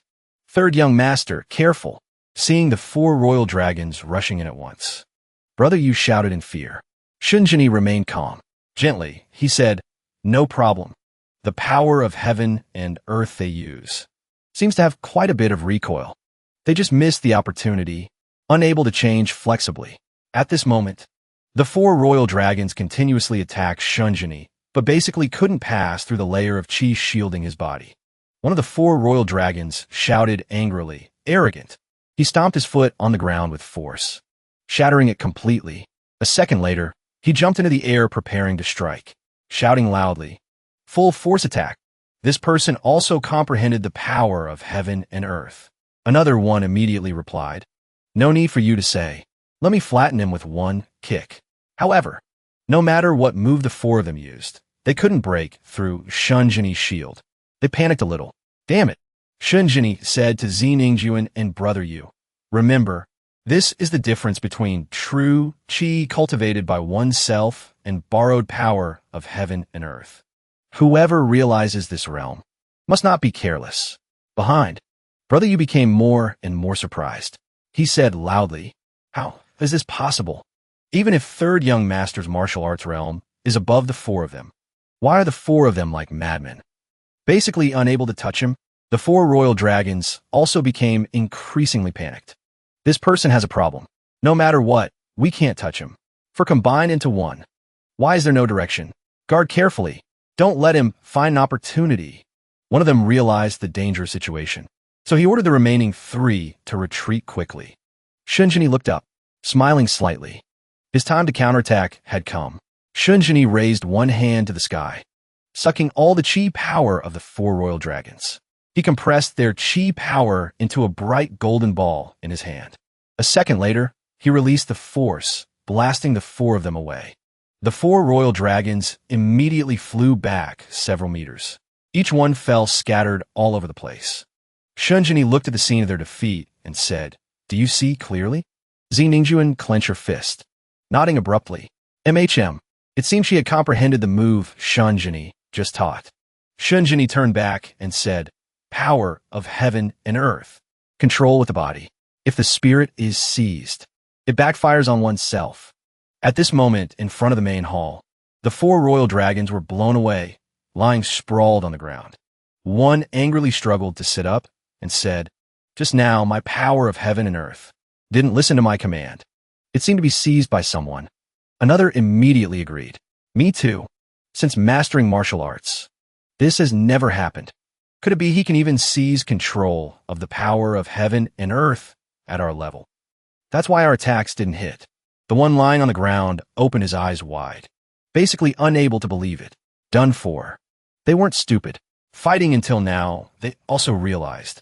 No, couldn't attack him. Defense, backfired by our own martial arts. Can only say the power of heaven and earth manipulating us was completely used by the enemy.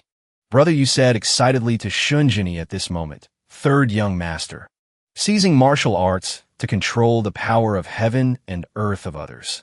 Isn't that invincible in the world?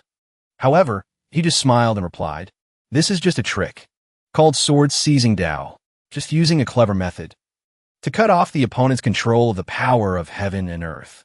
The stronger the martial Tao spirit, the tighter the control force, the harder it is to seize." Brother, you nodded upon hearing this. "So that's how it is."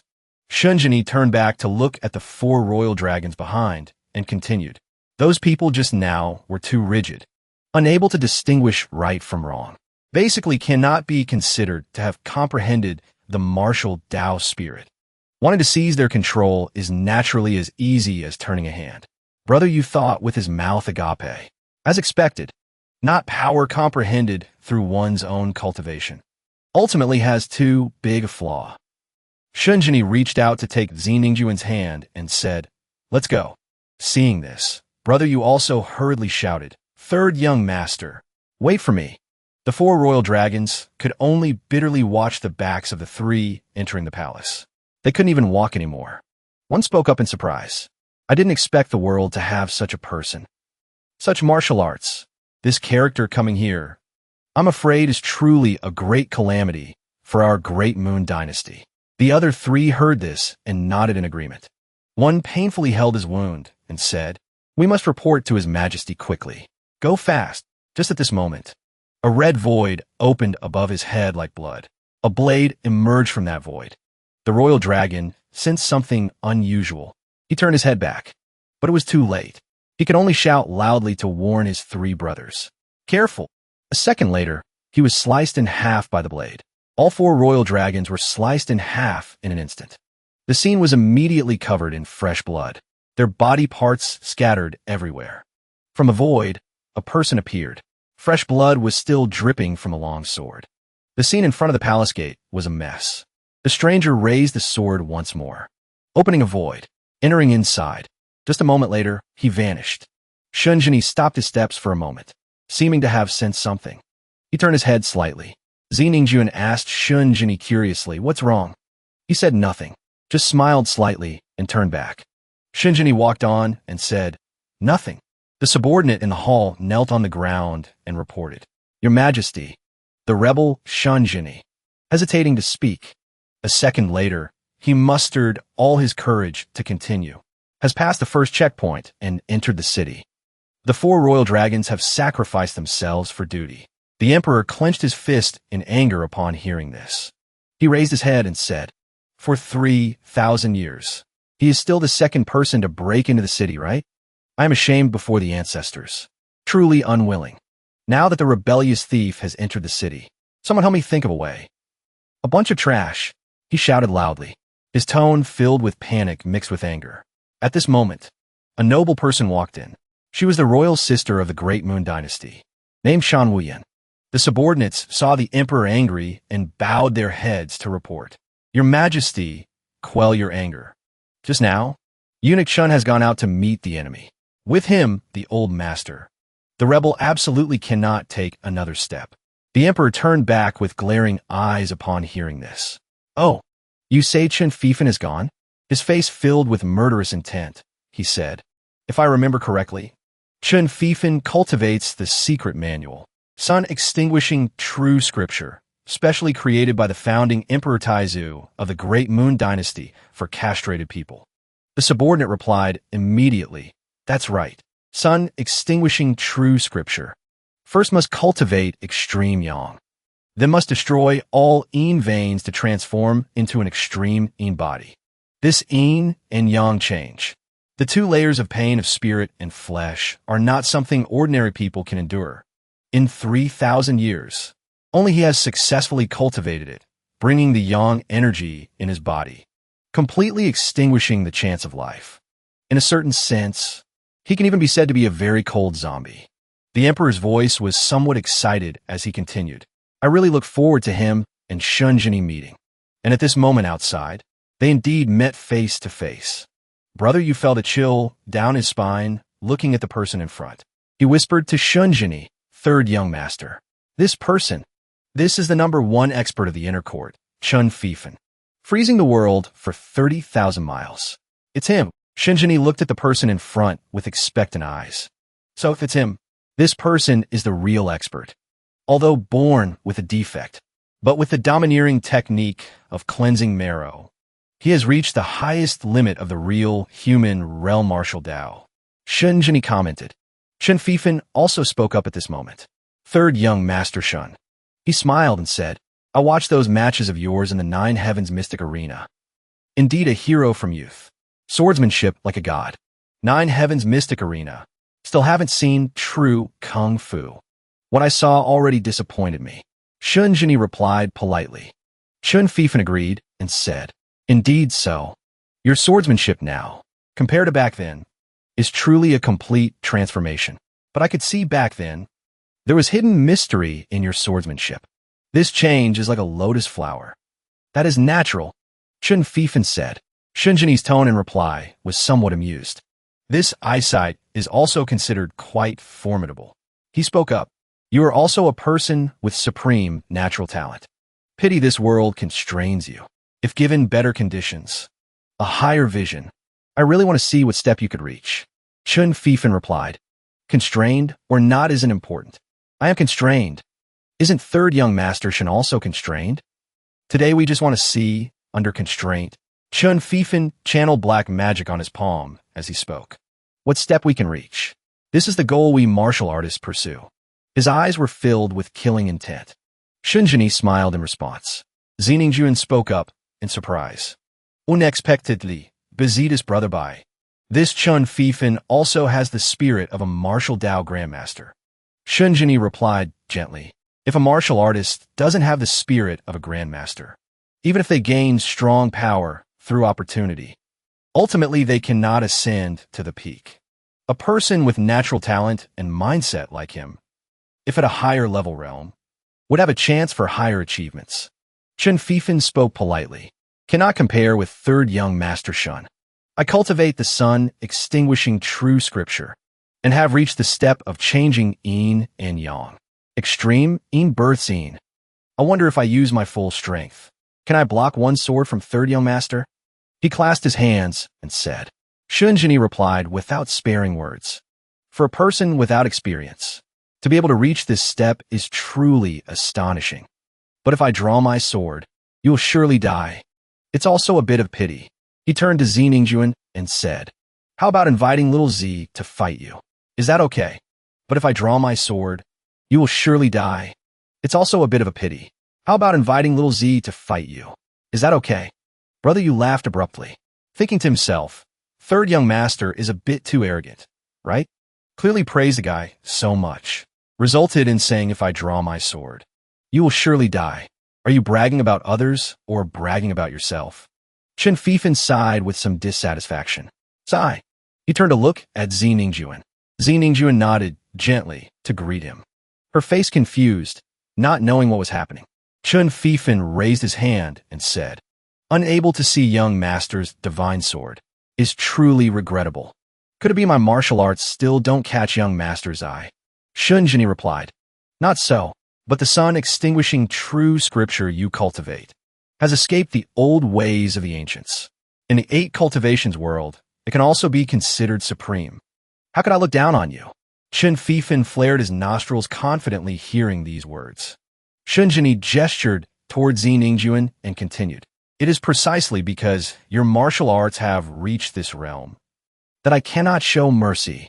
This person cultivates the sun, extinguishing true scripture, similar to your purple flame heart phoenix, ice flame. Just active or passive. You fighting him will definitely yield gains, Shunjini said to Zi Ningjuan. She also stepped forward confidently. Zi Ningjuan said, since you said so, then I will act against him. Chun Fifan observed her for a while. Then he spoke up.